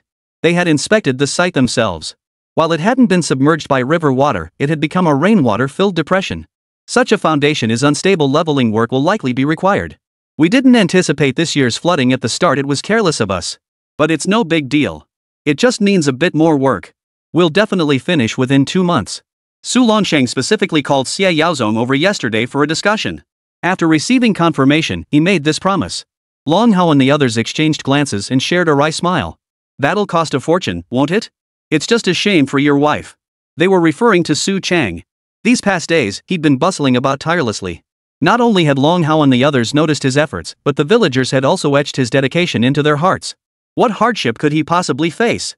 He was still sleeping soundly at home. I heard the township chief wanted to see him later about something. I just didn't want to be a guest, so I came over. Hearing this, Long Hao and the others finally broke into smiles. Looks like that brat caught the township chief's eye. His future's looking bright. Su Longxing curled his lips in a dismissive sneer, his words sharp but his expression betraying him. What's so great about it? He's always messing around with business deals. Speaking of which, after the flood, game on the mountain will probably be scarce. What are your plans? We'll figure it out once we're settled. We've got plenty of strength, we won't starve to death. Su Cheng wasn't sleeping at home at all. He was glued to the screen, watching the prices of the shoe brocade sold through the system rise once more. Sure enough, that market had purchasing power. Looks like he'd need to acquire more goods. He'd spent quite a bit in the mall this time, and the damn system had actually given him a rare 20% member discount. Don't underestimate that 20% off it actually saved him a considerable amount. Of course, the exchange rate was still a major pain, the biggest reason Su Cheng despised this greedy system. Now, with over a dozen shoe brocades listed in the mall, the combined sales should soon break the 10,000 yuan mark. The fabrics he'd collected earlier, though sold at little more than cost, still recouped over 2,000 yuan in expenses. It was safe to say he was now firmly in the 10,000 yuan club. Not bad, at least he'd recouped the money he'd blown. He hadn't expected these 3 days of supplies to wipe out the 3,000 yuan in his account. Looks like high-end spending really isn't sustainable. It was indeed extravagant, 10 times the local cost of living. Only someone like him, a time traveler, could afford it. Before long, Zhang Shanghua finally arrived. Accompanying him was one of the city guys who had come last time. Chief Shang, are you here to award me a banner of commendation or to hound me about that TV? His words made the young gentleman beside Zhang Shanghua look rather embarrassed. Zhang Shanghua paid it no mind, plopping down across from him and stating bluntly, someone in your village wrote an accusation letter. They say you're engaging in profiteering, that all the food and supplies the villagers have been using these past days came from you. Bull. What profiteering? I'm just helping out my neighbors. I'm the one who should be getting an award here. How could I possibly do anything illegal? Seeing his righteous indignation, if not for the 300 yuan deposit, Zhang Shanghua wouldn't have suspected this fellow had any inclination toward profiteering. Alright. I'll handle it. But you should be more careful in the future. His voice dropped as he leaned close to Su Cheng. I don't care how you got it, but you must secure that Advanced Production Team award for me. Next month, the county is promoting biogas digesters, and Su Village will be the pilot site. Su Cheng instantly understood this was about boosting the township chief's political achievements. No problem. Since we're starting a school, the kids need a convenient place to bathe. Biogas tanks are great, they heat water fast and cheap. I'll handle it. After pounding his chest in agreement, he quickly switched gears. But Mayor, our village lacks a pillar industry. How about we set up a pickled vegetable factory? Pickled vegetables? Haven't you been warning everyone about the dangers of pickled foods lately? What's this? Money makes you forget your conscience? Zhang Shanghua knew this guy well. Not long ago, he was jumping around, tinkering with tomatoes and disparaging pickled vegetables. Now he suddenly wants to start a pickled vegetable factory? Clearly, he's smelling money. This is local economic development, right? Pickles aren't for daily consumption, but they have a solid market as a condiment. The two haggled back and forth over the arrangement for a while. The township would provide the land, while Su Cheng would contribute the funds and labor. Eventually, they reached an agreement. Oh, and handle your village affairs yourselves. Don't drag everything to the township office. As he was leaving, he reminded Su Cheng one last time. Su Cheng nodded with a smile, inwardly cursing the anonymous letter writer. Lame or blind? Either way, one of you or both better watch out. I'll make sure you pay. Chapter 118, A Joyous Occasion in Su Village. After the flood came the peak season for epidemics. These days, Su Cheng had begun his apprenticeship in medicine under old Zhao. Yet the entire village was now waiting for the township chief's supposed commendation of the advanced production team. But as they waited and waited, no news came. This had the old clan chief in a panic. Why was there absolutely no word on this? Not a peep from the township either. As he pondered this at home, a wave of worry washed over him once more. After all, the villagers had brought up the matter repeatedly these past days. As the head of the clan, if this matter remained unresolved, he feared the upcoming spring plowing season would see little enthusiasm from the villagers. After all, their village had never received such an honor in all these years. In the past, when food was scarce, they hadn't valued such honors. But now things were different. To say nothing else, the ranks of the village's elderly women had swelled considerably. With the recent floods, the money they earned came in handy. Households were now replacing their old belongings with new ones. Who would normally bother going to town to shop? But now, these women were heading out every other day, even learning to group buy as Su Cheng had suggested, driving prices down hard on the merchants. The merchants couldn't do anything about it. After all, these women bought in bulk, batch after batch. If you didn't know better, you'd think they were forming a group to become middlemen. With money in hand, everyone's focus shifted to reputation. The mountain villagers had settled down and no longer lived in the ancestral hall.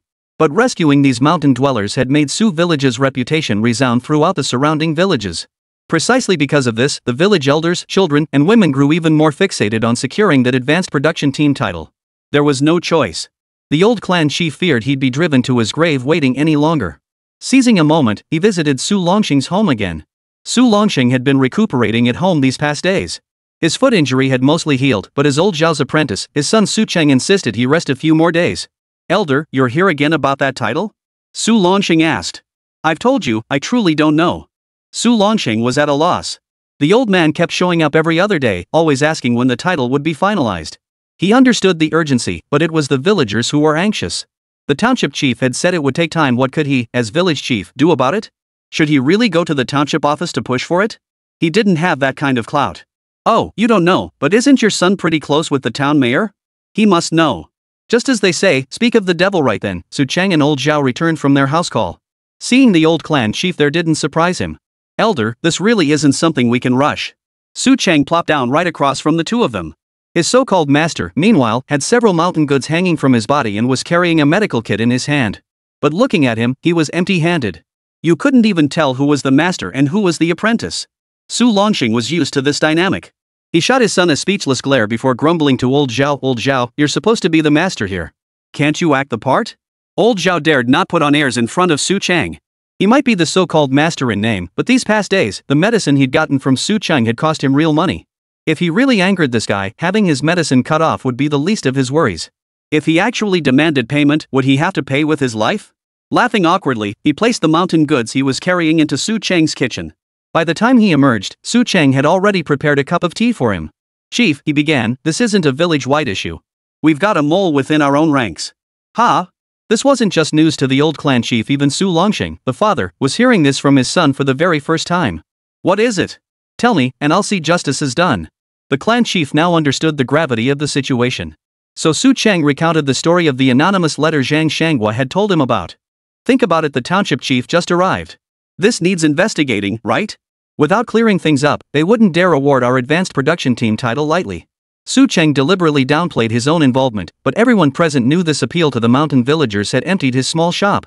If he were truly accused of profiteering from supplies, it would be deeply troubling. The township chief had said the investigation would take time, but our village's honor was assured.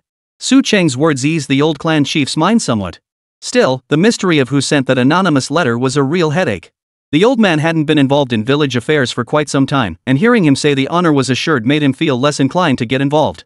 But Su Cheng wasn't about to let the old man sit idle. He pressed on. The township chief also said that once this title is secured, the subsequent support projects for our village will be much easier to implement. Ha! What kind of support? Policies coming down from the township for our village? The old clan chief's eyes lit up at that. Government support? That's a huge benefit.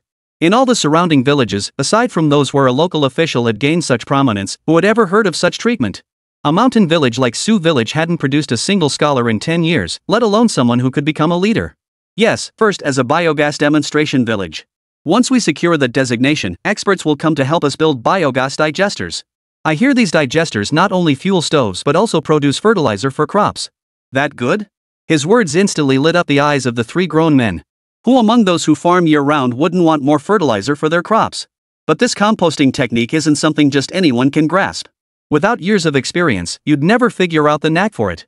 Their village used to have a few elders who knew these secrets, but those stubborn old men always kept them hidden, afraid that if others' crops thrived, theirs would pale in comparison. Back in the production brigade days, they'd secretly process fertilizer away from the whole village. Then an accident took several of those elders at once, and the skill was lost. Just thinking about it made the old clan chief's heart ache for a long time.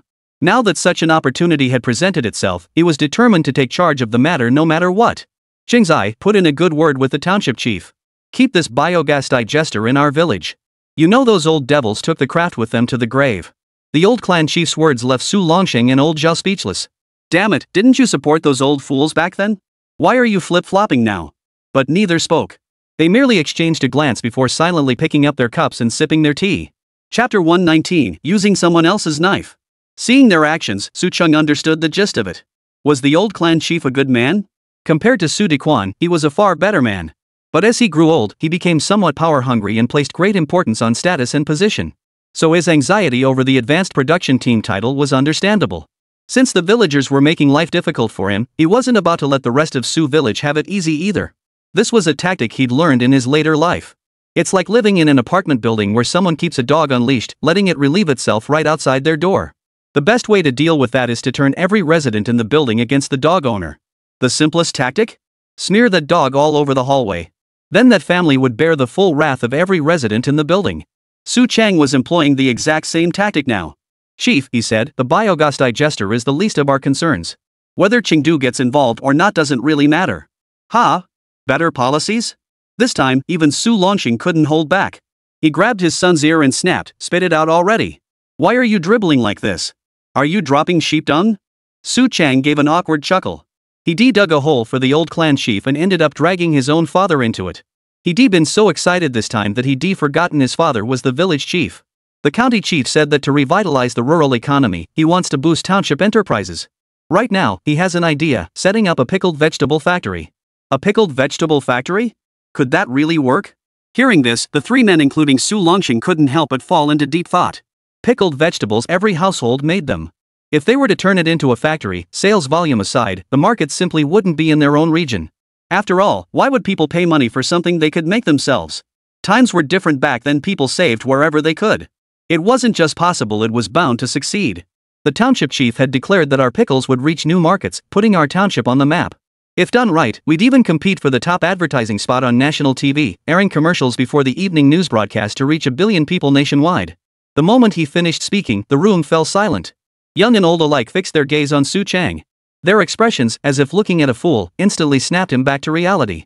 He'd gotten too excited he'd completely forgotten that not a single TV existed in the village now. Who even knew what the news broadcast was? Let alone what an advertisement was. Ahem, the township chief mentioned it. Judging by his words, this must be how city folks do things. Su Longxing also caught on. After glaring at his son, he turned to the clan chief and said, Chief, I reckon this is the township chief's next big move. If our village qualifies, we might just get a few more workers in the village. Only then did Su Chang grasp the meaning behind his father's words. His earlier remarks had been too grand, too abstract. The old man hadn't caught the potential benefits. But when his father put it that way, the old man's expression instantly turned fervent. Really? People from our village could become factory workers? Not only that, his father continued, they might even become foremen, what we call cadres today. Think about it, if the factory comes to our village, wouldn't they prioritize hiring our villagers? Absolutely. Otherwise, why would they even put the factory in our village? The old man finally grasped the significance. This was a tremendous opportunity. Come to think of it, it wouldn't just be factory workers. An old man like him could probably land a job as a security guard. In this day and age, being a security guard at his age is no small feat. It still counts as part of the workforce. We absolutely must secure this factory. With that, the old man sprang to his feet and paced back and forth with his hands behind his back in Su Longxing's home. Here's what you do, go to the township and tell the township chief about our situation. Tell him I'll root out that mole within 3 days, no, 2 days. Also, our village will write a joint letter vouching for you, guaranteeing your innocence. The old man's words were decisive, and the stern look on his face made it clear he was taking this anonymous letter incident very seriously. Su Chang readily agreed. After seeing off the excited clan chief and old Zhao, who kept glancing back at him, Su Chang returned home only to be dragged by the ear and locked in for a stern lecture by his father. "You little bastard. Now you've learned to use others as your tools?" Su Chang smiled, offering no rebuttal to his father's words. Even old Zhao had been giving him sideways glances lately, and he was sure the old clan chief understood exactly what was going on. "Dad, how is this using someone else's knife? I was wronged, and the village elders stood up for me. Isn't that perfectly normal?" Su Longxing snorted coldly, pointing to the seat opposite him and gesturing for him to sit down. "You're telling me the biogas digester and pickle factory are real?" "Absolutely." Township Chief Shang said it himself. Staring intently at his son's face, Su Longxing saw no sign of deception and finally relaxed. "How certain are you?" Su Chang smiled, poured his father a cup of tea, and handed it over. "Dad, don't worry. The biogas digester is a township initiative. The township chief said they'll only award the title after we achieve results in our village." "Ha? That's different from what you told me." Su Longsheng shot his son a glance, realizing the youngster had been playing tricks earlier. "It's just a matter of switching the order. No big deal." Su Chang shrugged indifferently. To him, it truly was no big deal, but to the old clan chief, it was like a rein being placed on his neck. This title might be the highest honor he'd ever receive in his lifetime. He wanted it. What about the factory? Surely that wasn't the township chief's idea? How could a father not know his own son? This was a deal I struck with the township chief. He wanted to make a name for himself, how could I not give him something in return? I didn't ask for much, just a plot of land. I'd cover the factory's construction costs and provide the workers. Su Longxing never imagined his son would dare start a factory. Back when he handed over the village convenience store, he'd only intended to give his lazy son a means to support his family. Now look, it had actually awakened his son's entrepreneurial spirit. Watching his son brimming with ambition, he couldn't help but wonder if this was a blessing or a curse. After returning home and calming down, the old clan chief finally realized he'd fallen into Su Chang's trap. That kid, so young yet full of cunning schemes. But that's fine, at least he won't be taken advantage of. Chapter 120, The Cripple Despaired. The villagers of Su Village were once again summoned to the ancestral hall. This was the first such impromptu gathering since the emergency assembly during the previous flood disaster. When the villagers arrived, they saw the old clan chief standing in the center of the hall, his back to them as he faced the ancestral tablets on the wall. What was going on? The old clan chief rarely behaved this way. Who knows? Probably some honorary title has come to our village? Hearing this suggestion, the villagers immediately grew excited. Who wouldn't want to be recognized as advanced now? Before, they lacked the means or ability, but with this opportunity, everyone felt honored. But when some nosy villagers tried to approach the clan chief to ask, they were pulled back by his son. "Don't go over there. He's in a rage." "Ha?" Only then did the villagers gathered in the ancestral hall notice the deep shadow of anger darkening half of the village chief's face. What's happened now? Must our village never have a moment's peace? Who knows? Nothing major seems to have happened these past few days. Could it be that title was lost? That shouldn't be possible, the town mayor said. We had a chance that day. Hard to say. There are some shady characters lurking around our village. The one speaking was the lame man. He'd been feeling stifled these past days, especially after being startled by that blind girl. Only later did he learn Enya's eyes were damaged. If he'd really fought back that day, she couldn't have hurt him at all. That made him furious. But when he thought of settling the score with that at the store, he saw her bear-like brother come to visit her and quickly turned tail and ran. Especially when he spotted the Miao dagger at Nge's waist, he knew this brother and sister were not to be trifled with. That day had been a coincidence, really. The last time Nge had carried the goods and that money back, he'd scared the living daylights out of the village women. The sheer amount of money was truly terrifying. Later, under strong pressure from his clan in the village, Nge began carrying his own Miao knife for self-defense. He justified it as a precaution against blind thieves eyeing the money on his person. For this purpose, the village even obtained a special ethnic minority certificate for him from the township authorities. With this document, he could openly carry his knife in public. This was actually a policy unique to that era, reflecting respect for the folk customs of ethnic minorities. In the decades that followed, such policies were gradually phased out. It was precisely because of this that Su Chang and the others broke out in a cold sweat when the Miao girl Enya threatened to chop someone up that day. Had the cripple actually harmed the siblings, he'd likely have deserved his fate. With no outlet for his frustration, Su Chang bribed the son of a fellow villager with 2 yuan to write a denunciation letter to the township authorities. He'd assumed the township chief would come investigating Su Chang in the days that followed. But when he saw the township chief laughing and joking with Su Chang, he knew this corrupt official had surely been bribed by Su Chang. He cursed his mother in anger for 2 whole days. Now that he had this chance, he naturally wanted to give Su Chang a taste of his own medicine. Bad guy? Ha, you cripple. You wouldn't be talking about Su Chang, would you? Aren't you one of the beneficiaries of his cloth business? Even though you're a good-for-nothing who never lifts a finger, you did marry a capable wife. And your wife hasn't exactly been sitting idle making money off Su Chang lately. At this point, one villager couldn't stand the sight of him. Who was he hinting at? Truth be told, few in Su village actually liked him. Some old women even tried to persuade his wife to divorce that lazy bum. When he found out, he nearly died of rage. He didn't dare storm over to cause trouble, so he went home and beat his own wife instead.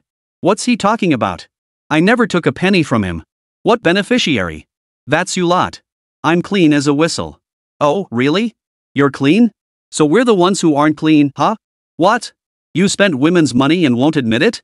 You're asking for trouble.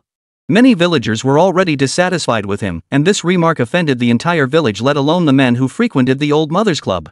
As things were about to turn violent, the old clan chief turned and roared, "What's going on here? How dare you act so brazenly before our ancestors? If you don't want to live here, get out of the village." With the old clan chief roaring like that, no one dared utter a word. The cripple, refusing to back down, gave the others a cold snort but retreated toward the doorway. Who knew if these men would pin him down and beat him to death after the meeting? He even considered fleeing this godforsaken backwater like Su Wu had done. The clan chief cast a glance at him, and the more he looked, the more he felt this fellow resembled the mole Su Chang had spoken of. "Su Kan, what have you been up to these past days?" "Ha?" The cripple froze. What did he mean? What have you been doing? Wasn't this supposed to be a meeting? Why was the old clan chief suddenly asking him this? As these thoughts raced through his mind, a sudden chill gripped his heart. Could he have found out about it? Impossible. That was an anonymous letter, and it was written in the handwriting of Sandog's son. There was no way he could know I had it written. His eyes darted around the ancestral hall. Seeing that Sandog wasn't present, he relaxed. What could I possibly have done? "Clan chief, are we holding a clan meeting or interrogating me?" Once he had sorted this out in his mind, his usual roguish attitude surfaced. The elder clan chief observed that he didn't seem nervous, his face showing no hint of emotion, but inwardly, he was filled with doubt. If not him, then who? Someone from Su Dequan's branch? Returning before the ancestral tablets, he scanned all the present Su family members. Just as he was about to speak, the sound of a child's wailing and a man's angry curses drifted in from outside. "You disobeyed me and tried to write a denunciation letter like someone else?" The lame man at the doorway felt his heart sink. That was Sangan's voice, and the one crying was the little dog who'd written the letter for him that day. Just as he tried to rush out, Sangun, who'd entered, collided with his son, knocking him over. "Ing bastard, you blind cripple. You taught my son to write that damn accusation letter. I'll beat the out of you."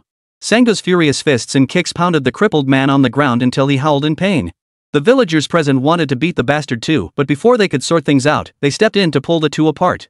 "Don't pull them apart. Make him spill the beans about that letter. Damn it, he's about to ruin our village's hard-earned honor. Beat him good, just don't kill him." The clan chief's voice silenced everyone, including Sango, who was still punching. But when they snapped back to reality, their pent-up rage erupted into a roar. "Cripple! Why don't you just die?" Chapter 121, The Cripple Demands Revenge.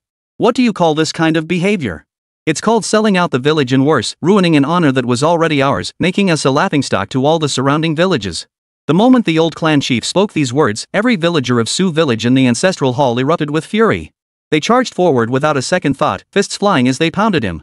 Ironically, Sange, who had initially grappled with him, was pushed outside by the enraged villagers.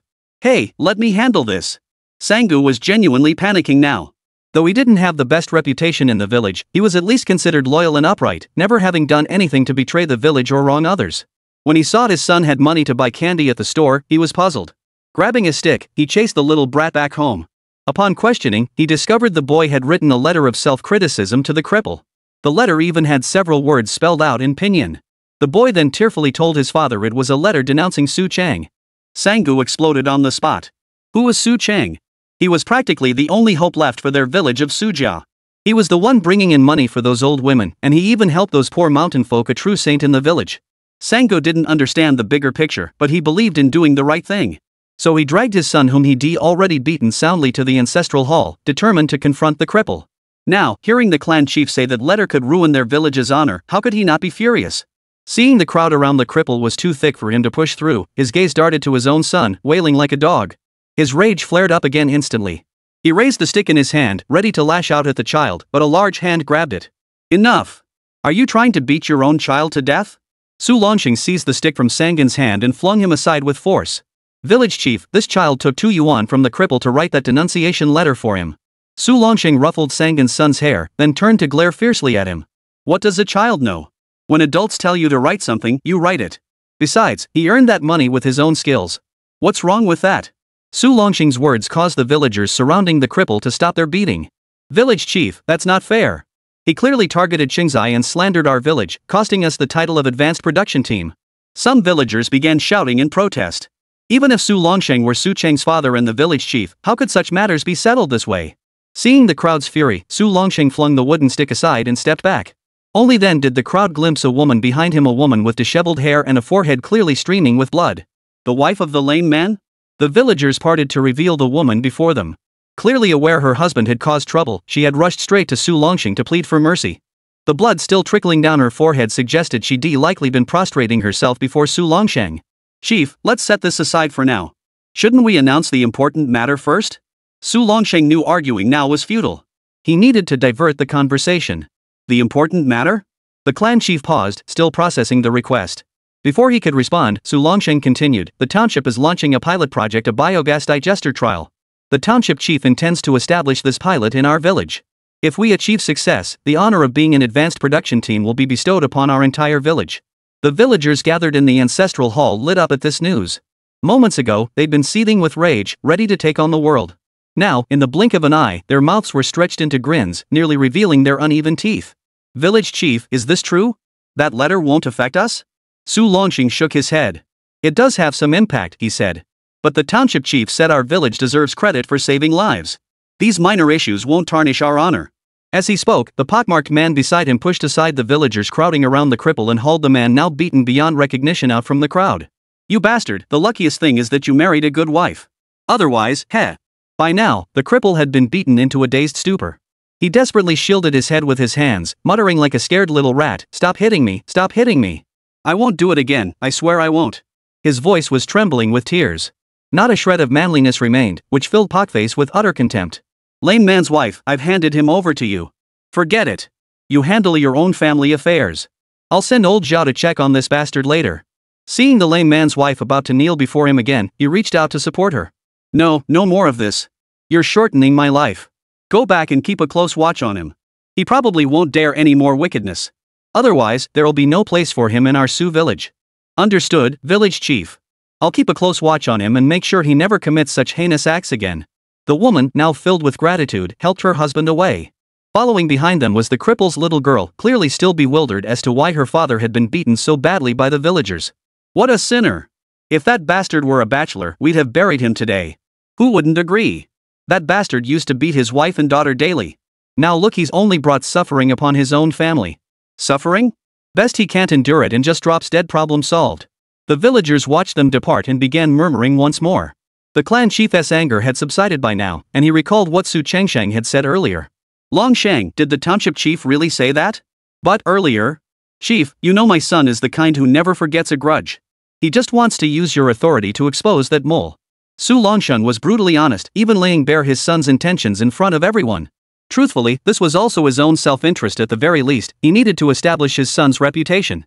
After all, Su Cheng was amassing more wealth by the day, and in the future, the crippled man wouldn't be the only one envious of him. By establishing his authority now, he'd be able to handle these matters independently once he matured further. Truth be told, he was overthinking it. The Su Cheng of today was no longer a naive teenager not yet 20. What? Men from your village are coming? Brother, your Miao people were not on the same path. Inside the small shop, Su Cheng's head was spinning as he listened to Ango speak. Chapter 122, The Miao People's Plans. Ango had indeed come this time to convey their chieftain's intentions. But Su Cheng was utterly impressed by that decisive chieftain. Brother, this won't do. Look, your womenfolk can earn money now. Shouldn't you be living well? There's no need to actually send your men over, right? Besides, look at my shop, it's only this big.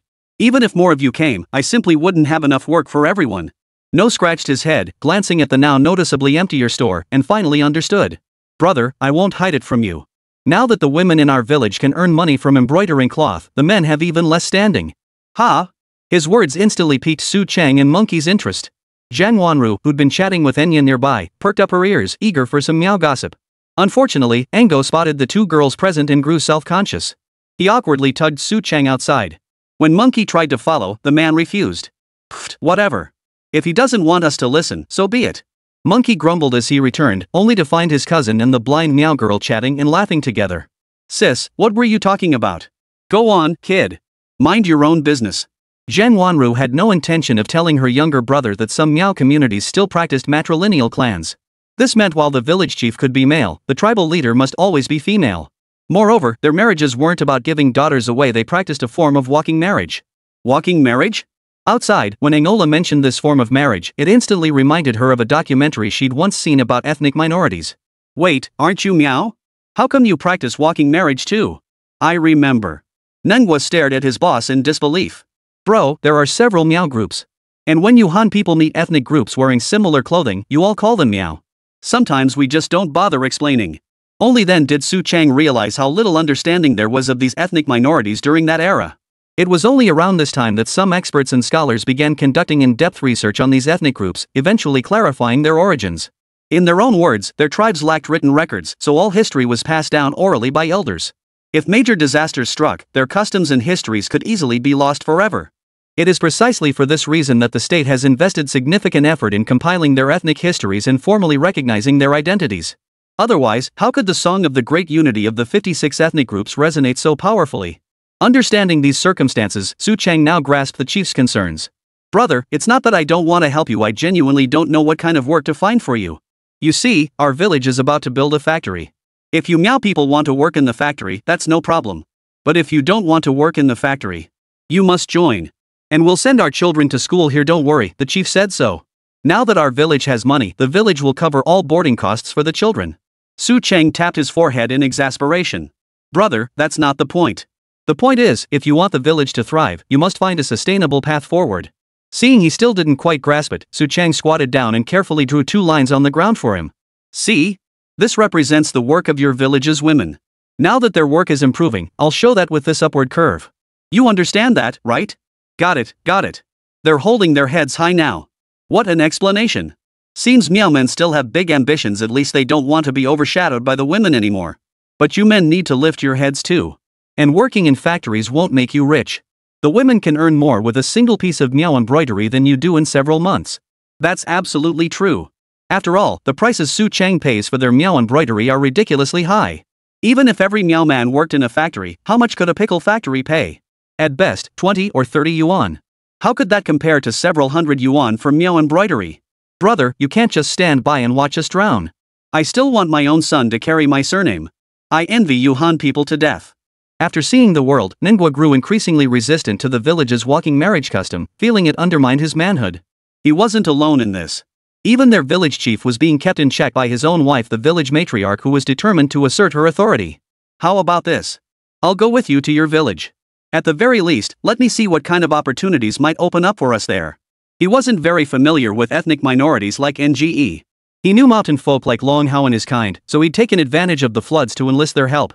As for the Miao ethnic group, surely their customs held some art forms that later generations would cherish and designate as intangible cultural heritage? That was his assumption, but the truth could only be confirmed by seeing it firsthand. Alright, come back with me now. I'll have the villagers properly welcome you, our village's benefactor. Ha? Now? Yes, right now. Besides, I'll bring my sister back to see the villagers. Everyone's concerned about her condition. With him putting it that way, Su Cheng naturally couldn't refuse. So when he returned to the store and announced the news, Zhang Wanru and Monkey actually raised their hands to join the trip to the Miao village. Let's go! Let's go! There's nothing much to do at the store anyway. We can treat it as a team-building activity for our little shop. Team building? The others didn't understand this term from the modern world. Su Chang realized his mistake but quickly explained with a laugh, team building is an activity to strengthen our little team's cohesion. Though they didn't grasp what cohesion meant, who cared? They promptly shut the shop door, grabbed some gifts for the visit, and headed out of the village. Along the way, they encountered villagers returning from the fields, who all greeted Su Chang and his companions warmly. Chang, are you guys heading out together? Yeah, we're off for team building. Before Su Chang could answer, Monkey excitedly announced to the villagers. Team building? Su Chang joined the party? No wonder he's so close with officials like the township chief. Turns out he's part of the organization. Joining the organization is even better. Having connections in high places makes it easier to get ahead. Good news. Chapter 123, The Trip to the Miao Village. Su Chang and his group left the village in high spirits. But Monkey's single remark sent shockwaves through the entire Su village. What? Su Chang really got a government position? You wouldn't think someone like him could become an official. It doesn't seem right. Look at those officials, they all carry themselves with such gravitas. How could he just suddenly become an official? But if you could figure it out, you'd be the one holding office. Anyway, the Longsheng family has truly produced a dragon's offspring now, and our Su village gets to bask in the glory too. Inside the village office, Su Longsheng, who was already racking his brain over how to drain the water from the school construction site, jumped at the sound of this rumor. What? My son became an official? Joined the league? Joined what league? The more he thought about it, the more he realized this was huge. He had to get to the bottom of it. He quickly dropped his work and hurried to the small shop, only to find the door locked. Huh? Everyone's gone? Where did they go? No choice. He'd just have to wait for that good-for-nothing kid to return and get to the bottom of it. Meanwhile, Su Chang and the others had already boarded a cart borrowed from the village and traveled to a spot not far from Mango's village. I have to say, your village is really remote. Our village is already considered mountainous, but yours is even more isolated than ours. They traversed so many roads, both main and minor, that even Su Chang couldn't recognize the way back. No felt a bit embarrassed. Their village was a poor settlement. His ancestors had lived here for generations without noticing any issues, but when he visited the county town, he gradually realized the problem. That was precisely why he was so determined to send the village children to study at Su Chang's unfinished school. Yes, he agreed. Our families have lived deep in these mountains for generations. Sometimes our lives are even harder than Longhao's people. Su Chang nodded silently. It was true. At least Longhao and his people could trade for daily necessities with the villagers down in the valley. But Enya mentioned that due to different ethnic customs, their village had become quite isolated many years ago. If not for the country's liberation allowing them to trade again, the villagers would likely never have interacted with outsiders. The ox cart soon reached a mountain hollow. Seeing the towering rock walls on either side, Su Chang instantly recognized these two colossal stones as the guardians of their village's sole passageway. Honestly, this place is incredibly easy to defend and hard to attack. I imagine during the War of Resistance, you must have held your ground right here to repel those invading enemies. NGE proudly patted his chest. You bet. Our elders say the Japanese were terrified of our kind back then we scared the hell out of them. Indeed, the southwest region has no shortage of heroes. Upon entering the village, the children playing outside scattered in fright upon seeing the unfamiliar ox cart dashing back into the village. Only a few bold little ones spotted Ango on the ox cart and began calling out. It's Big Brother NGE. It's Big Brother NGE. Quick, call the village chief. Big Brother NGE brought our benefactor back. Benefactor? Zhang Wanru and Monkey on the ox cart both turned to look at Su Chang at the same time. Su Chang was completely bewildered. Enya covered her mouth and laughed as she explained, Brother Su Chang earned money for the women in our village. Everyone's life has improved, so they all consider this a great favor to us. Su Chang hastily waved his hands. What nonsense! We're all just meeting each other's needs, it's cooperation, pure and simple. His awkward gestures carried a hint of resistance, making him look like a greenhorn new to the world, a far cry from his usual seasoned business veteran demeanor. Zhang Wanru, seeing him like this for the first time, couldn't help but feel a wave of laughter welling up inside her. So this rascal had been helping so many people without even realizing it. It seemed that ever since he saved her, this bastard had been on a path of helping others. Though he was usually blunt with her, even occasionally teasing her with his words, he never crossed the line like those village ruffians. Come to think of it, he was actually a good person, wasn't he? As she pondered this, the ox cart came to a stop. A woman dressed in Miao ethnic attire emerged, leading a man wrapped in a headscarf. Chief, village head. I've brought my brother Su Chang back. Nengo jumped off the cart and introduced Su Chang to the two figures across from them. The Miao woman, adorned head to toe in silver ornaments, immediately embraced Su Chang as he reached out to shake her hand, the clinking of her silver accessories filling the air. Child, thank you for your contributions to our village. I am the chief of the manhwa tribe. Welcome home. Su Chang nearly suffocated in the embrace of this matriarchal figure, but thankfully she realized her own enthusiasm might be excessive and quickly released him. Thank you, but we're all just meeting each other's needs. There's really no contribution to speak of. No, child. We've traded with outsiders before, but they never offered such high prices for our embroidered cloth. You truly treat us as friends. Ango told us you are a friend of the manhwa people. The man following the woman was the village chief. His speech was more refined than hers, and to Su Chang, it sounded even more reasonable. Come inside and talk. The woman swept her wide sleeves in a gesture, inviting them directly into their village. The villagers were now peering out from their homes, watching the commotion with great excitement. Su Chang was actually relieved their standard of living hadn't truly prospered yet. As Enya had mentioned earlier on the ox cart, when true friends visited, they would line up and take turns offering toasts. The village was barely scraping by with enough food, they certainly didn't have that much liquor. Plus, this visit had been rather rushed, so the village probably hadn't prepared for it. Chief, village head, truly, there's no need for formalities. I've heard from Brother Ango about the village's situation, but I still felt I had to come see for myself. At the very least, I need to understand how we can get the village's products out into the world. Su Cheng dared not linger in conversation. It seemed they were genuinely preparing for that long line of cups and endless rounds of liquor. Oh? You think we have other crafts besides embroidered cloth? Hearing this, both the village chief and clan leader wore expressions of surprise, their eyes nearly sparkling. Su Cheng's gaze swept over the clan chief's silver ornaments. He smiled and nodded. Let's not talk about anything else. Just the silverware on your person, clan chief, should be a very fine piece of craftsmanship. If sold outside, it should be worth more than Mao embroidery. What? More valuable? These things can be sold? Then I'll take them off right now and sell them all. Chapter 124, Business Savvy in the Miao Village. The chief's eagerness caught Su Cheng off guard. Watching her swiftly strip off her silver ornaments, Su Cheng hurriedly stopped her. Whoa, hold on. Hold on. We still have things to discuss, don't get so worked up. Su Cheng was genuinely alarmed. Seeing the chieftain had already stripped off all her silver ornaments and was holding them out with both hands, he hurriedly persuaded her to stop. Everyone was now staring intently at his face, seemingly waiting for his explanation. It's like this, he began. The reason your silver jewelry looks so bright and shiny is because you wear it constantly. And you've probably noticed yourselves silver oxidizes quickly when exposed to air. His words caused everyone to pause in surprise. The female clan leader clapped her hands together in sudden realization. That's exactly it. Like the girls in our village, after a while, their jewelry loses its luster. So that's what oxidation is. Now everyone understood. Yet another question arose. If we follow your advice, does that mean we must wear our silver jewelry constantly to keep it looking bright and shiny? This question truly stumped Su Cheng. After all, neither in this life nor his previous one had he ever studied this topic. In his previous life, he'd been too preoccupied with making money to learn such common knowledge. We can discuss this together and conduct some experiments. In any case, silver jewelry is indeed a different path now. As he spoke, other villagers from the settlement brought out many of their unique dishes, mostly meats hunted from the mountains, and particularly fatty ones at that. The sight made Su Cheng feel a bit queasy, though he dared not show it. Under the villagers' warm invitations, he politely sampled several dishes. One dish, the sour fish soup, caught his attention. This sour soup is truly exceptional. I can guarantee that if you brought this craft to the countryside, or even the city, you'd have customers flocking in droves.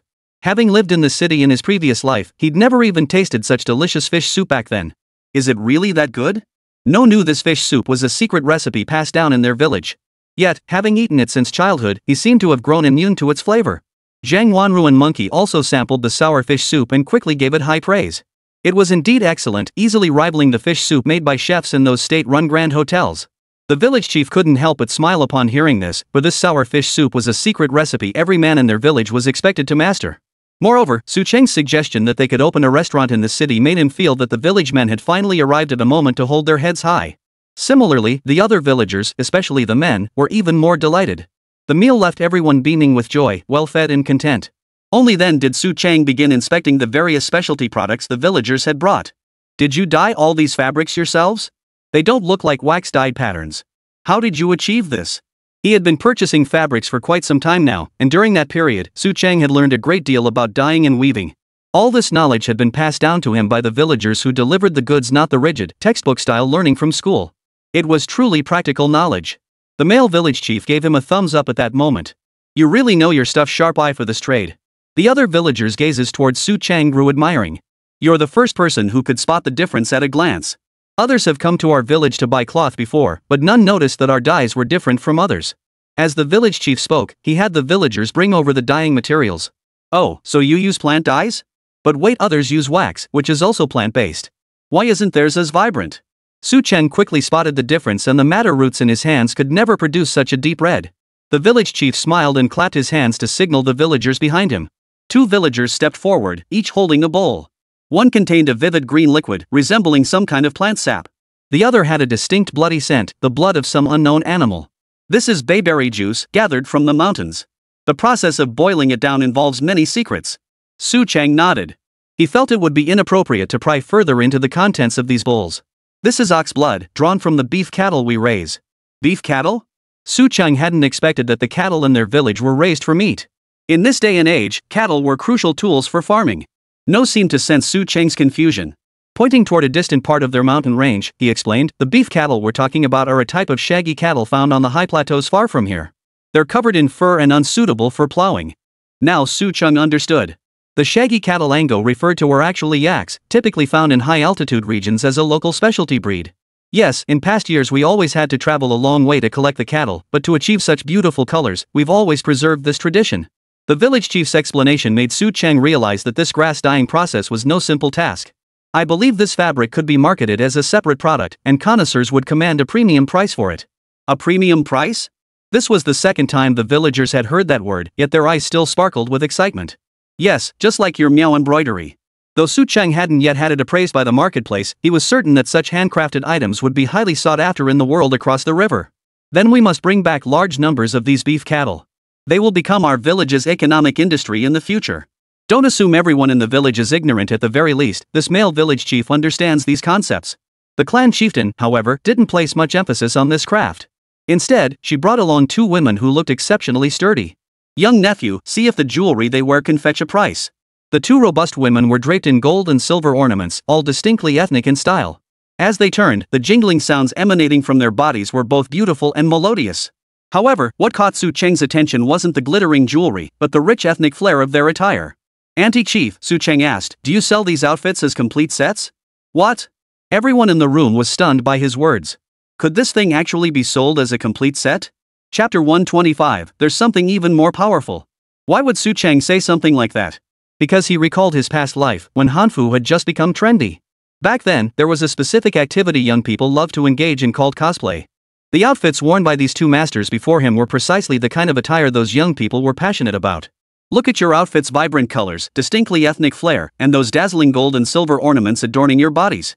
Simply breathtaking. Su Cheng's words made the two sturdy ants beam with delight. You're such a sweet-talking little nephew. The two women slapped him on the shoulder with their palm-sized hands, nearly knocking him under the table. Sell? Of course we'll sell.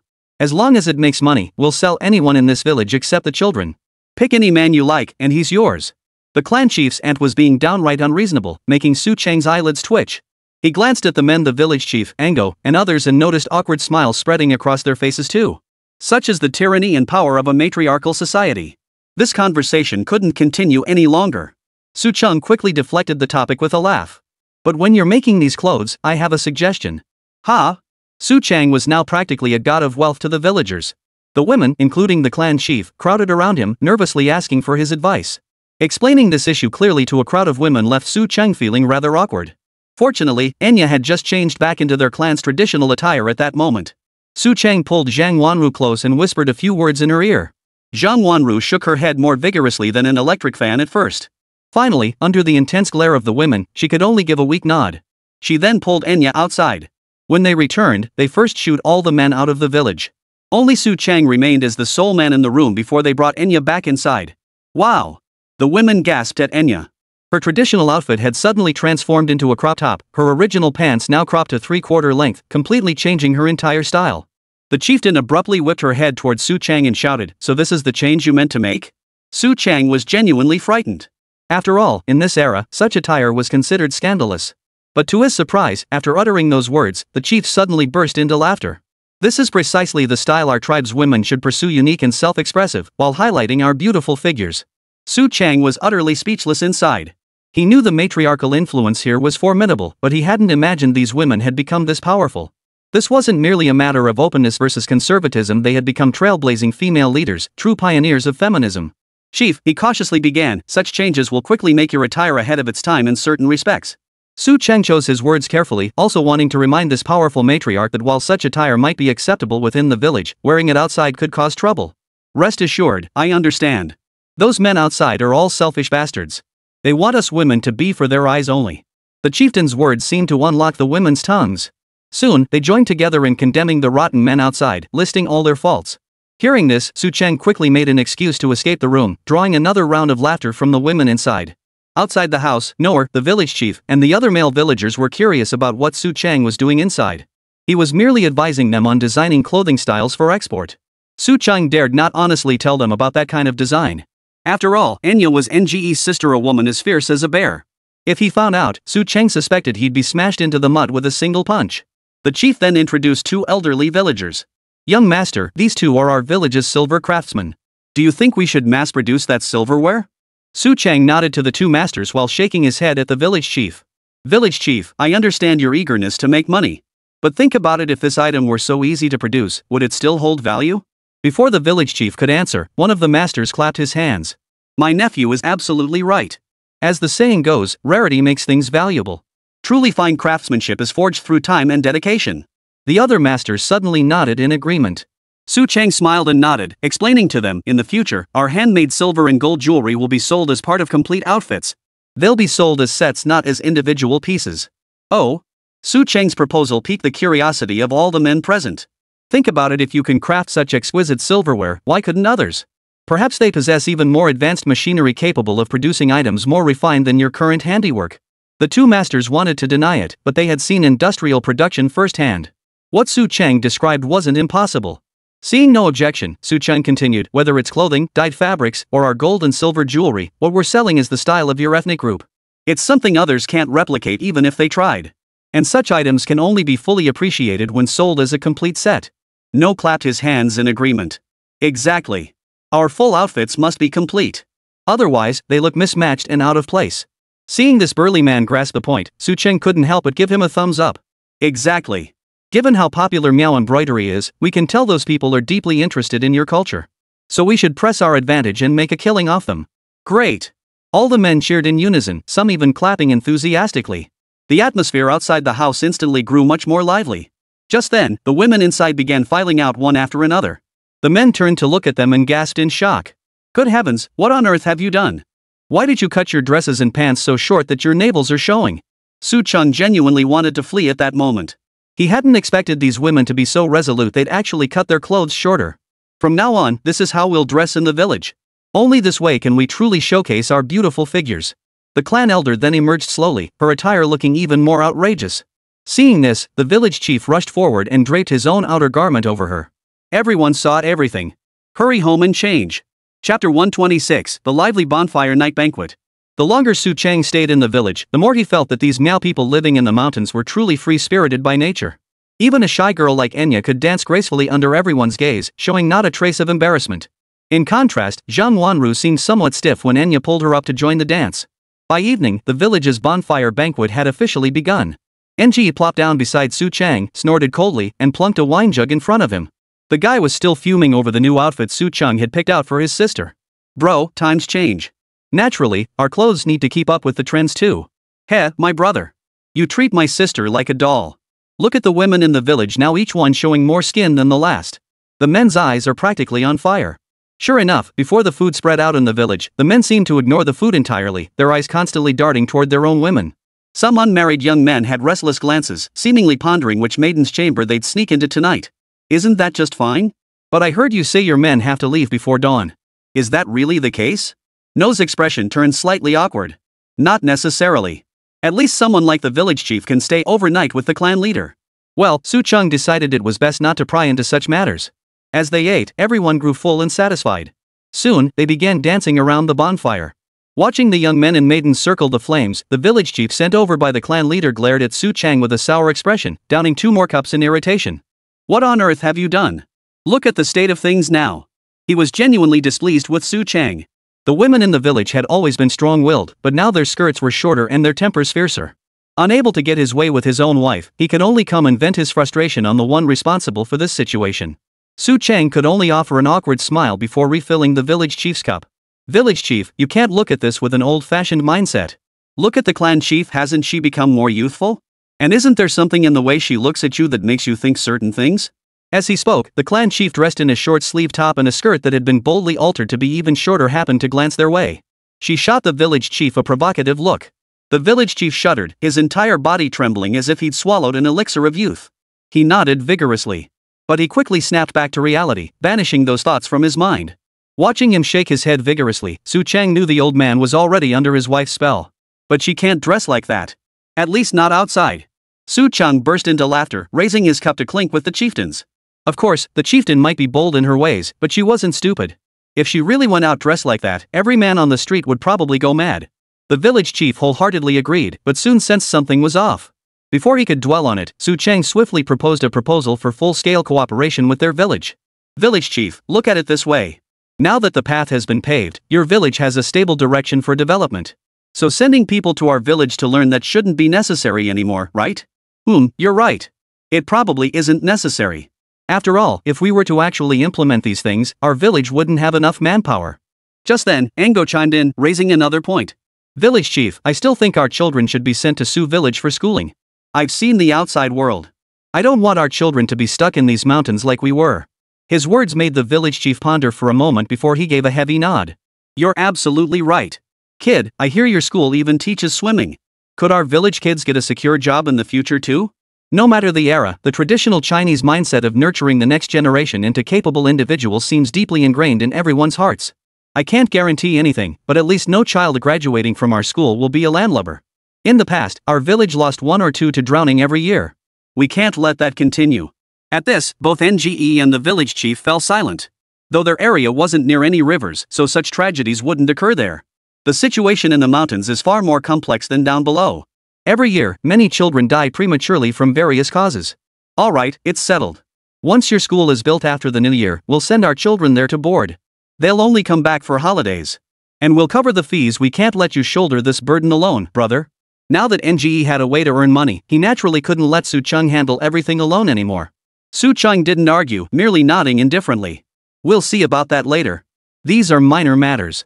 By the way, village chief, that sourfish soup business I mentioned, it really could take off. See who in the village isn't content to stay cooped up in these mountains. Let them go out and make their fortune. The village chief listened, scanned the group of restless young people gathered there, and sighed deeply. If they truly wanted to go out and make their fortune, who among them wouldn't want to? But who has the courage?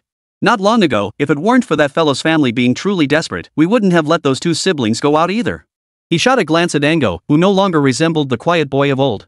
A new sparkle had entered his eyes, the result of venturing out into the world. Village chief, don't look at me, Ango quickly interjected. I'm not about to get stuck running some restaurant. I've got to help my brother collect fabrics, silver ornaments, and clothing. No understood the implication behind that look and quickly waved him off before he could finish. The village chief shot Su Cheng a speechless glance, implying, you saw that too. Su Cheng smiled and suggested, how about this? When you deliver goods out, try stopping by our village first. I'll find an opportunity for you to show off your skills here and gain some information. That's not bad. That way, those punks might actually have the guts to do it. It's settled then. Just as they spoke, Enya stumbled forward, dragging Zhang Wanru to Su Cheng's side. I've returned your daughter to you. With tonight being so much fun, you ought to ask her for a dance. Though Enya couldn't see, she knew the village like the back of her hand. Zhang Wanru's cheeks flushed bright red, making her look every bit the part of a bride-to-be. Alright, I'll show you all the prowess of Sioux Village's Dance King. Chapter 127, The Meow Youth's First Outing. The bonfire party that night left Su Chung utterly speechless. He couldn't tell if it was his overly exuberant dancing or if Zhang Wanru had genuinely gotten carried away, but she ended up drunk that night. If he hadn't carried her into Enya's room, she probably would have partied all night with the Meow boys and girls. The problem wasn't staying up all night, it was that their Meow custom involved young men carrying off the girls. That was unacceptable. He quickly carried the wild girl back to her room and shut the door tight.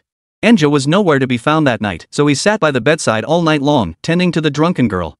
She kept drinking water and vomiting, and it wasn't until around 3 or 4 in the morning that she finally calmed down. When she woke up in the morning, she screamed like a police siren from the future, causing Ango and Enya to rush in. Seeing the disheveled girl and Su Chang, still half asleep with bleary eyes, they exchanged knowing glances. Hey, what's with those looks?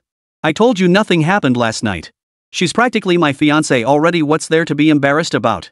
On the way down the mountain, Su Chang couldn't take it anymore, the mischievous glances from the Meow youths following him and monkeys scrutinizing stare up and down his body. Nobody said you'd do anything. We didn't sleep last night either, tossing and turning. Ango tried to explain, but the more he talked, the more confusing it became. Zhang Wanru was still accompanying Enya on the ox cart, her little face flushed red all morning. The cart also carried several large jars filled with sour fish soup prepared by the villagers, that morning samples to be tested in Sioux Village. Su Chang had suggested they set up a pickled fish soup stall in the township, but these spineless Meow lads all shook their heads like electric fans. No choice, they'd stick to the original plan and test the waters in Sioux Village first. Coincidentally, the village was in the midst of a major construction project building a school.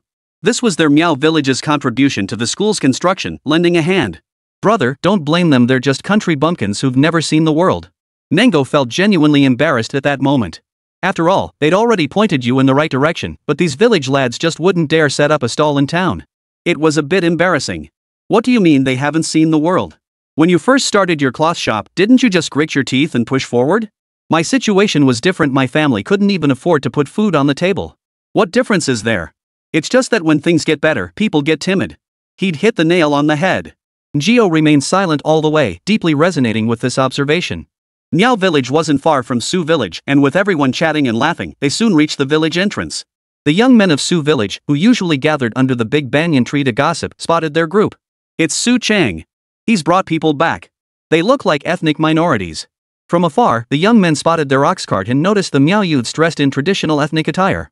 As they drew closer, the aroma of fish wafting from the cart became distinct. Su Chang, where've you been? What's that delicious smell from the ox cart? Su Chang couldn't be bothered with this bunch of slackers. Now that Su Haiyuan had become diligent, couldn't they follow his example? Seeing Su Chang ignore them, the loafers flashed awkward smiles. Several of them, who belonged to Su Dequan's group, grew indignant at the sight. What's so great about him? Just a few stinking bucks? Exactly. Does he really think he's so high and mighty just because he's got a few bucks? Su Chang overheard their snide remarks and couldn't help but chuckle. A few bucks? I've got plenty of money, okay? Why don't you layabouts help out on your family farms? Or go to construction sites to haul rocks and help build things? Why should we help you when there's no pay involved? Besides, whether we farm or not is none of your business. We haven't even discussed it with our families yet. What the hell are you talking about? Sure enough, the guys from Su Dequan's crew were tough. They met Su Chang's stern, commanding gaze head-on and fired back without flinching. Su Chang didn't bother arguing with them. Instead, he turned his attention to the other young men. Those guys used to be Su Dequan's crew. They got looked after by the village officials, right? But you? Who in your family is an official? At that, the other young men could no longer play dead. We'll go now, right now. Right. I need to go home and help my mom with the fields. My family's fields are done. I'm heading to the construction site to see if I can help out. One by one, the young fellows left, leaving only those few Su surnamed youths who were Su Dequan's relatives. Just you wait. Don't think opening a little store makes you fancy. The blind man was among them, and unknowingly, he had become the representative of this group. Su Chang couldn't be bothered with him. He'd only intended to persuade these young men to find something productive to do. Let's go straight to the construction site. Seeing Ango wanting to stand up for him, he shook his head and directed the ox cart straight toward the construction site. Only after they were far away did he say to Ango, "Don't bother with people like that. If they try to sabotage me, don't blame me for being ruthless." Monkey, standing nearby, nodded in agreement. Their village had plenty of people like this too. No, and the other Miao youth still felt a lingering resentment at his words. Was that it? What else could they do? Beat them senseless? But the thing was, he wasn't their father. Why should he teach them to be cunning? The words hung in the air, leaving the group momentarily stunned. Then they burst into laughter. Su Chang's words were like those long circulating anti-motivational quotes on the internet. At first, they seemed puzzling, but upon reflection, they made perfect sense. Su Chang seized the moment to impart a lesson. This is called letting go of the urge to help and respecting others' destinies. Once you've been in society long enough, you'll understand the power of this principle. Another golden line. Whether the others remembered it, Ango didn't know. But he etched it into his mind. Simultaneously, he began slowly reflecting on his own experiences over the years. It seemed to hold some truth. Meanwhile, Zhang Wanru on the ox cart curled her lip. He was simply too lazy to help these hopeless cases, otherwise, he'd only end up with a mess on his hands. Hearing this explanation, Enya could only cover her mouth and laugh. Seems you know your man well. Not bad. The two young women bickered playfully on the ox cart, while the young man beside them chatted and laughed, creating a warm and harmonious atmosphere. Chapter 128, Fresh, Tangy, Delicious. The ox cart soon reached the riverside construction site, drawing the attention of the workers inside. Hey, isn't that Su Chang? What's this? Did you come to bring us food? Oldly sniffed the air, catching the scent of sour fish soup wafting from the cart. Noticing the ethnic attire worn by the young men accompanying Su Chang, he quickly guessed they were from Ango's village. Looks like you found quite a few helpers in No's village. Su Chang waved to the young men at the construction site, then turned to Oldly with a smile. Masterly, I managed to snag some goodies from them. It's the perfect time for everyone to take a break and grab a bite. Good stuff? The apprentices and master craftsmen who had just gathered around now stared eagerly at the vats of fish soup on the ox cart. This is our village's traditional sour fish soup. Here, have some to satisfy your cravings. That's perfect. The soup was ready, but the bowls hadn't been prepared. But this didn't faze the crew at the construction site. Seaman, let the others rest for a bit. Go back home and get your own bowl. Sailor Su glanced at Su Chang, his expression still stubbornly defiant. But his movements were swift. Siggy seemed to notice the young man's hostility toward Su Chang, yet Su Chang's gaze didn't carry the same contempt he directed at the loafers earlier. What? Is this guy your enemy too? How come so many people have a problem with you? Su Chang rolled his eyes at him in exasperation. The young men quickly fetched bowls and dishes from their homes, even bringing along their younger siblings. Uncle Chang, hee, my brother said there's food here, so I came to piggyback on the free meal. Among the little rascals, the more clever ones immediately piped up. Wash your hands first. If anyone eats without washing up and ends up with a stomachache, I'll tell old Zhao not to treat you. Su Chang was always kind to the village children. The little guy immediately ran to the riverbank to wash his hands, then came back to show them off as proof of his compliance. So fresh. This tastes really good. The young lads were each given a bowl of fish soup. With a piece or two of fish meat inside, they devoured it with such gusto they practically wolfed it down. The little ones were so busy stuffing their faces they didn't even have a chance to talk. Seeing how popular their fish soup was, the Miao youths were greatly encouraged. Is it really that delicious? One young man cautiously asked a child from Su village. It's delicious. Way better than what my mom makes. The kids had no other point of comparison, so they naturally measured it against their home cooks. Yeah, it's even better than my dad's. He always bragged that his fish soup rivaled the chefs at state-run restaurants. Now I think he was lying. Yeah, I think it's better than the state-run restaurant's chef too. Pfft, you've got some nerve saying that. Have you even been to a state-run restaurant? You don't even know which way the door opens. Who says? I haven't eaten there, but I just know. You're just bragging. I'm not. When the kids started arguing over there, Su Chung couldn't be bothered to pay them any mind. He just shouted, keep arguing and your brothers will finish off all the fish soup. Ah. The kids stopped arguing and rushed back to wait for Zhang Wanru to serve the second round of fish soup. Just then, Su Longxing arrived with the clan chief. You brat, gone for a whole day. Ha? Is this sour fish soup from the Miao village? Su Longxing instantly recognized the soup's origin, sniffing the air with a nostalgic expression. That's the taste. Looks like your village hasn't lost this family-handed-down skill. Not bad, not bad. This puzzled Manhwa and the other Miao disciples. Village chief, are you familiar with our village? Su Longxing smiled and merely nodded toward the large jars on the ox cart. Your village's war hero was in our company. Back then, I tasted the fish soup he made. I was planning to come back after discharge and shamelessly ask him to teach me, but who knew? He didn't finish his sentence. The expressions on the faces of the Miao village disciples and Engo darkened. Never mind. Are you delivering fish soup down here? What? Haven't you grasped the essence yet? Su Longxing changed the subject and Engo quickly caught on. No, we actually intended to take this fish soup to the township to try selling it. But when we thought about everyone working hard for the school, we wanted to contribute too, so we brought it over. This answer instantly warmed the eyes of the Su village young men working on the construction site. You're too polite. We're all brothers here, no need for formalities. More villagers followed suit, including several women who clearly heard their children talk about this gathering and brought their own bowls and dishes. Come, everyone, have a taste. Their fish soup is truly exceptional. Trust me, it wouldn't just sell well in town, it would be a hit even in the city. With Su Longxing's endorsement, a man who'd seen the world, the Miao youth's confidence soared. Just then, Su Chung tried to sneak onto the construction site to check progress, only to have his father yank him back by the ear. You good-for-nothing brat. Did you join the youth league? When did that happen? The village has been buzzing that you're some kind of official now. Explain yourself. What? Joined a group? What group? Su Chang was dumbfounded. He genuinely had no idea what organization he'd joined. Whether in his past life or this one, he didn't consider himself ideologically advanced enough to be recruited into any organization.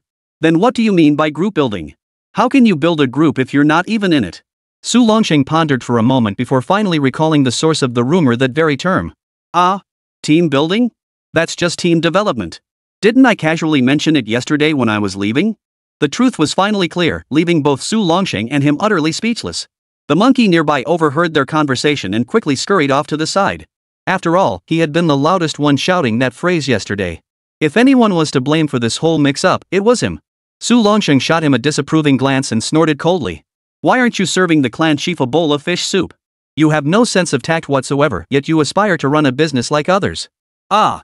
Just as he was about to say that, the rest of his words were swallowed by his father's imposing gaze. Deflated, he took the bowl handed to him by the monkey and immediately served the clan chief and his father a bowl of fish soup. Taking the fish soup from his son, Su Longxing suddenly remembered something. Oh, right. The township chief's friend came looking for you. Probably about that order. Oh, that TV should be back by now. I'll go pick it up and return it to him. What? The TV? The clan chief and Su Longxing stopped mid-sip, gaping at him in astonishment. Chapter 129, the general store that sells everything. Word that Su Chang was selling televisions quickly spread throughout the construction site. Chang, is this TV one of those little boxes where people perform inside? I've heard about them, seems pretty cool. The clan chief wasn't as out of touch as everyone thought. Only then did Su Cheng notice that the villagers, who had been eagerly waiting for the fish soup moments ago, were now all staring at him. It's just a TV. What's so great about that? Even his father couldn't stand to hear him say that. He immediately grabbed him by the ear and gave him a sharp slap. What do you mean, no big deal? At least no one in our village has ever seen a TV before. Oh, and didn't you say you'd get a radio for the village? Haven't the village chief's loudspeakers arrived yet? Besides, the radio was supposed to come with the TV. Su Cheng's explanation actually made the villagers nod in agreement. Right. I heard Qingjai ask the township chief to get us a loudspeaker that day. Come to think of it, other villages already have radios. If we had a TV, we'd be the envy of everyone. Get real. We don't even have a radio yet, and you're dreaming of a TV? What are you thinking? Think it's free? The clan chief detested this get-rich-quick mentality, at least when others pursued it. If it were him, that would be another story. Su Longsheng grew concerned. Could his son handle the cash flow for such a high-value purchase? Is the cash flow manageable? Or do we still have some at home? He didn't sound very confident saying it, since all the savings at home had been handed over by that good-for-nothing son. Last time he took his wife to the doctor, he'd footed the bill too. It's fine. These are small expenses. But buying a TV for the village isn't out of the question.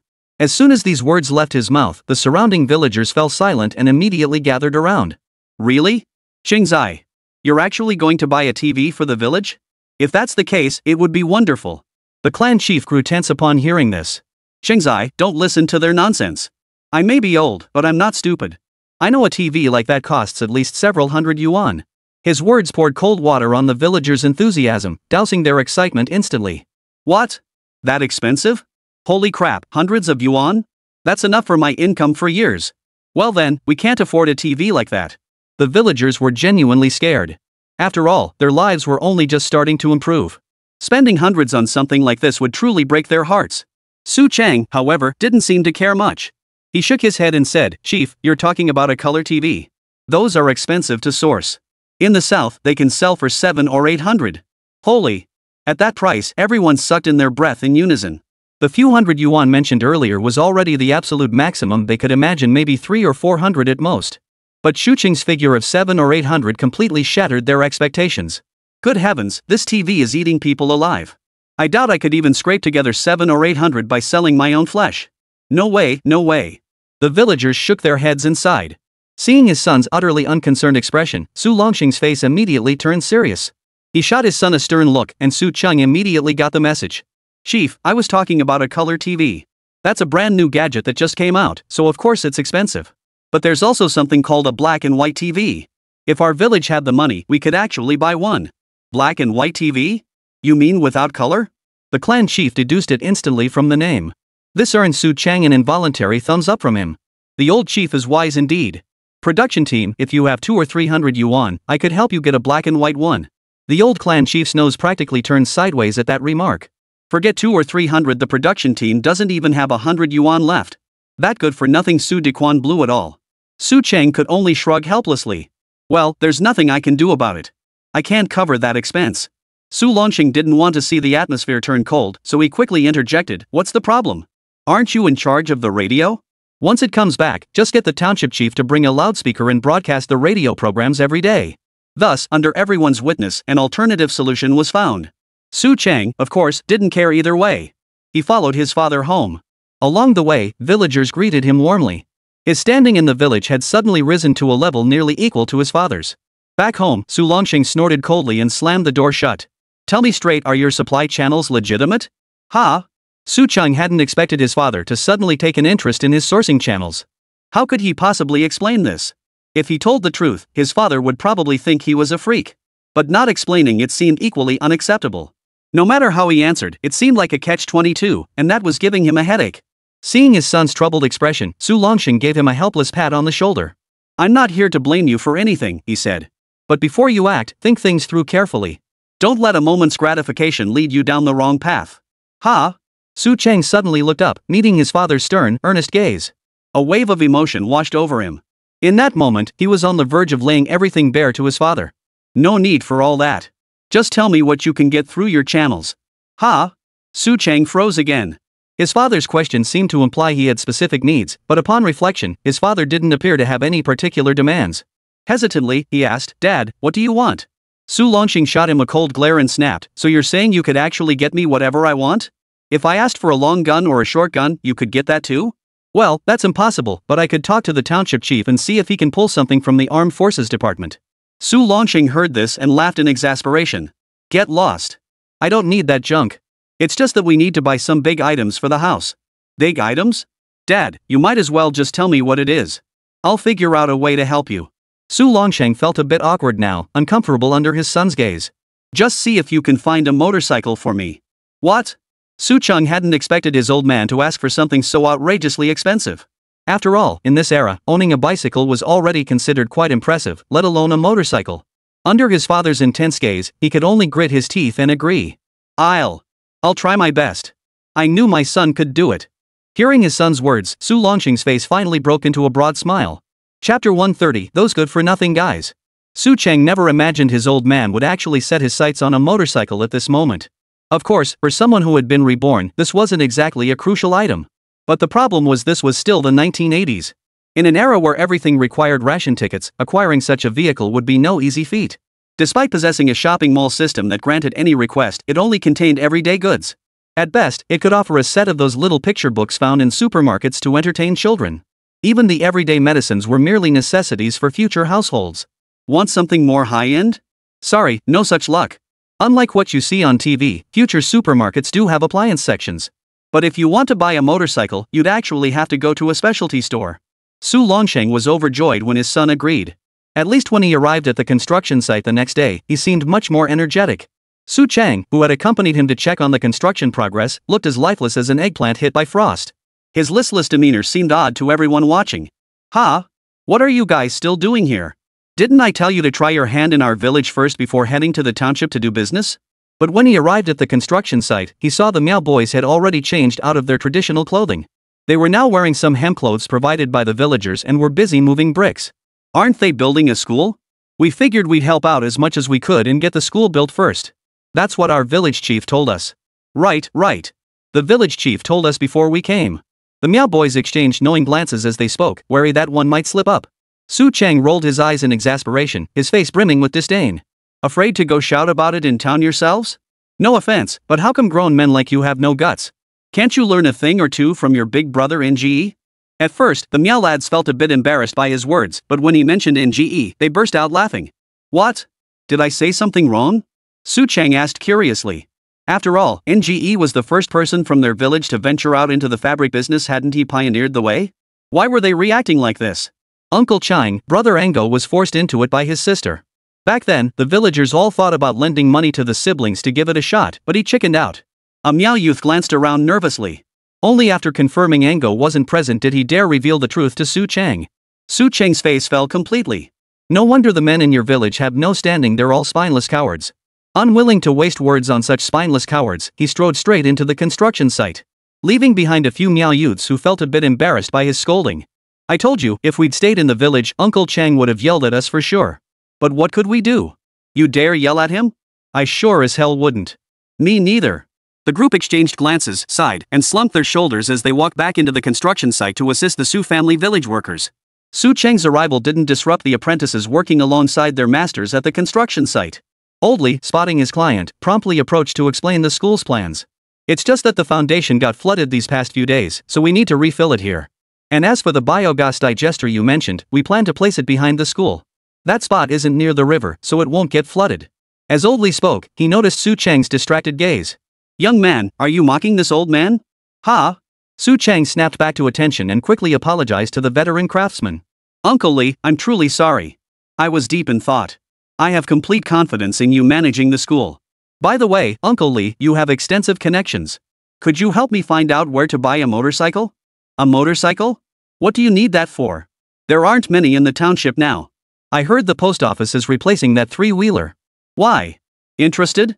Absolutely. A three-wheeler would be perfect. If you really have that kind of connection, please ask around for me.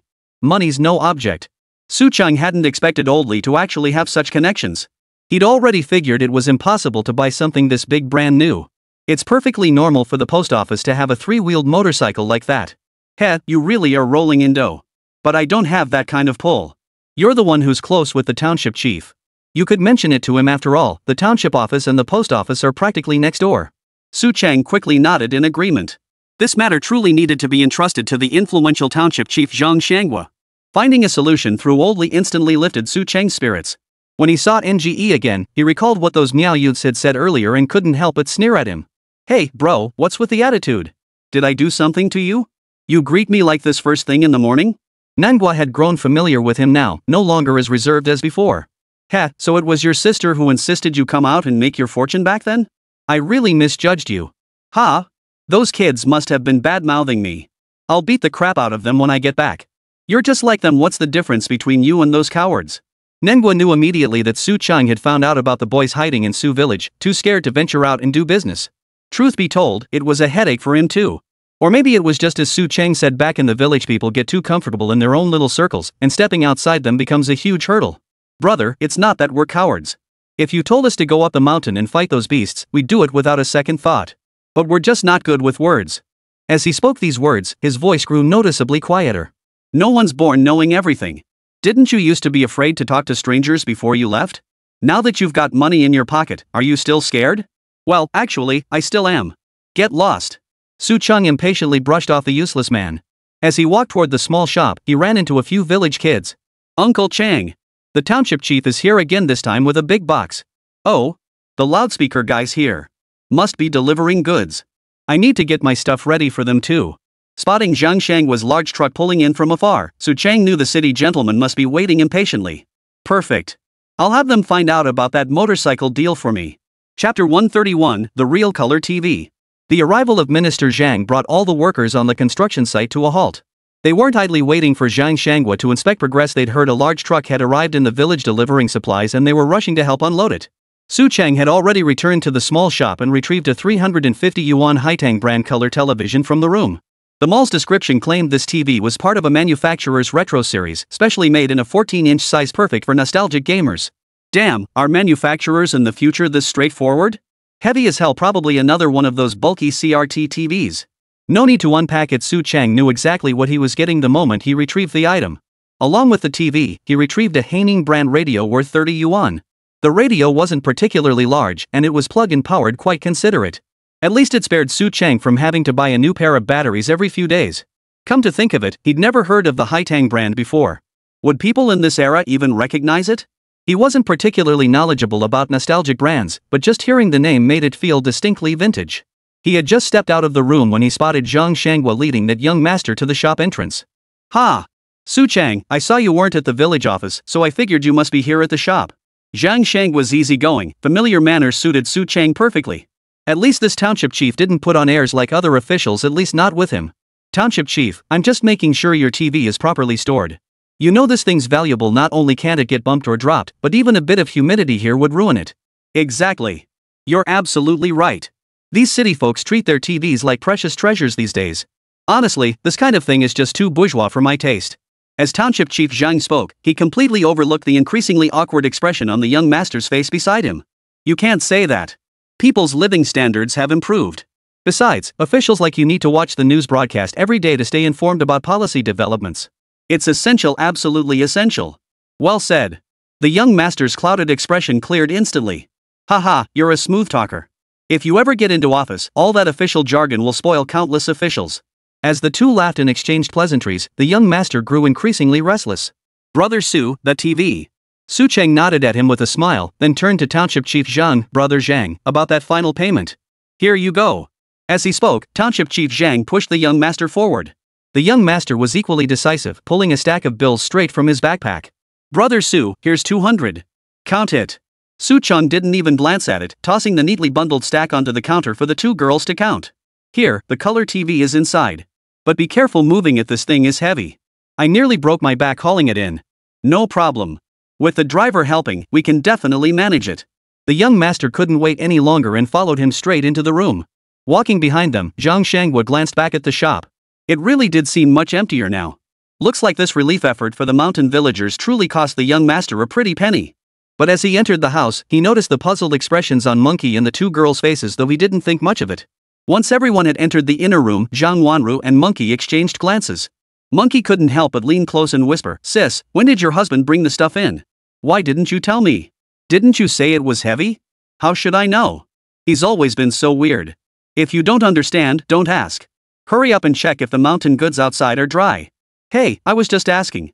After pushing Monkey out, Zhang Wanru whispered her complaint to Enya, who was counting money. That bastard Su Cheng is getting more and more mysterious. He even kept it from me. Enya chuckled, though she couldn't see. But her ears were sharper than most. Soon after Su Cheng entered, there was movement from the inner room. He must have hidden the items away. Inside, the young master stared at the exquisite packaging, utterly amazed. Haitang brand? And made in the Magic City? Not bad, not bad. Though he'd never heard of this particular brand, the packaging alone screamed high quality.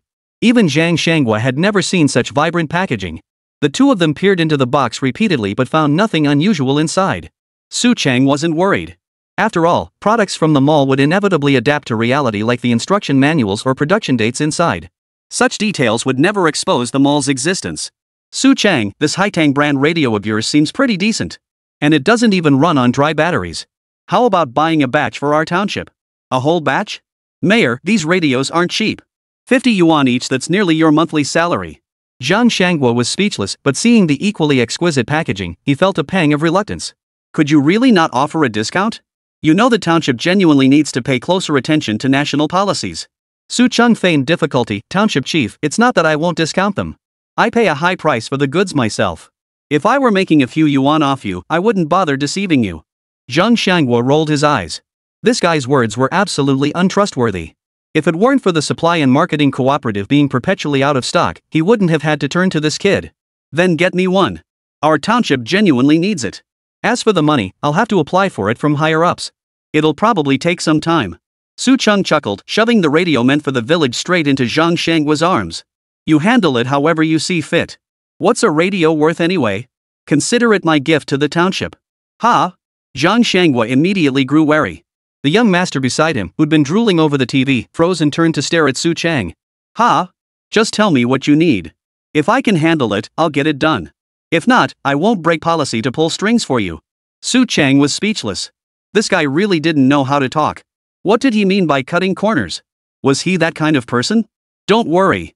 I just wanted to ask how your relationship with the post office is. Chapter 132. Come, listen to the radio. The post office? I happen to know their leadership. Need to send something? Su Cheng's words instantly relieved Zhang Shanghua. As long as it didn't violate any principles, he could actually pull some strings for this kid. But with others present, such matters couldn't be discussed openly. From his perspective, as a newly appointed township chief parachuted in, he was bound to face resistance from local factions.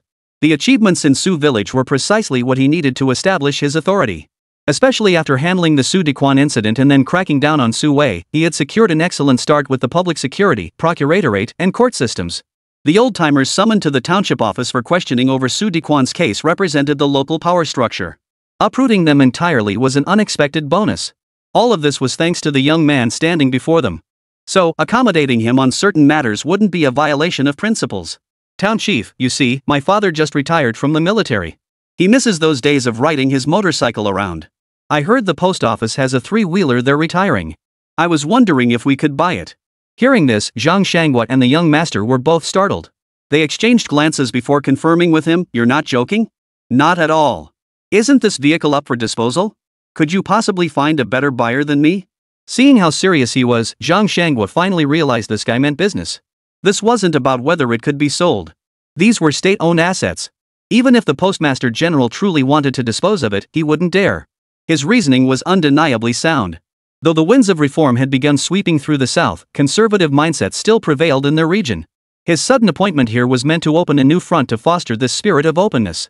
But open-mindedness didn't mean you could just sell off state property. If he tried that, he'd probably lose his job as township chief. Only then did Su Cheng slap his forehead in realization. Right. How could I have overlooked this? Buying a motorcycle is certainly no small matter, but compared to the charge of embezzling state assets, no amount of money would make me dare touch it. Forget it, consider it never said. Anyway, I'll see if I can get my hands on some. His muttered words instantly lit up the eyes of Zhang Shanghua and the young master. Su Cheng, you can actually get your hands on something like that? Seeing their excited expressions, Su Cheng was taken aback. I don't know yet. I'll have to ask around. Zhang Shanghua slapped him on the shoulder.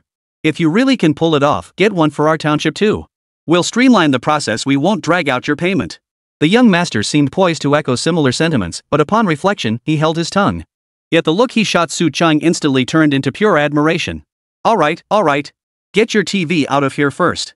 I can't sleep with this thing in the room. As he urged Zhang Shangwa and the others to move the TV, Su Chang stepped outside himself and opened a bottle of soda to calm his nerves. Damn, that was close. I almost made a mistake. Good thing I listened to Old Li and asked the township chief first. He'd originally planned to have Old Li handle this connection directly, but Zhang Shangwa's reminder made him glad he hadn't.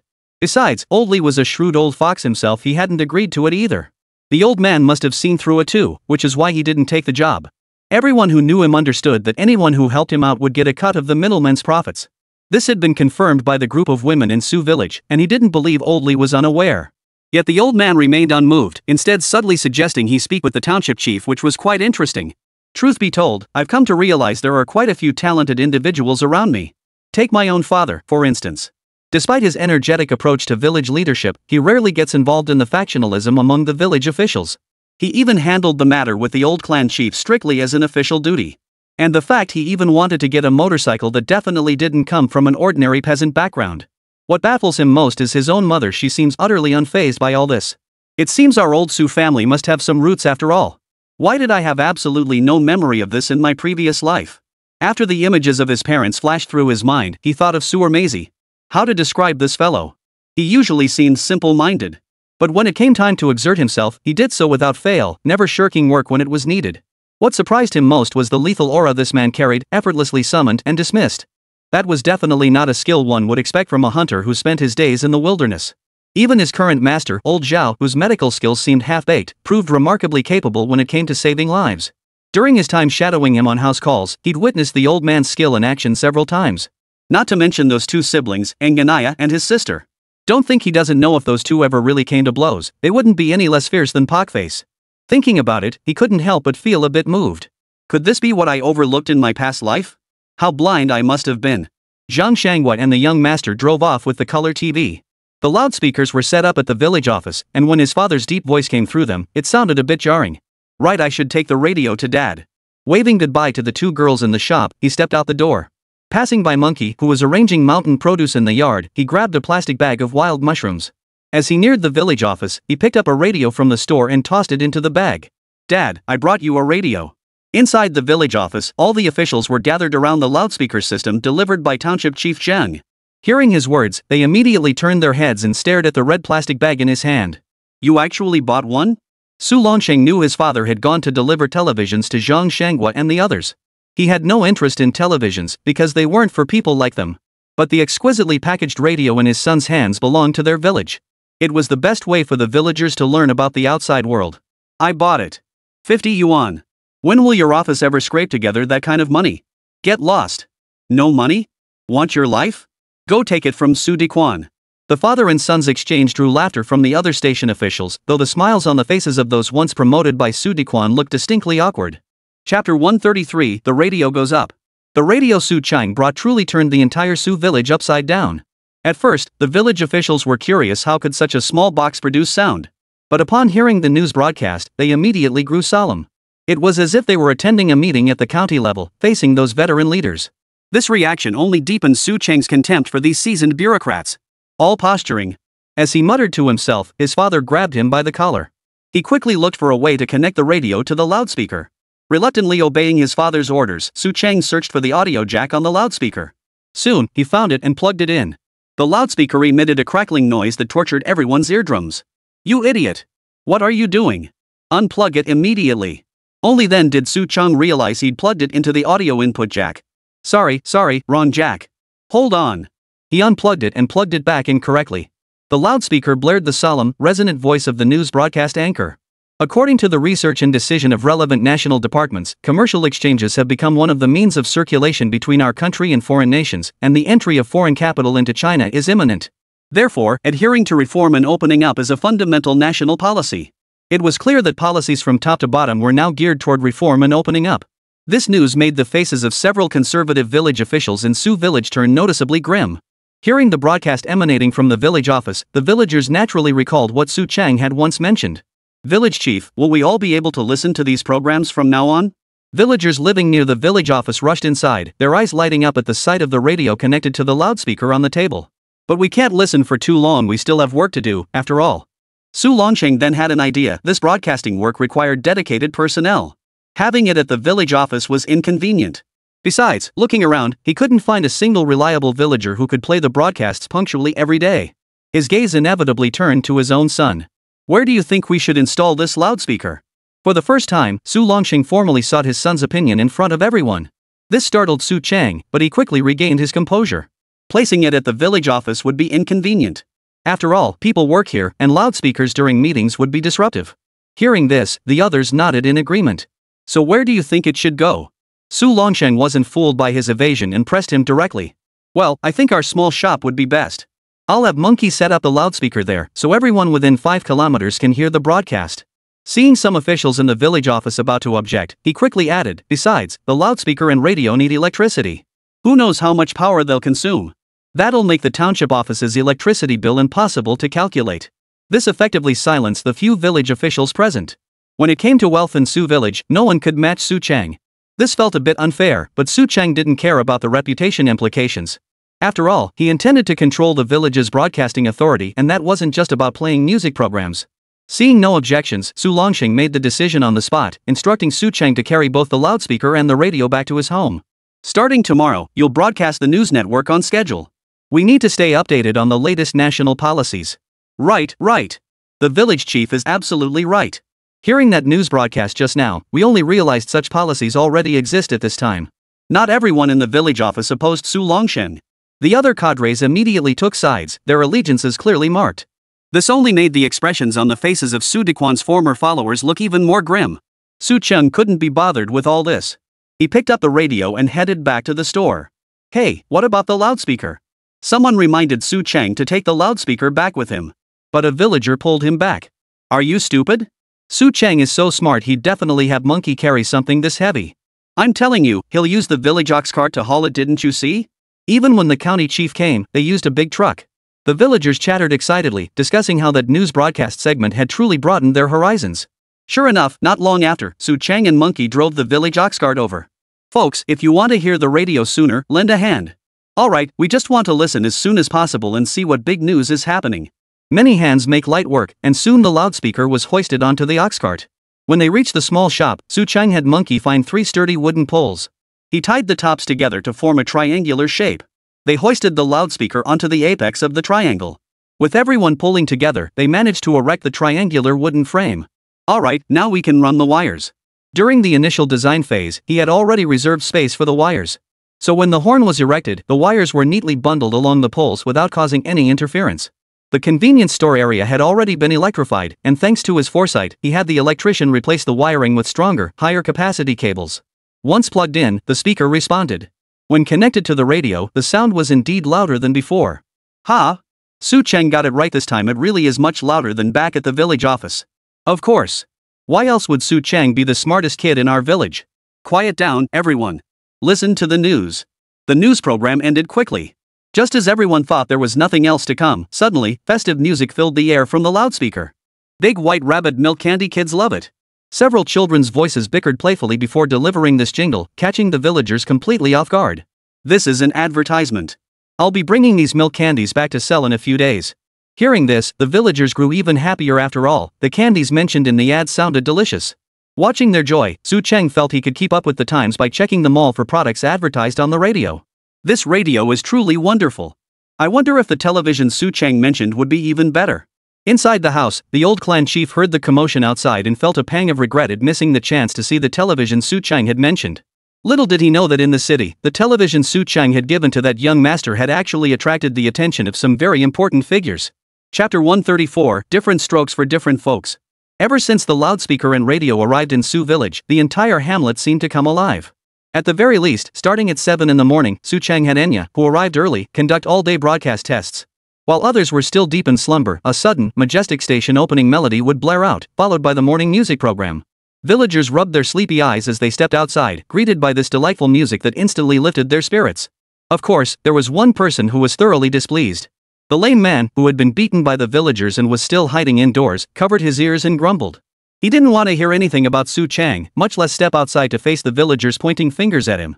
Yet aside from this exception, no one else seemed particularly unhappy about it. Even the regulars under the big banyan trees, those who usually sneered at Su Chang, felt that hearing more about the outside world would at least give them something to brag about later. Meanwhile, the villagers who had been roused by the noise now willingly joined the production team's work, significantly advancing everyone's schedule. You know what? Listening to this kind of music program while working really gave you a boost. My favorite part was the news broadcast. Hearing about interesting things happening abroad made it even more engaging. All that war talk day after day, what's so great about that? I prefer the afternoon drama program, where sometimes we even get to hear our local Sichuan opera. As the saying goes, to each their own. Villagers' favorite programs varied greatly. The men mostly preferred international news, sometimes even throwing in a comment during their bragging sessions. Most women, however, prefer those tender music programs. Their eyes light up whenever they hear news about what's happening in the city. As for the kids, they love tuning in to the children's programs between 4 and 5 o'clock. This newfound interest gave the villagers of Suja village plenty to gossip about. Even during arguments, they'd unconsciously slip in phrases picked up from the radio. Witnessing this transformation, officials like Su Longsheng found themselves both amused and exasperated. Village chief, with the radios playing non-stop day after day, won't that wear them out easily? We'd have to pay to fix them, and who knows where we'd even take them for repairs. One cadre, seemingly lost in thought, raised this question, leaving Su Longsheng at a loss for words. What are you thinking, old man? How could they break so easily? And if they do break, won't Su Chang get them fixed? If you have the money, why worry about finding a repair shop? If not, Su Chang can just buy new ones. That felt a bit guilty to say, since these were village assets. If they really broke, the village committee should cover the repairs. Su Longsheng knew this guy had ulterior motives. Wasn't he just jealous that his son could make money? He didn't dwell on it. After leaving the village office, he headed straight to the construction site. The young workers toiling there were humming along to the music blaring from the radio, their labor brisk and energetic. Spotting him, they greeted him warmly. Old Lee even walked over and gave him a thumbs up. You've got to admit, you know how to raise sons. Look at all these great things you've brought to the village now. We never got this kind of treatment in all these years. Su Longsheng listened to his words. Though he scolded his son harshly with his mouth, the look on his face showed he was quite pleased. That kid just loves to mess around. I tell you, day in and day out, who knows how much he's racking up on the electricity bill. He couldn't care less about such trifles. By the way, that bunch of meow kids are heading to the township. Guess your son's scolding finally woke them up. Oh? Su Longsheng knew these meow youths well, all eager to do business, yet lacking both courage and eloquence. While Su Cheng's contempt for them was certainly misplaced, the truth was these good-for-nothings were utterly hopeless. Even a burly guy like NGE seems reluctant to set up stalls outside, let alone the kids he brought along. Take it slow. We've shown them the path. How they choose to walk it is their own business. Old Lee wholeheartedly agreed with Su Longsheng's perspective. As Su Cheng put it, I'm not your dad, so I don't need to teach you how to be shrewd. He'd heard that line from the meow youths himself, and thinking about it, it really was true. With the construction site settled, Su Longsheng took the chance to visit the mountain villagers. After all, they had all moved here now, and he genuinely cared about these neighbors. He hadn't gone far when he spotted Long Hao and Long Shan squatting in front of a house, seemingly deep in conversation. But the worry etched on their faces caught Su Longsheng off guard. They'd known each other for years, and he hadn't seen expressions like these on their faces in a long time. What's wrong? Need help with something? Approaching them, he crouched down without a word. Oh, Brother Shang, we didn't even notice you were here. Only then did the two notice Su Longsheng. They offered him a pipe of tobacco, which he accepted, lit, and took a puff. What's wrong? Worried about not having work? For these friends who usually hunt in the mountains, Su Longsheng naturally understood this sense of unease. It wasn't that there was no work to be done, but going back up the mountain in the future would likely take some effort. After all, this flood had altered much of the terrain and landscape. Long Hao's expression remained slightly uneasy. Following his gaze, they saw a group of meow youths fishing by the riverbank nearby. It seemed these fellows had been busy catching and preparing fish lately, aiming to hone their culinary skills. They've got family-handed-down skills. What? You guys want to go into business too? Knowing what he was thinking, Su Longsheng patted his shoulder and said, I know. We wouldn't know how to do business. It's just that we're not sure what to do now. You know, we've lived in the mountains for so long. At that point, no further words were needed. Su Longsheng understood, and neither did they. Why not ask that young rascal? After all, it was his idea for these meow youths to sell fish food, and he's already shown you a clear path. Bringing in these mountain goods and processing them properly is far better than toiling over our few acres of land. Qingzai mentioned building a pickled vegetable factory. All the young folks in our village will work there someday. Besides, I'm out of cigarettes anyway. Go grab a pack from the store. Su Longsheng unceremoniously pulled them both to their feet and led them straight to the convenience store. Chapter 135, That Sign, Interesting. Su Chang's plans for the mountain folk weren't limited to just collecting wild produce. But since Long Hao and the others were idle now, he offered them a better path. Uncle Hao, there are gold and silver ore deposits washed down from the mountains, right? I remember there was a gold rush here once. I bet we have mines around here too. Mines? There really were some back then. To be honest, our mountain clan settled here during that time. But that kind of work stopped 20 years ago. I heard mining experts came to survey it. Long Hao shook his head, dismissing the idea. After all, not every mountain held precious metal deposits. Su Chang smiled, pulling out paper and pen to sketch a rough map. Here. I've already scouted this mountain range. No rich ore deposits here, but there's this rock bright red as blood. People call it chicken bloodstone. It used to be found alongside metal ores. Watching him sketch the surrounding peaks with such ease, the men in the shop were taken aback. How do you know all this? Su Chang was genuinely speechless at his father's question. Did he really need to tell his son about the children's books he'd seen in the system's library? Besides, those books couldn't be brought into reality anyway, they belonged to a different era. I studied mountain chasing techniques, he replied. I just memorized the terrain during my free time. His explanation didn't convince Su Longsheng, but Long Hao and Long Shan were convinced it was true. You know what? That kid hasn't gotten lost once since he came to our village. Brother Shang, your son is something else. When Long Shan gave him a thumbs up, Su Longsheng finally dropped the subject, no longer pressing his son for answers. I've never seen this chicken bloodstone you mentioned, but the companion stones you described, some villagers have collected them. I'll bring you a few to look at later. Long Hao paused, as if recalling something, before speaking. Uncle Hao, these things aren't worth much now. But in a few decades, they'll definitely sell for astronomical prices. Trust me on this. I believe you. So if we had these stones, would you buy them? Su Chang was speechless at Long Hao's words. I told you to collect them for your descendants' sake. Back then, a single stone could easily fetch over 100,000 yuan. But you go and dump this fortune on me? How could I possibly refuse and still show you proper respect? Though that was his inner monologue, he still feigned hesitation, pondering for a moment before finally nodding. Fine, I'll take them. My finances are a bit more flexible now anyway. But don't regret this later, I won't be sharing any of this with your children. His expression had both Long Hao and Long Shan in stitches. Even Su Longsheng couldn't help but pat his son's head, annoyed that he was judging noble intentions with petty motives. What are you thinking? Men from our Dashan village always keep their word. But when you take it, make sure to charge a bit more. At least Uncle Hao and the others haven't figured out what to do yet. Building up some capital is never a bad idea. Su Chang rolled his eyes at his father. This old-school man naturally had no idea that in later generations, even fathers and sons would fight tooth and nail over a house, ending up in court. Hadn't he heard such stories often? The radio broadcast in Jiatsuan village caused quite a stir. Listening to it at the township office, Zhang Shanghua and his subordinates felt like frogs at the bottom of a well. So the nation was pushing reforms this vigorously now? The South was certainly moving fast. Who could argue? Our old-timers here still insist the country lacks policies, refusing to listen to these broadcasts. Truly, the older they get, the more confused they become. Almost all the township officials had been replaced, naturally shedding the old-fashioned ways. This eased the workload considerably for Zhang Shanghua, the newly appointed township chief. Listening to the broadcast, he suddenly thought of that gentleman who'd brought back the color TV. Wonder if he'll be put to good use by the old man back home? Chen Wenchuan was the young master he had in mind. Not that he was any kind of aristocrat, but this guy was so obsessed with his appearance he was practically on par with the ladies, which made him stand out among the men. In Su Cheng's view, such men weren't so bad. At least his work style was distinctly masculine. Decades later, it was those powdered, painted pretty boys who truly made people feel nauseous. At that moment, Chen Wenchuan was assembling the newly prepared TV cabinet at home and placing the already unboxed color TV inside. Grandpa, this is the color TV I got through a connection. It's definitely made in China, and I'm sure it's not much worse than the foreign ones. Really? Quick, turn it on.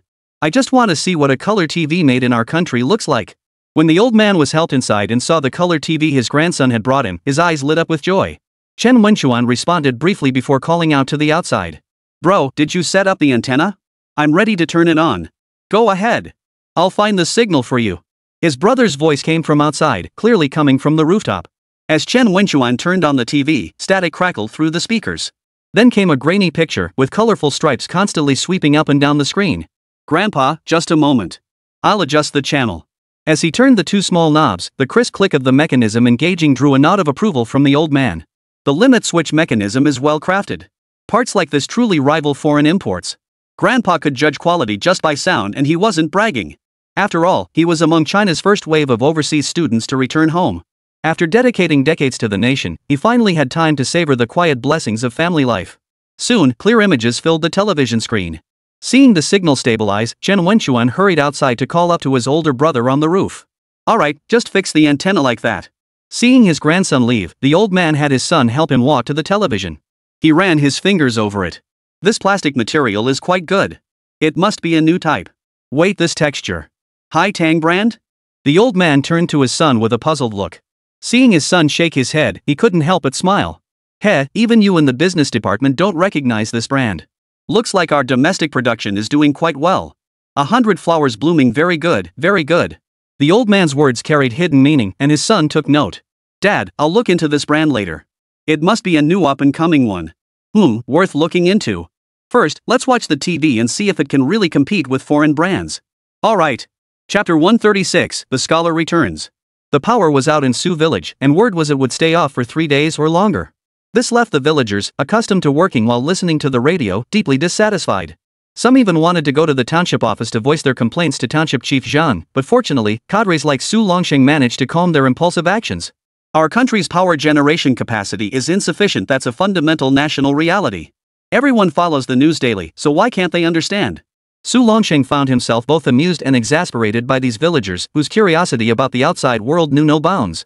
Not to mention that the womenfolk, having earned some money, collectively bought over a dozen bicycles wholesale from the town supply and marketing cooperative, stunning neighbors from miles around. Now the village ox carts were treated like public buses, making daily trips to town not for shopping or market days, but to show off their village's radio broadcasts to other villages. Upon hearing this, Su Longsheng nearly stormed into the small shop to beat his son. "If you hadn't blasted that radio all day long, how would they have gotten so arrogant? Now the other villages are talking about us, saying we walk around looking down our noses at everyone. Hey, Dad. That's not fair. We earned that loudspeaker from the township through our own efforts, and we bought the radio ourselves. Why can't we play it? If you have a problem, take it up with the radio station. Why take it out on a nobody like me? You little bastard, you dare talk back? I'll beat you to death."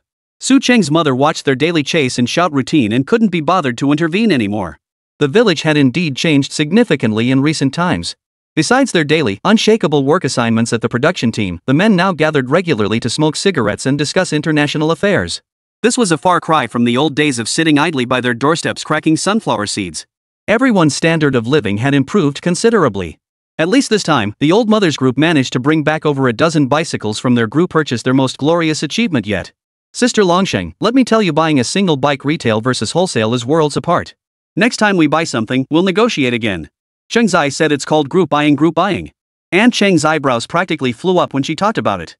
Back then, the women had to run all over the nearby villages on foot, which wore them out completely.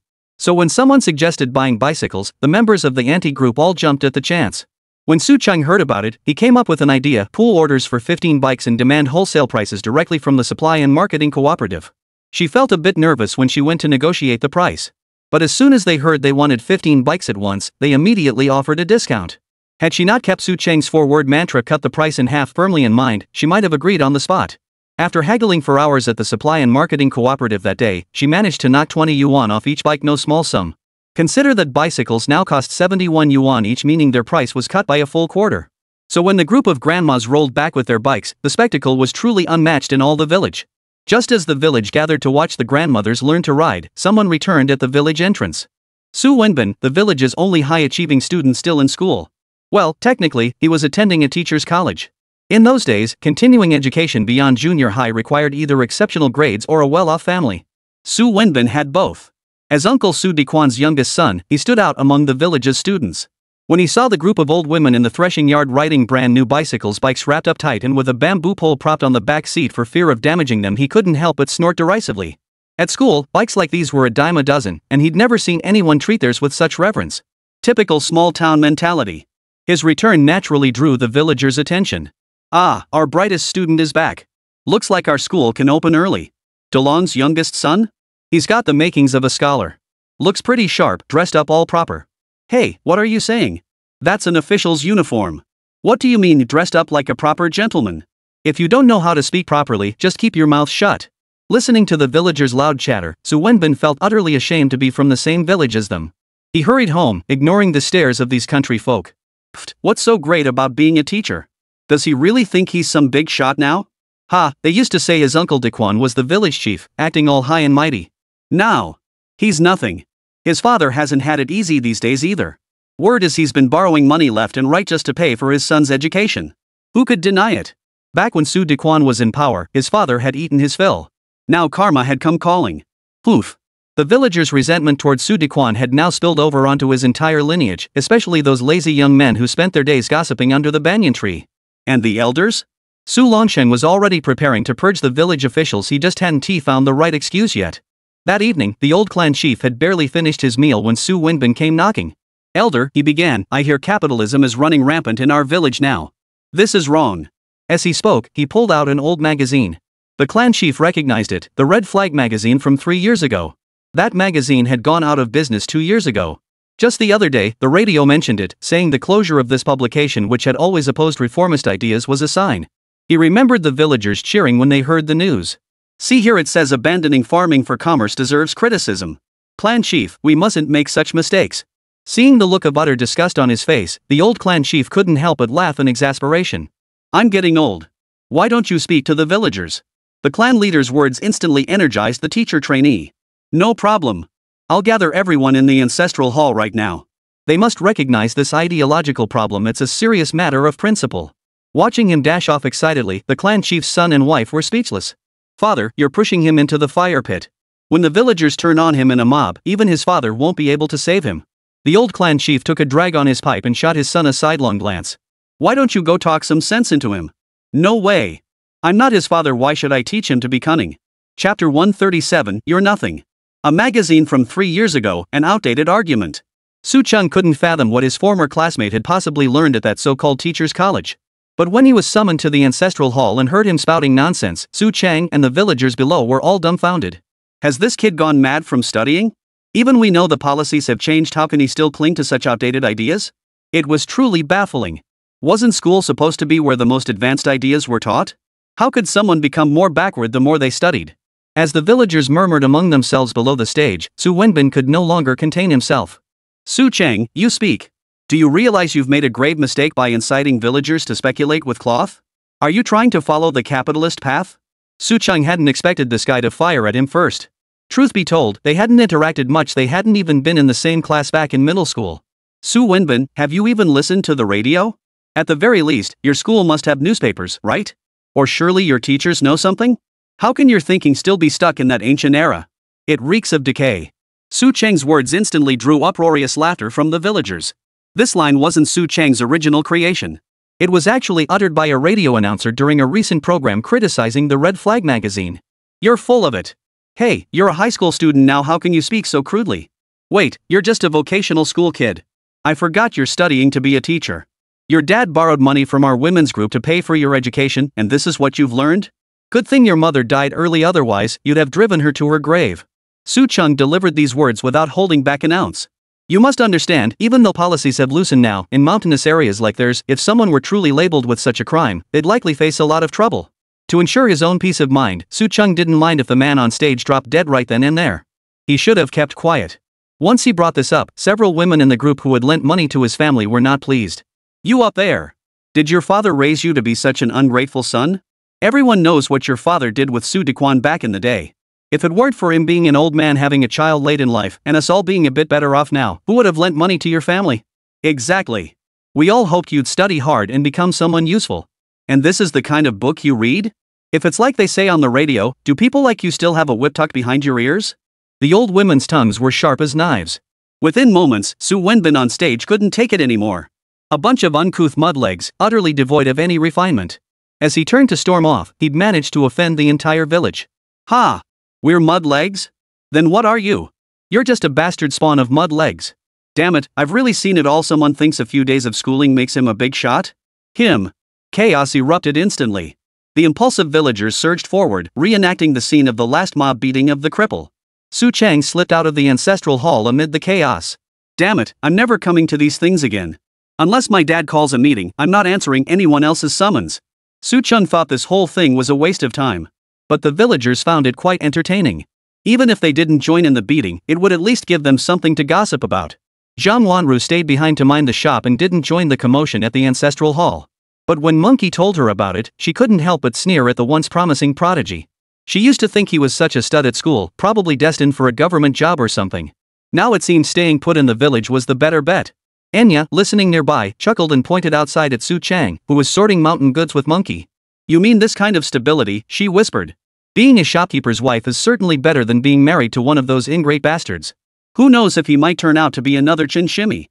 Lately, she'd been listening to plenty of radio dramas, especially the Chin Shimmy segment, which had filled her and the village women with utter contempt for such men. Zhang Wanru flushed again at Enya's words. "He was just an accident. But that night, if not for him, I probably wouldn't have survived either." Enya had heard this story several times before, but encountering a tiger like that was truly terrifying, something she'd probably never forget for the rest of her life. As they were talking, customers approached the shop. "Township Chief Zhang?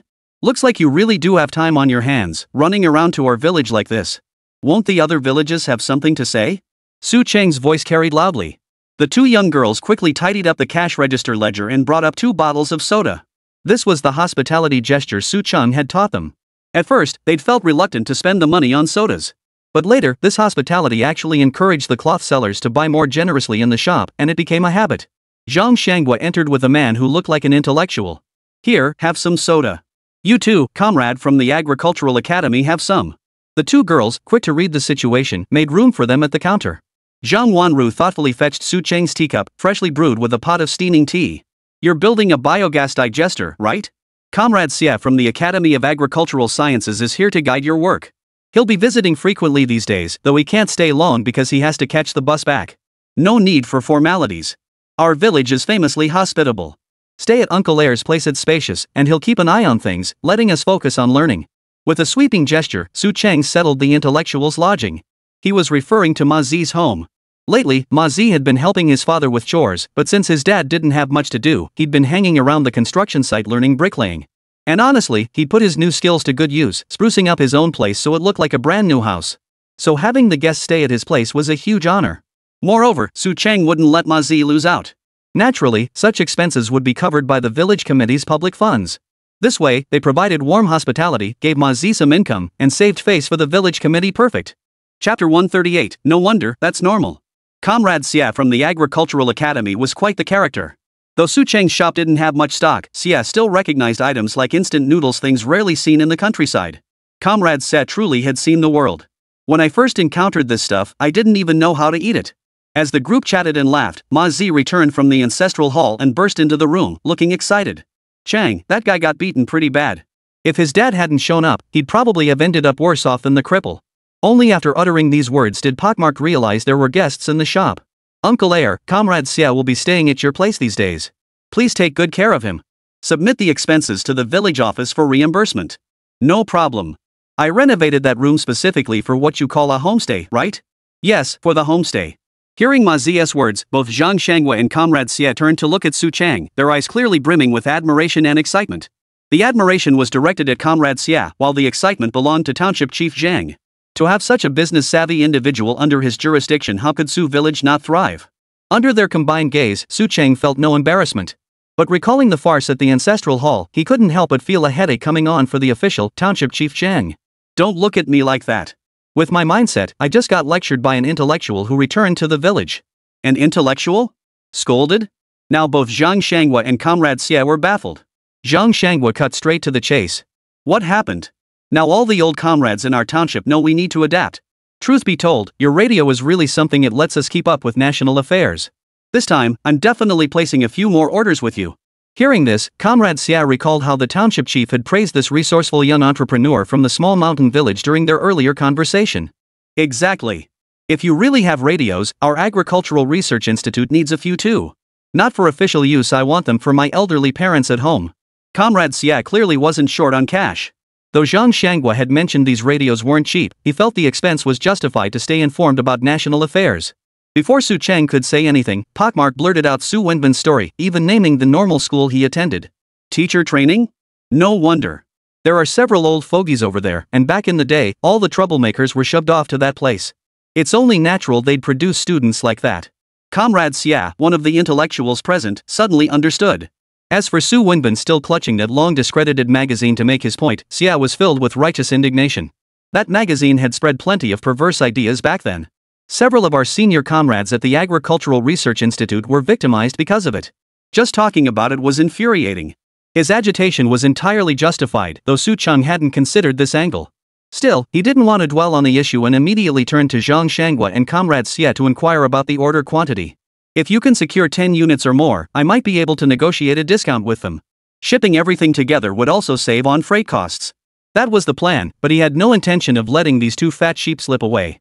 What he coveted was the collective purchasing power behind these two. Radios were plentiful in the mall, even color TVs and fans, but he dared not reveal all his cards at once. Really that cheap? That's great. Zhang Shanghua never imagined this tightwad would actually part with his money today. While he was always happy to eat and drink at Zhang's expense, when it came to business, this guy was notoriously stingy. After agreeing on the quantities, Su Cheng didn't collect a deposit this time. After all, both men held official positions, and they had that level of credibility. Besides, it wouldn't be practical for two government officials to carry large sums of cash into the countryside. After finalizing the deal, Su Cheng led the two men to follow Pakface to inspect the accommodations Comrade Xie would occupy over the next few days. You know what? Uncle Mauzi's craftsmanship is truly impressive. Looks like your school's construction team will be up and running in no time.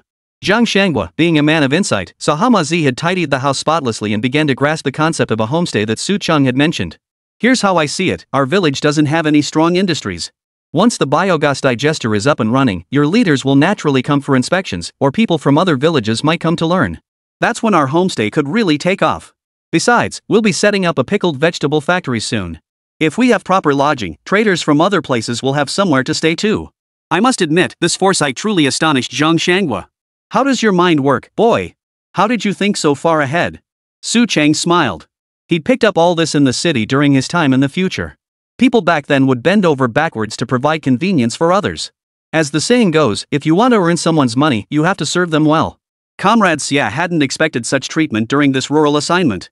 Especially when he saw the women gathered on the threshing floor learning to ride bicycles, over a dozen bikes lined up in a row, it was quite a sight. Well now, this is the first getting rich leading the later to prosperity. Not bad, not bad. I'll get you in the papers when I get the chance. Zhang Shanghua was aware of the big news the women of Su village had made. This time, he came hoping to coax some ideas out of Su Cheng. This could provide valuable insights for his future plans to revitalize other villages in the township. No way. People already call me a capitalist as it is. If I get any more famous, I'll become a target for everyone. Zhang Shanghua scoffed at such thoughts. You're so young, why are you so timid? National policies have changed. What's the point of hiding things now? Su Cheng remained silent. He knew the township chief before him was a man who wanted to get things done. But he also knew that in the coming years, those stubborn forces would fight back. He didn't want to become a casualty of this era. Unlike Zhang Shanghua, Comrade Xie sensed something in Su Cheng's words. Brother Su, are you implying our current policies might reverse? Su Cheng shook his head. No, there won't be any issues. After all, now that everyone has a good life, they won't go back to enduring the hardships of hunger and cold. It's just that opening minds takes time, and… Never mind. You'll understand these matters better by listening to the radio. Then you'd better get us a radio soon. Oh, and that color TV you got last time, someone's asking about it again. Can you still get one? Absolutely. And the more you buy, the better the price. Chapter 139, Su Cheng's Plan. After showing Zhang Shanghua and Comrade Xie around the school under construction, Su Cheng led them another mile or so to a patch of wasteland. Here, Su Cheng's men had already outlined a large area with lime powder. Comrade Xie, with his keen eye, immediately recognized the dimensions as those for a biogas digester. You young man, why build a biogas digester so far from the village? Are you really afraid it might explode? In this day and age, biogas explosions were hardly news, though most occurred in cities. In the wilds of the mountains, where would you find so many sealed environments? Besides, the villagers had always slept under the open sky and on the bare earth. Most of their latrines had no roofs, just a circle of walls around them, and that was enough to do their business. There was no need for such fussiness. So Zhang Shangwa's question really put Su Cheng in a tough spot. Aren't we planning to build a pickle factory? I was thinking the biogas digester could supply fuel for heating water at the factory, at least giving the workers some hot water to use. This remark truly made both Minister Zhang and Comrade Xie look at Su Cheng with newfound respect. They'd assumed he was just a clever youngster with a bit of business savvy, but now he was explaining this arrangement with surprising clarity. Wait a minute, you only finished junior high, right? How do you even know biogas can be used for heating water? Though biogas isn't as stable as modern natural gas, it should suffice for heating water for the workers. But this kind of knowledge isn't taught in junior high textbooks. Hearing Zhang Shanghua say this, Su Cheng couldn't help but roll his eyes at him. Come on, our village has hundreds of people. Don't you think we country kids know whether the compost piles can be used for firewood? Who are you looking down on? This remark left Zhang Shanghua feeling rather awkward, and he could only laugh it off with a hearty haha.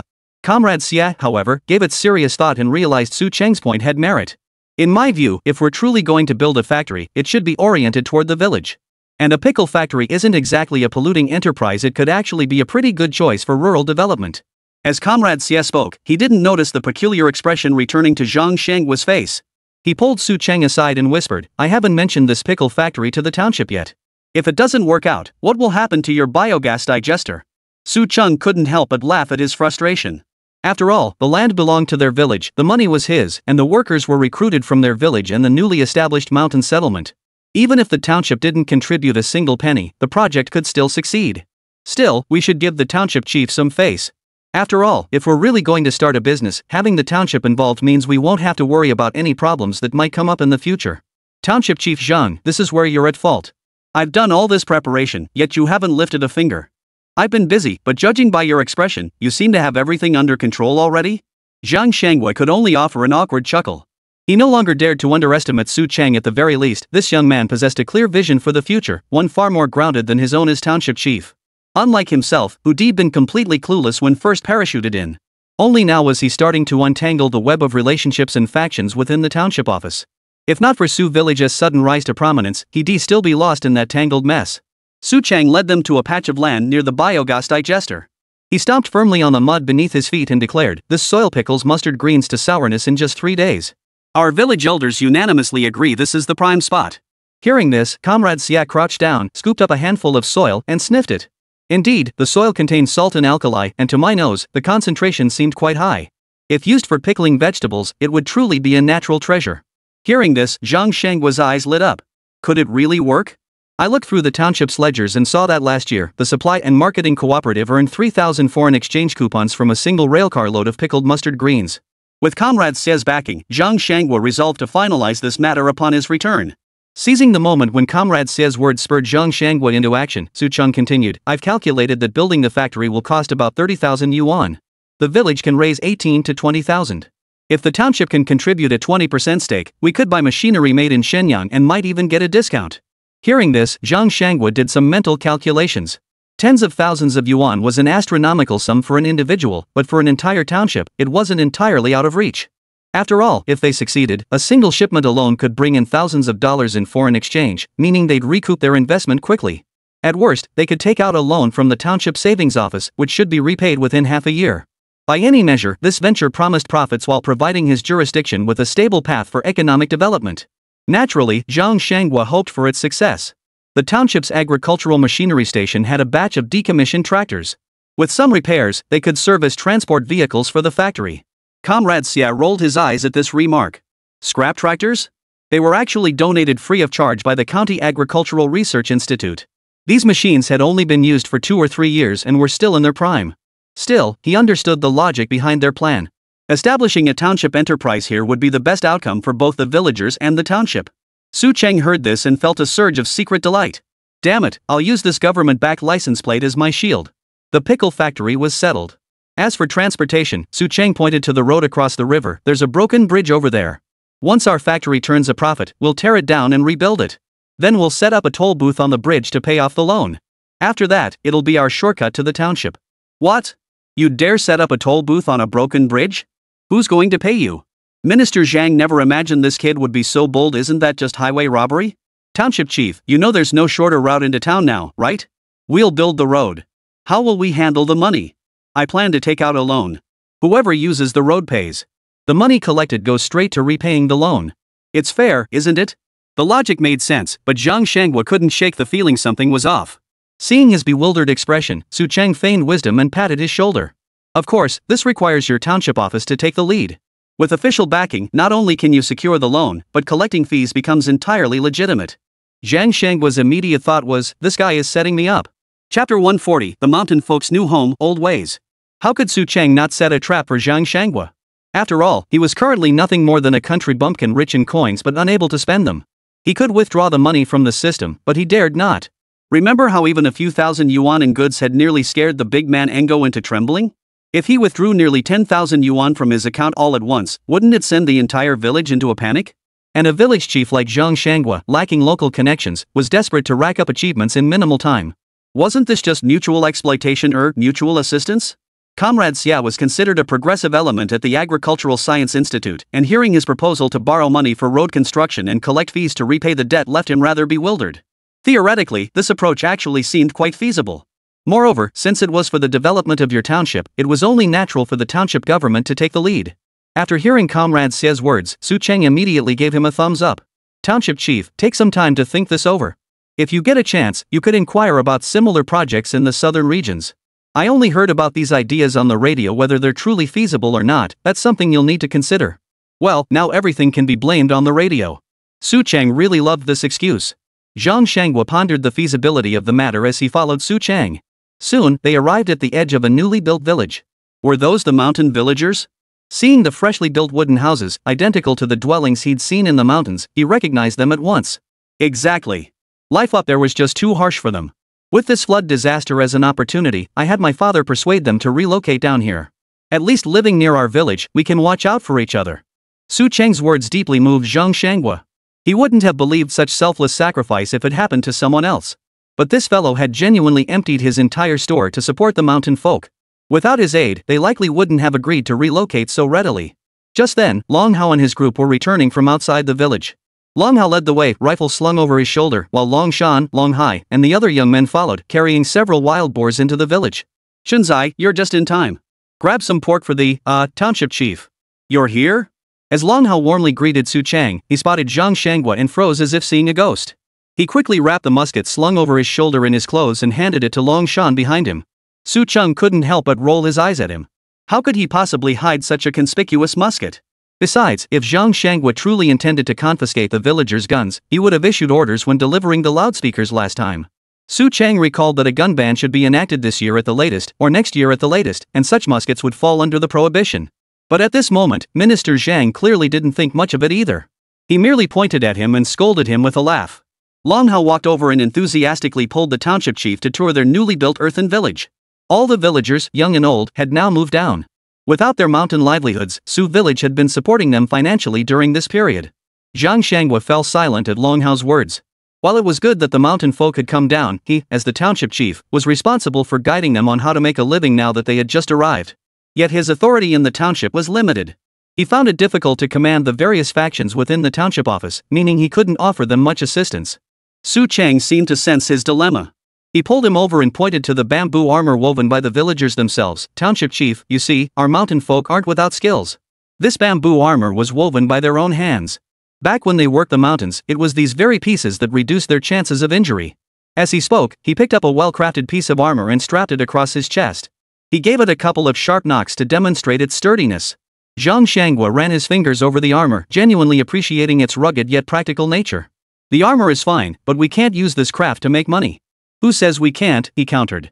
Mark my words, if we sold this craftsmanship abroad, it would fetch prices as high as art pieces. Plus, when our pickle factory opens, these vines could serve as moisture-proof mats. They'll be incredibly useful. Priced as art? His words left Long Hao, Zhang Shangwa, and the others dumbfounded. The term art sounded high-end and sophisticated, but they had no idea what the price might be. Comrade Xia had actually heard of such things. As it happens, we have comrades in our institute who've been to Hong Kong. They said people there love collecting folk crafts. The finer the workmanship, the higher the price. One of our comrades once earned over $10,000 in foreign exchange from a single embroidered handkerchief. What? Over $10,000 in foreign exchange? Even Su Cheng was startled. He'd sold shoe embroidery at the mall for a few thousand yuan at most. How could prices double in this capitalist world? Long Hao suddenly turned his head towards Su Cheng and gave him a knowing wink.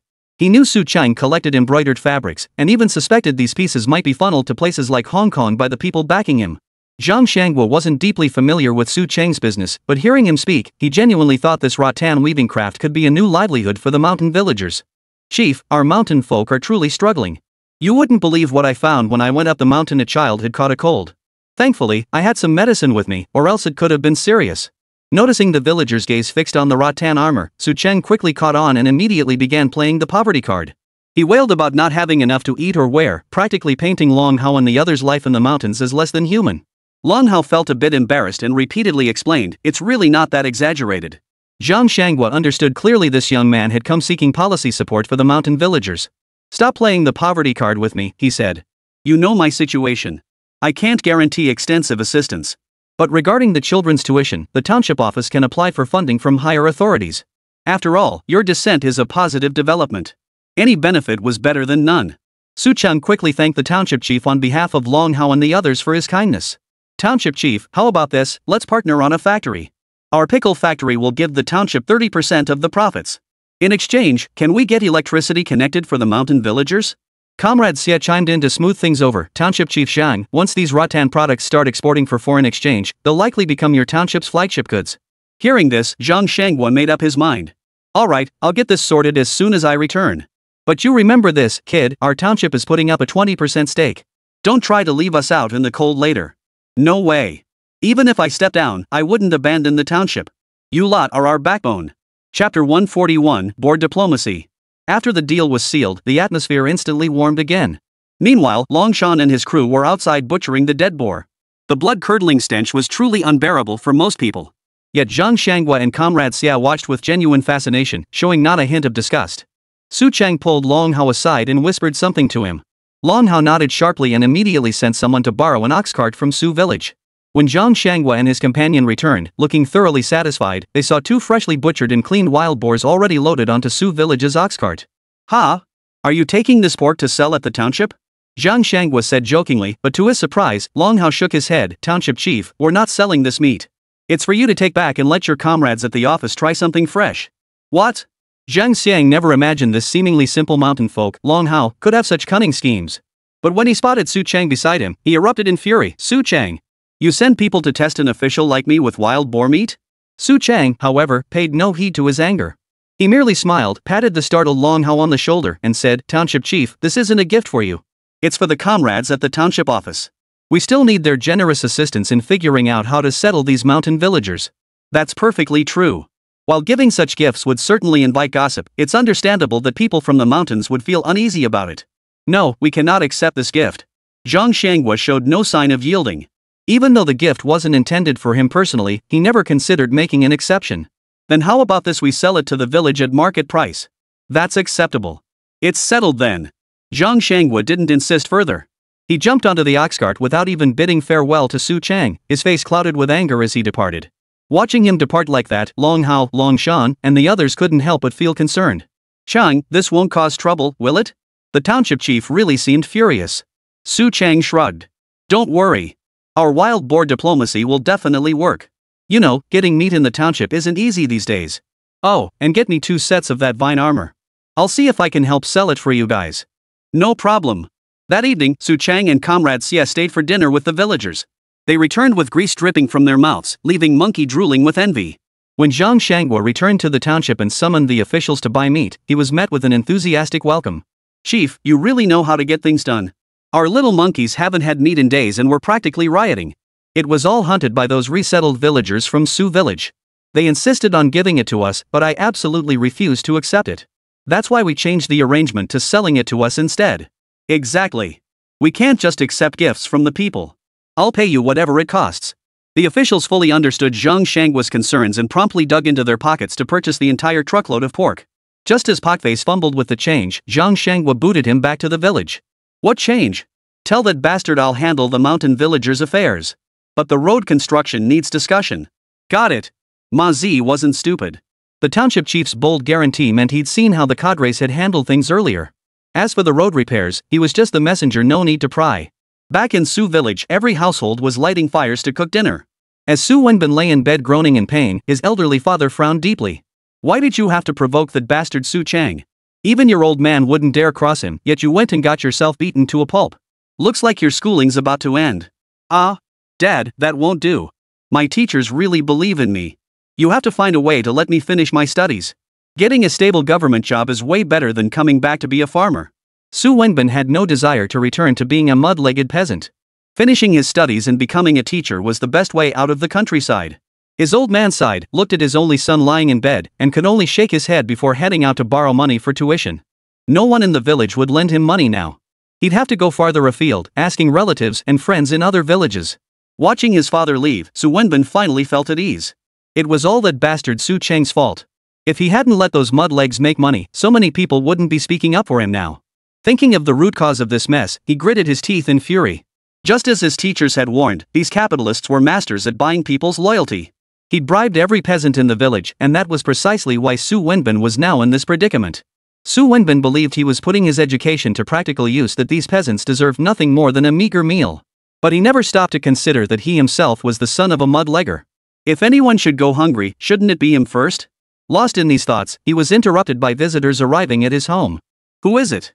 "My father's out. If you're looking for him, come back tomorrow." He now despised everyone in Su village, especially those who had laid hands on him in the ancestral hall that day. His hatred for them ran deep.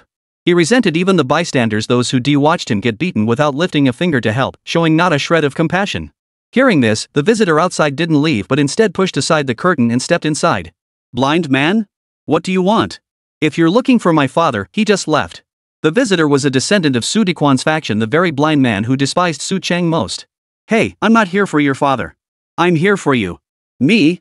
Su Wenbin was taken aback, but seeing the man's insincere smile, his anger flared instantly. "What? Did you come to pity me? Who said I pity you? I want you to deal with Su Cheng." "Ha?" Su Wenbin genuinely hadn't expected such words. After all, most villagers in Su village now sided with Su Cheng. Even if they weren't helping Su Cheng, they wouldn't so easily take the opposing side. "I heard your school's teachers are all seasoned academics. Why not write up a report on Su Cheng's affairs and publish it in the newspaper? Let's see if he still dares to strut around then." "Ha?" Su Wenbin hadn't expected this country bumpkin to come up with such a brilliant idea. A look of confusion spread across his face. "Don't doubt me. I heard all this on the radio. They called it reader submissions." "Radio? Submissions?" Su Wenbin was dumbfounded, and it wasn't his fault. The day he returned, the entire village of Su Jia had lost power, so the radio was off and he hadn't heard anything. "I heard on the radio that this kind of thing will be publicized nationwide. By then, it won't just be the two of us opposing him."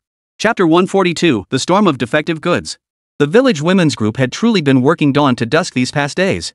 This had the village men constantly pondering whether they should learn from Su Cheng to boost their own incomes. After all, these women were now riding their newly purchased bicycles with such vigor that they weren't just expanding their fabric market to more distant villages. They also spread the word about Su Cheng's willingness to collect all sorts of odds and ends. Someone like Aunt Chang, who knew she herself understood nothing about these things, mentioned them to people from other villages while collecting cloth. This sparked great interest among the villagers elsewhere. Word spread like wildfire. Soon, many people actually came to the Su family village store, bringing pieces of wood and stones they'd found somewhere, hoping to sell them for a little money. Su Cheng received wave after wave of fellow villagers, explaining the characteristics of ebony and bloodstone to them. Later, growing utterly weary of it all, he simply traced relevant images from children's books in the system store and hung them outside his shop. Only then did the villagers carrying these items finally quiet down. But with the growing crowd, Su Cheng realized his store's inventory was too limited. This won't do. With such a crowd, how could he not do some business? What if someone really brought ebony? If he sold it for money but couldn't get them to spend here, wouldn't he be losing out big time?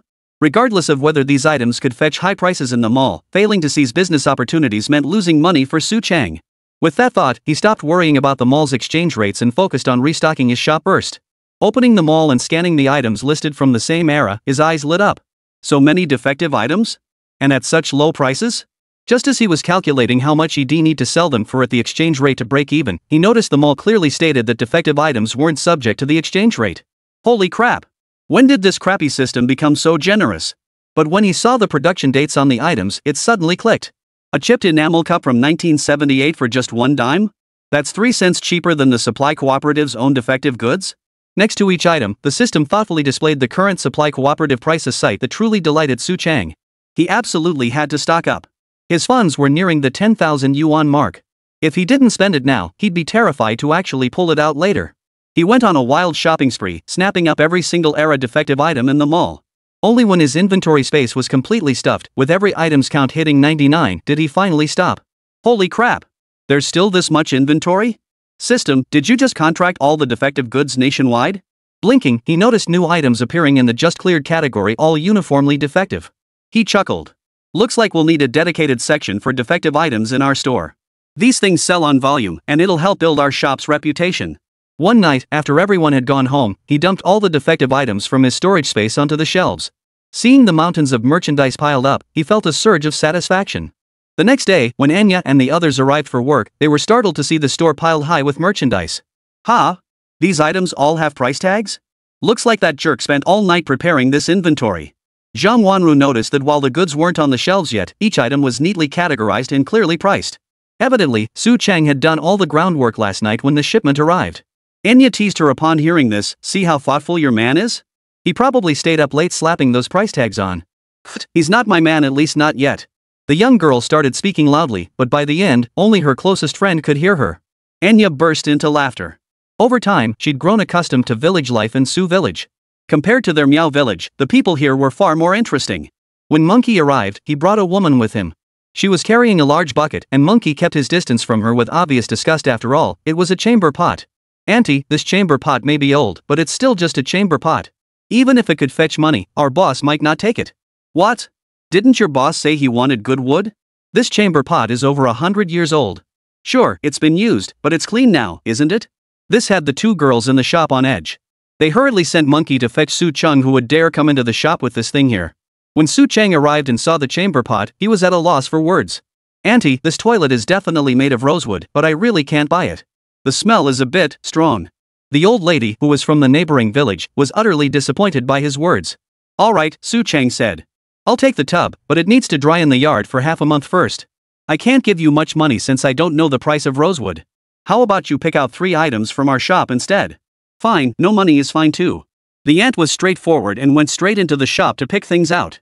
As soon as she stepped inside, she gasped in surprise. Wow, your prices are so cheap.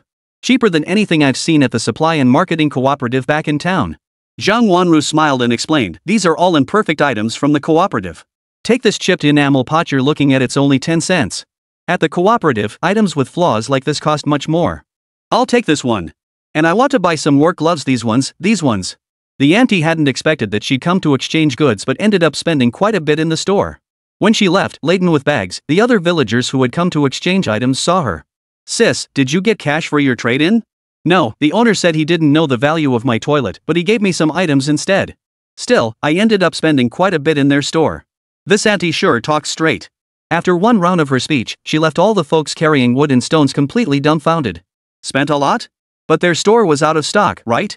Let's go check it out. The villagers' arrival elicited the same reaction as the aunties. Holy crap! So much new stock overnight and all high-quality stuff? I'm buying. Don't fight over it, I've got my eye on these gloves. Hey, weren't we all here to exchange money? Why are we spending it now? Chapter 143, The Typo in the Informant's Letter. In this era, what was most popular among the common folk? Definitely the defective goods. And these defective items were usually handled internally within the supply and marketing system. The so-called defects didn't mean poor quality, but rather items that didn't meet sales standards or were damaged during transport. Generally, such defective goods were extremely rare in each region. Though the nation's production capacity wasn't as formidable as in later eras, workers still maintained relatively high standards for quality. So when Su Cheng's shop was filled with such imperfect items, it's no wonder they sparked a frenzy among the arriving customers. These gloves were merely stained with different colors, yet they were sold at a fraction of the price, truly a bargain. The young man who just snatched a pair of work gloves had completely forgotten about the wood he'd brought. Only when Monkey came running out carrying the wood did the young man remember. Never mind. This wood doesn't look like the kind you charge for anyway. Consider it a gift for your firewood. The young man glanced back at the intricate patterns Su Cheng had meticulously drawn, shook his head, and though he felt a twinge of regret, he was thoroughly satisfied with his bargain, a pair of cheap yet sturdy gloves. Turns out there were quite a few fellow villagers like him. By morning, he hadn't traded much, but the shop's inventory had dwindled by more than half. Even Su Cheng hadn't anticipated that these flawed items would prove so popular. He was already considering restocking later that evening. Meanwhile, watching the convenience store grow increasingly bustling, the blind man sneered inwardly. Just see how long you can keep up this arrogance. When Su Wenbin's teacher exposes your actions, you'll have enemies across the entire country. Though not academically gifted, the blind man had been listening to the radio broadcasts coming from the store over the past few days. His keen ear had picked up on the growing nationwide opposition to these radical reforms. Unlike the villagers who merely heard the news, he had discerned the opposite meaning behind the constant propaganda touting the reform's achievements. After spending an entire day in deep conversation with Su Wenbin, he became even more convinced that his plan would deal a massive blow to Su Cheng. And indeed, his perspective mirrored the prevailing reaction to this national policy in inland regions during that era. When Su Wenbin's letter reached the school, it did indeed catch the attention of several teachers. Look at this now, they've stirred up trouble so much that even our remote mountain village has seen the emergence of capitalists. Our students were injured for trying to stop their actions. How outrageous! Such people are utterly unreasonable. Old Hong, say something. These old scholars were men of history, especially having endured oppression together during that turbulent era. They managed to tough it out. But most of the scholars and literati dragged out to suffer alongside them were broken by the ordeal. Within a few years, they were gone. So hearing that Su Wenbin had suffered the same fate now, how could they not be heartbroken? The man they called Old Hong was also an old scholar and the most senior among their group. I believe this matter warrants investigation. His voice was not loud, but every word carried an unyielding resolve. What's there to investigate? Would our students lie? Exactly. Now they're bedridden and unable to care for themselves. We can't just let this slide. Exactly. Even though we've been reassigned to this godforsaken teacher training college, we can still write and expose this misguided direction to the entire nation. Just as the old scholars were getting worked up, Old Hong cut them off with a loud shout. Cut it out. What's wrong? How could a policy decided by the state be wrong? The problem lies only in its implementation. He scanned his companions, their faces still edged with reluctance. These were people who'd endured hardship and toil. How could he not understand their feelings? Comrades, let's not dwell on the past. Tell me yourselves, if we hadn't opened up, would our lives have improved? If we hadn't emancipated our minds, would we have returned to the days of being bullied? His words left the old scholars speechless. Regardless of whether they had made mistakes, those transferred to the school were undoubtedly opponents of the reform policies. After so many years here, they too had witnessed the changes unfolding in the South over the past 2 years. This had softened their previously unyielding stance. Seeing no one else speak, Old Hong sighed and declared, as the saying goes, no investigation, no right to speak. I've decided to visit that Sioux village myself. I'll see how this little shopkeeper has corrupted the villagers and what kind of capital he truly possesses. His words carried such weight that the other old scholars couldn't help but lift their heads. I'm coming too, one declared. We've been cooped up in this school for too long. It's time to see the world. Haha, exactly. Everyone says we're like stones in a toilet, stubborn and stubborn. Let's go out there and show them what we're made of. Let's go by bike. At this point, Old Hong could only smile and point at the old codgers. You guys sure know how to make excuses. But I don't think our student was telling the truth. Look, he said that little store even sells radios. You know, we don't even have those in our county town. Who says otherwise? See how he misspelled capitalist in the letter, wrote it as instead. Probably some student who never learned his lessons. Heh, students like that are probably just like those soldiers, they've likely never even opened the cover of Capital. An elderly man in tortoiseshell glasses pressed his temples and shook his head, clearly displeased with students like Su Wenbin. That's precisely why I insisted on conducting field research. At the very least, if we old-timers are to be exploited, we must have concrete evidence to back it up. Old Hong smiled at them. By now, the old scholars understood the letter's intent, especially those seasoned by past struggles, none of whom would lightly trust Su Wenbin's claims. The 5-member inspection team set off on their bicycles. Passing the old township commune site, Old Hong paused. His gaze lingered on the faded slogan about cutting off the capitalist tail on the weathered wall, his hand unconsciously brushing the Zhongshan suit he wore. Why don't we start by checking in at the township office, one of the old scholars suddenly suggested, drawing a scoff from Lao Hong. Back in the day, those people just tore up the stoves to search for hidden grain. Now you're suddenly all about following procedures? The group fell silent. Everyone knew that involving the township office would likely escalate the situation. Chapter 144, The Dialectics of the General Store. The scholars were still in good health. When they arrived at the small shop, they saw Su Cheng squatting on the ground, examining the trash discarded by the villagers with a magnifying glass. Su Cheng noticed their intellectual attire and realized they weren't villagers here to trade goods. But seeing them arrive on 2-speed bicycles, he felt a pang of unease. These folks clearly meant trouble. Recalling the teacher training college where Su Wenbin studied and the old diehards Comrade Xia had warned him about, he understood immediately. So he didn't greet them proactively. Instead, he pretended to study the coffin lid the villagers had brought with great seriousness. The old scholars were quite curious about his behavior. After parking their bikes, Old Hong walked over and squatted down too. The dark wood grain, fine as hair, could certainly serve as raw material for wood carvings. Hearing Su Cheng's mutterings, Old Hong's regard for this young man before him rose considerably. Young man, do you study wood? Su Cheng had no real expertise, he relied solely on the information detected by the mall system. Now, whether because of him as a major customer or not, the mall had indeed unlocked some minor functions for him. Take this detection feature, for instance. While it couldn't reveal every detail about an item, the name agarwood that appeared before his eyes when examining this piece of wood was invisible to others. Research? Hardly. Just helping the country recover some valuable materials. Hiss. Hearing this, the elderly scholars gasped in unison. In this day and age, who dared to speak so casually?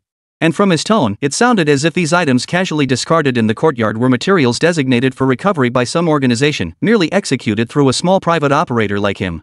This was also Su Cheng's way of intimidating these strangers with unclear intentions. After all, the vast quantity of defective goods in his shop was something even the supply and marketing system couldn't obtain. Without projecting an illusion of state backing, who knew what trouble these shady characters might stir up? And he wasn't entirely wrong. If these items could truly be turned into treasure, whether sold to the state or exported abroad, wouldn't that be contributing to the nation? Just then, another old scholar seemed to have found something valuable in the pile of junk. He picked up a scrap of bloodstone and examined it closely. Isn't the Zhenghua vein in Zhejiang province? How did this end up here? Su Cheng glanced at the stone in his hand and remarked indifferently that fellow's ancestors were Taiping army deserters. Probably brought it back then. And from what I can tell, this stone is a byproduct of cinnabar mining in your province. Ha! At Su Cheng's words, the elderly man holding the chicken bloodstone grew serious. He accepted the magnifying glass Su Cheng offered and examined it closely. That makes sense. Only then did Su Cheng smile and say, "Gentlemen, if I'm not mistaken, you must be the teachers seeking justice for your student, Su Wenbin?" Lao Hong smiled. He liked clever people. Especially a young entrepreneur like Su Cheng, who could guess their identities without even asking questions. This young man must have some hidden secrets behind him. Seeing their expressions soften, Su Cheng grew more enthusiastic. At least these elders seemed reasonable. Reasonableness was good enough. But no principle could compare to putting food on the villagers' tables. I have that power. Let's see what you have to say.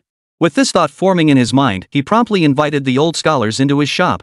Once inside, the scholars finally saw the shelves overflowing with all manner of defective goods. The sheer volume was dizzying. State-owned factory defective goods require 7 procedures to be circulated. How did you? An elderly man pointed at a thermos bottle stamped with a 1978 production date and confronted Su Cheng. Su Cheng chuckled and kicked the cardboard box still sitting beneath the shelf, untouched. The box bore the printed words "Special Supply for Rural Construction Support," a fake official seal the system had generated last night. Though counterfeit, it could withstand any scrutiny. That was the advantage of this broken system, it still had its uses. Old Hong, intrigued, picked up a defective basin. After careful inspection, he remarked, "Unfinished burrs. That's from the aging stamping presses at Shenyang's third daily necessities factory. I worked there during my 1959 reassignment." This time, it was Su Cheng's turn to be stunned. This guy really knew his stuff. His eye for quality was probably sharper than any modern inspection equipment. If he hadn't been resisting the policy, he'd likely be a big shot in the industrial sector. Both sides had now demonstrated their capabilities. It could be said that in the earlier silent standoff, neither had gained an advantage over the other. Su Cheng had monkey borrow chairs from the village and instructed Zhang Wanru to brew tea for the elders, serving it in a chipped enamel pitcher. Teachers, you truly possess an ocean of knowledge. But your students, well, they're a bit lacking. They came to our ancestral hall shouting about overthrowing this capitalist, only to get beaten senseless by the villagers after yelling "mud-legged peasant." The old scholars finally realized the trouble their student had caused bore no resemblance to what was written in his letter. Their faces flushed crimson. But old Hong was quick-witted. Hearing the subtext in Su Cheng's words, he chuckled, "Young man, aren't you a capitalist yourself? Or rather, what do you consider a capitalist to be? Only those who exploit others are capitalists. Take me, for instance. I help the village women earn money to support their families, ensure children have schools to attend, and enable villagers to listen to the radio. That's serving the people." Every point he made could withstand scrutiny, so he spoke with righteous indignation. This left the old scholars feeling stumped. They naturally wanted to investigate this private entrepreneur, as this was a development path they did not approve of. But by his own account, Su Village's incomes had indeed risen because of him. Children could attend school, and the radios in his shop and the loudspeakers erected outside clearly enabled public broadcasting. But that doesn't mean you're not exploiting people, does it? Old Hong wasn't sure if they were right, so his words came out hesitant. Su Chen looked at him and smiled again. "Old comrade, if I can lift the entire township out of poverty, isn't it understandable that I'd get a little richer myself?" Old Hong had no reply. The other old scholars wanted to argue back, but the words died on their lips. Intellectuals like them couldn't realistically demand that someone abandon their family and career to serve the villagers wholeheartedly, nor did that person actually owe them such a duty. Seeing their reactions, Su Cheng felt reassured. Manipulating you intellectuals is child's play. Much easier to fool than those officials. Chapter 145, Back to the Old Ways? Not a chance. Why could Su Cheng bully these old scholars so easily? It was because they prided themselves on being intellectuals and refused to stoop to his level. Even if they saw through his true intentions, they wouldn't readily turn against him. This was a skill Su Cheng had learned in his later life. After all, back then, city folk loved putting on such airs. To deal with them, one had to resort to underhanded tactics. As he put it now, increasing the villagers' income while securing a little benefit for himself was only human nature. The old scholars weren't the type to put on airs, they naturally understood the intricacies of the situation. However, in their eyes, though this young Su Chang seemed to possess a merchant's cunning, he was at least honest. Especially considering his ability to secure such a large quantity of defective goods, it left them little room to complain further. The men exchanged knowing glances, and Old Hong nodded in understanding. Truthfully, we didn't come here to settle accounts with you. At least, that's not the primary reason. Su Chang raised an eyebrow at his words. Well, if it's not the main reason, then it must be pretty significant, right? So that meant Su Wenbin had indeed pulled some underhanded tricks behind the scenes. This infuriated him. People like that deserve to be crushed completely. Teachers, you've educated countless students. Look at how hard we've worked to develop our own economy, yet your students are sabotaging us behind our backs. In the past, no one would have shed a tear if someone like him got beaten to death. As he spoke, his face wore a look of utter contempt, making the elderly scholars Su Wenbin's own teachers shift uncomfortably in their seats. Seeing their reaction, Su Chang couldn't resist pouring more fuel on the fire. As the saying goes, cutting off someone's livelihood is like killing their parents. Look, the fact that our villagers didn't beat him to death and toss him in the river is already an act of mercy, isn't it? How could you? The scholar sitting next to Lao Hong finally couldn't hold back. No matter how despicable Su Wenbin was, he was still a student at his school. Hearing him spoken of this way, he seemed genuinely unable to contain his anger. What? This teacher has something to say? Don't tell me you're defending your student just because he's a child? Even the elementary school kids in our village know better than to harm others. What? You still think you're in the right? This left the old scholars utterly speechless. After all, this fellow had taken the moral high ground to accuse them, though Su Chung Henti said it outright. But clearly, his words implied, a teacher who fails to educate properly is lazy. This was a principle even a 3-year-old understood, yet now this brat was pointing his finger at them and berating them. We. The elderly scholar who had spoken stammered for a long while, unable to form a complete sentence, his aged face flushing crimson. Su Chung genuinely feared the old man might suffocate and pass out right then and there. It is indeed our fault as teachers.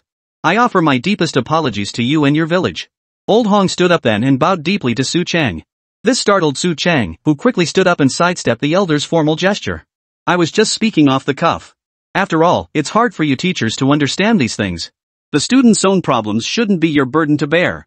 As he waved his hand, he noticed Zhang Wanru and Monkey staring at him like he was some kind of freak. He couldn't help but curl his lip in annoyance. How about this? Let me give you a tour of our village. While it hasn't changed much yet, I can confidently say that no one here, not even our village chief, has contributed more than I have. The pride in his voice left the old scholars momentarily speechless. Zhang Wanru and Monkey, however, stifled their laughter and quickly turned to find work to do. Wasn't the village chief just his dad? Was it really okay to say that? Su Chang didn't dwell on it. He pulled the old men out of the shop and began showing them around the village. That's where we're building the school next, I'm funding it. These past few days, the womenfolk of our village have earned some money following me around. They bought over a dozen bicycles at once, really putting Su Village on the map. As he spoke, he spotted a few slow-witted grandmas learning to ride bikes on the threshing floor. Naturally, he took credit for that too. Dealing with these old pedants was different from dealing with Township Chief Zhang. With the Township Chief, they'd never dare act so brazenly. After all, he's well aware of the shady dealings involved. But with these intellectuals? If he didn't impress them with tangible results, these sharp-witted folks would inevitably dig him a hole and make life difficult. Just like now. When they arrived at the construction site and saw the substantial scale of the school, the old scholars genuinely stopped thinking about accusing him of capitalist practices. Especially when they heard Su Chang say that the project required a budget of tens of thousands of yuan, they dared not say another word. After all, in those days, the average annual income was around 2,000 yuan. Tens of thousands of yuan represented over a decade's earnings. Kid, if you can pull out that much cash, your business must be raking in even more, huh? Old Hong wasn't intimidated by his words. Instead, he became curious about the extent of his profits. It's not a huge amount, but it's just enough. After this, I'll need to build a factory for the village, which will require a bank loan. Su Chun honestly confessed to this wise-looking elder. Bank? Why would a bank give you a loan? Based on your little convenience store? Old Hong knew a thing or two about banks these days. No matter how popular or valuable the goods in his store might be, without a formal identity, even under the most open policies, the credit union leaders wouldn't dare lend money recklessly. Teacher. Naturally, I couldn't get a loan from the bank on my own. But what if we applied in the name of our village's collective, with the township government's involvement? Collective economy? This model wasn't unusual, but in the face of policies promoting open-mindedness, reverting to the collective economic structure of years past seemed like taking a step backward. This idea instantly lit up the eyes of the older villagers. You want to revert to a collective economic model? Does that mean maintaining public ownership? Going back to the communal pot system? That's one of the drawbacks of collective economy. The elders hadn't anticipated Su Cheng's intentions. The big pot system? Not at all. We'll distribute according to work. Whoever works harder earns more. Su Cheng chuckled. Such policy matters came easily to him. But to the elders, it sounded different. Distribution according to work? Is that even feasible?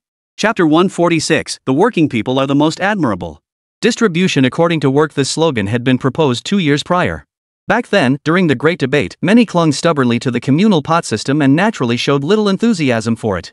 Yet for the diligent, this method of distribution was the fairest. Thus, it has been a subject of heated debate all along. In the South, those trailblazers actually implemented it, and now the entire nation has witnessed the benefits of this distribution system. Now even the southwestern regions have adopted this distribution method, leaving those old scholars feeling truly left behind. Old Hong didn't dwell on it much. Seeing the old woman struggling to learn how to ride a bike on the threshing floor, supported by a man holding the frame, he couldn't help but remark, back in the day, we hardly ever saw any bicycles in the countryside. Now look at you, you've managed to get more than 10 of them all at once. Su Cheng waved his hand dismissively. That's not my doing. Our village's matrons negotiated it with the town supply and marketing cooperative. I heard they even waived the industrial coupons. What? No industrial coupons? The elders were astonished. After all, the ticket system hadn't been abolished in this region yet. Moreover, these bicycles were hot commodities wherever they appeared. Why would the supply and marketing cooperative dare to do this? Seeing their expressions, Su Cheng knew he had stunned them once again. Now the supply and marketing cooperatives treat the women in our village as partners. The fabrics we collect really help lighten their purchasing load. Su Cheng couldn't help but chuckle at this. The prices he negotiated with the market were exactly the same as the supply and marketing cooperatives' purchase rates. Ironically, when selling fabric at the market, there was no such favor involved. So he told the women that if they sensed a price difference, they should take their fabrics to the supply and marketing cooperative. Whichever side offered higher profits was where they should go. At first, the women flatly refused. They felt selling to anyone else would be letting him down. Only after much persuasion did they reluctantly agree. Hearing this, the old scholars fell into deep thought again. You're turning down money just to help these women build a relationship with the supply and marketing cooperative? Old Hong found it hard to believe. After all, he'd observed in the shop earlier that this young man was the type who wouldn't let himself lose a single penny in business. Old man, you need to think long term. Right now, how much influence can I really have in the village? I'm just one person. But if the womenfolk here truly master their craft, our village will become the most renowned merchant community in the region. Oh? So you're training them? Then why not teach them yourself? When the old man who nearly fainted from anger earlier posed this question, Su Cheng knew this guy simply wasn't cut out for teaching. Teacher, have you ever heard the saying, teaching people doesn't work, but showing them how to do things makes them learn instantly? Hearing this, the old pedant flushed crimson again. Had the other elders not restrained him, he'd likely have stormed back to argue with Su Cheng. What nonsense are you spouting? What do you mean by that? The agitated elder was pulled away. The group moved to the side, seemingly trying to calm their companion who was still cursing Su Cheng.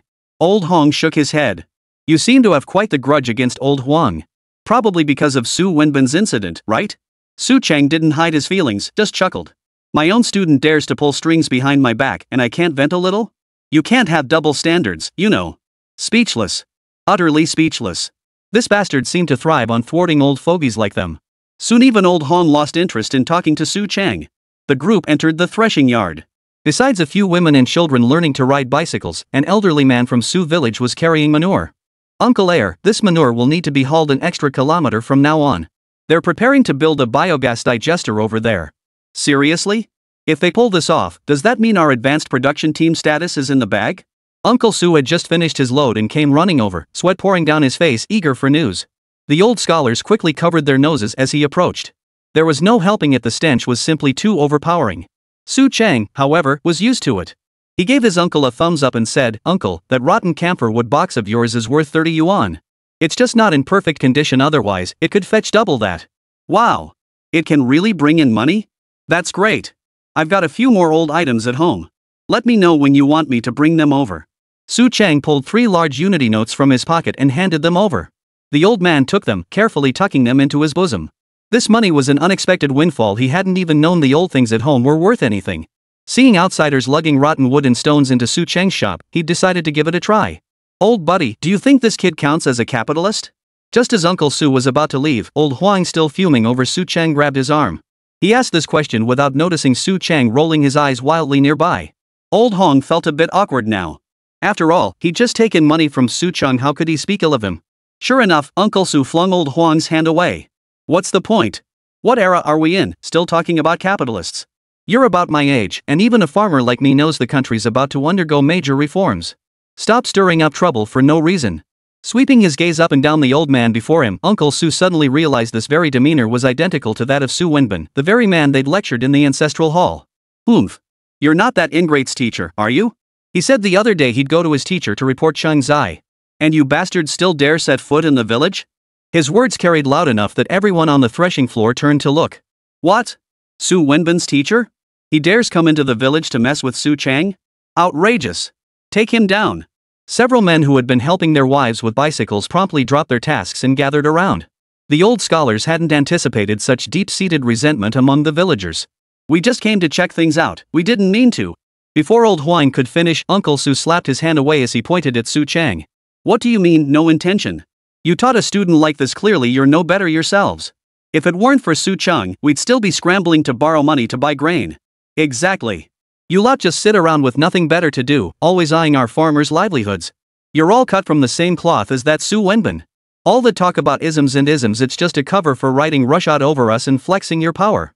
The crowd rushing over from the threshing floor was furious, as if these old men were their sworn enemies. Beat them to death. Beat those evil old men to death. Chapter 147, Comrade Says Face Must Be Saved. The commotion at the threshing floor had indeed caught the attention of others in Su village. Soon, the entire village had gathered around. Surrounded in the center, Su Cheng hurriedly stopped several agitated men. Hold your horses. They're here to investigate the situation, not to cause trouble for us. But the villagers were now blind with rage. Ever since that good-for-nothing Su Wenbin had holed up at home, refusing to show his face, his father had been unable to borrow money anywhere. He'd even gone around telling outsiders that the people of their village were ungrateful. This was something these men simply couldn't tolerate. If it weren't for his father leaving early and returning late every day, while that good-for-nothing lay in bed too scared to go out, the villagers would have practically stormed his house already. Now his teachers actually dared to enter the village? How could that not infuriate people? Su Cheng hadn't anticipated this situation escalating to such extremes. He himself had underestimated the villagers' determination to make a living.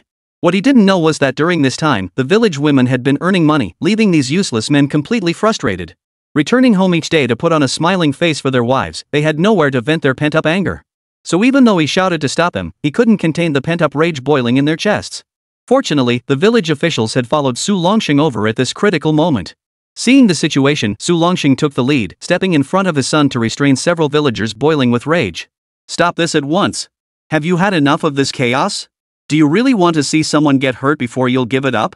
His thunderous roar instantly silenced the entire threshing yard. The old scholars, unaccustomed to such fierce men, turned pale at his roar. Village chief, they're clearly looking for trouble. We've only had a few days of peace. When that bastard emptied our granary, no one came. Now that things are finally looking up, they want to investigate? What's there to investigate? Exactly. My wife works dawn to dusk every day. Seeing her like that makes me anxious. If I weren't so tongue-tied, I'd run off with her myself. Who can say otherwise? We're truly stifled at home. The men now poured out their grievances like bitter soup, shouting their pent-up frustrations directly at Su Longxing. The old scholars huddled together, surprised to learn these villagers faced such pressures too. They'd thought this was just a simple investigation, but never imagined there were such underlying reasons. Su Cheng stepped up to Uncle Su Air, patting the old man on the shoulder. Uncle, we should always act reasonably, right? They're not here to cause trouble. This time, they're actually investigating the truth. Uncle Su's anger had largely subsided, but he still felt uneasy at Su Cheng's words. Really? What's there to investigate? With students like that, how can they even show their faces? These words struck a chord with the villagers, who began chattering away about the misdeeds of Su Wenbin's family. Exactly. His old man only got fat and happy by riding that bastard village chief's coattails. Now he has the nerve to call us ungrateful? What exactly did he ever do for us? Ha! The only favor he ever did us was skimming fewer work points off our backs. Now that bastard's fallen from grace, he spends his days badmouthing our village. Su Diquan embezzled the village office funds, bet he had a hand in that too. The villagers' words flew like knives, striking the faces of these old scholars who knew nothing. Their already pale faces quickly turned green with fear. Everyone, calm down. They genuinely came to investigate the truth. Otherwise, as Su Wenbin said, a single article could ruin our village's hard work. Su Cheng had no choice but to step in and speak for the teachers. And he was telling the truth. In this era, anyone with a knack for writing could get published in newspapers or even broadcast on the radio. If these old men truly intended to sabotage his plans, all it would take was a few lightly written words. Precisely because of this, Su Cheng dared not give them the cold shoulder from the start, using such intimidation tactics to flaunt his abilities and achievements. In this era, reputation was paramount. Without the township government's backing yet, they had to tread carefully in everything they did. The villagers, however, didn't think as deeply as he did. Hearing his words, they grew excited once more. Why? Why should our hard work be erased by their little essay? They're just sucking the blood out of us farmers, aren't they? Hearing this, Su Cheng could no longer contain himself. Who? Who dares say that? Step forward. Damn it, don't they know our country is booming? What leeching? They're here to serve the people. If they were truly corrupt, they wouldn't have come to our village. Su Cheng dared not truly antagonize these scribblers. By speaking up for them now, he was giving them ample face. The scholar's gazes softened considerably, especially that of Su Wenbin's teacher, the one he'd angered twice, whose eyes now looked at him like he was his own student. Old Hong pulled the agitated Su Cheng aside and walked over to Su Longsheng. Bowing to the villagers, he said, "Fellow villagers, we truly came to investigate the situation. After all, our student was beaten. As teachers, we couldn't just ignore it." Su Cheng's second uncle had calmed down by then. He turned, raised his hand, and motioned for everyone to step back. "Step back, everyone. Since they're not here to cause trouble, let's handle this reasonably." His words quickly calmed the still agitated villagers. After all, this man reeked of authority, not someone to mess with. Seeing this, Su Longsheng first beckoned to the officials. Then he turned to nod at the old scholars like Lao Hongda. "Gentlemen, since we're all gathered here, let's head to the village office to discuss this. Regarding your student, our village truly has strong objections. Though his family has always been like this, as a teacher." Before he could finish, Su Cheng tugged him aside, cutting him off. "I'll take them to the village office. You calm everyone down first." Su Cheng didn't want him to escalate the issue here. After all, no matter how much resentment these people harbored towards Su Wenbin's family, it remained their own village's affair. Su Longsheng nodded and motioned for the villagers to make way. Just then, Comrade Xia returned from outside, carrying a large sack as he walked toward the threshing yard. "Comrade Xia is here. Let's not embarrass ourselves in front of him. Everyone, please disperse."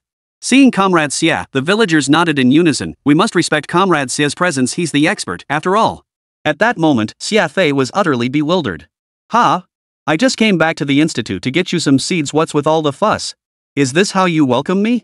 Chapter 148, The Agricultural Academy is coming too? Comrade Xia genuinely had no idea what was happening. The villagers of the Su family on the threshing floor had already lost their earlier fiery temper.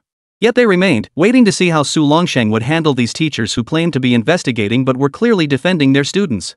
Damn it, look at them dressed up all proper, they're cut from the same cloth as Su Wenbin and his son. You really can't judge a book by its cover.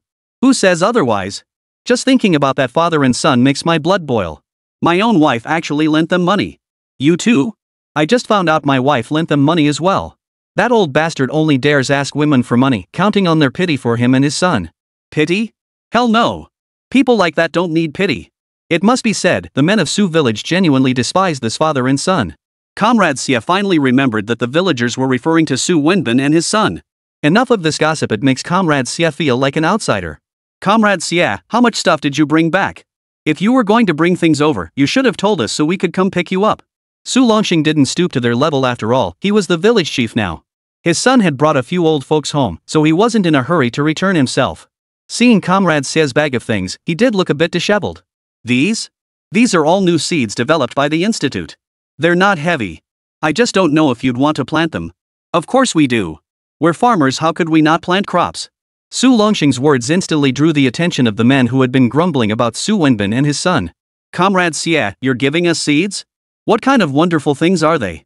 Exactly. Comrade Xia, you're too kind. Not only are you getting biogas digesters for our village, but you're giving us seeds too. The villagers crowded around, snatching the bundle from his shoulders and setting it on the ground. These are new hybrid fruit trees developed by our institute. Though not yet fully mature, we believe it's time to put them to use. The bag contained very little, just a few small fruit tree seedlings and some wilted-looking branches and leaves. These are all high-quality specimens transported from other regions. We'll graft them onto the large trees on the mountain and see if they can bear good fruit. Comrade Xia explained his cargo while stealing glances towards Su Longsheng's house. By the way, do you think those teachers came from the normal school? A few old guys. I heard from Chengzai they're investigating the incident where we beat up Su Wenbin. Several villagers answered him while helping him prepare the fruit tree seedlings. Su Longsheng stood nearby, somewhat surprised. Comrade Xia had only been here 2 days, yet he was already so generously giving them seeds? But then again, his son had been acting rather out of line lately. It made sense that these people would take notice. Still, he couldn't shake a lingering worry. After all, the policy winds hadn't reached their remote corner yet. Last time he visited the township, he'd heard that Township Chief Zhang and the other officials had even slammed their fists on the table in protest. Why was Xia Changyun being so generous? Wasn't it obvious? Zhang Shanghua had brought him here precisely because he recognized Su Cheng's drive in this village. As a leading reformist, Zhang Shanghua had been transferred to this godforsaken place, yet his resolve to make a difference remained undiminished. Xia Changyun was the first local partner he'd found. The agricultural academy backing him was crucial to his broader plans for the entire southwestern mountainous region. Though Xia Changyun didn't quite grasp why County Magistrate Zhang was so confident, the senior researchers at the institute unanimously backed this young magistrate. As one of the institute's elite, he dared not take it lightly. Upon arriving in Su village, his preconceptions about rural backwardness and ignorance were thoroughly overturned. Especially someone as capable as Su Cheng. Not only did he secure goods unavailable even through the city's supply networks, but he also made a fortune. Just the matter of sponsoring the school. After he returned to the office and mentioned it to several leaders, they immediately slammed their fists on the table, determined to channel the office's support to Su village. As they put it, rather than adding flowers to the brocade after Su village had already prospered, it was better to offer timely aid in their hour of need. That's precisely why he brought the institute's latest research breakthrough this time. Seeing how the saplings were welcomed by the villagers filled him with deep satisfaction. Comrade Xia, take a break first. Let's head inside to rest and talk later. Next time you come back, just give us a heads up. We don't have cars, but we can lend you bicycles. Right, Comrade Xia. I'll have my wife take the day off so she can lend you her bike. Well, our village doesn't have much, but those women sure bought a lot of bikes. At that moment, the group of men finally laughed. Their wives were doing well, and that reflected well on them too. Comrade Xia smiled. Getting over a dozen bicycles all at once, like in Su village, was indeed quite astonishing. Although most employees at the station had their own bikes, they'd saved up for ages to buy them and now treasured them dearly. Lending them out was out of the question. They wouldn't even let anyone touch them normally. Yet these old women, practicing on the threshing floor, treated the bikes with utter disregard. They fell off them as they pleased, even pushing the bikes away before a fall as if afraid of damaging the machines. This was completely at odds with his impression of rural folk. Come on, let's go see these men strutting around like they've earned their money back. Ignore them. Oh, and put these seedlings in the warehouse for now. We'll need Comrade Xia to show us how to handle them later. Su Longsheng laughed and scolded the group of spirited men, then pulled Xia Changyun back inside. Village chief, those teachers are staying at your place, right? Won't that be inconvenient? What's inconvenient about it? They're guilty as charged. If it weren't for us two stopping the villagers, those old men would have gotten beaten up. Xia Changyun chuckled. The style of Su village really wasn't much different from other rural areas. But then again, if those officials really came to investigate Su Cheng, the entire village would likely oppose it 100%. Now that they had good lives, who would want to go back to the days of hunger and hopelessness? He observed Su Longsheng, this middle-aged man who walked with his back straight, and couldn't help but notice that the Su Cheng who had stirred up such a commotion in Su village bore a certain resemblance to him. Chapter 149, This Kid's Got Talent. At Su Cheng's home, several elderly villagers were clearly flagging by now. Having arrived early that morning without even eating breakfast, they were now shaken by the villagers' reactions. It would be strange if they were in good spirits. Su Cheng truly hadn't expected such a strong reaction from the villagers this time. In his view, backstabbing wasn't unheard of and the village neighbors often got into such disputes. He hadn't taken these matters seriously, but he hadn't expected these villagers to be so earnest. Comrade Su, is this how people in your village always behave? Old Huang's expression had returned to normal by now. Unlike old Huang, he wasn't one of Su Wenbin's subject teachers, so their relationship wasn't as deep. Second, he didn't believe a student who couldn't even write a character correctly could truly be without ulterior motives. This time, it was clearly Su Wenbin seeking revenge against Su Cheng. And this retaliation was particularly vicious. After all, Su Cheng was the very foundation of their village's rise. If everything he claimed and accomplished proved true, a prosperous future for Su village was within reach. Yet here was this student, sending a single accusatory letter, attempting to leverage a few old scholars to leak the matter to the media. The intent was downright malicious. Judging by the villagers' agitated reactions, it seemed the Su family's reputation in the village wasn't particularly good either. Old Hong viewed the situation with remarkable rationality, though it wasn't as if they were being irrational. If they really got into a fight with the villagers, it wasn't even about whether they could win. Just having these farmers come to their school to cause trouble a few times would probably get them disciplined. Su Cheng first poured them each a cup of hot tea. At the very least, he had to calm them down. It wasn't like that at all. But how to put it? It was the previous village chief who had ruined our village so badly. That's why they were acting this way. He then briefly recounted the deeds of Su Dequan and his sons, leaving the elderly scholars fuming with rage. How could anyone be so heartless? How could he have ruined the entire village's grain supply? Word is his youngest son fled, but he probably didn't get far. Without a letter of introduction these days, he wouldn't last a few miles. The scholars had regained their composure by then and had a general understanding of the situation in Su village. Comrade Su Chang, I spoke in anger just now. Please convey to the villagers that I, Huang Chang, failed in my duty as an educator to raise such a degenerate. I will have him dismissed from the school. A man like that is unfit to be a teacher. Indeed, if a student like Su Wenbin became a teacher, he'd surely corrupt many of our children. The scholars now saw no need to visit Su Wenbin's home. A man who could enrage an entire village must have serious issues. And that letter of his? It was far too significant. It threatened the very hopes of progress in this region. They exchanged glances, seeing similar thoughts reflected in each other's eyes. Old master, this isn't about us lacking refinement. It's that we've been oppressed for far too long. Take our mother's group now. They rise before dawn and work until dusk in the fabric trade. While they can't save much, at least they ensure our families have enough to eat and wear. Su Chang poured them more tea as he spoke of the village's women's groups. By the way, Comrade Su Chang, are you transporting these goods to the provincial capital? Old Hong's words seemed to probe deeper. Noticing Su Chang's guarded expression, he quickly explained, I don't mean to pry into your secrets. I just want to understand your channels and ask about the provincial response to this southern policy. The few old scholars fell silent, their eyes fixed intently on Su Chang's face, as if hoping to hear some news they longed to hear from his lips. Su Chang suddenly understood. The investigation and the student incident were just excuses. They were trying to gauge the higher-up's stance. Just as he was about to speak, his father entered with Xia Chengyun. Son, Comrade Xia brought us fruit seedlings and seeds. We can graft them onto the trees on the back mountain and see if we can get something good out of it. Su Longqing first nodded to the elders, then publicly announced the valuable items Xia Chengyun had just brought to the village. Hey, Comrade Xia, why didn't you tell us you were coming back? Our village may not have much, but we've got plenty of bikes. Riding back wouldn't be a problem, no matter how much you needed to haul. Sure enough, Su Chang and the men at the threshing yard treated the reputation earned by the women's group as their own. Xia Chengyun smiled, bowed respectfully to the elderly scholars, then replied to Su Chang, Comrade Su Chang, this was unexpected for me too. Building biogas digesters requires specialized measuring tools, so when I returned to the institute, my superiors instructed me to bring them along. The scholars recognized this young man from the Agricultural Research Institute. Though they weren't particularly close to the institute, a few retired elders often visited them to discuss policies. Have some tea first. I'll express our village's gratitude to your leadership on our behalf. If your institute has any needs, just let me know. Oh, and the radios you wanted are already taken care of. You can either have them delivered or come pick them up yourselves. While pouring him tea, Su Chang suddenly recalled that this young Agricultural Science Institute employee had already ordered several radios. Radios? You're selling radios?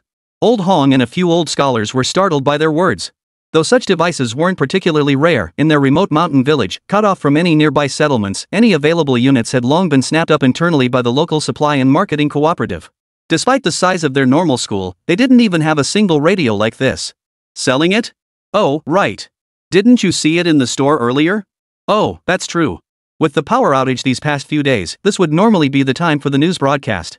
He glanced at his seagull mechanical watch, the hands pointed squarely at 12. He snatched this watch from the mall at great expense. Yes, snatched. The mall must have undergone some kind of upgrade or expansion, because they were actually running promotional sales now. He snatched it for 130 yuan with no exchange rate discount, basically got it at cost. But it wasn't about the price, the issue was limited production and even fewer units circulating. Landing one in the mall felt like pure luck. That brat, showing off his watch again. Su Longqing watched his son's actions and curled his lip. He tried to swipe it last night, but the kid guarded it too closely, no chance. The others were so stunned by the watch on his wrist they were speechless. Chapter 150, The Advanced and the Lagging. Could a mere watch really make the old scholars feel so embarrassed? Certainly not. Their pursuit lay not in material comforts, but in charting the nation's future course. Yet, having achieved considerable success in their respective fields, they instantly recognized this watch as the first purely domestically produced mechanical timepiece manufactured by Shanghai Seagull Watch Factory in 1957. Crafted by master artisans of the era, its workmanship was naturally exquisite. Brother Su, this watch isn't cheap. I bet those wealthy capitalists in Shanghai would pay top dollar to buy it back from you. Su Chang smiled. He was well aware of the watch's origins. After all, the product page on the marketplace was detailed to an almost frightening degree, even listing the names of the master craftsmen who had made it back then. Teacher, this watch can't be sold. It's our nation's first true mechanical watch, not like the ones made later using technology learned from the Russians or other countries. Xia Changyun hadn't expected this young boss to be so knowledgeable. Though he didn't know the watch's exact history, hearing Lao Hong's words and seeing Su Cheng's unconcerned expression only raised his estimation of Su Cheng even higher. Lao Hong didn't beat around the bush on this point. He continued from earlier, Brother Su, if you get the chance, could you help us inquire about that matter from earlier? Su Cheng thought for a moment, then finally nodded. Alright, I'll keep an eye out for you guys. Alright, we won't keep you any longer. We'll head back now. Old Hong gave him a respectful bow before quickly pulling his companions away. As for Su Wenbin? Who cares about someone like that? Watching the old men leave together, Su Cheng didn't bother to see them off. After all, their intentions were clearly not friendly. Comrade Su Cheng, is that watch of yours really that expensive? Xia Changyun watched the old men depart before turning his curious gaze to Su Cheng's wristwatch. Whether it's expensive or not isn't the point. It's mainly about convenience for telling time. Compared to these wind-up watches that need winding every day, I prefer those digital watches from the south. A watch that runs on electricity? Xia Changyun was genuinely stunned. He couldn't fathom how such a tiny watch could run on electricity. Did it need wires? That wouldn't work. Su Cheng smiled, slipped the watch off his wrist and handed it to Xia Cheng. The battery in an electronic watch is this tiny, he explained, pointing to the watch's back. It's tucked inside with all the circuit boards. And they're cheap too. Xia Changyun carefully took the watch he was offered, flipped it over, and traced a circle on the back. Batteries this small? Already available in the south? Yeah, they are. They're mostly imported from abroad. I'll get a batch to sell when I get the chance. Xia Changyun immediately placed an order for his very first watch, and it was a digital one. I'll take one. I'll pay whatever it costs. Su Longsheng wanted one too, but customers had arrived. Glancing at the sky outside, he dared not show his desire. I'll start cooking. Dad, you and Comrade Xie sit down for a bit. Comrade Xie, have a meal with us today. I'll drive you back later. While Xie Changyun stayed for dinner at Su Longsheng's house, the elderly scholars had all returned to the small shop where their vehicles were parked. They mounted their bikes and hurried out of Su village. Seeing the villagers staring intently at them from the threshing field, the old men were genuinely frightened. Damn it, your student nearly got us killed this time. Old Huang, we really dodged a bullet this time.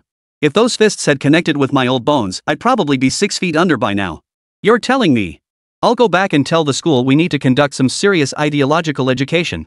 Old Huang was ready to curse like a sailor now. Who says intellectuals don't swear? When you really need to let loose, who cares about being an intellectual? Alright, let's head back and talk about it. This definitely needs to be handled. Old Huang sighed to himself. Old Huang wanted to vent too, but seeing Old Huang suddenly look years older, he couldn't help but sigh. The others didn't feel like saying much more either. After a long silence, someone finally couldn't hold back. Lao Hong, did you see that kid flaunting his watch right in front of us? Was he trying to intimidate us? Not just that. Look at his shop, it's practically filled with defective goods. Without some serious backing, you'd be lucky to buy a single piece. The old scholars weren't fools. Now, recalling every word and action of Su Cheng, they realized he'd been flexing his muscles in front of them all along. Haven't you seen that kid from the Agricultural Academy? They're notorious hardline reformers. Now that they've approached that young boss, I bet they'll produce results soon. The Agricultural Academy isn't like their university, it's almost entirely young cadres. Those veteran officials frequently visited their university to lobby them, urging them to come out of retirement and join the ranks of those championing reform. Old Hong knew the winds of reform were growing stronger. No matter how stubborn they were, they probably wouldn't last much longer. Lao Hong, what do you think? Old Huang, who'd been silent for ages, finally spoke up, but with this question. It caught Lao Hong off guard. After all, this guy usually looked down his nose at everyone and never considered him the leader of their group. He mused that this particular student must have truly struck a nerve with him this time. That young boss was cunning, but not as deep thinking as those old foxes. Still, he definitely had powerful backing. He probably wasn't headed to the provincial level. The group fell silent. Old Hong's point was simple, only a power stronger than the provincial government could guarantee such a large supply of defective goods. And the rumor that radios could be bought freely? That only confirmed their suspicions. Looks like we should write up a report when we get back. Cases like Su Village could serve as a model. Old Hong's next words made the old scholars forget they were pedaling their bikes. Whoa! Watch out! One of them nearly collided with a companion and shouted loudly. Old Huang almost got caught in the mess too, barely managing to steady his bike. Everyone stopped pedaling and turned to stare at Lao Hong up front. Hong Dingshan, are you about to change your tune? Old Huang's voice was stern, tinged with a noticeable tremor. His companions fixed their eyes on his face. He simply exhaled heavily and said, "Do you think continuing like this is still worthwhile? What are we holding on to? Can't you see the people of Su Village living better and better? Is ideology really that important? None of the men across from him spoke, their gazes drifting uncertainly. Chapter 151, The Obvious Truth. After the old scholars departed, Su Chung enjoyed a hearty meal with Xie Chung-yun at home before warmly escorting him to Mazizi's guest house. Watching his son take the matter so lightly, Su Longxing felt a wave of unease wash over him. Su Cheng's mother noticed her husband frowning as he smoked, knowing his mind was preoccupied once more. What? Do you think those old men will try to trip up our son? A father knows his son best. Su Longxing understood his son's temperament well and wasn't worried about what Su Cheng might do. But despite the broadcasts painting an optimistic picture of widespread ideological liberation, in their mountainous region, most people were still watching and waiting, hesitant to take sides so readily. This was actually a good sign. Just look at the township office, see how Township Chief Zhang bangs his fist on the table every day with his subordinates.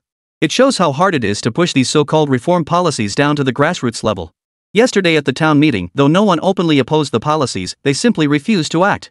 It left that county chief Zhang looking utterly humiliated. He took a drag on his pipe and, unusually, began recounting yesterday's events to his wife. Su Cheng's mother sat silently beside him, only refilling his teacup.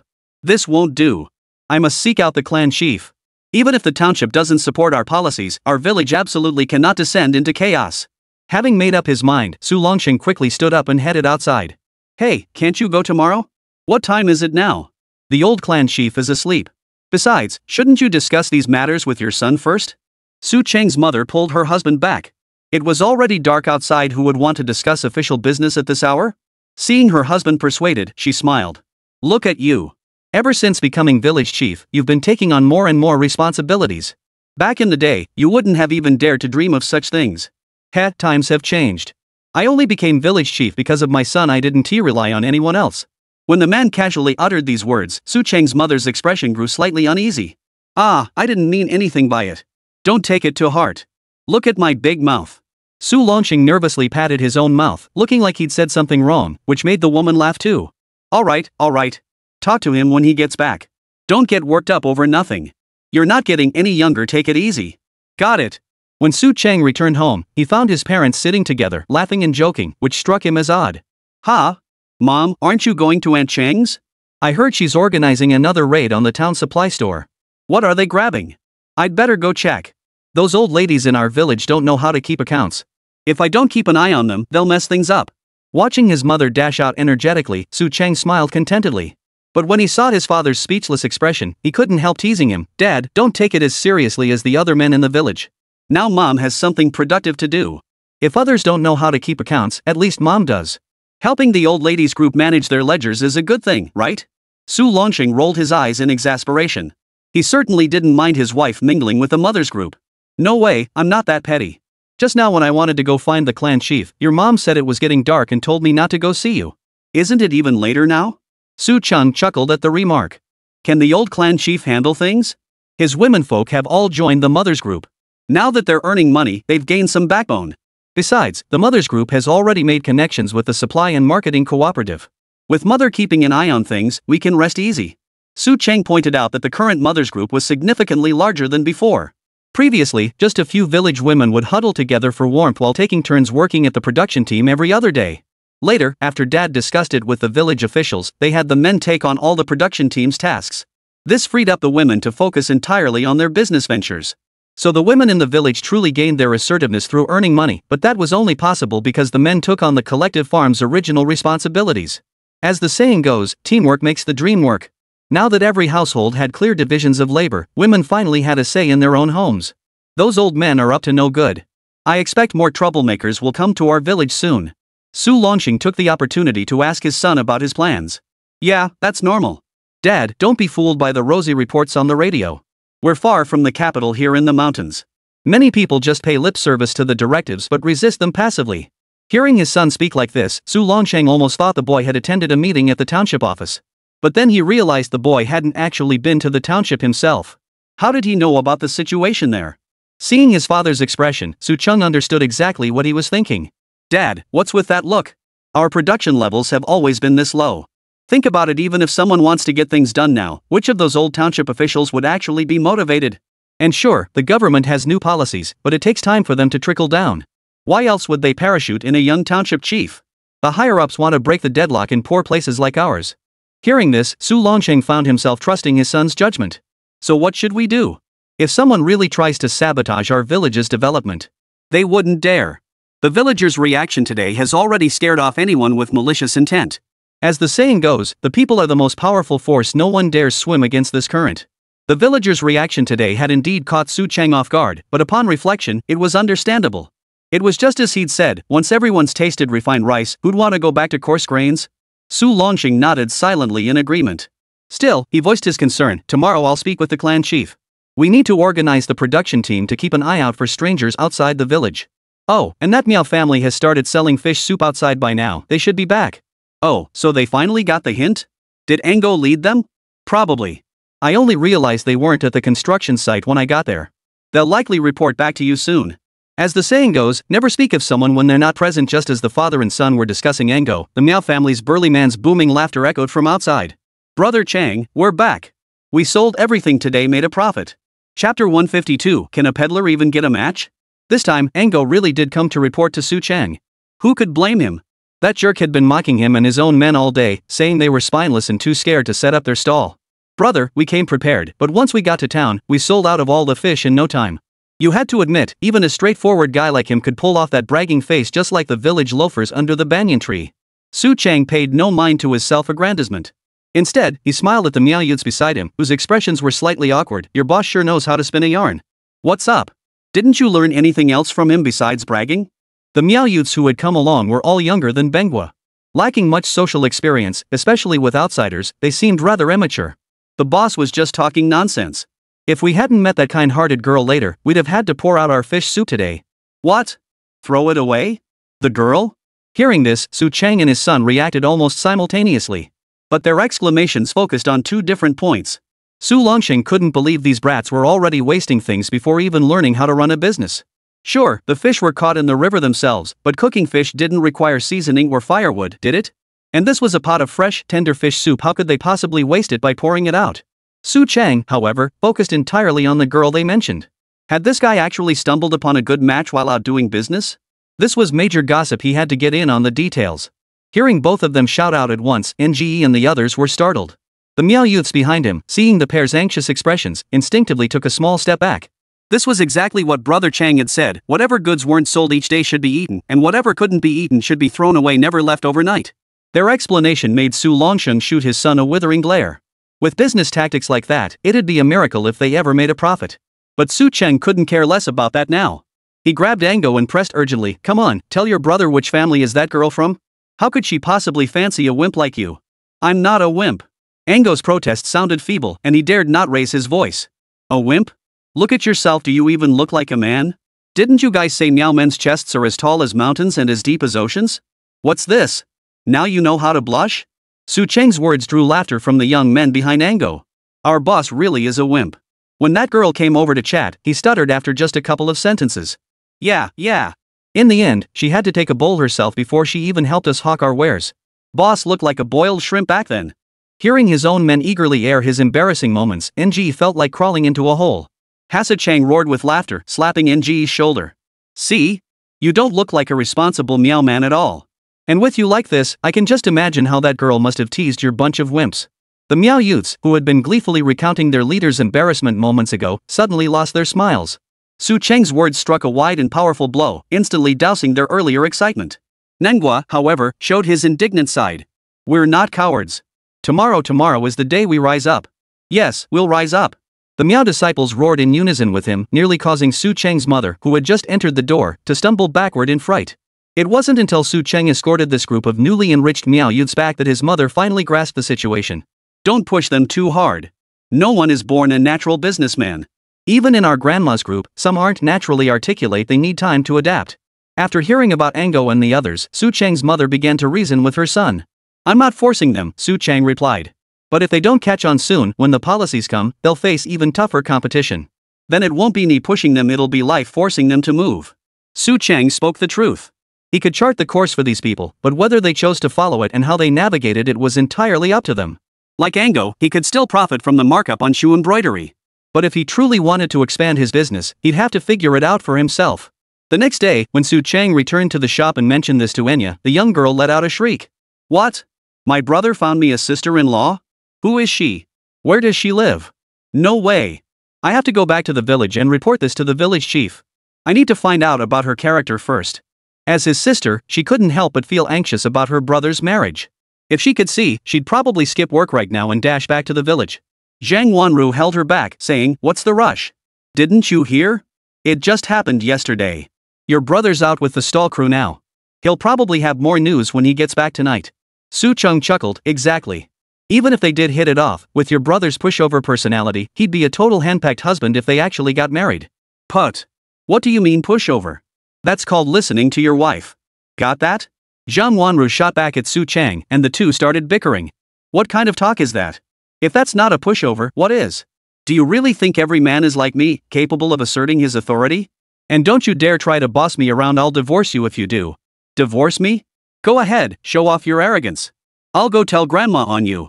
Enya overheard their quarrel, which sounded like nothing more than childish bickering. Even Monkey, who had just come in from outside, couldn't help but roll his eyes at these two immature fools. "When did my sister become so bold? She used to be so shy." His muttering reached Enya's ears, making her laugh so hard she could barely stand up straight. Zhang Wanru's transformation hadn't happened overnight. Ever since arriving at Miao village with Su Chang, their relationship had grown closer day by day, though their bickering had only intensified. Leaving those two immature kids behind, Enya resolved to corner her brother for answers when he returned that evening. "Marrying a wife costs a fortune. I wonder if my brother has saved enough yet. My eyes can wait until tonight to be treated." "Right, let him settle down first." Chapter 153, Setting Up a Commercial District. NGE had no idea what kind of interrogation awaited him from his sister when he returned. Right now, he was circling the school construction site with Monkey. "Brother-in-law, you've been circling around here for days. Got another idea brewing?" Su Chang had been circling this area for days. He hadn't even participated in surveying the nearby biogas tank project, which was starting to make Monkey restless. "Well, you've learned to read people, haven't you? Not bad, not bad." As for this friend from his past life, now also his future relative, Su Chang was thoroughly pleased with his growth. At the very least, he wouldn't let him repeat the downward spiral he'd experienced in the city during his previous life. "Monkey, do you think once our school is built, people might start small businesses around here?" Though Monkey didn't quite grasp the question, he honestly shook his head. "Brother-in-law, even though Brother Nango and the others are making money with their stalls in town now, I still think you need to set up shop where there are lots of people." Su Chang was pleased to see his independent thinking. Hearing this, he nodded approvingly, gesturing for him to continue. Encouraged, Monkey went on, "Look, our school will enroll students from nearby villages, but they're all poor kids. No one's going to target them for business, right?" Su Chang gave him a thumbs up. This made Monkey blush a little, but when he thought about how Su Chang had been hanging around this area day after day, and even Old Lee from the construction crew had come over to ask about his plans, Monkey was genuinely shocked. "Kid, are you trying to turn this place into a whole street?" Old Lee was indeed a seasoned builder. He instantly saw through the kid's intentions in the way Su Chang was eyeing these vacant lots. "That's the plan. After all, kids need adult supervision. Relying solely on school teachers isn't enough." He said this, but his mind drifted to other concerns. In his previous life, navigating the city had taught him the power of the clustering effect.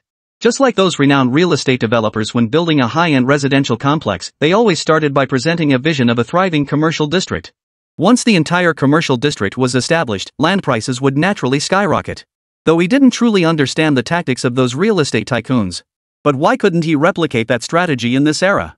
Assessing his current resources, he could certainly earn the money. The sponsorship funds for the school could easily be covered just by selling the Miao embroidery pieces listed in the marketplace. But even if he did come up with that kind of money, he wouldn't be able to spend it anywhere else. Others assume he has powerful connections and resources, but really, it's all thanks to this crappy system's marketplace. Instead of producing and selling his own goods, he might as well withdraw the money and stir up some action in the village. The most crucial factor was that he had the goods. While the mall might cut off those flawed goods any day, the current stock was more than enough to supply the surrounding villages. Even if they did run out, there were still comparable goods from the same era that didn't require currency conversion. The price might be higher, but the quality is reliable. And since it's system produced, even if someone were to investigate, they'd never find any evidence to pin on him. This was reassured by a humorous line in a letter Zhang Shanghua had his father bring back. That young master had taken the color TV back to the city, and the elders in his household had actually pulled strings to investigate this television brand based in the metropolis. They ended up with nothing to show for it. To Zhang Shanghua, this was nothing but meddling, but it reminded Su Chang that whatever the system provided him came from legitimate sources. He even teased the system back then, complaining about the steep exchange rate markup, but it had served its purpose and then some. It was precisely because of these conditions that he developed a certain interest in the plots of land near the school. Hearing Old Lee's question, he nodded calmly and said, "Old Lee, you're an old hand at construction. What do you think about setting up a market here? Let's turn our village into a place where people from all the surrounding villages come to shop." Old Lee shook his head. "You got money to burn, huh? Even the township wouldn't dare pull this off. What makes you think you can? Why not? Let me tell you, this land belongs to our village. And as for goods, our shop has no trouble selling them. Just look at my defective products, aren't they popular? I've got plenty more like that." That shut Old Lee up instantly. He could only glare at Su Chang with that look of disapproval mixed with helplessness. "Do whatever you want, but this job is going to our construction crew. Of course. As the saying goes, one task shouldn't be handled by two masters. Besides, it'll give you guys more practice. Once your construction team is fully formed, you won't have to worry about it anymore." "Huh?" Old Lee's mind buzzed at the suggestion. "My trouble? What do you mean?" Old Lee realized Su Chang was implying the construction team included him too. This contradicted what Su Longsheng had said earlier. Su Chang smiled and patted his shoulder. "Old Lee, everyone in Su village has seen how diligently you and the other master craftsmen have been teaching these past days. My father and the clan chief discussed it. You gentlemen are getting on in years. Though you each have children, it wouldn't be right to have you doing hard, backbreaking labor on construction sites at your age, would it?" "So?"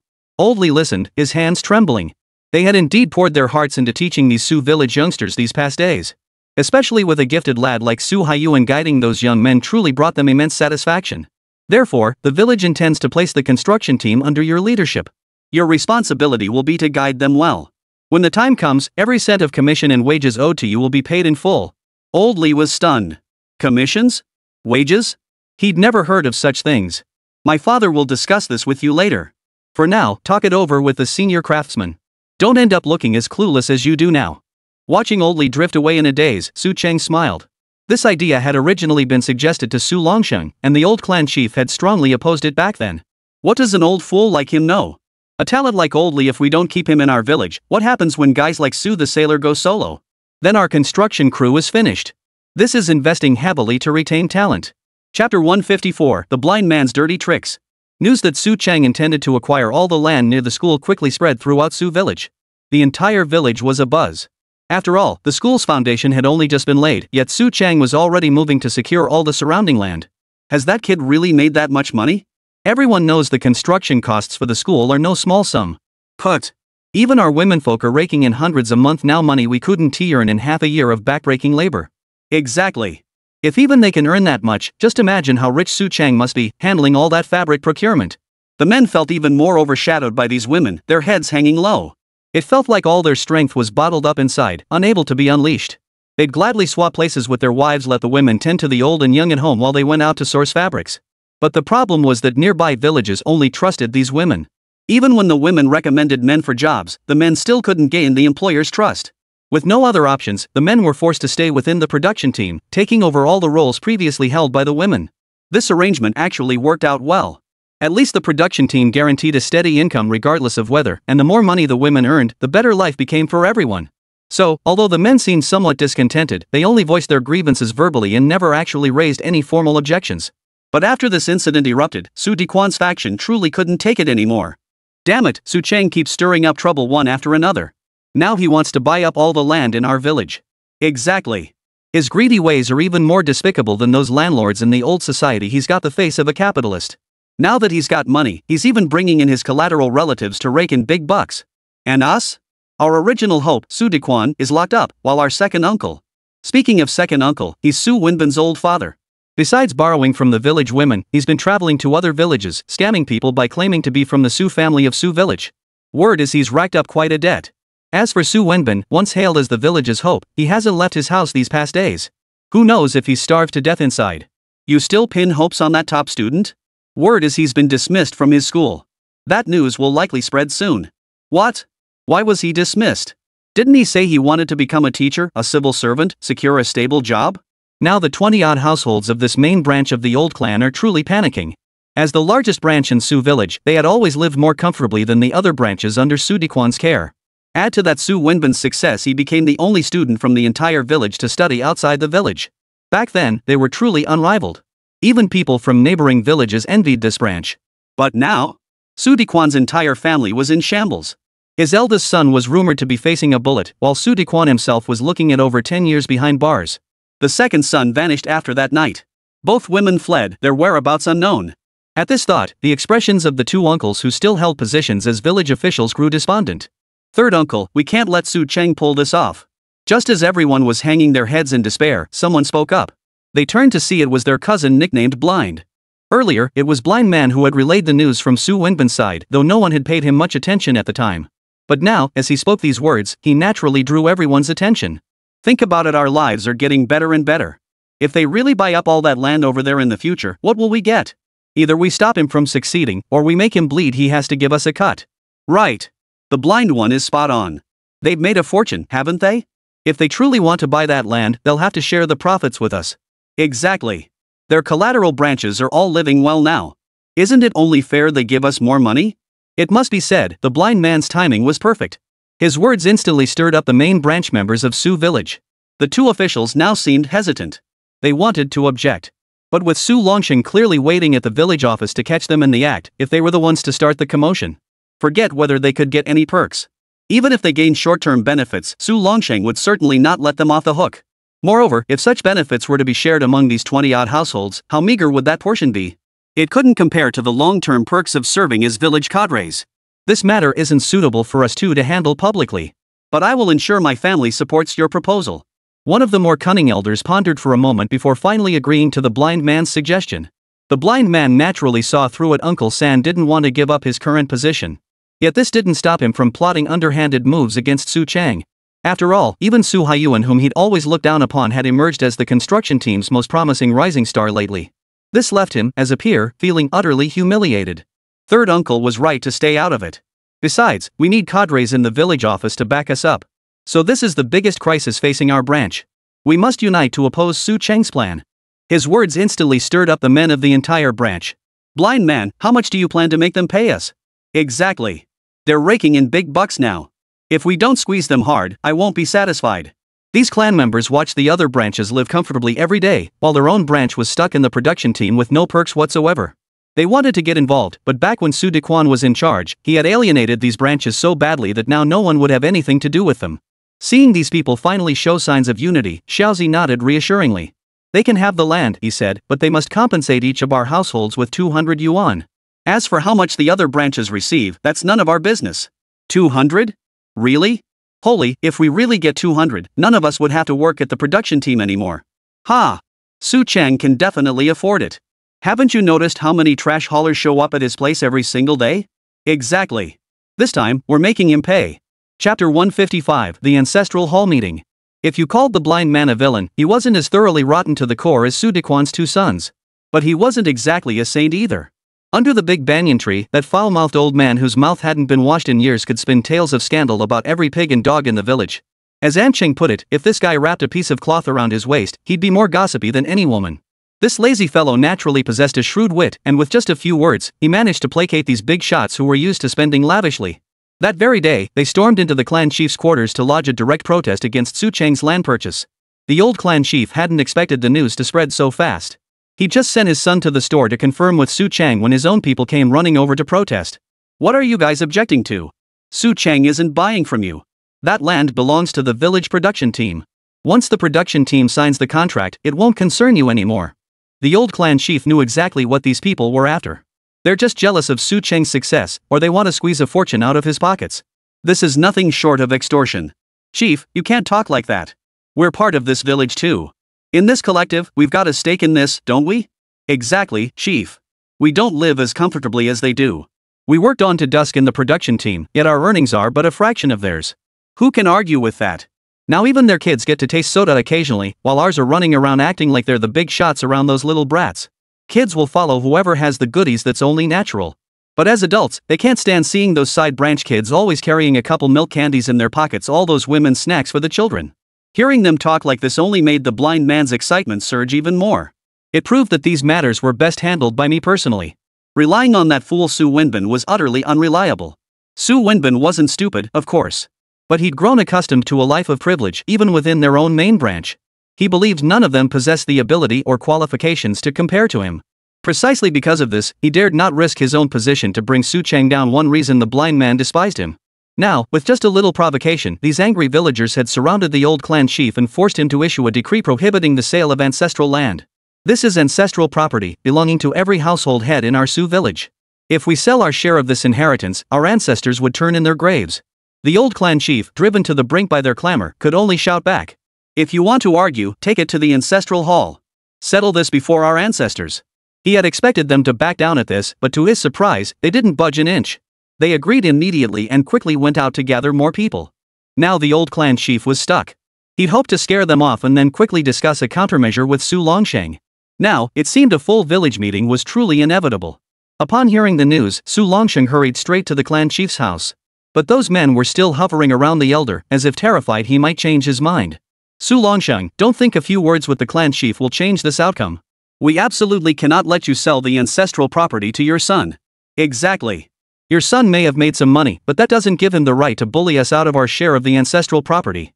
Hearing these people speak to him so disrespectfully, Su Longsheng's expression instantly turned stern. Buy land? Who told you my son wants to buy land? Besides, that land belongs to the village collective. You may not want to sell, but most of the villagers haven't even made their decision yet. Noticing the elder clan leader's warning glance, Su Longsheng shook his head slightly. He understood the elder's meaning, asking if Su Cheng had mentioned this to him. Why was he so eager? He genuinely had no idea what that little bastard at home was thinking. The tuition alone was an amount that would leave most families despairing. And now this jerk was talking about buying up all the land around the school? Did he really think he was a millionaire? Hearing Su Longsheng speak, the person across from him tried to say something. But the old clan chief cut him off with a sharp command. Enough of this quarrel. Go to the ancestral hall. See if you dare act so insolently before our ancestors. By now, representatives from every household in the village had gathered at the ancestral hall. Those who couldn't spare the time had sent others to listen on their behalf. Su Cheng was also dragged over.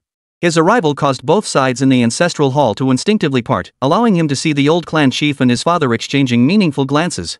Su Cheng, you think having a little money gives you the right to lord it over us? We let you have the land for the school. But now you want to buy up all the surrounding fields? These are ancestral holdings. What do you think you're doing? The one speaking from the main branch was the blind man's father. Seeing the shuffling figure of the blind man behind him, Su Cheng knew exactly why he was there. Uncle Tianfu, I don't know who told you I'm buying that plot, but I can assure everyone here, I won't touch that land. Don't think I don't know what you're up to. You're all trying to take advantage of this chance to grab my money. His words stunned the people across from him. This didn't match the intelligence they'd gathered. If he wasn't buying the land, wouldn't at least $200 in future kickbacks go down the drain? Blind man was also dumbfounded. He hadn't anticipated Su Cheng would deny the rumor in front of so many people. He didn't doubt Su Cheng's words were false after all. In this region, lying in the ancestral hall would earn the hatred of the entire clan. Su Cheng's move had effectively silenced the opposing group. Meanwhile, his supporters were equally bewildered, still trying to grasp what had just transpired. But my refusal to buy in doesn't mean the upcoming development plans around the school will fall through. Su Cheng watched the expressions on the faces of those across from him, a satisfied smile spreading across his own. He relished seeing their startled reactions, like the shift on Xiaozi's face, from earlier bewilderment to growing excitement, and now even curses hurled his way. Blind man, you must have orchestrated this gathering of the clan relatives, right? You're certainly smarter than Su Wenbin. Chapter 156, The Power of Half the Sky. When Su Cheng spoke these words, all eyes instantly turned to the blind man. The sudden attention made him stumble over his words. What did you say? I don't understand. He tried to play dumb, but Su Cheng wasn't about to let him off the hook. Normally, when this guy spread gossip under the big banyan tree, it didn't really affect Su Cheng much. Even if he made Su Cheng sound terrible, those who followed him for profit would just see him as a clown. But this time, he'd learned to stir up the clan and villagers. That changed Su Cheng's view of him entirely. Whether you understand or not doesn't matter. I say this because your actions could cause immense losses for all your uncles, brothers, and sisters in the branch family. At this point, he turned and nodded to his father and the clan elder. Father, clan chief. This time, I truly intend to fence off the lands surrounding the school. We'll also build some small buildings to create a market for our village. A market town? The crowd gasped in unison. After all, their village, Sioux Village, was practically on the edge of the mountainous region. Beyond it lay the vast, untamed wilderness. In other words, their location was extremely remote.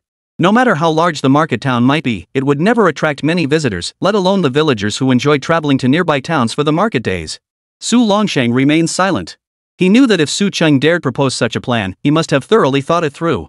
But the old clan chief couldn't help but ask, Cheng, building more houses isn't the issue. The problem is, even if you build them, who's going to come buy things? Su Cheng shook his head and gestured to the clothes and shoes worn by the people behind him. Elder, look. Everyone in our village has bought imperfect goods from my store. Would you say these items aren't popular? His words immediately earned unanimous agreement from his supporters. Popular? They're wildly popular.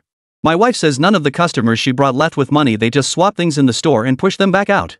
That's right. People from villages within 20 miles start arriving before dawn, timed perfectly for store opening, just to buy these flawed goods. The villagers have a love-hate relationship with the flawed goods in Su Cheng's shop. They loved the low prices and decent quality. Sure, there were flaws, but the deals were too good to pass up. Especially when compared to the high-quality goods at the town supply cooperative, it was a real bargain. The members of the Mothers Group had the most to say about this. We took the goods we bought from Chengzai home and compared them to the ones at the town supply and marketing cooperative. Aside from some minor, insignificant flaws, they were completely indistinguishable. And they cost less than half the price. The ladies at the supply and marketing cooperative were practically begging us to sell to them. Ha! We've already supplied 2 batches to the cooperative, all for their internal staff. The Mothers Group was the first batch of middlemen to taste the profits, and life has been getting better and better for us these days. Seeing this, the blind man tried to jump in and say something, but Su Cheng snapped at him. Don't you have any manners? Wait until we're done talking before you speak. The rebuke turned his face ashen. He shot Su Cheng a furious glare before reluctantly retreating. Chief, you see how popular my goods are. And in the future, there will only be more like mine. Tell me, won't more people come flocking when they hear about it? The old clan chief stroked his chin, recalling how Su village had suddenly come alive, evolving into a bustling market town for the surrounding countryside. The feeling was rather pleasant. Moreover, this time I won't be participating in the land disposal discussions as an individual. I am a member of Su village and have a stake in this land. His words held no fault, but what followed left everyone anxious. Father, I believe we should reclaim these lands in the name of the production team and lease them all to me. I will pay rent annually. The production team can then distribute this rent to every villager, including the women. The clan members across from him immediately caught on. What? Why include the women? They'll all marry out eventually. Won't they just take these clan benefits with them? That would only benefit outsiders. This is unacceptable, absolutely unacceptable. Exactly. The village has always distributed money only to able-bodied males. When did women ever get a share? This is unacceptable, absolutely unacceptable. Since ancient times, every clan had upheld the same tradition of favoring sons over daughters, and in these mountainous regions, the practice was even more severe. Decades ago, numerous cases of female infanticide occurred. But after the founding of the nation, with the government's strong prohibitions and awareness campaigns, such incidents gradually decreased. Yet the mindset of valuing sons over daughters remained unchanged, even intensifying in some cases. Su Cheng proposed this plan precisely to earn money while also championing collective economic development. This wasn't pioneering work for them, such economic models were already widespread in southern townships. Why shouldn't women get a share? Don't the women's groups in our village earn more than any of you? They'll earn even more in the future. Do you really expect to survive on this measly rent? Have you all lost your balls? Are you just useless freeloaders who can only eat and drink? His words were harsh, but they lifted the spirits of the women in the ancestral hall. Chengzai is right, they declared. Even after marriage, we remain part of this village. At worst, we'll simply relinquish these benefits or transfer them to our families when we wed. Exactly. Women hold up half the sky these days. You lot, who only know how to gossip and never lift a finger, have no right to criticize us. The women all spoke up at once, while the blind man's clan members across from them grew increasingly grim-faced. In any case, we won't sell this land, and we won't share the rent with these shrewish women. Some voice from the other side shouted this, infuriating both men and women on our side. Who said that? Damn it, I'll beat you to a pulp. Yeah, beat him to a pulp. What do you mean, shrew? You bastard, dare you speak that way about our womenfolk? I'll beat you until you're crawling on the ground begging for mercy, or I'll change my surname. Chaos erupted once more. The clan chief and Su Longsheng showed no intention of calming the situation. Su Cheng, however, stood by with his arms folded, grinning as he watched the spectacle unfold. Hey, the blind guy's trying to escape. Quick, stop him. He's the worst. Seeing the blind man about to turn and flee the ancestral hall, Su Cheng, seemingly relishing the spectacle, pointed at him and shouted loudly. The blind man's pace quickened. But within seconds, Pockmark's massive hands grabbed his collar, slamming him face first into the dirt. Run? I won't sleep a wink until I've beaten you so badly you're bedridden for 3 months. Chapter 157, No Money, No Mercy? Pockmarked man dragged the blind man back, and immediately the villagers in the ancestral hall who had been dissatisfied with him swarmed around. At this point, the blind man knew his fate would be grim, perhaps even worse than Su Wenbin, who was currently bedridden. What are you doing? I was just offering my opinion. I never meant to harm the village. Though his voice trembled as he spoke, there was some truth to his words. Last time the villagers had beaten Su Wenbin, it was because that bastard thought himself superior and had called them mud-legged peasants. This time, the blind man had merely brought his group from the Su family's main branch to discuss matters. He hadn't done anything harmful to the village. Just as the villagers hesitated over whether to act, Pockmark suddenly slapped the blind man across the face. "You bastard! We all know what you're up to. You just want your main branch to back you up so you can squeeze a higher price out of Chang Zai. Think we're all fools?" Hearing this, the villagers across the square instinctively turned their gaze toward the 20-odd households from the Su family's main branch that the blind man had brought. Their faces flushed with embarrassment, and they instantly flew into a rage. "You lot never lift a finger. You've always been freeloading off Su Dequan's generosity, skiving off work and taking shortcuts. And now you dare extort money from Chang Zai? Who would have thought? Not only do you shirk your duties, but now you've set your sights on our village's communal property? What Su Chang proposed earlier was for the collective's benefit. While whether to share it with the women still needed discussion, if this plan were actually implemented, everyone would benefit. That bastard Xiaozi, if he actually goes through with this, Su Chang will definitely pull his investment. Then their profits will go down the drain. We didn't all this as the blind bastard's doing. Right, that's what he said. Yes, he said it. He said if we stubbornly refuse to sell our land to Su Chang, he'll definitely raise the price. Then he'll give us more. Whether out of fear of the agitated villagers or not, when a household head from the main lineage spoke these words, it only made the Su family villagers present even angrier. What? Give you more? On what grounds? Damn it, you ungrateful bastards, not a single decent soul among you. Exactly. You shouldn't even be counted as part of our village. Ha! And you claim we share the same ancestor? Is this how you scheme to take your fellow villagers' money? These words left the Su family main branch members across the way flushed with embarrassment. But what could they do? Who else but their own side had first harbored such underhanded schemes? They could only stand there and take the abuse. The old clan chief couldn't hold his anger any longer. Pointing at the oldest few over there, he unleashed a torrent of curses. Damn it! We share the same ancestor, yet you're so treacherous? Back in ancient times, erasing all your names from the family registry would have been the least of your punishments. Damn it! The old man couldn't help but let out a curse himself, only to catch Su Chang's expression a calm smile, as if he couldn't care less. What's so funny, kid? You tell me how to handle this. Su Chang hadn't expected the clan leader to pass the buck to him, but he didn't seem the least bit flustered. Easy fix. If we just divide it per capita, folks might think we're reverting to the communal pot era. Then let's adopt the approach from the south, implementing a dual-track system of shareholding and collectivism. A dual-track system of shareholding and collectivism? The villagers present stopped their complaints about the main lineage and began recalling some specialized terms they'd heard on the radio lately. I know about the shareholding system. I heard each household voluntarily subscribes to shares, and dividends are distributed according to the number of shares held. Oh, that's good, that's good. My wife's been working hard and saved up a bit lately. We can buy some shares. Haha, Chang Zai's the best. Only by following him can we make money. We'll buy some too. The families on the mother's group side were all overjoyed, while the main lineage folks started freaking out. No way. You can buy shares because you have money, but what about us who don't? That's not fair. Exactly. This is unfair. Either everyone gets shares or no one does. When their own interests were at stake, these people suddenly forgot all about awkwardness. They practically tore off their masks, showing their true, shameless faces. Damn it, are you determined to cause trouble? Beat them. Drive them out of the village. As the saying goes, cutting off someone's livelihood is like killing their parents. If these people ruin this deal, the villagers with money who want to buy shares will suffer the most losses. So the crowd erupted in fury once more. Meanwhile, the main lineage faction refused to back down. Relying on their status as Sioux village natives, they shamelessly stood their ground. We may not have money, but we have a stake in this land too. Right. We've got no money, but we've got our lives. Bring it on.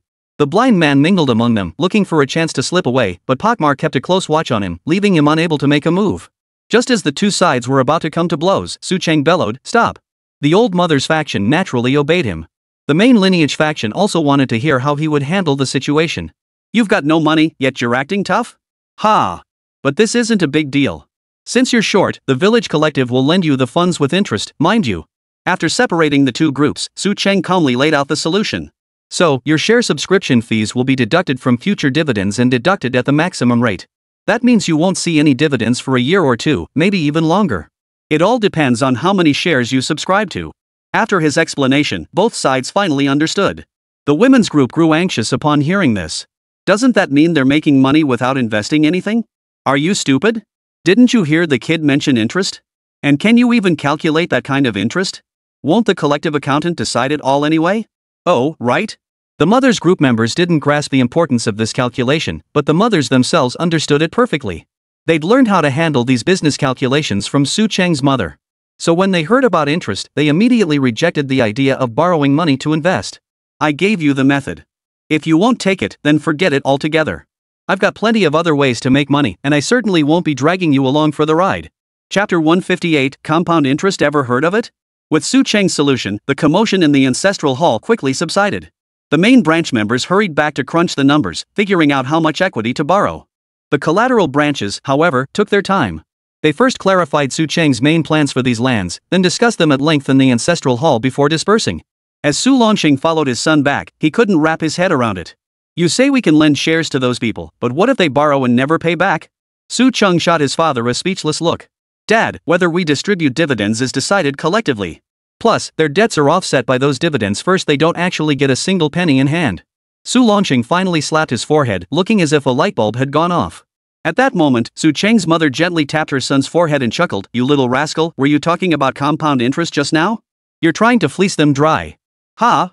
Su Cheng and Su Longxing turned in surprise to look at their mother and wife. You know about this? Mother, you understand compound interest? Su Longxing hadn't expected his wife to grasp the complex concept of interest calculations his son had just explained. Su Cheng was even more astonished that his mother truly grasped the concept of compound interest. How hard could that be to grasp?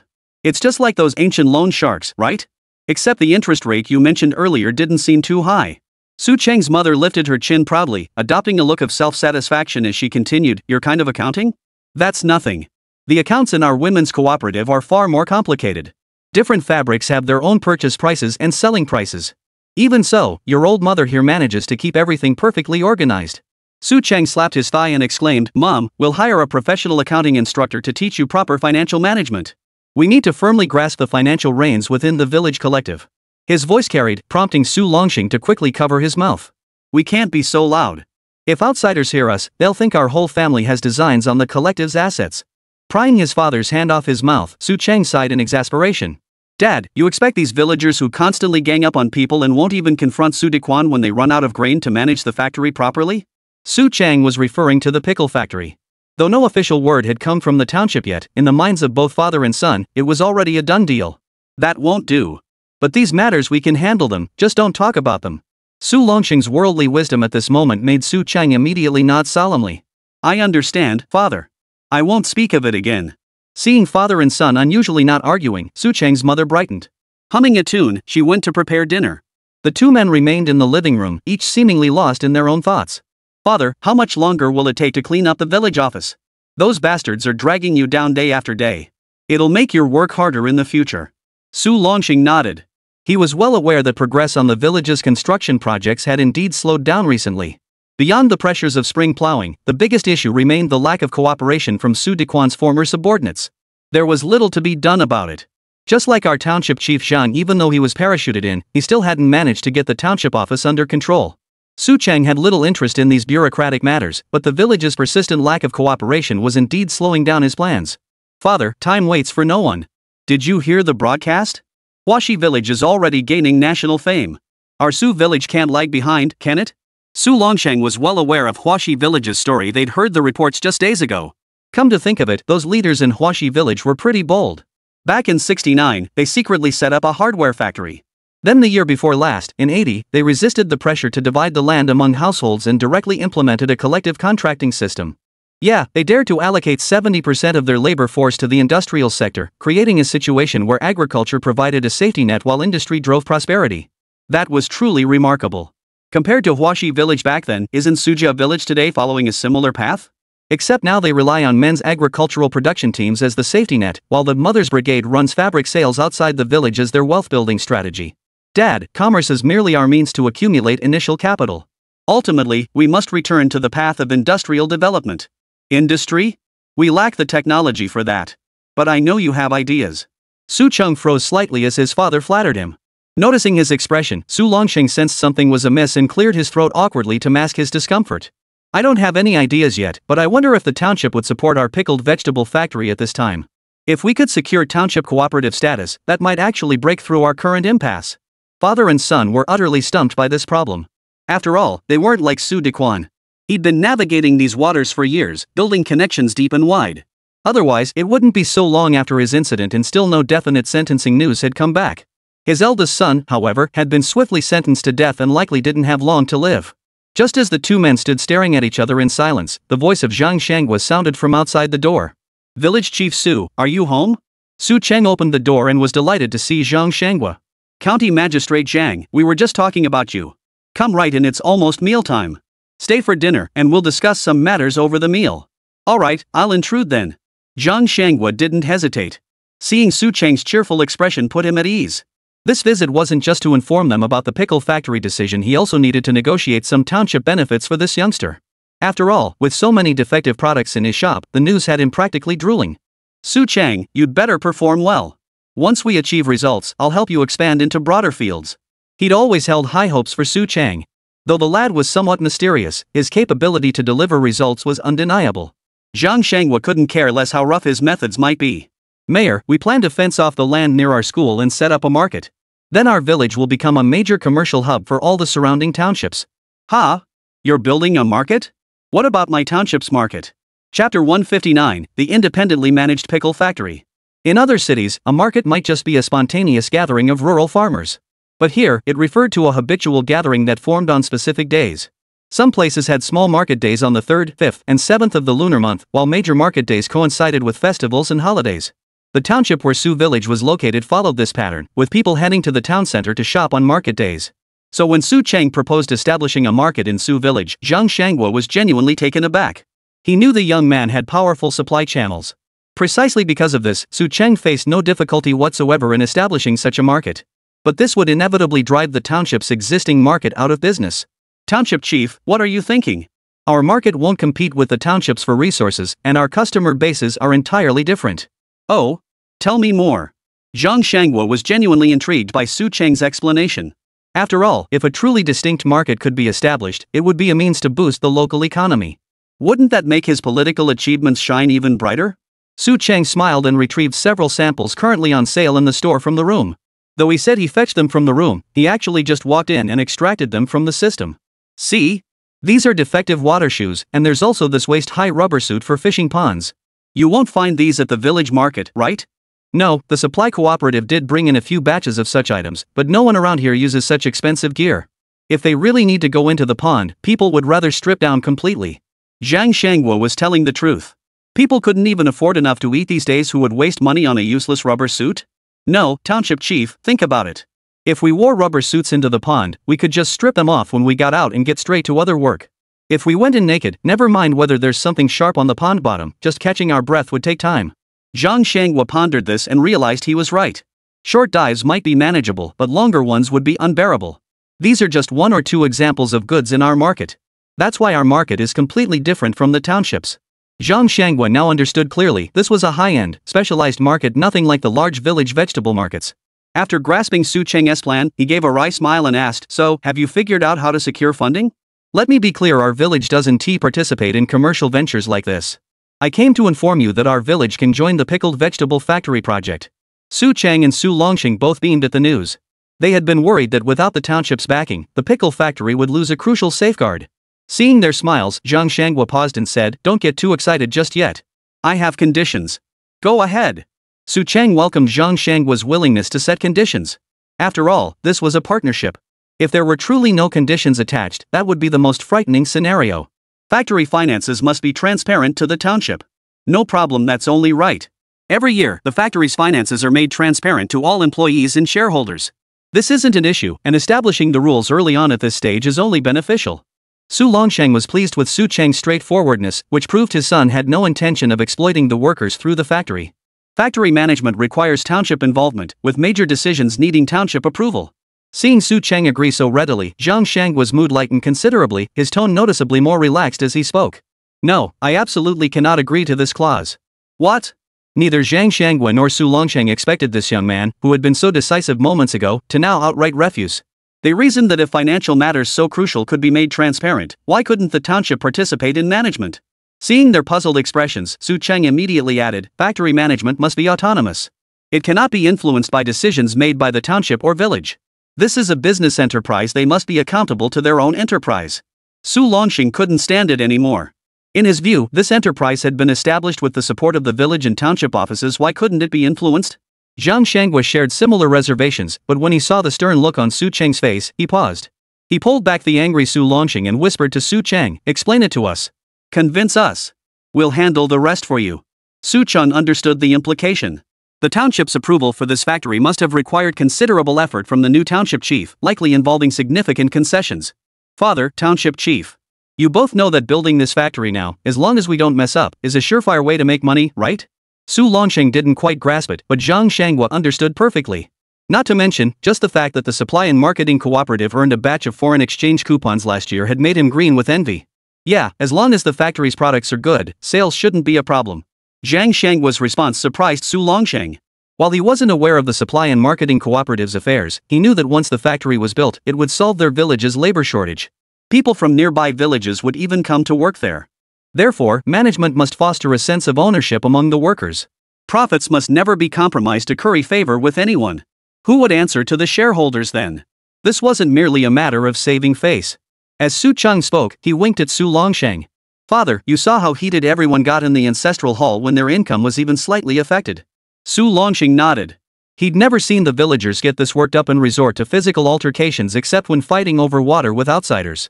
Now think about it, if a factory leader's misguided decision caused the factory to lose money or worse, suffer losses, what actions might the factory villagers take?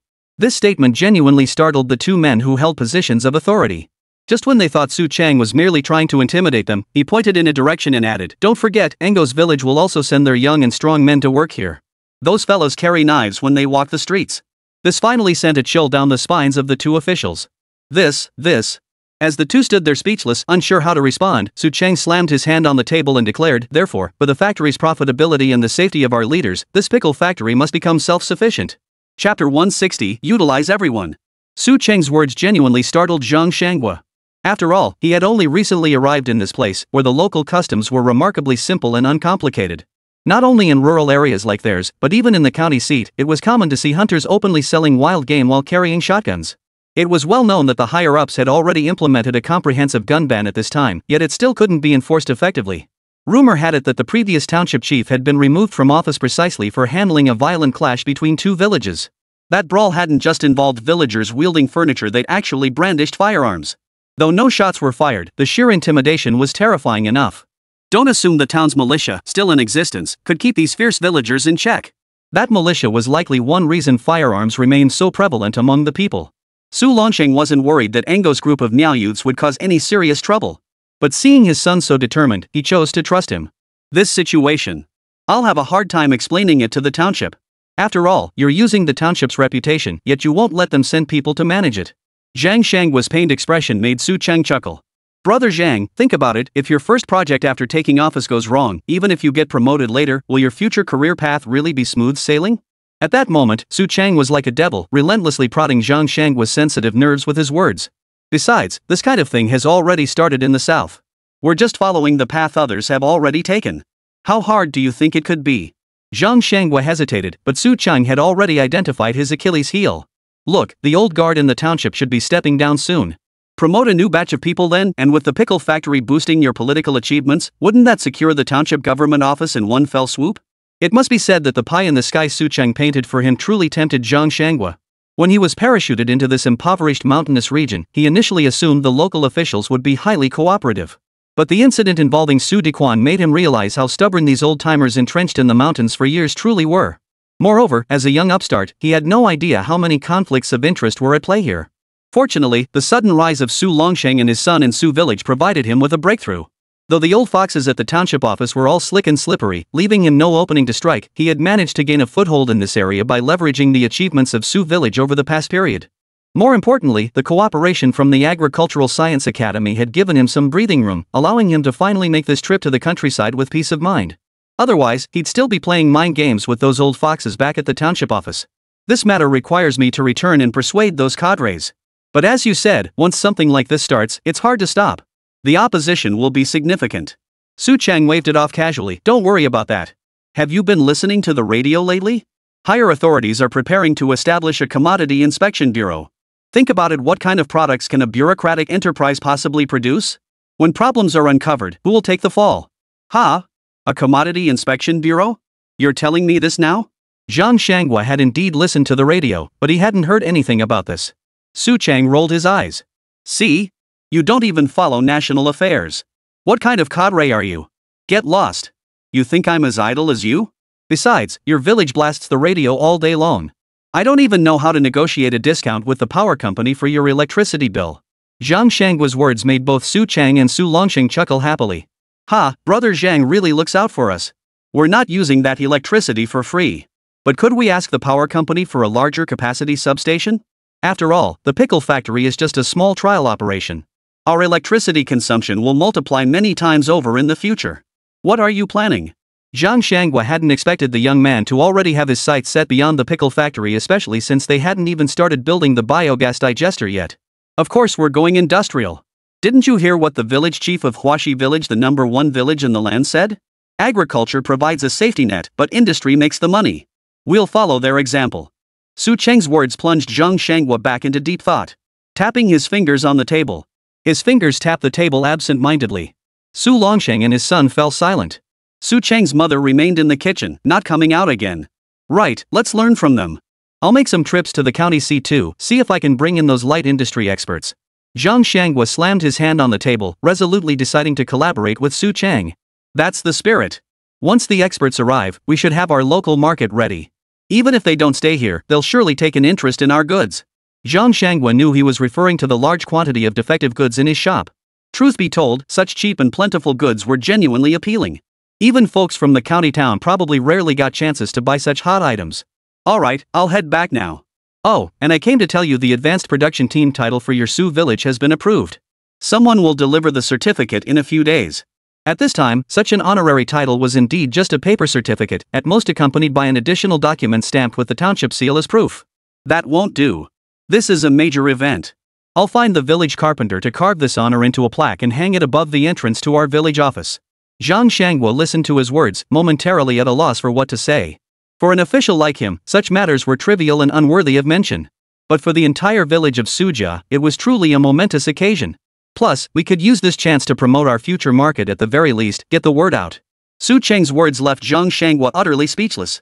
To utilize local resources to such an extent truly demonstrated a mindset unlike others. Felt a bit fortunate to have such a sharp young man under his jurisdiction. Do as you see fit. I'm heading back. You're nothing but trouble, you rascal. I'll walk you out. Su Cheng naturally wouldn't neglect the township chief who valued him. As the two walked out the door together, Su Cheng's mother finally entered carrying the dishes. The boy has grown up. Su Longsheng murmured softly as he watched their retreating figures. Su Cheng's mother nodded with a smile. That's good. At least he's not as thick-headed as you were. Chapter 161, Your TV is fine. As Su Cheng saw Zhang Shanghua off, he overheard him mention the color TV again. After my friend took the TV home, I heard his family even made special inquiries about it in the metropolis. Ha? Inquire about the TV? Su Cheng wasn't worried about the system giving him away. Instead, he thought the young master's family seemed a bit nosy. Zhang Shanghua rolled his eyes at him, saying with exasperation, they're 2 generations of engineers. What's wrong with them inquiring about your TV? Probably saw that your stuff is better than the foreign goods, huh? Oh? Engineers? Those folks are pretty impressive. If I ever get the chance, I'd love to meet them. Su Cheng didn't dwell on it, but he did smile when he heard Zhang Shanghua praise his product. Zhang Shanghua didn't dwell on it either, it was just casual chatter. After seeing Zhang Shanghua off, Su Cheng finally headed home for dinner. Unbeknownst to him, the young master's family had already taken apart that Haitang brand color TV, dismantling its components piece by piece for study. Old engineer Qin Zhonghua was now peering intently at the picture tube through a magnifying glass, his eyes wide with astonishment as he murmured in admiration. Truly innovative technology, he murmured. This design perfectly circumvents the Japanese patent. And from what I can see, the manufacturing quality isn't much inferior to our state-owned enterprises today. His son, Chen Weizhang, was busily gathering the scattered parts his father had disassembled. He chuckled, Dad, if Wenchuan knew you took apart the color TV he bought to honor you, he'd probably be upset again. Once he buys it for me, it's mine, right? Oh, by the way, did you find out anything about this brand? My old classmate couldn't track it down either. No luck. It must be a new brand, few people know about it yet. Chen Zhonghua paused, setting down his magnifying glass as he murmured thoughtfully, that can't be right. If such technology truly existed, it should be widely publicized. What official wouldn't want to boast about breaking through foreign patents? As he spoke, his son Chen Weizhang suddenly understood. Dad, if you put it that way, it really does seem suspicious. Look, I can't see a single trace of manual work in the manufacturing process. If Wenchuan hadn't confirmed this machine is domestically produced, I would have thought it was imported. Chen Zhonghua shook his head. No. Even the Japanese couldn't achieve this level of automated production. The machine itself is fine, but I suspect the seller is the problem. Chen Weijiang immediately grew tense. Father, are you saying? Seeing his son's nervousness, the old man smiled. Don't worry, I didn't mean that. I'm just curious about the distribution channels for these color TVs. By the way, have Wenchuan buy a few more for us, just say they're for some old friends of mine. A few? That's a lot of money. Chen Weijiang wasn't worried about his father's finances as a senior engineer, he could certainly afford it. No problem. First, let's test whether the craftsmanship of these units is as stable as this one. If such a channel truly exists, we can use it to uncover the manufacturer's background. The old man's reasoning was straightforward. If the newly purchased units match this TV's build quality, it would prove the manufacturer was a hidden gem. Even if they couldn't locate the manufacturers, having such a channel would enable secondary development. Su Chang, of course, had no idea that someone in the city had already set their sights on him. He was pondering whether, now that radios had gained acceptance in the village, it might be time to bring out the color TV. Dad, what do you think about us buying a TV too? No way. Su Longxing took a drag from his pipe and shot his son a disapproving glance. After finishing their meal, the two squatted by the doorway, digesting their food. Look, now people in our village are starting to see the outside world. We can't let our villagers become country bumpkins the moment they step outside the city, right? Su Cheng kept trying to persuade his old man. Seeing him silent, he knew he was already swayed. Besides, Township Chief Zhang said he needs to deal with those old foxes in the township. As his partners, shouldn't we give him some support? Su Longxing knew exactly what his son was thinking. Wasn't it just so that when the award certificate for the advanced production team arrived, those visiting officials from the township would see that Su Village actually had a television? Even just the loudspeaker and radio constantly broadcasting programs had already made Su Village the most impressive place for miles around. If they added a TV. At 40 years old, he felt the blood in his veins begin to boil for the first time. It was a sense of superiority, born from the village's steadily improving life. Seeing his father silent for a long time, Su Chang knew the matter was settled. Dad, it's settled then. I'll get one back soon, but you need to coordinate with the village committee on where to place it. It can't be in my shop anymore. Those jerks just come to listen to the radio without buying anything. It really pisses me off. Su Chang was referring to the group of loafers who used to gather at his shop entrance. Now that the blind man had been kicked out of their gang, no one lingered near the big banyan tree anymore. Instead, Su Chang's small shop had become the new gathering spot. Watching his son storm off cursing, Su Longxing finally let out a laugh. That kid who knows what's going on in his head? How does he come up with so many ideas? Using the TV to intimidate those township officials delivering certificates while building momentum for Zhang Shanghua would indeed make it easier for him to persuade those old fogies in the township. Moreover, with the TV, Su Village's reputation would resonate even louder throughout the surrounding countryside, greatly aiding the fabric-selling mothers group in their travels. Su Cheng's idea truly killed three birds with one stone. The real question was where to place it that deserved careful consideration. The kid had mentioned needing a large space with electricity. Where would that be? Even modern televisions like Haitongs couldn't match the massive screens of decades later, easily dozens or even hundreds of inches. The largest available models were only around 14 or 15 inches. But that didn't matter, people in this era had never seen anything like it. Su Cheng certainly didn't want his shop to become a screening room. Especially with villagers tuning in nightly for programs that wouldn't bring in any income at all. Adding a cultural square would be nice, but that would have to wait. Once people's living standards improved, they could pursue such spiritual enjoyment. Chapter 162, Why? For a better life, of course. When he returned to the shop, the power had just come back on. Enya deftly turned on the radio, connected it to the loudspeaker, and began another day's broadcast. By now, the small shop had evolved far beyond its original purpose of merely selling goods. Moreover, it has become a key promotional hub for Su Village. Su Cheng had moved that loudspeaker dozens of meters away from their shop. After all, having such a high-powered device buzzing overhead day in and day out would eventually take a toll on one's ears. Zhang Wanru had just finished her meal and was bringing lunch to her best friend. Why are you going back to eat today? You two are such a pair. Our shop isn't short of equipment. Wouldn't it be just as good to cook here? And you're worried Uncle Zhang can't take care of himself? Seeing Zhang Wanru's aluminum lunchbox, Su Cheng suddenly recalled that a shipment of thermos bottles or something similar had arrived at the mall. My dad went up the mountain. Zhang Wanru handed the box to Enya, then turned to look at Su Cheng with a strange expression. What? Why are you staring at me like that? Their relationship had progressed considerably lately. They no longer bickered like adversaries every time they met. Are you really planning to lend money to the main household? They're ungrateful ingrates who'll never repay you. Though Zhang Wanru didn't bear the Su surname, since settling in Su village, she considered herself one of them. And in another 2 or 3 years, she'd likely become a Su family daughter-in-law. Her words held no fault. Su Chang grabbed a bottle of soda, popped the top, and began gulping it down. The young girl naturally picked up her little ledger and silently recorded the transaction. It's not like I'm borrowing it, and this money accrues compound interest. My mom said this kind of interest is like ancient usury. Like upfront interest? You're really ripping them off. Zhang Wanru rolled her eyes, having some knowledge of such lending practices. Anya listened to their conversation while eating. That doesn't add up. I calculated the interest. Sure, there might be no dividend income for the first couple of years. But once you have shares, you'll keep getting dividends in the future. Zhang Wanru didn't understand these calculations, but Enya's mental arithmetic was incredibly sharp. Often, by the time Zhang Wanru finished reading the numbers from the ledger, Enya had already calculated the result. Su Chang was deeply envious of this Meow girl's natural talent. It was just a token gesture. Did he really want to push them to the brink? Just keep them in line for a couple of years, stop them from constantly following that blind man around. Su Chang's words instantly ruffled Zhang Wanru's feathers. Those people wouldn't settle down so easily. Just you wait, if they don't get their share of the profits these next 2 years, they'll stir up trouble again. Zhang Wanru never felt much sympathy for the main family. During Su Dequan's reign, she'd witnessed firsthand the stark difference between the main lineage and the collateral branches. So, to borrow a phrase from later generations that Su Chang often repeated, their suffering matches their mindset. It perfectly described this group. Su Chang sipped the last drop of soda from the bottle before placing the empty container back in the box. Let them cause trouble, he said. If they keep it up, you think others won't deal with them? Then you're just waiting for them to cause trouble? Why bother? Just exclude them from participation now. Zhang Wanru didn't think as deeply as Su Chang. She was already deeply dissatisfied that these people could still participate in the collective shareholding system. You just don't think far enough.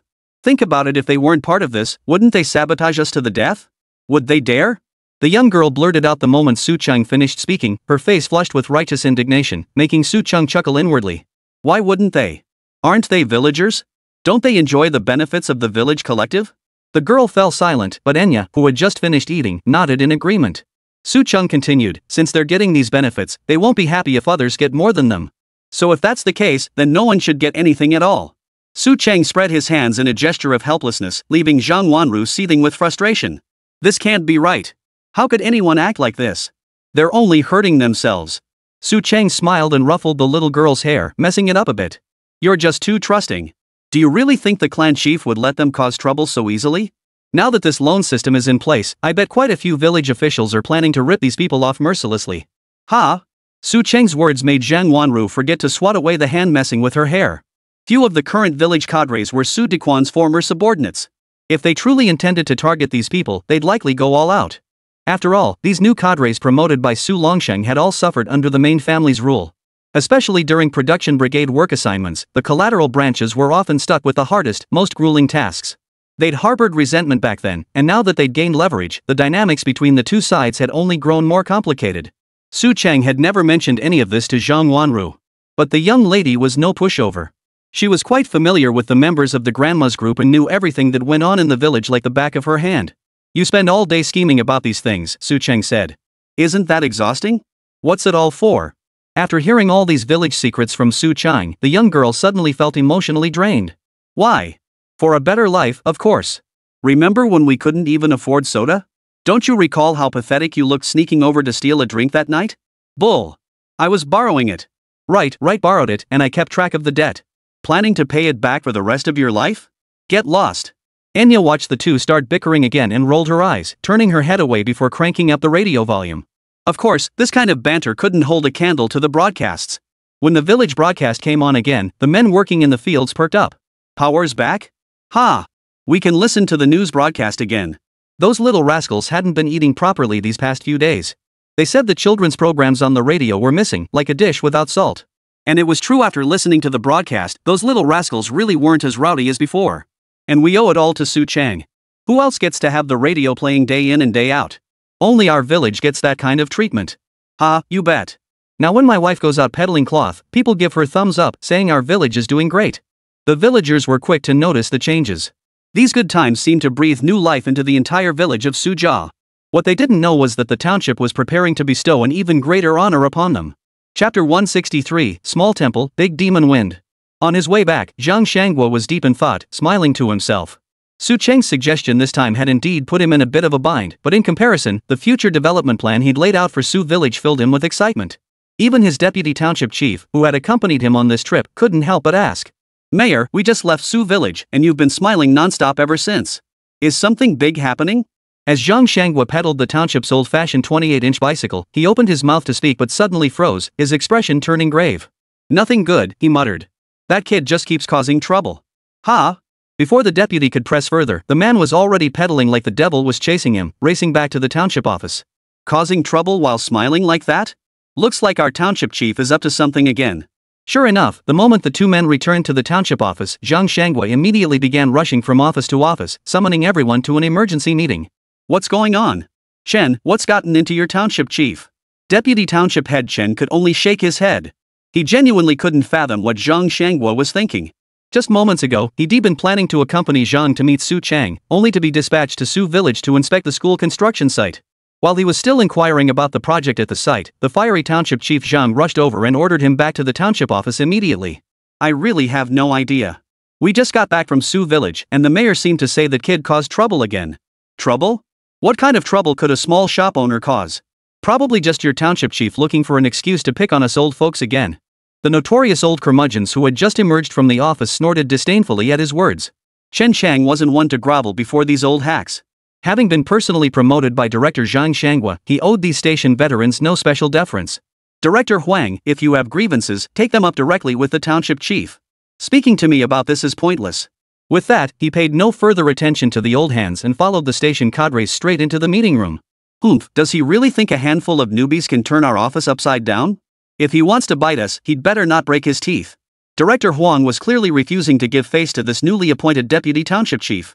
Those around him understood that this young upstart had snatched the deputy township chief position Huang had his heart set on, but no one spoke up at that moment.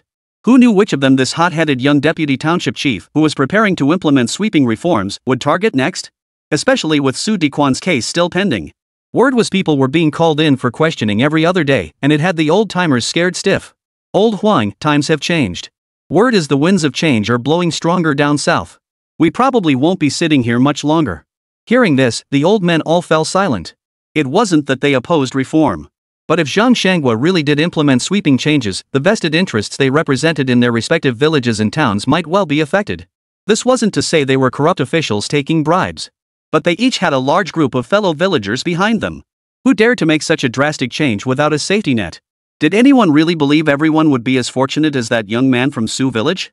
In the conference room, Zhang Shangwa sat in the main seat, observing the officials filing in one after another. The township didn't have many civil servants, but quite a few were concentrated in the township office. It wasn't noticeable during normal times. But seeing them all gathered now, Zhang Shangwa's first thought was that there were far too many redundant officials. They all dressed up in their finest, but few actually got things done. It was unavoidable. After all, the only people who could truly get things done locally, familiar with every village and township, were these seasoned veterans. The situation had improved significantly compared to years past, when powerful family clans in the villages and towns had even forced the township office into submission. Otherwise, the failure of a small operation like Su Dequan's wouldn't have instantly disrupted the entire township's administrative work. Everyone present? If so, let's formally begin the meeting. I just visited Su Village and discussed the pickle factory with Su Chang. He agreed to our participation as a township collective and allocated us a substantial share of the equity. As he spoke, he paused briefly, picked up the teacup his assistant had brewed for him, blew away the floating leaves on the surface, and took a small sip. Just as he sipped his tea, Director Huang spoke up first. "Township Chief Zhang, if Su Cheng possesses such capabilities, isn't he merely using our township's authority as a banner to expand his influence? The shares they've given us are only fair, but haven't you failed to secure management control?" Director Huang's words caused everyone in the conference room to turn their heads toward Zhang Shangwa, who remained perfectly composed.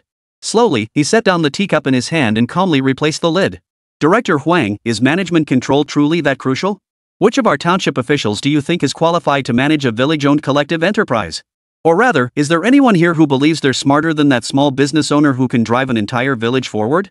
As these words left his lips, the officials below the podium exchanged glances. Though clearly displeased, not a single one rose to challenge Zhang Shangwa on stage. "Town Chief Zhang, you're quite something. You managed to spin your own failure into me wanting to seize control of their factory." Director Huang didn't back down, firing back immediately. "Isn't that right? After all, the factory hasn't even been built yet. If you have objections, you can voice them. We'll tally everyone's votes later and see whether we should participate or not. Zhang Shangwa smiled, but it was clear to everyone that this argument was far from reaching its boiling point. Sure enough, Director Huang snorted coldly and fell silent. Everyone present was aware that Su Cheng could make money. But just how much money he had, and how he planned to make more in the future, no one had ever probed deeper into those matters. County Chief Zhang, let's not even talk about that pickle factory. That's all just hot air. Now you've put the biogas project in Su Village, isn't that just you using public resources for private gain? Bull. If our township wants to achieve results, are we supposed to find some half-dead production team from the old days of communal dining that needs us to clean up their mess again? This left Director Huang speechless. Zhang Shangwa had hit the nail on the head. He'd been cleaning up the mess left behind by the old production teams in the villages and towns under his jurisdiction. As the tension between the two men escalated in the meeting room, the others either sat in stunned silence or kept their heads bowed low, none daring to speak. Chapter 164, The Pledge of Commitment is Made. Success is mandatory. Director Huang harbored deep resentment toward Zhang Shangwa because someone had snatched the deputy township chief position from him. Zhang Shangwa, in turn, was furious that this stubborn old man had rallied a group of elderly villagers to obstruct his work. To the staff at every township office, such conflicts had become routine daily squabbles. On ordinary days, it was manageable occasional jabs at each other without any explosive scenes. But whenever meetings convened, the two sides would engage in heated debates. While it never devolved into street brawl-style shouting matches, discussions often stalled as they got bogged down in arguments. Therefore, whenever Zhang Shangwa decided to pursue a project, he would first rally his supporters to initiate it, then promptly hand the responsibility over to Director Huang, a practice that deeply frustrated him. Director Zhang, you seem to have forgotten our working model. If a collective enterprise like this operates without organizational oversight, who knows how many Su Dequans might emerge? Director Huang, you yourself mentioned oversight. Does oversight necessarily mean our people must hold positions within the enterprise? Moreover, do we even have such specialized talent here? Amateurs leading professionals? You're quite bold. Are you determined to follow the capitalist path? That's not quite accurate. Regardless of ideological labels, the priority remains improving the people's standard of living. You're completely unreasonable. You're just flexing your seniority. Watching the two of them pound the table and shout at each other, the audience below was speechless. Just as everyone thought this would drag on like so many other issues before, Zhang Shangwa dropped a bombshell. I'll stake my reputation on this. If this pickle factory doesn't show results within 6 months, I'll resign as township chief. Deputy Township Head Chen panicked and hurriedly grabbed him. Township Head. Calm down first. The younger deputy just wanted to restrain his older colleague, Zhang, who was getting worked up. But Director Huang across the table wasn't about to let this opportunity slip. Fine. You've made your own vow. Since you say so, I'll trust you this once. But this time, you must clearly define what constitutes results. Director Huang was equally agitated. Youngsters really are youngsters, just a little provocation and he was ready to flip the table. Zhang Shangwa watched him scrambling to set the criteria and sneered coldly. Within 1 year, I will recoup every penny invested. If I fail, I'll resign as township chief and go shoveling manure in Su Village. The entire meeting room fell silent at his words. Seconds later, Deputy Township Chief Chen hurriedly pulled Zhang Shangwa off the stage, whispering reproachfully in his ear. Chief, you're making a huge promise. What if we really can't recoup the investment? Before he could finish, Zhang Shangwa declared with unwavering resolve, then I'll resign as township chief and go shoveling manure in Su Village. That's not what I meant. I meant enough said. This matter is settled. While he was whispering with Deputy Director Chen, Director Huang across the room was also being pulled away by his colleagues. Old Huang, he doesn't get it, and you don't either?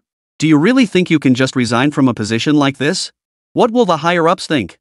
What will the organization think? They'll only conclude that we old hands are undermining this youngster, making it impossible for him to do his job. Exactly, Old Huang. We're practically retirement age anyway. Let's just stay out of this. But Director Huang waved his hand grandly and declared boldly, stay out of it? No way. I'm getting involved. With that, he stood up abruptly and called out to Zhang Shangwa, who was being held back by Deputy Township Chief Chen. Township Chief Zhang, if you can make a solemn pledge, then I'll match you. I'll station myself in Sujia village for the time being. I won't interfere with their work, I'll only exercise oversight. Is that acceptable? Zhang Shangwa hadn't expected the old man to actually stand his ground. But upon reflection, it seemed like a decent compromise. After all, these old-timers were getting on in years, their energy waning considerably. Consequently, much of the township's substantive work had been handed over to the younger generation. Their role often boiled down to steering major decisions and setting broad directions, while the myriad details below their purview were largely left unattended. Since the old man was willing to go to Su Village to exercise his supervisory role, this was undoubtedly the best option for Zhang Shangwa. It would lighten my workload at the office while ensuring someone kept an eye on that Su Chung fellow. No more worrying about what trouble that kid might stir up. This meeting, with its bold wager, truly sent shockwaves through every department in the township. After the session, Zhang Shanghua and Director Huang departed, leaving behind a room full of bewildered staff and cadres buzzing with speculation. That same day, news of Zhang Shanghua's wager reached the Agricultural Science Institute, prompting them to call him directly for clarification. The pledge had to be made and Su Cheng had to know about it. On the other end of the line, several new generation cadres at the Agricultural Science Institute burst into laughter upon hearing the news. You bastard, you're putting pressure on Su Cheng. But then again, if this were really that easy to accomplish, other villages and towns would have already started doing it. Zhang Shanghua nodded, but he didn't quite agree with the Agricultural Research Institute's perspective. No, while every household pickles vegetables, maintaining a consistent flavor profile would require time for Su village to adjust. No worries. Xia Tianchue is stationed there permanently now. I hear he's even ordered several radios for us.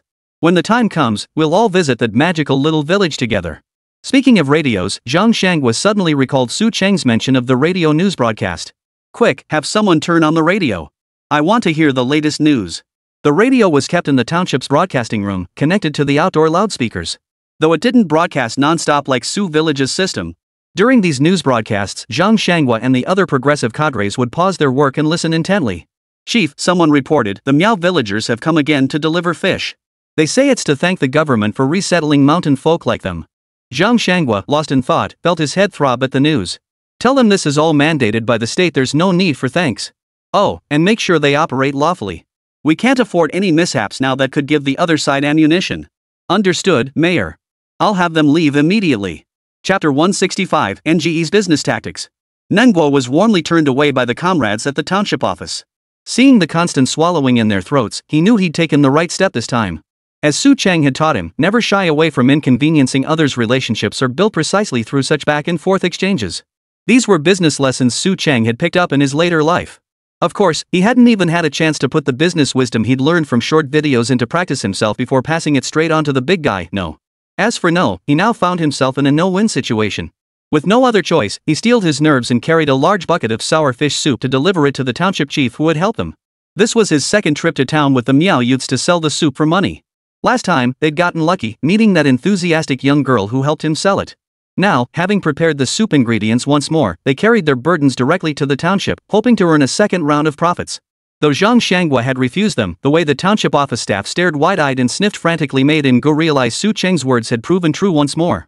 As he was being ushered out, the old gatekeeper called him back. Young man, you've brought your business right into the township office? The old man sniffed and couldn't help but swallow hard. Sir, we are indeed merchants, but this time we're not here to sell. We're here to express our gratitude to the government for resettling us. Our homes up on the mountain were washed away by floods, but thankfully the government helped us re-establish ourselves down here. Oh? Did your Miao people suffer from the disaster too? I haven't heard anything about that. It was the villagers on the mountain behind Su village who were affected. I've heard about that. Nengo's face flushed crimson, realizing his falsehood had been exposed before the elder. Just as he was at a loss for what to do, the old man laughed heartily. You still don't have thick enough skin. If you really want to do business, you'd better learn a thing or two from those old women in Su village. Old man, you know Su village? Nengguo perked up instantly. Su Cheng was his good brother and it seemed this old man knew Su Cheng too. How could I not? Every government official in the entire township knows this young boss has connections in ways. He can get his hands on defective goods that even the supply and marketing cooperative can't get. The old man glanced at the bucket of sour fish soup Ngo had brought, swallowed hard, then reluctantly waved him off. Alright, you rascal. That fish soup smells so sour it's making my mouth water. Oh, and if you come by around noon when the officials finish work, they'll probably buy up all your goods. Seeing how honest the big guy was, the old man finally offered him a piece of advice. No slapped his forehead in realization. Right. I should come during the lunch break. This fish soup won't stay warm, it has to be hot to eat. No couldn't wait to finish work. This bucket of fish soup was just a small portion. His Miao friends had 4 or 5 more wooden buckets, all freshly made that morning. The old man ignored him, merely waving him away. Ngo wasn't upset. Though the old man seemed to be complaining, Ngo could tell he was actually saying their fish soup tasted good. He headed to the market, figuring this was the busiest time of day. With that thought, he immediately grabbed the tightly covered large wooden bucket and hurried over to find the Miao youth squatting by the roadside. Come on, to the market. While the fish soup is still hot, let's sell it first. The Miao youth sprang into action, hoisting the fish barrels and following him. Uncle, this time we're on our own. The shy Miao youth walking behind Ngo whispered softly, causing the others beside him to exchange awkward glances. Of course we're relying on ourselves. It's not that hard. Just watch me. NGE seemed to have come up with a plan. The group arrived at the market, and sure enough, the crowd of shoppers hadn't dispersed yet. In a little while, everyone would be heading home for dinner, making this the perfect time. He had his disciples set down the fish soup and dashed to borrow an iron pot from several nearby neighbors. Bro, are you planning to reheat this fish soup right here? No, nodded. Quickly build a stove for me, we're selling it half price today. Ha! While the Meow youths were still bewildered, Ango kicked them off to gather stones for the stove. Soon, a sturdy-looking stove was set up. NGE urged them to light the fire while bellowing at the top of his lungs. Free fish soup. Sour fish soup. If you don't like it, you don't pay. His shout stopped the villagers who were already heading home. Hey, big brother, is this fish soup really free? Uncle, the first bowl is on the house. If you like it, then pay us. Really? Give me a bowl then. Free things are always the most popular. Soon, several villagers carrying freshly bought dishes came over to try it. NGE was generous, scooping a bowl of the steaming hot fish soup straight from the pot and handing it over. Whoa, it's sour. Not bad, not bad. This fish soup would be top-notch if you used it to cook noodles. Exactly. If there were some snacks to go with it, that would be even better. As the customers ate and offered their opinions, No's eyes lit up. Next time they come, he'd have to prepare ingredients like this. Slowly, more people began sampling it, and the young apprentices started bustling about. Another bowl for me, please. How much? 10 cents a bowl, with fish meat. Gio's pricing wasn't exactly cheap, but the flavor was undeniably tempting. Soon, more people were paying to drink it. Amidst the bustle, a pair of sharp eyes watched the flustered giant from a corner across the market, smiling. Not bad. On your second try, you've already learned how to exploit people's desire for a bargain. Looks like helping you last time wasn't wasted. The one watching Engo was none other than the young girl who had sold fish soup to save them last time. This time, however, she didn't show herself. She simply watched them from the corner of the market for a few moments before turning back to her own business. Engo remained unaware that while the girl watched him, another pair of eyes fixedly stared at him from the opposite side. So this is the one who snatched my Xiaofang? These Meow people are despicable. But since they dared come to the town fair, don't blame me, the local bully, for being unkind. Black Dog, gather the brothers. This time, we'll teach these Meow people a lesson. Got it, boss. Chapter 166, come here, and you won't leave. Electricity had finally arrived in Su Village, and it seemed the power company had begun supplying the area steadily these past few days. This news thrilled the villagers of Su Village, as it meant they could once again listen to the radio broadcasts daily. Big news, big news. Word is our village is getting a television. What? Television? You mean that singing box the old clan chief mentioned? The one with little people dancing inside? Little people dancing? That's such an outdated way of putting it. Does that mean the voices we hear on the radio are little people talking inside the speakers? You really are unworldly. Exactly. Now our village is the most advanced in the whole area. We can't afford to be so narrow-minded anymore. Hey, don't interrupt. Ernio, hurry up and tell us what you found out. A group of villagers from Su Village gathered in front of the general store, weaving bamboo baskets while discussing the news Ernio had brought back. Earlier, when I went to the village office to report the current number of bamboo baskets to the village chief, I overheard him and the clan elder discussing where to place the television. The elder said this thing would probably be watched by the whole village, so it couldn't be put in the ancestral hall. What's wrong with that? Our ancestors never watched TV, what's so bad about putting it in the ancestral hall? Let's hear what Ernia has to say first. Though the men listened to Ernia's gossip, their hands never stopped moving. Su Cheng had assigned these idle men tasks after all, the store's inventory was growing, and customers were buying more than just one or two items. In this situation, a practical tool that could hold a lot of goods was very much needed. Su Cheng turned his attention to the traditional labor partner of Su Village, the bamboo basket. These baskets didn't require much skill, any adult could make them, except maybe a child. For seasoned farmers, whipping up 10 or 8 in an hour was a breeze. Best of all, they cost nothing. When customers bought more goods, they naturally needed such bamboo baskets to carry them home. Thus, this handmade craft emerged as a natural solution, serving as an extra income source for the villagers thanks to Su Cheng. Su Erniu was the messenger responsible for delivering the contracted quantity to the village office. Beyond fulfilling the village's required number of baskets, the remaining ones could be freely sold to customers visiting the store. That's precisely why they made the baskets in the store's courtyard. They could listen to the radio while doing business. That was the best of both worlds. Why ask anyone else? Just ask Xingzai. I'll bet my bottom dollar that Xingzai was the one who helped the village buy that TV. One of the men finished weaving a basket, patted his backside, and stood up only to be met with disdainful looks from the others. Pfft, like we didn't know. You just wanna buy soda again, huh? Xingzai said, today's soda is for the kids who haven't gotten out of school yet. He said he's taking them to the river first to get them used to the water. Pfft, like I'd ever take things meant for kids? I'm just asking Pockmark for some sunflower seeds. Ignoring the brats, the man walked straight into the shop. Spotting Pockmark cracking melon seeds while playing chess with Monkey, he scanned the store once more. Qingzai really isn't here? He actually went to take the kids swimming? Motzi didn't even lift his head as he replied. He pulled a handful of sun-dried pumpkin seeds from his pocket and placed them on the table. I'm here to buy your sunflower seeds. My wife's been hooked on these lately. Hearing this, pockmarked man swept the seeds on the table into his own pocket and snorted contemptuously at the man. The man ignored him, walked over to the cash register, and asked Anya for a pound of sunflower seeds. Just then, Zhang Wanru emerged from the back room. Haha, Uncle Sandog. You're buying sunflower seeds for Auntie, aren't you? The man finally felt a bit embarrassed and nodded at her with a smile. By the way, did Qingzai buy a TV for the village? Ernie just said the village chief and clan leader were discussing where to put it. Sango tucked the seeds into his pocket and began asking gossipy questions. He did say that, and he mentioned it's the same kind as last time color TVs.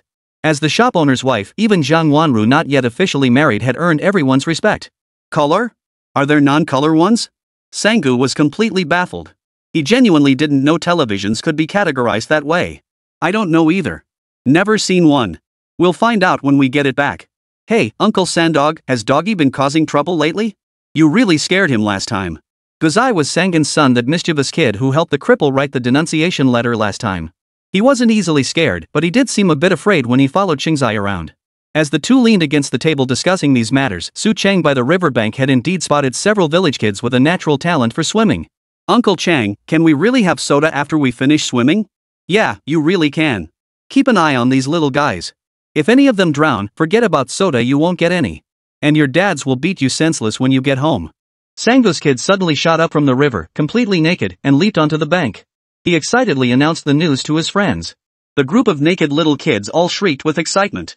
A few who weren't very good swimmers yet got carried away and gulped down a few mouthfuls of river water. Alright.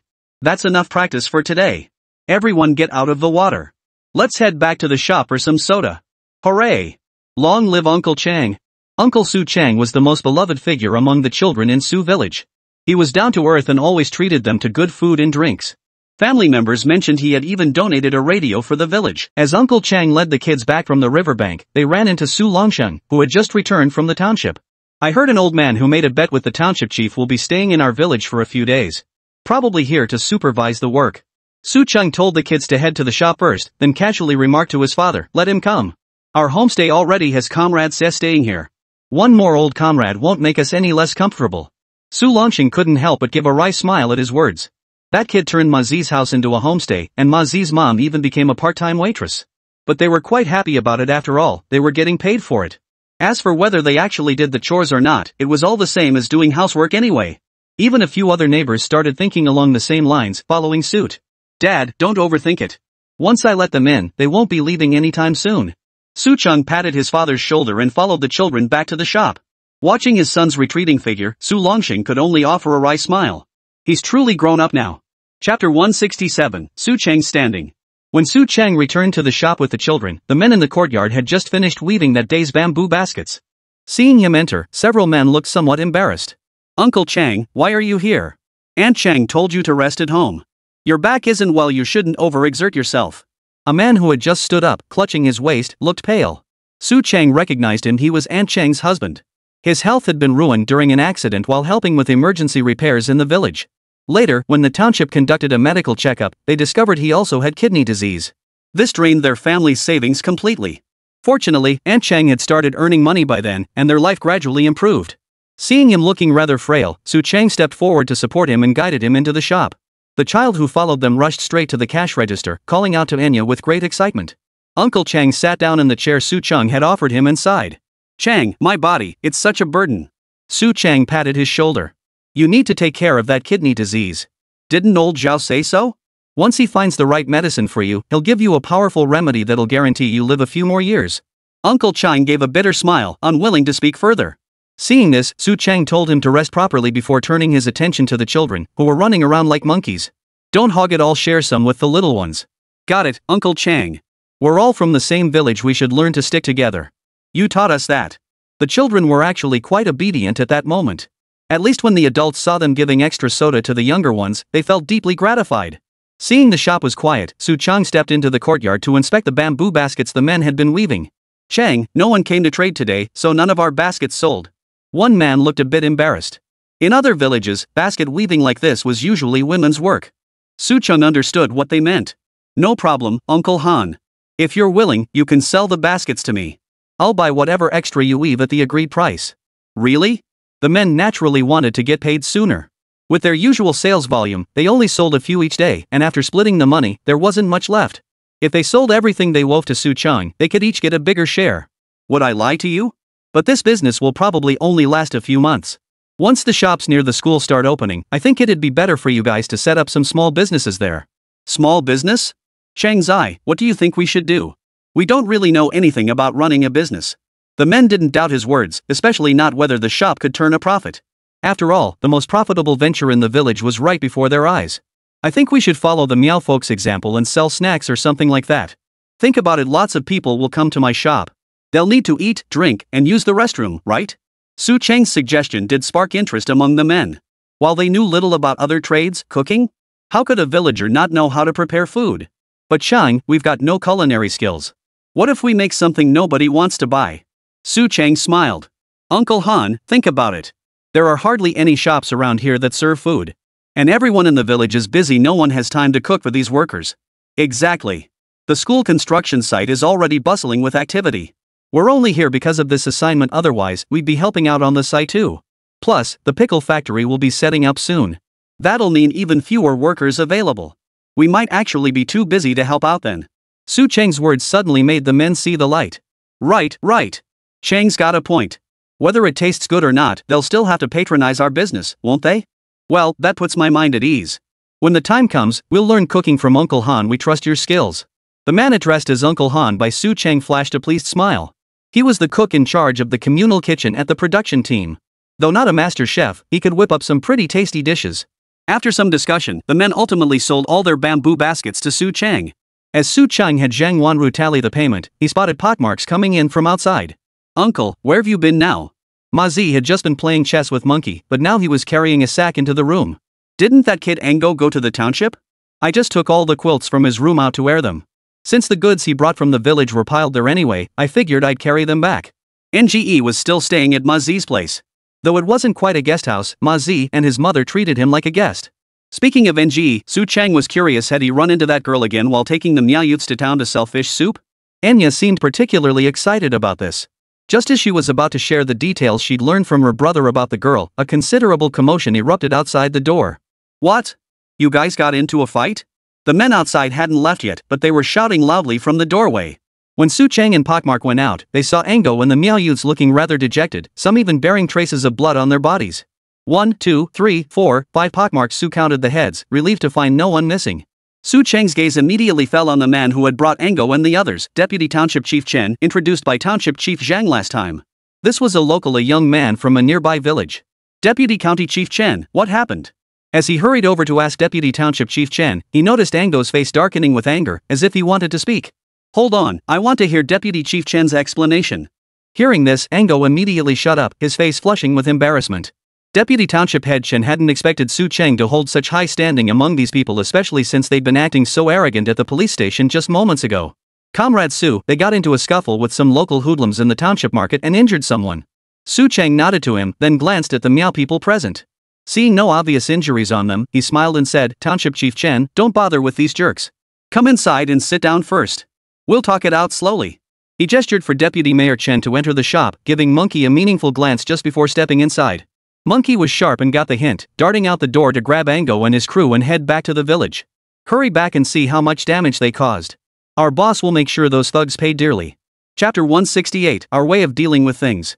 Su Chang wasn't surprised that Ango and his crew got into a fight. But having Deputy Township Chief Chen return with reinforcements, that was something he hadn't anticipated. After 2 cups of tea in the shop, they merely recounted the cause and outcome of the fight. The facts were straightforward. The local thugs who ran the town market saw them as newcomers and demanded protection money. No hadn't given them any grounds for complaint, he'd paid the fee and thought that settled it. Little did he know the thugs would then demand a bucket of fish soup to take away, which is what really escalated the situation.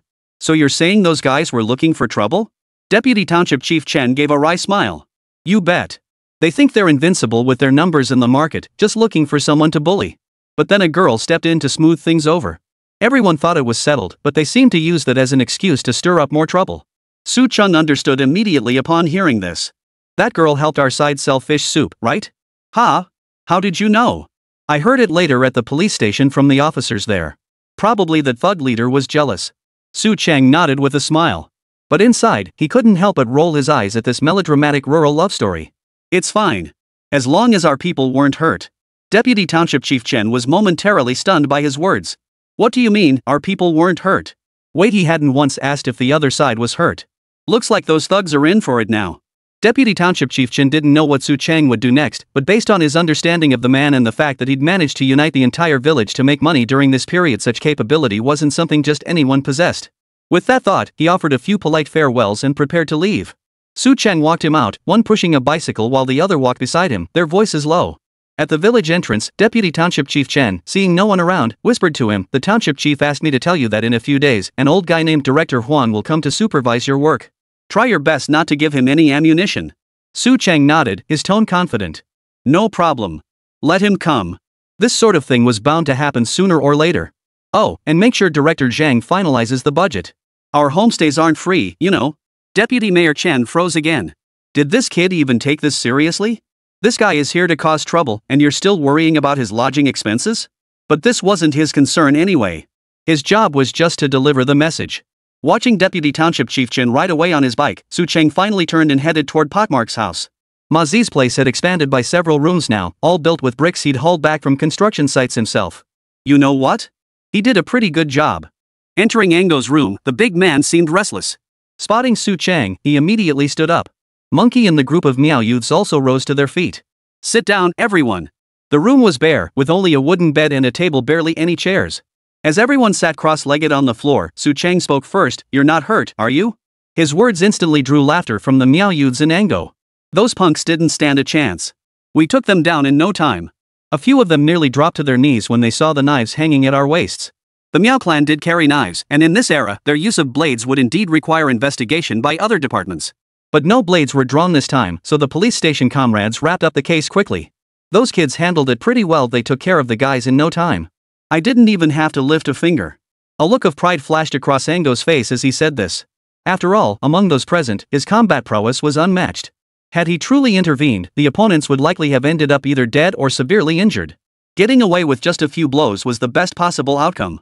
Su Chang rolled his eyes at him. You still wanted to fight? They were coming for you.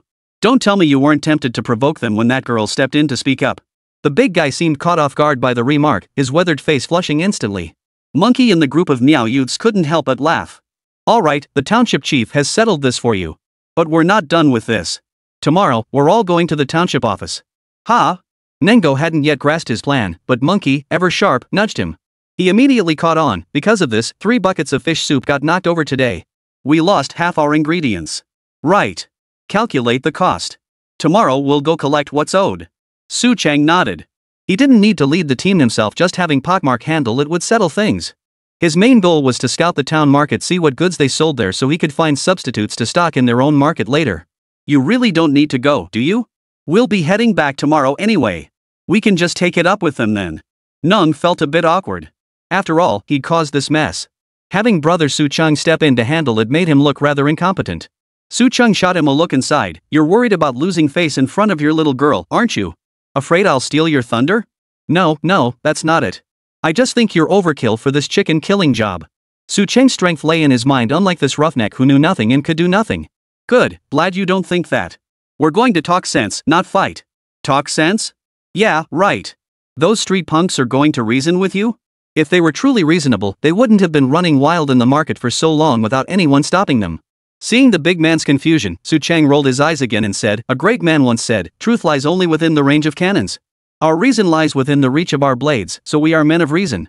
This time, everyone understood. The Miao youths instinctively touched the swords at their waists and burst into laughter. Exactly. Our logic is that we go around enforcing it. NGE was delighted too. This brother was right up his alley, and he could even bring his own villagers along to make money. It was worth the connection. All right, prepare tomorrow's fish soup. I reckon this will be your last trip over there. When you return, I'll set up a shop for you here dedicated to this business. Ha? The very last trip?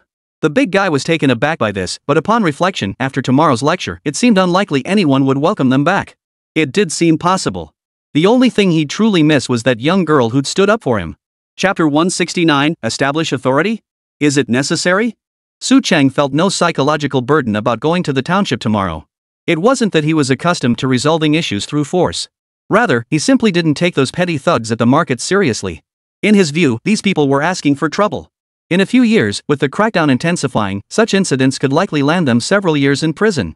As for Ango and his crew, their actions were self-defense, and with the added protection of their ethnic minority status, they wouldn't face any real punishment. So when he suggested seeking justice at the township office, it instantly fired up the Miao youths. Their loud howling inside the house actually startled Pockmark's mother awake. But upon seeing Su Chang, she smiled and returned to her room. Cheng Zai was a man destined for great things. Whatever he decided was bound to be right. Ma Zi's mother's thinking was simple: whoever could earn a better life for her family had her support. Though Ma Zi was currently just a part-timer at the small shop, he at least earned wages from delivery jobs. What the villagers envied most, though, was his position at the village office. True, it was just a minor position as village chief assistant, not exactly a flashy title. But earning extra work points? That's a perk not everyone gets. Su Chang bid farewell to Ango and the others. As he walked through the village, villagers would often smile and greet him. By now, he had become even more beloved in Su village than Su Longxing himself. After all, he was the man who had boosted the entire village's GDP. Passing by old Zhao's house, he made a point to drop in. Old Zhao was now quite demanding of him, constantly chasing after him for brown sugar or begging for more of that miracle cold and fever medicine. Oh, and our tomatoes were nearing harvest. After planting one more crop, he planned to learn from Comrade Xia how to save seeds. Though old Zhao wasn't a professional farmer, tomatoes were now planted throughout Su village, greatly improving the nutritional intake of every household. Even those families who used to complain about stomach pains constantly now looked noticeably healthier. Everyone's respect for this miracle doctor keeps growing, so he does pay extra attention to this area. I'm not a professional, so asking me won't help. Comrade Xia won't teach you? Su Chang stared speechlessly at the old man, baffled by his sudden outburst. Old Zhao looked at him, seemingly unable to read anything from his expressionless face. He sighed and said, "How long are you going to put off what you promised someone? Even if they don't ask, you can't just ignore it." Damn it! I'd completely forgotten about that. Only then did he recall the bold promise he'd made to Zhang Shanghua and Comrade Xia to procure multiple radios for them in one go. Slapping his forehead, he quickly excused himself from old Zhao and hurried toward the small shop. Old Zhao watched his frantic departure, utterly speechless. This kid's got more and more on his plate these days, and it's only going to get busier. In fact, Su Chang really did have a lot on his plate. The biogas digester project didn't require his attention, but the pickle factory would need substantial investment, right? The school construction project was entering its second phase settlement. The roof beam ceremony would likely happen soon, meaning another banquet would need funding. Next up was figuring out the design and budget for the shops near the school. All these tasks piling up made him feel busier than when he was a drudge in his previous life. Wait a minute, didn't I come back to this life seeking a warm hearth with a wife and children? I haven't even married yet, so why am I already spinning like a top? As he walked, he finally stamped his foot. Damn it, forget all this for now. I'll go see my mother first. He intended to stop by the convenience store to figure out how to store this batch of radios, but then he remembered the shop might have other customers at this hour. He changed course and headed home instead. His mother's health had improved noticeably lately, and it wasn't just thanks to the miracle tomato medicine. He'd also been sneaking some expensive stomach medicine he'd bought from the mall into her meals. To prevent her stomach ailments from recurring, he'd occasionally remind his father to take her into town for follow-up checkups. Su Cheng's mother knew how devoted her son was and didn't mind the cost of those examinations. The moment she saw him return, she immediately pulled him aside to ask about his progress with Zhang Wanru. What progress? Things are still the same. If you're in such a hurry, we might as well just carry her home, she's not going anywhere anyway. Faced with his mother's eager demands, Su Cheng naturally took charge of the situation. His mother covered her mouth and playfully slapped her son for his loose tongue. Oh, and I heard Ango and the others got into a fight in town today? Did they win? Su Cheng shot his mother a speechless glance. Shouldn't she be more concerned about whether her own family got hurt? What are you looking at? Don't give me that look. Who doesn't know the Miao people can fight? Your father's comrade in arms back then was a real tough guy, earned 2 second-class meritorious service medals and a first-class one. Mentioning this got Su Cheng fired up, and he kept coaxing his mother to share more stories about his father. When Su Longxing returned and noticed his son's peculiar gaze, he sensed something was off. What are you staring at? Go get me 2 packs of cigarettes. I'm heading to the township tomorrow. Huh? You're going too? Su Longxing froze at the question. Me too? You're going to the township? That can't be right. I'm going to handle that fight with Ango. You wouldn't be. Su Chang gave him a sly, fox-like grin. Don't be reckless. The township is undergoing reforms right now. Establishing your authority can wait. Don't push things too far at this stage. Su Longxing knew exactly what his son meant by going to the township. He clearly intended to establish his authority there. Establish authority? You mean those hooligans at the town market? Are they even worthy? I just want to see what's available at their market so I can design something better for our village. Su Chang was baffled by his father's thinking. What was his status now? Was he really going to wrestle in the mud with those petty thugs? That would only drag his own standards down. Speaking of the village market, Su Longxing nodded thoughtfully before asking, money still tight? Maybe we should talk to the town credit union? Su Chang waved his hand with a smile. No need for you to worry about that, old man. Your son may not have much, but when it comes to money and goods, I've got plenty to spare. Hearing him say that, Su Longxing laughed and scolded him. Stop bragging, you big shot. Keep your feet on the ground and develop step by step. No worries. With you around, I can't get too big for my britches. Su Chang's rare attempt at flattery instantly lightened the mood in the room.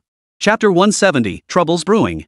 Early the next morning, Su Chang led the Miao clan youths to the township alongside Su Longxing. This time, the Miao youths were thoroughly prepared, each carrying a dagger at their side. Their imposing presence caused passers-by to scatter in fear. Before they even reached the township, they were intercepted by officers from the local police station who had rushed over upon hearing the news. You kids! Our chief didn't deal with you yesterday, and now you're all armed to the teeth today? The officers were exasperated by the sight of NGE and the other Miao youths. While the government had relaxed policies toward these ethnic minorities, they couldn't allow people to carry knives around freely like it was a movie, especially not a large group making such a show of force. Officer, you've got the wrong idea. We're here to present your station with ceremonial knives. And we promise not to carry blades in public anymore. Su Chang jumped off the ox cart and beckoned directly to Ango. Ango swiftly collected the knives from his companion's waists, gathered them in his arms, and walked over to place them at the feet of the police station officers. Comrade, we've reflected deeply on this back home. These things are far too dangerous. If they ever caused harm, none of us would be able to live with ourselves. That's why we believe it's best to hand them over to you. When Su Chang saw their attire that morning, he knew the knives wouldn't stay with them.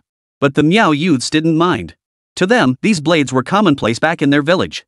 Though not being able to carry knives in town felt like losing a bit of security, as long as they made a good impression today, well. The police station officers were utterly baffled. They'd seen people turn themselves in before, but never anyone voluntarily handing over weapons. I'll take these for safekeeping, he said. When your chief arrives, I'll return the blades to your village. Though Miao blades were fine weapons, they couldn't be kept at the station. The township was already in an uproar over Su Dequan's case. If someone reported them for taking Miao weapons, it just wouldn't be worth it. After delivering the blade, the group finally strolled into the town's market. It didn't seem very big. And there weren't many stalls either. Seeing only a handful of shops nearby, Su Chang felt instantly disappointed. Brother, today isn't market day. Usually, many villagers set up stalls right on the ground during market days. That's when it's most lively. Ango, who had already visited the market twice, explained to Su Chang. Su Chang knew this, of course. But it wasn't like the bustling, shoulder-to-shoulder scenes he remembered. Truth be told, he hadn't considered that his memory of the market was rooted in childhood visits during festivals back in his previous life, a world apart from the present. Seeing nothing else worth seeing here, Su Chang brushed himself off and left. He still needed to go to the township office to discuss the pickle factory with Zhang Shanghua. No sooner had he left than the troublemakers who had fought with them yesterday caught wind of the situation. Even before Ango and his crew could set up their stall, they grew tense. The young girl setting up shop at the market heard the news and instantly dropped what she was doing, rushing straight over to their fish soup stall. Su Chang wasn't the least bit worried about another fight breaking out in the market. Even if it did, after the goodwill earned by offering their knives earlier, the police station officers would likely side more with the Miao youth's approach to handling the situation. The moment he arrived at the township office, the old guard at the gate called out to him. Su Chang? You've got the nerve to show up here? Su Chang blinked in confusion, studying the old man several times before shaking his head. Sir, do we know each other? The gatekeeper smiled and beckoned him closer. You don't know me, but I remember you and your father capturing that gang on Black Mountain. The old man was referring to Black Ghost's band of mountain bandits. That incident had shaken the entire county at the time, and he'd heard the township had received quite a reward for it. Of course, the honors bestowed upon Su Village included credit for that achievement. Su Chang wasn't greedy. Uncle, you're making me feel a bit embarrassed. That was mostly my father's doing. Hearing the young man show no trace of self-importance, the gatekeeper grew even more pleased. Your father was exceptional, a true soldier who never disgraced our military. Only then did Su Chang notice that though the gatekeeper appeared elderly, his back was straighter than most, another iron-blooded soldier at heart. When Su Chang attempted a half-baked military salute, the guard laughed and scolded him, "Get lost." You're not qualified to salute like that. Pointing toward the township office, he whispered a warning. Director Zhang and Chief Huang are arranging for him to take up residence in your village. If you go in now, Chief Huang will likely give you a hard time. The old man meant for him to lie low. After all, with an old curmudgeon like Director Huang, even higher-ranking officials couldn't sway him, let alone Township Chief Zhang. Su Chang, however, gave a wry smile, revealing 8 teeth. Old man, true gold fears no fire. His assignment is his business, my reporting is mine. It's no big deal. After bidding farewell to the gatekeeper, he strode into Director Zhang's office. Both men inside turned their heads to look at him. What brings you here, kid? Zhang Shanghua gestured. Let me introduce you. This is Director Huang, who's been assigned to oversee the upcoming factory construction. He'll be stationed in your village long-term to guide the pickle factory project. Su Chang smiled, extending his hand to grasp Director Huang's with a warm handshake, despite the latter's sullen expression. Welcome, welcome. We've already arranged Director Huang's lodging and meals. He'll just need to pack a few clothes and move right in. Those words came easily, especially the phrase "just pack your bags and move in," a real estate buzzword from the future which left both officials momentarily stunned. You know, kid, you've used those 4 words quite accurately. Zhang Shanghua mulled over the phrase, his eyes growing increasingly bright. How could it not be spot on? These were phrases coined by marketing geniuses from the future. Su Chang had a whole arsenal of them. Whether it was precise or not, Director Huang would find out once he moved in. Right, Township Chief, I came here today to ask you to relocate all the merchants from the town market to our village. Relocate the merchants? What about our town market? Then the people will have to travel all the way to your place? That's even farther. No way. Before he could finish, Director Huang jumped up in protest. Zhang Shanghua, however, remained composed at Su Chang's sudden demand. He knew this kid never made unfounded proposals. This was precisely the reaction Su Chang wanted. If no one objected, he'd actually worry they'd stab him in the back. Director Huang, I'm only here to inform you not to request your assistance. Once our village market truly gets going, they won't even have a chance to relocate. Chapter 171, This kid has big ambitions. Director Huang flew into a rage, which even made Zhang Shanghua feel uneasy. After all, the rivalry between him and this old man had only just calmed down. But the moment Su Chang showed up, he'd managed to set the old man off. That bastard, does he feel uncomfortable unless he's stirring up trouble every single day? Thinking this, his gaze toward Su Chang carried a hint of reproach. Su Chang naturally caught the look, but he couldn't care less. Damn it, the guy's practically stepping all over you. You're the village chief, for crying out loud. I'm just letting off steam for you, what more do you want? Su Chang shot him a dismissive glance, ignored him, and turned to Director Huang with a smile. Director Huang, you're worried about the merchants in Huangjia village losing business, right? Don't fret about that. I can guarantee that if you're willing to relocate, your future business will be several times better than it is now. Director Huang was the sole representative from Huangjia village holding an official position at the township office, a fact Su Longsheng had already thoroughly investigated during his time as village chief. It could be said that shortly after taking office, he had already thoroughly mapped out the entire network of connections within the township government. Sometimes Su Chang couldn't help but admire his father. True to his military background, he always planned meticulously before acting. Especially when he heard that Su Longsheng had leveraged his connections with former comrades to thoroughly understand the entire township government hierarchy, Su Chang was utterly impressed. Director Huang hadn't expected this young man before him to voice his deepest concern so directly. He was indeed a cadre at the township office, but he also hailed from Huangjia village. While he couldn't assist the village with official matters, he could always lend a hand with issues outside the scope of policy. Nonsense. Though I hail from Huangjia village. Enough, Director Huang. I'm not accusing you of corruption, just reminding you that sometimes this kind of information is worth more than gold. Su Chang didn't let him finish. Waving him off, he turned away and instead reported to Zhang Shanghua, Mayor, I've submitted your radio orders. The shipment should arrive in a few days. Arrange for someone to receive it then. Oh, and deliver the Agricultural Academy's orders at the same time. Now Zhang Shanghua understood the young man's meaning. He'd come to bolster his position and in such a high-handed manner that Director Huang, who opposed him, would be left speechless. Alright, give me a figure for the exact amount and I'll arrange the funds. Director Huang listened to their back-and-forth exchange, his eyes nearly rolling to the back of his head. Damn it, he knew Su Chang could get his hands on quality goods, but bringing them in batch after batch like this? Wasn't this just a way to intimidate him? But even if he was boiling inside, he couldn't possibly blow up right now. After all, just as this brat had said, news of their village opening a new market would likely send others scrambling to snap up their shops. By now, everyone near Su village knew they had unlimited access to surplus goods from the supply system. Word had already spread that some shop owners were preparing to stock up in bulk from him, he just hadn't opened up wholesale access yet. If they actually managed to establish their own market, the township market would likely become obsolete. Is Su village far from the town? Honestly, it's not that far. People are used to walking into town anyway, and changing directions would only add a little to the journey. Plus, if that kid actually pulls it off, their market would likely see plenty of buyers coming in for supplies. After Director Huang feigned indignation and left Township Chief Zhang's office, he promptly summoned his subordinate and ordered him to rush to the market to bring back acquaintances from Huangjia village. Watching Director Huang hurry away, Township Chief Zhang finally breathed a sigh of relief. Could you please stop acting on impulse? You didn't even discuss this with me. Su Cheng ignored him, plopping down into a chair in his office. This is our village's business, isn't it? What exactly could you possibly do to help me? Unless you're going to help me secure a loan from the credit union? Dream on. This pickle factory business is gonna need the credit union's help. Don't mess up my plans. Su Cheng spread his hands innocently. Well, if you can't help anyway, there's no point telling you. As he spoke, he picked up several newspapers from the table and glanced through them. Seeing the pages filled with reports on the reform initiatives in the south, he couldn't help but smile. Look how vibrant things are down south, yet you officials here remain unmoved. If it weren't for our own resourcefulness, we'd starve to death sooner or later. The remark stung, but Zhang Shanghua found no rebuttal. It wasn't entirely his fault, after all those stubborn old-timers still refused to take bold steps. But that was fine. As long as Su Village could set an example for them, it would just be a matter of copying the homework later. If they couldn't even copy that, then don't blame him, Township Chief Zhang, for turning his back on them. By the way, what you said earlier, is that true? What's real or not? When have I ever lied to you? Su Cheng put down the newspaper and stared at him, utterly speechless. I mean, are those radios really arriving soon? Zhang Shanghua remained skeptical. After all, the supply and marketing cooperative only had a few left, and they were ridiculously expensive, plus you needed ration tickets. Yeah, our village ordered a color TV too. They'll arrive together. You ordered a color TV too? Zhang Shenghua was stunned. This bastard really knows how to splurge. No one in the entire township had heard of anyone buying a TV yet, and even those were still black and white. But then again, that bastard probably had a lot of cash on hand. He probably footed the bill for most of the TVs in their village. What's so strange about that? They're not sky high in price. If you grit your teeth, who can't afford one? Su Cheng's words nearly twisted Zhang Shanghua's mouth in anger. Get lost.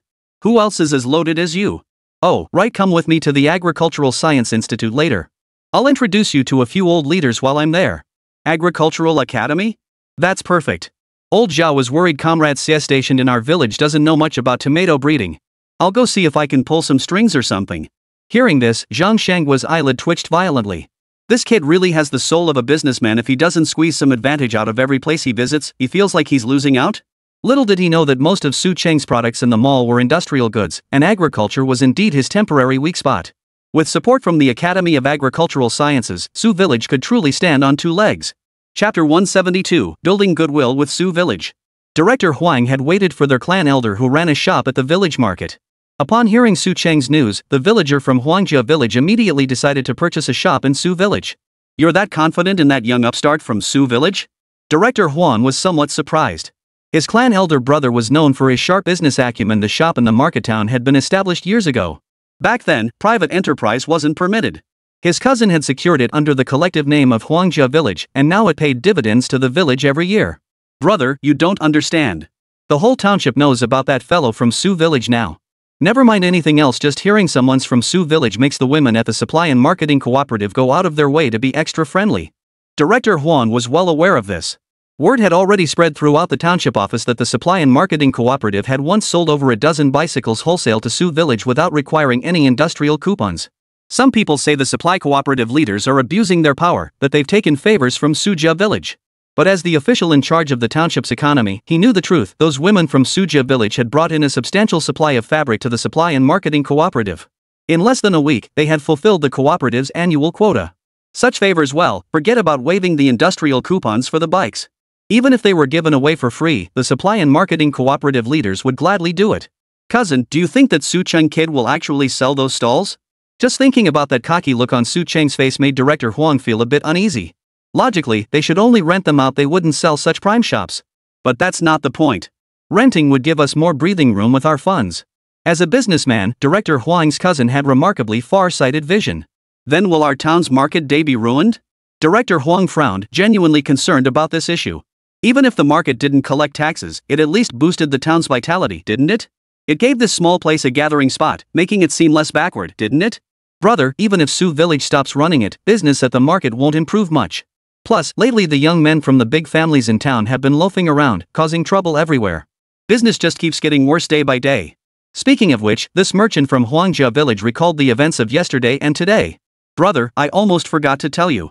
Didn't that group of Miao youths come to Su village yesterday? Today they showed up at the market again. Did they start a fight? Director Huang's brow furrowed even deeper. Though he was only responsible for economic matters, public order was also something he had to consider. Not exactly. Today, those fellows were surprisingly reasonable. Plus, officers from the police station were with them the whole time. Seems like they get along pretty well.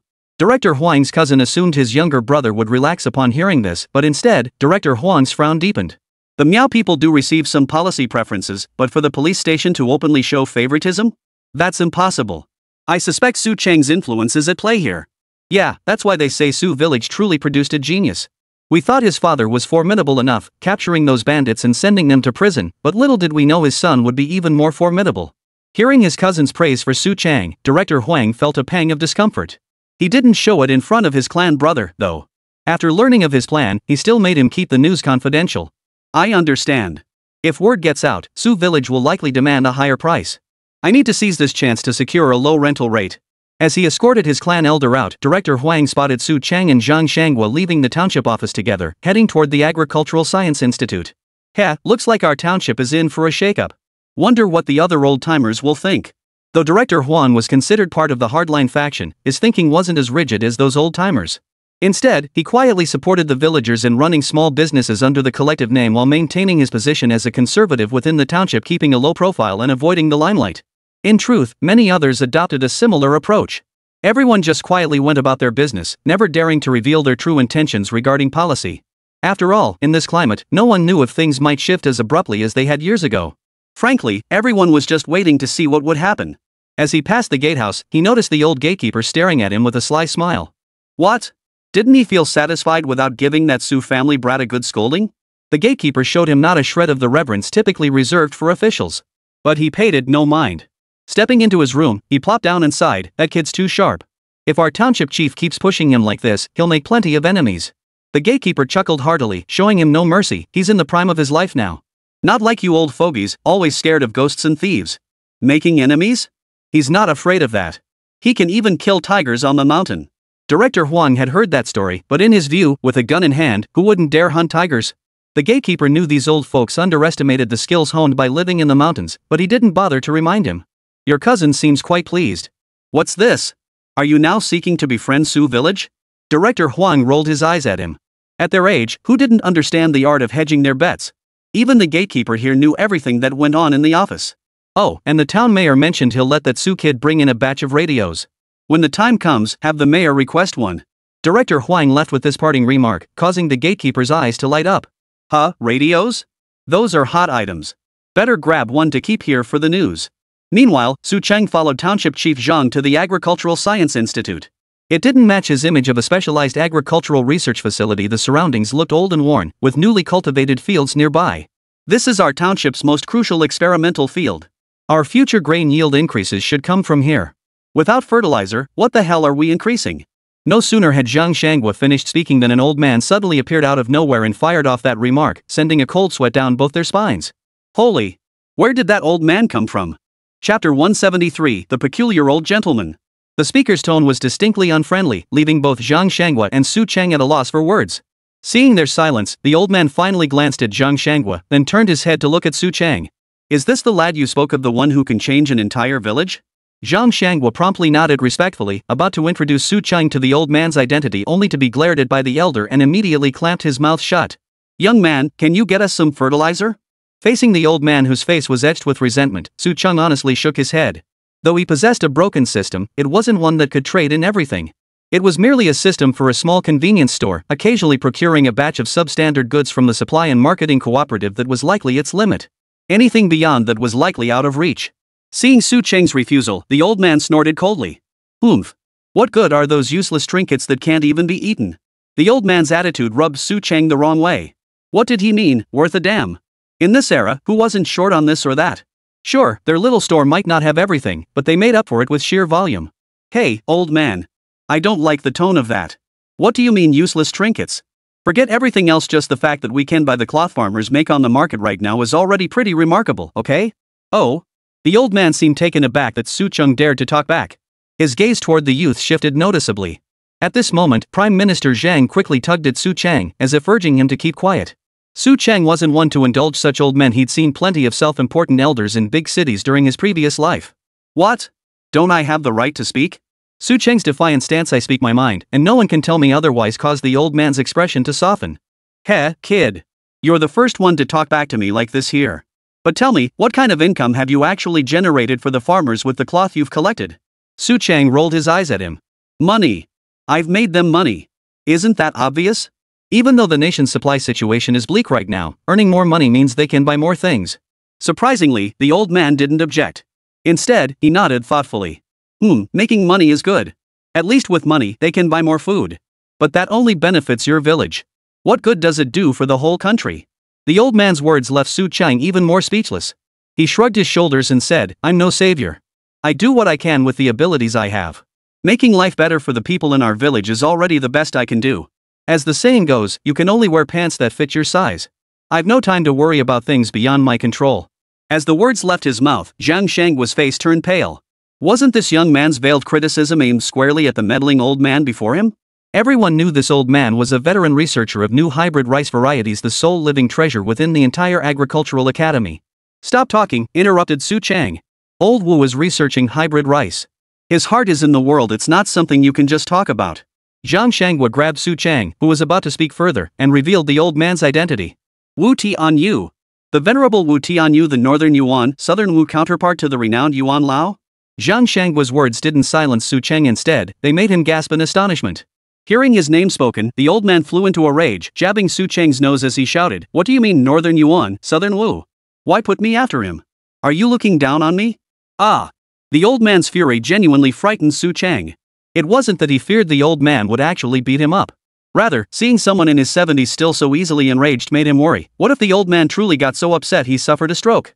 A veteran scientist like Wu Tianyu was a heavyweight on the national list of major researchers. If anything happened to him, Su Cheng would become a national criminal. Realizing this, Su Cheng immediately put on a fawning expression and hastily apologized. Yes. It should be South Wu, North Yuan. You are the true pioneer of hybrid rice. Su Cheng's words instantly diffused the old man's anger. He gave him a cold snort, then quickly broke into a smile and said, now that's more like it. You really can't get any fertilizer? Su Cheng hadn't expected the old man's abrupt change of subject, but he quickly recovered. Sir, it's truly impossible. But if you need anything else, I might be able to help you find a way. In this era, the nation isn't just short on fertilizer, it's desperately short. Even though several major industrial hubs in the north are ramping up fertilizer production, it still can't meet the massive demand from the nation's vast farmlands. That's why the southwest region mainly relies on organic fertilizers now. Other things? After hearing this, the old man stroked his chin, seemingly pondering what else he might need. Their manner of communication genuinely startled Zhang Shangwa. Still, the old man didn't take his anger out on Su Cheng, which was a relief. Meanwhile, other staff from the Agricultural Science Institute had come out to greet them. Spotting Su Cheng and Wu Tianyu conversing nearby, they slowed their pace and approached Zhang Shangwa. One whispered, Town Chief Zhang, what's going on? What else could Zhang Shangwa say?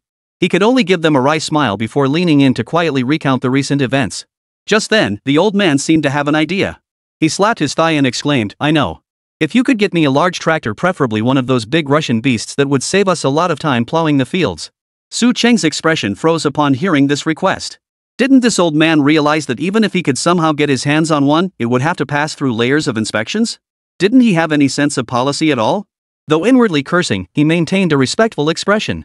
My apologies, old man. This truly falls beyond my capabilities. How about I find you a few radios instead? Get lost. What the hell use are radios to a farmer like me? You've got nothing to offer, so what the hell can you possibly sell? Hearing this, the old man launched into another tirade of complaints. Yet despite his words, his hand clasped Su Cheng's firmly, pulling him inside. First tell me, what can you get me? If it's in large quantities, I might have a way to trade with others. Ha! This peculiar old man left Su Cheng utterly bewildered. Chapter 174, The Motorcycle is Settled. Su Cheng was led away by the old man. Zhang Shangwa now stood before several leaders of the Agricultural Science Academy, looking somewhat awkward. But when he glanced at their faces and saw their expressions seemed even more awkward than his own, his mood instantly lifted. Professor Wu was so absorbed in his rice research that he often seemed detached from reality. What could the leaders say? This revered figure had always marched to the beat of his own drum. One could say it was precisely his uncompromising integrity that had fostered the somewhat peculiar research atmosphere throughout the entire Academy of Agricultural Sciences. Out of touch with reality? This wasn't Zhang Shang's first visit here, but it was the first time he'd heard about old Wu's situation.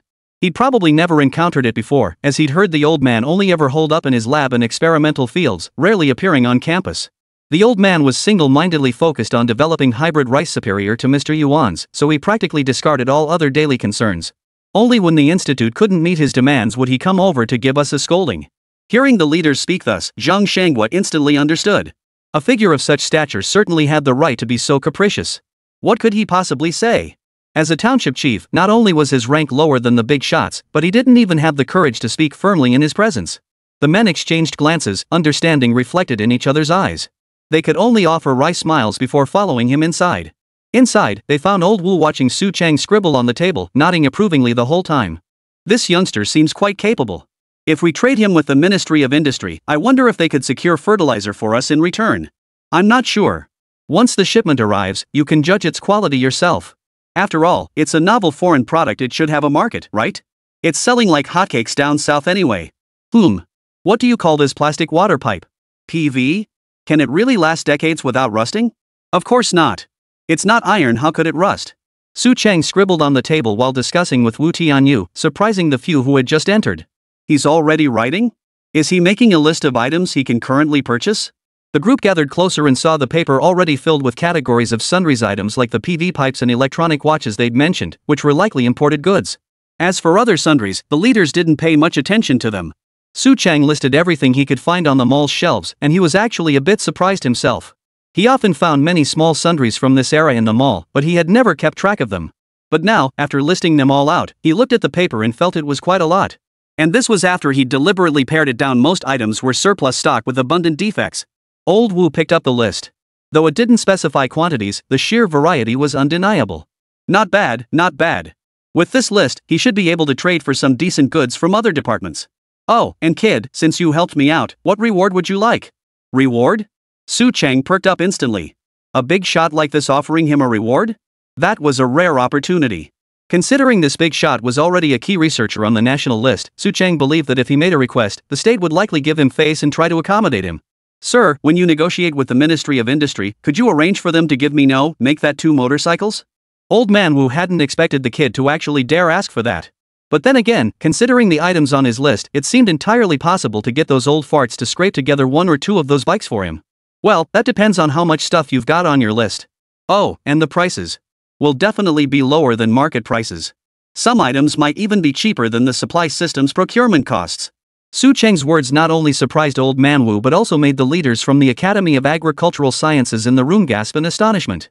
What kind of situation would be lower than the supply and marketing system's purchase price? If the total profit margin from factory to consumer is 100%, the supply and marketing system takes over 40%. In other words, this young man could squeeze the supply and marketing system's profit margin, making his products cheaper than theirs. Hey, don't talk big, okay?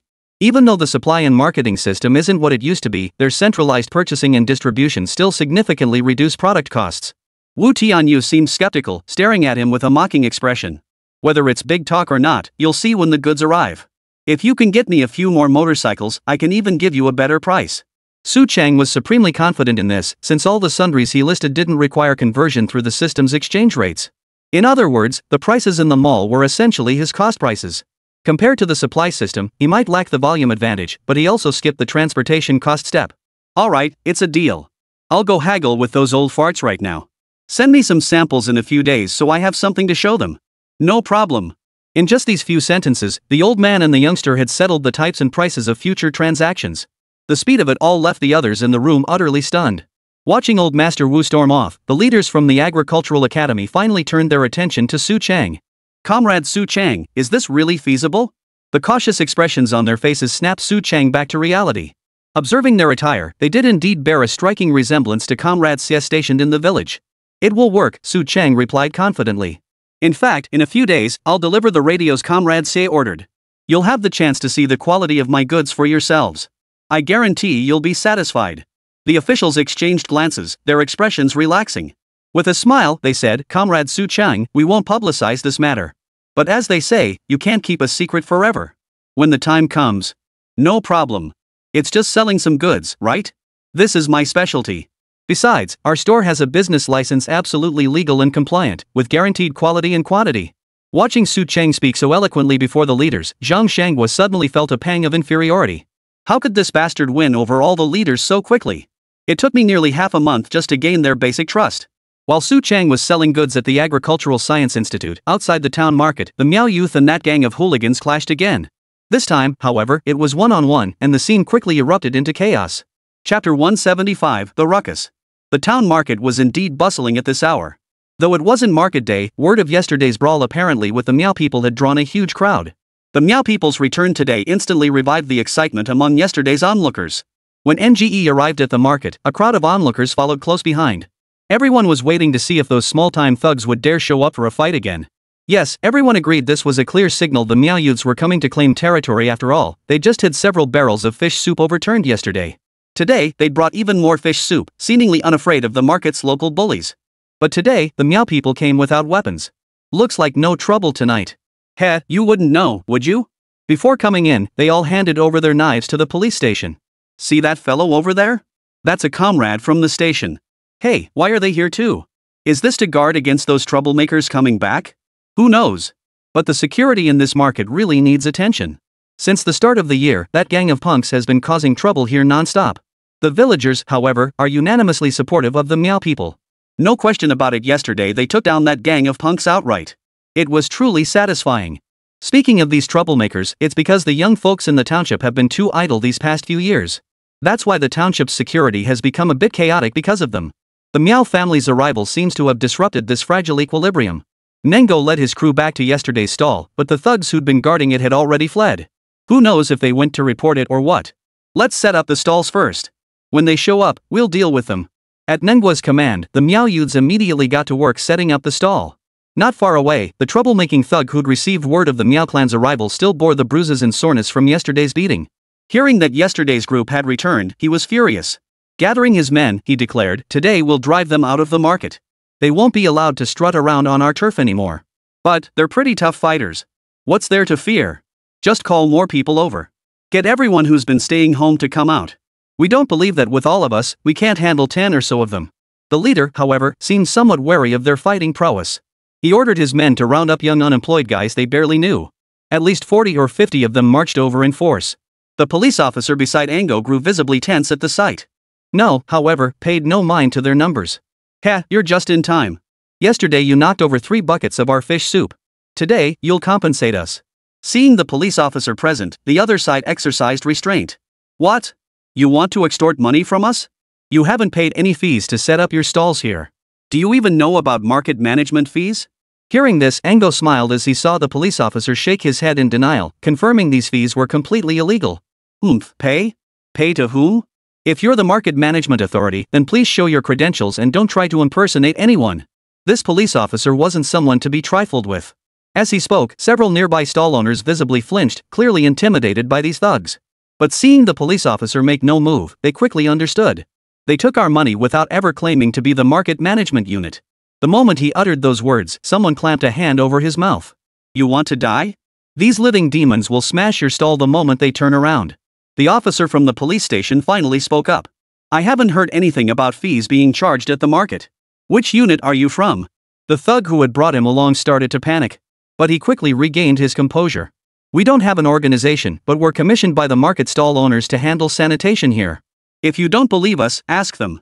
The young thug, relying on his connections among the market vendors and leading this group of unemployed troublemakers to collect these cleaning fees, left the police officer at a loss for words. After all, every vendor in the market voluntarily contributed the money. Seeing the stall owners nodding reluctantly, he couldn't enforce the law even if he wanted to. Ha! You call this cleaning? I could just as easily claim we're handling security here. This is blatant extortion.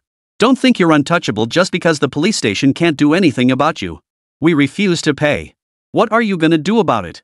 With that single sentence, the nearby stall owners couldn't help but lift their heads, staring in astonishment at this tall Miao man. The Miao youths behind him began to cheer him on. Yeah, we won't pay. What are you gonna do about it? If we leave, you can clean up the mess yourselves. The whole scene suddenly became interesting. Just as the thugs started to back down, Ango stepped forward and said, You spilled our fish soup. You're definitely paying for that. What? You think you can just run away? On the way out today, Su Chang had already analyzed the identities of this gang of punks. These guys were clearly unemployed drifters, and their days of running rushod through the market town were numbered. As long as you pin it on them having no employer and illegally charging fees privately, they'd have no legal grounds to stand on. Plus, they spilled your fish soup yesterday. Those 2 points alone are enough to force them to pay you back. Sure enough, when he reiterated the demand for compensation, the 40 or 50 thugs across from him began to back down. The ringleader, who'd originally just been jealous of the spotlight, was furious after getting beaten up by this group yesterday. And now they actually dared to show up again? They'd come expecting to intimidate with sheer numbers, only to find their opponents completely unfazed. Damn it, if the police station hadn't been there, he would have beaten them senseless today. The thought made him want to back down. But Ango grabbed him by the collar, insisting he get compensation. No's grip on him made it look like he was going one-on-one with the troublemaking little leader, which got the whole crowd of onlookers cheering. They're fighting! They're fighting! Ha! That Meow brother's got some moves, he's tossing him around like a little chicken.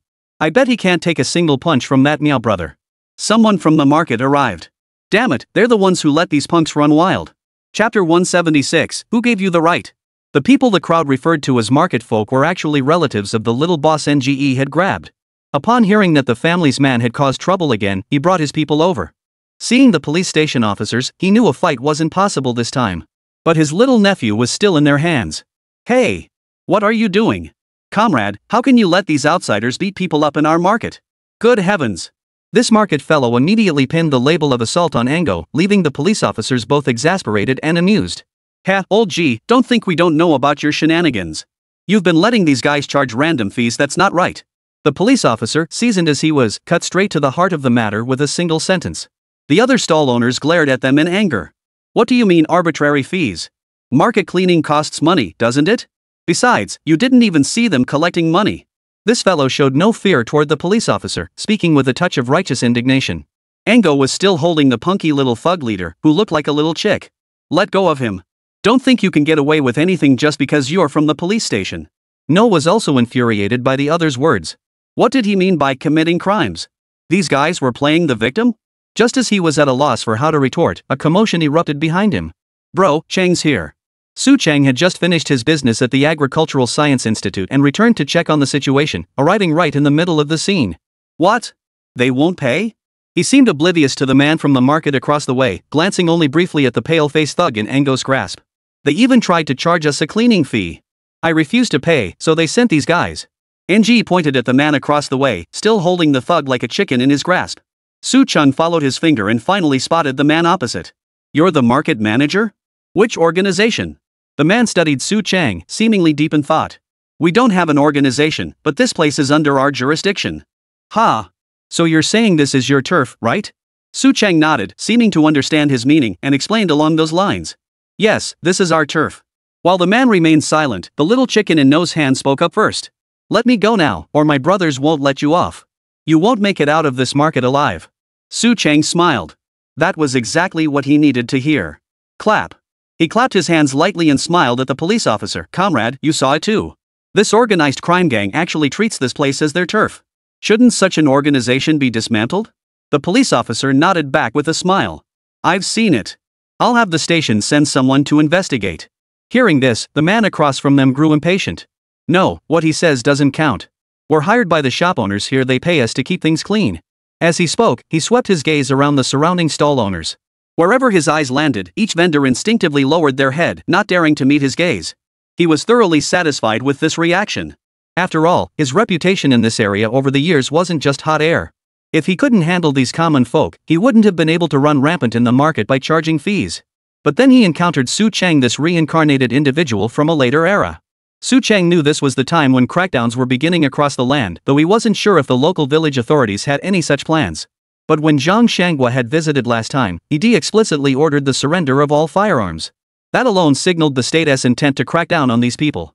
Since you claim these stall owners hired you, do you have a contract? Who signed it on their behalf? And what are the exact fee standards? The man seemed momentarily at a loss for answers as Su Chang fired off a series of questions. Su Chang didn't give him a chance to respond, pressing on immediately. While the market wasn't designed by the township office, I trust the officials there wouldn't allow people like you to charge fees arbitrarily. How about we go invite the township officials over? Let them settle this fairly for us? This made the man even more flustered. He did have connections at the township office and they were quite close, in fact. But that big shot had sternly warned him not to mention their connection to outsiders. After all, the Sudiquan incident hadn't been fully resolved yet. Why are you meddling in this? Who do you think you are? What gives you the right? As the man frantically tried to shoo away these outsiders, he didn't realize his words had completely exposed him. Su Cheng smiled as he surveyed the market vendors, addressing them loudly, "Fellow villagers, it's clear these men are nothing but a bunch of thugs. They never offer you any help, yet they exploit the market's bustle to extort money from you. Now that the police station officers are here, if you present evidence and come forward to testify against them, the officers here will see justice done for you." His words fell on a sudden silence. The man across from him grew frantic, bellowing at Su Cheng, "What nonsense are you spouting? We're the cleaning crew hired by the market to handle sanitation. Who authorized that? Bring him out. Who dares speak for all these stall owners?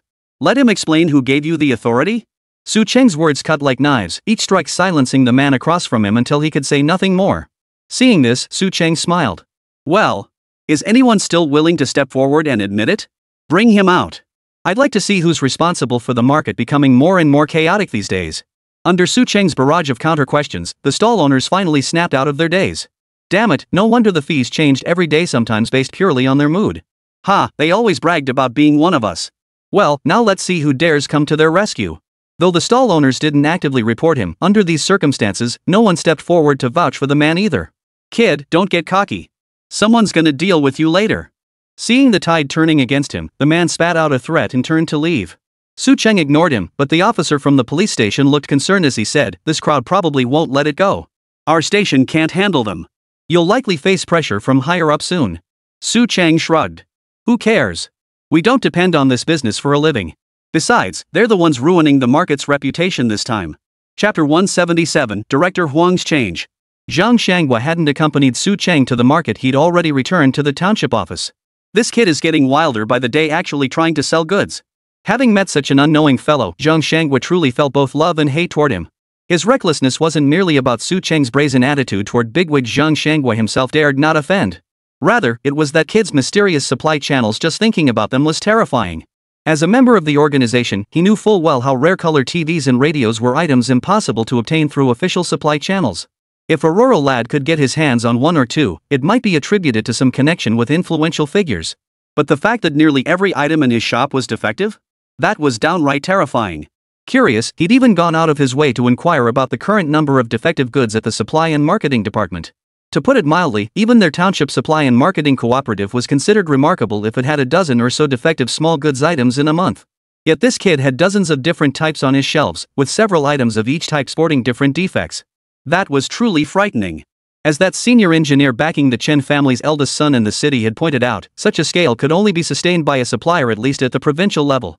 In other words, Su Cheng must have at least a provincial level organization supplying him. As for why they chose this kid and how the goods were transported here, neither Zhang Shanghua nor the Chen family bothered to inquire. After all, if such information were truly public knowledge, Su Cheng would have disclosed it himself. His silence could only mean one thing. It seems the bigwigs have chosen our area as a pilot project this time. Zhang Shenghua's reasoning was sound.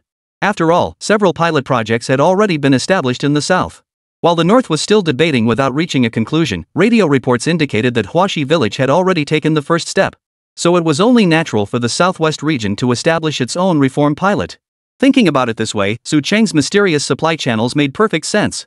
Precisely because of this, he had no time to deal with trivial matters like market brawls. He had to lay the groundwork for the township before the higher-ups officially announced this region as a pilot zone. The pickled vegetable factory was merely the beginning. Next came the introduction of light industry. It seemed this young man had a comprehensive plan. Su Cheng had shared his future plans with Zhang Shanghua, who couldn't believe such ambitions could originate from a rural youth. The only plausible explanation he could fathom was that it was a task assigned to him by higher-ups. All the goods being procured were laying the groundwork for this very mission. Before even entering his office, he sought out Director Huang immediately. This veteran cadre, soon to be stationed in Su village, still harbored some resistance toward him. Yet Zhang Shanghua knew the old man could see the truth. The two closed the office door and talked for a long time. When Zhang emerged, his expression was relaxed. But Director Huang's face remained stern and unyielding, his unfriendly demeanor sparking curiosity among the office staff. Damn it, I told you these greenhorns were no good. That pickle factory business? Nothing but a smokescreen. Director Huang never imagined that a low-key kid from Su village could have such powerful backing. In all his years as an official, he'd never even dared to imagine such a thing, let alone witness it. Now that Premier Zhang had revealed Su Cheng's true standing, Huang could no longer dismiss him with contempt as before. But there was an upside, at least our village could partner with Su Village first. Following their lead would surely net us some benefits too. The shops from Huangjia Village would definitely relocate to Sujia Village's market town. Would that mean the township's market town would become obsolete in the future? As the township official responsible for economic affairs, this prospect gave him a headache. Just then, his subordinates informed him of a clash between the Miao people in the market and some local thugs. Hearing that even the thugs' backers had been driven off by Su Cheng's anger, his worries quickly dissipated. These scoundrels had entrenched themselves in the market for years. The uniquely advantageous business environment had fostered their bullying ways. Well, so be it. Director Huang was well aware of the arbitrary fees being charged in the market. But since these were unwritten rules tacitly accepted by the collective, even as the town's economic leader, he couldn't easily break such established conventions. Su Cheng and his crew had stirred things up. Good. At least now the small vendors in the market harbored resentment toward these people. Director, should we warn those outsiders about this? His subordinate, thinking himself clever, suggested this. Director Huang shot him a glance and snorted coldly, "What? You've taken money from those bastards too? Don't think I don't know. Those scoundrels have old crooks from several villages pulling the strings behind them. We're not getting involved in this." Ha! The subordinate couldn't fathom why Director Huang had suddenly done a complete 180. After all, he'd always turned a blind eye to the market's affairs before sometimes even lending a hand. Ha! What? The subordinate protested. Do you really think our township can't run the market without those few shops? Others might not know, but we certainly do. When will their rents ever have a unified standard? Mentioning this made Director Huang furious. As a government official, he was being threatened by those merchants entrenched in the market. If it weren't for the annual commercial taxes collected, Director Huang would have had the police station throw these market bullies in jail long ago. His subordinate, scolded, naturally shut his mouth. But Director Huang could see in his expression that he was both shocked and frightened by his own change of heart. Since things had come to this, and the police station wasn't intervening, we pretend we hadn't heard a thing. Very well. With Director Huang, in charge of economic affairs, giving the nod, his subordinates naturally wouldn't cause any further trouble for Ango and the others who had started this incident. At that moment, Ango pocketed the compensation money he'd seized from the thugs and cheerfully sold out all the fish soup at a discount. Starting tomorrow, we won't be coming back. If you want to taste soup this delicious again, you'll probably have to wait a few months. With that, he led the Miao family's young men back with Su Cheng. The customers who had just grown accustomed to this sour fish soup didn't even have time to ask why before they vanished from sight. What does this mean? Months? What are they up to? Chapter 178, Prior Arrangements. What is NGE up to? He was simply following Su Cheng's lead. Everyone understood that following Su Cheng meant money. Not just the tall Miao man, but even the children running around Su village knew this truth. Since Su Cheng had declared this their final market day, he must have already arranged their next assignment. Sure enough, on the way back, Su Cheng assigned them a task. Return to the village and collect all the embroidered cloth you can. Payment for this shipment will likely be delayed. After all, I have several expenses to cover. NGE had no objections whatsoever. No problem. The village women said they all trust you. Even if we settle accounts every 6 months or a year, it's fine. Everyone has money now and can live quite comfortably. In truth, Engo's words rang true. If his first payment had set the entire Miao village abuzz with excitement, then the second payment, a generous sum of several thousand yuan, exploded through the village like a nuclear bomb. Consequently, the women of the village now barely participated in any productive labor, dedicating themselves entirely to embroidery work for Su Cheng. The matriarch, whose spirit rivaled any man's, waved her hand decisively, halting all cloth making throughout the village to focus entirely on this high-profit embroidery. The men weren't idle either. Besides handling daily village affairs, they partnered with nearby villages, using their weaving skills to offer batik techniques as technical equity. They also took charge of purchasing the dyed cloth produced. That's why when Su Cheng made his request, Ango could immediately decide on the village's behalf and agree to it. Seeing his decisive acceptance, Su Cheng patted him on the shoulder and said, "They'll handle all this work. You have a different task." "Ha? What kind of task? Is it something important?" The big guy figured that if Su Cheng was making such a big deal out of it, it must be something major. "It is important, extremely important, both for you and for me." Now not only was NGE curious, but even the Miao youths walking alongside them grew intrigued. Su Cheng didn't keep them in suspense. He stated directly, "Your task is to take your sister to the city for an eye examination. Do your best to get her eyes treated properly in one go." Ha! Ango hadn't expected this to be the task. While it was a tremendous blessing for the siblings, leaving now felt like being cast out of Su Cheng's circle. What ha? Enya was sharp and capable. Would you really want your sister to be blind for life? No, of course not. But you're busy right now, aren't you? Our project can wait a few more days. The few days Engo mentioned weren't literal days. Considering all they had to do building a school, setting up a factory, establishing a market. Every project demanded manpower, and he truly didn't want to leave. What kind of busy is this? Restoring your sister's sight, that's when the real work begins. No wasn't particularly skilled, but his sister Enya was an exceptionally bright girl. To name just one example, she could organize the shop's inventory with a level of orderliness that most people couldn't achieve. Su Chang had witnessed this firsthand. Thus, this eye treatment represented a significant investment in both siblings. In this era, what was most scarce? Talent, undoubtedly. If he didn't secure such talent now, he'd regret it later. If he intended to accomplish great things, Su Chang needed to gather a team of capable individuals under his command.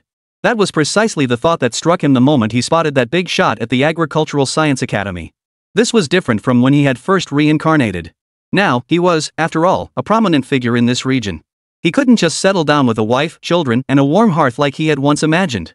After persistent persuasion, NGE finally agreed to take his sister for an eye examination. But he flat out refused to accept Su Chang's money for free. Brother, consider this a loan. My sister and I will work for you our whole lives to repay it.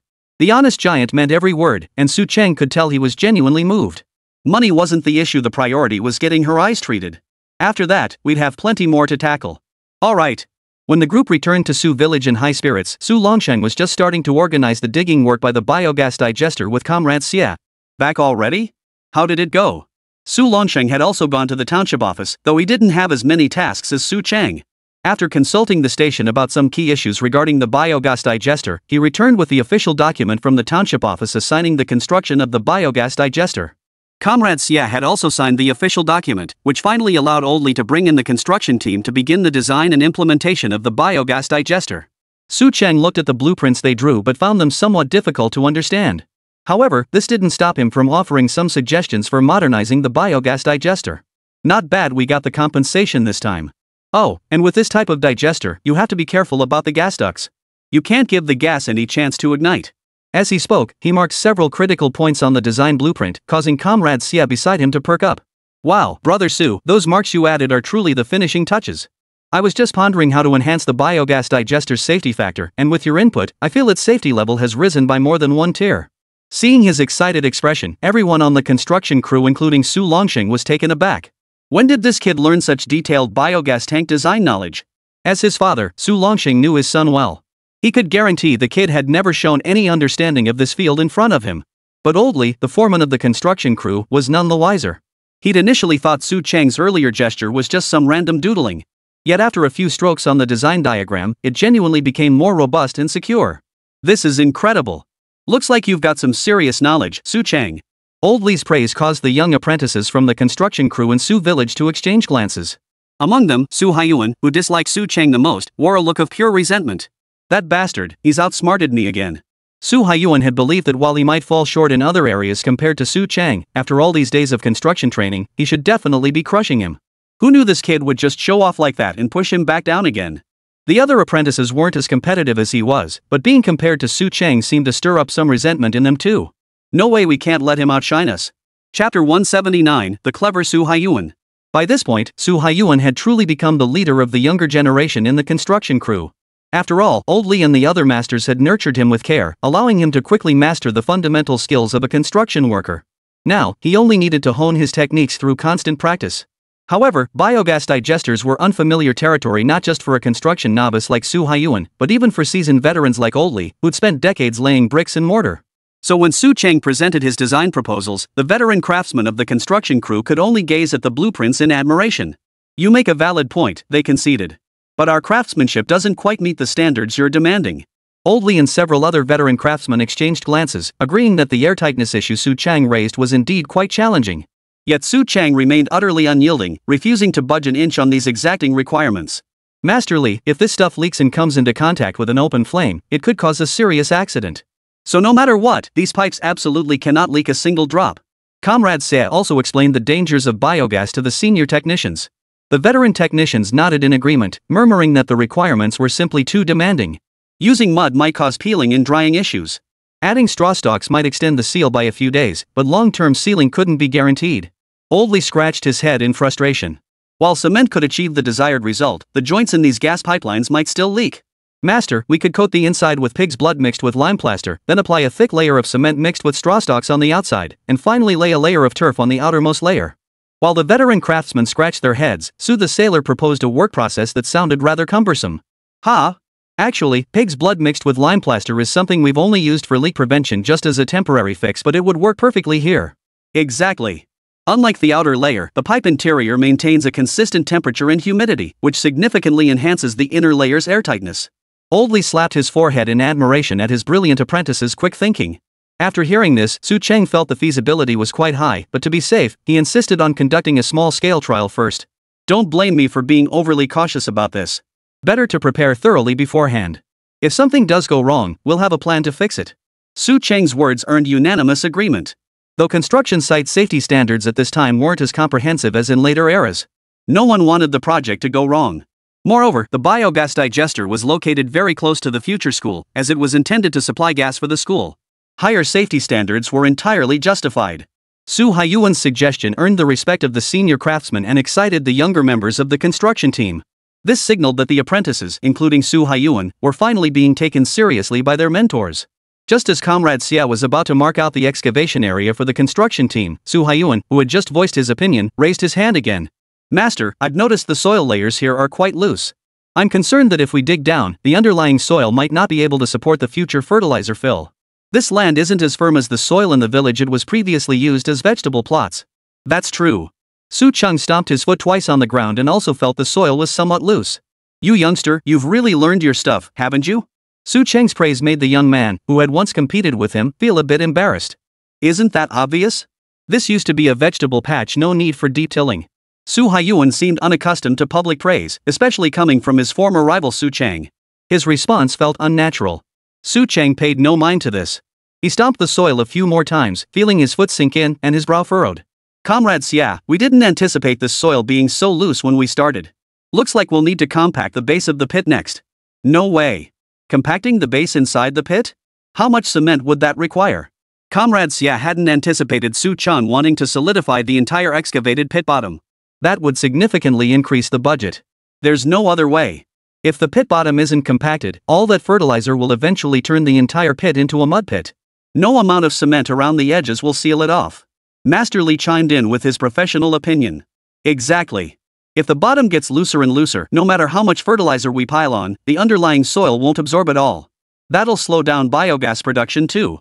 His words made Comrade Xia sigh involuntarily. I'd assumed constructing a biogas digester wouldn't require much funding. But now it seems, if we really have to cement the entire bottom, the budget will likely be exceeded. Su Cheng didn't mind the budget overrun much after all. This job had to be done cleanly and flawlessly to deliver a satisfactory outcome for Chancellor Zhang. Cement? Why cement? Sailor Su was baffled. Why not just use a stone rammer for this kind of work? Their village certainly had such tools, he'd seen the adults use them when repairing roads as a child. Comrade Xia clearly hadn't lived through that era. Hearing this, his eyes widened in surprise. How could they solidify the pond bottom without cement? They weren't planning to tamp down the entire bottom by hand, were they? Why not? We have stone tampers. If 10 aren't enough, we'll get 20. In just a couple of days, we can compact this entire pit, dozens of meters deep. Master Li chuckled. He could tell that young Comrade Xia from the Academy of Agricultural Sciences genuinely didn't know about this technique. Come, let Comrade Xia see our stone tampers. At his command, several apprentices swiftly brought over a large stone that resembled a millstone. Several chiseled holes lined the stone's perimeter. The apprentices threaded wooden poles through them, and 4 men easily hoisted it into position. With a thunderous thud, the stone rammer slammed into the ground, sending shockwaves through the entire muddy plot. Holy! Comrade Xia let out a curse in surprise. Seeing his reaction, the young construction crew members burst into laughter. Su Cheng wasn't seeing this thing for the first time either, though he recalled that a few years later, construction sites had completely abandoned such crude tools. How nostalgic. Chapter 180, Observations on the Construction Site. The appearance of the stone rammer brought back fond memories for the villagers of Su Village. That thing had been sitting in the warehouse behind our ancestral hall for years. I remember the last time it was brought out was for road repairs. You're telling me? My dad brought it out back then, and it seems like it hasn't been used since. As each stone rammer was carried out, Comrade Xia was truly amazed. The method of using these stone tampers was primitive, yet remarkably effective. Especially when the men pounding the ground chanted in unison, the sheer energy of that scene was enough to get anyone's blood pumping. Comrades, give it your all. Heave ho! As one man led the chant and the others echoed his call, the thud of the tampers echoed across the site, filling the air with a sense of joy. Children nearby heard the chants, ran over to watch the commotion, and soon joined in the rhythmic calls. The entire construction site suddenly came alive. Several men hoisted the stone rammer into the pit with the crane. As the pit grew deeper, nearly burying people, the stone rammer could no longer be moved easily. So, several apprentices set up wooden pulleys on both sides of the pit. These winch-like devices quickly and safely lowered the hoisted stone rammer to the bottom. Comrade Xia was truly amazed. As a newcomer at the Academy of Agricultural Sciences, he'd never had the chance to participate in rural construction projects like this before. Watching this human-powered crane operate safely and efficiently, sweat dripping from his face before he could wipe it away, he laughed out loud to Masterly beside him. "Masterly, now I understand why you can set such low budgets. You've had these ingenious methods all along." Masterly chuckled too. To these city youngsters with little practical experience, such methods might seem primitive, but what mattered most was that they worked. "Comrades, yeah, we rural folks don't have all the machinery and tools you city folks do. If we don't flex our imagination, it'd be tough to finish the job on schedule." He thought about it. When the country was founded, it started with nothing. If they had to wait for machinery approved from above before they could work, there would be no point in building anything at all. With the biogas digester project proceeding smoothly, Comrade Sess suddenly became fascinated by the rustic methods employed at the school construction site. Su Ben had intended to return to the store to restock for Zhang Shangwa and the others, but this enthusiastic fellow dragged him along to the school construction site instead. What was there to see? Just a bunch of rough laborers hauling bricks, right? He actually carried bricks there himself a few days back when his mother had stomach trouble, so he knew how chaotic it was. But he couldn't resist such enthusiasm. Left with no choice, he brought Comrade Xia to the school construction site. When they saw the makeshift kitchen, a triangular shelter cobbled together with oilcloth tarps, Comrade Xia's eyes lit up. "These are much more convenient than the simple shelters we learn about in school," he remarked. "But are they sturdy enough?" Stepping inside, he saw the sturdy fir logs used as pillars, the kerosene lamps and cooking utensils neatly arranged. Everything seemed so novel. "Aren't your makeshift shelters built like this? Or are they made from shipping containers?" "Containers? Can those even be used for work sheds?" Su Chang blurted out the term for the prefabricated housing from his own era. Comrade Xia merely nodded before his attention was drawn to the cardboard signs across the room. "Education is the foundation of a century-long plan? Never deprive children of their education." Though these slogans carried a distinct sense of their era, their impact remained powerful. After all, such rhetoric seemed decidedly ahead of its time in Sioux Village back then. Come to think of it, now that Sioux Village's living standards had improved, they were investing heavily in the school. Such generosity of spirit is truly not something everyone possesses. And the fact that Su Chung funded all this himself earned him the deep respect of Comrade Xia, another young person. "Comrade Su, did you come up with all these slogans?" Su Cheng followed the direction of his finger. Weren't these just a few slogans he'd casually mentioned? Few in Sioux Village could even articulate such slogans, yet he recalled they wouldn't gain widespread use for several more years. "Isn't this about building a school for the students? If we don't instill a sense of purpose in those young rascals, how can we expect them to pay attention to detail?" Comrade Xia's eyes lit up at Su Cheng's explanation. "Exactly. You've hit the nail on the head. I need to discuss this with the leadership back at headquarters. This approach will benefit our future work." "Huh?" Su Cheng hadn't expected his offhand explanation to be treated as a guiding principle by this newcomer from the Academy of Agricultural Sciences. "I was just speaking off the cuff, don't take it too seriously." Unfortunately, Comrade Xia didn't believe it was off the cuff at all. After all, being able to focus entirely on the child wasn't a depth of thought that young people like them possessed. As they stepped out of the kitchen, the sight of the blue bricks stacked in a honeycomb pattern across the open construction site held a peculiar beauty. "Mr. Su, I must say, you've truly astonished me. I'd assumed this trip to the countryside would be just another perfunctory formality like all the others." Comrade Xia poured out his heart as they walked, leaving Su Cheng somewhat flattered and surprised. "You flatter me. Isn't this simply what any responsible person should do?" His modest words made Comrade Xia smile and shake his head. "It's different. Look at your predecessor, he never even considered such matters. Seems he was lining his own pockets. I think you should be the next village chief." Su Chang waved his hands urgently, firmly rejecting the suggestion. "I'm not taking any damn village chief position. I know my own limits. Running a small shop in the village is already the best I can manage." Su Cheng dared not press further. Though he couldn't fathom the background of this overly dramatic young man, landing a job at the Agricultural Science Academy suggested some political connections. The last thing he wanted was to enter the bureaucratic world and deal with those bigwigs. Seeing his firm refusal, Comrade Xia couldn't help but feel a pang of regret. Su Cheng quickly changed the subject, explaining that he needed to take the radio back. "Already got the goods? Why not have them delivered directly to the academy? That'd save me another trip." Su Cheng was speechless. If the system could actually deliver goods to your doorstep, you'd probably be scared out of your wits. That won't work. They'd only recognize me. If it comes to it, I'll just have one of the village youths deliver it. Comrade Sia seemed intrigued by his supply channels upon hearing this. So mysterious? Just who are these people? Chapter 181, The Supply and Marketing Department Comes to Stock Up? Su Cheng paid little attention to Comrade Sia's curiosity. After all, at this point, quite a few people were probably curious about his supply channels. He hadn't considered hiding anything, nor did he need to. Sometimes, the more you tried to explain these things, the more trouble you'd stir up. Just like now. After returning from the construction site to the small shop, he cleared out the back room, preparing to head to the mall after everyone clocked out that evening to restock. Just as he was moving things out, a commotion erupted outside the shop. What was going on? Hadn't Monkey said he could handle the delivery people? Su Cheng glanced at Zhang Wanru across the room. The young woman was busy organizing the shelves she still needed to arrange the items he'd moved out from the back room. No idea. I'll go check. The girl wiped down the shelves. Before she could step outside, Monkey's loud voice echoed from the street. Sir, all our goods are quality assured. If you really have doubts, go check out the goods at the Supply and Marketing Cooperative. His words seemed like an explanation, but more than that, they were an attempt to prove the quality of his store's merchandise to others. Su Cheng was puzzled. Questioning his merchandise at this point, if he wasn't stupid, he must be up to no good. When he and Zhang Wanru stepped outside, they saw several middle-aged men examining those flawed Liberation shoes. They were genuine products from the Shanghai factory, each with its own flaw, no doubt about it. As the bespectacled middle-aged man delivered this assessment, another man who appeared more seasoned finally stood up. Just as he was about to ask Monkey something, he spotted Su Cheng and Zhang Wanru. Are you the owner of this shop? He turned to scrutinize Su Cheng from head to toe, glancing at the defective goods displayed outside the shop before studying the expression on Su Cheng's face. Su Cheng was no stranger to such types. Back then, hadn't those retired teachers had the same look on their faces? Are you here to investigate me? If you have questions, ask me directly. No need to make things difficult for my people. Su Cheng's unflappable attitude left the villagers gathered in the courtyard to watch the commotion and deliver supplies somewhat taken aback. Some unfamiliar with the situation pulled aside those who'd been here before for quiet whispers, while most eyes turned to the middle-aged men dressed in what looked like official attire. Hearing Su Cheng's words, the men who had been crouched on the ground inspecting his goods stood up. One of them, his expression sour, stepped forward abruptly. Who are you? He demanded. Why are such large quantities of defective goods from our supply system being sold here? Do you have proof of supply?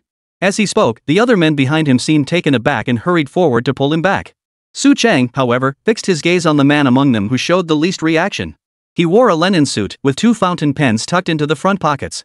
This was the standard attire for officials of that era. The number of pens in one's pockets often indicated their rank.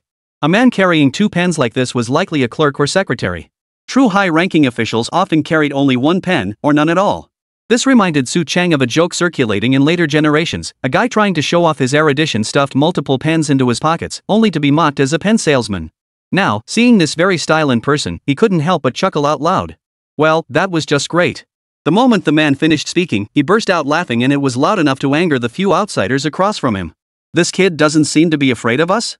That thought suddenly popped into the minds of the visitors, even overshadowing their initial anger at being mocked by Su Cheng.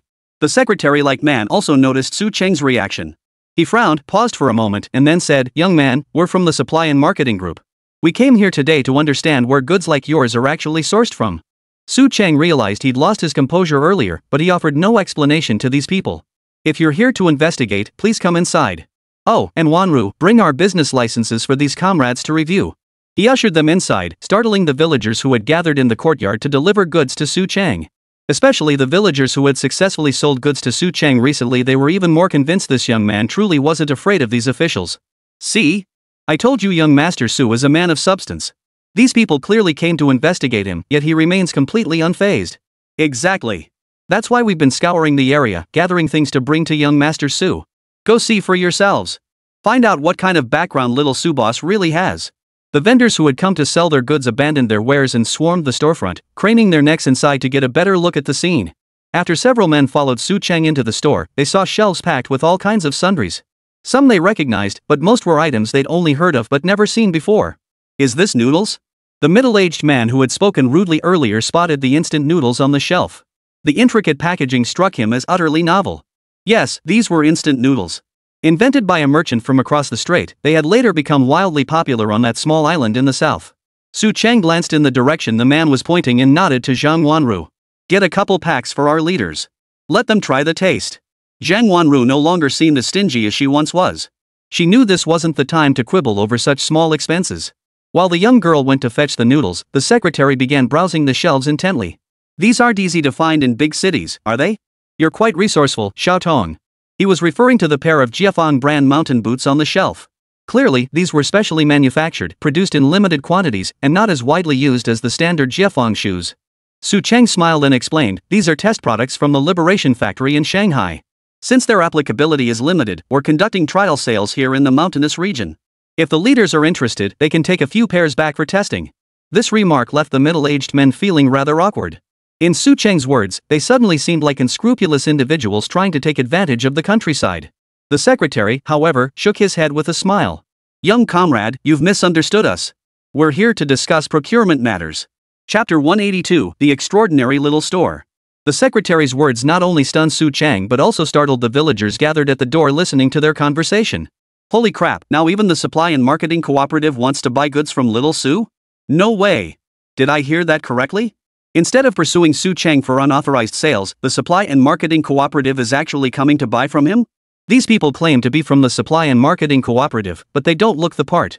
Yeah, they don't look like officials at all. The villagers' murmurs grew louder, and the expressions on the faces of the men inside the room grew even more serious. Young comrade, we're from the supply and marketing department. Here's our credentials. The secretary pulled an ID card from his pocket, but when he tried to hand it to Su Cheng waved him off. I don't care who you are, but if you want to buy goods here, I only accept cash transactions. And no paperwork is required. Cash transactions were Su Cheng's principle after all, he paid the villagers in cash when collecting goods from them. Not only did he not have that much cash on hand, but the funds in his system hadn't been fully spent yet. The agarwood he'd received could have been sold directly through the system marketplace, but he'd chosen to store it first. He planned to find master carvers to transform the wood into art pieces before reselling them. This approach was something he'd learned through experience while selling shoe brocade.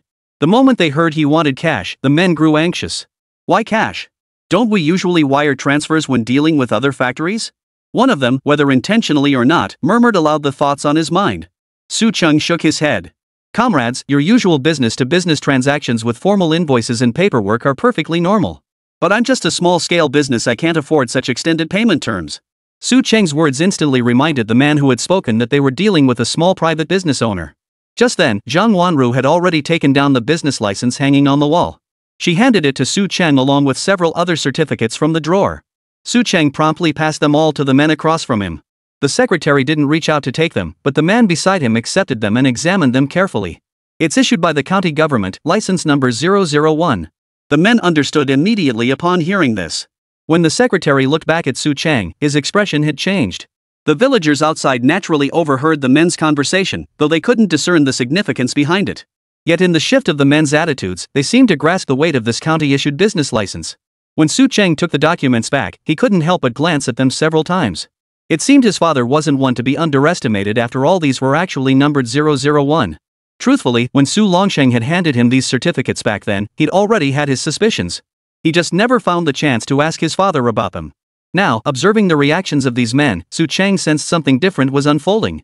After that, the men no longer maintained the stern, inspecting demeanor they had shown Su Cheng earlier. Instead, they began inquiring about the quantities and prices of various goods on the shelves. Finally, the secretary accompanied Su Cheng into the inner room, where they conversed at length. By the time Su Cheng saw them off, it was already noon. So, how much did they buy? Several shifts of customers had come and gone at the convenience store. Those reluctant to leave, hoping to pry information, were shooed away by Monkey. Once the room was empty of outsiders, Zhang Wanru and Monkey wore expressions of eager anticipation. Only Enya remained calmly tidying items at the cash register, seemingly uninterested in the commotion. Not bad. They bought everything we have in stock. But they want a month's credit. Honestly, I'm not too keen on doing business with them. Monkey froze upon hearing this. They'd sold out the entire store again? He was completely stunned. Old boss, you mean they bought out our entire inventory in one go? Su Cheng scratched his head. That's the gist of it. But we won't know the exact quantities until their accountant comes in a few days. You'll need to help with the inventory then. Suddenly remembering something, Su Cheng slapped his forehead. When their accountant arrives, don't wrap up the deal too quickly. Try to keep that accountant in our village for a few extra days. Monkey didn't get it, but Zhang Wanru suddenly understood. You want your mom to learn a thing or two from their accountant? Su Cheng nodded with a smile. His mother had potential as an accountant, so he absolutely had to invest heavily in her training. At this moment, seeking guidance on accounting matters was out of the question. Not only did Sioux Village lack the resources, but even the township office couldn't provide such an opportunity. It would be possible to discuss these matters with the credit union, but that would have to wait until the pickle factory was in the preparatory stages. With such an opportunity presenting itself, Su Cheng naturally wouldn't let it slip away. The small shop closed its doors to take inventory of the remaining goods, and the villagers who had received money from the shop had also returned home by then. Along the way, everyone discussed which town the so-called supply and marketing cooperative was from. Some of them look unfamiliar to me, I remarked. They definitely aren't from our village. Of course not, someone replied. The folks from our village wouldn't have time for this. They're busy with the fabric buying business with the women from Sioux Village. Oh, right. That explains why little Sue hardly buys cloth anymore. He's just dumped that business. Abandoned? That sounds so harsh. Little Sue taught those women how to negotiate prices with the township supply and marketing cooperative. Otherwise, how else would they have gotten over a dozen bicycles without using industrial coupons? Word of the Sioux Village Women's Group doing business with the supply and marketing cooperative has spread to other villages. Some folks in neighboring villages who want to start businesses are even copying their model. Those who bring Su Cheng items to trade for cash here are also planning to follow the women's group's path, so they know exactly what's going on. You have to admit, we were incredibly lucky to meet young Master Su. Now other supply and marketing cooperatives are coming here to stock up. Who could disagree? Young Master Su's business keeps growing bigger and bigger. Who knows if we'll still be able to talk to him like this in a few years. In short, this little shop is something extraordinary. I bet they'll be doing business in the big cities someday. As the villagers dispersed, word of Su Cheng's dealings with the supply and marketing system began spreading. When it reached Zhang Shangwa's ears at the township office, he nearly jumped out of his skin. No way. That kid's this good? No good. We can't let others scoop up all his goods. Chapter 183, just as expected. Following the previous visit by those teachers conducting an investigation, another group of people arrived at Sioux Village. Even Su Longsheng found this unexpected. Kid, did you plan this whole thing, all these waves of people coming? Returning home to face his father's sudden interrogation, Su Cheng found himself at a loss for words. Could he really say he hadn't anticipated these events? Impossible. Ever since those old men arrived, he sensed more high-ranking figures would come to investigate his affairs. But to be involved with the authorities? That was beyond his expectations. And he certainly hadn't anticipated they'd send such low-level secretarial staff to conduct the investigation. How to put it? This matter had its roots and connections, but I never imagined it would come from outside our own people. Su Longsheng fell silent upon hearing this. The cadre mentioned by the villagers was indeed not from their township. In Su Longsheng's view, it was likely officials from the county or even further afield who wanted to probe Su Cheng's true capabilities. What do you make of these people? Seeing his son's unconcerned demeanor, Su Longsheng couldn't help but ask.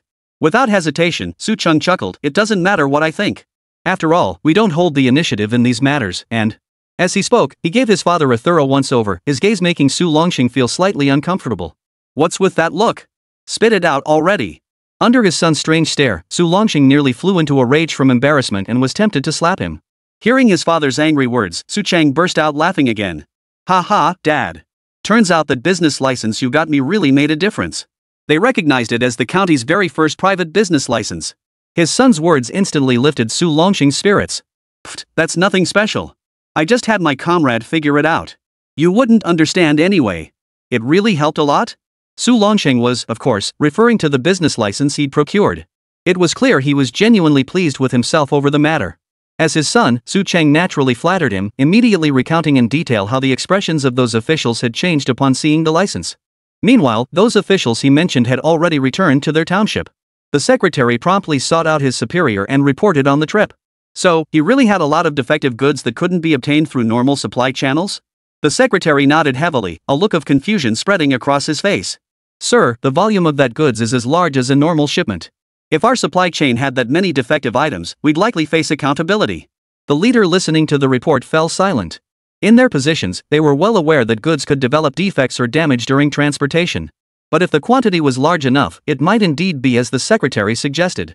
That's true, but it doesn't matter. As long as it's not goods from our distribution channels, even if they investigate, it won't concern us. The secretary then dropped her earlier serious expression and handed the manager a list. Sir, this is the goods list I drafted with them. Though he insisted on cash transactions, I'm confident that after several more deals, we can secure a credit period. Taking the list, the leader glanced over it and shook his head lightly. No credit terms for this kind of deal. Cash transactions only. The secretary paused in surprise but quickly grasped the meaning. This method of transaction was not permitted within the organization. Though not explicitly stated in policy, everyone involved in such sales activities tacitly adhered to this rule. Moreover, the biggest issue was that they couldn't guarantee the stability of the other party's supply. The items on the list were all physical goods the secretary had personally seen in Su Cheng's small shop, which is why they were included. Understood. I'll dispatch the accountant to Su Village immediately to finalize the transaction. Yes. If the transportation department cooperates, have them send an extra large truck. This person might bring us unexpected benefits. Understood, boss. After the secretary left, the phone on the leader's desk suddenly rang. He waited leisurely for 3 rings before slowly picking it up. I knew you'd call at this hour to reprimand me. What's the matter? Your township has produced such a capable person, and you're afraid I'll squeeze every last drop out of him? The voice on the other end sounded genuinely impatient, firing off a rapid barrage of complaints that forced the leader to hold the phone away from his ear. Is this my fault? You lot keep bickering endlessly, failing to utilize such resources yourselves. Now you want us to help our sister town, what more do you want? Besides, hasn't your supply and marketing department reaped the benefits too? Don't think I'm unaware you've already partnered with Su Village. The person on the other end seemed stumped by his words. After a few seconds of silence, their attitude did a complete 180. Listening to the voice on the line, the official couldn't help but laugh in exasperation. Sure enough, no one in the supply and marketing sector is a pushover. That kind of flexible, adaptable approach to handling things really is hard to keep up with. All right. This stays between us. I haven't mentioned it to anyone else. After hanging up, the stern official could only shake his head in regret. How could someone so capable be stuck in their township? If he were in ours, we'd have put him to work ages ago. Come to think of it, he only learned about this because those veteran teachers from the normal school let it slip. Especially that teacher Huang, who had once been angered by Su Cheng. He seemed to harbor quite a bit of resentment toward this young entrepreneur. He was referring to Su Wenbin's teacher, the very same old scholar who had personally kicked the Su family villager, the only capable person in their village who dared to report him, out of the normal school. When they returned to the school that day, the leader happened to be there on an academic visit. It was during their casual chatter that the slip-up occurred. This piqued the interest of the supply and marketing department leader, prompting him to dispatch his secretary and several comrades to investigate Su Village. The person he had just spoken with on the phone was the head of the local supply and marketing cooperative in Su Village. It seemed this was the perfect opportunity to strike more deals with that young man. After all, this year's quota would inevitably land on his shoulders. Chapter 184, The Goods Have Arrived. As an agricultural technician sent down to Sujia Village by the Academy of Agricultural Sciences, Xia Changyun had truly broadened his horizons these past days. Since arriving in Sujia Village, he had witnessed the villagers' positive and enterprising spirit. The atmosphere here, completely different from other villages, had energized him daily. Especially now that the power supply had been restored to Sujia Village, they could listen to the news on the radio every day, a luxury he hadn't even enjoyed at the Academy of Agricultural Sciences. What was most remarkable was that the Miao youths had also stayed in their village during this period, ostensibly to help build the school. But according to the young folks in Su Village, they'd gotten into trouble at the town market, which was why they hadn't been going to town to sell fish soup anymore. It must be said, these fellows' sour fish soup has truly become increasingly authentic. At first, their cooking felt unpolished, either too little salt or too much vinegar. But after a few adjustments, each of them quickly became a master fish soup chef. Now, they not only handle the meals at the Su family village construction site. Even when Su Village villagers had celebrations, they would invite these young men to help prepare the food. This transformation unfolded right before Xie Qingyun's eyes.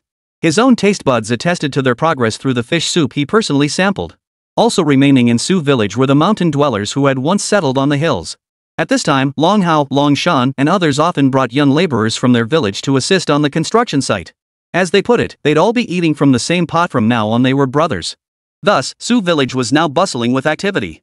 Whether at the school construction site or the biogas digester area, the air was filled with the playful banter of villagers from different hamlets.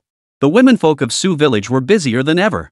Beyond maintaining steady demand for their fabric business, they had pioneered a new venture, gemstones. These gems weren't the kind of green jade or similar precious stones. That sort of jade required a high level of expertise, and people often got cheated without any recourse. Instead, they focused on colorful little stones. As long as they were natural, the women found ways to buy them. If the seller's asking price was too high, they'd bring the person back to Su Village and have Su Cheng negotiate directly. In short, whether they bought the stones themselves or Su Cheng closed a deal, they earned a steady commission as intermediaries. This significantly expanded their business scope, directly boosting their income levels. As their income rose, the pressure naturally mounted on the men of Sujia Village, who resented being overshadowed by the women. Surprisingly, these men didn't complain at all this time. Instead, they silently took over the women's responsibilities, handling all the household chores. This was something Xie Changyun found hard to fathom. Ultimately, it was Su or Maisie, with his straightforward nature, who provided him with a perfect explanation. In this household, whoever could earn money became the head of the family. Wasn't that perfectly normal? Besides, someone had to care for the elderly and children. They were family. Why make such a big deal out of it? Perhaps this was simply the hard-working nature of adults in that era. To be honest, when Su Chang learned all this, he could only gape in silence, utterly speechless. While the adults were busy, the children of Su village weren't idle either.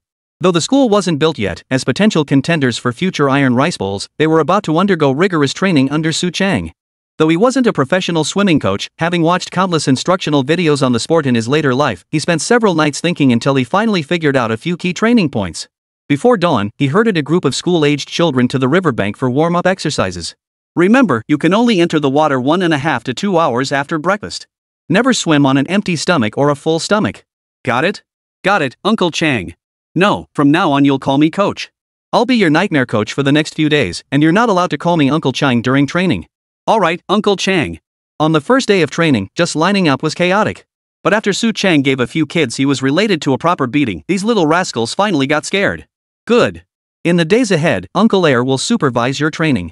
He's a master at chasing mountain spirits. His beatings will hurt far worse than mine. After being thoroughly intimidated by him, the kids finally started what looked like proper swimming training. Meanwhile, he'd also managed to get the radios from the mall during these days. Comrade Xie, your radios have arrived. It's a large quantity, so you'll need to arrange for a vehicle from your institute's veteran comrades. Oh, and you could ask Township Chief Zhang to help sort it out. Huh? That fast? I haven't seen any outside trucks come in. Xia Changyun was startled by Su Chang's words. He'd been paying close attention to the store's situation these past days. Seeing no movement, he'd assumed the radios wouldn't arrive for a while longer. Heh, if it were that easy for you to spot, I wouldn't need to run my business. Su Chang was well aware that this curious junior staff member from the Agricultural Science Institute was keeping tabs on him. But so what? As long as he didn't speak up, no one would uncover his secret. Besides, hadn't the radio broadcast that famous saying back in the day? It doesn't matter if it's a black cat or a white cat as long as it catches mice, it's a good cat. It was precisely this kind of endorsement that gave him the boldness to openly bring his goods out in front of the whole world. Xia Changyun returned to the village that very day. After reporting to the academy leadership, he went straight to the township office to find Zhang Shanghua. What? That kid got the radios back so quickly? No way, I need to collect the money first. Zhang Shanghua grew anxious, rushing around the entire office during working hours to collect payments from everyone who had ordered radios. Xia Changyun found it odd that Township Chief Zhang was acting so eager. There was no other way. The folks from the neighboring township had already snapped up all the stock at the store. Who knew if that kid would have any left after this batch of radios? What? The neighboring township? Xia Changyun suddenly recalled the villagers of Su village mentioning those peculiar officials that day, and his own anxieties surged. That day, when Zhang Shanghua had the township's only large truck driven in, he had just seen that secretary standing with Su Chang in front of 2 large trucks. Damn it! Too late, Brother Su. We can't let him have our radios. Chapter 185, The Struggle. What did Zhang Shanghua see? Those weren't just 2 trucks from the neighboring township, they were the very bandits who had cut off their development opportunities. Su Chang might be a bit reckless sometimes, but let's face it, the stuff in his little shop was hot merchandise. Now these guys are driving trucks right up to the place. What's their game? They were here to sell out every last item in his store. If it were any other goods, Zhang Shanghua wouldn't mind them being sold. But those radios he'd ordered for Su Chang couldn't be snatched away. They weren't just goods he'd promised to his colleagues at the township office, they were the very tools that would ensure their township was among the first to learn of national policy changes. So when he leaped off the truck first, he startled the secretary and the accountant he'd brought along. You bastards! We knew you were coming to poach our township's business, but I never imagined you'd be bold enough to bring 2 big trucks. Zhang Shanghua didn't recognize the secretary standing before him. But that didn't stop him from pointing his finger right in the other man's face and yelling curses. His furious outburst also startled Su Chang and Monkey, who were supplying goods to these people in the small shop. Boss, is the township chief trying to shut us down now? For the first time, Monkey felt a sense of dislike toward this official. After all, these people had come to buy up everything in the store. From the store's perspective, who they sold to didn't matter. And this kind of one-time bulk purchase actually sped up inventory turnover, something private vendors like them were thrilled about. Unconsciously, while helping Su Chang here, Monkey had also picked up this merchant's profit-driven mindset. Zhang Wanru, who considered herself half the mistress of the house, was also annoyed that Zhang Shanghua had come over and started yelling right away. But Su Chang paid no heed to the drama. He tapped the counter, drawing both their attention back to him. Enough of that. We sell what we can, and who buys it is none of our concern. Enya behind the counter smiled at his words and resumed reading the list she had memorized, word for word. Work gloves, 59 pairs. As a blind girl, she knew the inventory of her shop like the back of her hand. Zhang Wanru and Monkey heard the numbers she recited and bent over to count the items already taken off the shelves. 2 pairs of work gloves are missing. All right, Uncle Lee came by this morning and bought them. Enya nodded, marking several dots with her pen on the ledger where the work gloves were recorded. This was her unique counting method, one others couldn't imitate or decipher. The shop staff remained indifferent to outside matters, but the villagers who came to sell goods or gawk had plenty of gossip to chew on. When Zhang Shangwa arrived with several others, even the secretary from the neighboring township grew visibly tense. Comrade, we've already agreed on the price with Boss Su. I know you're the new township chief, but this deal can't be stopped. Our township leadership gave a strict order. Zhang Shangwa snorted coldly, pointing at their trucks. You brought 2 large trucks clearly intending to haul away all our goods. How convenient for you to buy everything out. What if we need supplies later? Are we supposed to come begging you to sell us? His words instantly jolted the onlookers who had gathered to gawk into sudden realization. Exactly. If you buy everything, what will we use next? Exactly. Su Cheng's little shop might stock a lot of subpar goods from the supply cooperative, but it also has plenty of our daily necessities. Things like oil and salt, we can't let them buy everything out. The township chief really thinks ahead. If we had to go all the way to the next township to buy these things, it would be such a hassle. The villagers' murmurs quickly turned the secretary's face from the ashen pallor he'd worn after being startled by Zhang Shangwa into a flushed red. Fellow villagers, please rest assured. Our visit today was solely to coordinate with Comrade Su regarding some higher value items, not everyday necessities for the people. Hearing this explanation, the gossip stirred up by Zhang Shangwa instantly dissipated. As the crowd relaxed, the secretary's team tasked with moving the goods also visibly eased up. But just then, Zhang Shangwa spoke up again. Valuable items? Are you throwing money at our township? Do you think we're not as wealthy as you, looking down on us? The secretary now understood, this new township chief was deliberately looking for trouble. Just as he was about to respond, the accountant tugged at his sleeve. Secretary Chen, the accountant whispered, earlier he was ranting about radios. Probably worried we'd snatch his radio order. The accountant's words suddenly made everything clear to Secretary Chen. So this new township chief had gone through all this trouble just because he was afraid they'd snatch up orders he'd already secured. Are there any radios in our order? The accountant shook his head quickly. No. We're making the list based on the goods they currently have. This order was written by you personally. His reminder made Secretary Chen chuckle awkwardly. That's what happens when you're too preoccupied. How could you possibly forget a list you wrote yourself? Township Chief Zhang, your goods aren't on our order list. You can rest assured. Secretary Chen shouted this just as Township Chief Zhang was about to rally the gathered villagers. Hearing the words, his arm froze mid-air. Really? Absolutely. Our order only covers the goods currently available in Comrade Su's store. Any subsequent deliveries are unrelated to us. Secretary Chen found himself both amused and exasperated by this township chief who'd resorted to a little trickery. But then again, such minor tricks were commonplace within their supply and marketing system. It was rather novel to see someone outside the system employ such tactics. After receiving their assurances, Zhang Shangwa didn't press the matter further. With a sweeping gesture, he led his entourage into the small shop. Secretary Chen and the others, who were counting goods outside, exchanged wry smiles at the sight. See? People here operate with clear motives. If they're keeping you here for a few days, it's probably because they've set their sights on something you possess. The accountant shrugged indifferently. They want me to teach accounting. I'm curious to see if they have any promising talent worth nurturing. Chapter 186, TV, I want a TV. Su Chang remained unconcerned about Zhang Shangwa's commotion outside before even entering. After all, the township chief was worried his radios would all be confiscated. That concern was understandable. As for whether it would affect his business? No way. As Monkey said, it doesn't matter who you sell to. You sell to whoever can pay. Moreover, the contracts signed with Secretary Chen were all based on selecting from available stock. We aim to ship as much as possible without disrupting the local community's daily life. That's precisely why, when Minister Zhang arrived with his entourage, he found the shop bustling with inventory checks. Heh, County Chief Zhang sure is imposing, isn't he? Is he trying to drive away my big clients? Su Cheng's sarcastic remark made Zhang Shangwa's already awkward expression shift into a more complex mix of emotions. The few following behind him stifled their laughter, shifting their attention to the shop staff busy counting inventory. This is getting ridiculous, Brother Su. Don't take it personally. What's there to mind? If the goods really don't sell, I'll just make you, Township Chief Zhang, foot the bill. Zhang Shangwa listened, cold sweat pouring down his back. With his current standing and influence at the township office, he simply couldn't afford to swallow the entire shipment in one go like Secretary Chen and the others had done so generously. Seeing Zhang's flustered expression, unable to retort yet desperate to explain, Su Cheng couldn't help but chuckle. What's the matter?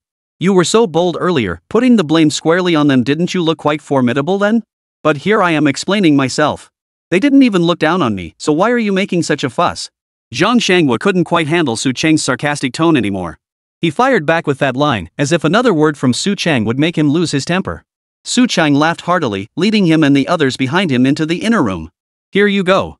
All your goods are right here, 28 radios, each with a free protective cover included. As he spoke, Su Chang personally opened a box containing a radio, pulling out a piece of material that looked like cloth yet wasn't quite cloth. This newly developed textile material offered fire and water resistance under normal conditions, a little perk from the manufacturer. The item he presented wasn't particularly rare in this era, it was simply denim, a fabric already quite familiar even in later times. The system store was quite interesting, turning such a thing into a highly era-specific dust cover for radios. Chancellor Zhang took the dust cover from Su Chang, rubbing it between his fingers. The fabric's unusual hardness and thickness truly intrigued him. What kind of fabric is this? It looks even more durable than our hemp cloth. This is denim, one of the most popular fabrics abroad right now. I hear clothes made from it can last decades without losing shape or falling apart. Holy! Zhang Shangwa and the comrades he brought couldn't help but curse under their breath.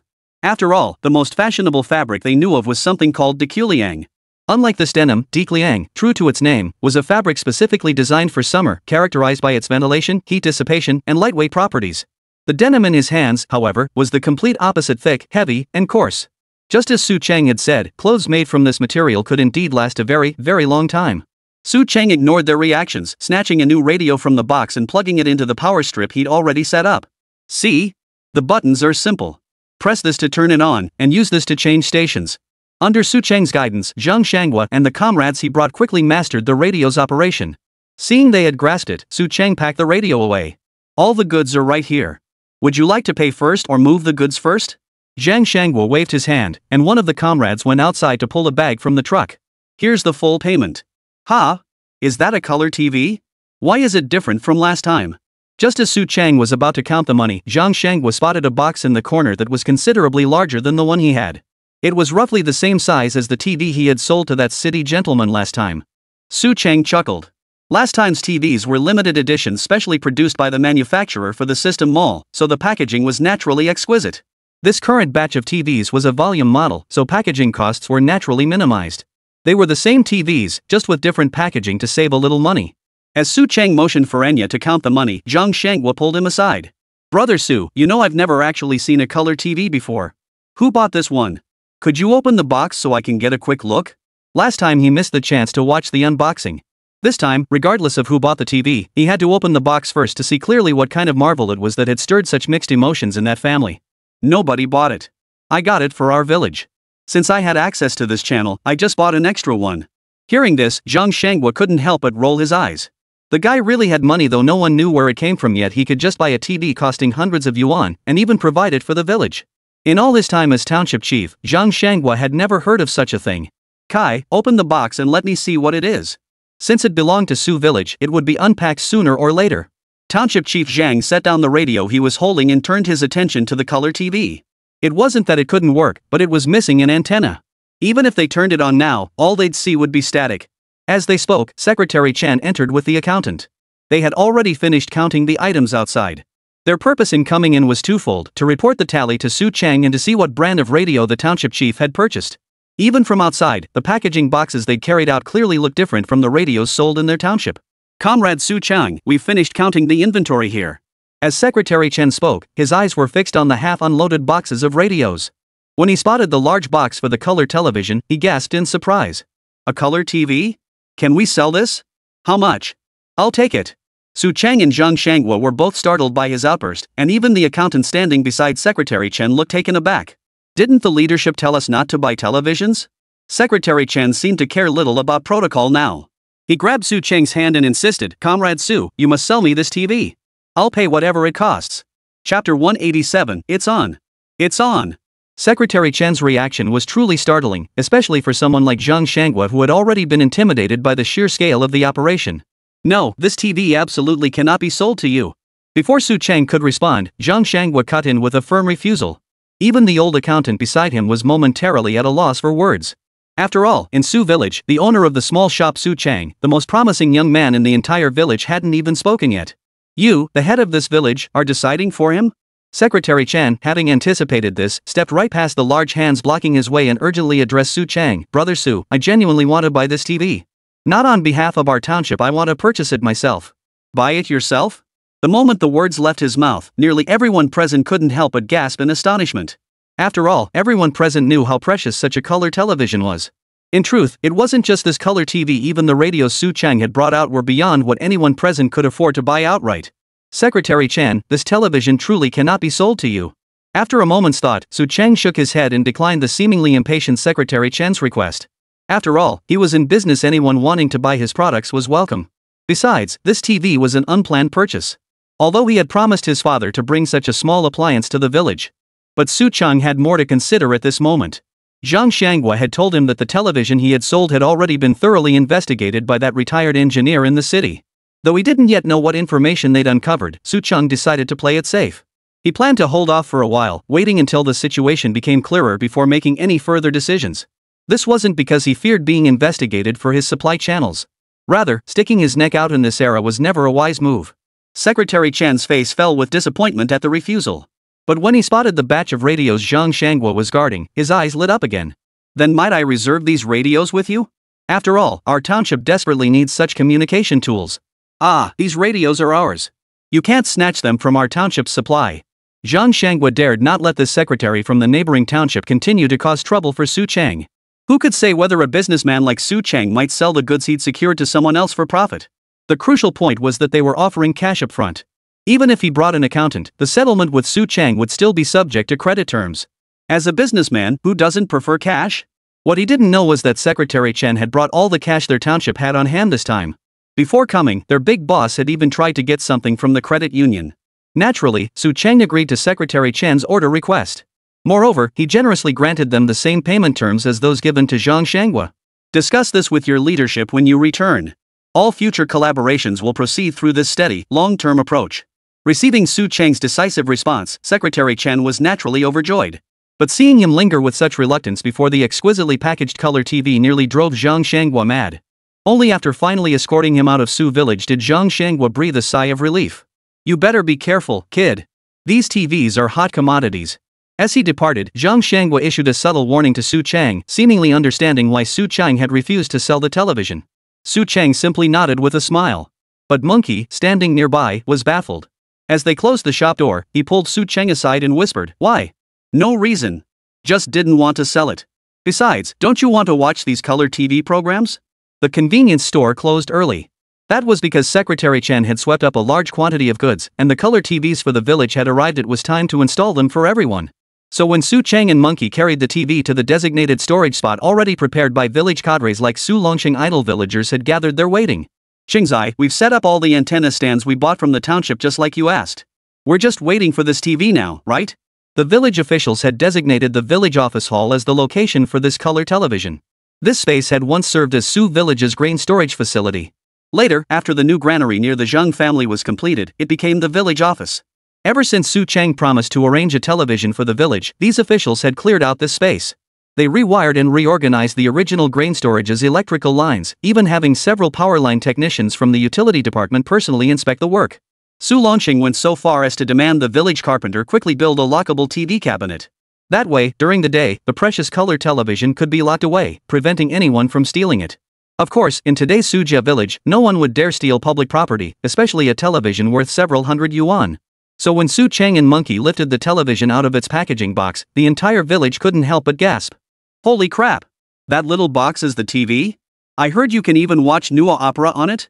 Not just Nua opera, there's Peking opera too, plus music shows, news broadcasts. Haven't you heard the radio announce those programs? We finally have a TV and it's even in color. Those country bumpkins in town think they're so great with their black and white sets, but we're starting out with color right off the bat. Hey, our village isn't falling behind anyone." Villagers who'd seen TV in town were now chattering excitedly about this set. Beside them, Su Longshan was visibly energized. His son's achievements naturally brought him great pride as a father. The old clan chief urged the other villains helping out to pull the wires tight. The power plug had been prepared long ago by the experienced technicians from the power supply department, strictly following Su Chang's specifications. "Alright, everyone, quiet down. Time to watch TV." Su Chang plugged in the power cord, bellowed the command, and then pressed the power button on the television. The channel selection knob clicked crisply, and soon a crackling static filled the screen. Here it comes, here it comes. Chapter 188, All Eyes on Sioux Village. The first TV broadcast in Sioux Village didn't go smoothly. After all, in later times, Su Chang was used to grabbing the remote and selecting channels the moment he turned on the TV. But televisions back then still required constantly turning that tuning knob, while the person outside holding the antenna frame had to keep adjusting its direction to get the best signal. Yes, yes. That's the angle. Don't move it. When Mazizi heard the repeated shouts coming from the village office, he grabbed several young villagers beside him and firmly secured the slanted fishbone antenna.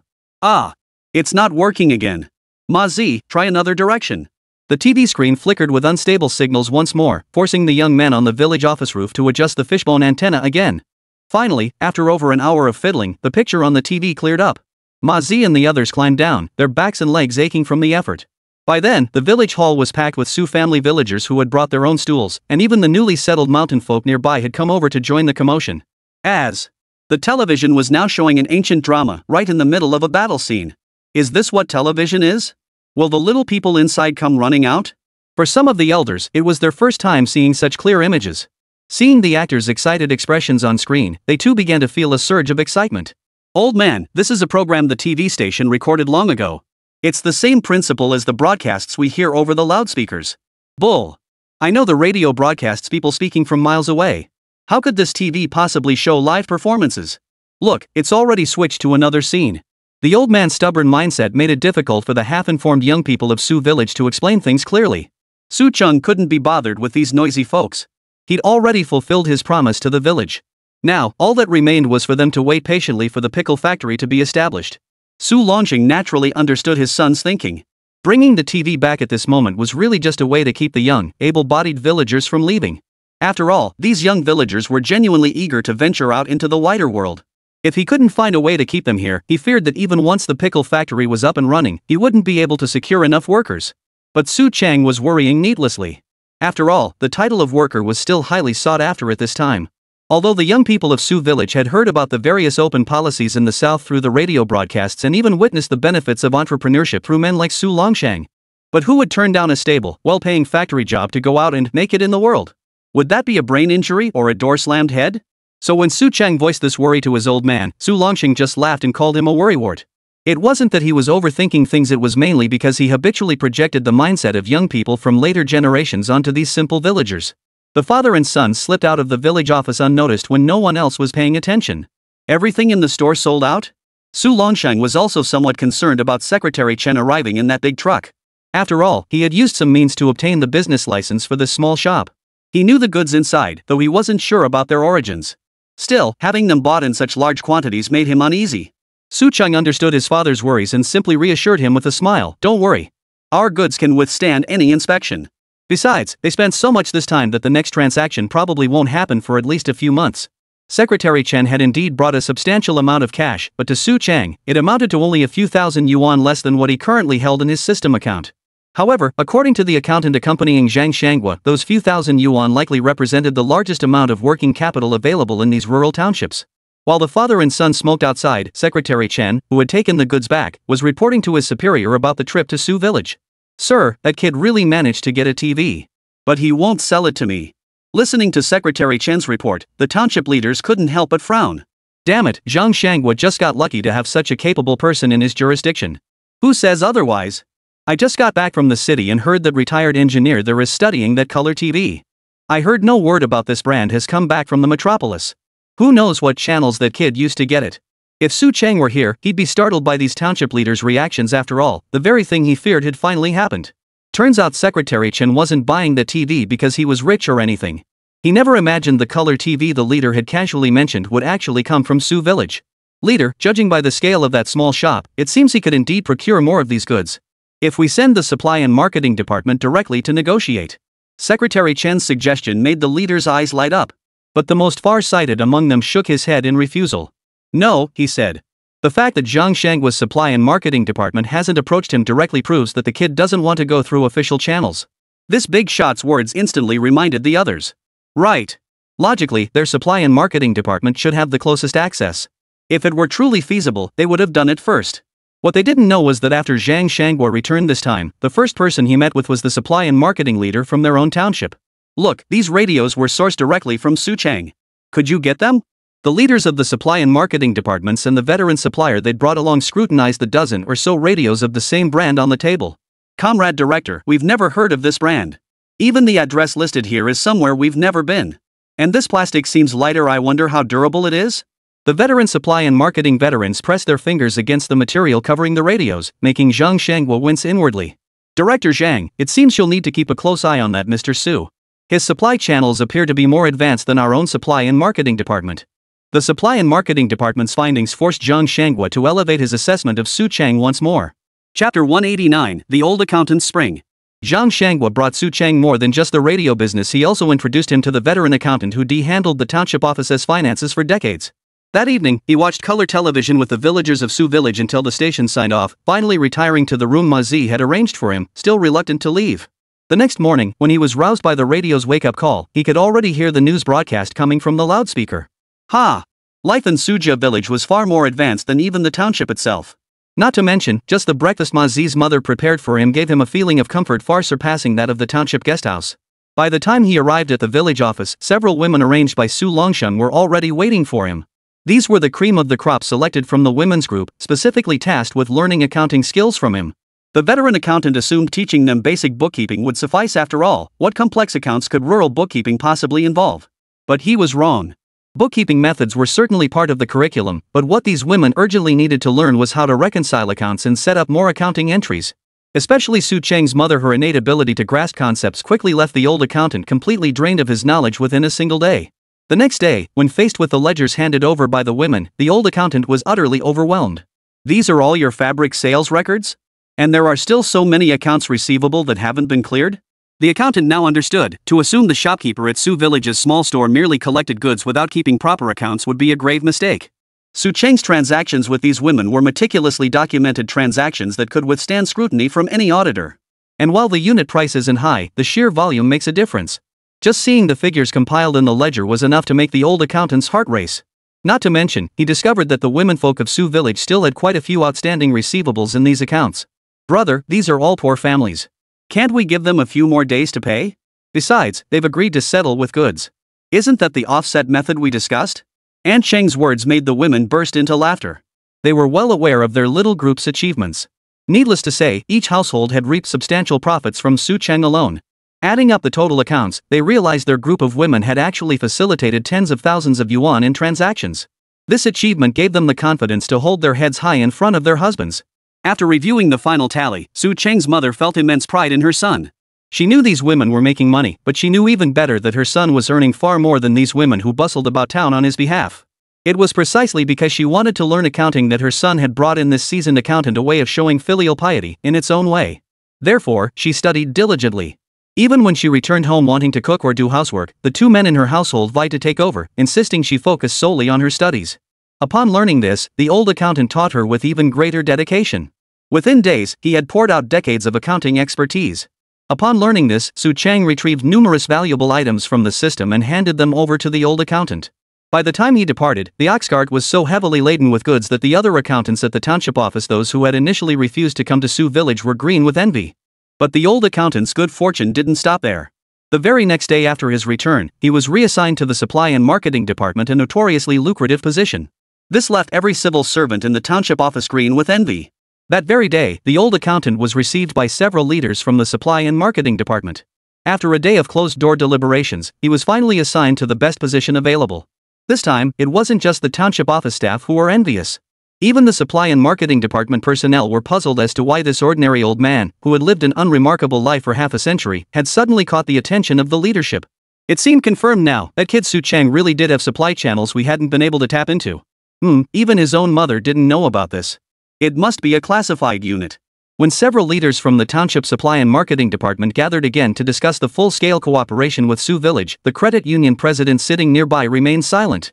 Old Tan, didn't you say the township and your credit union were planning to set up a factory in Suja Village? What about it? Can we arrange for a few supply and marketing staff to be assigned there? As everyone turned their expectant gazes toward the elderly credit union president, their faces brimming with hope. Facing these bigwigs from the supply and marketing department, Director Tan dared not refuse. To be honest with you all, the arrangements have already been made. It's just that the loan amount the township is requesting now is causing us some difficulty. As for staffing, how much is missing? Our supply and marketing department may not have much else, but we certainly have ample working capital. Exactly. If we can build a good relationship with him, it's worth it even if we have to cut back on purchases elsewhere for a while, or even buy exclusively from him. Leaders are leaders. They saw the power of Su Cheng's channel just from those dozen or so radios, not to mention the television set. Director Tan was startled by their words. This wasn't just blatant misappropriation of public funds, it was completely abandoning the unit's assigned tasks. Leaders, isn't this against the rules? He was genuinely afraid of these radical bigwigs, dreading any potential trouble arising from this. What are you thinking? We're talking about funds outside the plan. The supply and marketing bigwigs naturally understood his meaning and rolled their eyes in unison. The supply and marketing department began deploying resources to Su Village, while Zhang Shangwa spared no effort in leveraging his influence. Leader, that kid really knows how to get things done. And I hear he's planning to turn that plot of land in their village into a market, saying the land won't be sold but only leased. To the township office. In his tightly shut office, the newly appointed township chief was quietly reporting to his former superior over the phone. He's got ideas. Young people like this deserve support. Several folks at the Agricultural Academy have a favorable impression of him, especially that most active big shot. Hearing his former superior's words over the phone, Zhang Shangwa's tense nerves instantly relaxed. His greatest fear was that his old boss might look down on such a young upstart. That's excellent. In that case, I'll shift all future development plans towards Sujia Village. Yes, give it appropriate consideration. It would be best to vigorously develop light industry. With his superior's approval secured, Zhang Shangwa immediately adopted a serious demeanor. I guarantee completion of the task. Chapter 190, Supermarket. Zhang Shangwa had high expectations for Su Cheng. Otherwise, he wouldn't have recommended such a young man to his former superior. At the very least, the leader who had placed him in this position had taken a keen interest in Su Cheng after hearing about the changes he had brought to Su Village during this period. This was an excellent start, particularly favorable for a parachute official like Zhang Shangwa. Now it was time to see whether our strength prevailed or the neighboring township proved more capable. Secretary Chen's sudden appearance had instilled a profound sense of crisis in Zhang Shangwa. However, upon hearing the veteran accountant's account of recent developments in Su Village, his mind began racing once more. The stalls at the school had all been connected? Was he planning to link every single shop together? Zhang Shangwa admitted he couldn't fathom this man who seemed to conjure up bizarre ideas all day long. Since he couldn't fathom it, he'd stop trying. Anyway, old Huang was already in the village. If anything went wrong, he'd be the first to react. Old Huang, of course, was Director Huang, who was always at odds with him. Ever since following the accountant to Su Village, Director Huang had been as quiet as a mouse. Gone was the haughty arrogance he'd displayed at the township office, and even more gone was the pretentious air he'd worn when he couldn't stand anyone. Having come from a rural background himself, he understood how hard-won the tremendous changes now unfolding in Sujia Village truly were. Unlike the backstabbing among officials and civil servants at the township office, he saw the vitality of the villagers in Sujia Village. Director Huang, heading to the school again today, several elderly villagers called out as they spotted him walking out with his hands behind his back. Old man, gotta keep a close eye on the school construction. It's about the education of the local school-age kids. Director Huang's approachable demeanor made him far more popular among the men of Sujia Village than the old accountant, who was constantly surrounded by the womenfolk. No worries. Old Li and his crew are the best builders around. Nearly every construction project in our villages has been handled by them. That's right, Director. You really don't need to worry about that. The young folks in our village are learning diligently from them too. Director Huang maintained a smile throughout the conversation with the elders. He knew full well that Old Li and his crew were skilled builders, and now the Sujia Village construction team was gradually getting the hang of things. The veteran craftsmen just needed to stay nearby to offer guidance. The school's construction was already progressing quickly enough. His focus remained firmly on the future township market site outside the school grounds. After bidding farewell to the elders, he arrived at the site to find several young entrepreneurs from Huangjia Village already waiting for him. Brother, Su Cheng mentioned that all the shops built here will be interconnected, nothing like the layout of the town market. Director Huang nodded, took a cigarette offered by one of the villagers, and took a drag. I still can't quite figure out what that kid is up to, but if he says so, it must be true. Anyway, we won't be the ones sticking our necks out when the time comes. Working as officials to secure benefits for their own villagers, this was an unspoken rule understood by Director Huang, Zhang Shangwa, and other officials alike. This didn't mean breaking official principles or violating policies for the sake of one's own villagers. Rather, it was human nature to extend favors to one's own people within permissible limits. But with Su Cheng pulling this stunt, Director Huang first doubted whether the kid knew how to do business. Later, he realized this approach might actually save a lot on construction costs, which is why he kept quiet. Bro, he told us our share of the work won't be much, and the rent will be calculated based on our goods. We don't understand any of this, you'll have to keep an eye on things for us. Alright, I will. I'll keep a close eye on what he's really up to. After discussing matters briefly at the construction site, the group soon departed. Director Huang needed to return to the township to handle some matters.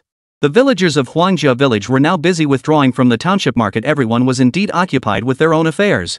Back at the convenience store, Potmart, who just returned from outside, downed a bottle of Coke in one gulp and let out a long belch. Zhang Wanru and Monkey shot him disdainful looks. Monkey pinched his nose, fanning himself angrily as he scolded, "Pockmarks, did you eat garlic first thing this morning? That stinks." Scratching his head, Pockmarked immediately approached Su Chang with a smile as he entered. "I've settled it with the other shops. They'll just pay rent based on their goods volume. The only thing is, nobody can figure out why you're knocking down all these shop walls, Chingzai." Su Chang, too, was nearly overwhelmed by the stench. He quickly covered his nose and took a couple steps back. "Uncle, did you eat garlic this early in the morning? What kind of filling did Auntie put in these dumplings?" Ma Zi chuckled. "Director Huang and Comrade Xie from the Agricultural Research Institute have been staying at my place these past few days. It's brought in some extra income, so we've been eating a bit better." Seeing the others in the room staring at him curiously, Su Cheng impatiently asked Zhang Wanru to brew him some tea. Only then, holding his teacup, did he explain, "Our future township market will operate like a supermarket. All goods will be displayed on shelves for customers to select themselves, and they'll pay at the exit." Supermarket? The term left everyone baffled. Zhang Wanru glanced at Su Cheng, then at Xia, who was tilting her head in thought, completely unable to grasp the meaning. "It's a store many times larger than our small shop. We'll just stand at the entrance and collect payments." Su Cheng's explanation instantly made everything clear to everyone. Monkey quickly voiced his objection. "Brother-in-law, what if someone steals something? If the place is much bigger than our shop, it's bound to happen stuff gets hidden away and then stolen." Monkey's words made Su Cheng unconsciously turn his head to look at Zhang Wanru. Speaking of theft, hadn't he just caught his own woman sneaking in to steal something? At first, Zhang Wanru hadn't noticed his gaze, but when he looked at her like that, she immediately recalled sneaking in that night to take some noodles. "Oomph, what are you looking at? I'm keeping track of everything." The young woman's tone was distinctly annoyed. This jerk was still so stingy. Su Cheng chuckled and turned to Monkey. "Our supermarket has only one entrance. If you can't even guard that, you're out of a job." Monkey didn't understand what fired meant. But Su Cheng's tone made him sense that his brother-in-law wasn't talking about anything good. "No way. I'll keep watch. I'll make sure those thieves don't get through." Chapter 191, Su Village makes a name for itself. Monkey couldn't wrap his head around the concept of a supermarket. He didn't know that Su Cheng had spent days pondering how to maximize resource optimization. After all, labor was scarce in Su Village now. Though during the off-season, everyone could still listen to the radio daily and gather at the village hall for TV in the evenings. But come the busy farming season, they'd likely be too busy to even eat. And once the pickled vegetable factory was up and running, the village would need to hire workers from outside. The supermarket sales model was the most labor efficient. He would have merchants wanting to enter the rural market prepare their own goods. When they sent delivery personnel, they could simultaneously stock their products on the shelves. This way, he could save on staffing for his own operations. As for how the fees will be calculated, haven't several members of the village's mothers group already studied accounting? That's precisely why they were trained. Moreover, running a supermarket offered another advantage, leveraging this innovative business model to build Su Village's reputation. Word had already spread that his store carried many imperfect goods unavailable at the supply and marketing cooperative. But to Su Cheng, it still wasn't fast enough. Although more customers came to buy goods every day, compared to the massive queues outside supermarkets in later generations during promotions, it was practically nothing. To make big money, he had to build a reputation first. In this era, aside from advertising on radio and television, the only other way to spread the word was through word of mouth among villagers and outsiders. And a novelty like a supermarket was perfect for generating buzz. It was precisely for this reason that he broke with traditional leasing practices and proposed this novel form of cooperation to the merchants preparing to set up shop in Su Village's town market. Initially, these merchants were naturally reluctant, but under Su Cheng's combination of rent reductions and coercive tactics, they reluctantly agreed. The merchants from Huangjia village, for instance, became the largest suppliers of goods. After clearing out their shops in the township, they rushed straight to Su Village and immediately began discussing the supermarket's operational details with Su Cheng. Director Huang also joined their small-scale meeting at this point. "You mean we just need to stock the shelves, and you'll handle sales from the entrance?" The villagers of Huangjia had never imagined such a simple business model, and frankly, it sounded a bit unreliable. "Folks, most of your goods are perishable items. Just slap a price tag on the meat or fish, and customers will pay at the entrance." "But what about the delivery schedule? We don't have cash on hand, it's hard to manage the turnover." The veteran merchants of Huangjia village immediately thought of the cash flow cycle. That sounds like you don't know us at all. We're all in business, don't most accounts settle at month end? Besides, we keep our own ledgers on what we sell. Why would we run off with your money? Su Cheng found their concerns rather amusing. He was a shop owner himself, did he not understand their little schemes? Besides, I'm only charging for shelf space. You'll save on rent, so this deal is a win-win either way. The shop owners exchanged glances and nodded silently. Director Huang sensed something deeper in their exchange. After his colleagues had left, he turned to Su Cheng and asked, "This sales model probably only works for your village market, right?" Su Cheng thought for a moment before deciding to be honest with the director. Not just that. Nowadays, many supermarkets like this have popped up in big cities down south. This approach saves on labor costs and significantly speeds up the turnover of goods. Director Huang pondered this. It seemed the young man had a point. In regular shops, you'd need at least 2 teams to cover shifts, right? If each shift requires 1 person, that still means hiring 2 people. Now, it was much simpler. Merchants just had to push their goods onto the shelves themselves and settle accounts monthly. It certainly saved on labor costs and sped up inventory turnover. But if they handled both transporting goods and stocking shelves, what exactly are you lot doing? Just standing at the door collecting money? That's a bit harsh. Good thing the old man waited until Huangjia village and the others left before saying that. Su Cheng shook his head with a smile. Director Huang, you're underestimating this business. Running a store involves far more than just standing at the door collecting money. You have to record which items are missing from the shelves, collect damaged goods during sales, and put back products customers have randomly placed. By the time he finished listing every single task involved in supermarket work, Director Huang was drenched in cold sweat. This job is no walk in the park. Su Cheng shrugged. So you see, this new management style might not actually save much in costs, but it does create a refreshingly novel shopping experience for customers. Hearing this, Director Huang finally breathed a sigh of relief. After returning to Huangjia village, several business owners spread the news that Su village was building a large supermarket. As Su Cheng put it, this kind of word-of-mouth advertising was the most effective. At the very least, customers who had been harassed by thugs while shopping in the town market would be quite interested in coming here. Sure enough, once the news spread, Su village quickly gained fame. Soon, more merchants came to inspect the site. Upon seeing the foundations laid by the Su village construction team with no walls separating the storefronts, they finally believed it. And now, the village's public address system sounded utterly novel to these visitors. What? You can watch TV at night? And it's even in color? Outsiders who came to inquire nearly drooled on the ground when they learned the village had color TVs. Seeing is believing, as they say. Many who knew the villagers of Sujia village actually stayed right there to watch the television. That evening, the village hall was packed to the rafters, even the children couldn't squeeze in. Boss, with this many people here, shouldn't we get a few more TVs? Monkey's eyes were sparkling with excitement. It was his first time seeing such a packed crowd. Su Cheng rolled his eyes in exasperation. Did they think these TVs were free? And one TV was already causing this much commotion. What would happen if he got more? Would the sky fall? Looking at the packed village office, a question he'd overlooked suddenly flashed through Su Cheng's mind. Damn it! Why hadn't he thought to build roads? Chapter 192, To get rich, build roads first. Su Cheng wasn't unaware of the importance of road construction.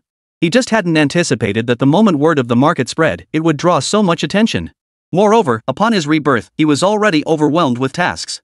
Combined with his limited capabilities at the time, such matters simply weren't on his radar. Truth be told, he'd fallen into his own habitual way of thinking. As someone who had reincarnated from the modern era, he was accustomed to seeing large-scale infrastructure projects handled by the government.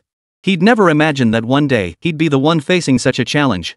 That very evening, he urgently summoned his father, along with Director Huang and the village cadres, to convene a small meeting in the office.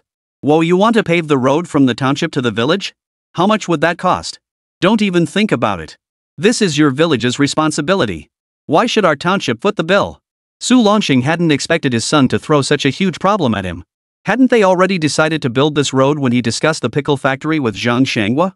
Why bring it up now? Director Huang flatly rejected Su Cheng's proposal, insisting it was entirely Su village's own responsibility. Director Huang, this still needs Township Chief Zhang's final approval.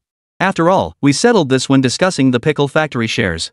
Su Cheng hadn't expected Director Huang to turn around and deny everything. He clearly remembered Zhang Shanghua telling him that he had already secured the support of the township government leaders. The pickle factory isn't under my jurisdiction. If you want answers, go to Zhang Shanghua. I'm only here to inspect your township market. Now you're dumping this road issue on me? I certainly won't agree to it. Director Huang was equally blunt. He was in charge of economic affairs at the township office and certainly understood the importance of road construction. But precisely because Zhang Shanghua's parachute appointment had cost him the chance to become township chief, he fiercely guarded his own turf in this area. At this point, the few cadres from Su village could only watch Su Chang and his father, Su Longsheng, to see how they would break the deadlock. Director Huang, this responsibility certainly won't fall on your shoulders. Since you oversee township affairs, I'm just letting you know in advance. When we actually get this road built, you'll have to serve as our witness. Su Chang never intended to put this old fox in charge of the road construction project. Instead, he proposed the requirement that Huang serve as a witness, a request that instantly silenced the director. Having navigated the political arena for years, he knew full well that a completed road would be a major achievement. Given the township's financial situation, undertaking such a project would require not only submitting reports and securing budgets but also mobilizing manpower and resources. Since this wasn't his responsibility, he certainly wouldn't take on such thankless work. Witnessing it? No problem. Even issuing a certificate would be fine. He was curious to see what this young upstart intended to use to build this road. He knew this kid had pledged to donate to the school's construction a commitment worth tens of thousands of yuan.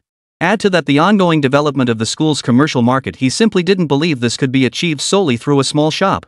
Hearing Director Huang make such a promise, Su Chang smiled. Good. I'll take your word for it. With that conclusion, the meeting wrapped up quickly. As Director Huang and the other officials watched the father and son leave, they were still filled with doubts. Director Huang, do you really think he can pull this off? Several village officials, now somewhat familiar with this leader dispatched from the township, whispered the question in his ear. Just watch. That kid's got plenty of tricks up his sleeve. He'll probably approach those merchants who came to discuss cooperation. Director Huang understood the situation clearly. Without the township's budget, Su Chang would inevitably turn to the merchants seeking to rent storefronts. Back home, before Su Longsheng could speak, Su Chang began explaining. Dad, I'll handle the talks with those merchants. First, we'll get them to put up some money to build the road. Then, once our town market is up and running, we'll widen it. Caught off guard by his son's boldness, Su Longsheng felt a twinge of awkwardness. But after a moment's thought, he voiced his concern. Will those merchants really hand over money so easily? Aren't you afraid they won't come to sell here? Su Chang smiled. Father, think about it. The town market is already in decline. With those troublemakers returning from the countryside, it'll only get worse. Su Longsheng nodded in agreement. He understood the township's situation well. Not to mention, the officers he knew at the police station had complained more than once about the constant trouble caused by these troublemakers. And in this area, only our village can afford meat every day now. If they can't make a living here, do they really think they can make it in the city? Thinking about it, his son seemed to have a point. The city was certainly more prosperous than the countryside. But the problem was the distance. And as outsiders, did they really think it would be so easy to establish themselves in the city? Seeing his father's expression lighten, Su Chang continued his explanation. Look, Uncle Longshan's village has plenty of laborers, right? Then we could have Ango go back to the village and gather their able-bodied men. That would give us the manpower, wouldn't it? Su Longsheng nodded. As for materials, Uncle Xia's brick factory has plenty of scrap, right? We can just ask them for some support when the time comes. Su Chang had thought everything through so thoroughly that his father naturally stopped worrying. The next day, after hearing Su Chang's plan, the business owners in Huangjia village immediately agreed to it. Just give us a plan for how to build this road. As long as it benefits our businesses, we'll definitely participate. Business is business. Director Huang's reluctance to take responsibility couldn't dampen these entrepreneurs' enthusiasm for the promising new market in Su village. This outcome caught Director Huang somewhat off guard. After watching his brothers sign the contract with Su Chang, he pulled them aside and whispered, Brother, you saw Su village's current situation, right? Just one TV channel drew so many people here. Once the supermarket opens, won't even more customers come? Exactly, brother. As an official, you naturally have to consider the consequences. But we're businessmen. If there's profit to be made, investing some money upfront isn't out of the question. Hearing this from the businessmen, Director Huang suddenly had an epiphany. Seems I underestimated this kid. Alright, you handle this. Later, send a few energetic young men from the village to learn more from him. Got it, boss. We'll get it done. Chapter 193, Is Su village really that great? Su Chang's explanation to Su Longsheng had thoroughly clarified the current state of Su village and the township. But in Su Longsheng's view, even if the township market had more problems, at least it was still the place where nearby farmers gathered for their market day, right? Besides, while life in Su village had become slightly easier than before, it was only marginally better. What he hadn't anticipated was that after the merchants interested in investing in Su village's market agreed to fund road construction, not only did the young and strong men from the mountain villages come running, but after NGE's words, not just the young men of the village, but even the village chief himself arrived. Of course, Su Longsheng had anticipated these arrivals. What caught him off guard were the many outsiders brought along by acquaintances both familiar and unfamiliar from the township. Brother Longsheng, you're being too formal. How could such a big project as road construction exclude us friends? Exactly. If we hadn't heard about this in town, you really would have kept us in the dark. Su Longxing hadn't anticipated that even those he'd only exchanged nods with in the township would now be scrambling to curry favor with him. Hold on, this is just a routine road construction project. What are you guys? Ah, brother Longsheng. That comment leaves us brothers with no face at all. Who in the township doesn't know you've poached several major merchants from the market? Right. We heard you're planning to build some kind of super mall here, using business methods from those foreigners. Haha, we're just here to check things out and learn a thing or two, right?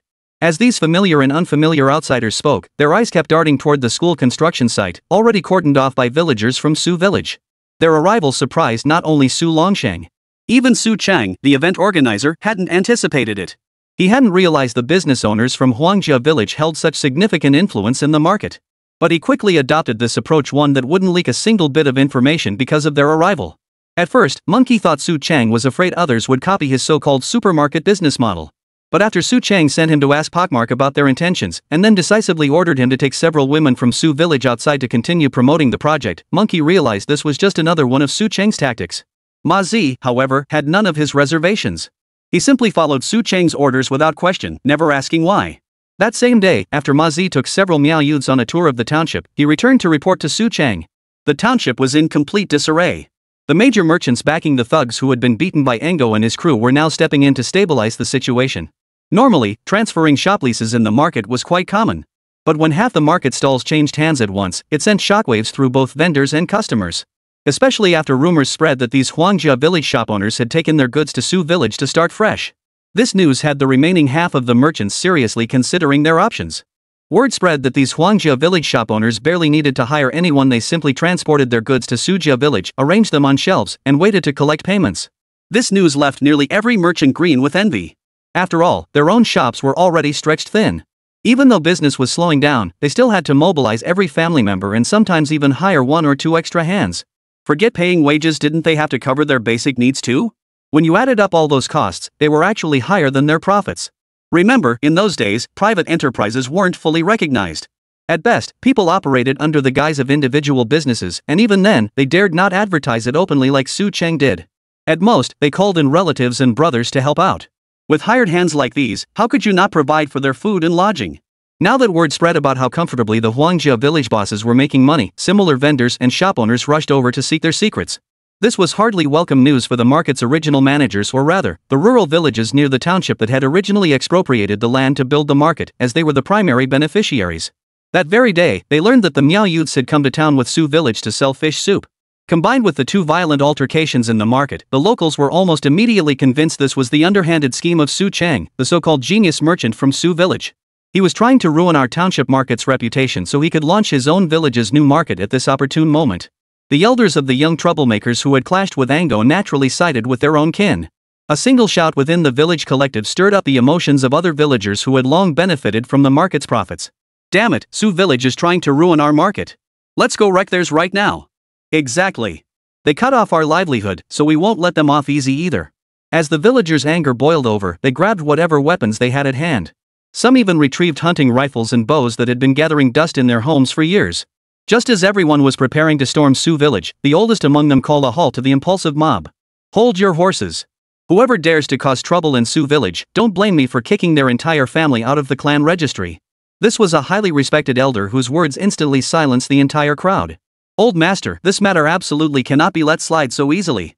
If we don't show the Su family village what we're made of, our market will truly be ruined.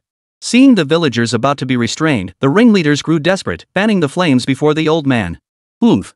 Don't think I'm unaware of the shenanigans your men have been pulling. Those brats have been running amok in the market for ages. I refuse to believe you've been completely oblivious. Anyway, I'll say it again, anyone who dares to cause trouble in Su village won't have to blame me for being unkind. Chapter 194, Elder Diplomacy. Li village, home to these angry villagers, had indeed prospered for years thanks to this unique township market. They took pride in having secured the prime location when the township market was first established, controlling the best spots and the largest share of labor. It could be said that throughout these years, no matter how scarce resources became, the villagers here always lived better than others. The prospect of losing this market to Su village was indeed a bitter pill to swallow. But Li village wasn't filled solely with mindless fools like those petty thugs' parents. Take Li Guowei, the village's oldest elder, who had stopped those villagers from storming over. He was a clear-headed old man. In his words, their village had long enjoyed all the advantages of time, place, and people. Now, what gave Su village the nerve to pull this stunt?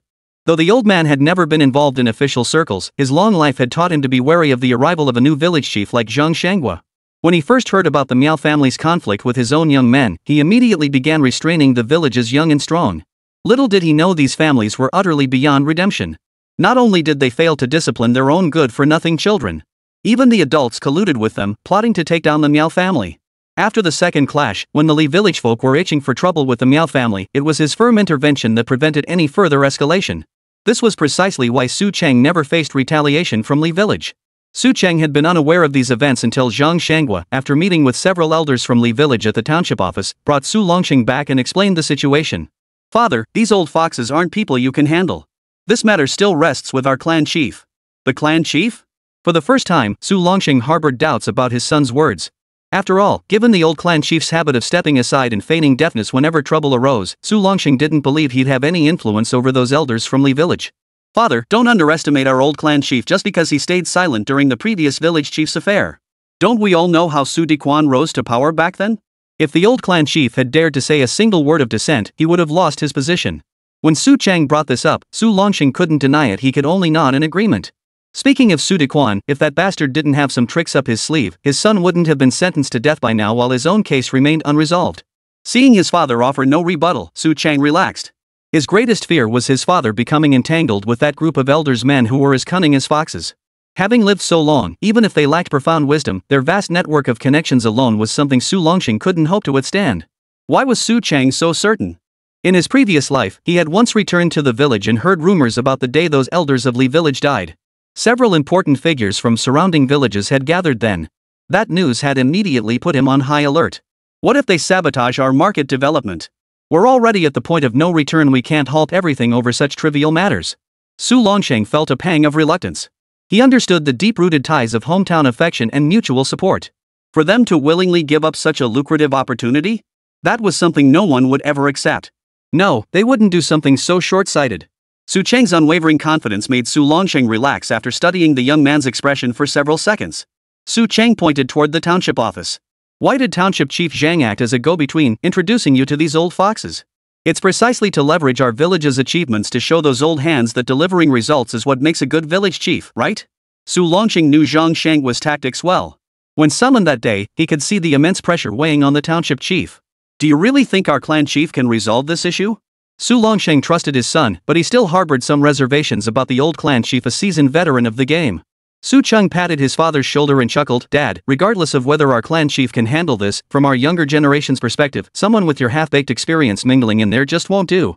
Honestly, Su Cheng had a point. Su Longxing suddenly realized why he'd felt so uneasy all the way back.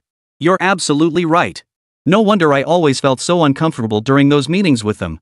If you hadn't mentioned it, I wouldn't have noticed this problem at all." Su Longxing clapped his hands together and admitted it with refreshing honesty. Such straightforwardness even caught Su Cheng off guard. But surprise aside, Su Longxing eventually sought out the old clan chief and recounted the entire incident to him. "That old bastard from the Li family? He's been sitting on that throne for years. Now it's our village's turn to take the lead. What can they do about it?" Neither Su Longxing nor Su Chengdu expected the old man to fly into a rage upon hearing about Li village. That very afternoon, he stormed off to Li village. He returned late into the night. According to Pockface, who went to fetch him, the old man was dead drunk and babbling nonsense all the way back. "Pockmarked, do you really think this old man can persuade them?" For the first time, Su Longxing felt a twinge of doubt. He pulled Ma Zi aside and asked quietly. Ma Zi didn't hold back. "Uncle Longsheng, when I went to pick him up, he was in the middle of drinking with a few old men over there. I overheard them talking about how there's money to be made for everyone." This only deepened Su Longxing's worries. Had the old man promised them something? Or was he splitting profits from the market? After a night of worry, he arrived at the clan chief's house before dawn the next day. The old man hadn't risen yet, but his son first gave him a definite answer. "Village chief, Li village has agreed. From now on, goods sold at the township market will also be supplied to our market. We only need to give up 10% of our profit margin." Su Longxing did some quick calculations in his head. It wasn't impossible, but were you sure those people wouldn't pull any tricks? "You must know that quite a few folks in Li village don't like us. They wouldn't dare. These elders have plenty of ways to deal with them." Chapter 195, Kimchi on the Table? What a joke. When Su Cheng heard the terms his father negotiated with the clan chief, he agreed immediately. "Dad, this partnership is worth pursuing. After all, their current market is still profitable. We're only giving up 10% of the profits, but the rules will still be ours. We won't lose out. Su Longxing nodded. I only find these terms acceptable because they haven't interfered with our rules. At least the goods their village supplies now aren't necessarily available to all merchants like us. Fresh vegetables and fruits, for instance, still need to be cultivated by nearby villagers themselves. But Li Village already has a stable supply source. Su Cheng felt deeply gratified that Su Longxing had grasped this insight. After all, in his memory, his father was known only for his drinking and his ability to hunt in the mountains. After his disappearance, the village elders never spoke of any redeeming qualities about him. This made Su Cheng somewhat uncertain about the fates Su Longxing had altered in his lifetime. But these were minor concerns. Su Cheng's foremost worry now was the pickle factory. Zhang Shanghua had been holed up in the township lately, supposedly swamped with work. Director Huan, meanwhile, wasn't overseeing the pickle factory. The old man kept his eyes fixed on the construction progress at the market site, occasionally nudging Boss Xie and his team about brick deliveries. It left Su Cheng feeling both amused and exasperated. There was no choice. It seemed the pickle factory would have to rely on him for the design. Uncle, what do you think are the distinctive features of our traditional pickled vegetables? Pickles from the southwest region differ from those elsewhere. While they all use salt for preservation, the techniques are indeed similar. But because the ingredients used vary from place to place, the resulting flavors are as different as night and day. Pickles? Haven't we always described them as bitter-salty? Like the pickles my mom makes, they carry a bitter-sweet tang within the saltiness. People who aren't used to it really can't stomach them. Ma Zi's words made Su Cheng's head spin even more. The bitterness stems from their village's tradition of using bitter greens known locally as popo ding, or what most people call dandelion greens. This plant also has medicinal uses. Bitter and cooling in nature, it's excellent for promoting bowel movements, diuresis, and clearing stagnation. Though not the primary pickling ingredient, the womenfolk of Su Village insisted it was a precious legacy passed down by their ancestors. So regardless of how unpleasant the taste might be, they preserved this unique flavor. When it came to mass-producing this initially hard-to-swallow pickled vegetable, Su Cheng truly lacked confidence in quickly breaking into the market. As for Zhang Shangua's claim that pickles could be exported, Su Cheng was absolutely certain it was because the pickles purchased by the supply and marketing department weren't of the same flavor profile as those from Su Village. He had even consulted Comrade Xie from the Academy of Agricultural Sciences, who remained stationed in the village, about this matter. Pickle production actually varies by region. Flavors like yours are truly the first we've ever tasted here at the Institute.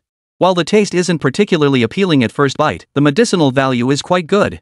Xie Qingyun's candid response left Su Cheng's expression turning slightly awkward. After all, the pickle factory was being established right here in their village.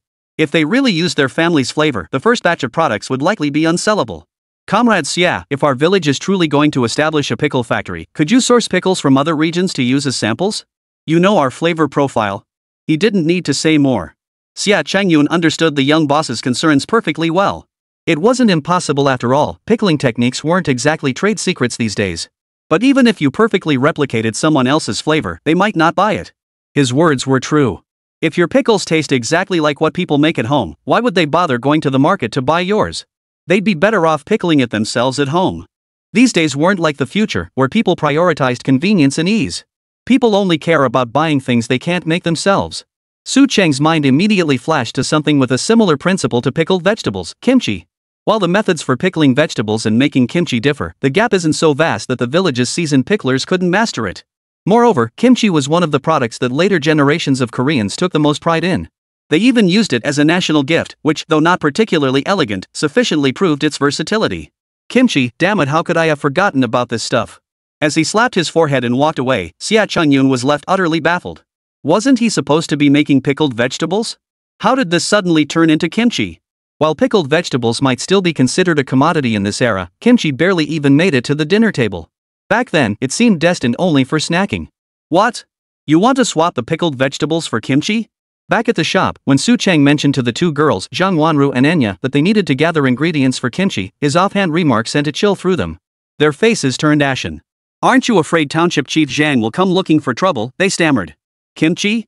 Who would ever serve that as a proper dish at the dinner table? Zhang Wanru's words earned a firm nod of agreement from Enya. Though kimchi making wasn't much different from pickling, this stuff was spicy and salty when eaten in large quantities, nothing like pickles, let alone something to accompany rice. Zhang Wanru's explanation was perfectly rational.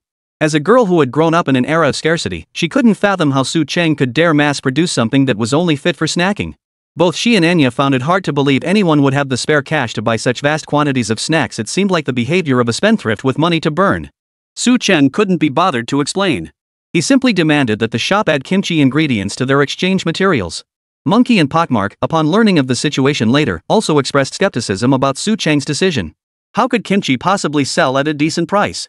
Our boss is probably going to blow it this time.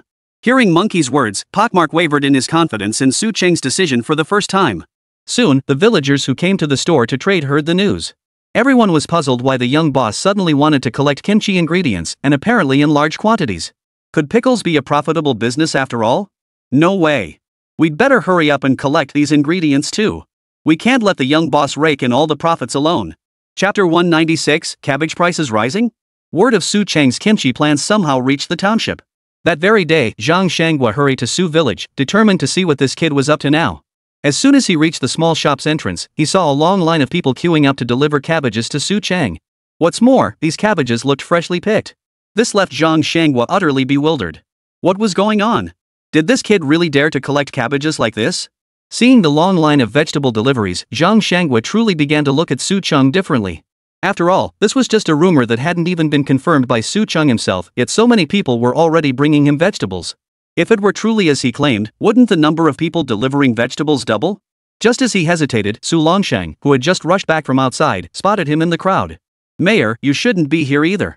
You didn't bring any vegetables, did you?" Su Longsheng had assumed Zhang Shangwa was here to deliver cabbages for his son. But seeing him arrive empty-handed and alone, he quickly swallowed his words. "I heard folks in town saying you were making pickles. I just rushed over to ask about it." Zhang Shangwa truthfully explained the reason. Su Longsheng then slapped his forehead and laughed awkwardly. Actually, it was just a rumor spreading. But it seems this kid hasn't refused the villagers bringing vegetables. Come on, let's go inside and see what's happening. With that, he pulled Zhang Shangwa past the crowd and into the small shop. Outside the shop, Monkey and Pockface spotted them but had no time to greet them. They were busy collecting cabbages from the villagers. Inside the shop, Su Chang sat commanding the center. Piles of cash directly withdrawn from the system by Su Chang were stacked before Zhang Wanru and Enya. "Father, Township Chief. What brings you here?" He had intended to collect cabbages only to conduct a small-scale trial of his new kimchi-making method. Unfortunately, he hadn't anticipated his influence would be so great. Suddenly, the villagers who usually traded with him had somehow procured a large batch of cabbages. Now they were exchanging them for cash. Before Zhang Shangwa could speak, Su Longsheng stepped forward, his face dark with anger as he confronted his son. "You bastard! Why did you suddenly start collecting cabbages? You never even mentioned this to me." Hearing his stern tone, Zhang Shangwa needed no further explanation. He simply stared back with equal gravity, waiting to hear his son's justification. This was truly unexpected. Su Chang looked utterly embarrassed, and his explanation left both Zhang Shangwa and Su Longsheng speechless. "Well, we're starting a pickle factory, right? I thought we should put some effort into our products, expand our market by offering different flavors and varieties. I just wanted to do a small trial run, but who knew?" Now they understood why villagers were lining up to deliver vegetables. "So you're still accepting these villagers' vegetables?" "Of course. Since word's already out, might as well make the best of a bad situation." Zhang Shangwa's question left Su Chang thoroughly perplexed. These villagers delivering vegetables door to door either grew them themselves or collected all the cabbages in the village to bring over collectively. Since they brought them over, why wouldn't I accept them? His puzzled expression made Zhang Shangwa roll his eyes and say, "You know, now that you've done this with the cabbages, the market price has doubled, right?" "Ha!" Zhang Shangwa's words took both Su Chang and Su Longsheng completely by surprise. Even the two young girls were startled by his words. "No way! Our buying prices are already on par with the market, and we've said they won't go up another cent." Su Chang, thinking he understood, began explaining to Zhang Shangwa. "Poof! You're buying at retail market prices. How do you expect the villagers who grow cabbages to feel? You must realize that if they didn't bring their produce to the market themselves, it would likely rot in the fields." In this era, the concept of vegetable peddlers didn't exist yet. But after Su Chang's purchase, that profession was bound to emerge. Only then did Su Chang slap his forehead. Once again, conventional thinking from his own era had tripped him up. At least in his time, so-called vegetable vendors were professionals. The purchase prices they set were likely only about half of today's market rates. He hadn't considered all this when buying the vegetables. "I was just thinking of buying a small amount for testing. I didn't think much about it at the time." Su Longsheng rolled his eyes at his son. "How much have you collected so far?" The villagers outside seemed to be bringing more in steadily. "If you really can make pickles, how much do you plan to charge?" Zhang Shangwa and the two girls in the room were both curious what price Su Chang would set for the unfermented kimchi. But Su Chang merely gave a mysterious smile. "Father, this is our trade secret. But I can tell you this, if we buy the vegetables at current cost prices and make the kimchi, we might earn a little less, but the profit margin is still very generous. Zhang Shanghua found it hard to believe Su Cheng's words. After all, the boy was already buying vegetables at retail market prices. To actually make kimchi, the first step would be the pickling process, and the dehydrated cabbage alone would be a significant loss. Add in other ingredients. Did this kid actually dare to sell such kimchi at exorbitant prices? But since Su Cheng hadn't explicitly stated it, as the township chief, he couldn't very well pry into what he called a business secret at this moment. While they discussed inside the house, the villagers of Li Village at the town market, upon hearing that Su Village was buying cabbages, immediately snapped up all the cabbages from other farmers at the market. Father, they're buying up cabbages like mad. They must have something planned. Let's buy out the market's supply now. When they come back for more, we'll sell ours at a premium. The thug who had fought with Ango now seethed with hatred toward the Su family village folk. If it weren't for their backing of these Miao villagers, he and his crew could have driven those knife-wielding Miao bastards out in minutes. Hearing his son's words, the middle-aged man from Li Village frowned. That'll cost a fortune, won't it? Are you sure the Su family village folks will actually buy our cabbages then? It's just a few bucks. We've told the farmers that from now on, whatever they grow must be sold to us. That means even if the Su family village folks want to buy a second crop of cabbages, they'll have to get our approval first. Hearing his son's words, the man instantly understood his meaning. Alright, we'll buy out all the cabbages in this area. Chapter 197, Kimchi Experiment. That day, Su Cheng collected at least 1,000 pounds of cabbage. He practically bought up all the cabbages within 10 miles of their village. Even though he was paying retail prices this time, it didn't cost him much. Of course, this was only how he saw it. A few hundred yuan in acquisition costs was hardly a problem for someone like him, a 10,000 yuan household. The two young women handling payments now stared at the 1,000 pounds of cabbage, convinced this purchase price was a loss, a huge one at that. Monkey and Pockface, upon learning of this, howled to chase down the sellers. Su Cheng, however, instructed them to bring all the cabbages back to his house, where he planned to conduct an experimental batch of pickled cabbage. An experiment for pickling cabbage? Isn't it just washing the cabbage and adding salt and chili peppers? Pockmark did understand the pickling method after all. Their village's preserved vegetables were made similarly. But compared to those, not many people actually like this kind of pickled cabbage. Just as the villagers of Su Village believed, pickled vegetables simply couldn't serve as a main dish in this era. So when the villagers heard Su Cheng plan to mass-produce kimchi, they all agreed this money-making might be in for a crash landing. By the time Su Cheng finally managed to haul the kimchi back home, his mother had already heard about his venture from the mother's group and stormed back. Accompanying her were several key members of the mother's group. Aunt Cheng couldn't help but laugh at Su Cheng's miscalculation when she saw all those cabbages. Cheng, with all these cabbages, you really plan to turn every single one into pickles? She asked. Pickled vegetables might fetch a few coins at the town market, but pickles? That's a whole different story. The other members of the mother's group chimed in, agreeing that Su Cheng's decision was likely to result in a loss. Su Cheng didn't argue with them. Instead, he noticed the gleam in the old lady's eyes. Auntie Cheng, you're here just in time. Give me a hand, let's pickle some of these first. When we experiment with kimchi later, we'll really need your expertise as seasoned veterans. His words made the mother's group members beam with delight. Earning money by working with Su Cheng would also strengthen their standing in their husbands' families. Though it seemed Su Cheng might take a small loss this time, since he didn't seem to mind, they didn't press the issue. Alright, we're idle anyway. Oh, and we've collected so much cloth lately that it'll take a while to process it all. As they rolled up their sleeves to help Monkey and the others carry cabbages indoors, Aunt Cheng updated Su Cheng on the progress of the cloth collection. After all, they'd been collecting so aggressively lately that they'd cleared out every scrap of cloth in the entire township. Some of the girls had even ventured into the neighboring county to gather more. Su Cheng nodded in agreement while directing them to move the cabbages into the inner room. Aunt Cheng, we can collect the cloth gradually. You can adapt to these seasonal cycles. In the future, you can also try growing cabbages or other crops to build up your sales skills. Su Cheng harbored immense expectations for this group of elderly women. Through his eyes from the future, he saw them as fearless and tenacious, the very prototypes of those legendary pioneers who rode the waves of change. By comparison, the village men seemed rather lackluster. While the men still handled the village's manual labor and performed their duties just as well as the women had in the past, compared to the women's increasingly impressive sales skills and their cheerful approach to interacting with strangers, the village men still lacked a certain initiative. As Su Longxing put it, the men were all quite impressive when it came to hard work. But when it came to speaking and communicating, they were one more awkward than the next. By the time everyone brought the vegetables inside, Zhang Wanru and Anya, who had been sent by Su Cheng to boil water earlier, had already prepared everything. While the group washed the vegetables, Su Cheng emerged from the house carrying bag after bag of seasonings. As he opened the bags, Monkey sniffed and exclaimed, "Brother-in-law, this spice is pure. It's even hotter than the chilies we grow ourselves." Only then did everyone turn to look at the bags he was carrying in. Inside were pre-packaged chili powder and fish sauce powder. Zhang Shanghua dipped his finger into the fish sauce powder, then licked it. Ha! This tastes like fish, but it's very salty. The flavor is, how to describe it? Fishy? No, that doesn't quite capture it. He couldn't quite place the flavor after all. These were rare seasonings from the system's convenience store that didn't require currency exchange. They were fish sauce powder made by coastal communities in the south. This was fish sauce powder, a powdered seasoning made from seafood that preserved the essence of the ocean while enhancing freshness. Now everyone understood why Su Chang wanted to make kimchi. After all, this seasoning was unheard of throughout the entire southwest region. If he really managed to make kimchi with it, the flavor would surely be unique. Ha! You brought flour too? Wait, this is glutinous rice flour, son. Are you making soybean paste? Su Chang's mother spotted the bag of flour and recognized it instantly. Su Chang gave his mother a thumbs up. Mom, I plan to turn these seasonings into fermented bean paste. Once you've softened the pickled vegetables and drained them, we'll see how the kimchi tastes with this sauce. The others finally understood. Su Chang's kimchi making method was far more elaborate than their own.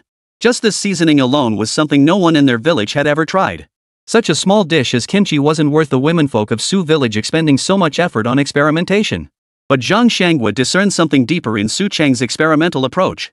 He stared at the seasonings Su Chang had prepared and fell deep in thought. This kid must think the pickled vegetable market is too limited, which is why he's poured so much effort into kimchi. But is the kimchi market really that big? Could it sustain an entire factory? And could this seasoning really be used in large quantities? He wasn't concerned about the composition of the fish sauce powder Su Chang mentioned. His worry lay in the supply chain. If this fish sauce powder became the most crucial ingredient in future kimchi production lines, what if Su Chang's supply ran dry? Wouldn't that halt the entire factory? The thought made him visibly tense. After Su Chang finished his work arrangements, he immediately pulled him aside. Be honest with me, can you guarantee stable supply for this seasoning? If not, we'd rather skip adding this new variety altogether. At first, Su Chang didn't grasp his meaning. But when he glanced at the fish sauce powder in his hand, it suddenly clicked. No worries. It's just like color TVs, we guarantee ample supply. Chapter 198, Not Taking Vegetables? Are you kidding? Su Chang's kimchi experiment yielded several hundred pounds overnight. He mixed the sauce and stored it in multiple airtight jars using different ratios. A week later, everyone gathered to sample the different flavors of kimchi. After thanking everyone who helped, he personally escorted Zhang Shanghua out of the village. Young man, you're preparing for a pickle factory, aren't you? Your biogas digester is finished too. They'll probably organize an inspection soon. Confident? On the way back to the village, Zhang Shanghua asked him seriously about this part of the project. No worries. Technician Xia from the Agricultural Science Academy is guiding us. With our village construction team handling it, you can rest assured.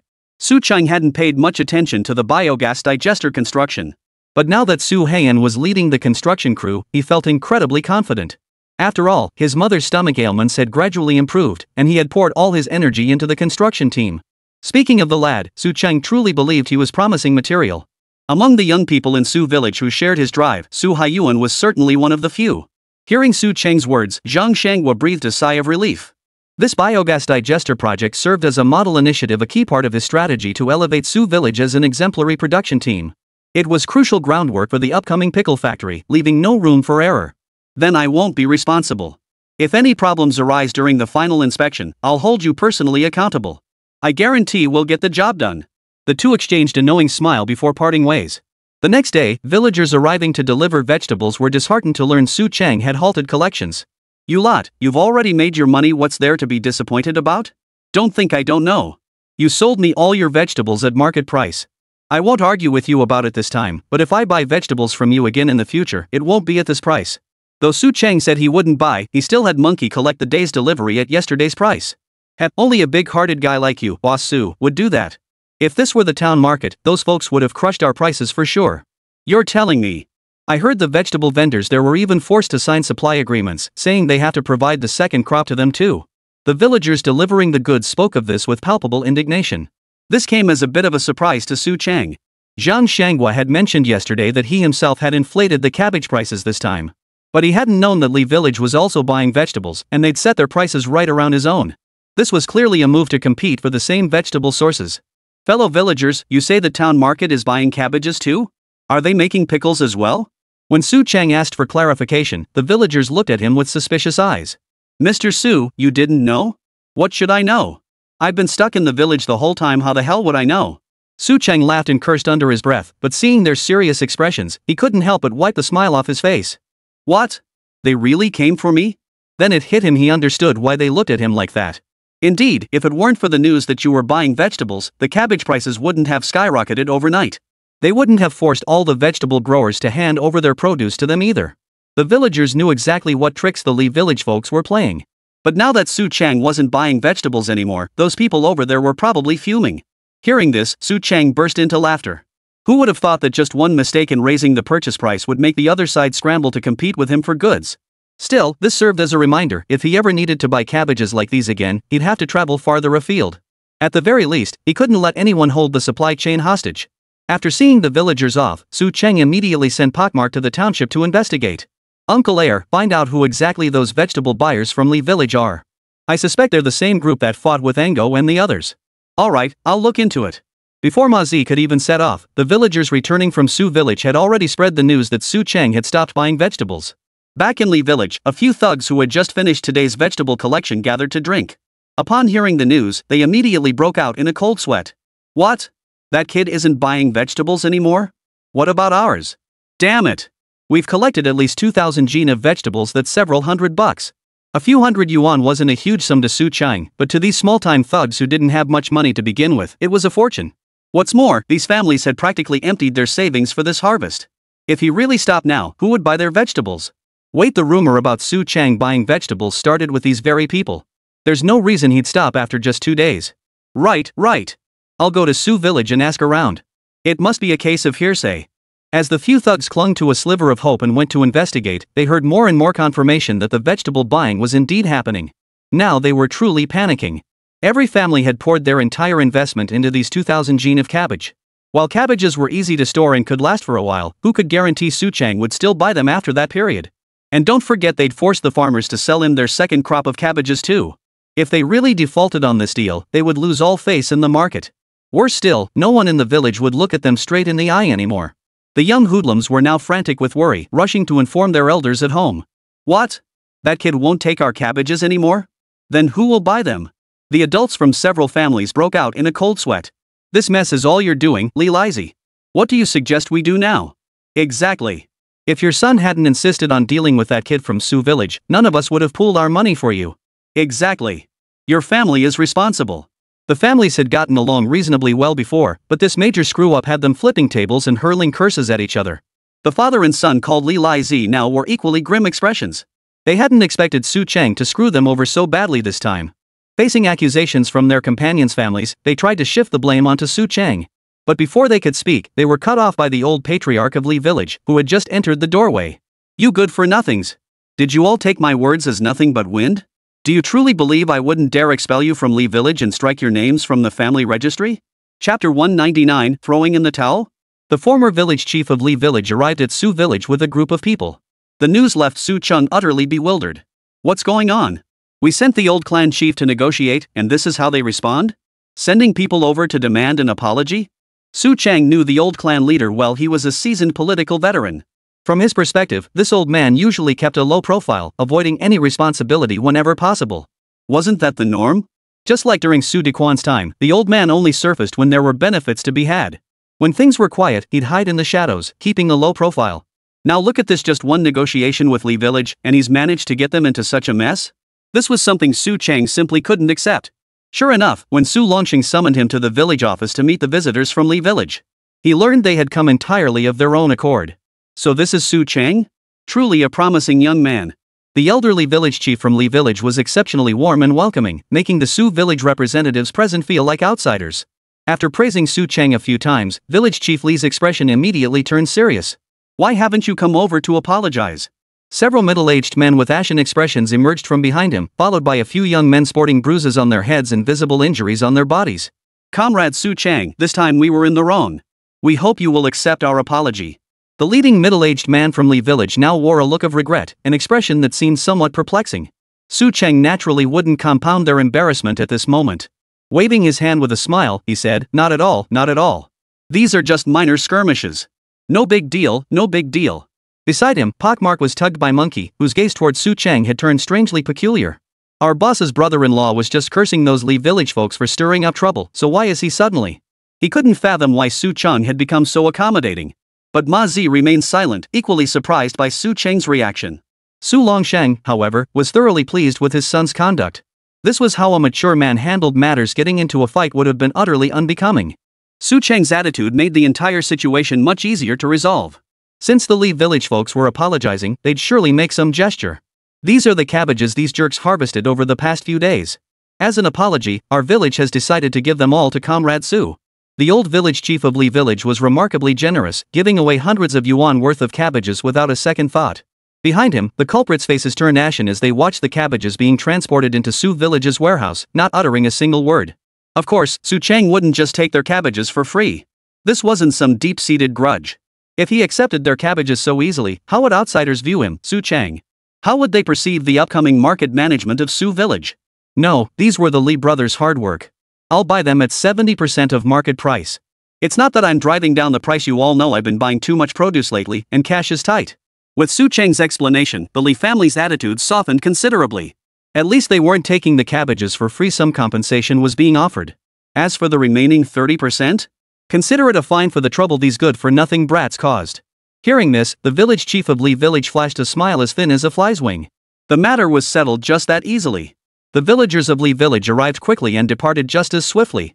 As they were leaving, they passed by the bustling construction site of the new market near the school. Village chief Li finally halted his steps. Pointing toward the bustling construction site, he scolded the troublemakers. Look at how they've laid out that market. They're clearly building a massive wholesale hub. You want to compete with them? With what? His words drew the others' attention to the oddly designed market site. One villager murmured, seems he's right. Traditionally, the best market layout is single-story buildings along a street. But look at this one, they've designed it in a loop. Exactly. Look, you enter from the east gate, circle around inside, then exit through the west gate. That way, you can browse every single shop in there. The savvy villagers of Li village, upon seeing the construction site's design, slowly began to grasp its significance. Even the few hotheads from Li village who'd been grumbling earlier took a closer look. Their mouths turned down at the corners, but deep down, they couldn't help but feel impressed. Village chief, isn't this kind of groveling a bit embarrassing for us? The parent of one of the young troublemakers brought by the village chief was clearly feeling resentful. You've had it easy these past years, but have you forgotten where Su village came from? Never mind that you can't beat them now. Even 10 years ago, no one dared challenge them in these parts. The village chief's words silenced the few middle-aged men from Li village who knew the history. They knew that back in the day, Su Longsheng and Zhang Tuozi alone could intimidate the entire countryside, let alone now with the addition of a clever man like Su Cheng. Do you know why they took your vegetables and compensated you with 70% of the price? They didn't want to leave themselves open to criticism. The old man shot a dismissive glance at the bunch of good-for-nothings and snorted coldly. Business isn't about fighting to the death. Prosperity comes from harmony. As the Li family villagers departed, Su Cheng was soon surrounded by several cadres. Cheng, we really didn't have to give them money, did we? That's hundreds of yuan, after all. It hurts just looking at it. As the village office accountant, he desperately wished those hundreds were for the office. The village was truly penniless now. Yeah, our biogas project is finally complete. Next up is waiting for those comrades to come inspect it. We'll have to entertain them then. The same cadre practically pressured Su Cheng to cover the hospitality expenses out of his own pocket. Su Longsheng felt his face flush with embarrassment. The village's lack of funds proved he hadn't done his job as village chief properly. Su Cheng shook his head. In business, you can't judge someone by one mistake. Besides, we need to set an example for other merchants. This is like spending a fortune to buy a horse's bones. Chapter 200, Clever People Everywhere. Just as Su Cheng was about to leave, Director Huang pulled him aside. Kid, you're trying to get everyone in Li village to invest? Indeed, smart people really are everywhere. Su Cheng never imagined that with just a small shop system, he could rise up in this era and establish himself as an advanced merchant, a symbol of the times. From Zhang Shangwa to Director Huang before him, now weren't all these people sharp as tacks? Not to mention that old codger from the Agricultural Academy who swapped his goods with other units, or that veteran engineer who dug deep into the secrets of his color TV. Smart people were a dime a dozen. Compared to them, he just a time traveler who'd spent half his life as a laborer in the big city was utterly insignificant.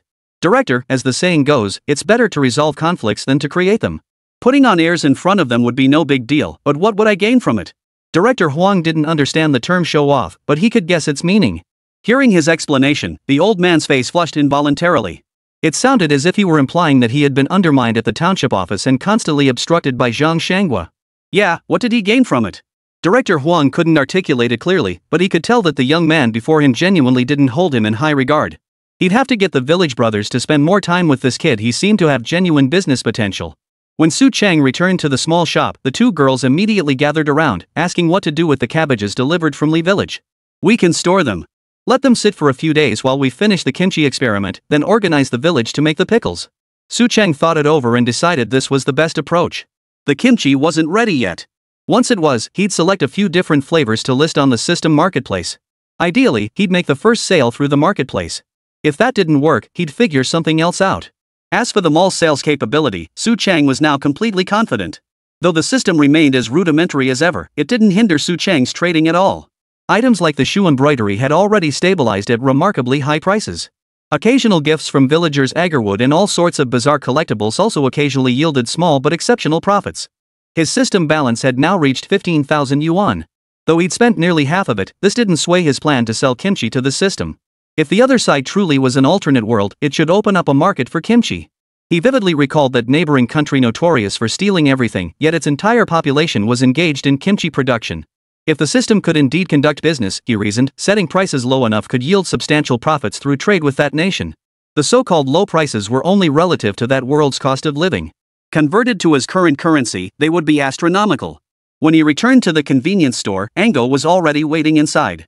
Bro, did those guys cause you any trouble? My sister barely stopped me from going after them. Otherwise, I'd have rounded up some guys and cut them down. When Ango heard the Lee family villagers had come looking for trouble, he'd rushed back to his room to grab a knife in a fit of rage. The Miao youths with him were also eager to back Su Chang up, but it was Enya, the little girl with poor eyesight, who managed to hold them back. It's fine. They brought the vegetables over, and I gave them 70% of the purchase price. That should teach them a lesson. Manhwa was deeply dissatisfied with Su Chang's approach. Bro, no offense, but they brought this trouble on themselves. You didn't have to actually buy their vegetables. Letting them rot in the fields would have been best. His words immediately resonated with the Miao youths behind him. Su Chang shook his head. Business isn't a zero-sum game where one side must lose for the other to win. We've secured our winnings and punished them sufficiently. If we can resolve this amicably while still gaining benefits, why complicate things further? Manhwa slapped his forehead in sudden realization. Got it, brother. You just taught us a valuable lesson in business. Thanks. Big Guy was quick on the uptake, but this time he genuinely misunderstood Su Chang. Su Chang certainly didn't want to complicate things now, but that didn't mean he was afraid of trouble. If those Lee village thugs hadn't been brought in by that wise old village chief, Su Chang could have crushed them into ruin after the pickle factory was completed. Once the pickle business got off the ground, all he'd need to say was, buy everyone else's cabbages, but not a single one from anyone connected to Lee village. With his immense influence now, the villagers of Lee village would probably beat those troublemakers to death themselves. There wasn't much to do at the small shop. After half a day, he headed home.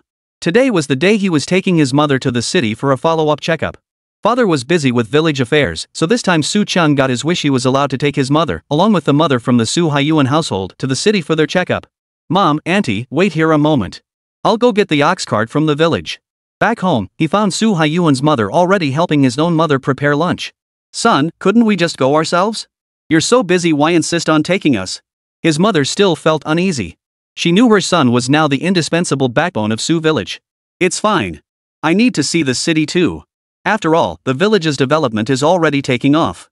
If we don't start planning now, how will we ever catch up to Huashi village? Seeing her son's earnest expression, his mother could only offer a wry smile. The village loudspeakers broadcast daily, featuring interviews about the pioneering reformers in that northern city, the first in the nation to implement reform and opening up. Naturally, the entire Sujia village had set its sights on Huashi village, China's wealthiest village, as its benchmark rival. Su Haiyuan took a moment to deliver the fish soup the Miao villagers had prepared for the workers. Mom, Auntie. This is for your journey. Su Chang, here's my mom's meal allowance, don't let her go hungry. Seeing this young man who was already making a name for himself on the construction site, Su Chang waved his hand impatiently. I'll cover Auntie's meal expenses. No need to worry. Su Haiyan shot him a glance, too lazy to argue, and shoved the money into Su Chang's mother's hand. He waved to his own mother before leaving. Never mind, never mind. Hurry up and go. Finish the inspection early and come back sooner. Chapter 201, Opportunities in the City. Su village was located in a rural area under the jurisdiction of a small town in the southwest. It was still quite a distance from the city of Chuancheng, with the nearest urban center dozens of kilometers away. At the current pace of ox carts, a round trip would take nearly half a day. So they set off without even eating lunch. By the time they reached the city, it was already past 2 o'clock, perfect timing for the city hospital's operating hours. Su Chang bustled about arranging follow-up appointments for both elderly women, which greatly pleased his mother and his aunt. Both women were in good health, especially Su Haiyuan's mother, whose stomach condition had significantly improved. This piqued the doctor's curiosity. Upon hearing about the dietary therapy their children had arranged for them, the doctors couldn't help but give Su Chang a thumbs up. Things are looking very promising. If you continue with this regimen, you should be fully recovered in less than 6 months. Hearing the doctor's words, Su Chang finally let out a long sigh of relief. At least now that he'd been reborn, he wouldn't have to face his mother's tragedy again. So after leaving the hospital, in high spirits, he suggested taking his two mothers out to explore this small county town, which he considered a backwater. Though compact, the county seat bustled with people as it served as the hub connecting all the surrounding townships. What a lively place. Let's grab a bowl of noodles first. Seeing the throngs of people on the street, Su Chang wanted to take his two mothers to try out the state-run restaurants. After all, these uniquely era-specific canteens would vanish within a few years. As someone who hadn't lived through that time, Su Chang was eager to see the rude waitstaff firsthand. He was especially intrigued by the signs common in novels warning staff not to arbitrarily scold or hit customers. He really wanted to witness that firsthand. Unfortunately, to save money, the two old ladies flatly refused to go through such trouble. In the end, Su Chang could only drag them to a privately owned noodle shop that looked reasonably clean. 3 bowls of oil-splashed noodles arrived. The owner, a burly man, approached carrying 3 bowls in both hands, making Su Chang's eyes widen in astonishment. Impressive technique. Carrying 3 large bowls like that truly opened my eyes. Flattered by the compliment, the owner promptly added a complimentary side dish. Su Chang's mother smiled and patted her son on the back. Her little guy had such a sweet tongue he'd charmed the honest noodle shop owner into beaming with delight. Su Chang did have a knack for socializing. In just a few words, he coaxed the owner into revealing his business strategies. Mom, look, just a noodle shop can support a whole family. And the rent here is several times higher than ours. While eating noodles, he shared the cost breakdown he'd gleaned from the owner with both mothers. Su Haiyuan's mother was genuinely startled after all, she'd never seen anything like this before.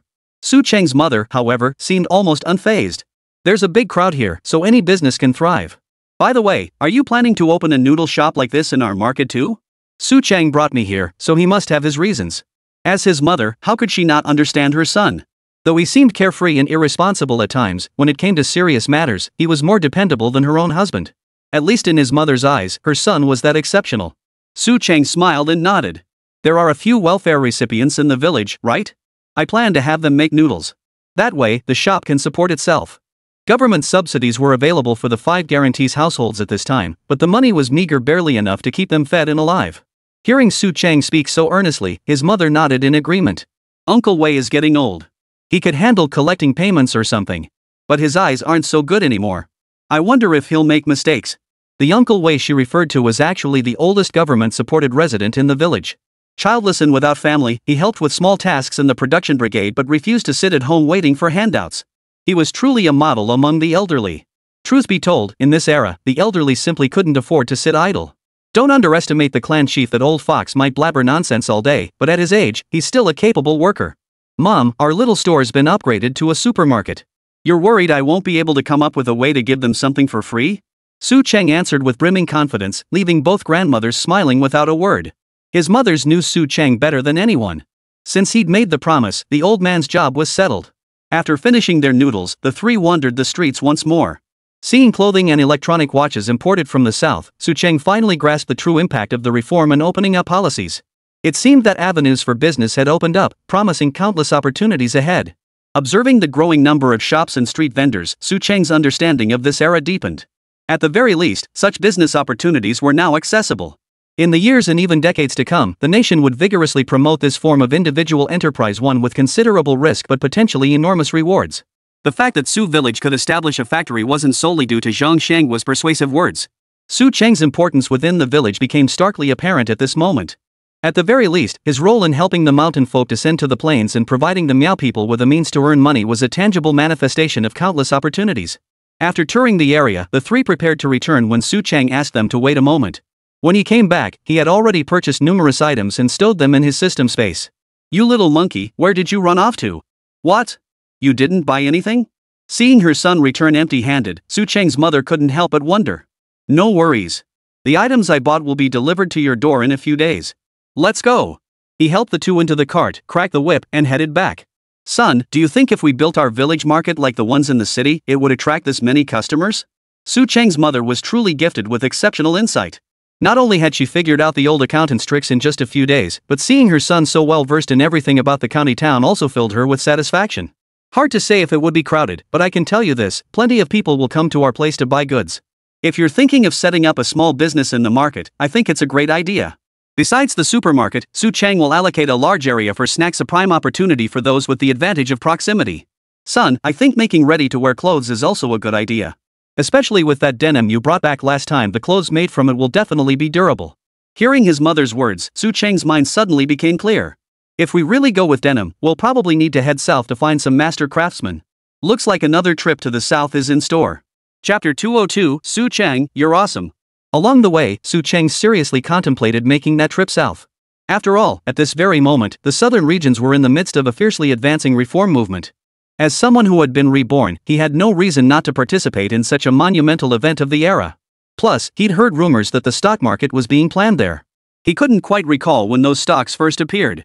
But in his previous life, he'd heard some elders say that back then, you could make money just by bringing a wooden stool to stand in line. Lost in thought, the ox cart carried them back to the village. Mother, I'll take you home first. Then I'll discuss opening a noodle shop with the village's welfare recipients. After receiving warm greetings from the villagers along the way, Su Chang turned to report the situation to his mother. All right. Go ahead then. We've got nothing else to do anyway. Getting off the cart for a walk is good for us. As Su Chang's mother spoke, she had already leaped off the ox cart. Just as she reached to pull down the goods bought in town, her son stopped her. Mother, let me unload these. Look, your senior women's group seems to have work to do. You go ahead and get busy. Just as Su Chang was about to say more, he saw the village mothers group had already surrounded his mother. Su Haiyuan's mother was among them, and it seemed they had something important to discuss. As Su Chang pulled the ox cart toward the village, he faintly heard the women's group behind him mentioning his name again. Su Chang was used to this, but what he didn't know was that the women were chattering away, asking if he had really managed to control those Li village people with just one sentence. What sentence? What are you talking about? Su Chang's mother looked utterly bewildered, completely lost in the old women's chatter. She'd only been to town for a short trip. How had she become so out of the loop upon returning? Well, there's this rumor going around that our Chang son made those cabbage thieves from the neighboring village take a huge loss with just one sentence. They supposedly lost hundreds of yuan. Aunt Cheng's explanation finally cleared things up for Su Chang's mother. What nonsense! It wasn't nearly that much. My son isn't some heartless merchant. He paid them 70% of the cost price. The old lady's gossip machine kicked into high gear. They eagerly ushered her over, all eager to hear the real story. Su Chang, driving his ox cart, found it odd too the familiar faces in the village seemed unusually warm toward him today. Arriving at several households receiving government subsidies, he found only the elderly man with limited mobility at home. The others were all out. Uncle Wei, I found you a job. It's just sitting around collecting money. Interested? Chang, you say? Of course I'll take it. What's there to hesitate about? Old Wei here may be a bit slow on his feet, but I'm not blind. Collecting money? That I can handle. What kind of work is it? This welfare recipient was about the same age as the old clan chief. Having no children, he seemed to lack a certain vitality. I saw people making oil-splashed noodles in town. Our village market is about to open, and I plan to give one stall to you welfare recipients. Let you support yourselves. Good idea. We've been living off the government handouts, feeling useless. With this job, we won't be a burden anymore. Uncle Wei's eyes lit up at these words. While others say welfare recipients enjoy comprehensive benefits, they themselves would rather not be a burden to others if they could manage on their own. Even if their families had once contributed to the nation and the collective, they still didn't want to be a burden on others. This was the mindset of the elderly in that era, a quality Su Chang, as a reborn individual, held in special reverence. Since his rebirth, he had observed that the people and affairs of the village were entirely different from his previous life. At least to his eyes, this kind of simplicity and sincerity was something that would never reappear in later generations, so he cherished this social atmosphere deeply. Even when people like those in Li village crossed him, he didn't strike them down outright. This atmosphere played a part in that restraint. Having settled the matter, Su Chang was about to climb onto the ox cart to leave when Grandpa Wei called him back. Chang, did you single-handedly cause the Li family village to suffer a huge loss? That's what everyone in the village is saying now. Ha? One sentence? That phrasing instantly reminded Su Chang of a viral meme from his future era. One sentence made a man spend $500,000 on me. His mind had wandered off, leaving him momentarily dazed. Wei seemed to think he'd hit the nail on the head, bursting into hearty laughter. Well done, lad. I'm behind you. Not a single decent soul in Li village. They deserve to be put in their place. Fine. Su Chen couldn't be bothered to explain. After bidding farewell to Old Wei, he encountered villagers along the way and finally understood why these bastards had suddenly become so friendly toward him. As he drove the ox cart home, before he could even unload the goods, he heard his father's signature booming laughter echoing from the house. Soon after, his father emerged alongside Uncle Zong and the other brothers. Well, our man of honor's back. Come on, tell your uncle how you managed to make Li village suffer such a heavy loss with just one sentence. Su Chang rolled his eyes at Xie Yaozong and his father standing behind him. Dad, it's one thing for others to spread rumors, but you were right there. You joined in their nonsense too. Uncle Zong, don't listen to their nonsense. Right, your brick factory's supplies for our construction site are almost finished. When can you come to my shop to settle the payment? Su Chang had taken note of Xie Yaozong and his family's strong support, keeping it firmly in mind. He'd even instructed Zhang Wanru, the office manager, to ensure Uncle Zong received a generous profit margin on all brick and stone transactions. Hey, what's the point of talking about money now? Your Uncle Zong isn't exactly struggling to make ends meet. I should be thanking you. Without your support for our brick factory's business, we'd probably be eating by now. Xie Yaozong truly inherited his father's veteran-s mentality. Money seemed utterly insignificant to him. His younger brother trailed behind, equally unconcerned about the payment, leaving Su Chang somewhat speechless. No, Uncle Zong. I was thinking that after settling this account, I'd ask you to bring me some goods from the south. Didn't you mention you're running a transport team? This would mean we have business to collaborate on again. Oh? We definitely need to talk about that. You're shipping goods south? This piqued not only Xie Yaozong's interest, but even his father, Su Longsheng, was hearing about it for the first time. Chapter 203, The Denim Opportunity. Xie Yaozong hadn't been around in ages either, always having his brick factory drivers deliver goods instead. This time, upon hearing that Su village was setting up a pickled vegetable factory again, and that bricks and stones would once more fall on their shoulders, he finally pulled his younger brothers who were busy organizing the transport team along with him. Upon arriving at Su village, the scene he witnessed left him speechless.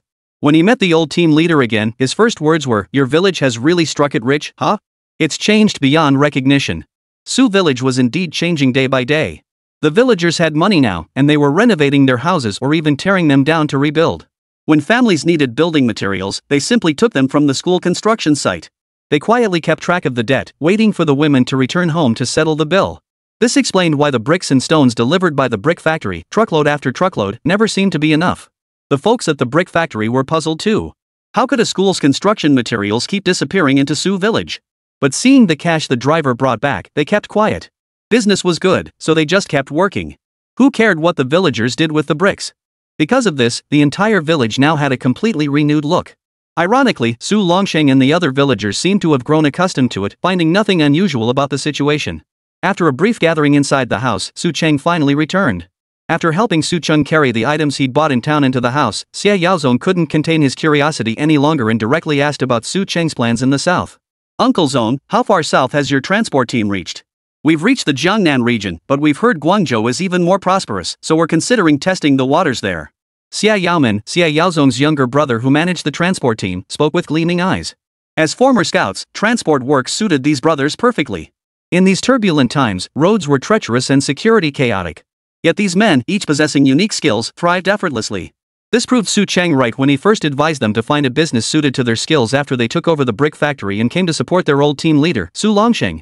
That's why Su Cheng's words carried such weight with these brothers. Uncle Min had excellent foresight. Heading to Guangzhou was the right move. Further south lay the special economic zone, though that required permits to enter, so no rush for now. Oh? You know quite a bit, kid. Xie Yaozong hadn't expected Su Chang, without stepping outside, to know the situation in the south better than they did from driving their trucks. Su Chang offered no explanation, merely offering a shy smile before continuing. Guangzhou was a major hub in the south. It was among the first cities to open up to the outside world, and as a provincial capital, it's a vital transportation nexus. As he spoke, Xie Yaomen and his younger brother both instinctively pulled out their notebooks to take notes. Seeing this, Su Longsheng felt a surge of pride. His son's words now commanded respect. A fine young man indeed. So tell us, he pressed, what goods would be most profitable to transport? This was the crucial question, and the Xie brothers all fixed their gaze on Su Cheng's face. Truthfully, almost anything could turn a profit, especially clothing and electronics. Most electronics over there are shipped back from abroad. You might not be able to tell the difference, and jumping in blindly would cost you dearly. The Xie brothers understood there were unscrupulous merchants out to exploit them, and they truly knew nothing about these products. Clothing it is. We trust your judgment. Xie Yaomen made the decision outright for his eldest brother, earning Xie Yaozong's tacit approval. If we're doing clothing, you guys should help me research the denim market, especially in areas with large overseas Chinese communities. That fabric should already be available there. The denim supply system really doesn't have much stock. Otherwise, they wouldn't have been so stingy, only sending a few radio casings. Denim? I'll make a note of it. What style are we talking about? Fortunately, the system still had some in stock. Su Cheng pretended to fetch a radio casing from the room and showed it to them. This kind, he explained. It resembles burlap but feels more comfortable. If you can bring this back, you should make a decent profit. After all, this fabric is just starting to catch on among foreigners. Su Cheng's words instantly fired up the Xie brothers. What's the most crucial thing in business? Scarcity. As Su Cheng put it, even Southerners hadn't fully adopted this fabric yet. If they could really haul a truckload back, wouldn't the local market be clamoring for it? After receiving Su Cheng's sample, the Xie brothers quickly departed. Su Longxing didn't press his son about where he'd gotten this information. He simply helped him organize the items purchased in town before finally asking about his wife's condition. The doctor said she was recovering well. With this dietary regimen, it would take no more than half a year to fully restore her health. Hearing Su Cheng's words, Su Longxing finally breathed a sigh of relief. Yet his wife still hadn't returned, which puzzled him. Mother's probably been pulled aside by the old mothers group to ask about Li Village. Who knows who spread the rumor that I'm forcing Li Village's business under my control? Su Cheng felt utterly helpless about this. He couldn't exactly run to his small shop, crank up the loudspeaker, and explain the whole situation to the entire village, could he? Sometimes, the more you try to explain, the worse it gets. Su Longsheng, however, didn't seem to mind at all. After all, his son's success only made him, the father, look even more impressive, right? By the way, you had old Xie and the others bring back that denim. Are you planning to sell it in our market? Su Cheng shook his head. No, we won't sell fabric. We'll mobilize local women to start a garment factory. Ha? Another factory? Our pickle factory isn't even up and running yet. You're spreading yourself too thin. How can you manage them all? Su Longsheng was genuinely furious at his son's plan. Just count how many projects in the village haven't even started yet. The school building was finished, but it needed time to air out and dry. The market near the school was under vigorous construction, the road to the township was about to be paved, and with the biogas digester project already completed, all that remained was waiting for the officials to inspect. Counting them one by one, even if you split my son into several pieces, he couldn't handle all this. Dad, not every project needs my direct involvement. Look, when have I ever meddled with the school? I don't even need to check on the market, let alone host the officials. That's your job as village cadres, isn't it? Su Cheng was honest enough to throw up his hands and pass off every single task. Damn it, get lost. God damn it, always piling work on me. Chapter 204, The Essence of Business. Chased out by his father, who was so embarrassed he turned angry, Su Cheng felt incredibly happy. At least this version of his father was one he'd never had the chance to see in his previous life. His spirit was strong, let him keep that drive going. At the very least, he'd live decades longer. The mission of his rebirth was more than halfway accomplished. This lightened his mood considerably. As he skipped cheerfully toward the small shop, he overheard Monkey bragging inside about his big con job on Li Village. My brother-in-law had just one thing to say, I'll take the vegetables, but you still have to pay. I'll settle for 70%. The guy was in the middle of his enthusiastic speech when someone suddenly grabbed his ear, cutting him off abruptly. So that's where this rumor came from. It was you little brat. Su Cheng yanked his ear high, his face twisted with fury, making Zhang Wanru giggle like a silver bell. Though Anya couldn't see, she too smiled, lips pressed together, at the sound of such merriment. Brother-in-law, it hurts. Easy there, easy there. Monkey begged for mercy while tiptoeing to ease the pressure on his ear.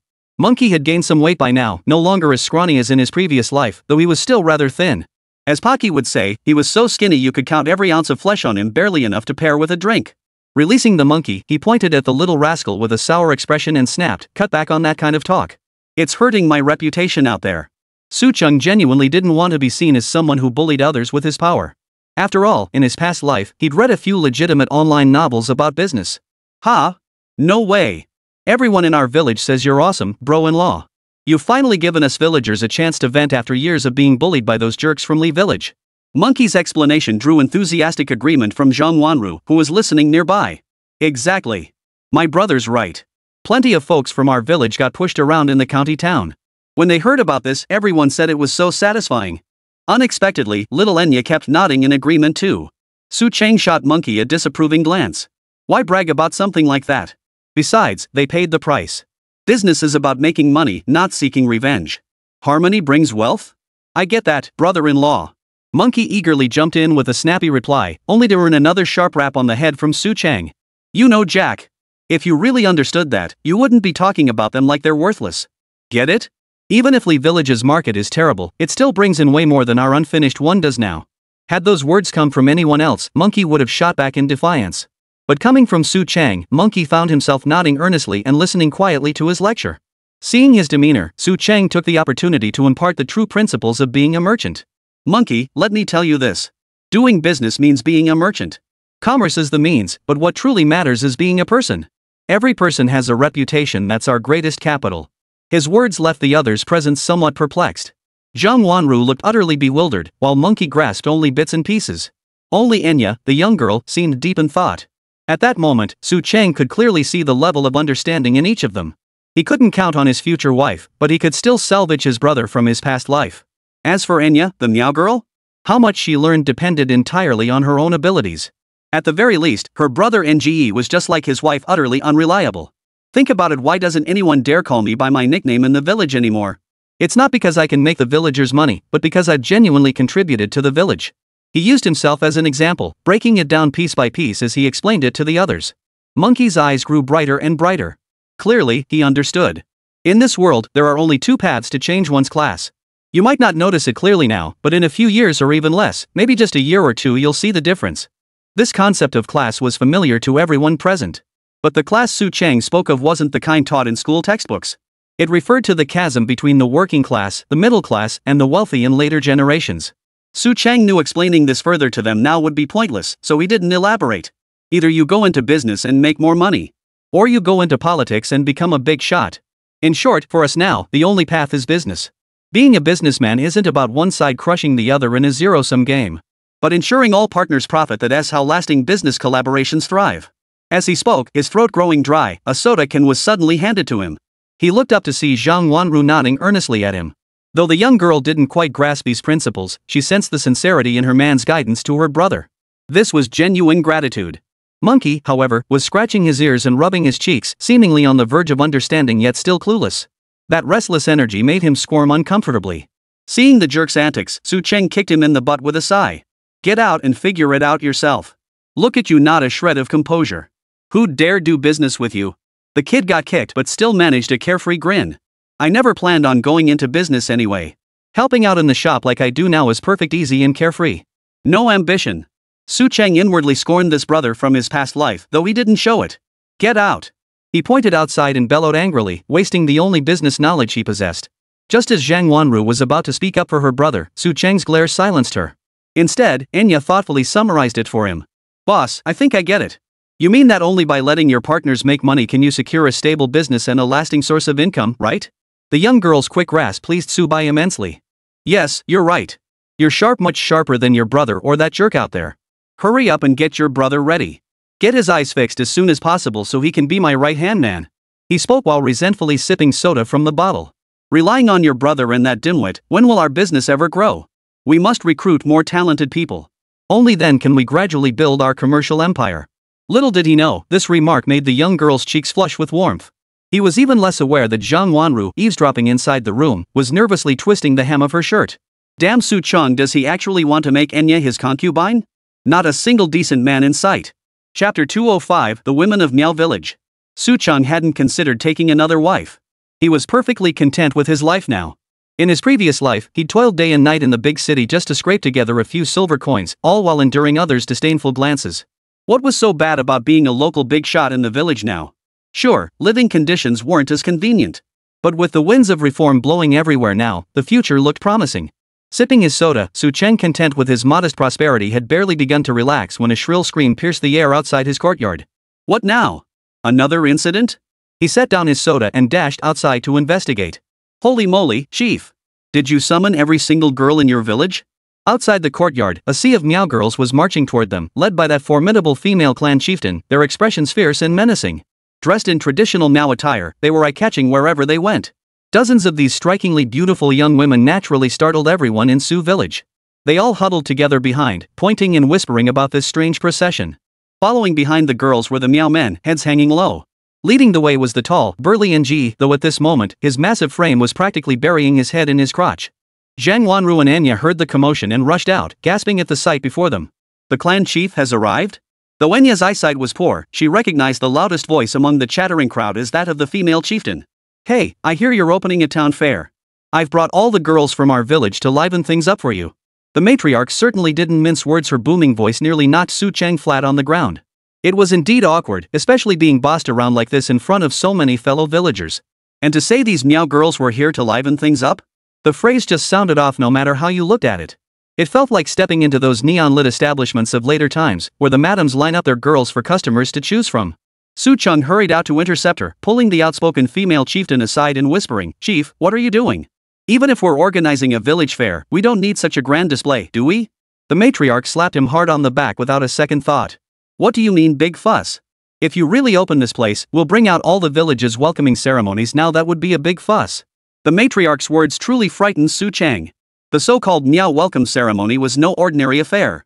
To begin with, a row of rice wine jars lined the entrance. Before stepping inside, one must drink the entire contents of every jar held by the dozen or so girls guarding the doorway. Only then would it be considered showing proper respect. If that were the case, few guests would make it out of the town that day. Then there were the meowmen trailing behind them, looking utterly dejected. They seemed more miserable than when they were dragged out for public criticism years ago. "Come inside first. Monkey, you and Engo entertain these girls. Bring out the sodas and snacks from the shop." There was no choice. Since they were showing such favor, Su Chang could only offer warm hospitality. As for the two young girls, Zhang Wanru and Anya, he wasn't counting on them at this point. Hadn't he seen Anya being pulled aside by the girls for endless questions? And hadn't Zhang Wanru, that silly girl, been staring at the meow girls' costumes with eyes that practically sparkled? The girls in the courtyard heard Su Chang's words and all shouted in unison, "Thank you, Boss Su." Their voices were as sweet as could be, almost making one's ears tingle. Su Chang smoothed out the goosebumps that had suddenly risen on his skin, glancing speechlessly at the female clan chieftain who was laughing heartily. "Chief, I knew you'd come to help me, but anyone watching would think our village was holding a mass wedding." When the female clan chief was led into the shop and heard him say this, her eyes lit up instantly. "Well, you know what? There are plenty of eligible bachelors in your village. If they were to marry girls from our village, that would be a blessing indeed." Su Chang desperately wanted to retort with some righteous speech about the differences between Han and Miao. But seeing the rowdy Su family villagers already swarming the courtyard, fawning over the girls, he swallowed his words. "Chief, this whole display is just about the shop and the town market, isn't it? Didn't Engo tell you? I said they could run a food stall in the market." Guiding the female clan chief to the cash register, they settled down. As Su Chang brewed tea for her, he explained. The smile on the female clan chief's face grew even broader. "One food stall isn't enough.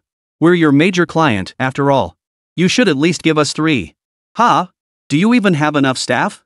You must know that a food stall requires quite a few hands. Won't you stop doing your meow embroidery business then?" The matriarch accepted the tea he offered, sipped it carefully, then replied slowly, "We must continue embroidering cloth, but that doesn't require many hands. Moreover, it demands skilled craftsmanship. These young girls aren't yet qualified to work at the embroidery looms."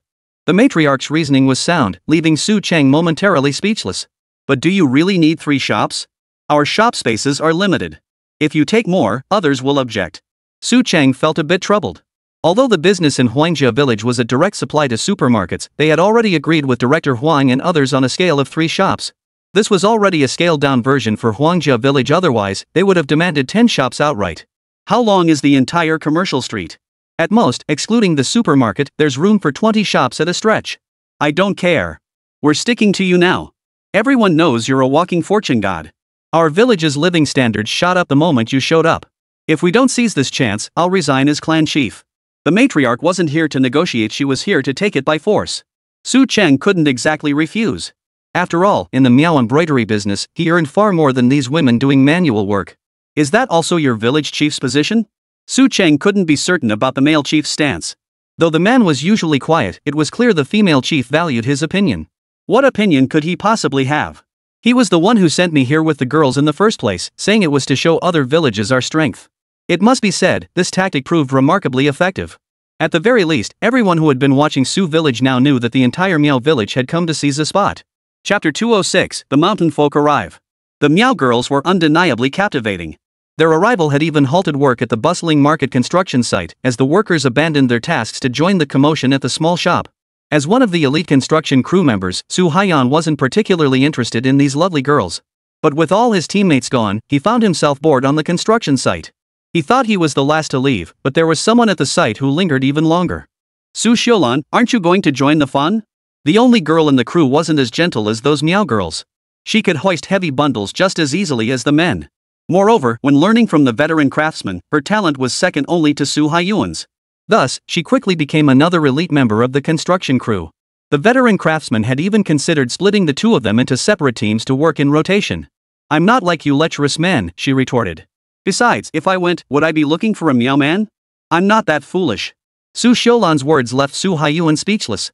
Su village was thriving now. Any woman with her wits about her wouldn't marry an outsider at this time. Plus, Su Xiulan was highly valued by Old Li. It was likely she'd be handling the construction team's design and material calculations going forward.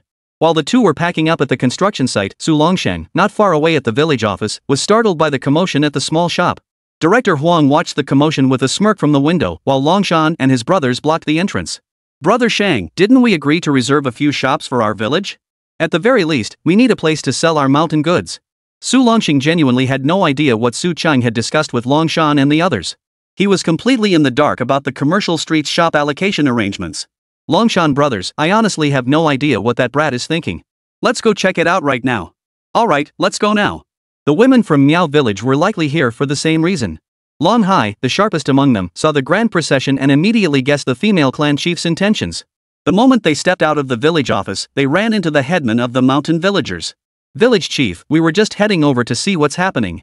The village chief wasn't old, but the lines etched on his face spoke volumes. He nodded to Longshan and flashed a flattering smile at Su Longsheng. Longshan, our village relocated here at your invitation. You can't let us down now. Su Longsheng had no regrets about this matter. At least the mountain folk could settle their village next to Su village. This arrangement not only protected them from wild beasts in the mountains but also provided a much-needed safe haven for these poor souls who had previously roamed the mountains without any security. Why are you saying that, village chief? We've received so much kindness from Brother Shang and the others. Long Hao couldn't stand the village chief disparaging his benefactor and brotherly friend like this. His words were downright rude. Su Longsheng chuckled and gave his straightforward brother a pat on the back. Long Hao, it's not the village chief's fault. If it were me, I'd put my pride aside too to secure more benefits for the village. This concerns the future of the entire community. With Su Longsheng's understanding, the embarrassment on the village chief's face finally began to fade. When the group arrived at the small shop, they saw men and women in the courtyard already eating and drinking. Long Shan, ever the lively one, quickly joined them. Only Long Hai and Long Hao followed the village chief and Su Longsheng into the small shop, where only Su Chang and the female clan chief were drinking tea. You youngster, you were right after all. Fine, you really are prescient. Seeing them arrive, the female clan chief laughed heartily. She first greeted Su Longsheng, but when her gaze fell upon Long Hao and the others, her eyes turned less than friendly. This was the matriarch of the Miao village, who had come to discuss the shop matter. Su Chang made no attempt to hide anything. He knew the female clan chief's grand arrival would inevitably stir up the villagers of the mountain hamlet. The village chief of the mountain villagers nodded to them, plopping down onto the chair Long Hao pulled out for him. We're here to discuss that very matter.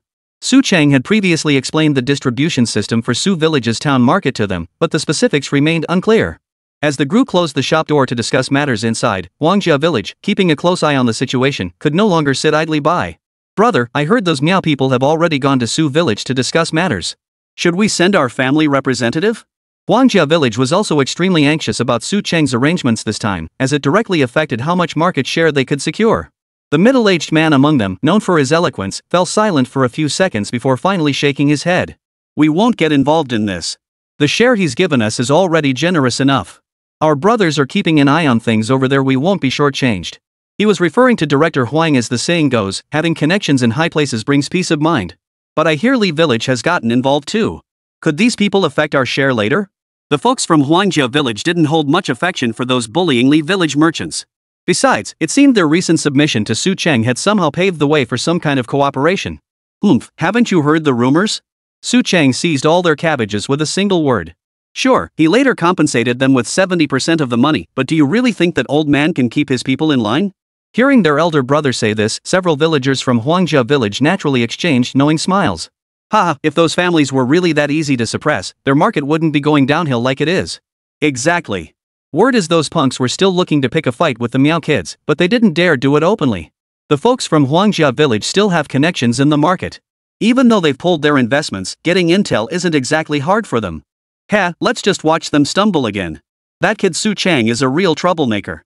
The words of the middle-aged man in charge resonated deeply with the others. That Su Chang kid was truly an enigma to them. At the very least, his bizarre supply and distribution channels hinted at some powerful connections. Word is the township office is discussing this too, and it's even involved the Agricultural Science Academy. This has blown up big, everyone's gonna want to get involved. So it's best we stay out of sight for now. Understood, boss. Chapter 207, Comprehensive Reform. The villagers of Huangjia village were debating the changes unfolding in Sujia village. Just as they said, at the township office, Zhang Shanghua was also persuading several cadres at the office. Comrades, Su village has set an example for us. They didn't wait or rely on others, they achieved results through their collective strength. We should support this initiative. In the meeting room, the other cadres remained silent. Who didn't know that Su village had become the calling card of their small region? Especially now that the biogas digester was operational and had already been reported to the county leaders. Township chief, we have no objection to this matter. But we're already involved in the pickle factory you mentioned, why add a garment factory now? Isn't Su Chang getting a bit too ambitious? The credit union leader was genuinely headache-inducing at this moment. He wasn't worried about recovering the loans he'd issued, at least the township shares were held in trust by the credit union. But what the hell was this garment factory business? When Zhang Shanghua returned from Su village and pulled this stunt, it scared everyone who heard about it. I'm just giving you a heads up about this. After all, Su Chang said he's heading south to scout things out first. But I reckon if he actually pulls it off, your credit union will have to put in some serious effort. The credit union director was speechless. A township chief demanding money out of the blue. If it weren't for that pickle factory project approved by higher authorities, he'd risk losing his job if he'd agreed to the loan on his own. Especially now, with the reform storm yet to sweep across the entire southwest region like it has in the south, and with no clear stance on policy matters, no one dared to make arbitrary decisions. The other officials exchanged glances. They were inclined to approve another factory. After all, it concerned local livelihoods and was a positive development. But just as the credit union director feared, the response here was indeed slow, and they truly dared not act recklessly. Comrades, you've all started using the radios purchased from Su Chang. By now, you must know from daily news reports that sweeping reforms are underway nationwide. We can't afford to wait any longer. Zhang Shanghua was earnestly trying to persuade these old-fashioned minds, but clearly, these seasoned veterans remained completely unmoved. When he returned to the office, the deputy township chief entered with his assistant. Chief, what if we go back to Su village and confirm things with Su Chang? These young cadres, all promoted by Zhang Shanghua himself, were brimming with drive to get things done. It's useless. Su Chang has already laid out his plans. Even without our township's involvement, he could likely pull it off on his own. It might just take a bit longer. The township support was now largely irrelevant to Su Chang. After all, he's already past the stage of primitive accumulation. That won't do. If he pulls it off single-handedly, we'll be the ones taking the fall. We'll face even more criticism then. What are those old-timers thinking? The deputy township head was clearly seething with indignation at this point. It must be said, these young cadres possess remarkable drive. Yet their planning remains somewhat incomplete. Veteran comrades were naturally conservative, but conservatism had its merits. During his time as township chief, Zhang Shanghua had come to understand the basic situation of this small township. It could be said that it lacked distinctive economic features for development. Under these circumstances, preventing the town's villages from falling too far behind other regions was already the best the veteran officials could manage. Let's wait a bit longer. I expect word from the Agricultural Science Institute should arrive soon. Before he could finish speaking, the phone on the table suddenly rang. Hello, this is Zhang Xiang. Before he could identify himself, an excited voice burst out from the other end. Really? That's fantastic. I'll call a meeting immediately and announce this news right away. A look of wild joy spread across his face. Now the deputy township chief and the young cadres behind him were all buzzing with excitement. Get those old hands back here immediately. There's been a notice from above. Hurry. After the meeting, I'm heading to Sujia village. This time, we're definitely securing the entire factory project. While Zhang Shanghua sprang into action, in a residential building somewhere in the southwest, the old engineer staring at his Haitang brand color TV couldn't help but sigh. No, I can't let this go. I must find out exactly where these picture tubes are being produced and whether mass production is truly feasible. Grandpa, should I go ask first? Chen Wenchuan hadn't expected his retired engineer grandfather to be so fixated on the color TV bought from Su Chang. First, he had his uncle inquire everywhere about the brand of the color TV. Later, upon hearing it was produced in Magic City, he had friends there look into it. But all his efforts had yielded nothing, leaving the old engineer nearly sleepless and restless. The television before him had been disassembled several times and reassembled again. Each time he took it apart, Grandpa would sigh deeply at the sight of that massive picture tube. No, this time I'll go myself. I just want to ask that young man face to face, who exactly produced this picture tube technology that rivals surpasses the Japanese? The old man's hand now caressed the color TV he'd taken apart so many times, his touch as gentle as if he were stroking his lover. Is it really that impressive? I don't see Su Chang having that kind of capability. Probably the credit goes to the supply teams behind him, right? Su Chang certainly doesn't come across as a researcher, he's purely a businessman. Chen Wenchuan was confident in his assessment. Seeing his grandson's expression, the old man smiled and said, whether he has that ability or not doesn't matter. What's crucial is that this technology absolutely cannot leak out. In fact, this technology could open up significant opportunities for foreign exchange inflows. Foreign exchange? In this era, that word held an almost magical allure. For the entire nation and its people, this foreign currency was desperately needed. Understood, grandfather. I'll arrange a trip to Sioux Village immediately. Watching his grandson rush out, the old man once again stroked the color telephone on the table and muttered to himself, no matter where you come from, if you can make this technology work, I'll risk my old life to push you to the central government and shut up those fools who only know how to yell about buying instead of building. Chapter 208 suddenly matured. The policy had finally been clarified. The news was delivered urgently by the postman from the township office, who pedaled his bicycle until it smoked to bring it to Su Chang. At first, Su Longsheng, the village chief of Shanmin village, and the Miao clan chieftain were utterly baffled. But within seconds, they snapped to attention.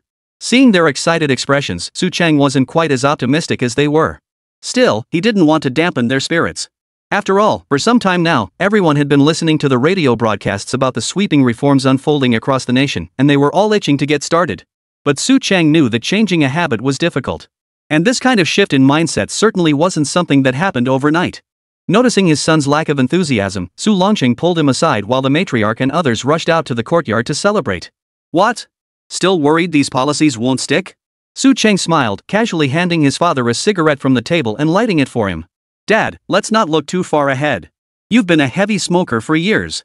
If you were told to quit cold turkey, could you handle it? Su Longsheng was just about to take a deep drag. But upon hearing his son's words, he froze in place. Right.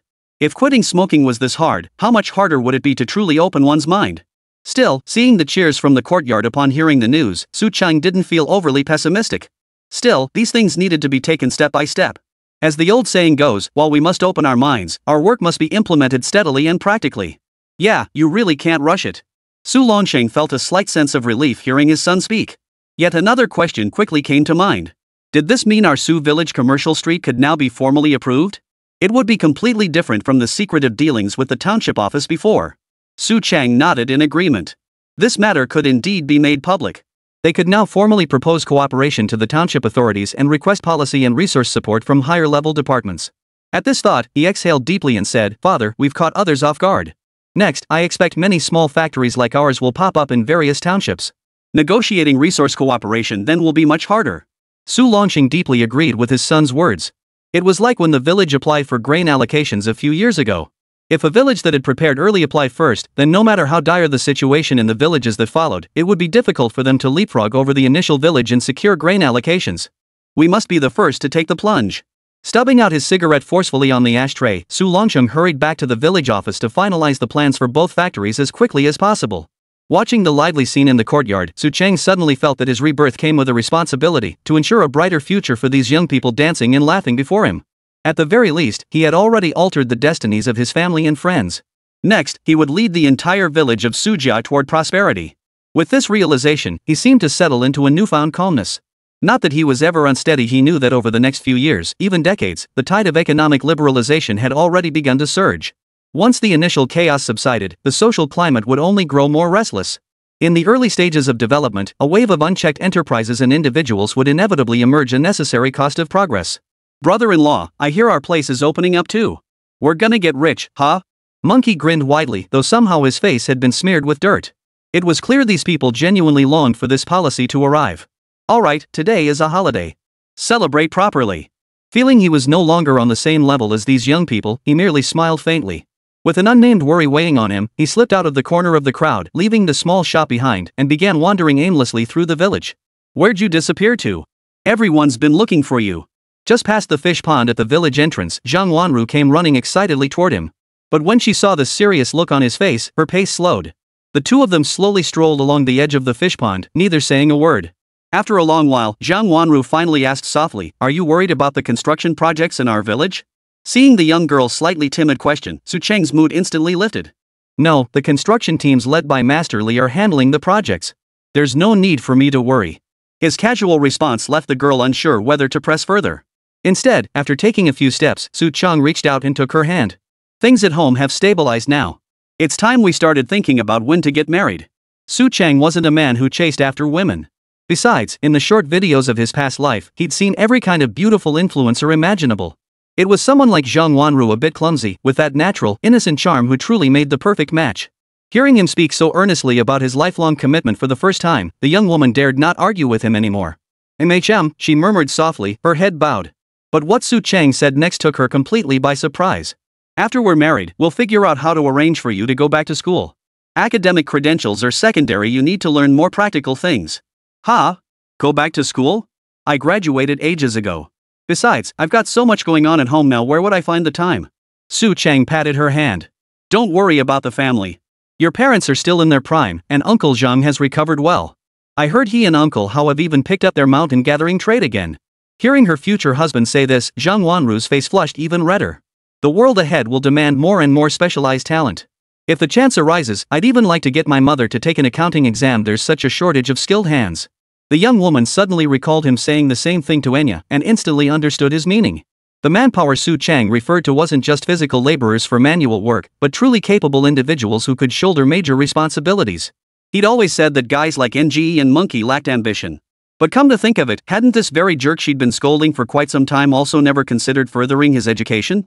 If you go back to school, then I'll go too. If you don't, then I won't either. Zhang Wanru's words made Su Chang's footsteps falter. Then he nodded firmly. Alright, let's go back to school together. Chapter 209, A Bucket of Cold Water. Su Chang's family dinner was just him and his mother. Su Longshun was still at the village office meeting. This major news had indeed rattled this man with no prior experience in public office. Mom, I'll bring Dad his meal later. I expect their meeting will run late tonight. It's rare that representatives from both Mountain Village and Miao Village are present. They should discuss matters thoroughly. During this period, not only had the entire Su village pulled together as one, they had also united the newly relocated Mountain Folk Village and the Miao Village, with whom they had long maintained cooperative ties. It could be said that the combined strength of these three villages was now sufficient to dominate the surrounding settlements. Of course, this was merely a description of their momentum.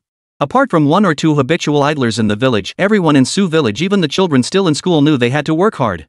No one had time to flex their muscles against outsiders. Especially the elementary school kids. Lately, they'd been following Su Chang to the river each morning to practice swimming. After their training, they'd head off to school in groups. They knew that if they worked hard to meet Uncle Su Chang's expectations, they'd be rewarded with snacks from the village store. When he arrived at the village office with a hearty dinner, the meeting room was already filled with smoke. A dozen or so heavy smokers were puffing away at full throttle. Even the occasional cough didn't seem to bother them, they showed no sign of disliking secondhand smoke. Speechless, he pushed open the conference room door, only to find it propped open with a wooden stick. Under everyone's gaze, he threw open all the windows. Fanning his nose, Su Chang rolled his eyes at the group. Now is the time for everyone to strive hard. If you don't want to die young, cut back on secondhand smoke from now on. His words proved effective. The elderly men twisting their hookahs in the conference room all extinguished their incense sticks. Su Longsheng shot his son a glance, muttered a playful scolding, typical, and casually stubbed out his own cigarette. Only the female clan chief took a deep drag from her hookah before slowly extinguishing her cigarette. Qingzai, what benefits do you think this new policy from the township will bring us? The matriarch's words drew everyone's attention to Su Chang. Su Chang set down his food and shook his head helplessly. I don't know how much benefit there will be. But I do know that restrictions, or rather, guiding principles, will likely follow soon. His words stunned everyone present. That can't be right. The policy clearly calls for emancipating our minds and striving to be models. They wouldn't backtrack, would they? Several village cadres who understood the policies began to doubt what they'd heard. Su Chang scanned the assembled uncles and aunts, exhaling a long breath. Forget the rest. Just take the recent implementation of the contract responsibility system. Think back, didn't we run into plenty of problems then? Didn't we need clear directives from above to resolve them? The moment this issue was raised, the expressions on several village cadres' faces darkened noticeably.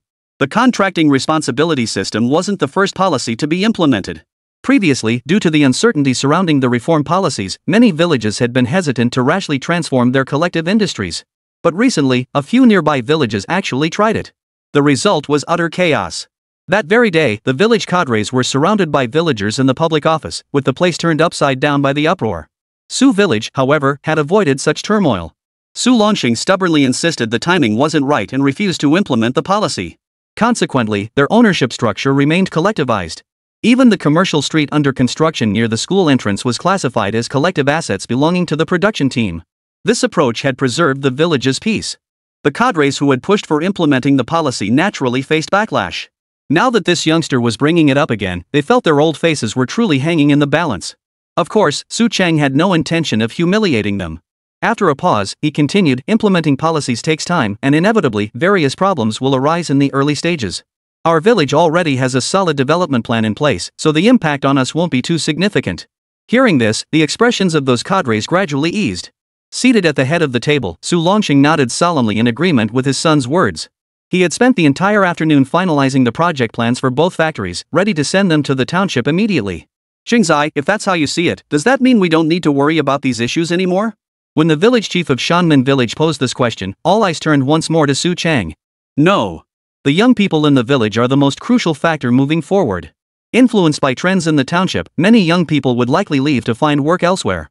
Su Chang was stating a fact one he'd personally witnessed in the past. But conditions in Su village had changed now. Life was gradually improving, and he couldn't be certain such a situation would recur. The village officials, fellow villagers of Su village, deeply resonated with his words. Yes, lately there had been more and more local hoodlums in the township. Even in the market over there, turf wars and fights had begun to break out. You're telling me? I heard the officers from the township police station have been staking out the area day and night. This chaos is bound to continue for a while. As several Su village officials chattered away about the township's troubles, the matriarch of Miao village snorted coldly. They're all useless. They can't even beat our village's young men, yet they dare cause trouble over there? Such a bold statement instantly silenced the lively chatter of the others. Chief, we're business people now. Harmony is paramount. Su Chang silently reminded the combative matriarch, who reluctantly shut her mouth. It's precisely this restless atmosphere that makes me wonder what changes will come to the village next. If all our young people leave, we'll have to consider bringing in workers from other villages. They dare? Not even us old folks dared venture out. Whoever tries will have their legs broken. The village officials immediately pledged their word, which caught Su Chang off guard. This whole mess. When the time comes, my peers in the village will surely blame me for stirring things up. But seeing the righteous indignation on each elder's face, he swallowed those words. Fine, let them blame me. At least when I get them all into the factory as workers, I'll have done right by them. Chapter 210, Time for School. As Su Chang arrived with dinner, the families of other cadres had also prepared meals for them. Even the children from the village chief's family in the mountain village brought him dinner. The Miao family village chief went so far as to have his own children prepare a large pot of sour fish soup for everyone to share. While eating, they discussed how to prepare for the impact of this open-door policy. The school's built now, Su Chang said. While we arrange for the children to attend, we must also start night classes for the adults. Su Chang's words made everyone who had been eating stop in their tracks. Chang, are we really going to start night classes? But finding teachers for night classes won't be easy. Several officials weren't opposed to the night school, but in this day and age, qualified teachers for such programs were indeed few and far between. Even the elementary school teachers had to repeatedly appeal to higher authorities in the township before they could barely secure 2 recent graduates. Su Chang's stance on this matter was unwavering. Uncle, in the next few years, even the next decade, the one who commands talent will command the world. Without looking too far ahead, just consider the garment factory we're establishing. Do you think anyone would dare manage it if we set it up now? Several cadres had heard Su Longxing's report about the garment factory. They'd also heard it would use fabric imported from the south by foreigners sounding quite high-end. Hearing this, the matriarch of the Miao village eagerly chimed in. Chang, if you're opening a night school, I want to enroll too. I can't let you young folks leave me too far behind. Knowledge determines destiny. This principle holds profound significance for the entire nation and its people. It was precisely this attitude of lifelong learning, embodied by the matriarch, that truly commanded Su Chang's profound respect. Chief, I'll reserve a few spots for you. I hope your village can truly cultivate some outstanding talents. Enya, that young girl, shows remarkable potential. Once her eyes are healed, I think you should nurture her. Speaking of which, Su Chang couldn't help but think of the young girl at his shop. Such natural talent, if she weren't properly nurtured, it would be a true waste of heaven's gift. Ha! You rascal! If I hadn't known you were already betrothed, I'd have gladly sent our Enya straight to your bedchamber. The matriarch's blunt remark instantly set the entire room roaring with laughter. Su Chang bowed his hands in a gesture of surrender. She grasps business concepts remarkably fast. If possible, I plan to hand over the garment factory to her to gain experience once her eyes are healed. Whoa! Everyone sucked in their breath upon hearing this. They still didn't know how much the garment factory would require in investment, but judging by the pickle factory's investment alone, they all knew this garment factory wouldn't be any less expensive. You trust my little girl that much? The matriarch, noticing Su Chang's evident regard for Enya, grew serious. Chief, our village doesn't have many talented people. Forget about formal education, we've got one who studied hard but turned out to be a bit of a blockhead. But when it comes to negotiating good prices with the villagers who supply me, this young lady deserves all the credit. Besides, Engo's temperament makes him less effective at business development than our mother's association. Yet with Enya's assistance, he managed to secure business from several neighboring villages away from the Mothers Association. Hearing Su Cheng's words, the female clan chief once again elevated Enya's business acumen to a new level. The cadres present understood how rare such talent was. It seemed Su Cheng already had solid plans for the 2 future factories. Su Cheng scanned the expressions of everyone present and continued, "As for the night school teachers, I plan to seek assistance from the Agricultural Science Institute and also inquire at the normal school." The normal school referred to the vocational college where several elderly gentlemen had previously intervened on behalf of student Su Wenbin. Hearing this, several cadres immediately voiced their opposition. "Cheng, we have no objection to you reaching out to the Agricultural Science Academy. Comrade Xia has been quite helpful to our village lately. But we're not keen on you approaching those old men who came looking for trouble." Exactly. That kid Su Wenbin couldn't even control his own father. What kind of teachers do you expect from a school that produces students like that? The cadres still vividly remembered the last time villagers had surrounded those teachers. Su Cheng listened silently as they spoke. Only after they finished speaking did he shrug and say, "Uncle, the most advanced education we have here is the normal school. Do you really think teachers from the county would come here? Besides, they didn't cause us any trouble when they first came, did they? Didn't they expel Su Wenbin from school and remove him from the student registry? We can't be so petty." With Su Cheng's words, the Su family village cadres present quickly calmed down. "Fine, you handle this. If the night school really gets started, the young folks in our village absolutely must attend. Whoever skips it will break their legs." Su Cheng stared speechlessly at these old men who specialized in targeting the younger generation's legs, their fervor when it came to disciplining children. Then he glanced at his father's eyes, which seemed to glow when fixed on him. He suspected the old man was just biding his time to give him a good thrashing too. "Ahem. Let's settle this for now. Everyone, let's eat first. Afterwards, you can discuss the factory's distribution and staffing issues. I won't disturb you." Su Cheng had no desire to meddle in such adult affairs. Just as he had no desire to get involved in the troubles between Zhang Shangua and the township office, he always understood his place clearly. Stepping out of the village office, he hadn't taken 2 steps before spotting Long Hao and Long Shan waving him over. "Cheng, over here." Their slightly furtive demeanor instantly piqued Su Cheng's curiosity. These 2 old uncles might not know much else, but when it came to mountain hunting, they were the best. "We found that tigress, she's got 2 cubs that have grown quite a bit already." Long Hao's words instantly energized Su Cheng. This wasn't his first tiger hunt, and this tigress had a personal grudge against him. "Really? Should we go now?"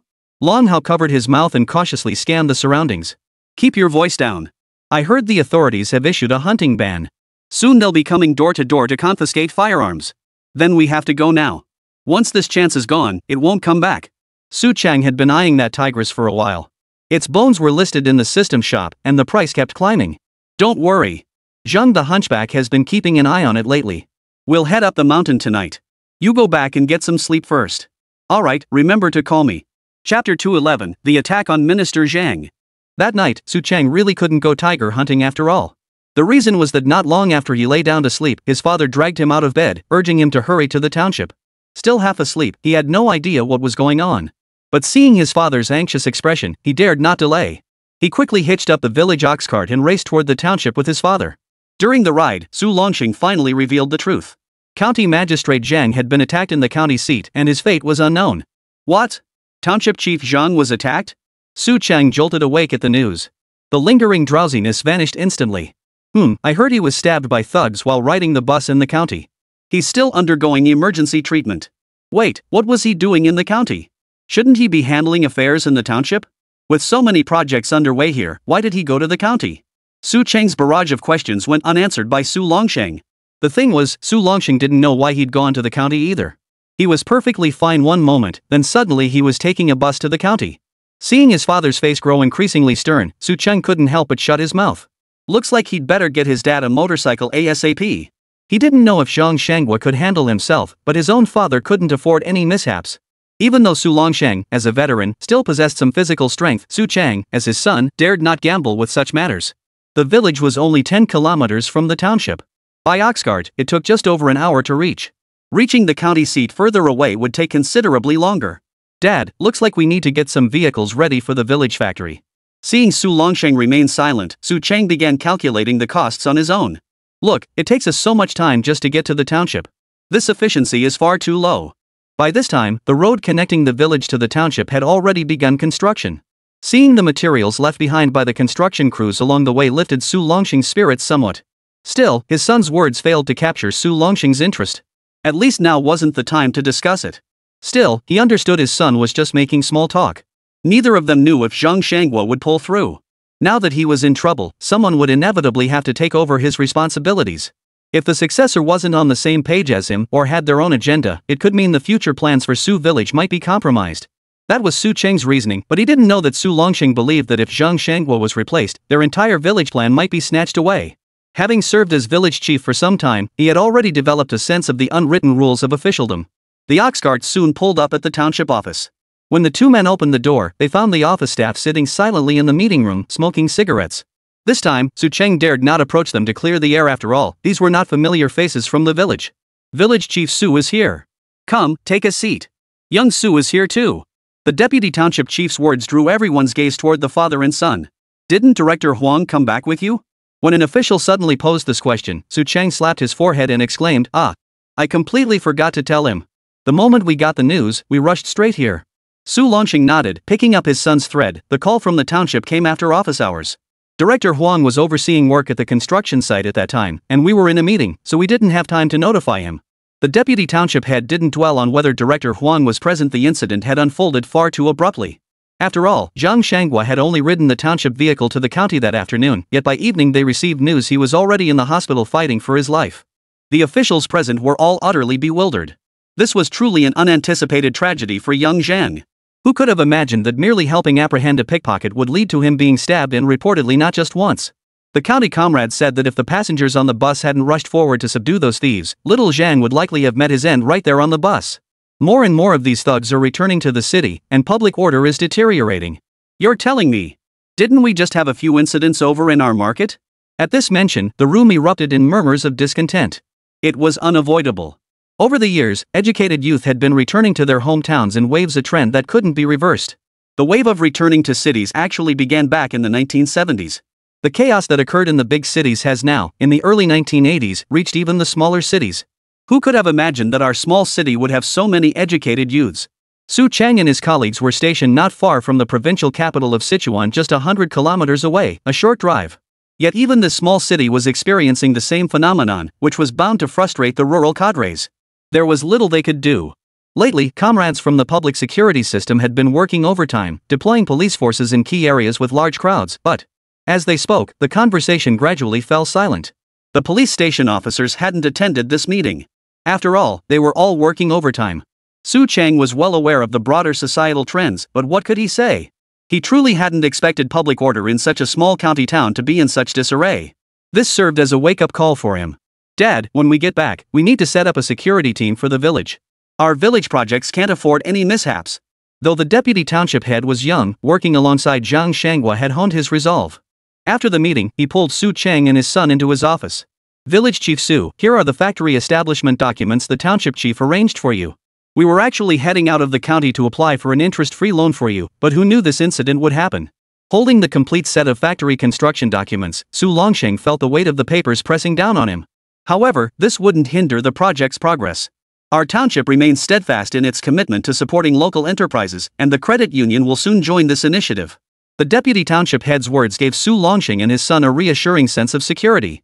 Before leaving, the deputy township head specifically reminded them, "While we don't know who the higher-ups will assign to replace Township Chief Zhang, I suggest you get the project up and running as soon as possible. Better safe than sorry." This advice was an exceptionally timely reminder. No one could predict whether the new township chief would support these projects. Understood. We'll get things moving immediately upon returning. Chapter 212, The Outside World. On the way back, neither Su Cheng nor his father spoke. By now, Su Cheng had already begun to envision the ripples this incident would send through both the township and county governments. "Father, we must focus all our efforts on getting those two factories up and running. We might even need to put the school store project on hold for now." "Yes, that makes sense. Once Township Chief Zhang recovers, we should go visit him at the county office." Zhang Shangwa had truly gone above and beyond for Su Village, traveling all the way to the county seat to secure the best possible conditions for their factories. Now he lay hospitalized, and both father and son felt a pang of guilt. "Regarding the security team you mentioned, I think it's best to have Uncle Zhang organize it. The mountain villagers have able-bodied men. Let them handle security for these factories. Mountain folk are skilled hunters. Such armed forces should be sufficient to prevent thugs from entering the village. We should also see if Uncle Xia can procure some weapons for us. I hear firearms are being confiscated everywhere now." Since they're in the transport business, they should have access to better gear. Xia Yaozong's transport team is indeed operational by now. Given the sensitive nature of their work, they should have access to superior and more compliant weapons. Well, at least we haven't received any such directives yet, so firearms can still be equipped. Su Longxing wasn't one to shy away from trouble. As long as policies didn't explicitly forbid it, he intended to push the boundaries to the limit. Speaking of Zhang Tuozi, Su Cheng suddenly remembered their evening arrangement. Uncle Zhang had reportedly been holed up in the mountains for days now, keeping a close watch on that tigress. Su Cheng's words made Su Longxing furious. What was he thinking, dwelling on those beasts in the mountains at a time like this? His anger seemed somewhat unwarranted. Not only was Zhang Tuozi a hunter by trade, but chasing mountain game was his primary occupation. Even if he weren't a hunter, he had no official duties in the village. Wasn't he free to go up the mountain or not? But at this moment, Su Cheng didn't want to cross his father's bad luck, so he kept his mouth shut. Fortunately, Su Longxing seemed to realize his sudden outburst was unreasonable. After yelling once, he let out another long sigh. Uncle Zhang has only ever had one daughter, Wanru. Now that she's preparing to start her own family, I suppose he's finally relaxed. Speaking of which, Su Longxing suddenly remembered his son's marriage. By the way, when are you and Wanru planning to tie the knot? Su Cheng hadn't expected the topic to shift so abruptly. One moment they were discussing his future father-in-law, and the next it had somehow landed squarely on his own shoulders. Shouldn't this be decided by your parents? Why are you shifting the responsibility onto me? His words infuriated Su Longxing, who slapped his son across the face. After a moment's thought, he decided to go back and discuss it with old Zhang to make a final decision. Alright, I'll finalize this with old Zhang as soon as possible. Better sooner than later. No one knows how the policies might change next. This was impossible to counter. The policies Su Longxing referred to weren't about Su Cheng's marriage at all, but about the development of the entire Su village, and even the whole of southwest China. What they didn't know was that Zhang Shanghua's incident had indeed sent shockwaves through the entire county, even reaching the provincial capital. It was said that an investigation team had rushed over that very night and rounded up all the thugs who had been pickpocketing on the bus. A state official being stabbed. Such an incident could be either minor or major. The deteriorating public security had indeed caused significant unease among the people, prompting the launch of a vigorous special campaign to crack down on criminal activities. That very night, upon returning home, Su Longxing, disregarding the late hour, roused all the village cadres and briefed them on the incident. Learning that Township Chief Zhang had been attacked, the village cadres were all startled. Damn it, just the day before yesterday he was full of life, painting rosy pictures for us. How did this happen? The village chief was right, things were chaotic out there, and our village needed to mobilize its security team too. Exactly. We must organize mountain guides like Zhang the Hunchback. With more outsiders coming to our village, this responsibility can't wait. The village's arrangements were naturally the most urgent. Both construction and security needs took top priority. The next day, before Zhang the Hunchback could even complain about being forcibly recalled, he was appointed captain of the Su village security team. What's going on? He accepted the village committee's appointment with a bewildered expression. Su Longxing impatiently dragged him into the office and explained the situation at length before he finally understood. Had the outside world really changed so much? He'd truly been wandering the mountains all this time, and the changes in the outside world were hard to accept. Hurry over to Longhao's village and recruit some able-bodied young men. Our village's security will depend entirely on you lot. Got any weapons? Firearms were a hunter's best weapon, but Zhang Tuozi remained highly wary of them. After all, it was a banned weapon of mass destruction. If someone reported it, he'd be in big trouble. I'll figure something out. If need be, I'll consult with the old public security officer in the township to see what alternative tools we can use. With Su Longxing's promise secured, Zhang Tuozi readily accepted this new task. Oh, and that tigress left with her 2 cubs. Looks like we won't have any top-tier beasts in these woods for a while. I knew Zhang Tuozi was keeping an eye on that beast, but I never expected them to retreat. Well, that's fine. Everyone's eager to make money now, and with those beasts gone, our safety is somewhat assured. The grudge between the tigress and their village, even between her and the father-son pair, dissolved into thin air with their departure. At that moment, Long Hao was in the small shop listening to Su Chun lay out future plans. Uncle Hao, if you can keep supplying mountain produce, get as much as you can to me. Once our pickle factory and garment factory start up, your village will likely be short-handed. Su Cheng's words even got Long Hao excited. Since the villagers had descended from the mountains, their daily lives had become considerably more convenient, but their avenues for earning money had undeniably diminished. Therefore, they continued to collaborate with Su Cheng on the mountain produce business, where rare herbs could fetch decent prices. But factory work? That was the greatest hope the village elders held for the younger generation.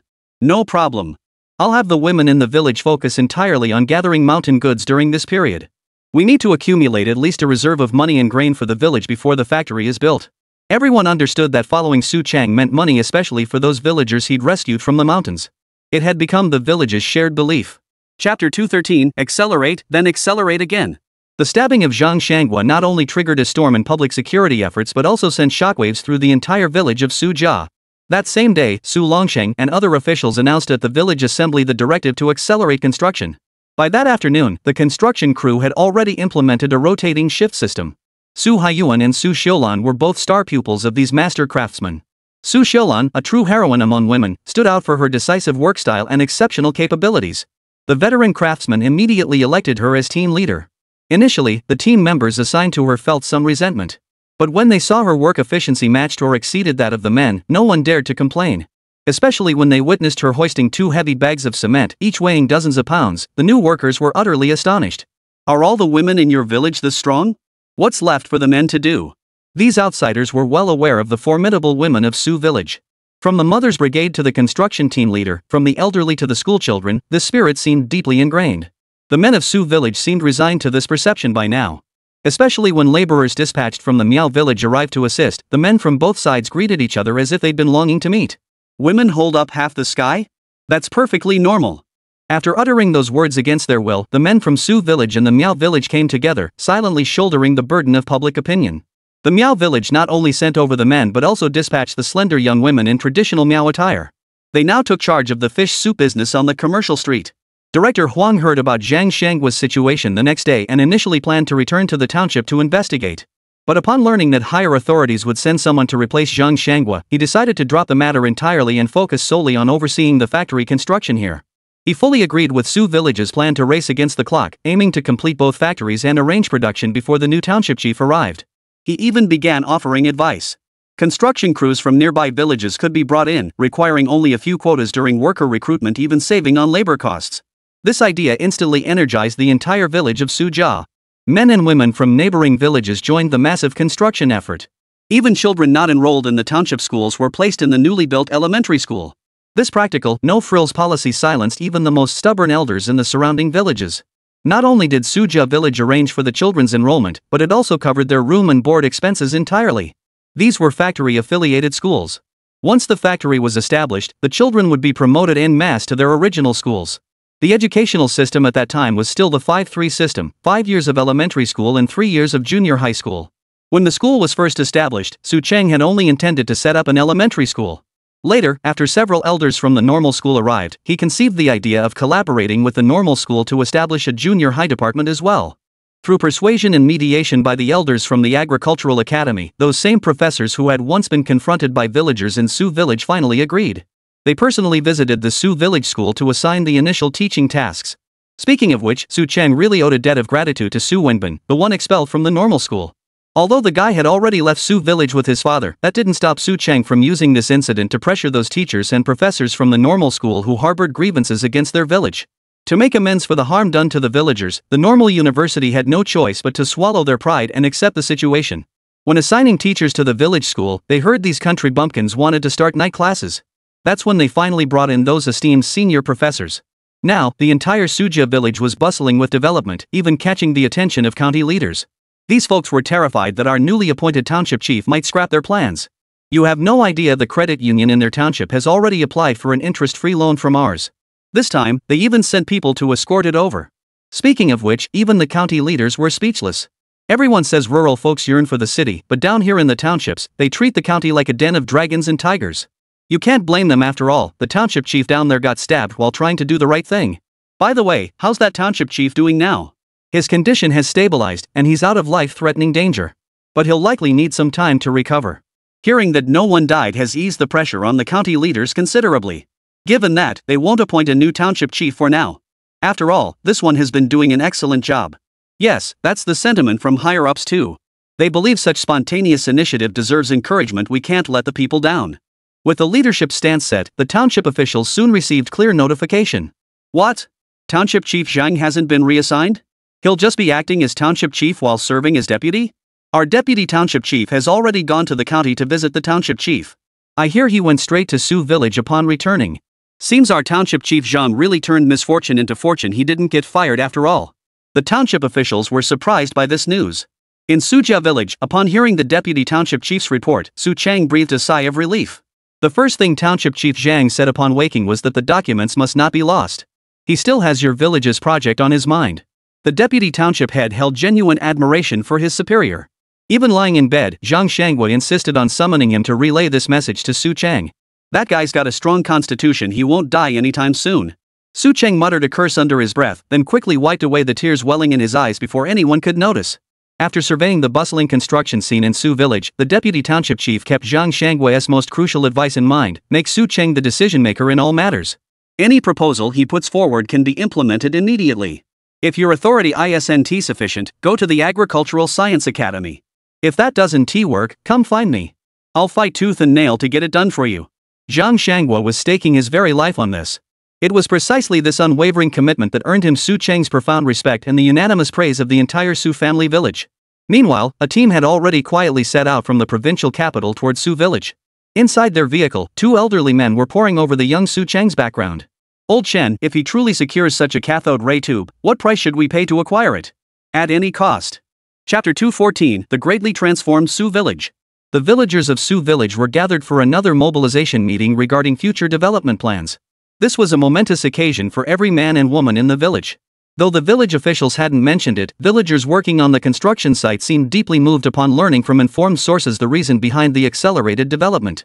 Township Chief Zhang is a good man, giving our village so many favors. In this world, good people tend to get pushed around. We used to be honest and hard-working folks too, yet Su Dequan and his family took advantage of us for so long. That's spot on. But some villagers disagreed with this view. Honest my ass. You just didn't have the guts to stand up to Su Dequan. If our village chief hadn't stepped in, we'd still be under their thumb, letting them lord it over us. The speaker was, of course, a staunch supporter of Su Longsheng. People like Pockmark seemed convinced that the villagers' weakness was precisely what allowed scoundrels like Su Dequan to run rampant. Who dares fight the authorities? Pockface, you talk big when you're sitting pretty. Exactly. If you're so brave, why didn't you speak up back then? Just as Ma Zi was about to retort, Su Longsheng gave the fellow a sharp pat on the head. Only then did everyone notice their village chief had arrived at the construction site unnoticed. Enough with the complaints. What's done is done, no point dwelling on it now.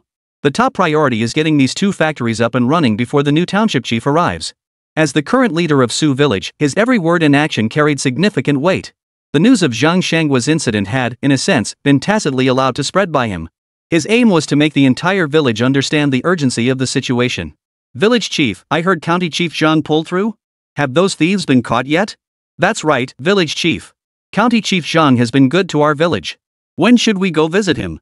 Zhang Shangwei's tangible support for Sujayakan had earned the villagers' respect, which is why they felt so sorry for him. We'll have to address this after we finish our current tasks here. After all, we don't know who will take his place yet.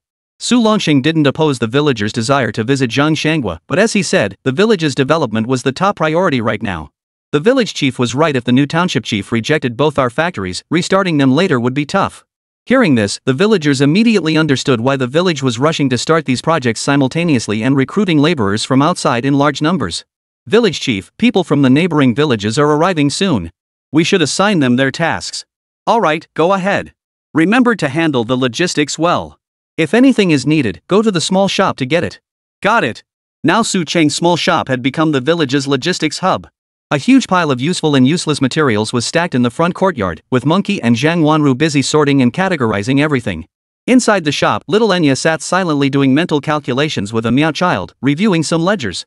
This was another training task Su Chang had assigned her. Boss, our current supplies are at capacity. We should have enough to last until the first phase of the project is completed.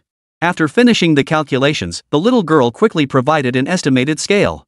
Beside her, the child she had selected from the Miao village blinked wide-eyed, stunned by the enormous figure. Such a sum was beyond the wildest dreams of nearly everyone in the village. Su Chang glanced at the startled Miao child, her slightly yellowish hair, and smiled. Let's leave it at that for now. Some of these supplies were borrowed from nearby villages. We'll account for them in their labor records later, so the books won't get messy. Understood. I already have a clear mental record of each village's accounts. Enya's eyesight was poor, but her mental arithmetic was first-rate. Sometimes even Su Chang found the little girl's abilities frighteningly impressive. Outside Su village, a crowd of outsiders had gathered, undergoing inspections by the newly formed security team led by Zhang Tuozi. Zhang Tuozi, are you planning to surround the entire village? Some recognized Zhang Tuozi, who rarely stayed in the village, and grew visibly tense upon seeing the weapons in their hands. We're not cordoning it off. We just need to check if you're from outside the village. Things have been too chaotic lately. I heard Township Chief Zhang was stabbed. Zhang Tuozi thrust his large knife into the ground, scanned the unfamiliar faces of the outsiders, and bellowed, I don't care which village you're from. If you want to work on the construction site, don't cause trouble. Otherwise, don't be afraid we'll come looking for you. His words carried weight. At least the villagers assigned to the construction site nodded in understanding. Check everyone's credentials. Get to work. The security team behind him, composed of mountain villagers and Miao men, began inspecting the village certificates each person produced. These certificates were handwritten by officials from villages collaborating with Suja village, verifying the workers' identities. After letting the group in, Zhang Tuozi spotted another group approaching from afar, and they looked like city folks. Everyone, stay alert. Looks like these are city folks. Alright. The security team bellowed, finally alerting the group that had reached the village entrance. Are they treating us like enemies? The people approaching from the village entrance seemed startled by the sight of the opposing group standing ready for battle. However, when they saw the weapons in those men's hands, their fear subsided somewhat. This time, Zhang Tuo didn't deploy firearms. For one thing, such weapons were rather sensitive at this juncture. It simply wasn't the right time to bring them out. Second, it was the first day, no need for such dramatic displays that might frighten the workers arriving for their shift. Comrade, we're here to see Comrade Su Chang. A young man stepped forward from the approaching group, jogging over to address Zhang Tuozi politely. Captain, this one's been here before. He bought a TV from Qingzai. Someone from the security team recognized the young man, which visibly relieved him. That's right, I came with Township Chief Zhang back then. Chen Wenchuan hurried to confirm his identity, pointing to the line outside and adding, these folks are here to tour your village and buy televisions. Before he could finish, Zhang Tuozi looked puzzled. All here to buy TVs? How many can you possibly carry? You can't just walk out with them. The two older men in the line were visibly annoyed by this remark. Chapter 215, The Big Order.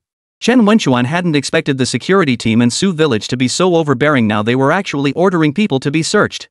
Just as he was about to erupt, the captain who had spoken earlier explained, Town Chief Zhan was stabbed in the city. To guard against criminals, we need to search you.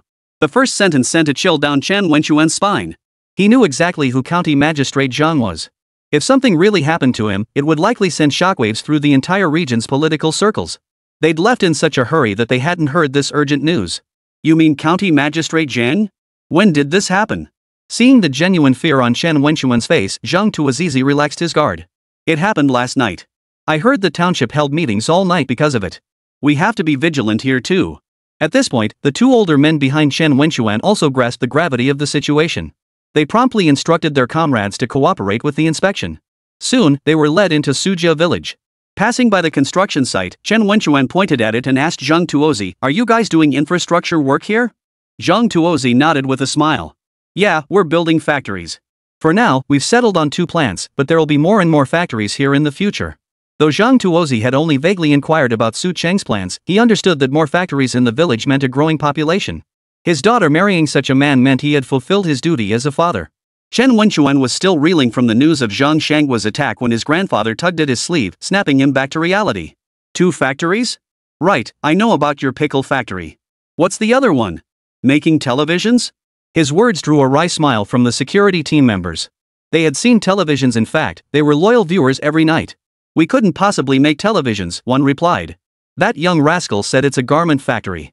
Soon, all the women in our village will work there, and even us young men might get jobs as workers. The 2 older men in the group exchanged puzzled glances. Wait a minute, if you don't make TVs here, then where do you get your TVs? At that remark, Zhang Tuozi immediately grew wary. That's our trade secret. Don't pry.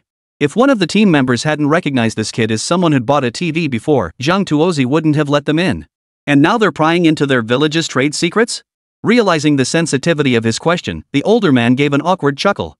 As the group passed through the construction site, they saw many new houses in the village. This left Chen Wenchuan utterly astonished. You struck it rich? Last time we came, your houses weren't even built yet. Before he could finish, several young men from Su village following behind Zhang Tuozi burst into laughter. We took advantage of the construction to spruce up our homes. If we were to tear everything down and rebuild, it'd cost a fortune. They said this, but the pride was evident on their faces. The villagers' incomes had clearly risen. It seemed the young Su Chang we were about to meet was a man with vision. Chen Wenchuan's grandfather, the driving force behind this visit, didn't take offense at the villagers' attitude. Instead, he felt this was the true essence of people's livelihoods. Su Chang never imagined that selling a single TV would actually attract an engineer big shot. Zhang Shangwa had warned him about this unheard of brand being investigated. Presumably, they hadn't found anything, which was why they were now coming to inquire in person. Spotting the young gentleman he'd previously transacted with among the group, he immediately recognized the two elders as the decision-makers. "You've come a long way. Please come in and have a seat." After dismissing the security team, Su Cheng promptly ushered them into the small shop. The sight of the supplies piled in the courtyard made Chen Wenchuan and his group reassess the business acumen of this young man before them. "Mr. Su, we've come to inquire about the status of your televisions." Chen Wenchuan cut straight to the point, eager to accomplish their objective swiftly. But his grandfather pulled him back and he fell silent. "So you must be the engineer Mr. Zhang mentioned? I hear you've been investigating the televisions I sell?" Su Cheng didn't beat around the bush. He already had plans for this matter. If it could facilitate a deal, he wouldn't mind purchasing large quantities of these televisions from the system. The elderly gentleman Su Cheng had addressed smiled and nodded, accepting the tea Su Cheng had brewed for him. He raised his cup in a toast. "That's right. I took apart one of the televisions you sold us and discovered the picture tube technology inside is more advanced than what's currently available in Zairizu. So I was wondering if we could purchase this technology from you." Su Cheng's eyes lit up. Sure enough, this veteran engineer had done his research. However, the system didn't offer this technology for individual sale, which put him in a difficult position. "Sir, it's not that I'm trying to avoid you. It's just that I'm only responsible for sales. If I were to actually acquire this technology, I don't think I have the authority to do so." "Ha?" The implications of this statement were so profound that even the Chen family patriarch struggled to comprehend them. Instead, the younger middle-aged man who had accompanied him spoke up directly, "Only in charge of sales? Could you at least tell us the factory's location?" His tone grew impatient. Clearly, they were after this cathode ray tube technology. "This puts me in a difficult position. I'm only in charge of sales. You're trying to bypass me, and that makes things very complicated." Su Cheng hadn't expected such directness from the other side and could only respond frankly. The man seemed to realize his request was a bit excessive and gave a sheepish smile.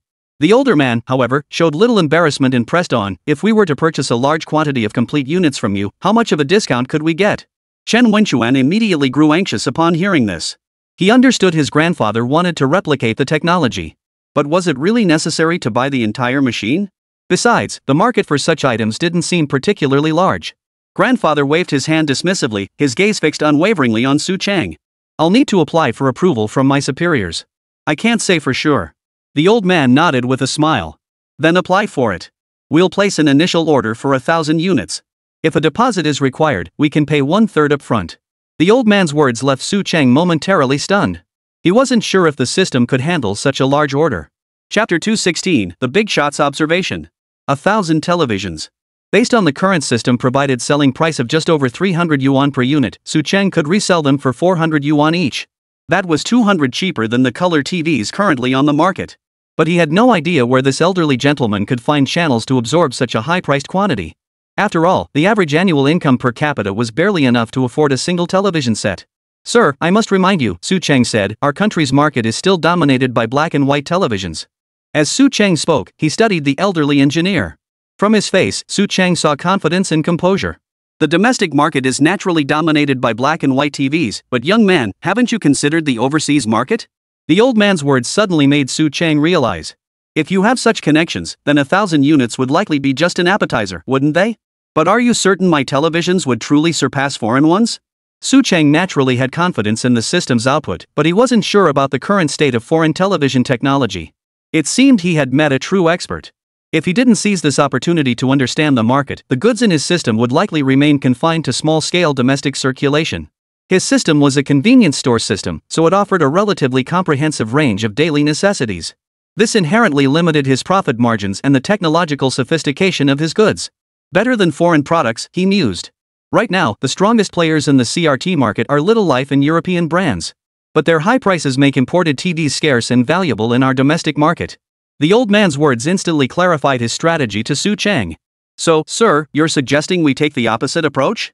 Use products with slightly higher technology to break into their market?"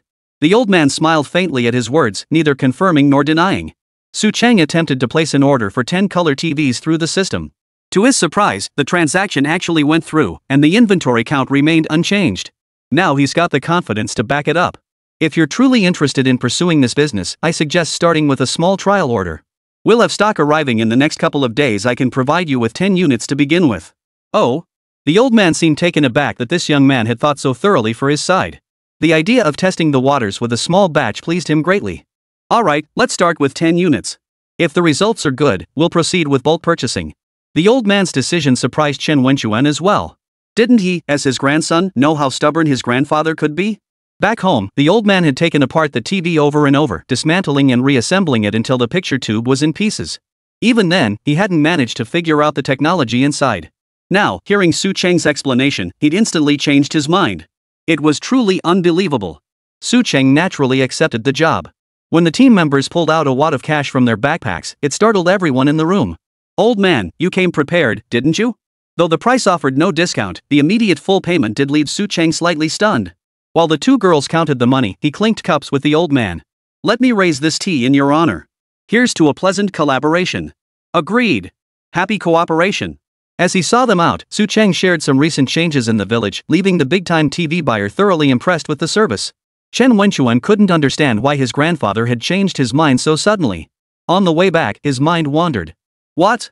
Can't figure out why I changed my mind? Seeing his grandson's puzzled expression, the old man smiled and patted his shoulder. Well, originally we wanted this cathode ray tube technology, but now it's shifted to becoming a distributor. Developing foreign channels isn't any easier than developing research and technology. The grandfather was pleased that his grandson had grasped this insight. The man traveling with them seemed equally surprised that this seemingly reckless youngster could grasp such a point. Old Chen, it seems your grandson has gained some insight after visiting this place several times. Flattered by the compliment, Chen Wenchuan couldn't help but blush. It wasn't that he'd suddenly become enlightened, rather, having listened to his father and grandfather's discussions so often, this insight had come naturally. Compared to Su Cheng, who had just discussed business with his grandfather without batting an eye, there was indeed a significant gap. It was about time he caught on. Realizing this was no small feat. After expressing his admiration, the old man pulled his grandson closer and pointed to the construction site not far from them. See that, he said. They're focusing on light industry now, possibly even non-processed light industrial products. That means they won't be putting their energy into electronics for a long time to come. Chen Wenchuan nodded. The security chief had made it clear earlier it seemed Su Village was indeed planning to focus on light industry going forward. And look at these villagers, they don't seem to have much education. So there's no way this place will produce what we need. The old man's words left the others in his group speechless. They were seeking technical expertise, yet now they could only purchase finished goods. Grandpa, he must have powerful research backing him. This is impossible to investigate. The old man cut off his grandson's next words in one breath. But just as Chen Wenchuan was about to argue further, the man beside the old man patted his shoulder and said, "Did you hear what that kid said? He needs to apply," and the term he used was superior. The old man nodded in agreement. And did you notice? Their village's armed forces aren't weak. That security captain earlier gave me the feeling of being stared at by a predator, a man who's taken lives. Ha! This statement truly startled Chen Wenchuan. After all, he had been standing right beside Zhang Tuozi just moments ago, yet he hadn't been as perceptive as his grandfather. Yeah, your grandpa's right. That man's no ordinary guy. He's probably the bodyguard sent by the so-called higher-ups for that Su kid. If Su Cheng heard this here, he'd probably laugh himself silly. Whether Zhang Tuozi had ever killed anyone, he couldn't say for sure. But he knew his future father-in-law was seething with pent-up rage from being recalled at the last minute, a rage that had festered since he was denied the chance to take down that big shot. So when you negotiate with them next, you'll need to be extra careful. Things have been chaotic lately, and their actions are understandable. Turning his gaze back to the bustling Su village, Chen Wenchuan felt he'd just learned another lesson. Chapter 217, The Teacher Arrives. Su Cheng remained unaware that he had been so highly regarded by the Chen family patriarch. Even if he knew, he likely wouldn't care. A young master like Chen Wenchuan, even with his engineer grandfather, would likely only be a distributor in Su Cheng's business empire. If asked to provide technical support, he'd be willing but unable. But if it came to actually sourcing televisions from him? If there's a profit margin, we'll do it. If not, then there's nothing we can do. Faced with Zhang Wanru's inquiries about the group of city visitors, Su Cheng gave this honest answer. Those city folks are too shady. We shouldn't have much to do with them in the future. The incident with Zhang Shanghua had left the entire convenience store crew harboring some prejudice toward customers from the city. Su Cheng didn't intend to change their minds. He just thought about school starting soon and quickly steered the conversation elsewhere. Hey, have the school teachers arrived yet? Are those old guys in place? They promised to come teach us literacy. At that mention, Monkey perked right up. Brother-in-law, I know.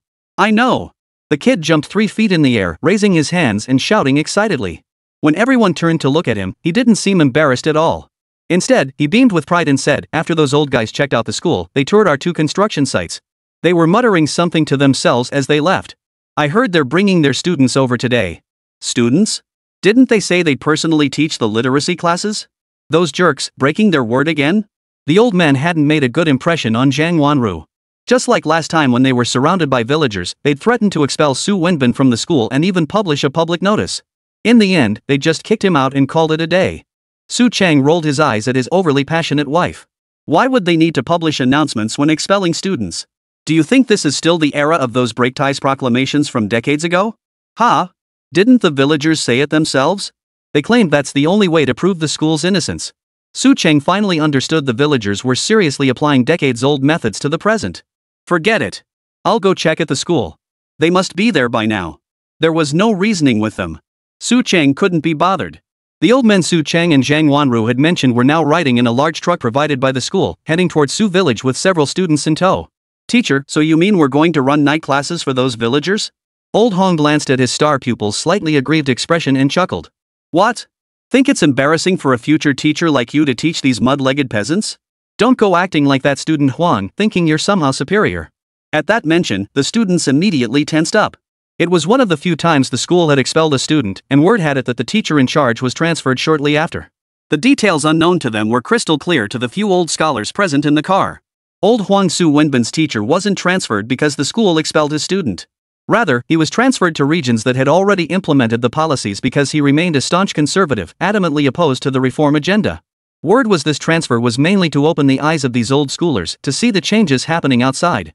Old Hong, of course, had no need for such a transfer. After all, his mindset had shifted rapidly since his last visit home. He had witnessed the changes in Su village firsthand.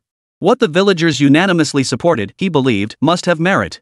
As Su Chung had put it at the time, if the people like something and you don't, who do you think you are? It was precisely because of those words that he spent considerable time inquiring about the regions that had already opened up, observing the effectiveness of their local economic policies and the enthusiasm of their people. So when Su Cheng passed word to the university through the Academy of Agricultural Sciences this time, he immediately brought along several of his favorite students to jump on this bandwagon. The other old scholars likely shared this mindset, each bringing along their own star pupils. This time, the number of participants supporting Su village reached over a dozen. Aside from the 4 old scholars, the rest were young students who should quickly blend in with the villagers. Professor, look! Is that Su village? As the vehicle approached, they saw that the road leading into the village had already begun construction, though it appeared there weren't many professional construction crews involved. They're starting with the road? Compared to the seemingly brand new blue brick houses in the distance, Old Hong was more struck by the road workers watching them pass by on both sides of the road. Were these villagers? Were they building a cement road? Spotting the cement mixing equipment in the distance, the elderly scholars were deeply astonished. After all, cement was no cheap commodity at this time, and such building materials were typically reserved for constructing houses.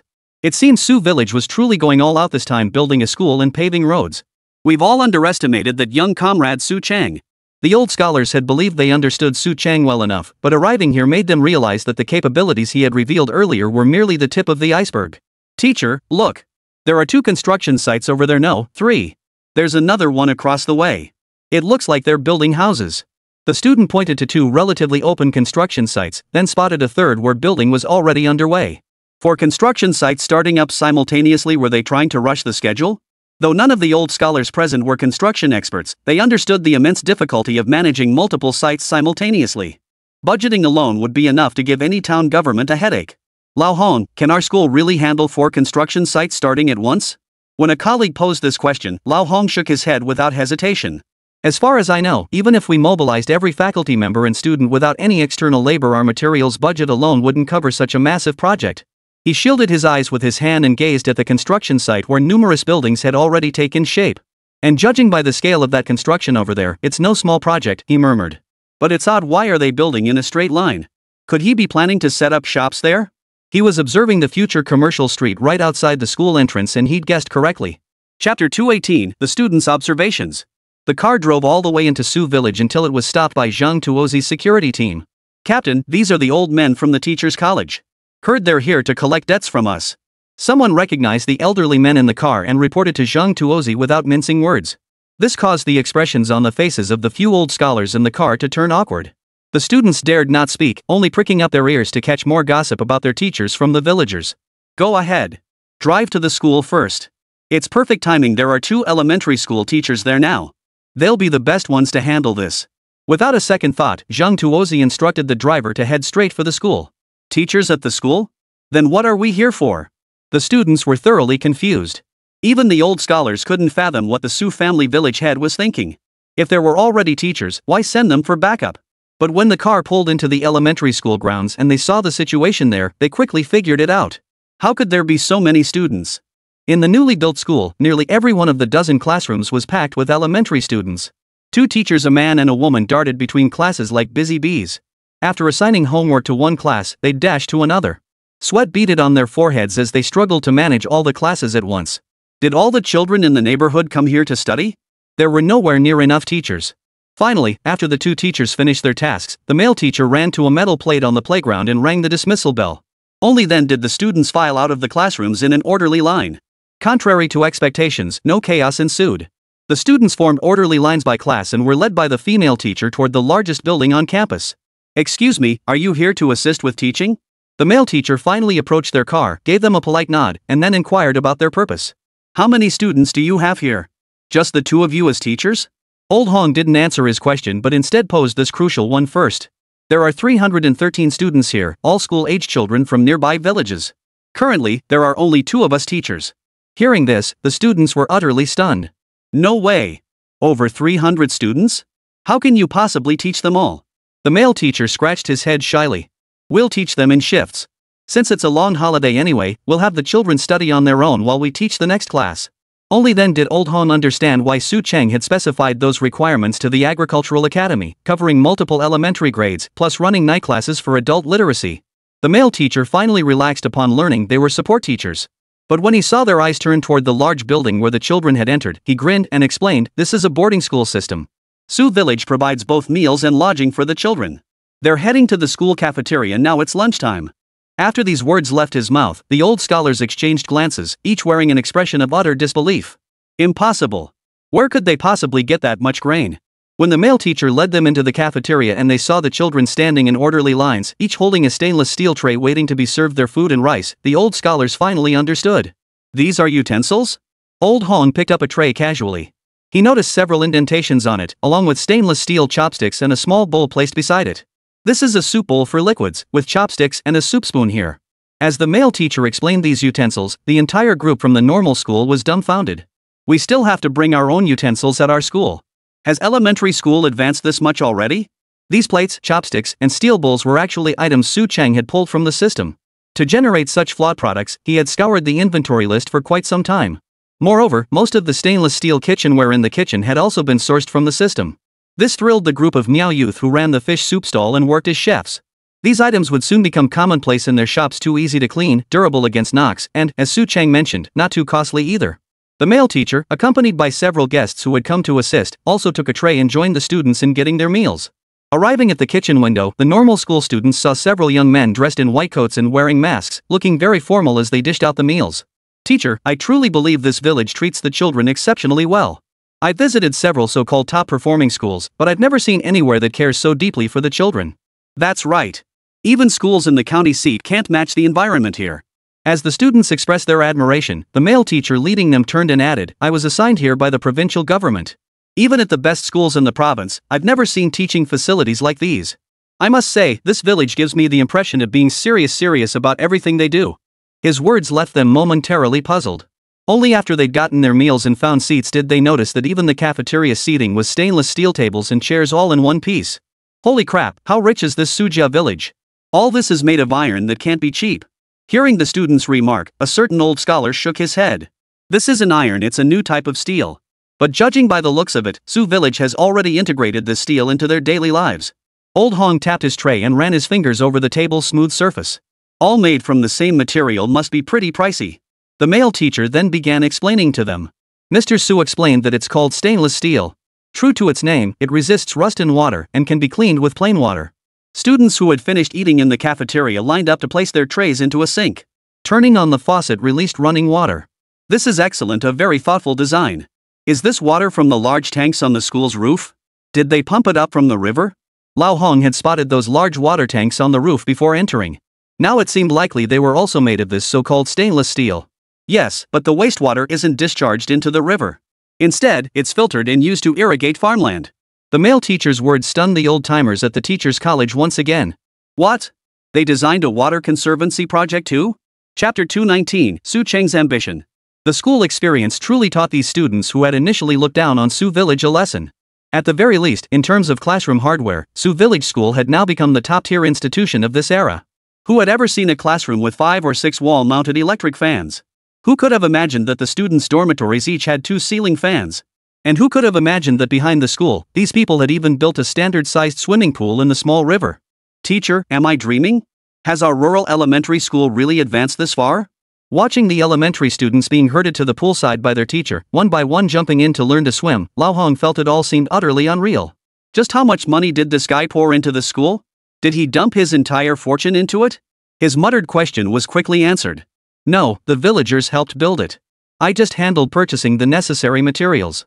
Su Cheng had appeared beside them unnoticed, making them feel suddenly awkward. Welcome for supporting our school's work. Here, on behalf of the entire Sujia village and all the nearby villagers, I express our highest respect to you. Su Cheng grasped the hands of several elderly scholars, his words brimming with sincerity. Old Hong and the others exchanged glances, then simultaneously exhaled long sighs of relief. We misjudged you. At first, we thought you were just a nouveau riche, but we never imagined you'd place such importance on the children's education. Su Cheng blushed slightly at the praise. It's nothing special.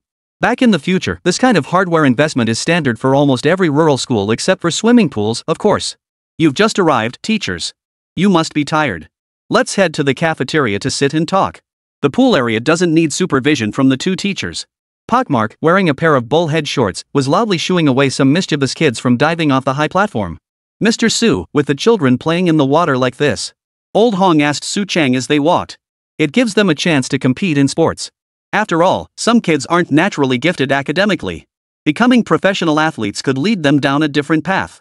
Hearing his answer, not only the old scholars but even the newly graduated students from the normal school had their eyes light up. Indeed, as Su Cheng said, in this era, there was no such thing as a professional athlete. Everything was handled by the general administration of sport. Sports academies, it was said, were beginning to emerge at this time. It was just that this young man seemed to be thinking further ahead than they were. Back in the cafeteria, they saw several meow men emerging from the kitchen, rewashing the plates the students had already cleaned themselves. You're using dish soap? That stuff is precious. This modern cleaning method was something the students had seen in the city, different from the brushes made from Yezik shells used at home. These men even had specialized brushes in their hands. These are all store items, seconds, not expensive. Hearing this, the old scholar couldn't help but roll his eyes. Mr. Su, you've got far too many defective items. Enough to sell as merchandise. One of them still seemed to harbor some resentment toward Su Cheng, his tone dripping with sarcasm. Su Cheng shrugged indifferently. Old man, I am indeed planning to sell these goods. Did you notice the buildings on both sides when you entered? I intend to develop a commercial street here, and nearby merchants have already joined in. This unapologetic response immediately silenced the old scholar who had been speaking with such sarcasm. Su Cheng glanced at the old man, who had been slightly provoked by his words, and smiled faintly.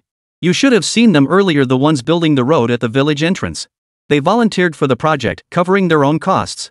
This left everyone speechless. The kid had even planned for this. The men sat down. The Meow villager, ever the considerate host, brewed a pot of tea and distributed stainless steel bowls to each of them. For now, these will have to do. Once everything is settled, we'll replace them with proper teacups. Su Cheng picked up the large bowl of tea first and offered it to them. Thank you for coming to support our work. I won't repeat my gratitude. Instead, I'll make you a promise here. Any teacher who wishes to stay will receive the highest compensation possible. His words rang out with conviction, leaving the old scholar and his students momentarily stunned. Aren't you afraid of running into the red? Teaching isn't a one-time investment, it's a bottomless pit of ongoing expenses. Old Hong believed he understood this young man well enough. He'd investigated every detail about him recently. He was a highly competent businessman, yet also deeply enigmatic. Su Cheng chuckled softly at his words. Old man, we're all part of the Chinese tradition. When have you ever heard of us approaching education with a profit motive? At least in this era, no one would think that way. His words naturally dismissed the private educational institutions and schools that would emerge decades later, driven by self-interest. At least in this era, everyone raised their children without regard for cost, a trait of the entire nation, recognized worldwide. Lao Hong was genuinely stunned by his words. After hearing so much official jargon, lies, and empty promises in the bureaucracy, witnessing this young man's investment in the school made his words feel far more credible. Your school is only an elementary school now, right? What will you do when these children graduate? It's an elementary school now, but who's to say we can't upgrade to a middle school by the time the first cohort graduates? By the time they finish middle school, we should have secured the accreditation for high school education. As Su Cheng calmly uttered these words, Lao Hong shot to his feet. You're aiming for a full educational pipeline? Taking kids straight to high school?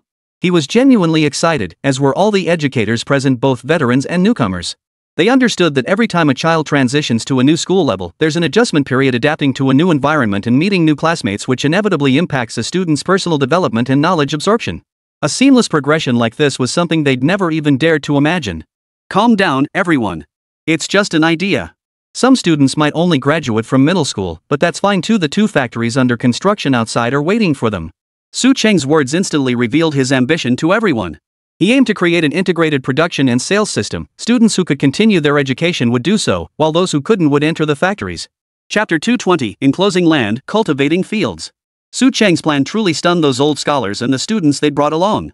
After all, not only was there only one high school in the entire township, but even the county had only one. Across the entire southwest region, there were only a handful of schools officially authorized to enroll high school students. Yet this fellow intended to establish a school encompassing elementary, middle, and high school within just a few years. Old Hong wanted to say it was impossible. But seeing the current state of the school's facilities, he found himself unable to muster any counter-arguments. Watching the young man walk away with such confident composure, he and the other old scholars exchanged glances once more. It seems we've all underestimated this guy's ambition. Who could disagree? Just look at how he's run the entire Sioux village like a well-oiled machine. Forget the rest, that commercial street alone at the entrance could probably rival several townships. The concept of several townships mentioned by the teachers was unfamiliar to the students fresh out of school. But the school's impressive facilities had certainly opened their eyes. Moreover, Su Cheng had just mentioned that if he could stay on at this school, his salary would be top tier, potentially even higher than that of the teachers standing before them. This sent ripples of excitement through the dozen or so newly graduated students, future teachers still uncertain where to seek employment. Seeing the students' expressions gradually turn excited, Old Hong knew Su Cheng had come to flex his muscles. Looks like all our students will be applying to become teachers. One of the old academics couldn't help but give a wry smile at his words. You know, with an environment like that, even I'm tempted. The others could only offer awkward smiles in response.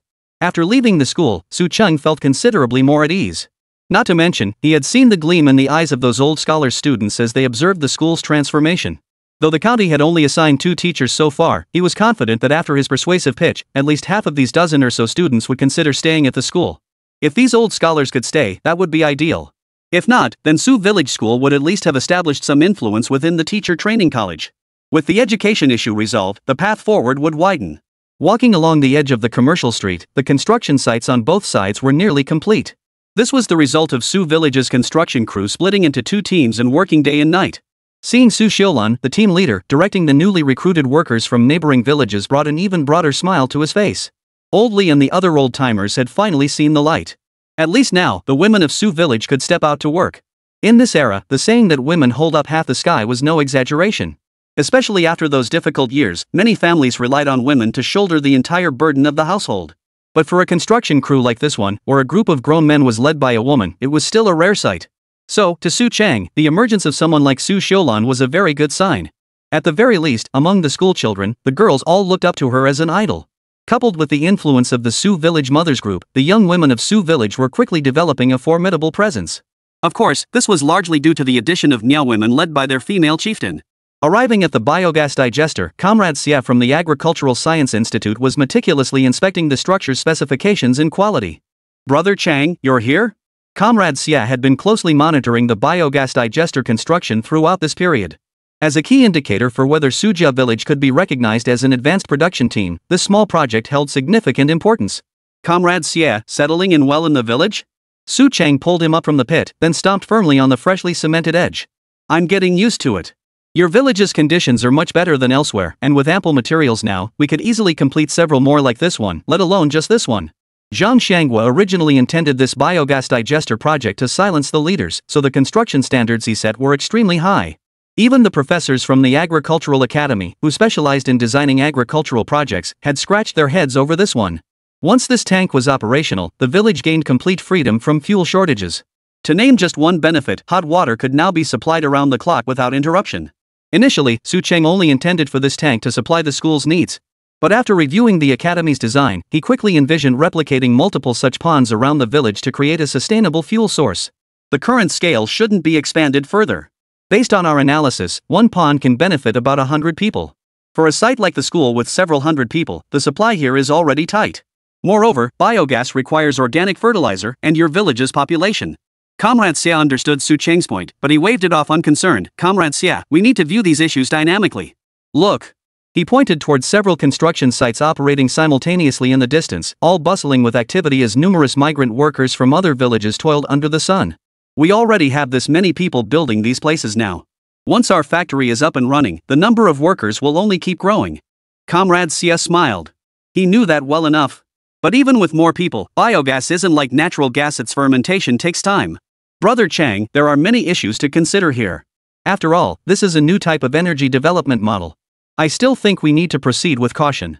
Su Chang nodded and discussed with him the timing of the technical personnel from the Agricultural Science Academy who were to provide support. It was nearly lunchtime when he finally returned home. Su Longsheng was already seated at the table, and his mother was bringing out the final dishes. Dad, things are settling down here. I plan to visit Township Chief Zhang in the county seat. You should indeed go. At the very least, you need to know who the county has assigned as the new township chief. Villages like Sujia village that had developed independently were currently the only ones of their kind in the entire southwestern mountainous region.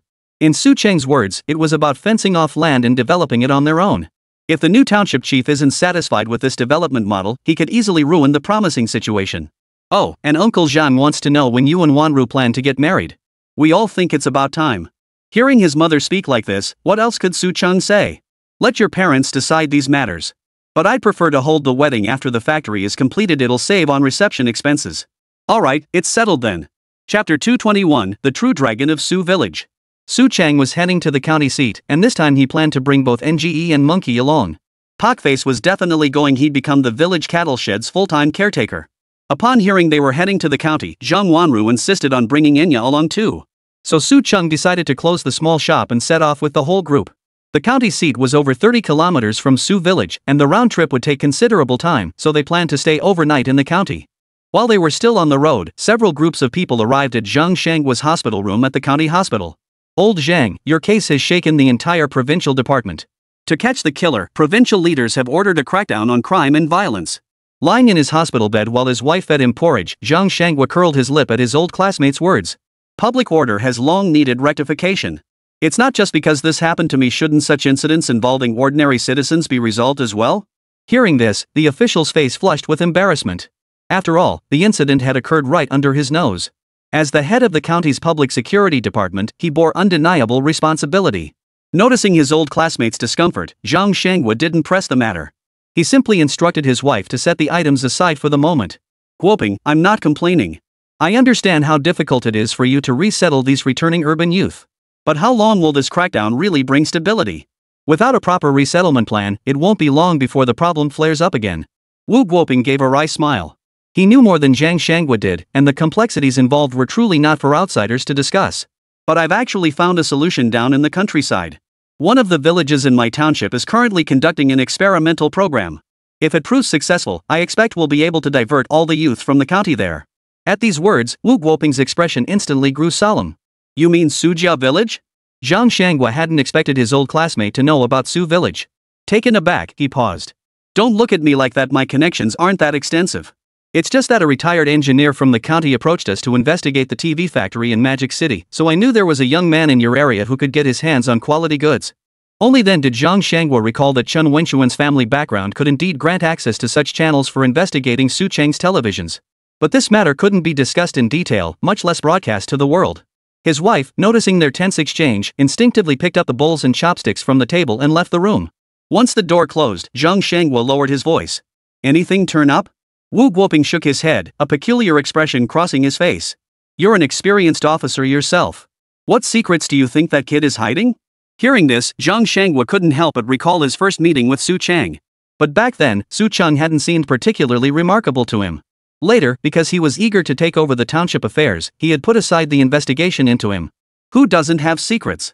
Back then, I only cared whether he could get the job done. With someone like him under my command, how could we not achieve results? Wu Guoping knew about Zhang Shangwa's reassignment. And while both had been demoted, he initially felt fortunate that his mentor had placed him in the county government, while Zhang Shangwa, who had outperformed him, had been sent to the lower-level township government. But in recent times, the township he was assigned to had flourished remarkably. First, they collected a large amount of fabric. Then they wholesaled a batch of radios and acquired a television set. Now, it was rumored they were even setting up a factory within their jurisdiction. These achievements seemed to spring forth effortlessly, as if they cost nothing. Had it not been for this incident, his old classmate would likely have been promoted soon. Honestly, I'm starting to envy you. That kid Su Chang really knows how to get things done. I hear he's already scrambling to finalize the factory before your successor takes over. This was the best news Zhang Shanghua had heard since waking up. But then again, with Su Chang's slick nature, he probably knew such opportunities needed seizing quickly. Do you know who replaced me? Wu Guoping shook his head, his expression growing stiff. If this isn't handled properly, it could impact the entire region's development plan. True. As someone from the judicial system, you don't have many channels to inquire about local government affairs.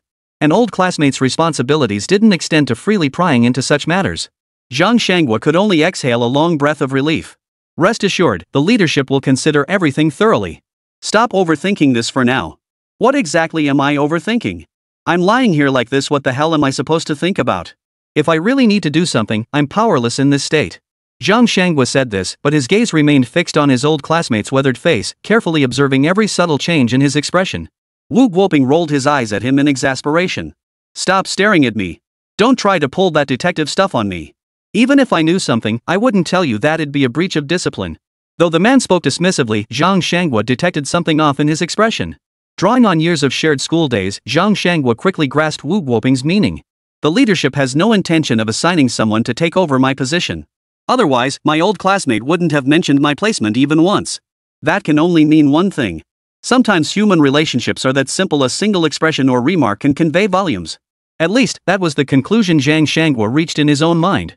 After his wife saw the old classmate off, Zhang Shanghua lay in bed, meticulously analyzing the flaws in Su Chang's current plan.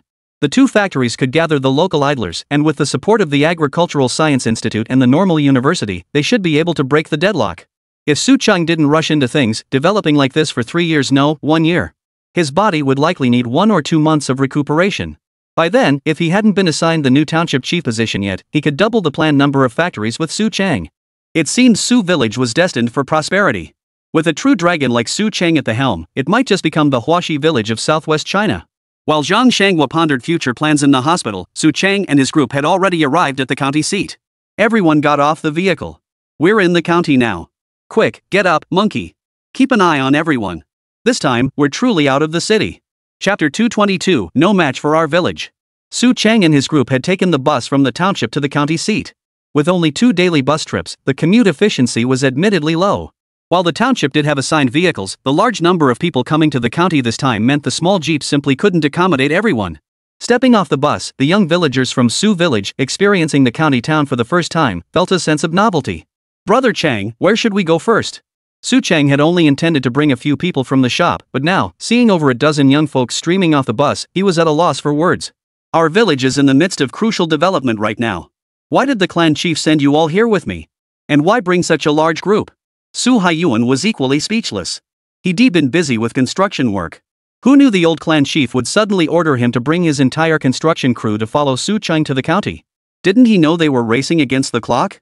The old man said we should go to the county construction sites to learn, to see if there are any methods that could speed up our construction schedule. The county did have numerous construction sites, but as they drove in, Su Haiyuan saw nothing his crew needed to learn from. Instead, Su Xiulan, who had gotten off the vehicle with them, was fixated on those cement mixers, lingering there for a long time. These machines were impressive, but they required constant maintenance. Moreover, the domestic motors currently lacked sufficient power, resulting in inefficient mixing each time. Su Chang recognized these clunky mixers too. If placed decades later, their quality would be top-notch. But at this moment, they truly lagged behind foreign products. He understood the old clan leader's perspective and even found himself somewhat in agreement. After all, in construction technology, Old Li and his team of master craftsmen were truly ahead of their time, possessing incredibly deep expertise. The younger generation who'd taken up the mantle from them had mastered 7 or 8/10 of their craft. What they lacked most now was a set of proper tools, or rather, a complete set of processing methods. I see the construction over there is just average. While the buildings are taller, if we had tools like these, I bet the quality we could build would be better than theirs. Su Haiyuan's words resonated deeply with the other construction crew members. As they watched the machinery whirring away, everyone unconsciously licked their lips at the thought of what could be possible. Su Chang considered searching his system for relevant products, but alas, his system was merely a convenience store system. For such specialized products, he couldn't find even a single hair. Emerging from the station, the dazzling array of shops lining the street left everyone except Su Chang gazing in awe. So many things for sale, and none of them looked cheap. Unlike the convenience store that specialized in selling defective goods, nearly every item here was top-notch. Moreover, many of these shops appeared to have a certain institutional style. Bro, are ordinary folks allowed to run businesses now? I don't see many places displaying business licenses. After browsing a few shops, Zhang Wanru noticed the first difference from their small store. Su Cheng's small shop displayed its business license prominently inside, the bright red seal lending it an air of authority. Yet after visiting several stores, Zhang Wanru couldn't find a single one that openly displayed goods like theirs. Many items were locked behind glass cabinets. These shops must have institutional backing or be run by collective teams, much like how our commercial street belongs to our village production brigade. These were loopholes of the era. To say the leaders were unaware would be impossible. But as a transitional practice, such behavior was now tolerated with a blind eye turned. Su Cheng naturally wouldn't risk public outrage by exposing it. Zhang Wanru didn't understand, but Enya beside her did. Take Director Huan, for instance. He didn't seek office to line his own pockets like the corrupt officials of later generations. Instead, he viewed these businesses from Huangjia village's perspective. They were the village's collective assets. As long as he held office, he would grant them every possible convenience. Precisely because of this, the commercial atmosphere here was far more vibrant than in the surrounding countryside. Qingzai, how do you think our commercial street compares to this one? Ma Zi seemed a bit stiff at that moment, but he asked a question that felt somewhat out of place in the current situation. Our commercial street centers around the supermarket. For shops like these, I'll keep their transactions within a manageable scope. Supermarkets can sell their own imperfect goods while also directly selling items collected from the villagers. More often than not, they process these collected goods before putting them up for sale. In other words, the largest supermarket in the entire commercial district likely faces the least need for transportation and procurement. Its massive customer draw would allow other shops to ride its coattails and reap the benefits. When the group arrived at the hospital and saw its imposing entrance, they couldn't help but feel a bit intimidated. A popular saying in the countryside goes, in life, one avoids official gates, in death, one avoids hell. The hospital, of course, represented the official gate, carrying an ominous connotation. You guys can go explore elsewhere first. I'll go up alone. Monkey, grab the things we prepared. We'll split up. Zhang Wanru, upon hearing this, immediately linked arms with Enya, intending to explore the boutique shops outside. Earlier, as they passed by, she had noticed how city women loved lingering in these seemingly luxurious stores. Ma Zi didn't mind, but Ego and Monkey couldn't contain themselves any longer. They immediately followed the young construction workers off to find their own fun. Su Cheng hadn't said we had to return immediately anyway.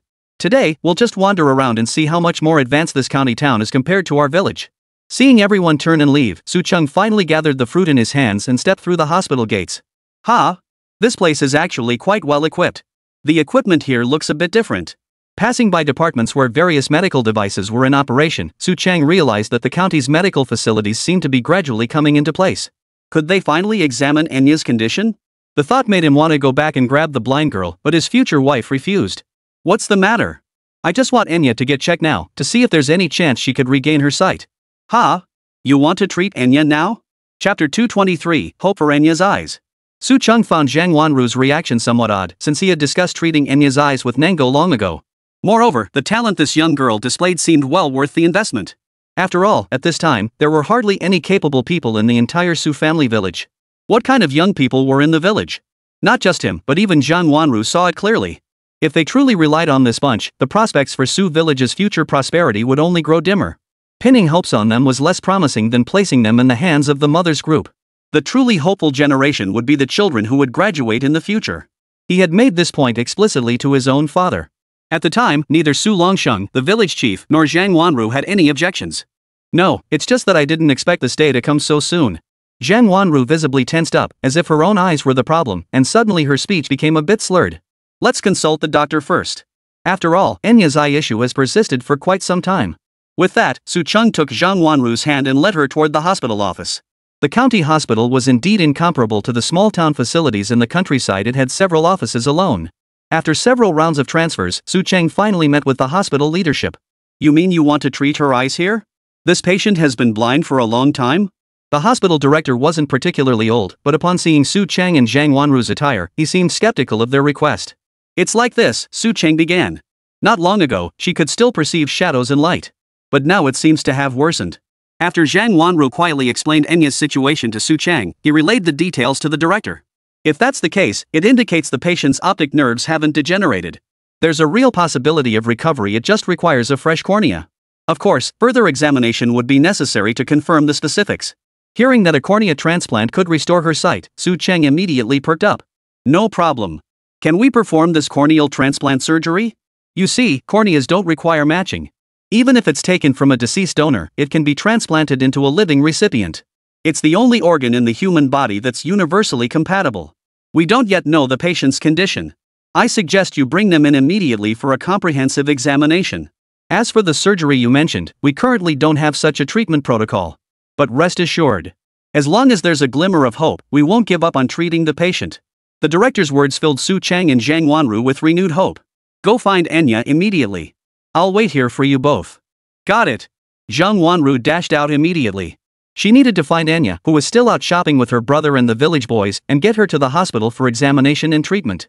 Meanwhile, Su Cheng sat in the office discussing the condition of the hospitalized Zhang Shangwa with the director, who didn't appear particularly old.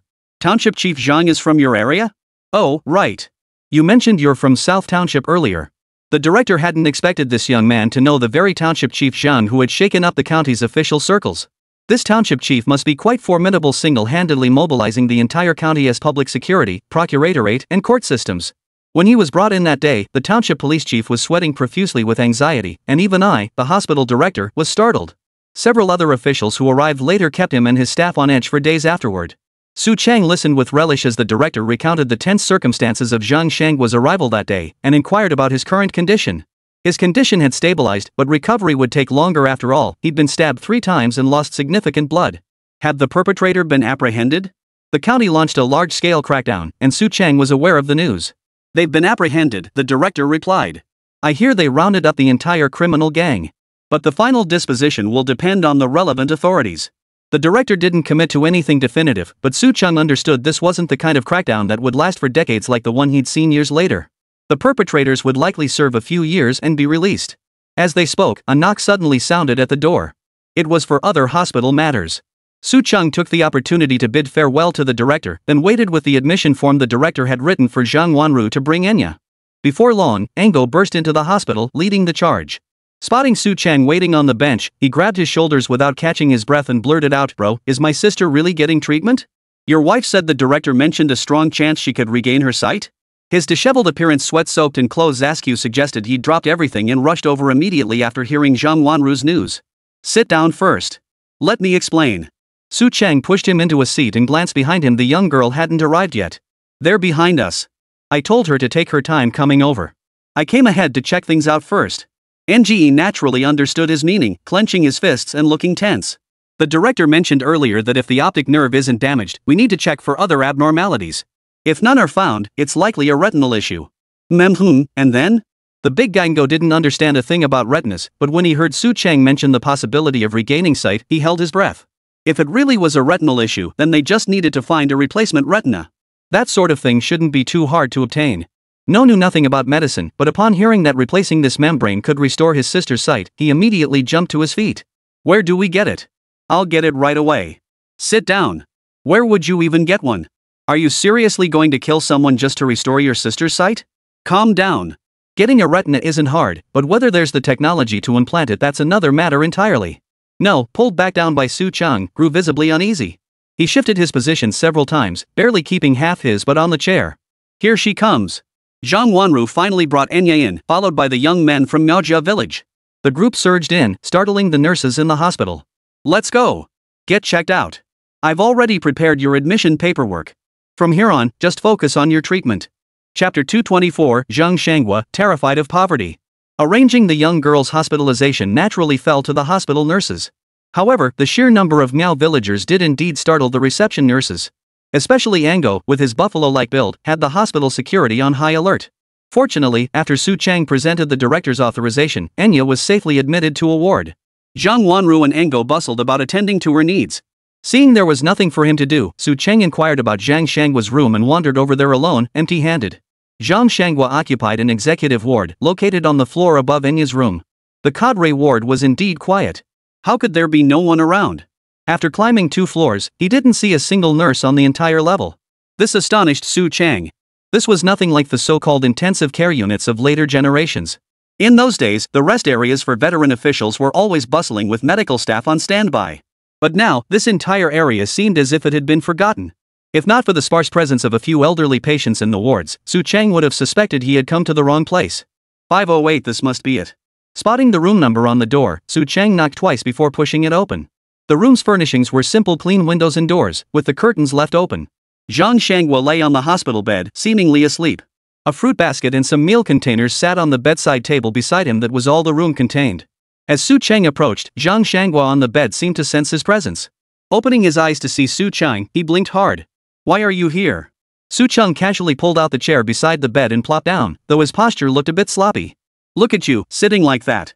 If the boss came by and saw you like this, he'd think you were one of those thieves' accomplices. Zhang Shanghua shot the young man a disapproving look. The perfectly good chair had been turned sideways, its arms resting against the headboard as Su Chang straddled it directly in front of him.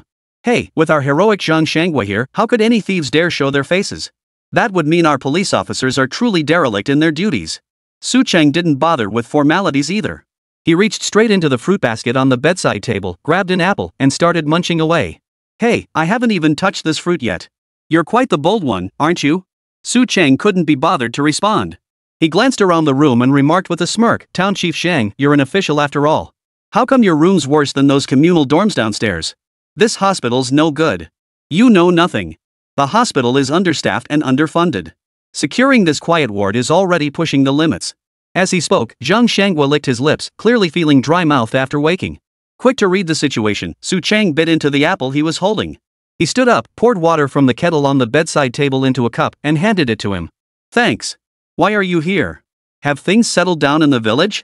Zhang Shanghua still cared about Su village's development even now, which touched Su Chang. He devoured the apple in a few bites, tossed the core into the trash, and patted his hands. Listen, Su Chang said, aren't you being a bit unreasonable, Mr. Township Chief? You're sick now, why are you still meddling in my village's affairs? What? You want to work while you're sick? There's no bonus for this. Why push yourself so hard? Hearing Su Chang's words, Zhang Shanghua, who was drinking water, silently gulped down 2 mouthfuls before replying slowly, what can I do? After this incident, I'll probably be finished as township chief. By the way, who did the higher-ups assign to replace me? Will it affect you much? Su Chang was momentarily taken aback by the question. I haven't heard anything. Your deputy mayor hasn't mentioned it either. What? Aren't you supposed to keep handling things? Su Chang had initially shared Zhang Shanghua's assumption that the township chief position would likely be handed over. But the fact that even the man himself didn't know the higher-ups' plans seemed odd. I'll need at least several months to recover. Township affairs can't grind to a halt. The higher-ups won't wait for my injury to heal before sending someone else. Zhang Shanghua, who had some insight into the organization's arrangements, spoke with a weighty tone. I haven't heard anything about it, but whether you're in office or not won't affect our village's development. Who says? Can you handle the credit union alone? Without the township government's backing, how will you manage those 2 factories? Really want to be the one to stick their neck out? This barrage of questions didn't faze Su Chang. He spread his hands and said, without you, Zheng the butcher, am I supposed to stop eating pork? If it comes to it, we'll just run a collective economy under the village's name. If the credit union won't approve a loan, we'll just do it ourselves. It's not like we're short on cash. Hearing this, even Zhang Shanghua couldn't help but clear his throat. The kid really wasn't short on cash. The way he put it, it actually sounded like a viable solution. The way you put it, it sounds like the township is taking advantage of you. Isn't it? Anyway, our factory absolutely must be established. The exact form it takes is secondary. Su Chang's nonchalance finally put Zhang Shanghua at ease. He'd been worried the new township chief might disrupt his carefully laid plans, but seeing Su Chang's devil-may-care attitude, it seemed the kid already had everything figured out. Well, that's good. At least without the township meddling, you'll have more freedom to run things your way. Handing the water cup back to Su Chang, he exhaled a long breath. You know, when you mentioned setting up 2 factories, I was genuinely thrilled. Your village's young workforce alone couldn't possibly fill those positions. This will create jobs for people from all the surrounding villages. Su Chang placed his cup on the bedside table and listened quietly without speaking. This way, your Su village can drive the development of the entire southern countryside. Then no one will have to live in poverty anymore. As if we're so destitute. You should know we're much better off here than other places, certainly better than your province. Su Chang's words nearly brought tears to Zhang Shanghua's eyes.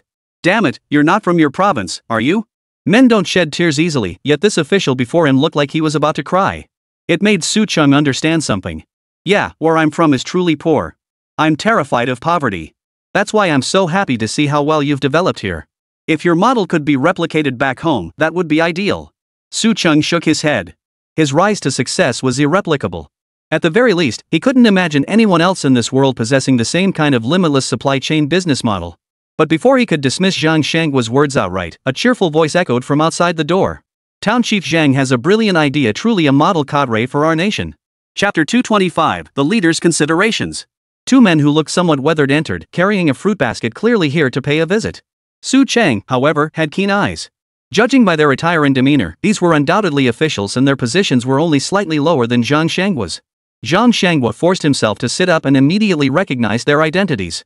County Magistrate Huang, Secretary Liang, you've come to visit our county's heroic cadre? And by the way, are you comfortable here? The man carrying the fruit basket placed it on the bedside table, nodded to Su Cheng, then stepped forward to position a pillow behind Zhang Shangwa's waist.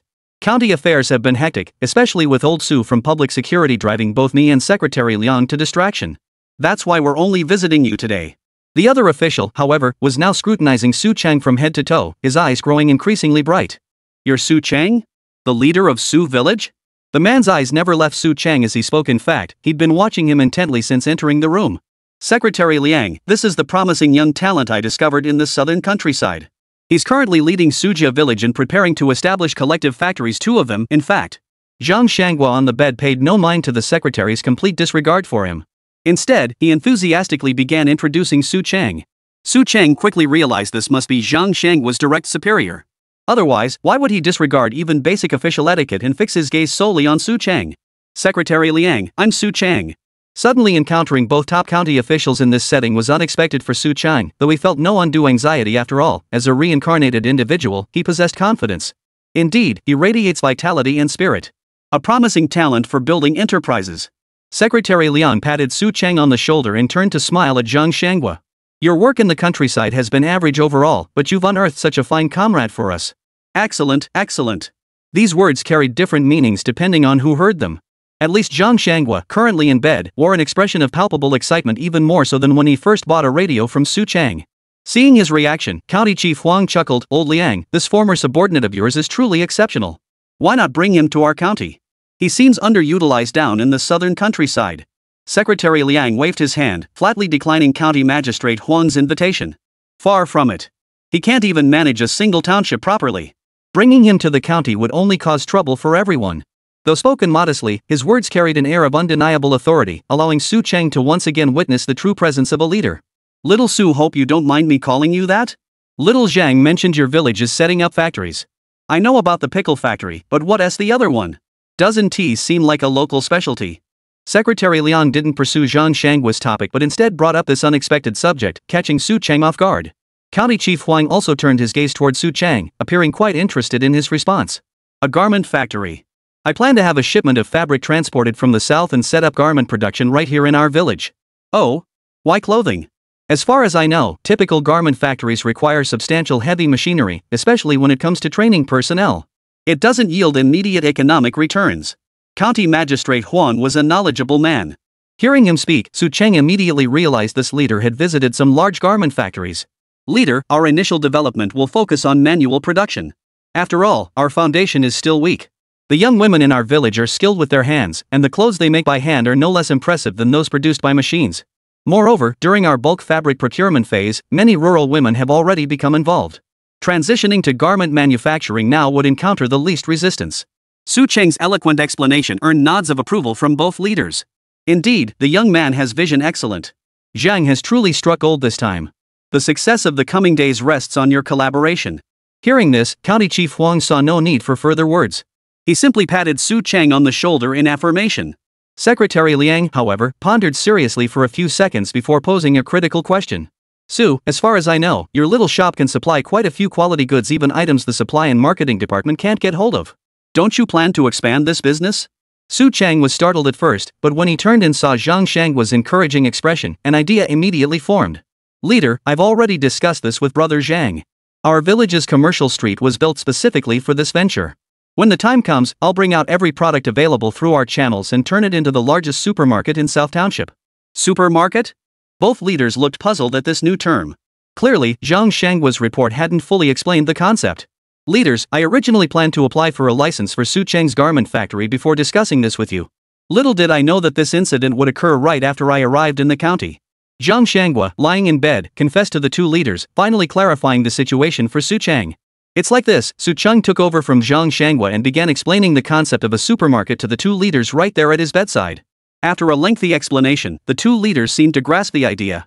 So you mean just placing goods on shelves and having customers pay for everything together when they leave?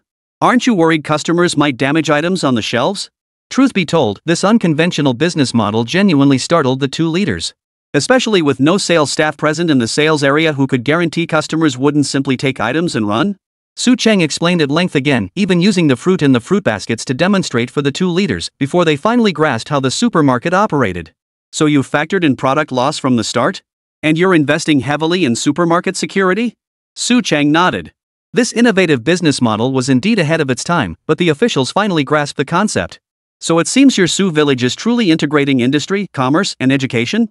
I'm growing increasingly curious to see how you develop next. County Chief Huang was intrigued by these plans. After exchanging glances with Secretary Liang, he turned to Zhang Shanghua, who was resting on the bed, and said with a heavy tone, "Young Zhang, you've got a lot on your plate. We won't send anyone to complicate things for you. You'll have to work harder for a while and continue helping young Su refine these plans." "Ha? Sir, are you saying?" "Yes. You'll continue serving as the township chief of Nanxiang. Furthermore, should any aspect of these plans require county-level support, don't hesitate to ask." Chapter 226, The Huge Sum. After seeing off the two leaders, Su Chang and Zhang Shanghua in the hospital room both exhaled in unison. "Ah, old Zhang. I was the one dreading facing those officials. How come you were nervous too? Isn't that party secretary your former superior?" Su Chang's teasing made Zhang Shanghua's face flush with embarrassment. "You don't understand a damn thing. He may be my former superior, but facing him still puts me under immense pressure." His words made Su Chang feel a strong sense of agreement. But then he thought, at least now he didn't have to worry about getting replaced by some clueless county magistrate. That was one less thing to worry about. "Ha! Congratulations, you've managed to keep your position. Once you're out of the hospital, we'll have a few drinks to celebrate." Zhang Shanghua could only offer a wry smile. "You think this is a good thing? Given my situation, I'll be stuck here for a while at least. Don't make things harder for me. I don't want to come back and have to clean up your mess again." Before Su Chang could respond, he continued, "Things are looking up now.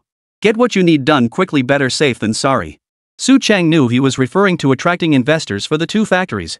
After all, he couldn't shoulder the investment burden for both facilities alone, even with the resources provided by the system. The best approach would be to follow the pickle factories model, rally the village under the banner of collective economy and negotiate loans with the credit union. "I've already arranged this with the credit union. Someone will come to handle it. As long as you keep your accounts clear, there shouldn't be any major issues." Su Chang responded with a respectful bow upon hearing this. Both men were practical types, no further words were needed. After sitting for a while, Su Chang glanced at the time. It was about time to go check on Enya's admission arrangements. "You show up empty-handed to visit someone in the hospital? If my mother weren't here, I'd probably have to scold you again."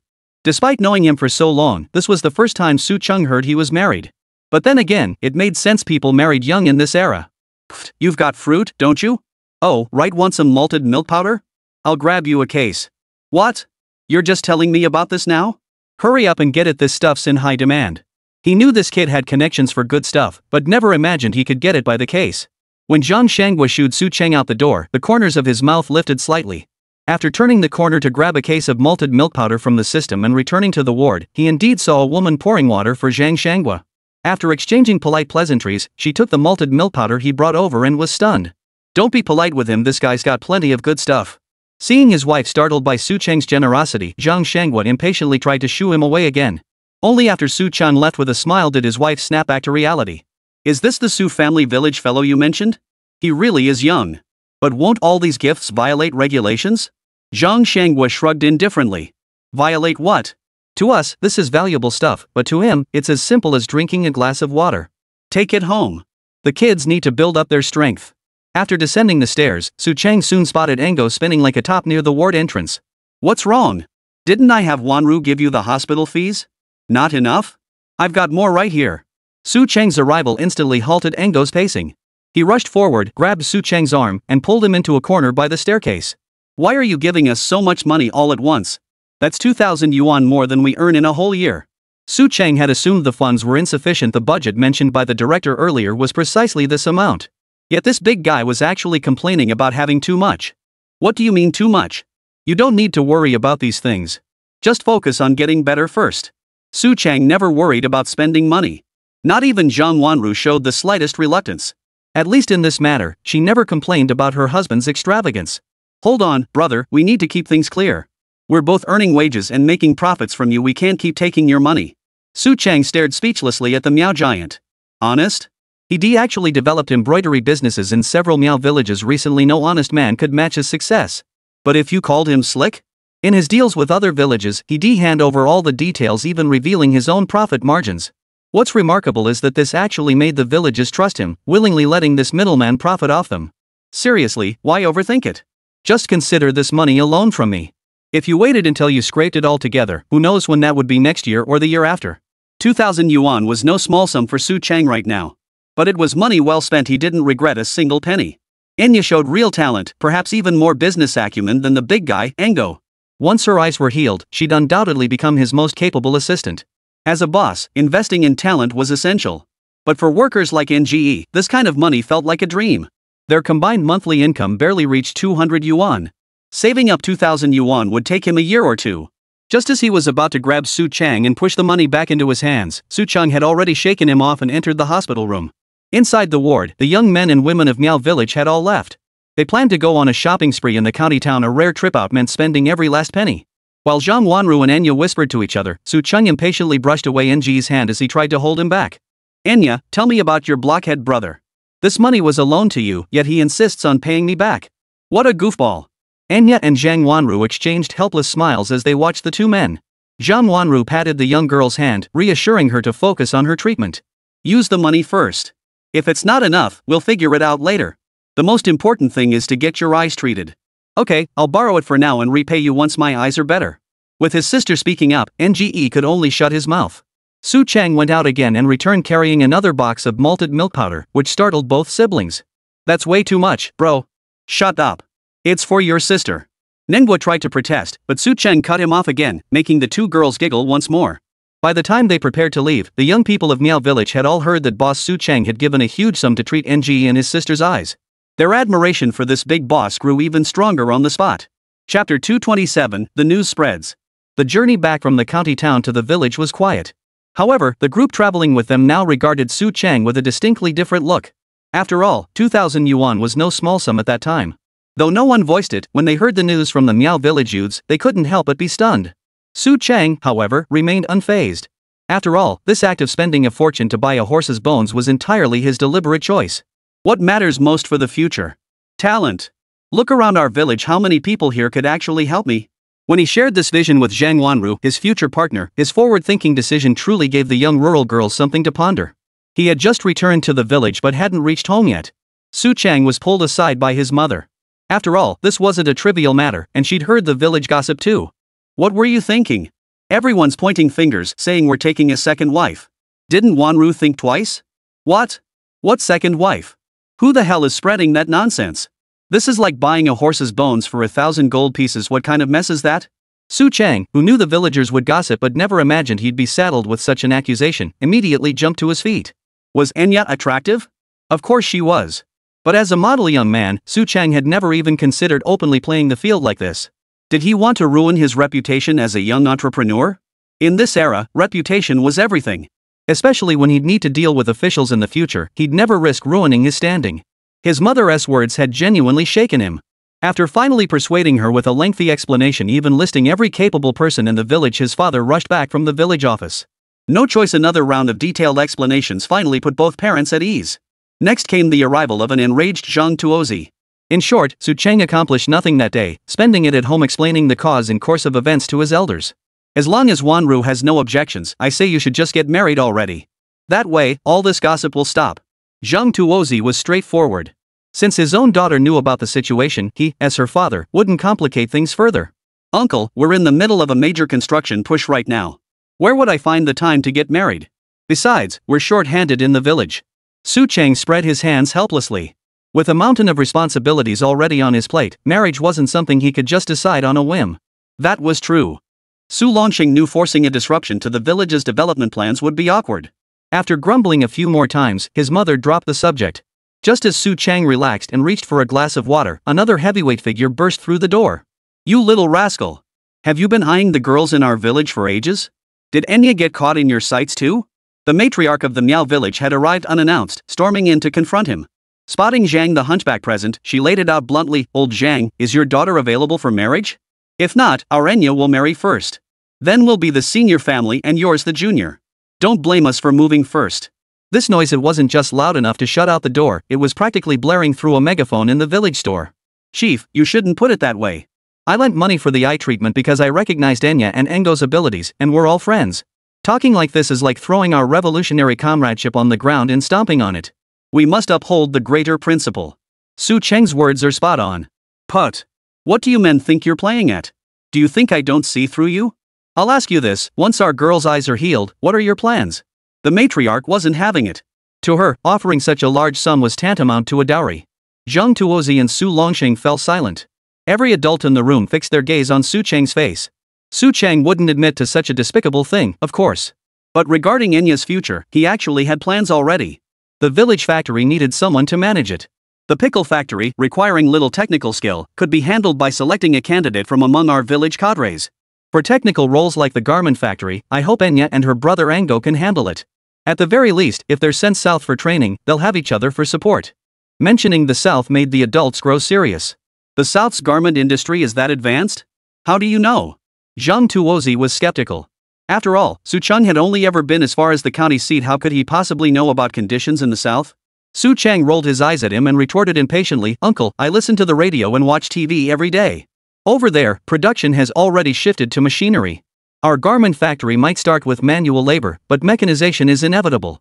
At this mention, the adults looked utterly bewildered, as if listening to gibberish, leaving Su Cheng to ramble on uninterrupted. "Oh, so the denim you mentioned is produced over there? I thought it was imported fabric. Do you have the formula?" Su Longxing wasn't completely clueless. At the very least, he knew that the denim Su Cheng had brought out was something they couldn't produce in their village. "I don't have the formula, but I've heard that production lines for this fabric have already been introduced in the south. If I get the chance, I'd like to go take a look. Bringing the equipment back would be even better." Su Cheng meant bringing back the production line machinery. But to the ears of the elders, it sounded like he wanted to bring back the finished fabric, so they didn't react much. Just as the Su family was bringing up the main business for discussion, rumors about Su Cheng wanting to take a second wife suddenly spread throughout the village. See? Capitalists are like that, rich men turn bad. Who could argue? Truth be told, the Zhang family girl had no choice. Her father was her only support, and her maternal family held no sway. But wasn't this against the law? Didn't the marriage law forbid such things? If someone reported it, our school and factory would likely shut down. Who'd be foolish enough to report it? The worst families in the village have all moved away. Even the one who used to complain about Su Cheng the most has shut up now, hasn't he? Exactly. If the village factory shuts down, they'd become mortal enemies of our entire village. Though the villagers avoided discussing it in front of the two involved, how could such a thing stay secret? Soon enough, Jiang Wanru and Su Cheng found out. These people really have nothing better to do. Not only are they narrow-minded, but they're also so short-sighted. Su Cheng didn't care much, but the young girl was getting a little nervous. "You really haven't thought about it? Like I haven't? Don't be foolish, that's a prison sentence." Chapter 228, The Man of Insight. Su Cheng? Taking a second wife? When Su Heian from the construction crew heard this rumor, he nearly choked on his warm water.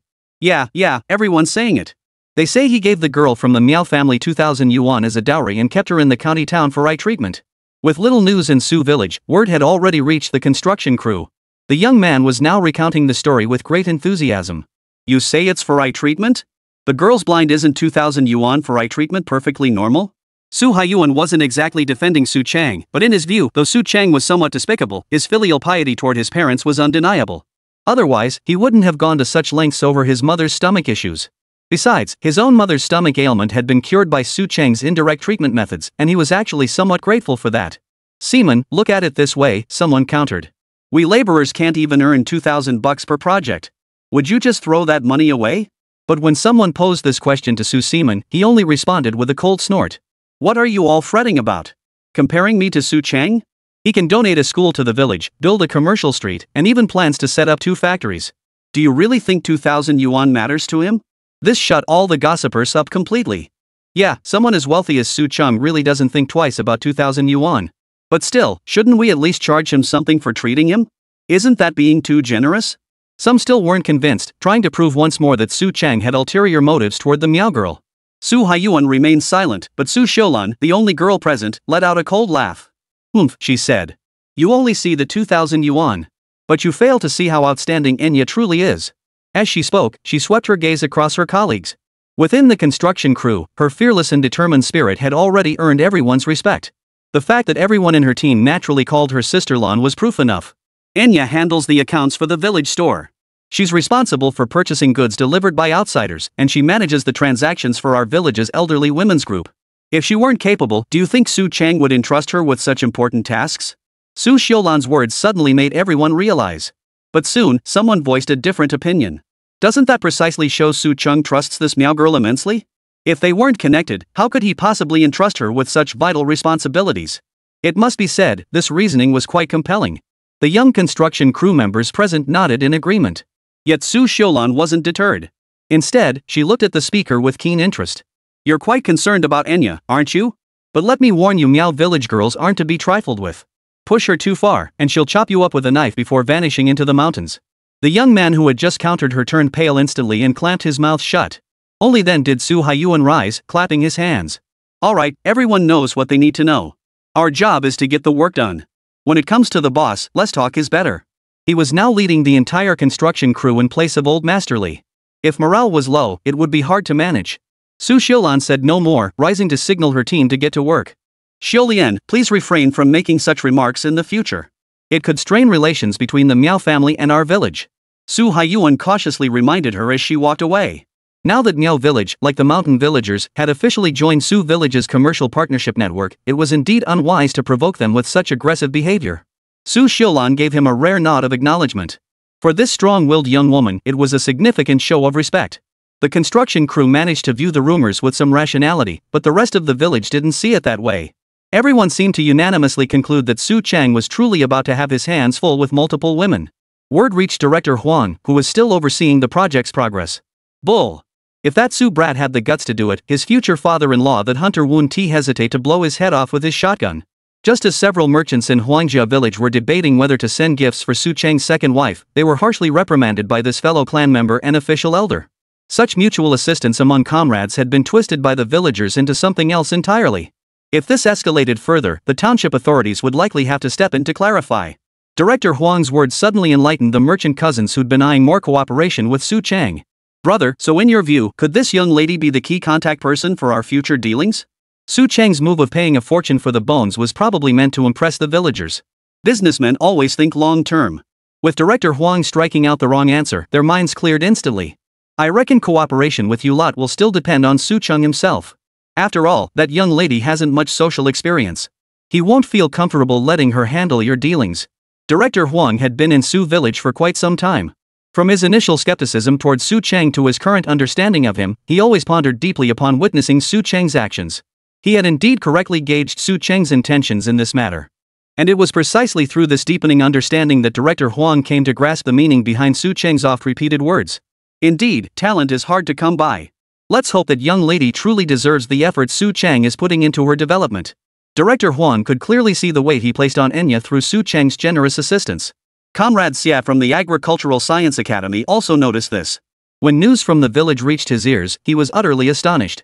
When he relayed this information back to the academy, the few old men there immediately dismissed the villagers' slanderous rumors. On the contrary, Su Chang's dedication to nurturing talent deserves our admiration. This young girl will likely play a significant role in Su village's future development plans. Teacher, what should we do? Oh, and should we join that garment factory? I heard Su Chang has already started placing orders in the south. Orders? That denim? No way. I need to find him personally. Our sister unit's year-end bonus prizes still depend on him. The energetic old professor recalled how popular the goods Su Chang had delivered last time were, and he couldn't sit still any longer. He hung up on Xia's follow-up call, grabbed his driver, and headed straight for Su village. Meanwhile, Su Chang stood speechless in the small shop, staring at Monkey's stern expression. "When did you make friends in Hong Kong? A pen pal, no less? Monkey, you can read now?" Chapter 229, Monkey's Pen Pal. At this mention, Monkey's face lit up with excitement. Seeing his excited expression, his speech became a bit disjointed. After listening for a long time, Su Chang finally pieced together the sequence of events and how it all began. "You mean, while reading books with the village elementary school kids in the school library, you spotted a postcard? And somehow ended up with a pen pal living in Sichuan province, Hong Kong?" Monkey nodded vigorously, making Zhang Wanru beside him burst into laughter. Brother Chang, this kid really hit the jackpot. Word is she's actually the daughter of some prominent family in Xiangjiang. She came to Sichuan with her family for work and tucked this postcard into the donated books. At Zhang Wanru's urging, Monkey carefully produced a postcard featuring Hong Kong's nightscape. The elegant traditional Chinese characters on it truly caught Su Cheng's attention. Wait a minute, she wrote in traditional characters, but you don't even know how to reply? And you haven't even finished your literacy class, have you? Su Cheng's suspicion of Monkey wasn't unfounded. While the school itself wasn't yet fully operational, the literacy classes had already begun in the evenings. When the adults and children in the village weren't watching TV at night, they would head to the school to listen to the lectures given by the elderly professors and the students they brought along. Who says? I already know a lot of characters. Besides, Sanguzi writes all my replies for me. Shirley even praised my literary talent. Sherry? Su Cheng asked in confusion, immediately receiving Zhang Wanru's reply. That's the name of the Miss Hong Kong contestant. I heard it's a direct translation from English. No way, you can read those traditional characters? Sanguzi is the name of Su Sangu's kid. Su Cheng remembered that little rascal well. Back when he was crippled, he'd bribed him with small favors to help write denunciation letters. Looks like the kid's back to his old tricks. I can't read it, but the teachers at school can. Monkey's answer was priceless. Judging by this, the pen pal he'd made must have pulled strings through layers of connections. Su Cheng couldn't help imagining, with a touch of malice, how this whole gang was reading his replies and scheming for him. A chill ran down his spine. Sherry mentioned she'd like to visit our village someday, to see if it's really as wonderful as I described. Monkey showed no awareness that his private matters were being discussed by a whole group of people. Instead, he felt this was a special kind of fate. Fine, as long as you think it's good. By the way, have you mentioned your own background? Otherwise, the gap might be too wide for us to find common ground.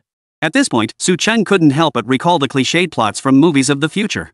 Don't tell me later that you're deceiving me, and I'm deceiving you, only to find out we're both from Sichuan province. That's definitely not the case. They write in traditional characters, and their English is so melodious. See? Teachers say this kind of handwriting can't be achieved without years of immersion in an English-speaking environment. Monkey excitedly pointed at the few cursive English words on the postcard, desperately defending that pen pal he'd never even met. Fine, whatever floats your boat. Su Cheng felt no need to crush the kid's enthusiasm. He'd already decided to let it go. But the kid wouldn't let it go, pestering him about what the pen pal had told him. Brother-in-law, I'm telling you, Shirley said it. Over in Hong Kong, everyone has color TVs, and the stations show tons of amazing programs. The kid buzzed around Su Cheng like a fly, chattering nonstop about life in Hong Kong. He talked as if he'd actually been there. Su Cheng nodded absently, his thoughts drifting back to the Hong Kong of the early 1980s. Come to think of it, that was also the era of Hong Kong's economic boom.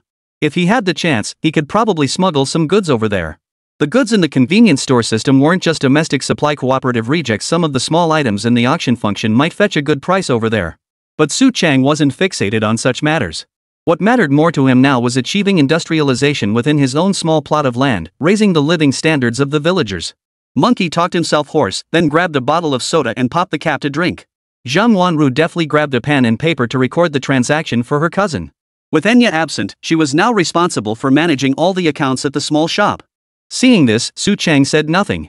After all, the girls could handle these minor accounts. His major ledger was already circulating through the system. Oh, right, has the loan from the town credit union come through yet? He'd have to find time to check with Director Huang. Monkey not only handled the store's business but also served as his errand assistant. Man, that old Huang, all talk and no action. Every time I ask him about these things, he says they're not his responsibility. He tells me to go ask Township Chief Zhang, but where am I supposed to find the chief? Do I have to run all the way to the county seat just to ask him about this? Monkey flared up just talking about it. Director Huang was stationed in the village, but his eyes were fixed only on that commercial street. Besides monitoring the construction progress, he constantly keeps tabs on who rents which shops and what businesses they plan to run. Beyond that, he genuinely couldn't care less about anything else. Su Cheng understood the old man's mindset. After all, the factory project had been handed over to Zhang Shanghua. If it succeeded, Director Huang wouldn't get any credit, but if he meddled and something went wrong, the blame would fall squarely on his shoulders. What was the township's reaction? Monkey didn't go to the county this time. Instead, he hung around the township for a few days. There was no reaction. Word was everyone was waiting for the new township chief to arrive. Many tasks had ground to a halt, likely out of fear of having to redo the work. The old hands at the township office seemed well versed in this routine, which only deepened Monkey's resentment toward these veteran officials. What about the deputy township chief? Well, these past few days, he'd been running himself ragged with those young cadres promoted by County Chief Zhang. I didn't see a single one of them while I was in town. Hearing Monkey speak this way, Su Cheng began to form his own thoughts. As Zhang Shangguo would put it, the old guard just swayed with the wind. The young cadres, however, were eager to get things done and build their credentials, but they were like blind flies bumping around everywhere. It must be said that at times like this, Zhang Shangguo's abilities and influence became apparent. If he hadn't seen the 2 county leaders in the hospital ward and learned he'd be retained in his post, he'd probably be considering shelving the already formulated plan for a while. Inform the village construction team, we must accelerate our progress. If manpower is insufficient, hire more no matter the cost, as long as the pace quickens. Chapter 230, Support from the Agricultural Science Academy. Su Cheng accelerated the project not because he wanted to wait for the new leadership. Rather, he understood Zhang Shangguo's approach to work. The leadership had ordered him to rest, but as a young, energetic cadre, he could never simply lie in a hospital bed and relax. This realization stemmed from his comparison between the seasoned bureaucrats of his past life and the officials who had fought their way up in this era. Especially since Zhang Shangguo had personally recommended him to his direct superior at the county level, a gesture that earned Su Cheng's deep respect for this state-level official. Moreover, completing the project quickly would give him greater leverage to enhance the development agenda for the entire Western Township. That very evening, Su Longsheng and his partners tracked him down, dragging him to the village office for yet another meeting. This time, Township Chief Zhang would remain in his post, and no new township officials would be parachuted in. Su Cheng's words stunned everyone present. Director Huang, who was observing the meeting, found it particularly unbelievable. Impossible. With injuries like his, he couldn't possibly return to work immediately. Would the entire West Township be left ungoverned during that time? Director Huang's words left the village officials silent. Su Longsheng, the female clan chief of Shanmen village, and the Miao village chief all fixed their gaze on Su Cheng's face, trying to detect any unusual expression. You don't need to stare at me like that. I didn't say this. It was our township chief and party secretary who decided. Su Cheng knew he had to be honest with them now. After all, the county's decision would be announced in a few days, and then they would know whether he was talking big. You met with the county magistrate? Su Longsheng was curious about his son's trip to the city. He wasn't alone, everyone present at the meeting felt the same way. Director Huang's eyes practically glowed as he fixed his gaze on Su Cheng, never once looking away. I did. He's a decent old man, our county party secretary. He has a short temper, but that's only with Township Chief Zhang. After all, they're old subordinates. This connection instantly stunned everyone present. Especially a seasoned bureaucrat like Director Huang, who only now learned the true background of Zhang Shangguo. Even when Zhang Shangguo first arrived, they had privately discussed the background of this parachuted-in official. But none had imagined the county's top leader was his true patron. With such a bombshell dropped, the meeting swiftly passed a resolution to accelerate the project's progress. Just as Su Cheng and Su Longsheng were about to leave, Comrade Xie, who usually assisted with agricultural planting in the village, came knocking. Village Chief, Young Su, it's perfect timing that you're here. Our institute is prepared to support you with a large truck and 2 motorcycles. This represents the greatest assistance our Agricultural Science Institute can offer to your development efforts. Comrade Xie's words filled both Su Cheng and Su Longsheng with delight. The progressive elements within the Agricultural Science Institute truly demonstrated high ideological awareness. Back when Zhang Shangguo couldn't break through the impasse in the township, it was they who had provided unwavering support. Now that the village was embarking on light industry development, their generous financial backing for such substantial support deeply moved Su Cheng. Thank you. The entire Su family village will remember your institute's support. Gripping Comrade Xie's hand, Su Cheng's words carried genuine sincerity. Comrade Xie smiled, shook his head firmly, and replied, our senior comrades at the academy have made it clear this isn't a free donation. It will be converted into shares and invested in the construction of both factories. Absolutely. As the saying goes, even close brothers keep clear accounts. Even without a written agreement, we'll honor this arrangement. The Agricultural Science Academy joining the collective economy was indeed exploiting a loophole in the policy. After all, while public-private partnerships exist now, they're meant for collaboration between related industries and institutions. Cross-sector investments like the academies would likely stir up trouble if they got out. That's precisely why their collaborations never involve any written agreements, they exist solely as verbal commitments. Su Cheng understood their intentions perfectly well. Never mind how much profit they hoped to make from this project, their initial investment alone showed far more goodwill than the credit union dedicated solely to supporting enterprise development. As Comrade Xie was leaving, he pulled Su Cheng aside and whispered a warning. Our senior leaders mentioned that credit department officials will likely come for an investigation in the next few days. If they ask about the origin of these vehicles, you can say they're borrowed from our institute. Su Cheng gave him an okay gesture, sealing their tacit understanding. Back home, Su Longsheng remained uneasy. Son, if this gets out, what we've done essentially misappropriating state assets could land us in jail. Su Cheng hadn't expected his father to possess such legal awareness, but upon reflection, he could understand his concern. After all, his predecessor, Su Dequan, had followed precisely this path. The reason the case hadn't been finalized yet was likely due to the issue of interest transfers involved. Dad, we genuinely need to borrow their transportation equipment. We'll just account for depreciation as part of our equity stake. You know, policies are becoming more open these days. Perhaps one day we'll formalize this partnership in writing, but now is not the time.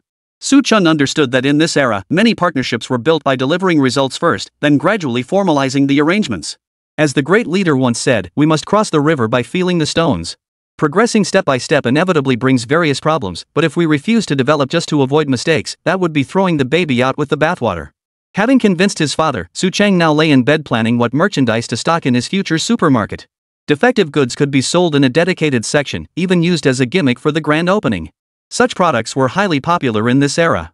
For mountain goods, Uncle Hao and his network of mountain gatherers would supply, though reliability was uncertain. These could be mixed with herbal medicines blended within the system. Light industrial goods could be released in small batches if quantities were low, but they couldn't become regular items otherwise, their origins might be traced. As Su Cheng inventoried the system's goods and strategized future supermarket supply chains, he remained unaware that in the provincial capital of Sichuan, his name had been added to a watch list. This young comrade has quite the ambition. I suggest placing him under observation. Su Village? That's in the western township under Old Huang and Old Liang's jurisdiction, right? Didn't Old Liang's student get dumped there as township chief? Yes, it was his student who discovered this young upstart. I hear his supply channels are quite mysterious. How he gets it in isn't our concern. We only care about what we can sell. Chapter 231, Foolproof Preparations. Su Village is expanding its enrollment. The news quickly spread throughout the villages and towns near Xixiang. Everyone had thought that with Su Village's patron, Township Chief Zhang, out of the picture, things would finally settle down. But who would have guessed that after these people made a trip to the county, they came back even more brazen? What? Their wages have been raised that much? What are we waiting for? Let's go sign up right away. Exactly. We're working ourselves to death in the fields for next to nothing. Just a few days hauling bricks on a construction site and we're back home. Come on, let's go sign up together. I hear a lot of people have already gone. Not only do they have jobs there, but they can even go to school. Damn it, we're old men, what the hell do we need school for? Our village runs literacy classes and I never bothered. This is different. I heard professors from the normal university are teaching. Those seasoned professors surely know more than the greenhorns in our village. Go. If you're not going to work, go check out the buzz. In no time, the entire western countryside was abuzz. Especially among the older women who already had business connections nearby. Now every time they went out, they'd run into people they knew or didn't know asking to confirm the rumors. It's true, our village is hiring. Anyone with a pulse and a bit of strength can find work on the construction site. How's the pay calculated? By the day? Yes, by the day. It's definitely much higher than what you earn in your village. These free advertising tools the village women proved remarkably effective. Soon, several construction sites in Su Village were bustling with activity. Su Chengjia's mother sat under the shade pavilion, busily calculating accounts. Beside her sat several baskets of cash change ready to pay the workers at the end of their shifts. Meanwhile, the men and women of Miao Village were either working on the construction sites or bustling around the earthen stoves outside the shade pavilion, preparing meals for all the workers. Brother Chang, our grain reserves are nearly depleted. Feeding over 1,000 people across 4 sites costs a fortune daily. The Miao cooks watched Su Cheng toss out rice as if it were water, and they couldn't help but feel a pang of regret. If we run out, just grab more from our store. We've got plenty of rice and grain. What's there to feel sorry about? Get the job done right, and it's worth every penny spent. Su Cheng continued extracting affordable rice and flour from the system. Such commodities were relatively precious in this era. In later generations, with stable price anchors in place, the entire nation prohibited any significant price fluctuations for such essential goods vital to the people's livelihood. Though scolded, the cooks were still moved by Su Cheng's sense of loyalty. When he went to the store to haul the grain, besides flashing a smile at the young girl handling the accounts, he'd also exchange a few words with that damn monkey. Monkey, did your pen pal write back? Say when she's coming to visit our village? If she's really a married auntie, you'll have nowhere to hide your tears then. Get lost. What auntie? She said she's a young beauty. She wouldn't lie to me. Oh, and the mountain folk seem to have caught a big one. I'll bring it over to you guys later. That's fantastic. Our mouths have been so bland these days we're turning into birds. If we don't get some meat soon, we'll have to go hunting in the mountains ourselves. While things were heating up with all the construction, Zhang the hunchback led the security team on patrol. Keep your eyes peeled. The city's getting rougher by the day. We've got a mixed crowd here, can't let trouble brew on our turf. Roger that, Captain. The patrol included young, strong men selected from the Miao Village, Su Family Village, and the Mountain Folk Village. They weren't assigned to construction or logistics, only routine patrols and security duties. Captain, could you ask the kitchen to add more greens today? Eating meat every day has me feeling like I can't even go to the bathroom. Exactly, Captain. There's barely any meat left on the construction site. Is it fair for us to eat like this while others work so hard? These young men still had a conscience. Since their primary duty was security, their rations were meat-heavy. To get them some meat, Zhang Tuozi took men up the mountains to hunt every few days, practically scouring the entire area. You bastards, at least you have some conscience. But it can't be helped. There are more and more thugs out there now. If we don't build up our strength, trouble will come. Zhang Tuozi had also been to the township. The market there was truly in decline. Beyond the competition from Su Village's commercial street, the biggest factor was the growing number of thugs. Even Li Village, the original owner of the town market, couldn't handle it anymore. Word is that the few families in Li Village have been kicked out. Now they're bringing in those drifters to cause trouble at the market every day. Hearing this news, the young guys in the security team were furious. These people are despicable. This is our village after all, how dare they bring outsiders to wreck our place? You're absolutely right. I've even met that old man from Li Village. He was a reasonable fellow. Listening to the team's discussions, Zhang Tuozizi also felt some concern. Our village has barely any firearms left. If something goes wrong, we're screwed. I need to contact the old hunters nearby. If we wait until trouble strikes to fix it, it'll be too late.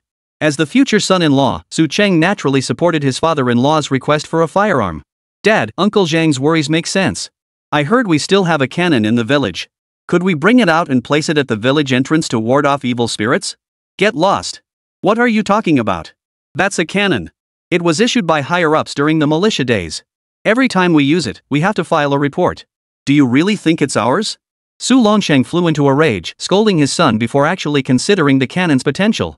The next day, he went to the former commander's house in the township to discuss the matter. The cannon absolutely cannot be used, but the issue you raise is valid.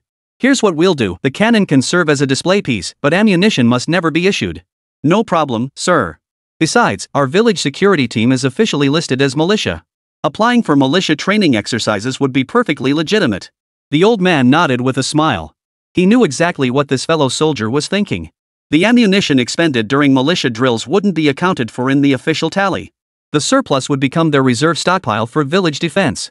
If anything comes up, just give the police station a heads up. Try to avoid any fatalities. Rest assured, sir.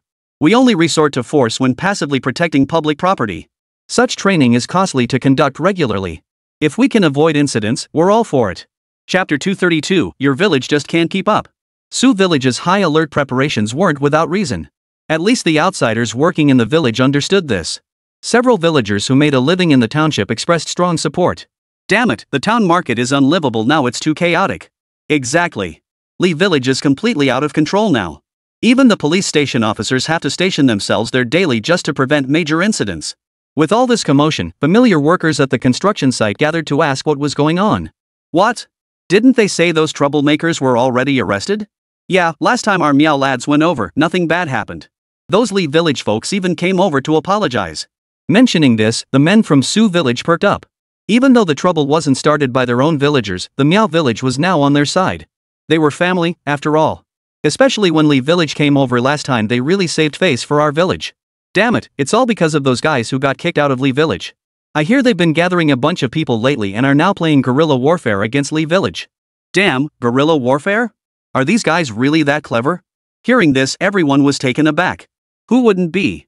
These people can't just settle down and work peacefully, their minds are set on causing trouble and wreaking havoc. Mentioning this, the workers from other villages who'd just returned from town were thoroughly disgusted. At the very least, their jobs in the township had been ruined by these troublemakers. Those good-for-nothings really did this? What about Li Village?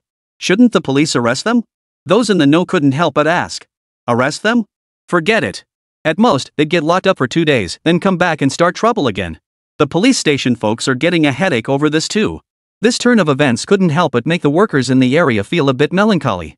After all, they were here to work, and once the job was done, they'd have to leave. Yeah, once our work here is done, I don't know if we should go back to the village.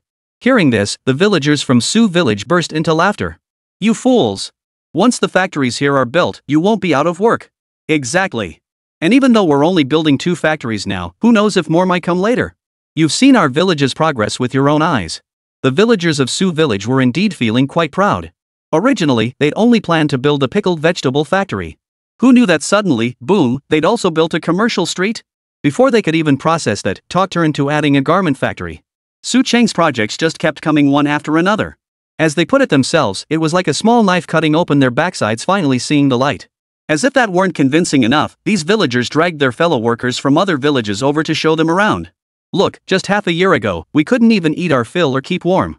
Now every household in our village is eating meat and building houses. Exactly. Back then, our grain was stolen, and everyone was worried about having nothing to cook. Everyone in the area knows what happened in Su village. Who doesn't have relatives in a neighboring village? Even if they weren't relatives in Su village, they were neighbors. News of what happened there spread like wildfire. You were lucky to have someone like young Master Su emerge from your village. If it had been our village. No, it wouldn't work for your village either. Your village chief is a real jerk. Look, even those mountain folk know to come find us for cooperation, but your village won't lift a finger.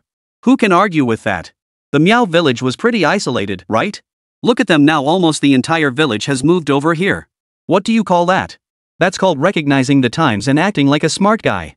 Speaking of which, the workers from other villages started cursing their own village officials again for doing nothing. While the construction site marveled at the transformation of Su village, Director Huang from the commercial street also witnessed Su Cheng's influence firsthand. He watched truckloads of building materials continuously roll in from the brick factory, drawing a steady stream of related merchants who came knocking to discuss business. The sheer bustle was something Director Huang, despite his years in office, had never witnessed before. After seeing off another group of merchants drawn by the opportunity, Su Cheng spotted him and offered him a cigarette. Director Huang, you're a township leader now. Isn't this kind of thing part of your job? Why aren't you doing any investment promotion work for the township? Director Huang rolled his eyes at him, exasperated. They've got their sights set on you, the big shot of Su village. What's there to discuss with me? I don't have any decision-making authority. Besides.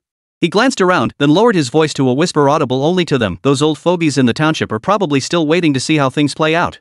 Once your supermarket is up and running, if it performs well, they'll come over to learn. If it doesn't. He didn't finish his sentence, but Su Cheng understood what he meant.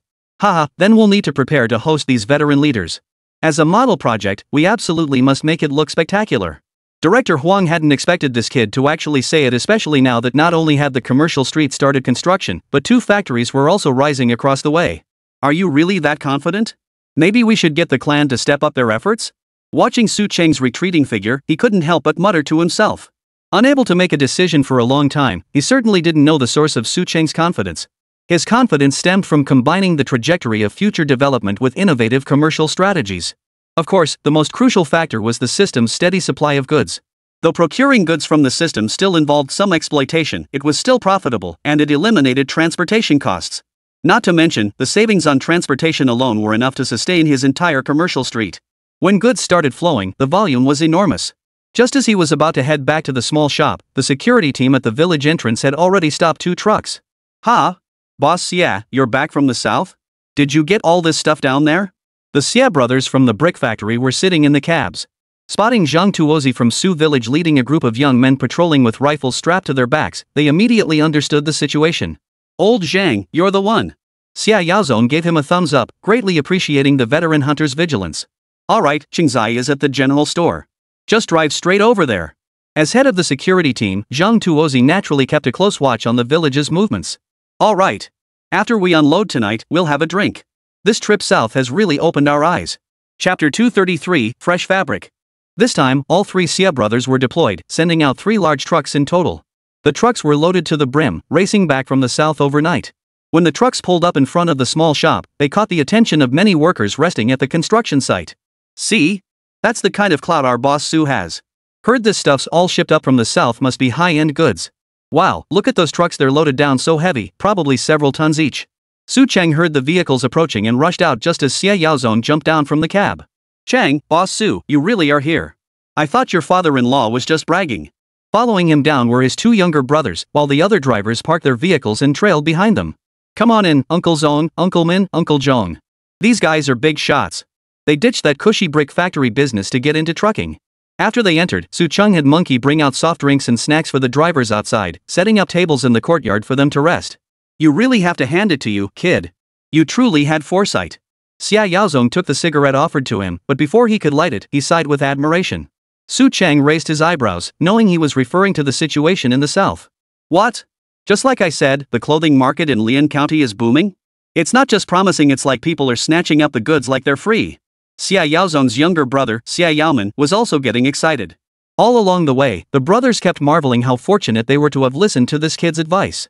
When we reached the provincial capital of Guangdong, we saw so many clothing merchants, even foreigners. Third brother Xia Yaozhong chimed in too, clearly impressed by how much the southern trip had broadened their horizons. Looking back at their own makeshift brick factory here, they couldn't help but feel a bit ashamed. Hearing this, Su Chang was naturally delighted. At the very least, it confirmed his memories were accurate, meaning he could coast on that knowledge for years to come. The 2 truckloads of fabric outside are exactly what this factory needs. We plan to set up a wholesale market here. 2 trucks? Not 3? Su Chang was puzzled. He was certain all 3 large trucks were loaded to the brim. 1 truckload is for you, the denim you specifically requested. Speaking of that fabric, it has quite a story behind it. Xia Yaozong's words left Su Chang utterly stunned.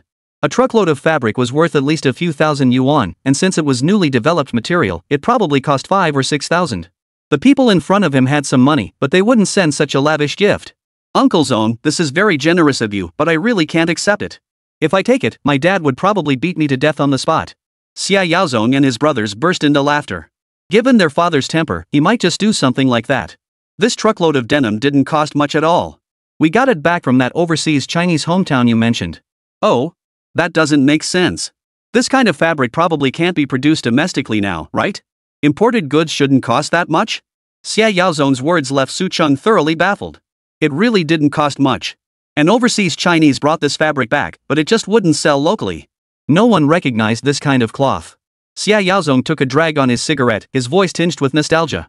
If it weren't for you, Chang, giving us that sample fabric and showing us its high quality, we probably wouldn't have given it a second glance. Xia Yaoman couldn't help but sigh at this point. I hear that gentleman plans to continue working with this fabric. But apparently he intends to set up a factory locally. It'll likely take years before his efforts bear fruit. As the group chatted, Su Chang listened and gained profound insight. There was no helping it, that's just how the market worked. Being half a step ahead made you a pioneer, being a full step ahead made you a madman. As a time traveler, Su Chang could only sigh at the story of that overseas Chinese. But he did remember the gentleman's name. Uncle Zong, do you have that gentleman's contact information? Once his factory is up and running, he could supply us. Oh? You're so confident in this fabric? The locals say it's just dyed hempcloth, yet they charge an arm and a leg for it. Nobody's willing to give it a try. Su Chang chuckled. That's because foreign youth trends haven't hit TV and movies here yet. Give it another year or 2, and this style will gradually catch on. Oh? You mean those color TVs? They've started rolling out in Guangdong province, but they broadcast in their local dialect. We can't understand a word. Guangdong province is coastal and has its own dialect system. Plus, being close to Hong Kong and Macau where they speak the same language, people from here do face some communication challenges when going there. Exactly. That region is at the forefront of reform, so the business atmosphere is incredibly vibrant. But doing business with them is actually quite straightforward. They only care about how much they're making, unlike those folks in the Magic City. As Su Chang spoke, the Xia brothers listened intently. The Magic City was far from their home, but they'd heard it was also preparing for reform. Given the chance, they'd ventured there to try their luck too. Seeing their interest, Su Chang began describing the distinct business cultures of different regions. Shanghai businesspeople will calculate every penny you make and every penny they make down to the last detail. If there's even a hint of imbalance, the deal falls through. No way. That's stingy? Then we'd rather do business with the Cantonese. They're genuinely easy to deal with. Xia Yaoman reflected on his interactions with Cantonese businesspeople. It seemed Su Chang was right. After exchanging more business wisdom from all corners of the country, they finally had the truckload of denim unloaded. Uncle Zone, if you want to sell your fabric, I suggest you get a shop in our commercial street. Soon, this place will become the largest market in Nanxiang. Oh? What new scheme have you cooked up now? You didn't mention any of this when we visited last time. You know what? Did you notice this time, big brother, that their village is undergoing major construction? The Xia brothers finally caught on. They spotted several construction sites along the way. Ha! Come on, I'll give Uncle Zong and you a tour of our village, especially the commercial street. You absolutely can't miss it. Su village was transforming day by day, and Su Chang was immensely proud of this progress.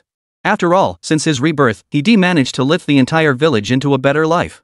Alright, let us see what new tricks you've pulled off. Chapter 234, The Prospects of the Garment Factory. Su Chang led the Xia brothers on a tour of the school and the commercial street outside. Pointing to a row of storefronts prepared for a supermarket, he explained his business strategy. The Xia brothers slapped their thighs in admiration. Exactly. We saw similar stores back in Guangfu. We were puzzled then about why there were no salespeople. Guangzhou is the largest market for foreign goods. Foreign supermarkets have already entered the market there, though it seems the local people haven't quite embraced this business model yet. I hear they're still adjusting. This supermarket model has been operating successfully abroad for years. Once people truly get used to this shopping style, more and more will prefer shopping there. Su Cheng certainly understood the power of this approach, otherwise, he wouldn't have proposed it so promptly. Looks like we absolutely must rent a shop on this street to do business. With a store like yours, it won't take 2 years before goods fly off the shelves and business booms. Haha, Uncle Zong has such keen insight. After taking them on a tour of 2 factory construction sites, they finally returned to the small shop. Su Longsheng, now serving as village chief, was already waiting inside. His reunion with the Xie brothers sparked another round of lively chatter. By the way, Qingzai, we know how to proceed with the pickle factory, but what about the garment factory? Have you thought about it? The question itself was a bit silly. Would someone as sharp as Su Cheng do anything without a plan? It was more that Xia Yaozong genuinely treated him like a younger relative, worried he might not be up to the task. Well, we'll start with manual labor. We've already coordinated with the supply and marketing cooperative. They'll allocate several dozen sewing machines for us. Back in the day, these were hot commodities, even included in the 3 spinning, 1 ringing wedding sets of the 1960s. Nowadays, they're fairly commonplace. While not every household has one, many families do own them.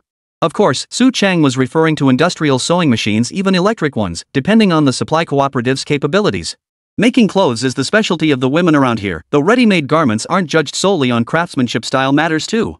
Xia Yaozhong was the most observant of the Xie brothers. During his time in Guangzhou, he had picked up quite a bit about the clothing industry. Su Cheng gave him a thumbs up. Uncle Zhong truly has a keen eye for detail. You can count on him in this regard. See? As he spoke, he picked up a sheet of white paper from the table and began scribbling with an ink pen. The others gathered closer to see how, with just a few bold strokes of his large hand, a set of clothing that looked full of energy sprang to life on the paper. These things were actually things Su Cheng himself didn't understand. But the system did offer some vintage magazines for sale, which he'd occasionally pick up to browse. The system truly functioned like a small convenience store, stocked with items found in modern-day variety stores. Though the magazines were dated, even the earliest ones covered styles from a decade or 2 ahead of their time. The clothing featured on their covers and in the insert advertisements was remarkably forward-thinking. It was precisely these magazine designs that gave Su Cheng the confidence to venture into the clothing business. After all, they had a local source for fabric. Combined with the local women's craftsmanship and his forward-thinking designs, he was confident he could break into the market. And honestly, the clothes you sketched look comfortable. Xia Yaozong, though not particularly artistic, found the workwear-style outfit on paper genuinely pleasing to the eye. The design itself isn't the issue. It's the denim fabric that requires specific techniques. I suspect this shipment is meant to be a test run for me. Su Cheng hadn't planned to launch into the market with denim right away. After all, it was foreign fabric. Price aside, market acceptance alone would be a major test. As he'd explained to the Xie brothers, even the reform-leading Guangfu needed an adjustment period, let alone inland cities like theirs. After hearing this, the others agreed with his reasoning. How about this, we'll supply these 2 truckloads to your garment factory first. Since we'll be heading to Guangfu for training anyway, once your factory stabilizes, we'll focus on sourcing fabrics exclusively for you there. Xia Yaoman had tasted the novelty of Guangzhou. After just a few days of exposure, he no longer wished to remain in this stagnant land. Su Cheng glanced at Xie Yaozong, their eldest brother, noticing a hint of displeasure on his face. He hesitated to give an immediate yes. You lot should discuss this among yourselves first. Our factory probably won't open until after the new year. Deciding then won't be too late. It was already November, meaning their construction timeline was only 2 or 3 months, plenty of time to consider the matter. Su Longsheng took the Xie brothers home to catch up. Only then did Su Cheng instruct Monkey to see the drivers accompanying the Xie brothers off, while he himself headed over to Mazizi's homestay. Chief, I need your advice on this. Upon finding the female clan chief of the Miao village, he immediately proposed training the village's female workers to operate sewing machines. Learning is essential, but you must first confirm how different these so-called industrial and household models are. What if we learn to use the household version, and then the machines you buy turn out to be industrial ones we can't operate? Su Cheng slapped his forehead. He'd completely overlooked that issue. I'll contact the supply and marketing cooperative and have them bring back a sample machine for us to examine. The matriarch smiled and pointed out another issue. We make clothes by taking measurements on the spot. From what you described about factory workflows, I assume patterns are made? You can't possibly use a live model for every single style, right? This was another blind spot in Su Cheng's knowledge. Looks like he'll have to study this area next. Alright, I'll talk to that old guy at the Agricultural Science Academy later and see if he has any connections I can tap into for training. Among my own contacts, only that eccentric old man at the academy has that kind of network. Alright, let me know once you've sorted this out. By the way, you've expanded our factory so much, aren't you worried there'll be too much empty space once it's built? The female clan chief had inspected the garment factory site. The land area itself wasn't huge, but besides the factory buildings, there were quite a few other structures, 3 or 4-story dormitory blocks. These are dormitories, aren't they? I can't very well leave the workers without a place to live. Besides, the pickle factory also provides dorms. That way, the workers can focus on their jobs without worry. Hearing this, the matriarch smiled. Very well then. I'll proceed to recruit all the young women from the village. Chapter 235, Spontaneous Defense. Su Chang had indeed long planned for the development of light industry throughout the factory and Su village. After all, in this wave of reform and opening up, developing light industry had long been proven to be a viable shortcut. As for the small shop system he personally managed, it certainly offered him some convenience, but it couldn't become the focal point for the village's future development. Young man, I know what you're thinking, but can you really recoup such a massive investment? The matriarch's words left Su Chang feeling both amused and exasperated. Why does every elder talk about me like I'm some kind of spendthrift? Can't you show me a little faith? It wasn't just her, his own parents, and even the village chief, seemed deeply concerned about his plans. But thinking about it, this kind of massive investment had practically drained all the working capital from the small shop. Even as a once-hidden 10,000 yuan household, his current liquid assets were meager. He dared not let anyone else know about these matters. Not even Zhang Wanru, who handles the store's accounts, or Enya, who's still in the hospital preparing for treatment, knows about it. If word got out that he was broke now, the entire plan would likely collapse. Poof. That said, Su Chang felt not a shred of worry. After all, the latest batch of Miao embroidery was ready for auction in the system. This time, it featured the most exquisite shoe embroidery pieces from his collection. He felt utterly confident about this auction. After it concluded, he suspected he'd have to hold on to his shoe embroidery for quite some time before releasing it back onto the market. Returning to the convenience store, he left Monkey and the others to handle daily operations. He stretched out in the shop's only room, the same rest area where he used to nap, and waited for the system's auction results. Zhang Wanru and Monkey, seeing this, didn't disturb him. They quietly directed the villagers who came to sell their goods to conduct their transactions in the courtyard. Sis, what's brother-in-law doing? Monkey was curious about Su Chang's sudden behavior, but Zhang Wanru quickly smacked him on the head. Why ask so many questions? Your brother-in-law is in charge of the entire village's development plan now. Doesn't he need to carefully consider the next steps? His cousin's words instantly cleared things up for Monkey. Got it. The pressure on my brother-in-law must be immense now. I heard the cost of building those 2 factories is even higher than the school and the entire commercial street combined. Our chain's profits never seem to be very high. As the one handling the ledgers, how could Zhang Wanru not be aware of all these things? If you look strictly at the accounts from the small shop, it wouldn't just be a stretch to fund the village projects, it would barely cover the children's meals and lodging at the school. Yet, miraculously, Su Chang would often produce a sum of cash when she least expected it and hand it over to the school's finance teacher. And the way he handled it, it never seemed like a significant sum, which was another thing that baffled her. Glancing toward the room, the young woman now felt a twinge of worry about her husband's situation. Sharing her concern for Su Chang were Su Longxing in the village office and Zhang Tuozi sitting across from him. The young man had grown unusually quiet lately, likely due to the exorbitant costs of this development project. Though Zhang Tuozi rarely interacted with Su Chang, he had seen him directing work in the village while patrolling with the security team. Whether it's high or not, we can't help him now. Since he dared to dig so many pits, he'll have to deal with them himself. As a father, Su Longsheng was naturally worried about his son's situation. But in front of his old rival, he had to maintain a calm demeanor. He couldn't very well act like a woman, flustered and at a loss, could he? Seeing his expression, Zhang Tuozi curled his lips in disdain. They'd been rivals for half their lives, didn't they know each other inside out? Besides, to be fair, the children from both families weren't married yet. If they did tie the knot, they'd become in-laws. He couldn't let his son lose face completely. Just as they were at a loss for words, members of the security team burst through the door. Captain, it's bad. The road construction crew seems to have been sabotaged. I hear several people have already been injured. What? Who dares to do such a thing? Grab your gear, we're going to check it out. As the village security captain, Zhang Tuozi immediately grabbed his hunting rifle and dashed out without looking back. Before the reporting guard could react, he was already far away. Village chief, I. Before he could explain further, Su Longxing cut him off with a stern look. Follow your captain's orders. If necessary, assemble the village militia. The militia members were young villagers from Sujia village still working on construction sites. These were militia quotas he had personally requested from his former superior at the township level, a privilege granted to each township, now extended to Sujia village. So when the 20-odd security personnel assembled, over 100 able-bodied men had already been notified by the construction site to put down their tools and stand ready to support the security team at any moment. Everyone present? Gear ready? Let's go see what's going on. Yes, Captain. As Zhang Tuozi led his 20-odd fully armed team members out of the village, the road connecting Sujia village to the southern township was already blocked by over 100 people. Mr. Huang, you can flatter Su village all you want, but you can't take all our township's workers with you. We need manpower for construction projects now. Li Mao, don't think we're intimidated by your numbers. You were kicked out of Li village, and now you dare to cause trouble again? Everyone in the town market knew these scoundrels, the ones expelled from Li village by the old patriarch, even kicked out of the family registry. It's precisely because of these reckless bastards that the town market in the southern part of the county has become so filthy and polluted it's completely unworkable now.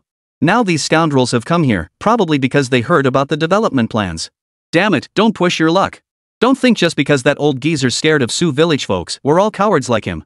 The young man known as Li Mao, now thoroughly humiliated, waved to his companions behind him, ready to attack the road workers across the way. Bang! The crack of a musket startled Li Mao's crew. Damn it, they've got guns. Chapter 236, Stolen Goods? When Zhang Tuozi arrived with his men, he saw dozens of thugs across the way about to start a fight. There was no time to call off the fight between the two sides, so he could only fire a shot into the air. The scene instantly fell silent. The hunters of Su village were notorious for their ferocity, a reputation known throughout the entire southern countryside. Even the bandits up in the mountains had been wiped out by their village chief alone last time, and he'd escorted them to the township, causing quite a stir. Li Mao knew this. But this time, he had absolute confidence in his plan. His feud with Su village began with that pretty girl in the town market. Big Nge had recently brought the young men from Miao village to the town market to sell fish soup. That's how he met the girl Li Mao had been pursuing, and he even got her to help sell fish soup once. Li Mao, who had long considered the girl his woman, couldn't stand it. He ended up fighting with Nge. But a small-time thug like him was no match for the tall, sturdy Nge. So he gathered a bunch of thugs who had returned from the village, planning to settle the score again. But the village elder, fearful of the Su family, forced him and his family to bow down to them. This was unbearable for Li Mao, so he rebelled against the village. Even if his own family was expunged from the clan registry, he didn't care. His family was a bunch of scoundrels anyway, having amassed considerable wealth through years of bullying in the town. These days, he and the men in his household constantly picked fights with the village, throwing the entire town into chaos. Crucially, having lived in the township for years, they knew exactly what actions would trigger arrest by the police station officers. So when they acted, even with the police station officers present, they could operate with ease. This left the police powerless against their tactics, unable to immediately expel them from the market. With the market's business grinding to a halt, their income from collecting cleaning fees within the market vanished. It was then that he heard about the commercial street being developed in Su village, prompting him to set his sights on this arch-rival. To gather intelligence on the situation, he specifically contacted associates near Su village. Eventually, he learned of the lame man's whereabouts from Su Wenbin and his son, who had been expelled from the village years ago. Lame man had also faced rejection from the villagers recently, so the two quickly reached an agreement. That TV Su Chang bought is said to be expensive, a brand we've never even heard of. This information was crucial, and it immediately sparked a possibility in Li Mao's mind. It must be stolen goods. As long as we insist it was stolen by him and we know the details of the TV, they won't have any reason to report it to the authorities. It must be said, Li Mao possessed a certain talent for scheming. So the cripple cooperated with his plan, taking every opportunity to observe the only color TV in the entire township while watching it daily. After relaying all these details to Li Mao, this time he came under the pretext of retrieving stolen goods. Zhang Camel, we're not here to cause trouble. We're here to take back what's ours. Naturally, Li Mao was wary of this hunter who was quick to fire his gun. He motioned for his companions to step aside, pulling forward the police officers specially summoned from the local station. Zhang Tuozi recognized these officers from the station. He ordered his men to stow their flintlock muskets before stepping forward and nodding to them. Comrades, we're the security militia of Su village. These firearms are all registered, even the cannon at our village entrance is on file. The rifles they carried were indeed registered, a process Su Longsheng had personally arranged by seeking out his former superior at the township office. In this era, voluntarily undergoing such registration made their village something of a pioneer. Several officers from the police station had observed the exchange. Upon receiving the documentation handed over by Zhang Tuozi, they verified the details. We received a tip that Su Chang from your village was handling stolen goods, so we followed up to investigate. The officers were quite polite, but their words infuriated Zhang Tuozi and his team. What? You think Chang would deal in stolen goods? Comrade, have you got the wrong person? No sooner had Zhang Tuozi finished speaking than Li Mao, across from him, let out a cold laugh. Don't think your so-called boss Su is any respectable person. Nothing in his shop stands up to scrutiny. Take that color TV alone, no one can account for its origins. Hearing this, Zhang Tuozi's heart sank. The TV's origin was the subject of much speculation in the village. Some said it was imported from abroad, others claimed it was shipped in from elsewhere, but no one knew when Su Cheng had actually received the delivery. Moreover, the store only took in goods, it never shipped anything out. No one had ever seen a delivery crew come by, which had left the villagers with plenty of questions. Now that the local troublemakers had found out, he had no ill intentions about the matter. We need to discuss this with Su Cheng. Comrades, you may come in, but they cannot. Zhang Tuozi pointed at Li Mao's gang of thugs, barring them from entering the village. Zhang Tuozi, you're just security guards. Do you really think you're the local warlords? We're coming in whether you like it or not. Exactly. What era are we in? Still playing the old society games? Comrade, we're the victims here. That TV was stolen from us. Li Mao's thugs weren't pushovers either. When they started shouting loudly, even the officers from the police station looked troubled. Officer, these people did come to report a crime. They described your village's TV in great detail, so we need to enter the village to investigate. The police entering the village? That's no problem. But letting those thugs in? Who knows what trouble they'll stir up? Just as Zhang Tuozi hesitated, Su Longxing's voice came from behind him. They can enter the village, but only under our escort and nowhere else. His booming voice made everyone turn their heads. There stood Su Longxing, accompanied by village officials and even Director Huang. Seeing Director Huang, the police officers nodded to him. The police station officers can move freely around the village, but you can't. Our village doesn't welcome scumbags like you. Su Longxing's words were blunt, yet Li Mao's thugs dared not utter a peep. A man's reputation precedes him. They'd heard tales of his past exploits. Li Mao, too, felt a chill at this formidable figure. Glancing at his accomplices behind him, he could only nod and accept Su Longxing's terms. Chapter 237, Impossible. Everyone present knew exactly who Su Longxing was. Especially the officers from the police station. They all relaxed into smiles upon seeing him, as they were old comrades in arms who'd retired from the military together. Su Longxing didn't even glance at the thugs trailing behind them. He simply grabbed the police officers and headed straight into the village. As they walked, he began explaining the village's development and transformations. When Li Mao tried to follow, he was stopped by Su village's security team. What? Are you afraid to let us in to confront them? Li Mao naturally refused to accept this. But as he started shouting, Zhang Tuozi slung his hunting rifle over his shoulder and ordered his team to escort the thugs away. If you want to enter, you'll have to do it our way. Otherwise, you're going back where you came from. Don't think your tricks will work here. The security team from Sujia village didn't outnumber these thugs, which gave Li Mao a sigh of relief. He exchanged a knowing glance with his comrades. As they followed the thugs toward the village entrance, they spotted over 100 people waiting there.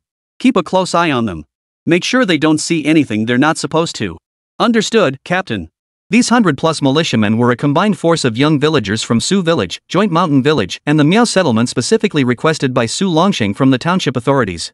With them present, the dozens of thugs were herded into a corner, completely surrounded by the militia on all sides. Now the scene was getting interesting.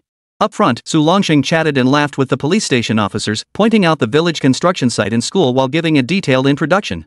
Behind him, however, hundreds of people were escorting dozens of thugs in the center, not allowing them to see the construction site nearby at all. Damn it, these guys had planned this.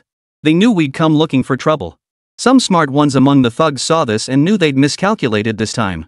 Li Mao kept glancing around nervously, but could only catch glimpses of the village through the gaps between the militia guards. Damn it, this village really is undergoing major construction. Could Su Cheng really be that wealthy?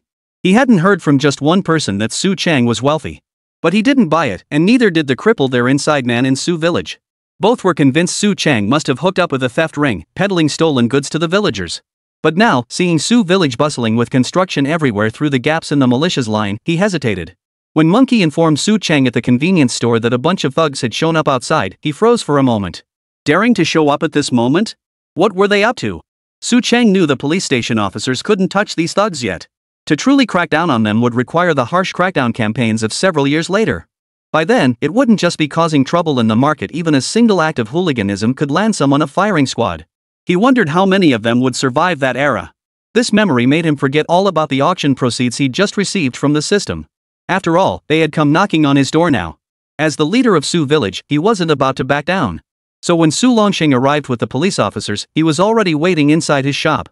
Su Longxing introduced his son to the officers and explained Li Mao and the others' intentions. Stolen goods? Their imagination really runs wild. But it's okay. If you guys have doubts, you can come in and take a look. After seeing it, you'll understand whether you can trust this kind of stolen goods. As Su Cheng spoke, he tapped through the system store, then had all the purchased items delivered to the small room. The officers from the police station nodded in agreement upon hearing his words and followed him to the room's entrance. Upon opening the door and seeing the mountains of goods piled inside, they all gasped in astonishment. Comrade Su Chang, are these the televisions Li Mao mentioned? You've got quite a stockpile here. The room already held over a dozen identical color TVs, while another wall was lined with radios stacked like bricks.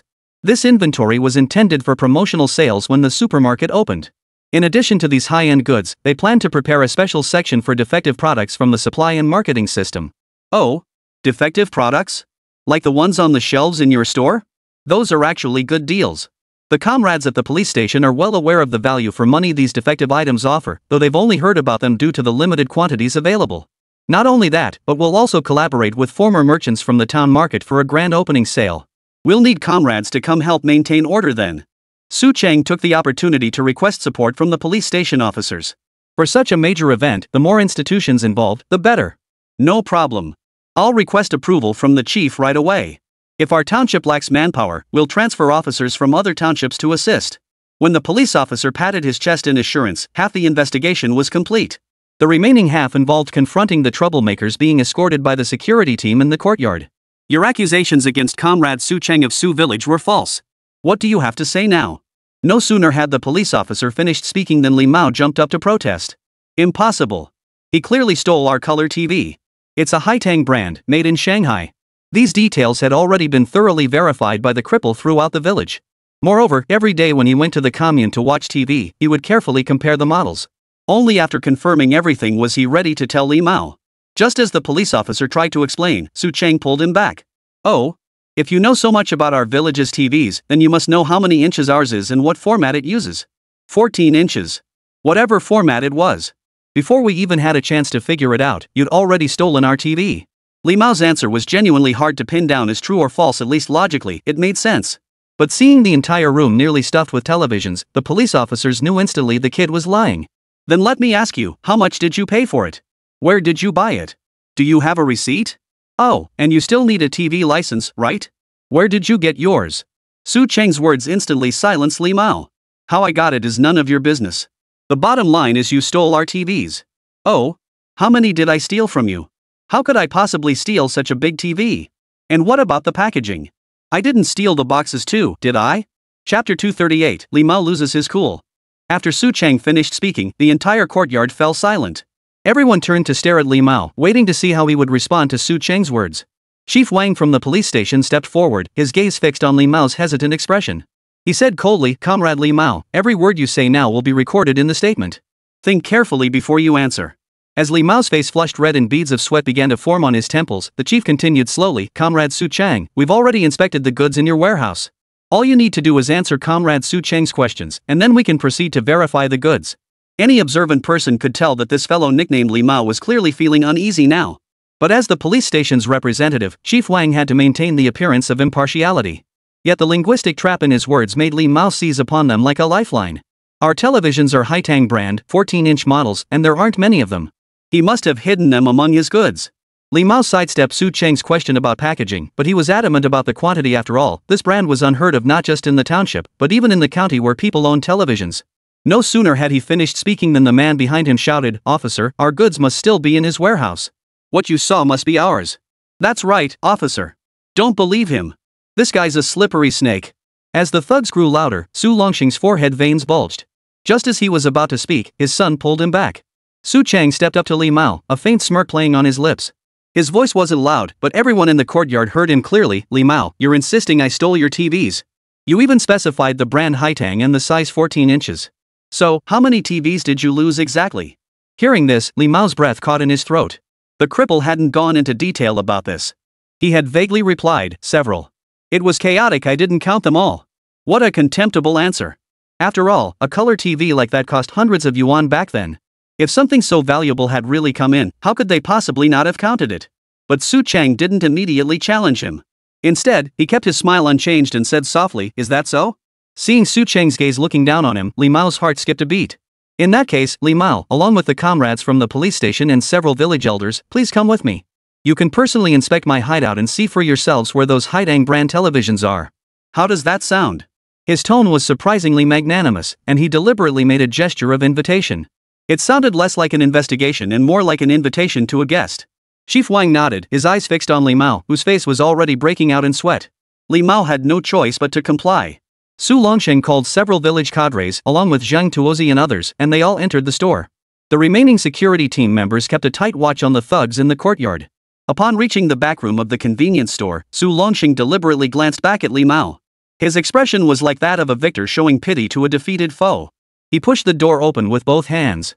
The scene inside stopped everyone in their tracks except Su Chang and the few who had already seen it as if they'd seen a ghost. Li Mao's legs went weak and he could barely stand. One of the thugs following him dropped his cigarette, the embers extinguishing in seconds. The village cadres from Su village who had accompanied him all unconsciously raised their hands to rub their eyes, hoping to see more clearly. The room, barely a few dozen square meters, was dimly lit, yet bright enough to reveal its contents. One wall was stacked neatly from floor to near ceiling height with cardboard boxes, each labeled Haitang brand color television. To the left, neatly stacked were hundreds of radios, each about 2/3 the size of the televisions. In the center were the color television's 12-inch and 14-inch models. Right in the middle, there seemed to be several even larger ones, in sizes no one had ever seen before. Li Mao's gaze locked onto the packaging on the TV wall. On the boxes, 2 characters were clearly visible: Haitang. Thud. Someone swallowed audibly, the sound echoing distinctly in the quiet room. Chief Wang let out a long sigh, then turned with authority to stare at Li Mao. Is this what you meant by several? And these vary in size. Is this the 14-inch model you mentioned? Li Mao was stunned. He hadn't expected Su Chang to have prepared so many, and all of them were Haidao brand. Wasn't this supposed to be a rare brand? How could he have so many?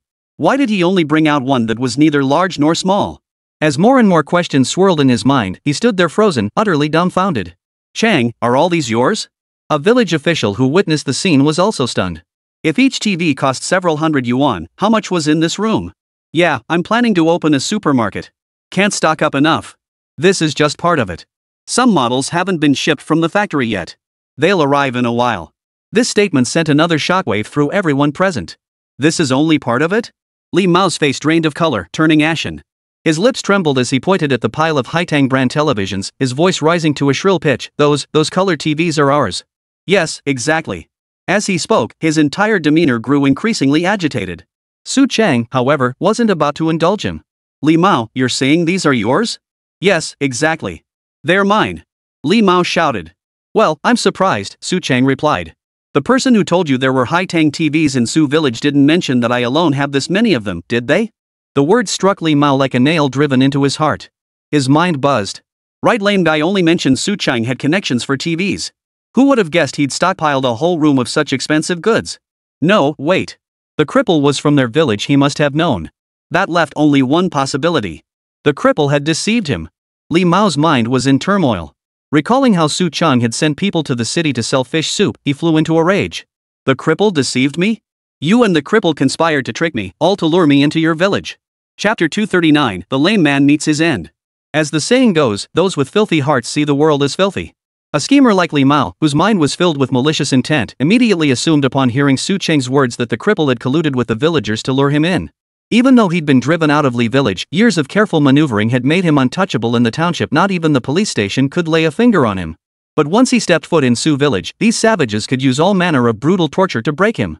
With this realization, he immediately grabbed police station Chief Wang and the others, demanding protection for his safety.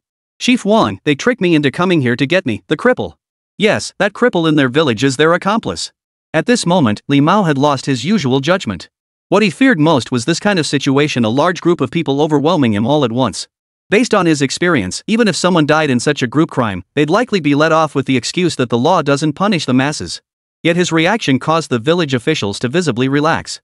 At least Su Chang was cleared of the theft charges. Chief Wang and his men nervously watched the villagers gathered outside the room, but saw no sign of movement.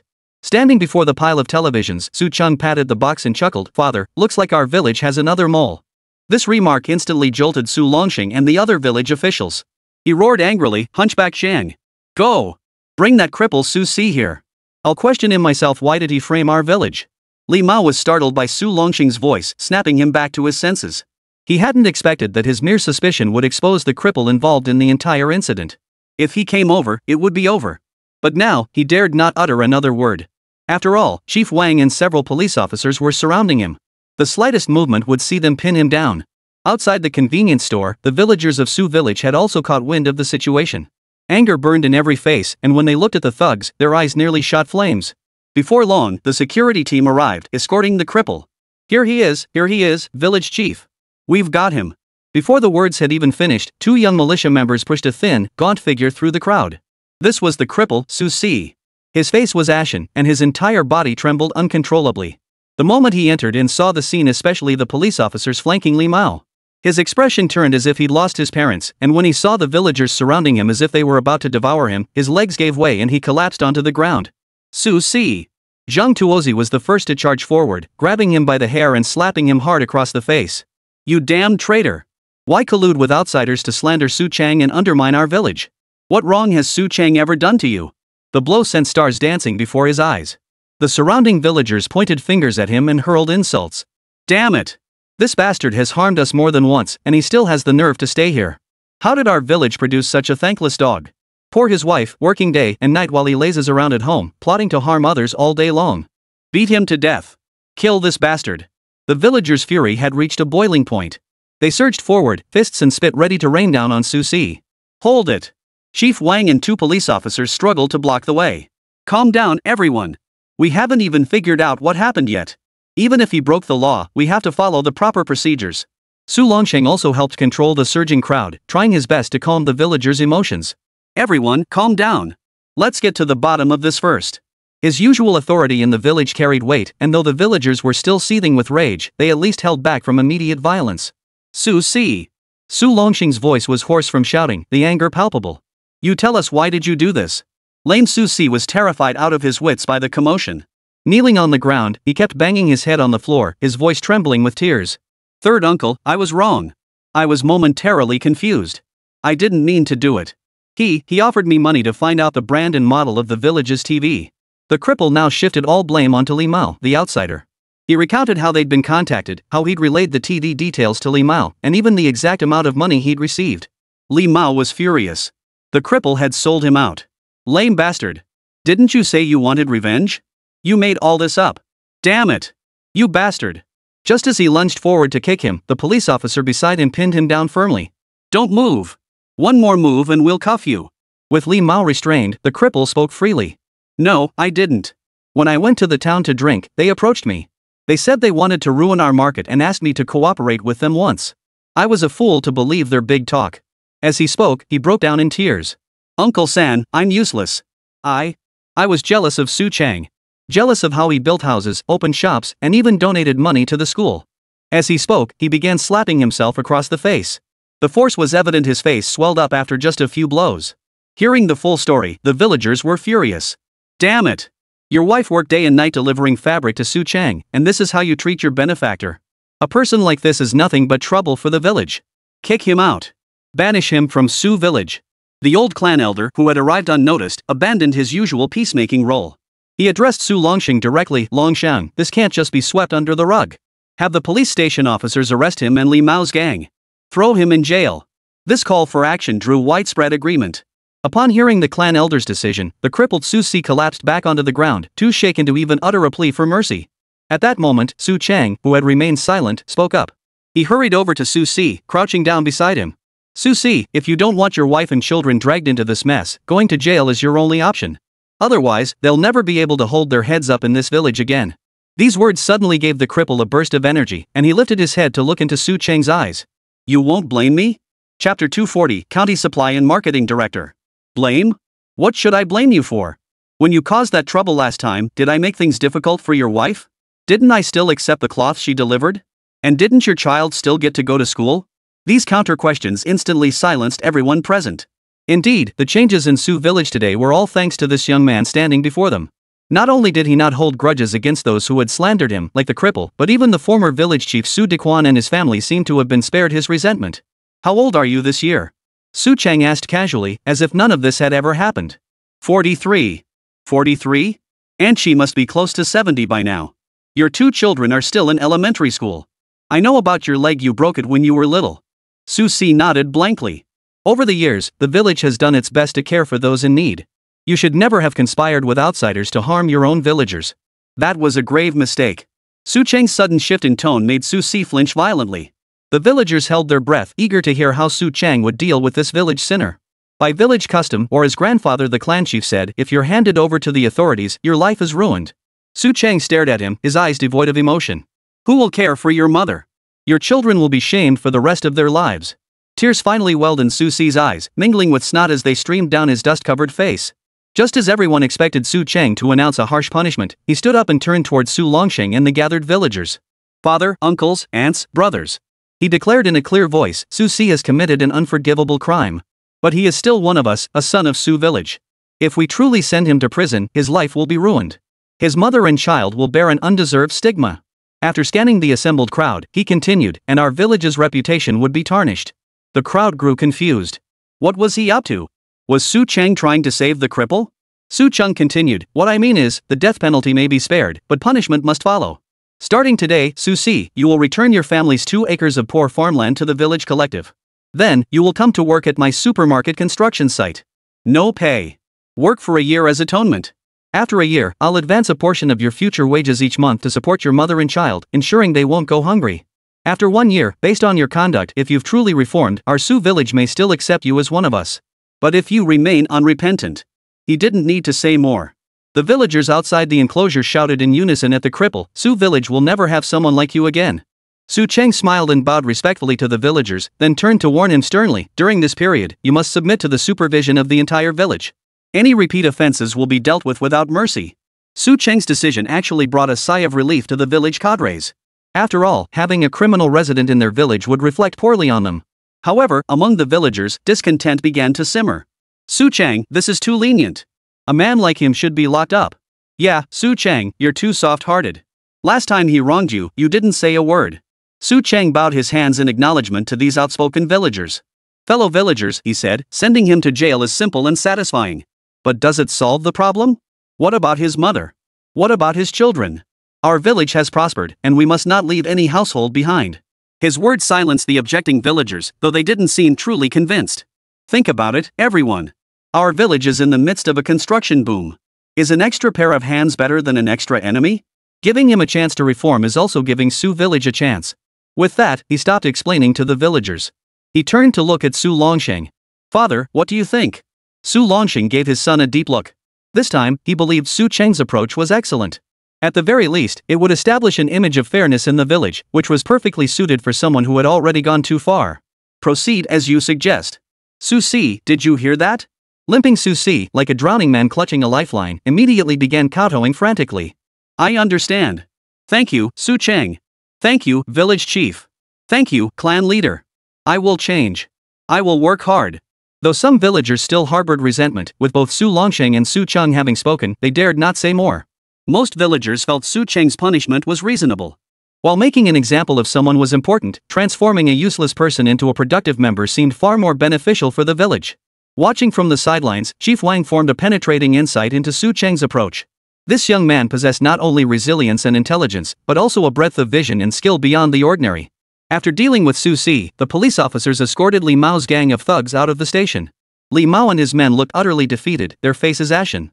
Especially Li Mao, who had never failed before, had truly met his match at the hands of Su Cheng from Su family village. As they were leaving, Director Wang pulled Su Cheng aside. Comrade Su Cheng, today's matter has been satisfactorily resolved. However, there's something I must remind you of. The goods in your room are quite substantial. Especially those televisions, they're hot commodities on the market. Director Wang's words made Su Cheng frown involuntarily. Director Wang, are you implying? He thought Director Wang wanted to buy some televisions from him, but Director Wang's next words startled him. What I mean is, news of such a large stockpile won't stay under wraps. Someone from the county might take notice. The county? We just returned from the county and haven't heard of any officials. Su Cheng was even more baffled now. He had met County Magistrate Wang and Secretary Liang. If such a problem truly existed. Wait, they don't know I have this much stock. The thought made him feel uneasy. Seeing his change in demeanor, Director Wang couldn't help but chuckle.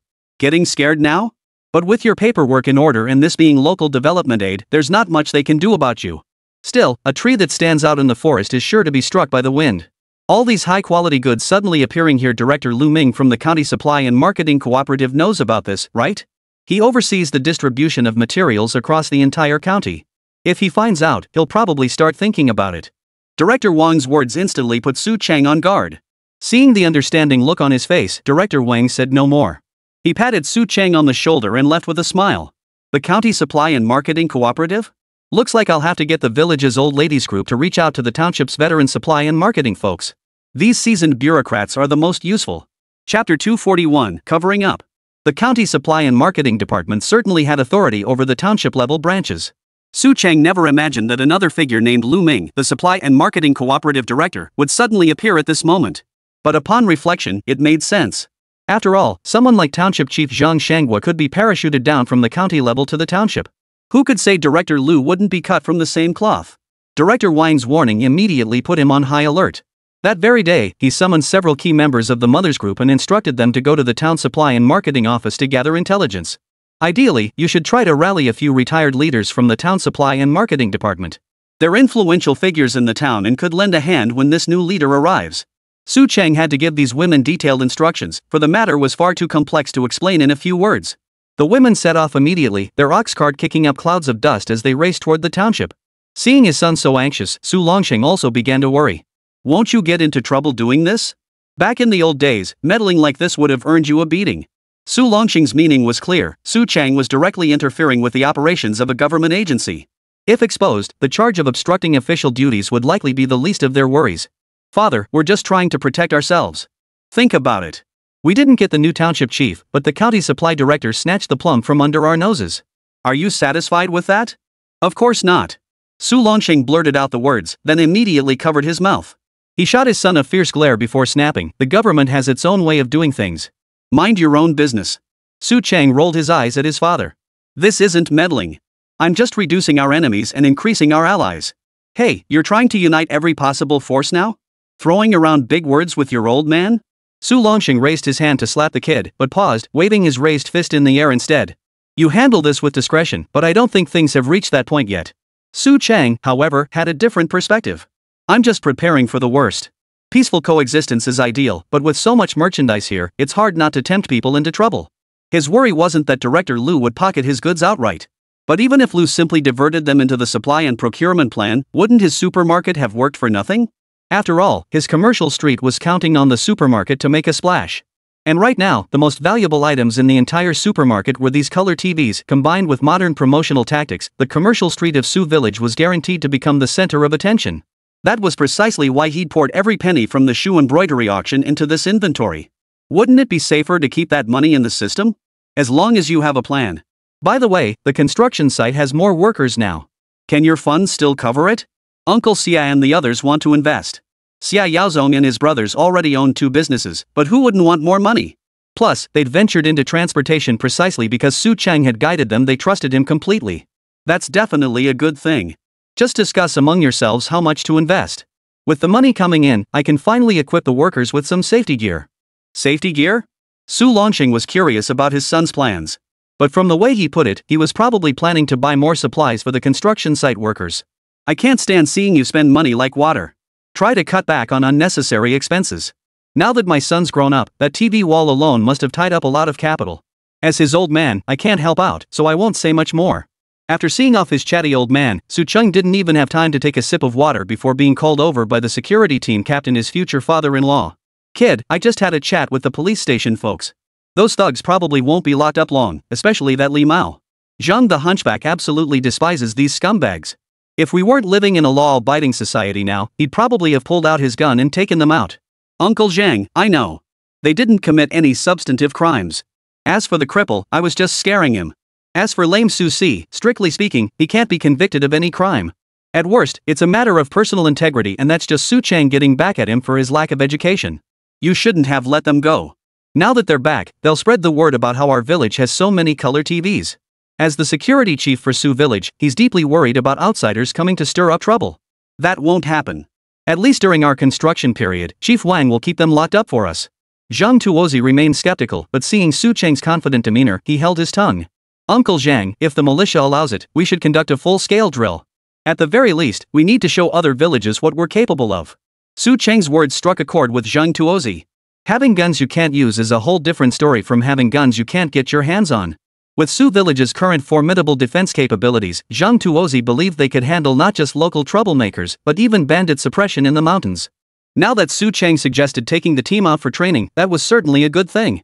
As for live fire exercises, I'll have my father coordinate with the Armed Forces Department. I'm sure there's an annual quota for militia training. We'll just consider this an early fulfillment of that plan. In this day and age, townships still conduct militia drills. Especially in a place like Sioux Village, where the folk are fiercely spirited, let alone rifles, even artillery wouldn't be a problem. Alright, I'll discuss this with your father right away. With an excuse to fire guns, Zhang Tuozi, an old hunter, was already itching to get started. Especially since, before returning as security chief, he'd been relentlessly tracking that tigress with her 2 cubs. Watching him depart in high spirits, Su Cheng could only smile. He wondered if County Hospital Director Zhang would receive word. If they could rein in Director Liu at the source, it would likely spare them a lot of trouble. To Su Cheng, these matters were merely nuisances. At worst, he'd meet force with force, water with earth. The Su Cheng of today possessed both the capability and the capital to stand his ground. Chapter 242, Is this work safety? After agreeing to the Xia brothers' investment in the brick factory, Su Cheng received a personal visit from Xia Yaozong, the factory's big boss, that very afternoon. Cheng, this is the last of our savings. Don't blow through all our retirement money, you hear? The remark was partly joking after all. Even the factory workers knew the brick plant was already stretched thin just supplying building materials to Sioux Village. While village projects might have payment terms, villagers paid for their materials in cash. Precisely because so many villagers were rebuilding their homes now, the brick factories simply had no capacity to meet production demands elsewhere. Uncle Zong, you're being too formal. I'd never risk losing your family's life savings over a debt. After ushering him into the shop and serving him tea, Su Cheng finally asked when the brothers planned to head south. We're holding off for now. The roads aren't safe. Xia Yaozong's face still bore traces of lingering fear as he mentioned this. You wouldn't believe it, even traveling through some townships isn't this nerve-wracking. But whenever we head into the city, we have to station several teams just to keep watch on our own trucks. Su Cheng frowned too. This information was significant. Had it come to this? Hadn't the wave of educated youths returning to the cities already subsided? 3 or 4 years ago, this wave of people returning from the countryside to the cities had already begun stirring. Just last year alone, their county saw a significant influx of young returnees. Otherwise, a thug like Li Mao wouldn't have been able to run rampant in the countryside for so long. Precisely because it had ended, there were no jobs to assign them. You wouldn't understand, those folks had lived in the countryside, so they weren't as weak as the city slickers back then. Su Cheng understood this logic too. After all, they'd all been hardened by rural life, and some had even picked up those sneaky little habits of stealing chickens and dogs. After discussing these matters for a while, Xia Yaozong tapped the money he'd brought and left with a flourish. With the funds secured, Su Cheng's first priority was to procure safety gear for the workers. Damn it, not a single one of them had any work protection. What if something really happened? There was no such thing as insurance in this era. Providing safety gear for the workers was something he'd planned immediately after touring the construction site. Every time he saw those workers performing dangerous tasks without any protection whatsoever, his heart would skip a beat. To prevent the workers from hoarding the safety gear and being reluctant to use it, he turned on the loudspeaker and began broadcasting the safety regulations. Anyone entering the construction site without safety gear will be expelled from Sujia village upon discovery. Workers from other villages will never be hired, and local workers who are dismissed will forfeit their future factory recruitment eligibility. This requirement felt like a sharp blade pressed against the villagers' necks. Once they received their safety gloves, clothing, boots, and helmets, they quickly learned how to wear them properly. Even those working at heights were equipped with various safety harnesses. This initially sparked some grumbling among the workers, who had little prior experience with such measures. Is our boss burning through money, they wondered. Such nice clothes, just for moving bricks on a construction site? You bet. Everyone says this young boss Su from Sioux Village is sharp, but to me, he looks like a spendthrift. But you know what? Look at the soles of these boots, they're seriously thick. You could step on nails on the construction site and not get a puncture. The workers were genuinely annoyed by Boss Su Cheng's wasteful spending, but since everything was free, they couldn't really complain. Of course, some of the more conscientious workers who actually saw the quality of these items did feel more reassured about their safety on the job. But when the village women saw the work uniforms they were wearing, they couldn't help but feel a pang of regret over the fabric. Such fine fabric, it's a shame. We only get a few new outfits a year. Who could disagree? And they even came with gloves. The weaving technique was remarkably dense. I heard those shoes used to cost dozens of yuan, and now they're getting them for free. Just as the rural women were lamenting Su Cheng's apparent extravagance on these workers, a sudden cry of alarm erupted from the construction site. Oh my god! The guy moving cement on the 3rd floor almost fell. Thank goodness our boss insisted everyone wear safety harnesses. No way! Let's go check it out. When the idle villagers of Sioux Village arrived at the construction site, they were stopped and barred from entering. What's going on? They won't let us into our own place? Exactly. What do you outsiders think you're doing here? As the blocked villagers began to protest, the security team barked sternly, no one without protective gear may enter the construction site. Otherwise, outsiders will be expelled, and locals will lose their factory access privileges. Zhang Tuozi's crew had tightened their discipline. Even when uncles and aunts from the village came to inquire, they were all denied entry. Sandesi, what the hell happened inside? Don't tell me someone got killed. Villagers familiar with the guards called out from beyond the gate. Auntie, it's nothing serious. A worker stepped on a gap while working on the third floor, but luckily he was secured by a safety rope. It was a scare but no harm done. Hearing this explanation, the villagers of Su village finally breathed a sigh of relief. At least no one had died on the construction site. That meant the project would continue, and that was the top priority for Su village. You have to hand it to Qingjai, he really thought things through. Providing these safety devices for the workers puts everyone's mind at ease. Hey, you were just saying spending money on this was pointless, calling him a spendthrift. But look, nothing bad happened just now. The old woman who'd been laughed at earlier was still stubborn, but this light-hearted banter made even the security guards stationed at the gate wipe a bead of sweat from their brows. Had these measures been implemented just a day or two later, the situation wouldn't have been nearly so smooth. At the very least, injured workers would have demanded compensation, and the construction schedule would have been disrupted. When the village officials learned of the incident, they broke out in a cold sweat. That same day, all workers on the site were sent home, and they gathered everyone together. This time, everyone must learn their lesson. Any worker without proper safety gear will not be allowed on the job. Understood, sir. Hearing the workers' responses, Su Longsheng finally breathed a genuine sigh of relief. But how did that kid think so thoroughly? He'd have to get back and ask for a clear explanation. He was finding his son increasingly hard to figure out. Chapter 243, Su Village? I need to go take a look. Following the construction site accident, Su Village immediately conducted comprehensive safety inspections across all facilities. Before work each day, the foremen among the workers were responsible for inspecting safety matters within their work areas. Surprisingly, this didn't slow down the work progress, it actually sped it up. Meanwhile, word had finally spread among the local hoodlums that Su Cheng's convenience store was stockpiling large quantities of televisions and radios. The story began when officers from the police station brought these troublemakers back to the village. Since they hadn't committed any serious offenses, they were released and started spreading the word. Li Mao, the ringleader, remained detained despite his family exhausting every connection in the township. Chief Wang refused to let it go, keeping him locked up for 3 or 4 days. As for his accomplices, with almost no prior offenses, they were released the same day. These guys weren't assigned to the store that day, so they didn't see the wall of televisions. But how could Li Mao let Su Cheng have any peace? Taking advantage of their release, he had them spread the word about what was happening in Su village. Within days, everyone in the township knew that Su village had a large number of color TVs. Who would have thought this little Su village could outdo our supply and marketing cooperative? But that info's outdated. The supply and marketing cooperative partnered with Su village ages ago.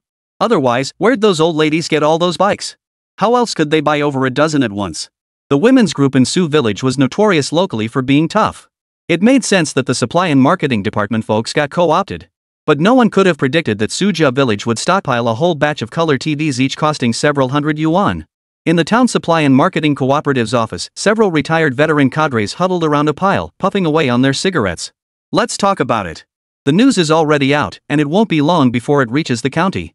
Among those seated was the veteran leader who had proposed the fabric collaboration with Su village. He'd retired just days ago, only to be roasted by the Mother's Brigade. Our new director hasn't even taken office yet. If the county finds out about this, they'll probably parachute in another young upstart. And it's highly likely to be that Director Lu heard he's a real troublemaker. Lu Ming's name is notorious throughout the supply and marketing system. Everywhere he's been posted, he's left chaos in his wake. What's most troubling is the powerful backing he has. No one dares cross him. This matter will likely be settled soon. We must finalize our cooperation with Sujia village before he takes office. The bureaucratic world has its own rules. At least during this transitional period, it's the window of opportunity for these old hands to maneuver. Cooperation is non-negotiable. Otherwise, the profits from Sujia village's massive commercial street would make anyone's mouth water. The former leader at the meeting took a deep drag on his cigarette, clenched his fist, and declared, "This time, we absolutely must secure a stake in the commercial street. Only by deeply participating can we ensure that when Director Lu arrives, he has no grounds to object." Exactly. And we must adhere to that kid Su Cheng's contract terms: dividend rights only, no operational responsibilities. These seasoned elders were well versed in the newcomer's tendency to shelve or even overturn previous plans. Seizing this window of opportunity, they swiftly reached an agreement with Su Cheng and signed the final working contract during their tenure. With everything settled, the old men dispersed to their homes. "Old Lin, that guy will probably come looking for trouble with you first thing when he arrives." As the old men departed, they deliberately gave the retired director a warning. I'll just follow Director Huang's example from the township office and head over to Su village to hang out. When that time comes, don't say you haven't seen me." Old Lin already had plans. With the commercial street about to open, how could this veteran of the supply and marketing system not go check out the buzz? Besides, after dealing with the village's elderly women for so long, he'd naturally grown curious about this soaring dragon of Sioux Village they kept talking about. Just as personnel changes were underway at the Southern Township Supply and Marketing Department, Lu Ming at the County Supply and Marketing Cooperative finally heard news from Sioux Village. What? A large shipment of color TVs? When he first heard the news, the newly appointed director, who had only recently taken office, thought it was a joke. But as more people mentioned it and he dug up the village's records, he couldn't help but question the truth behind the rumors. Has the South Township Supply and Marketing Cooperative responded? Did they verify this? He took a deep breath to steady himself before asking his assistant. Director, I hear they've already conducted an on-site investigation in Sujia Village. We should have an update soon. Lu Ming shook his head. No. If I were the local township director, I absolutely wouldn't confirm this information. Huh? The assistant clearly lacked much experience in official circles, but seeing Lu Ming's increasingly stern expression, he dared not ask further questions. Arrange a vehicle. I'm heading to the Southern Township. If possible, I'd like to meet this young talent myself. Lu Ming wanted to take action, but in this era of rebuilding, no matter how capable he was, he simply lacked the resources. Managing the daily logistics of goods already consumed most of his energy. Dealing with all the petty matters of the township was simply impossible. However, the news from Sioux Village this time was truly alarming. What did they mean by a batch of color TVs? What did they mean by a large number of radios? These were tangible achievements. If we could secure that supply channel, this year's targets would be no problem. The county supply and marketing system wasn't short of funds, but it lacked such extensive supply channels. Truthfully, this sort of thing was quite common nowadays. After all, people's lives had improved, and the supply and marketing cooperative was no longer the only place for the masses to shop. Director, I hear the old director in South Township has retired. The one in charge now is his former deputy. If we go there now, it could easily cause misunderstandings. His assistant kindly offered this reminder, only to be met with a cold stare. What did misunderstandings matter? The most important thing now was to uncover the truth about that Su Chang. As Lu Ming instructed his assistant to arrange a car, he paused to consider calling his superior first. Oldly, I suspect the Southern District has already made preparations. If necessary, I hope you can lend me a hand. All right. You're my most outstanding student. Helping you is only right.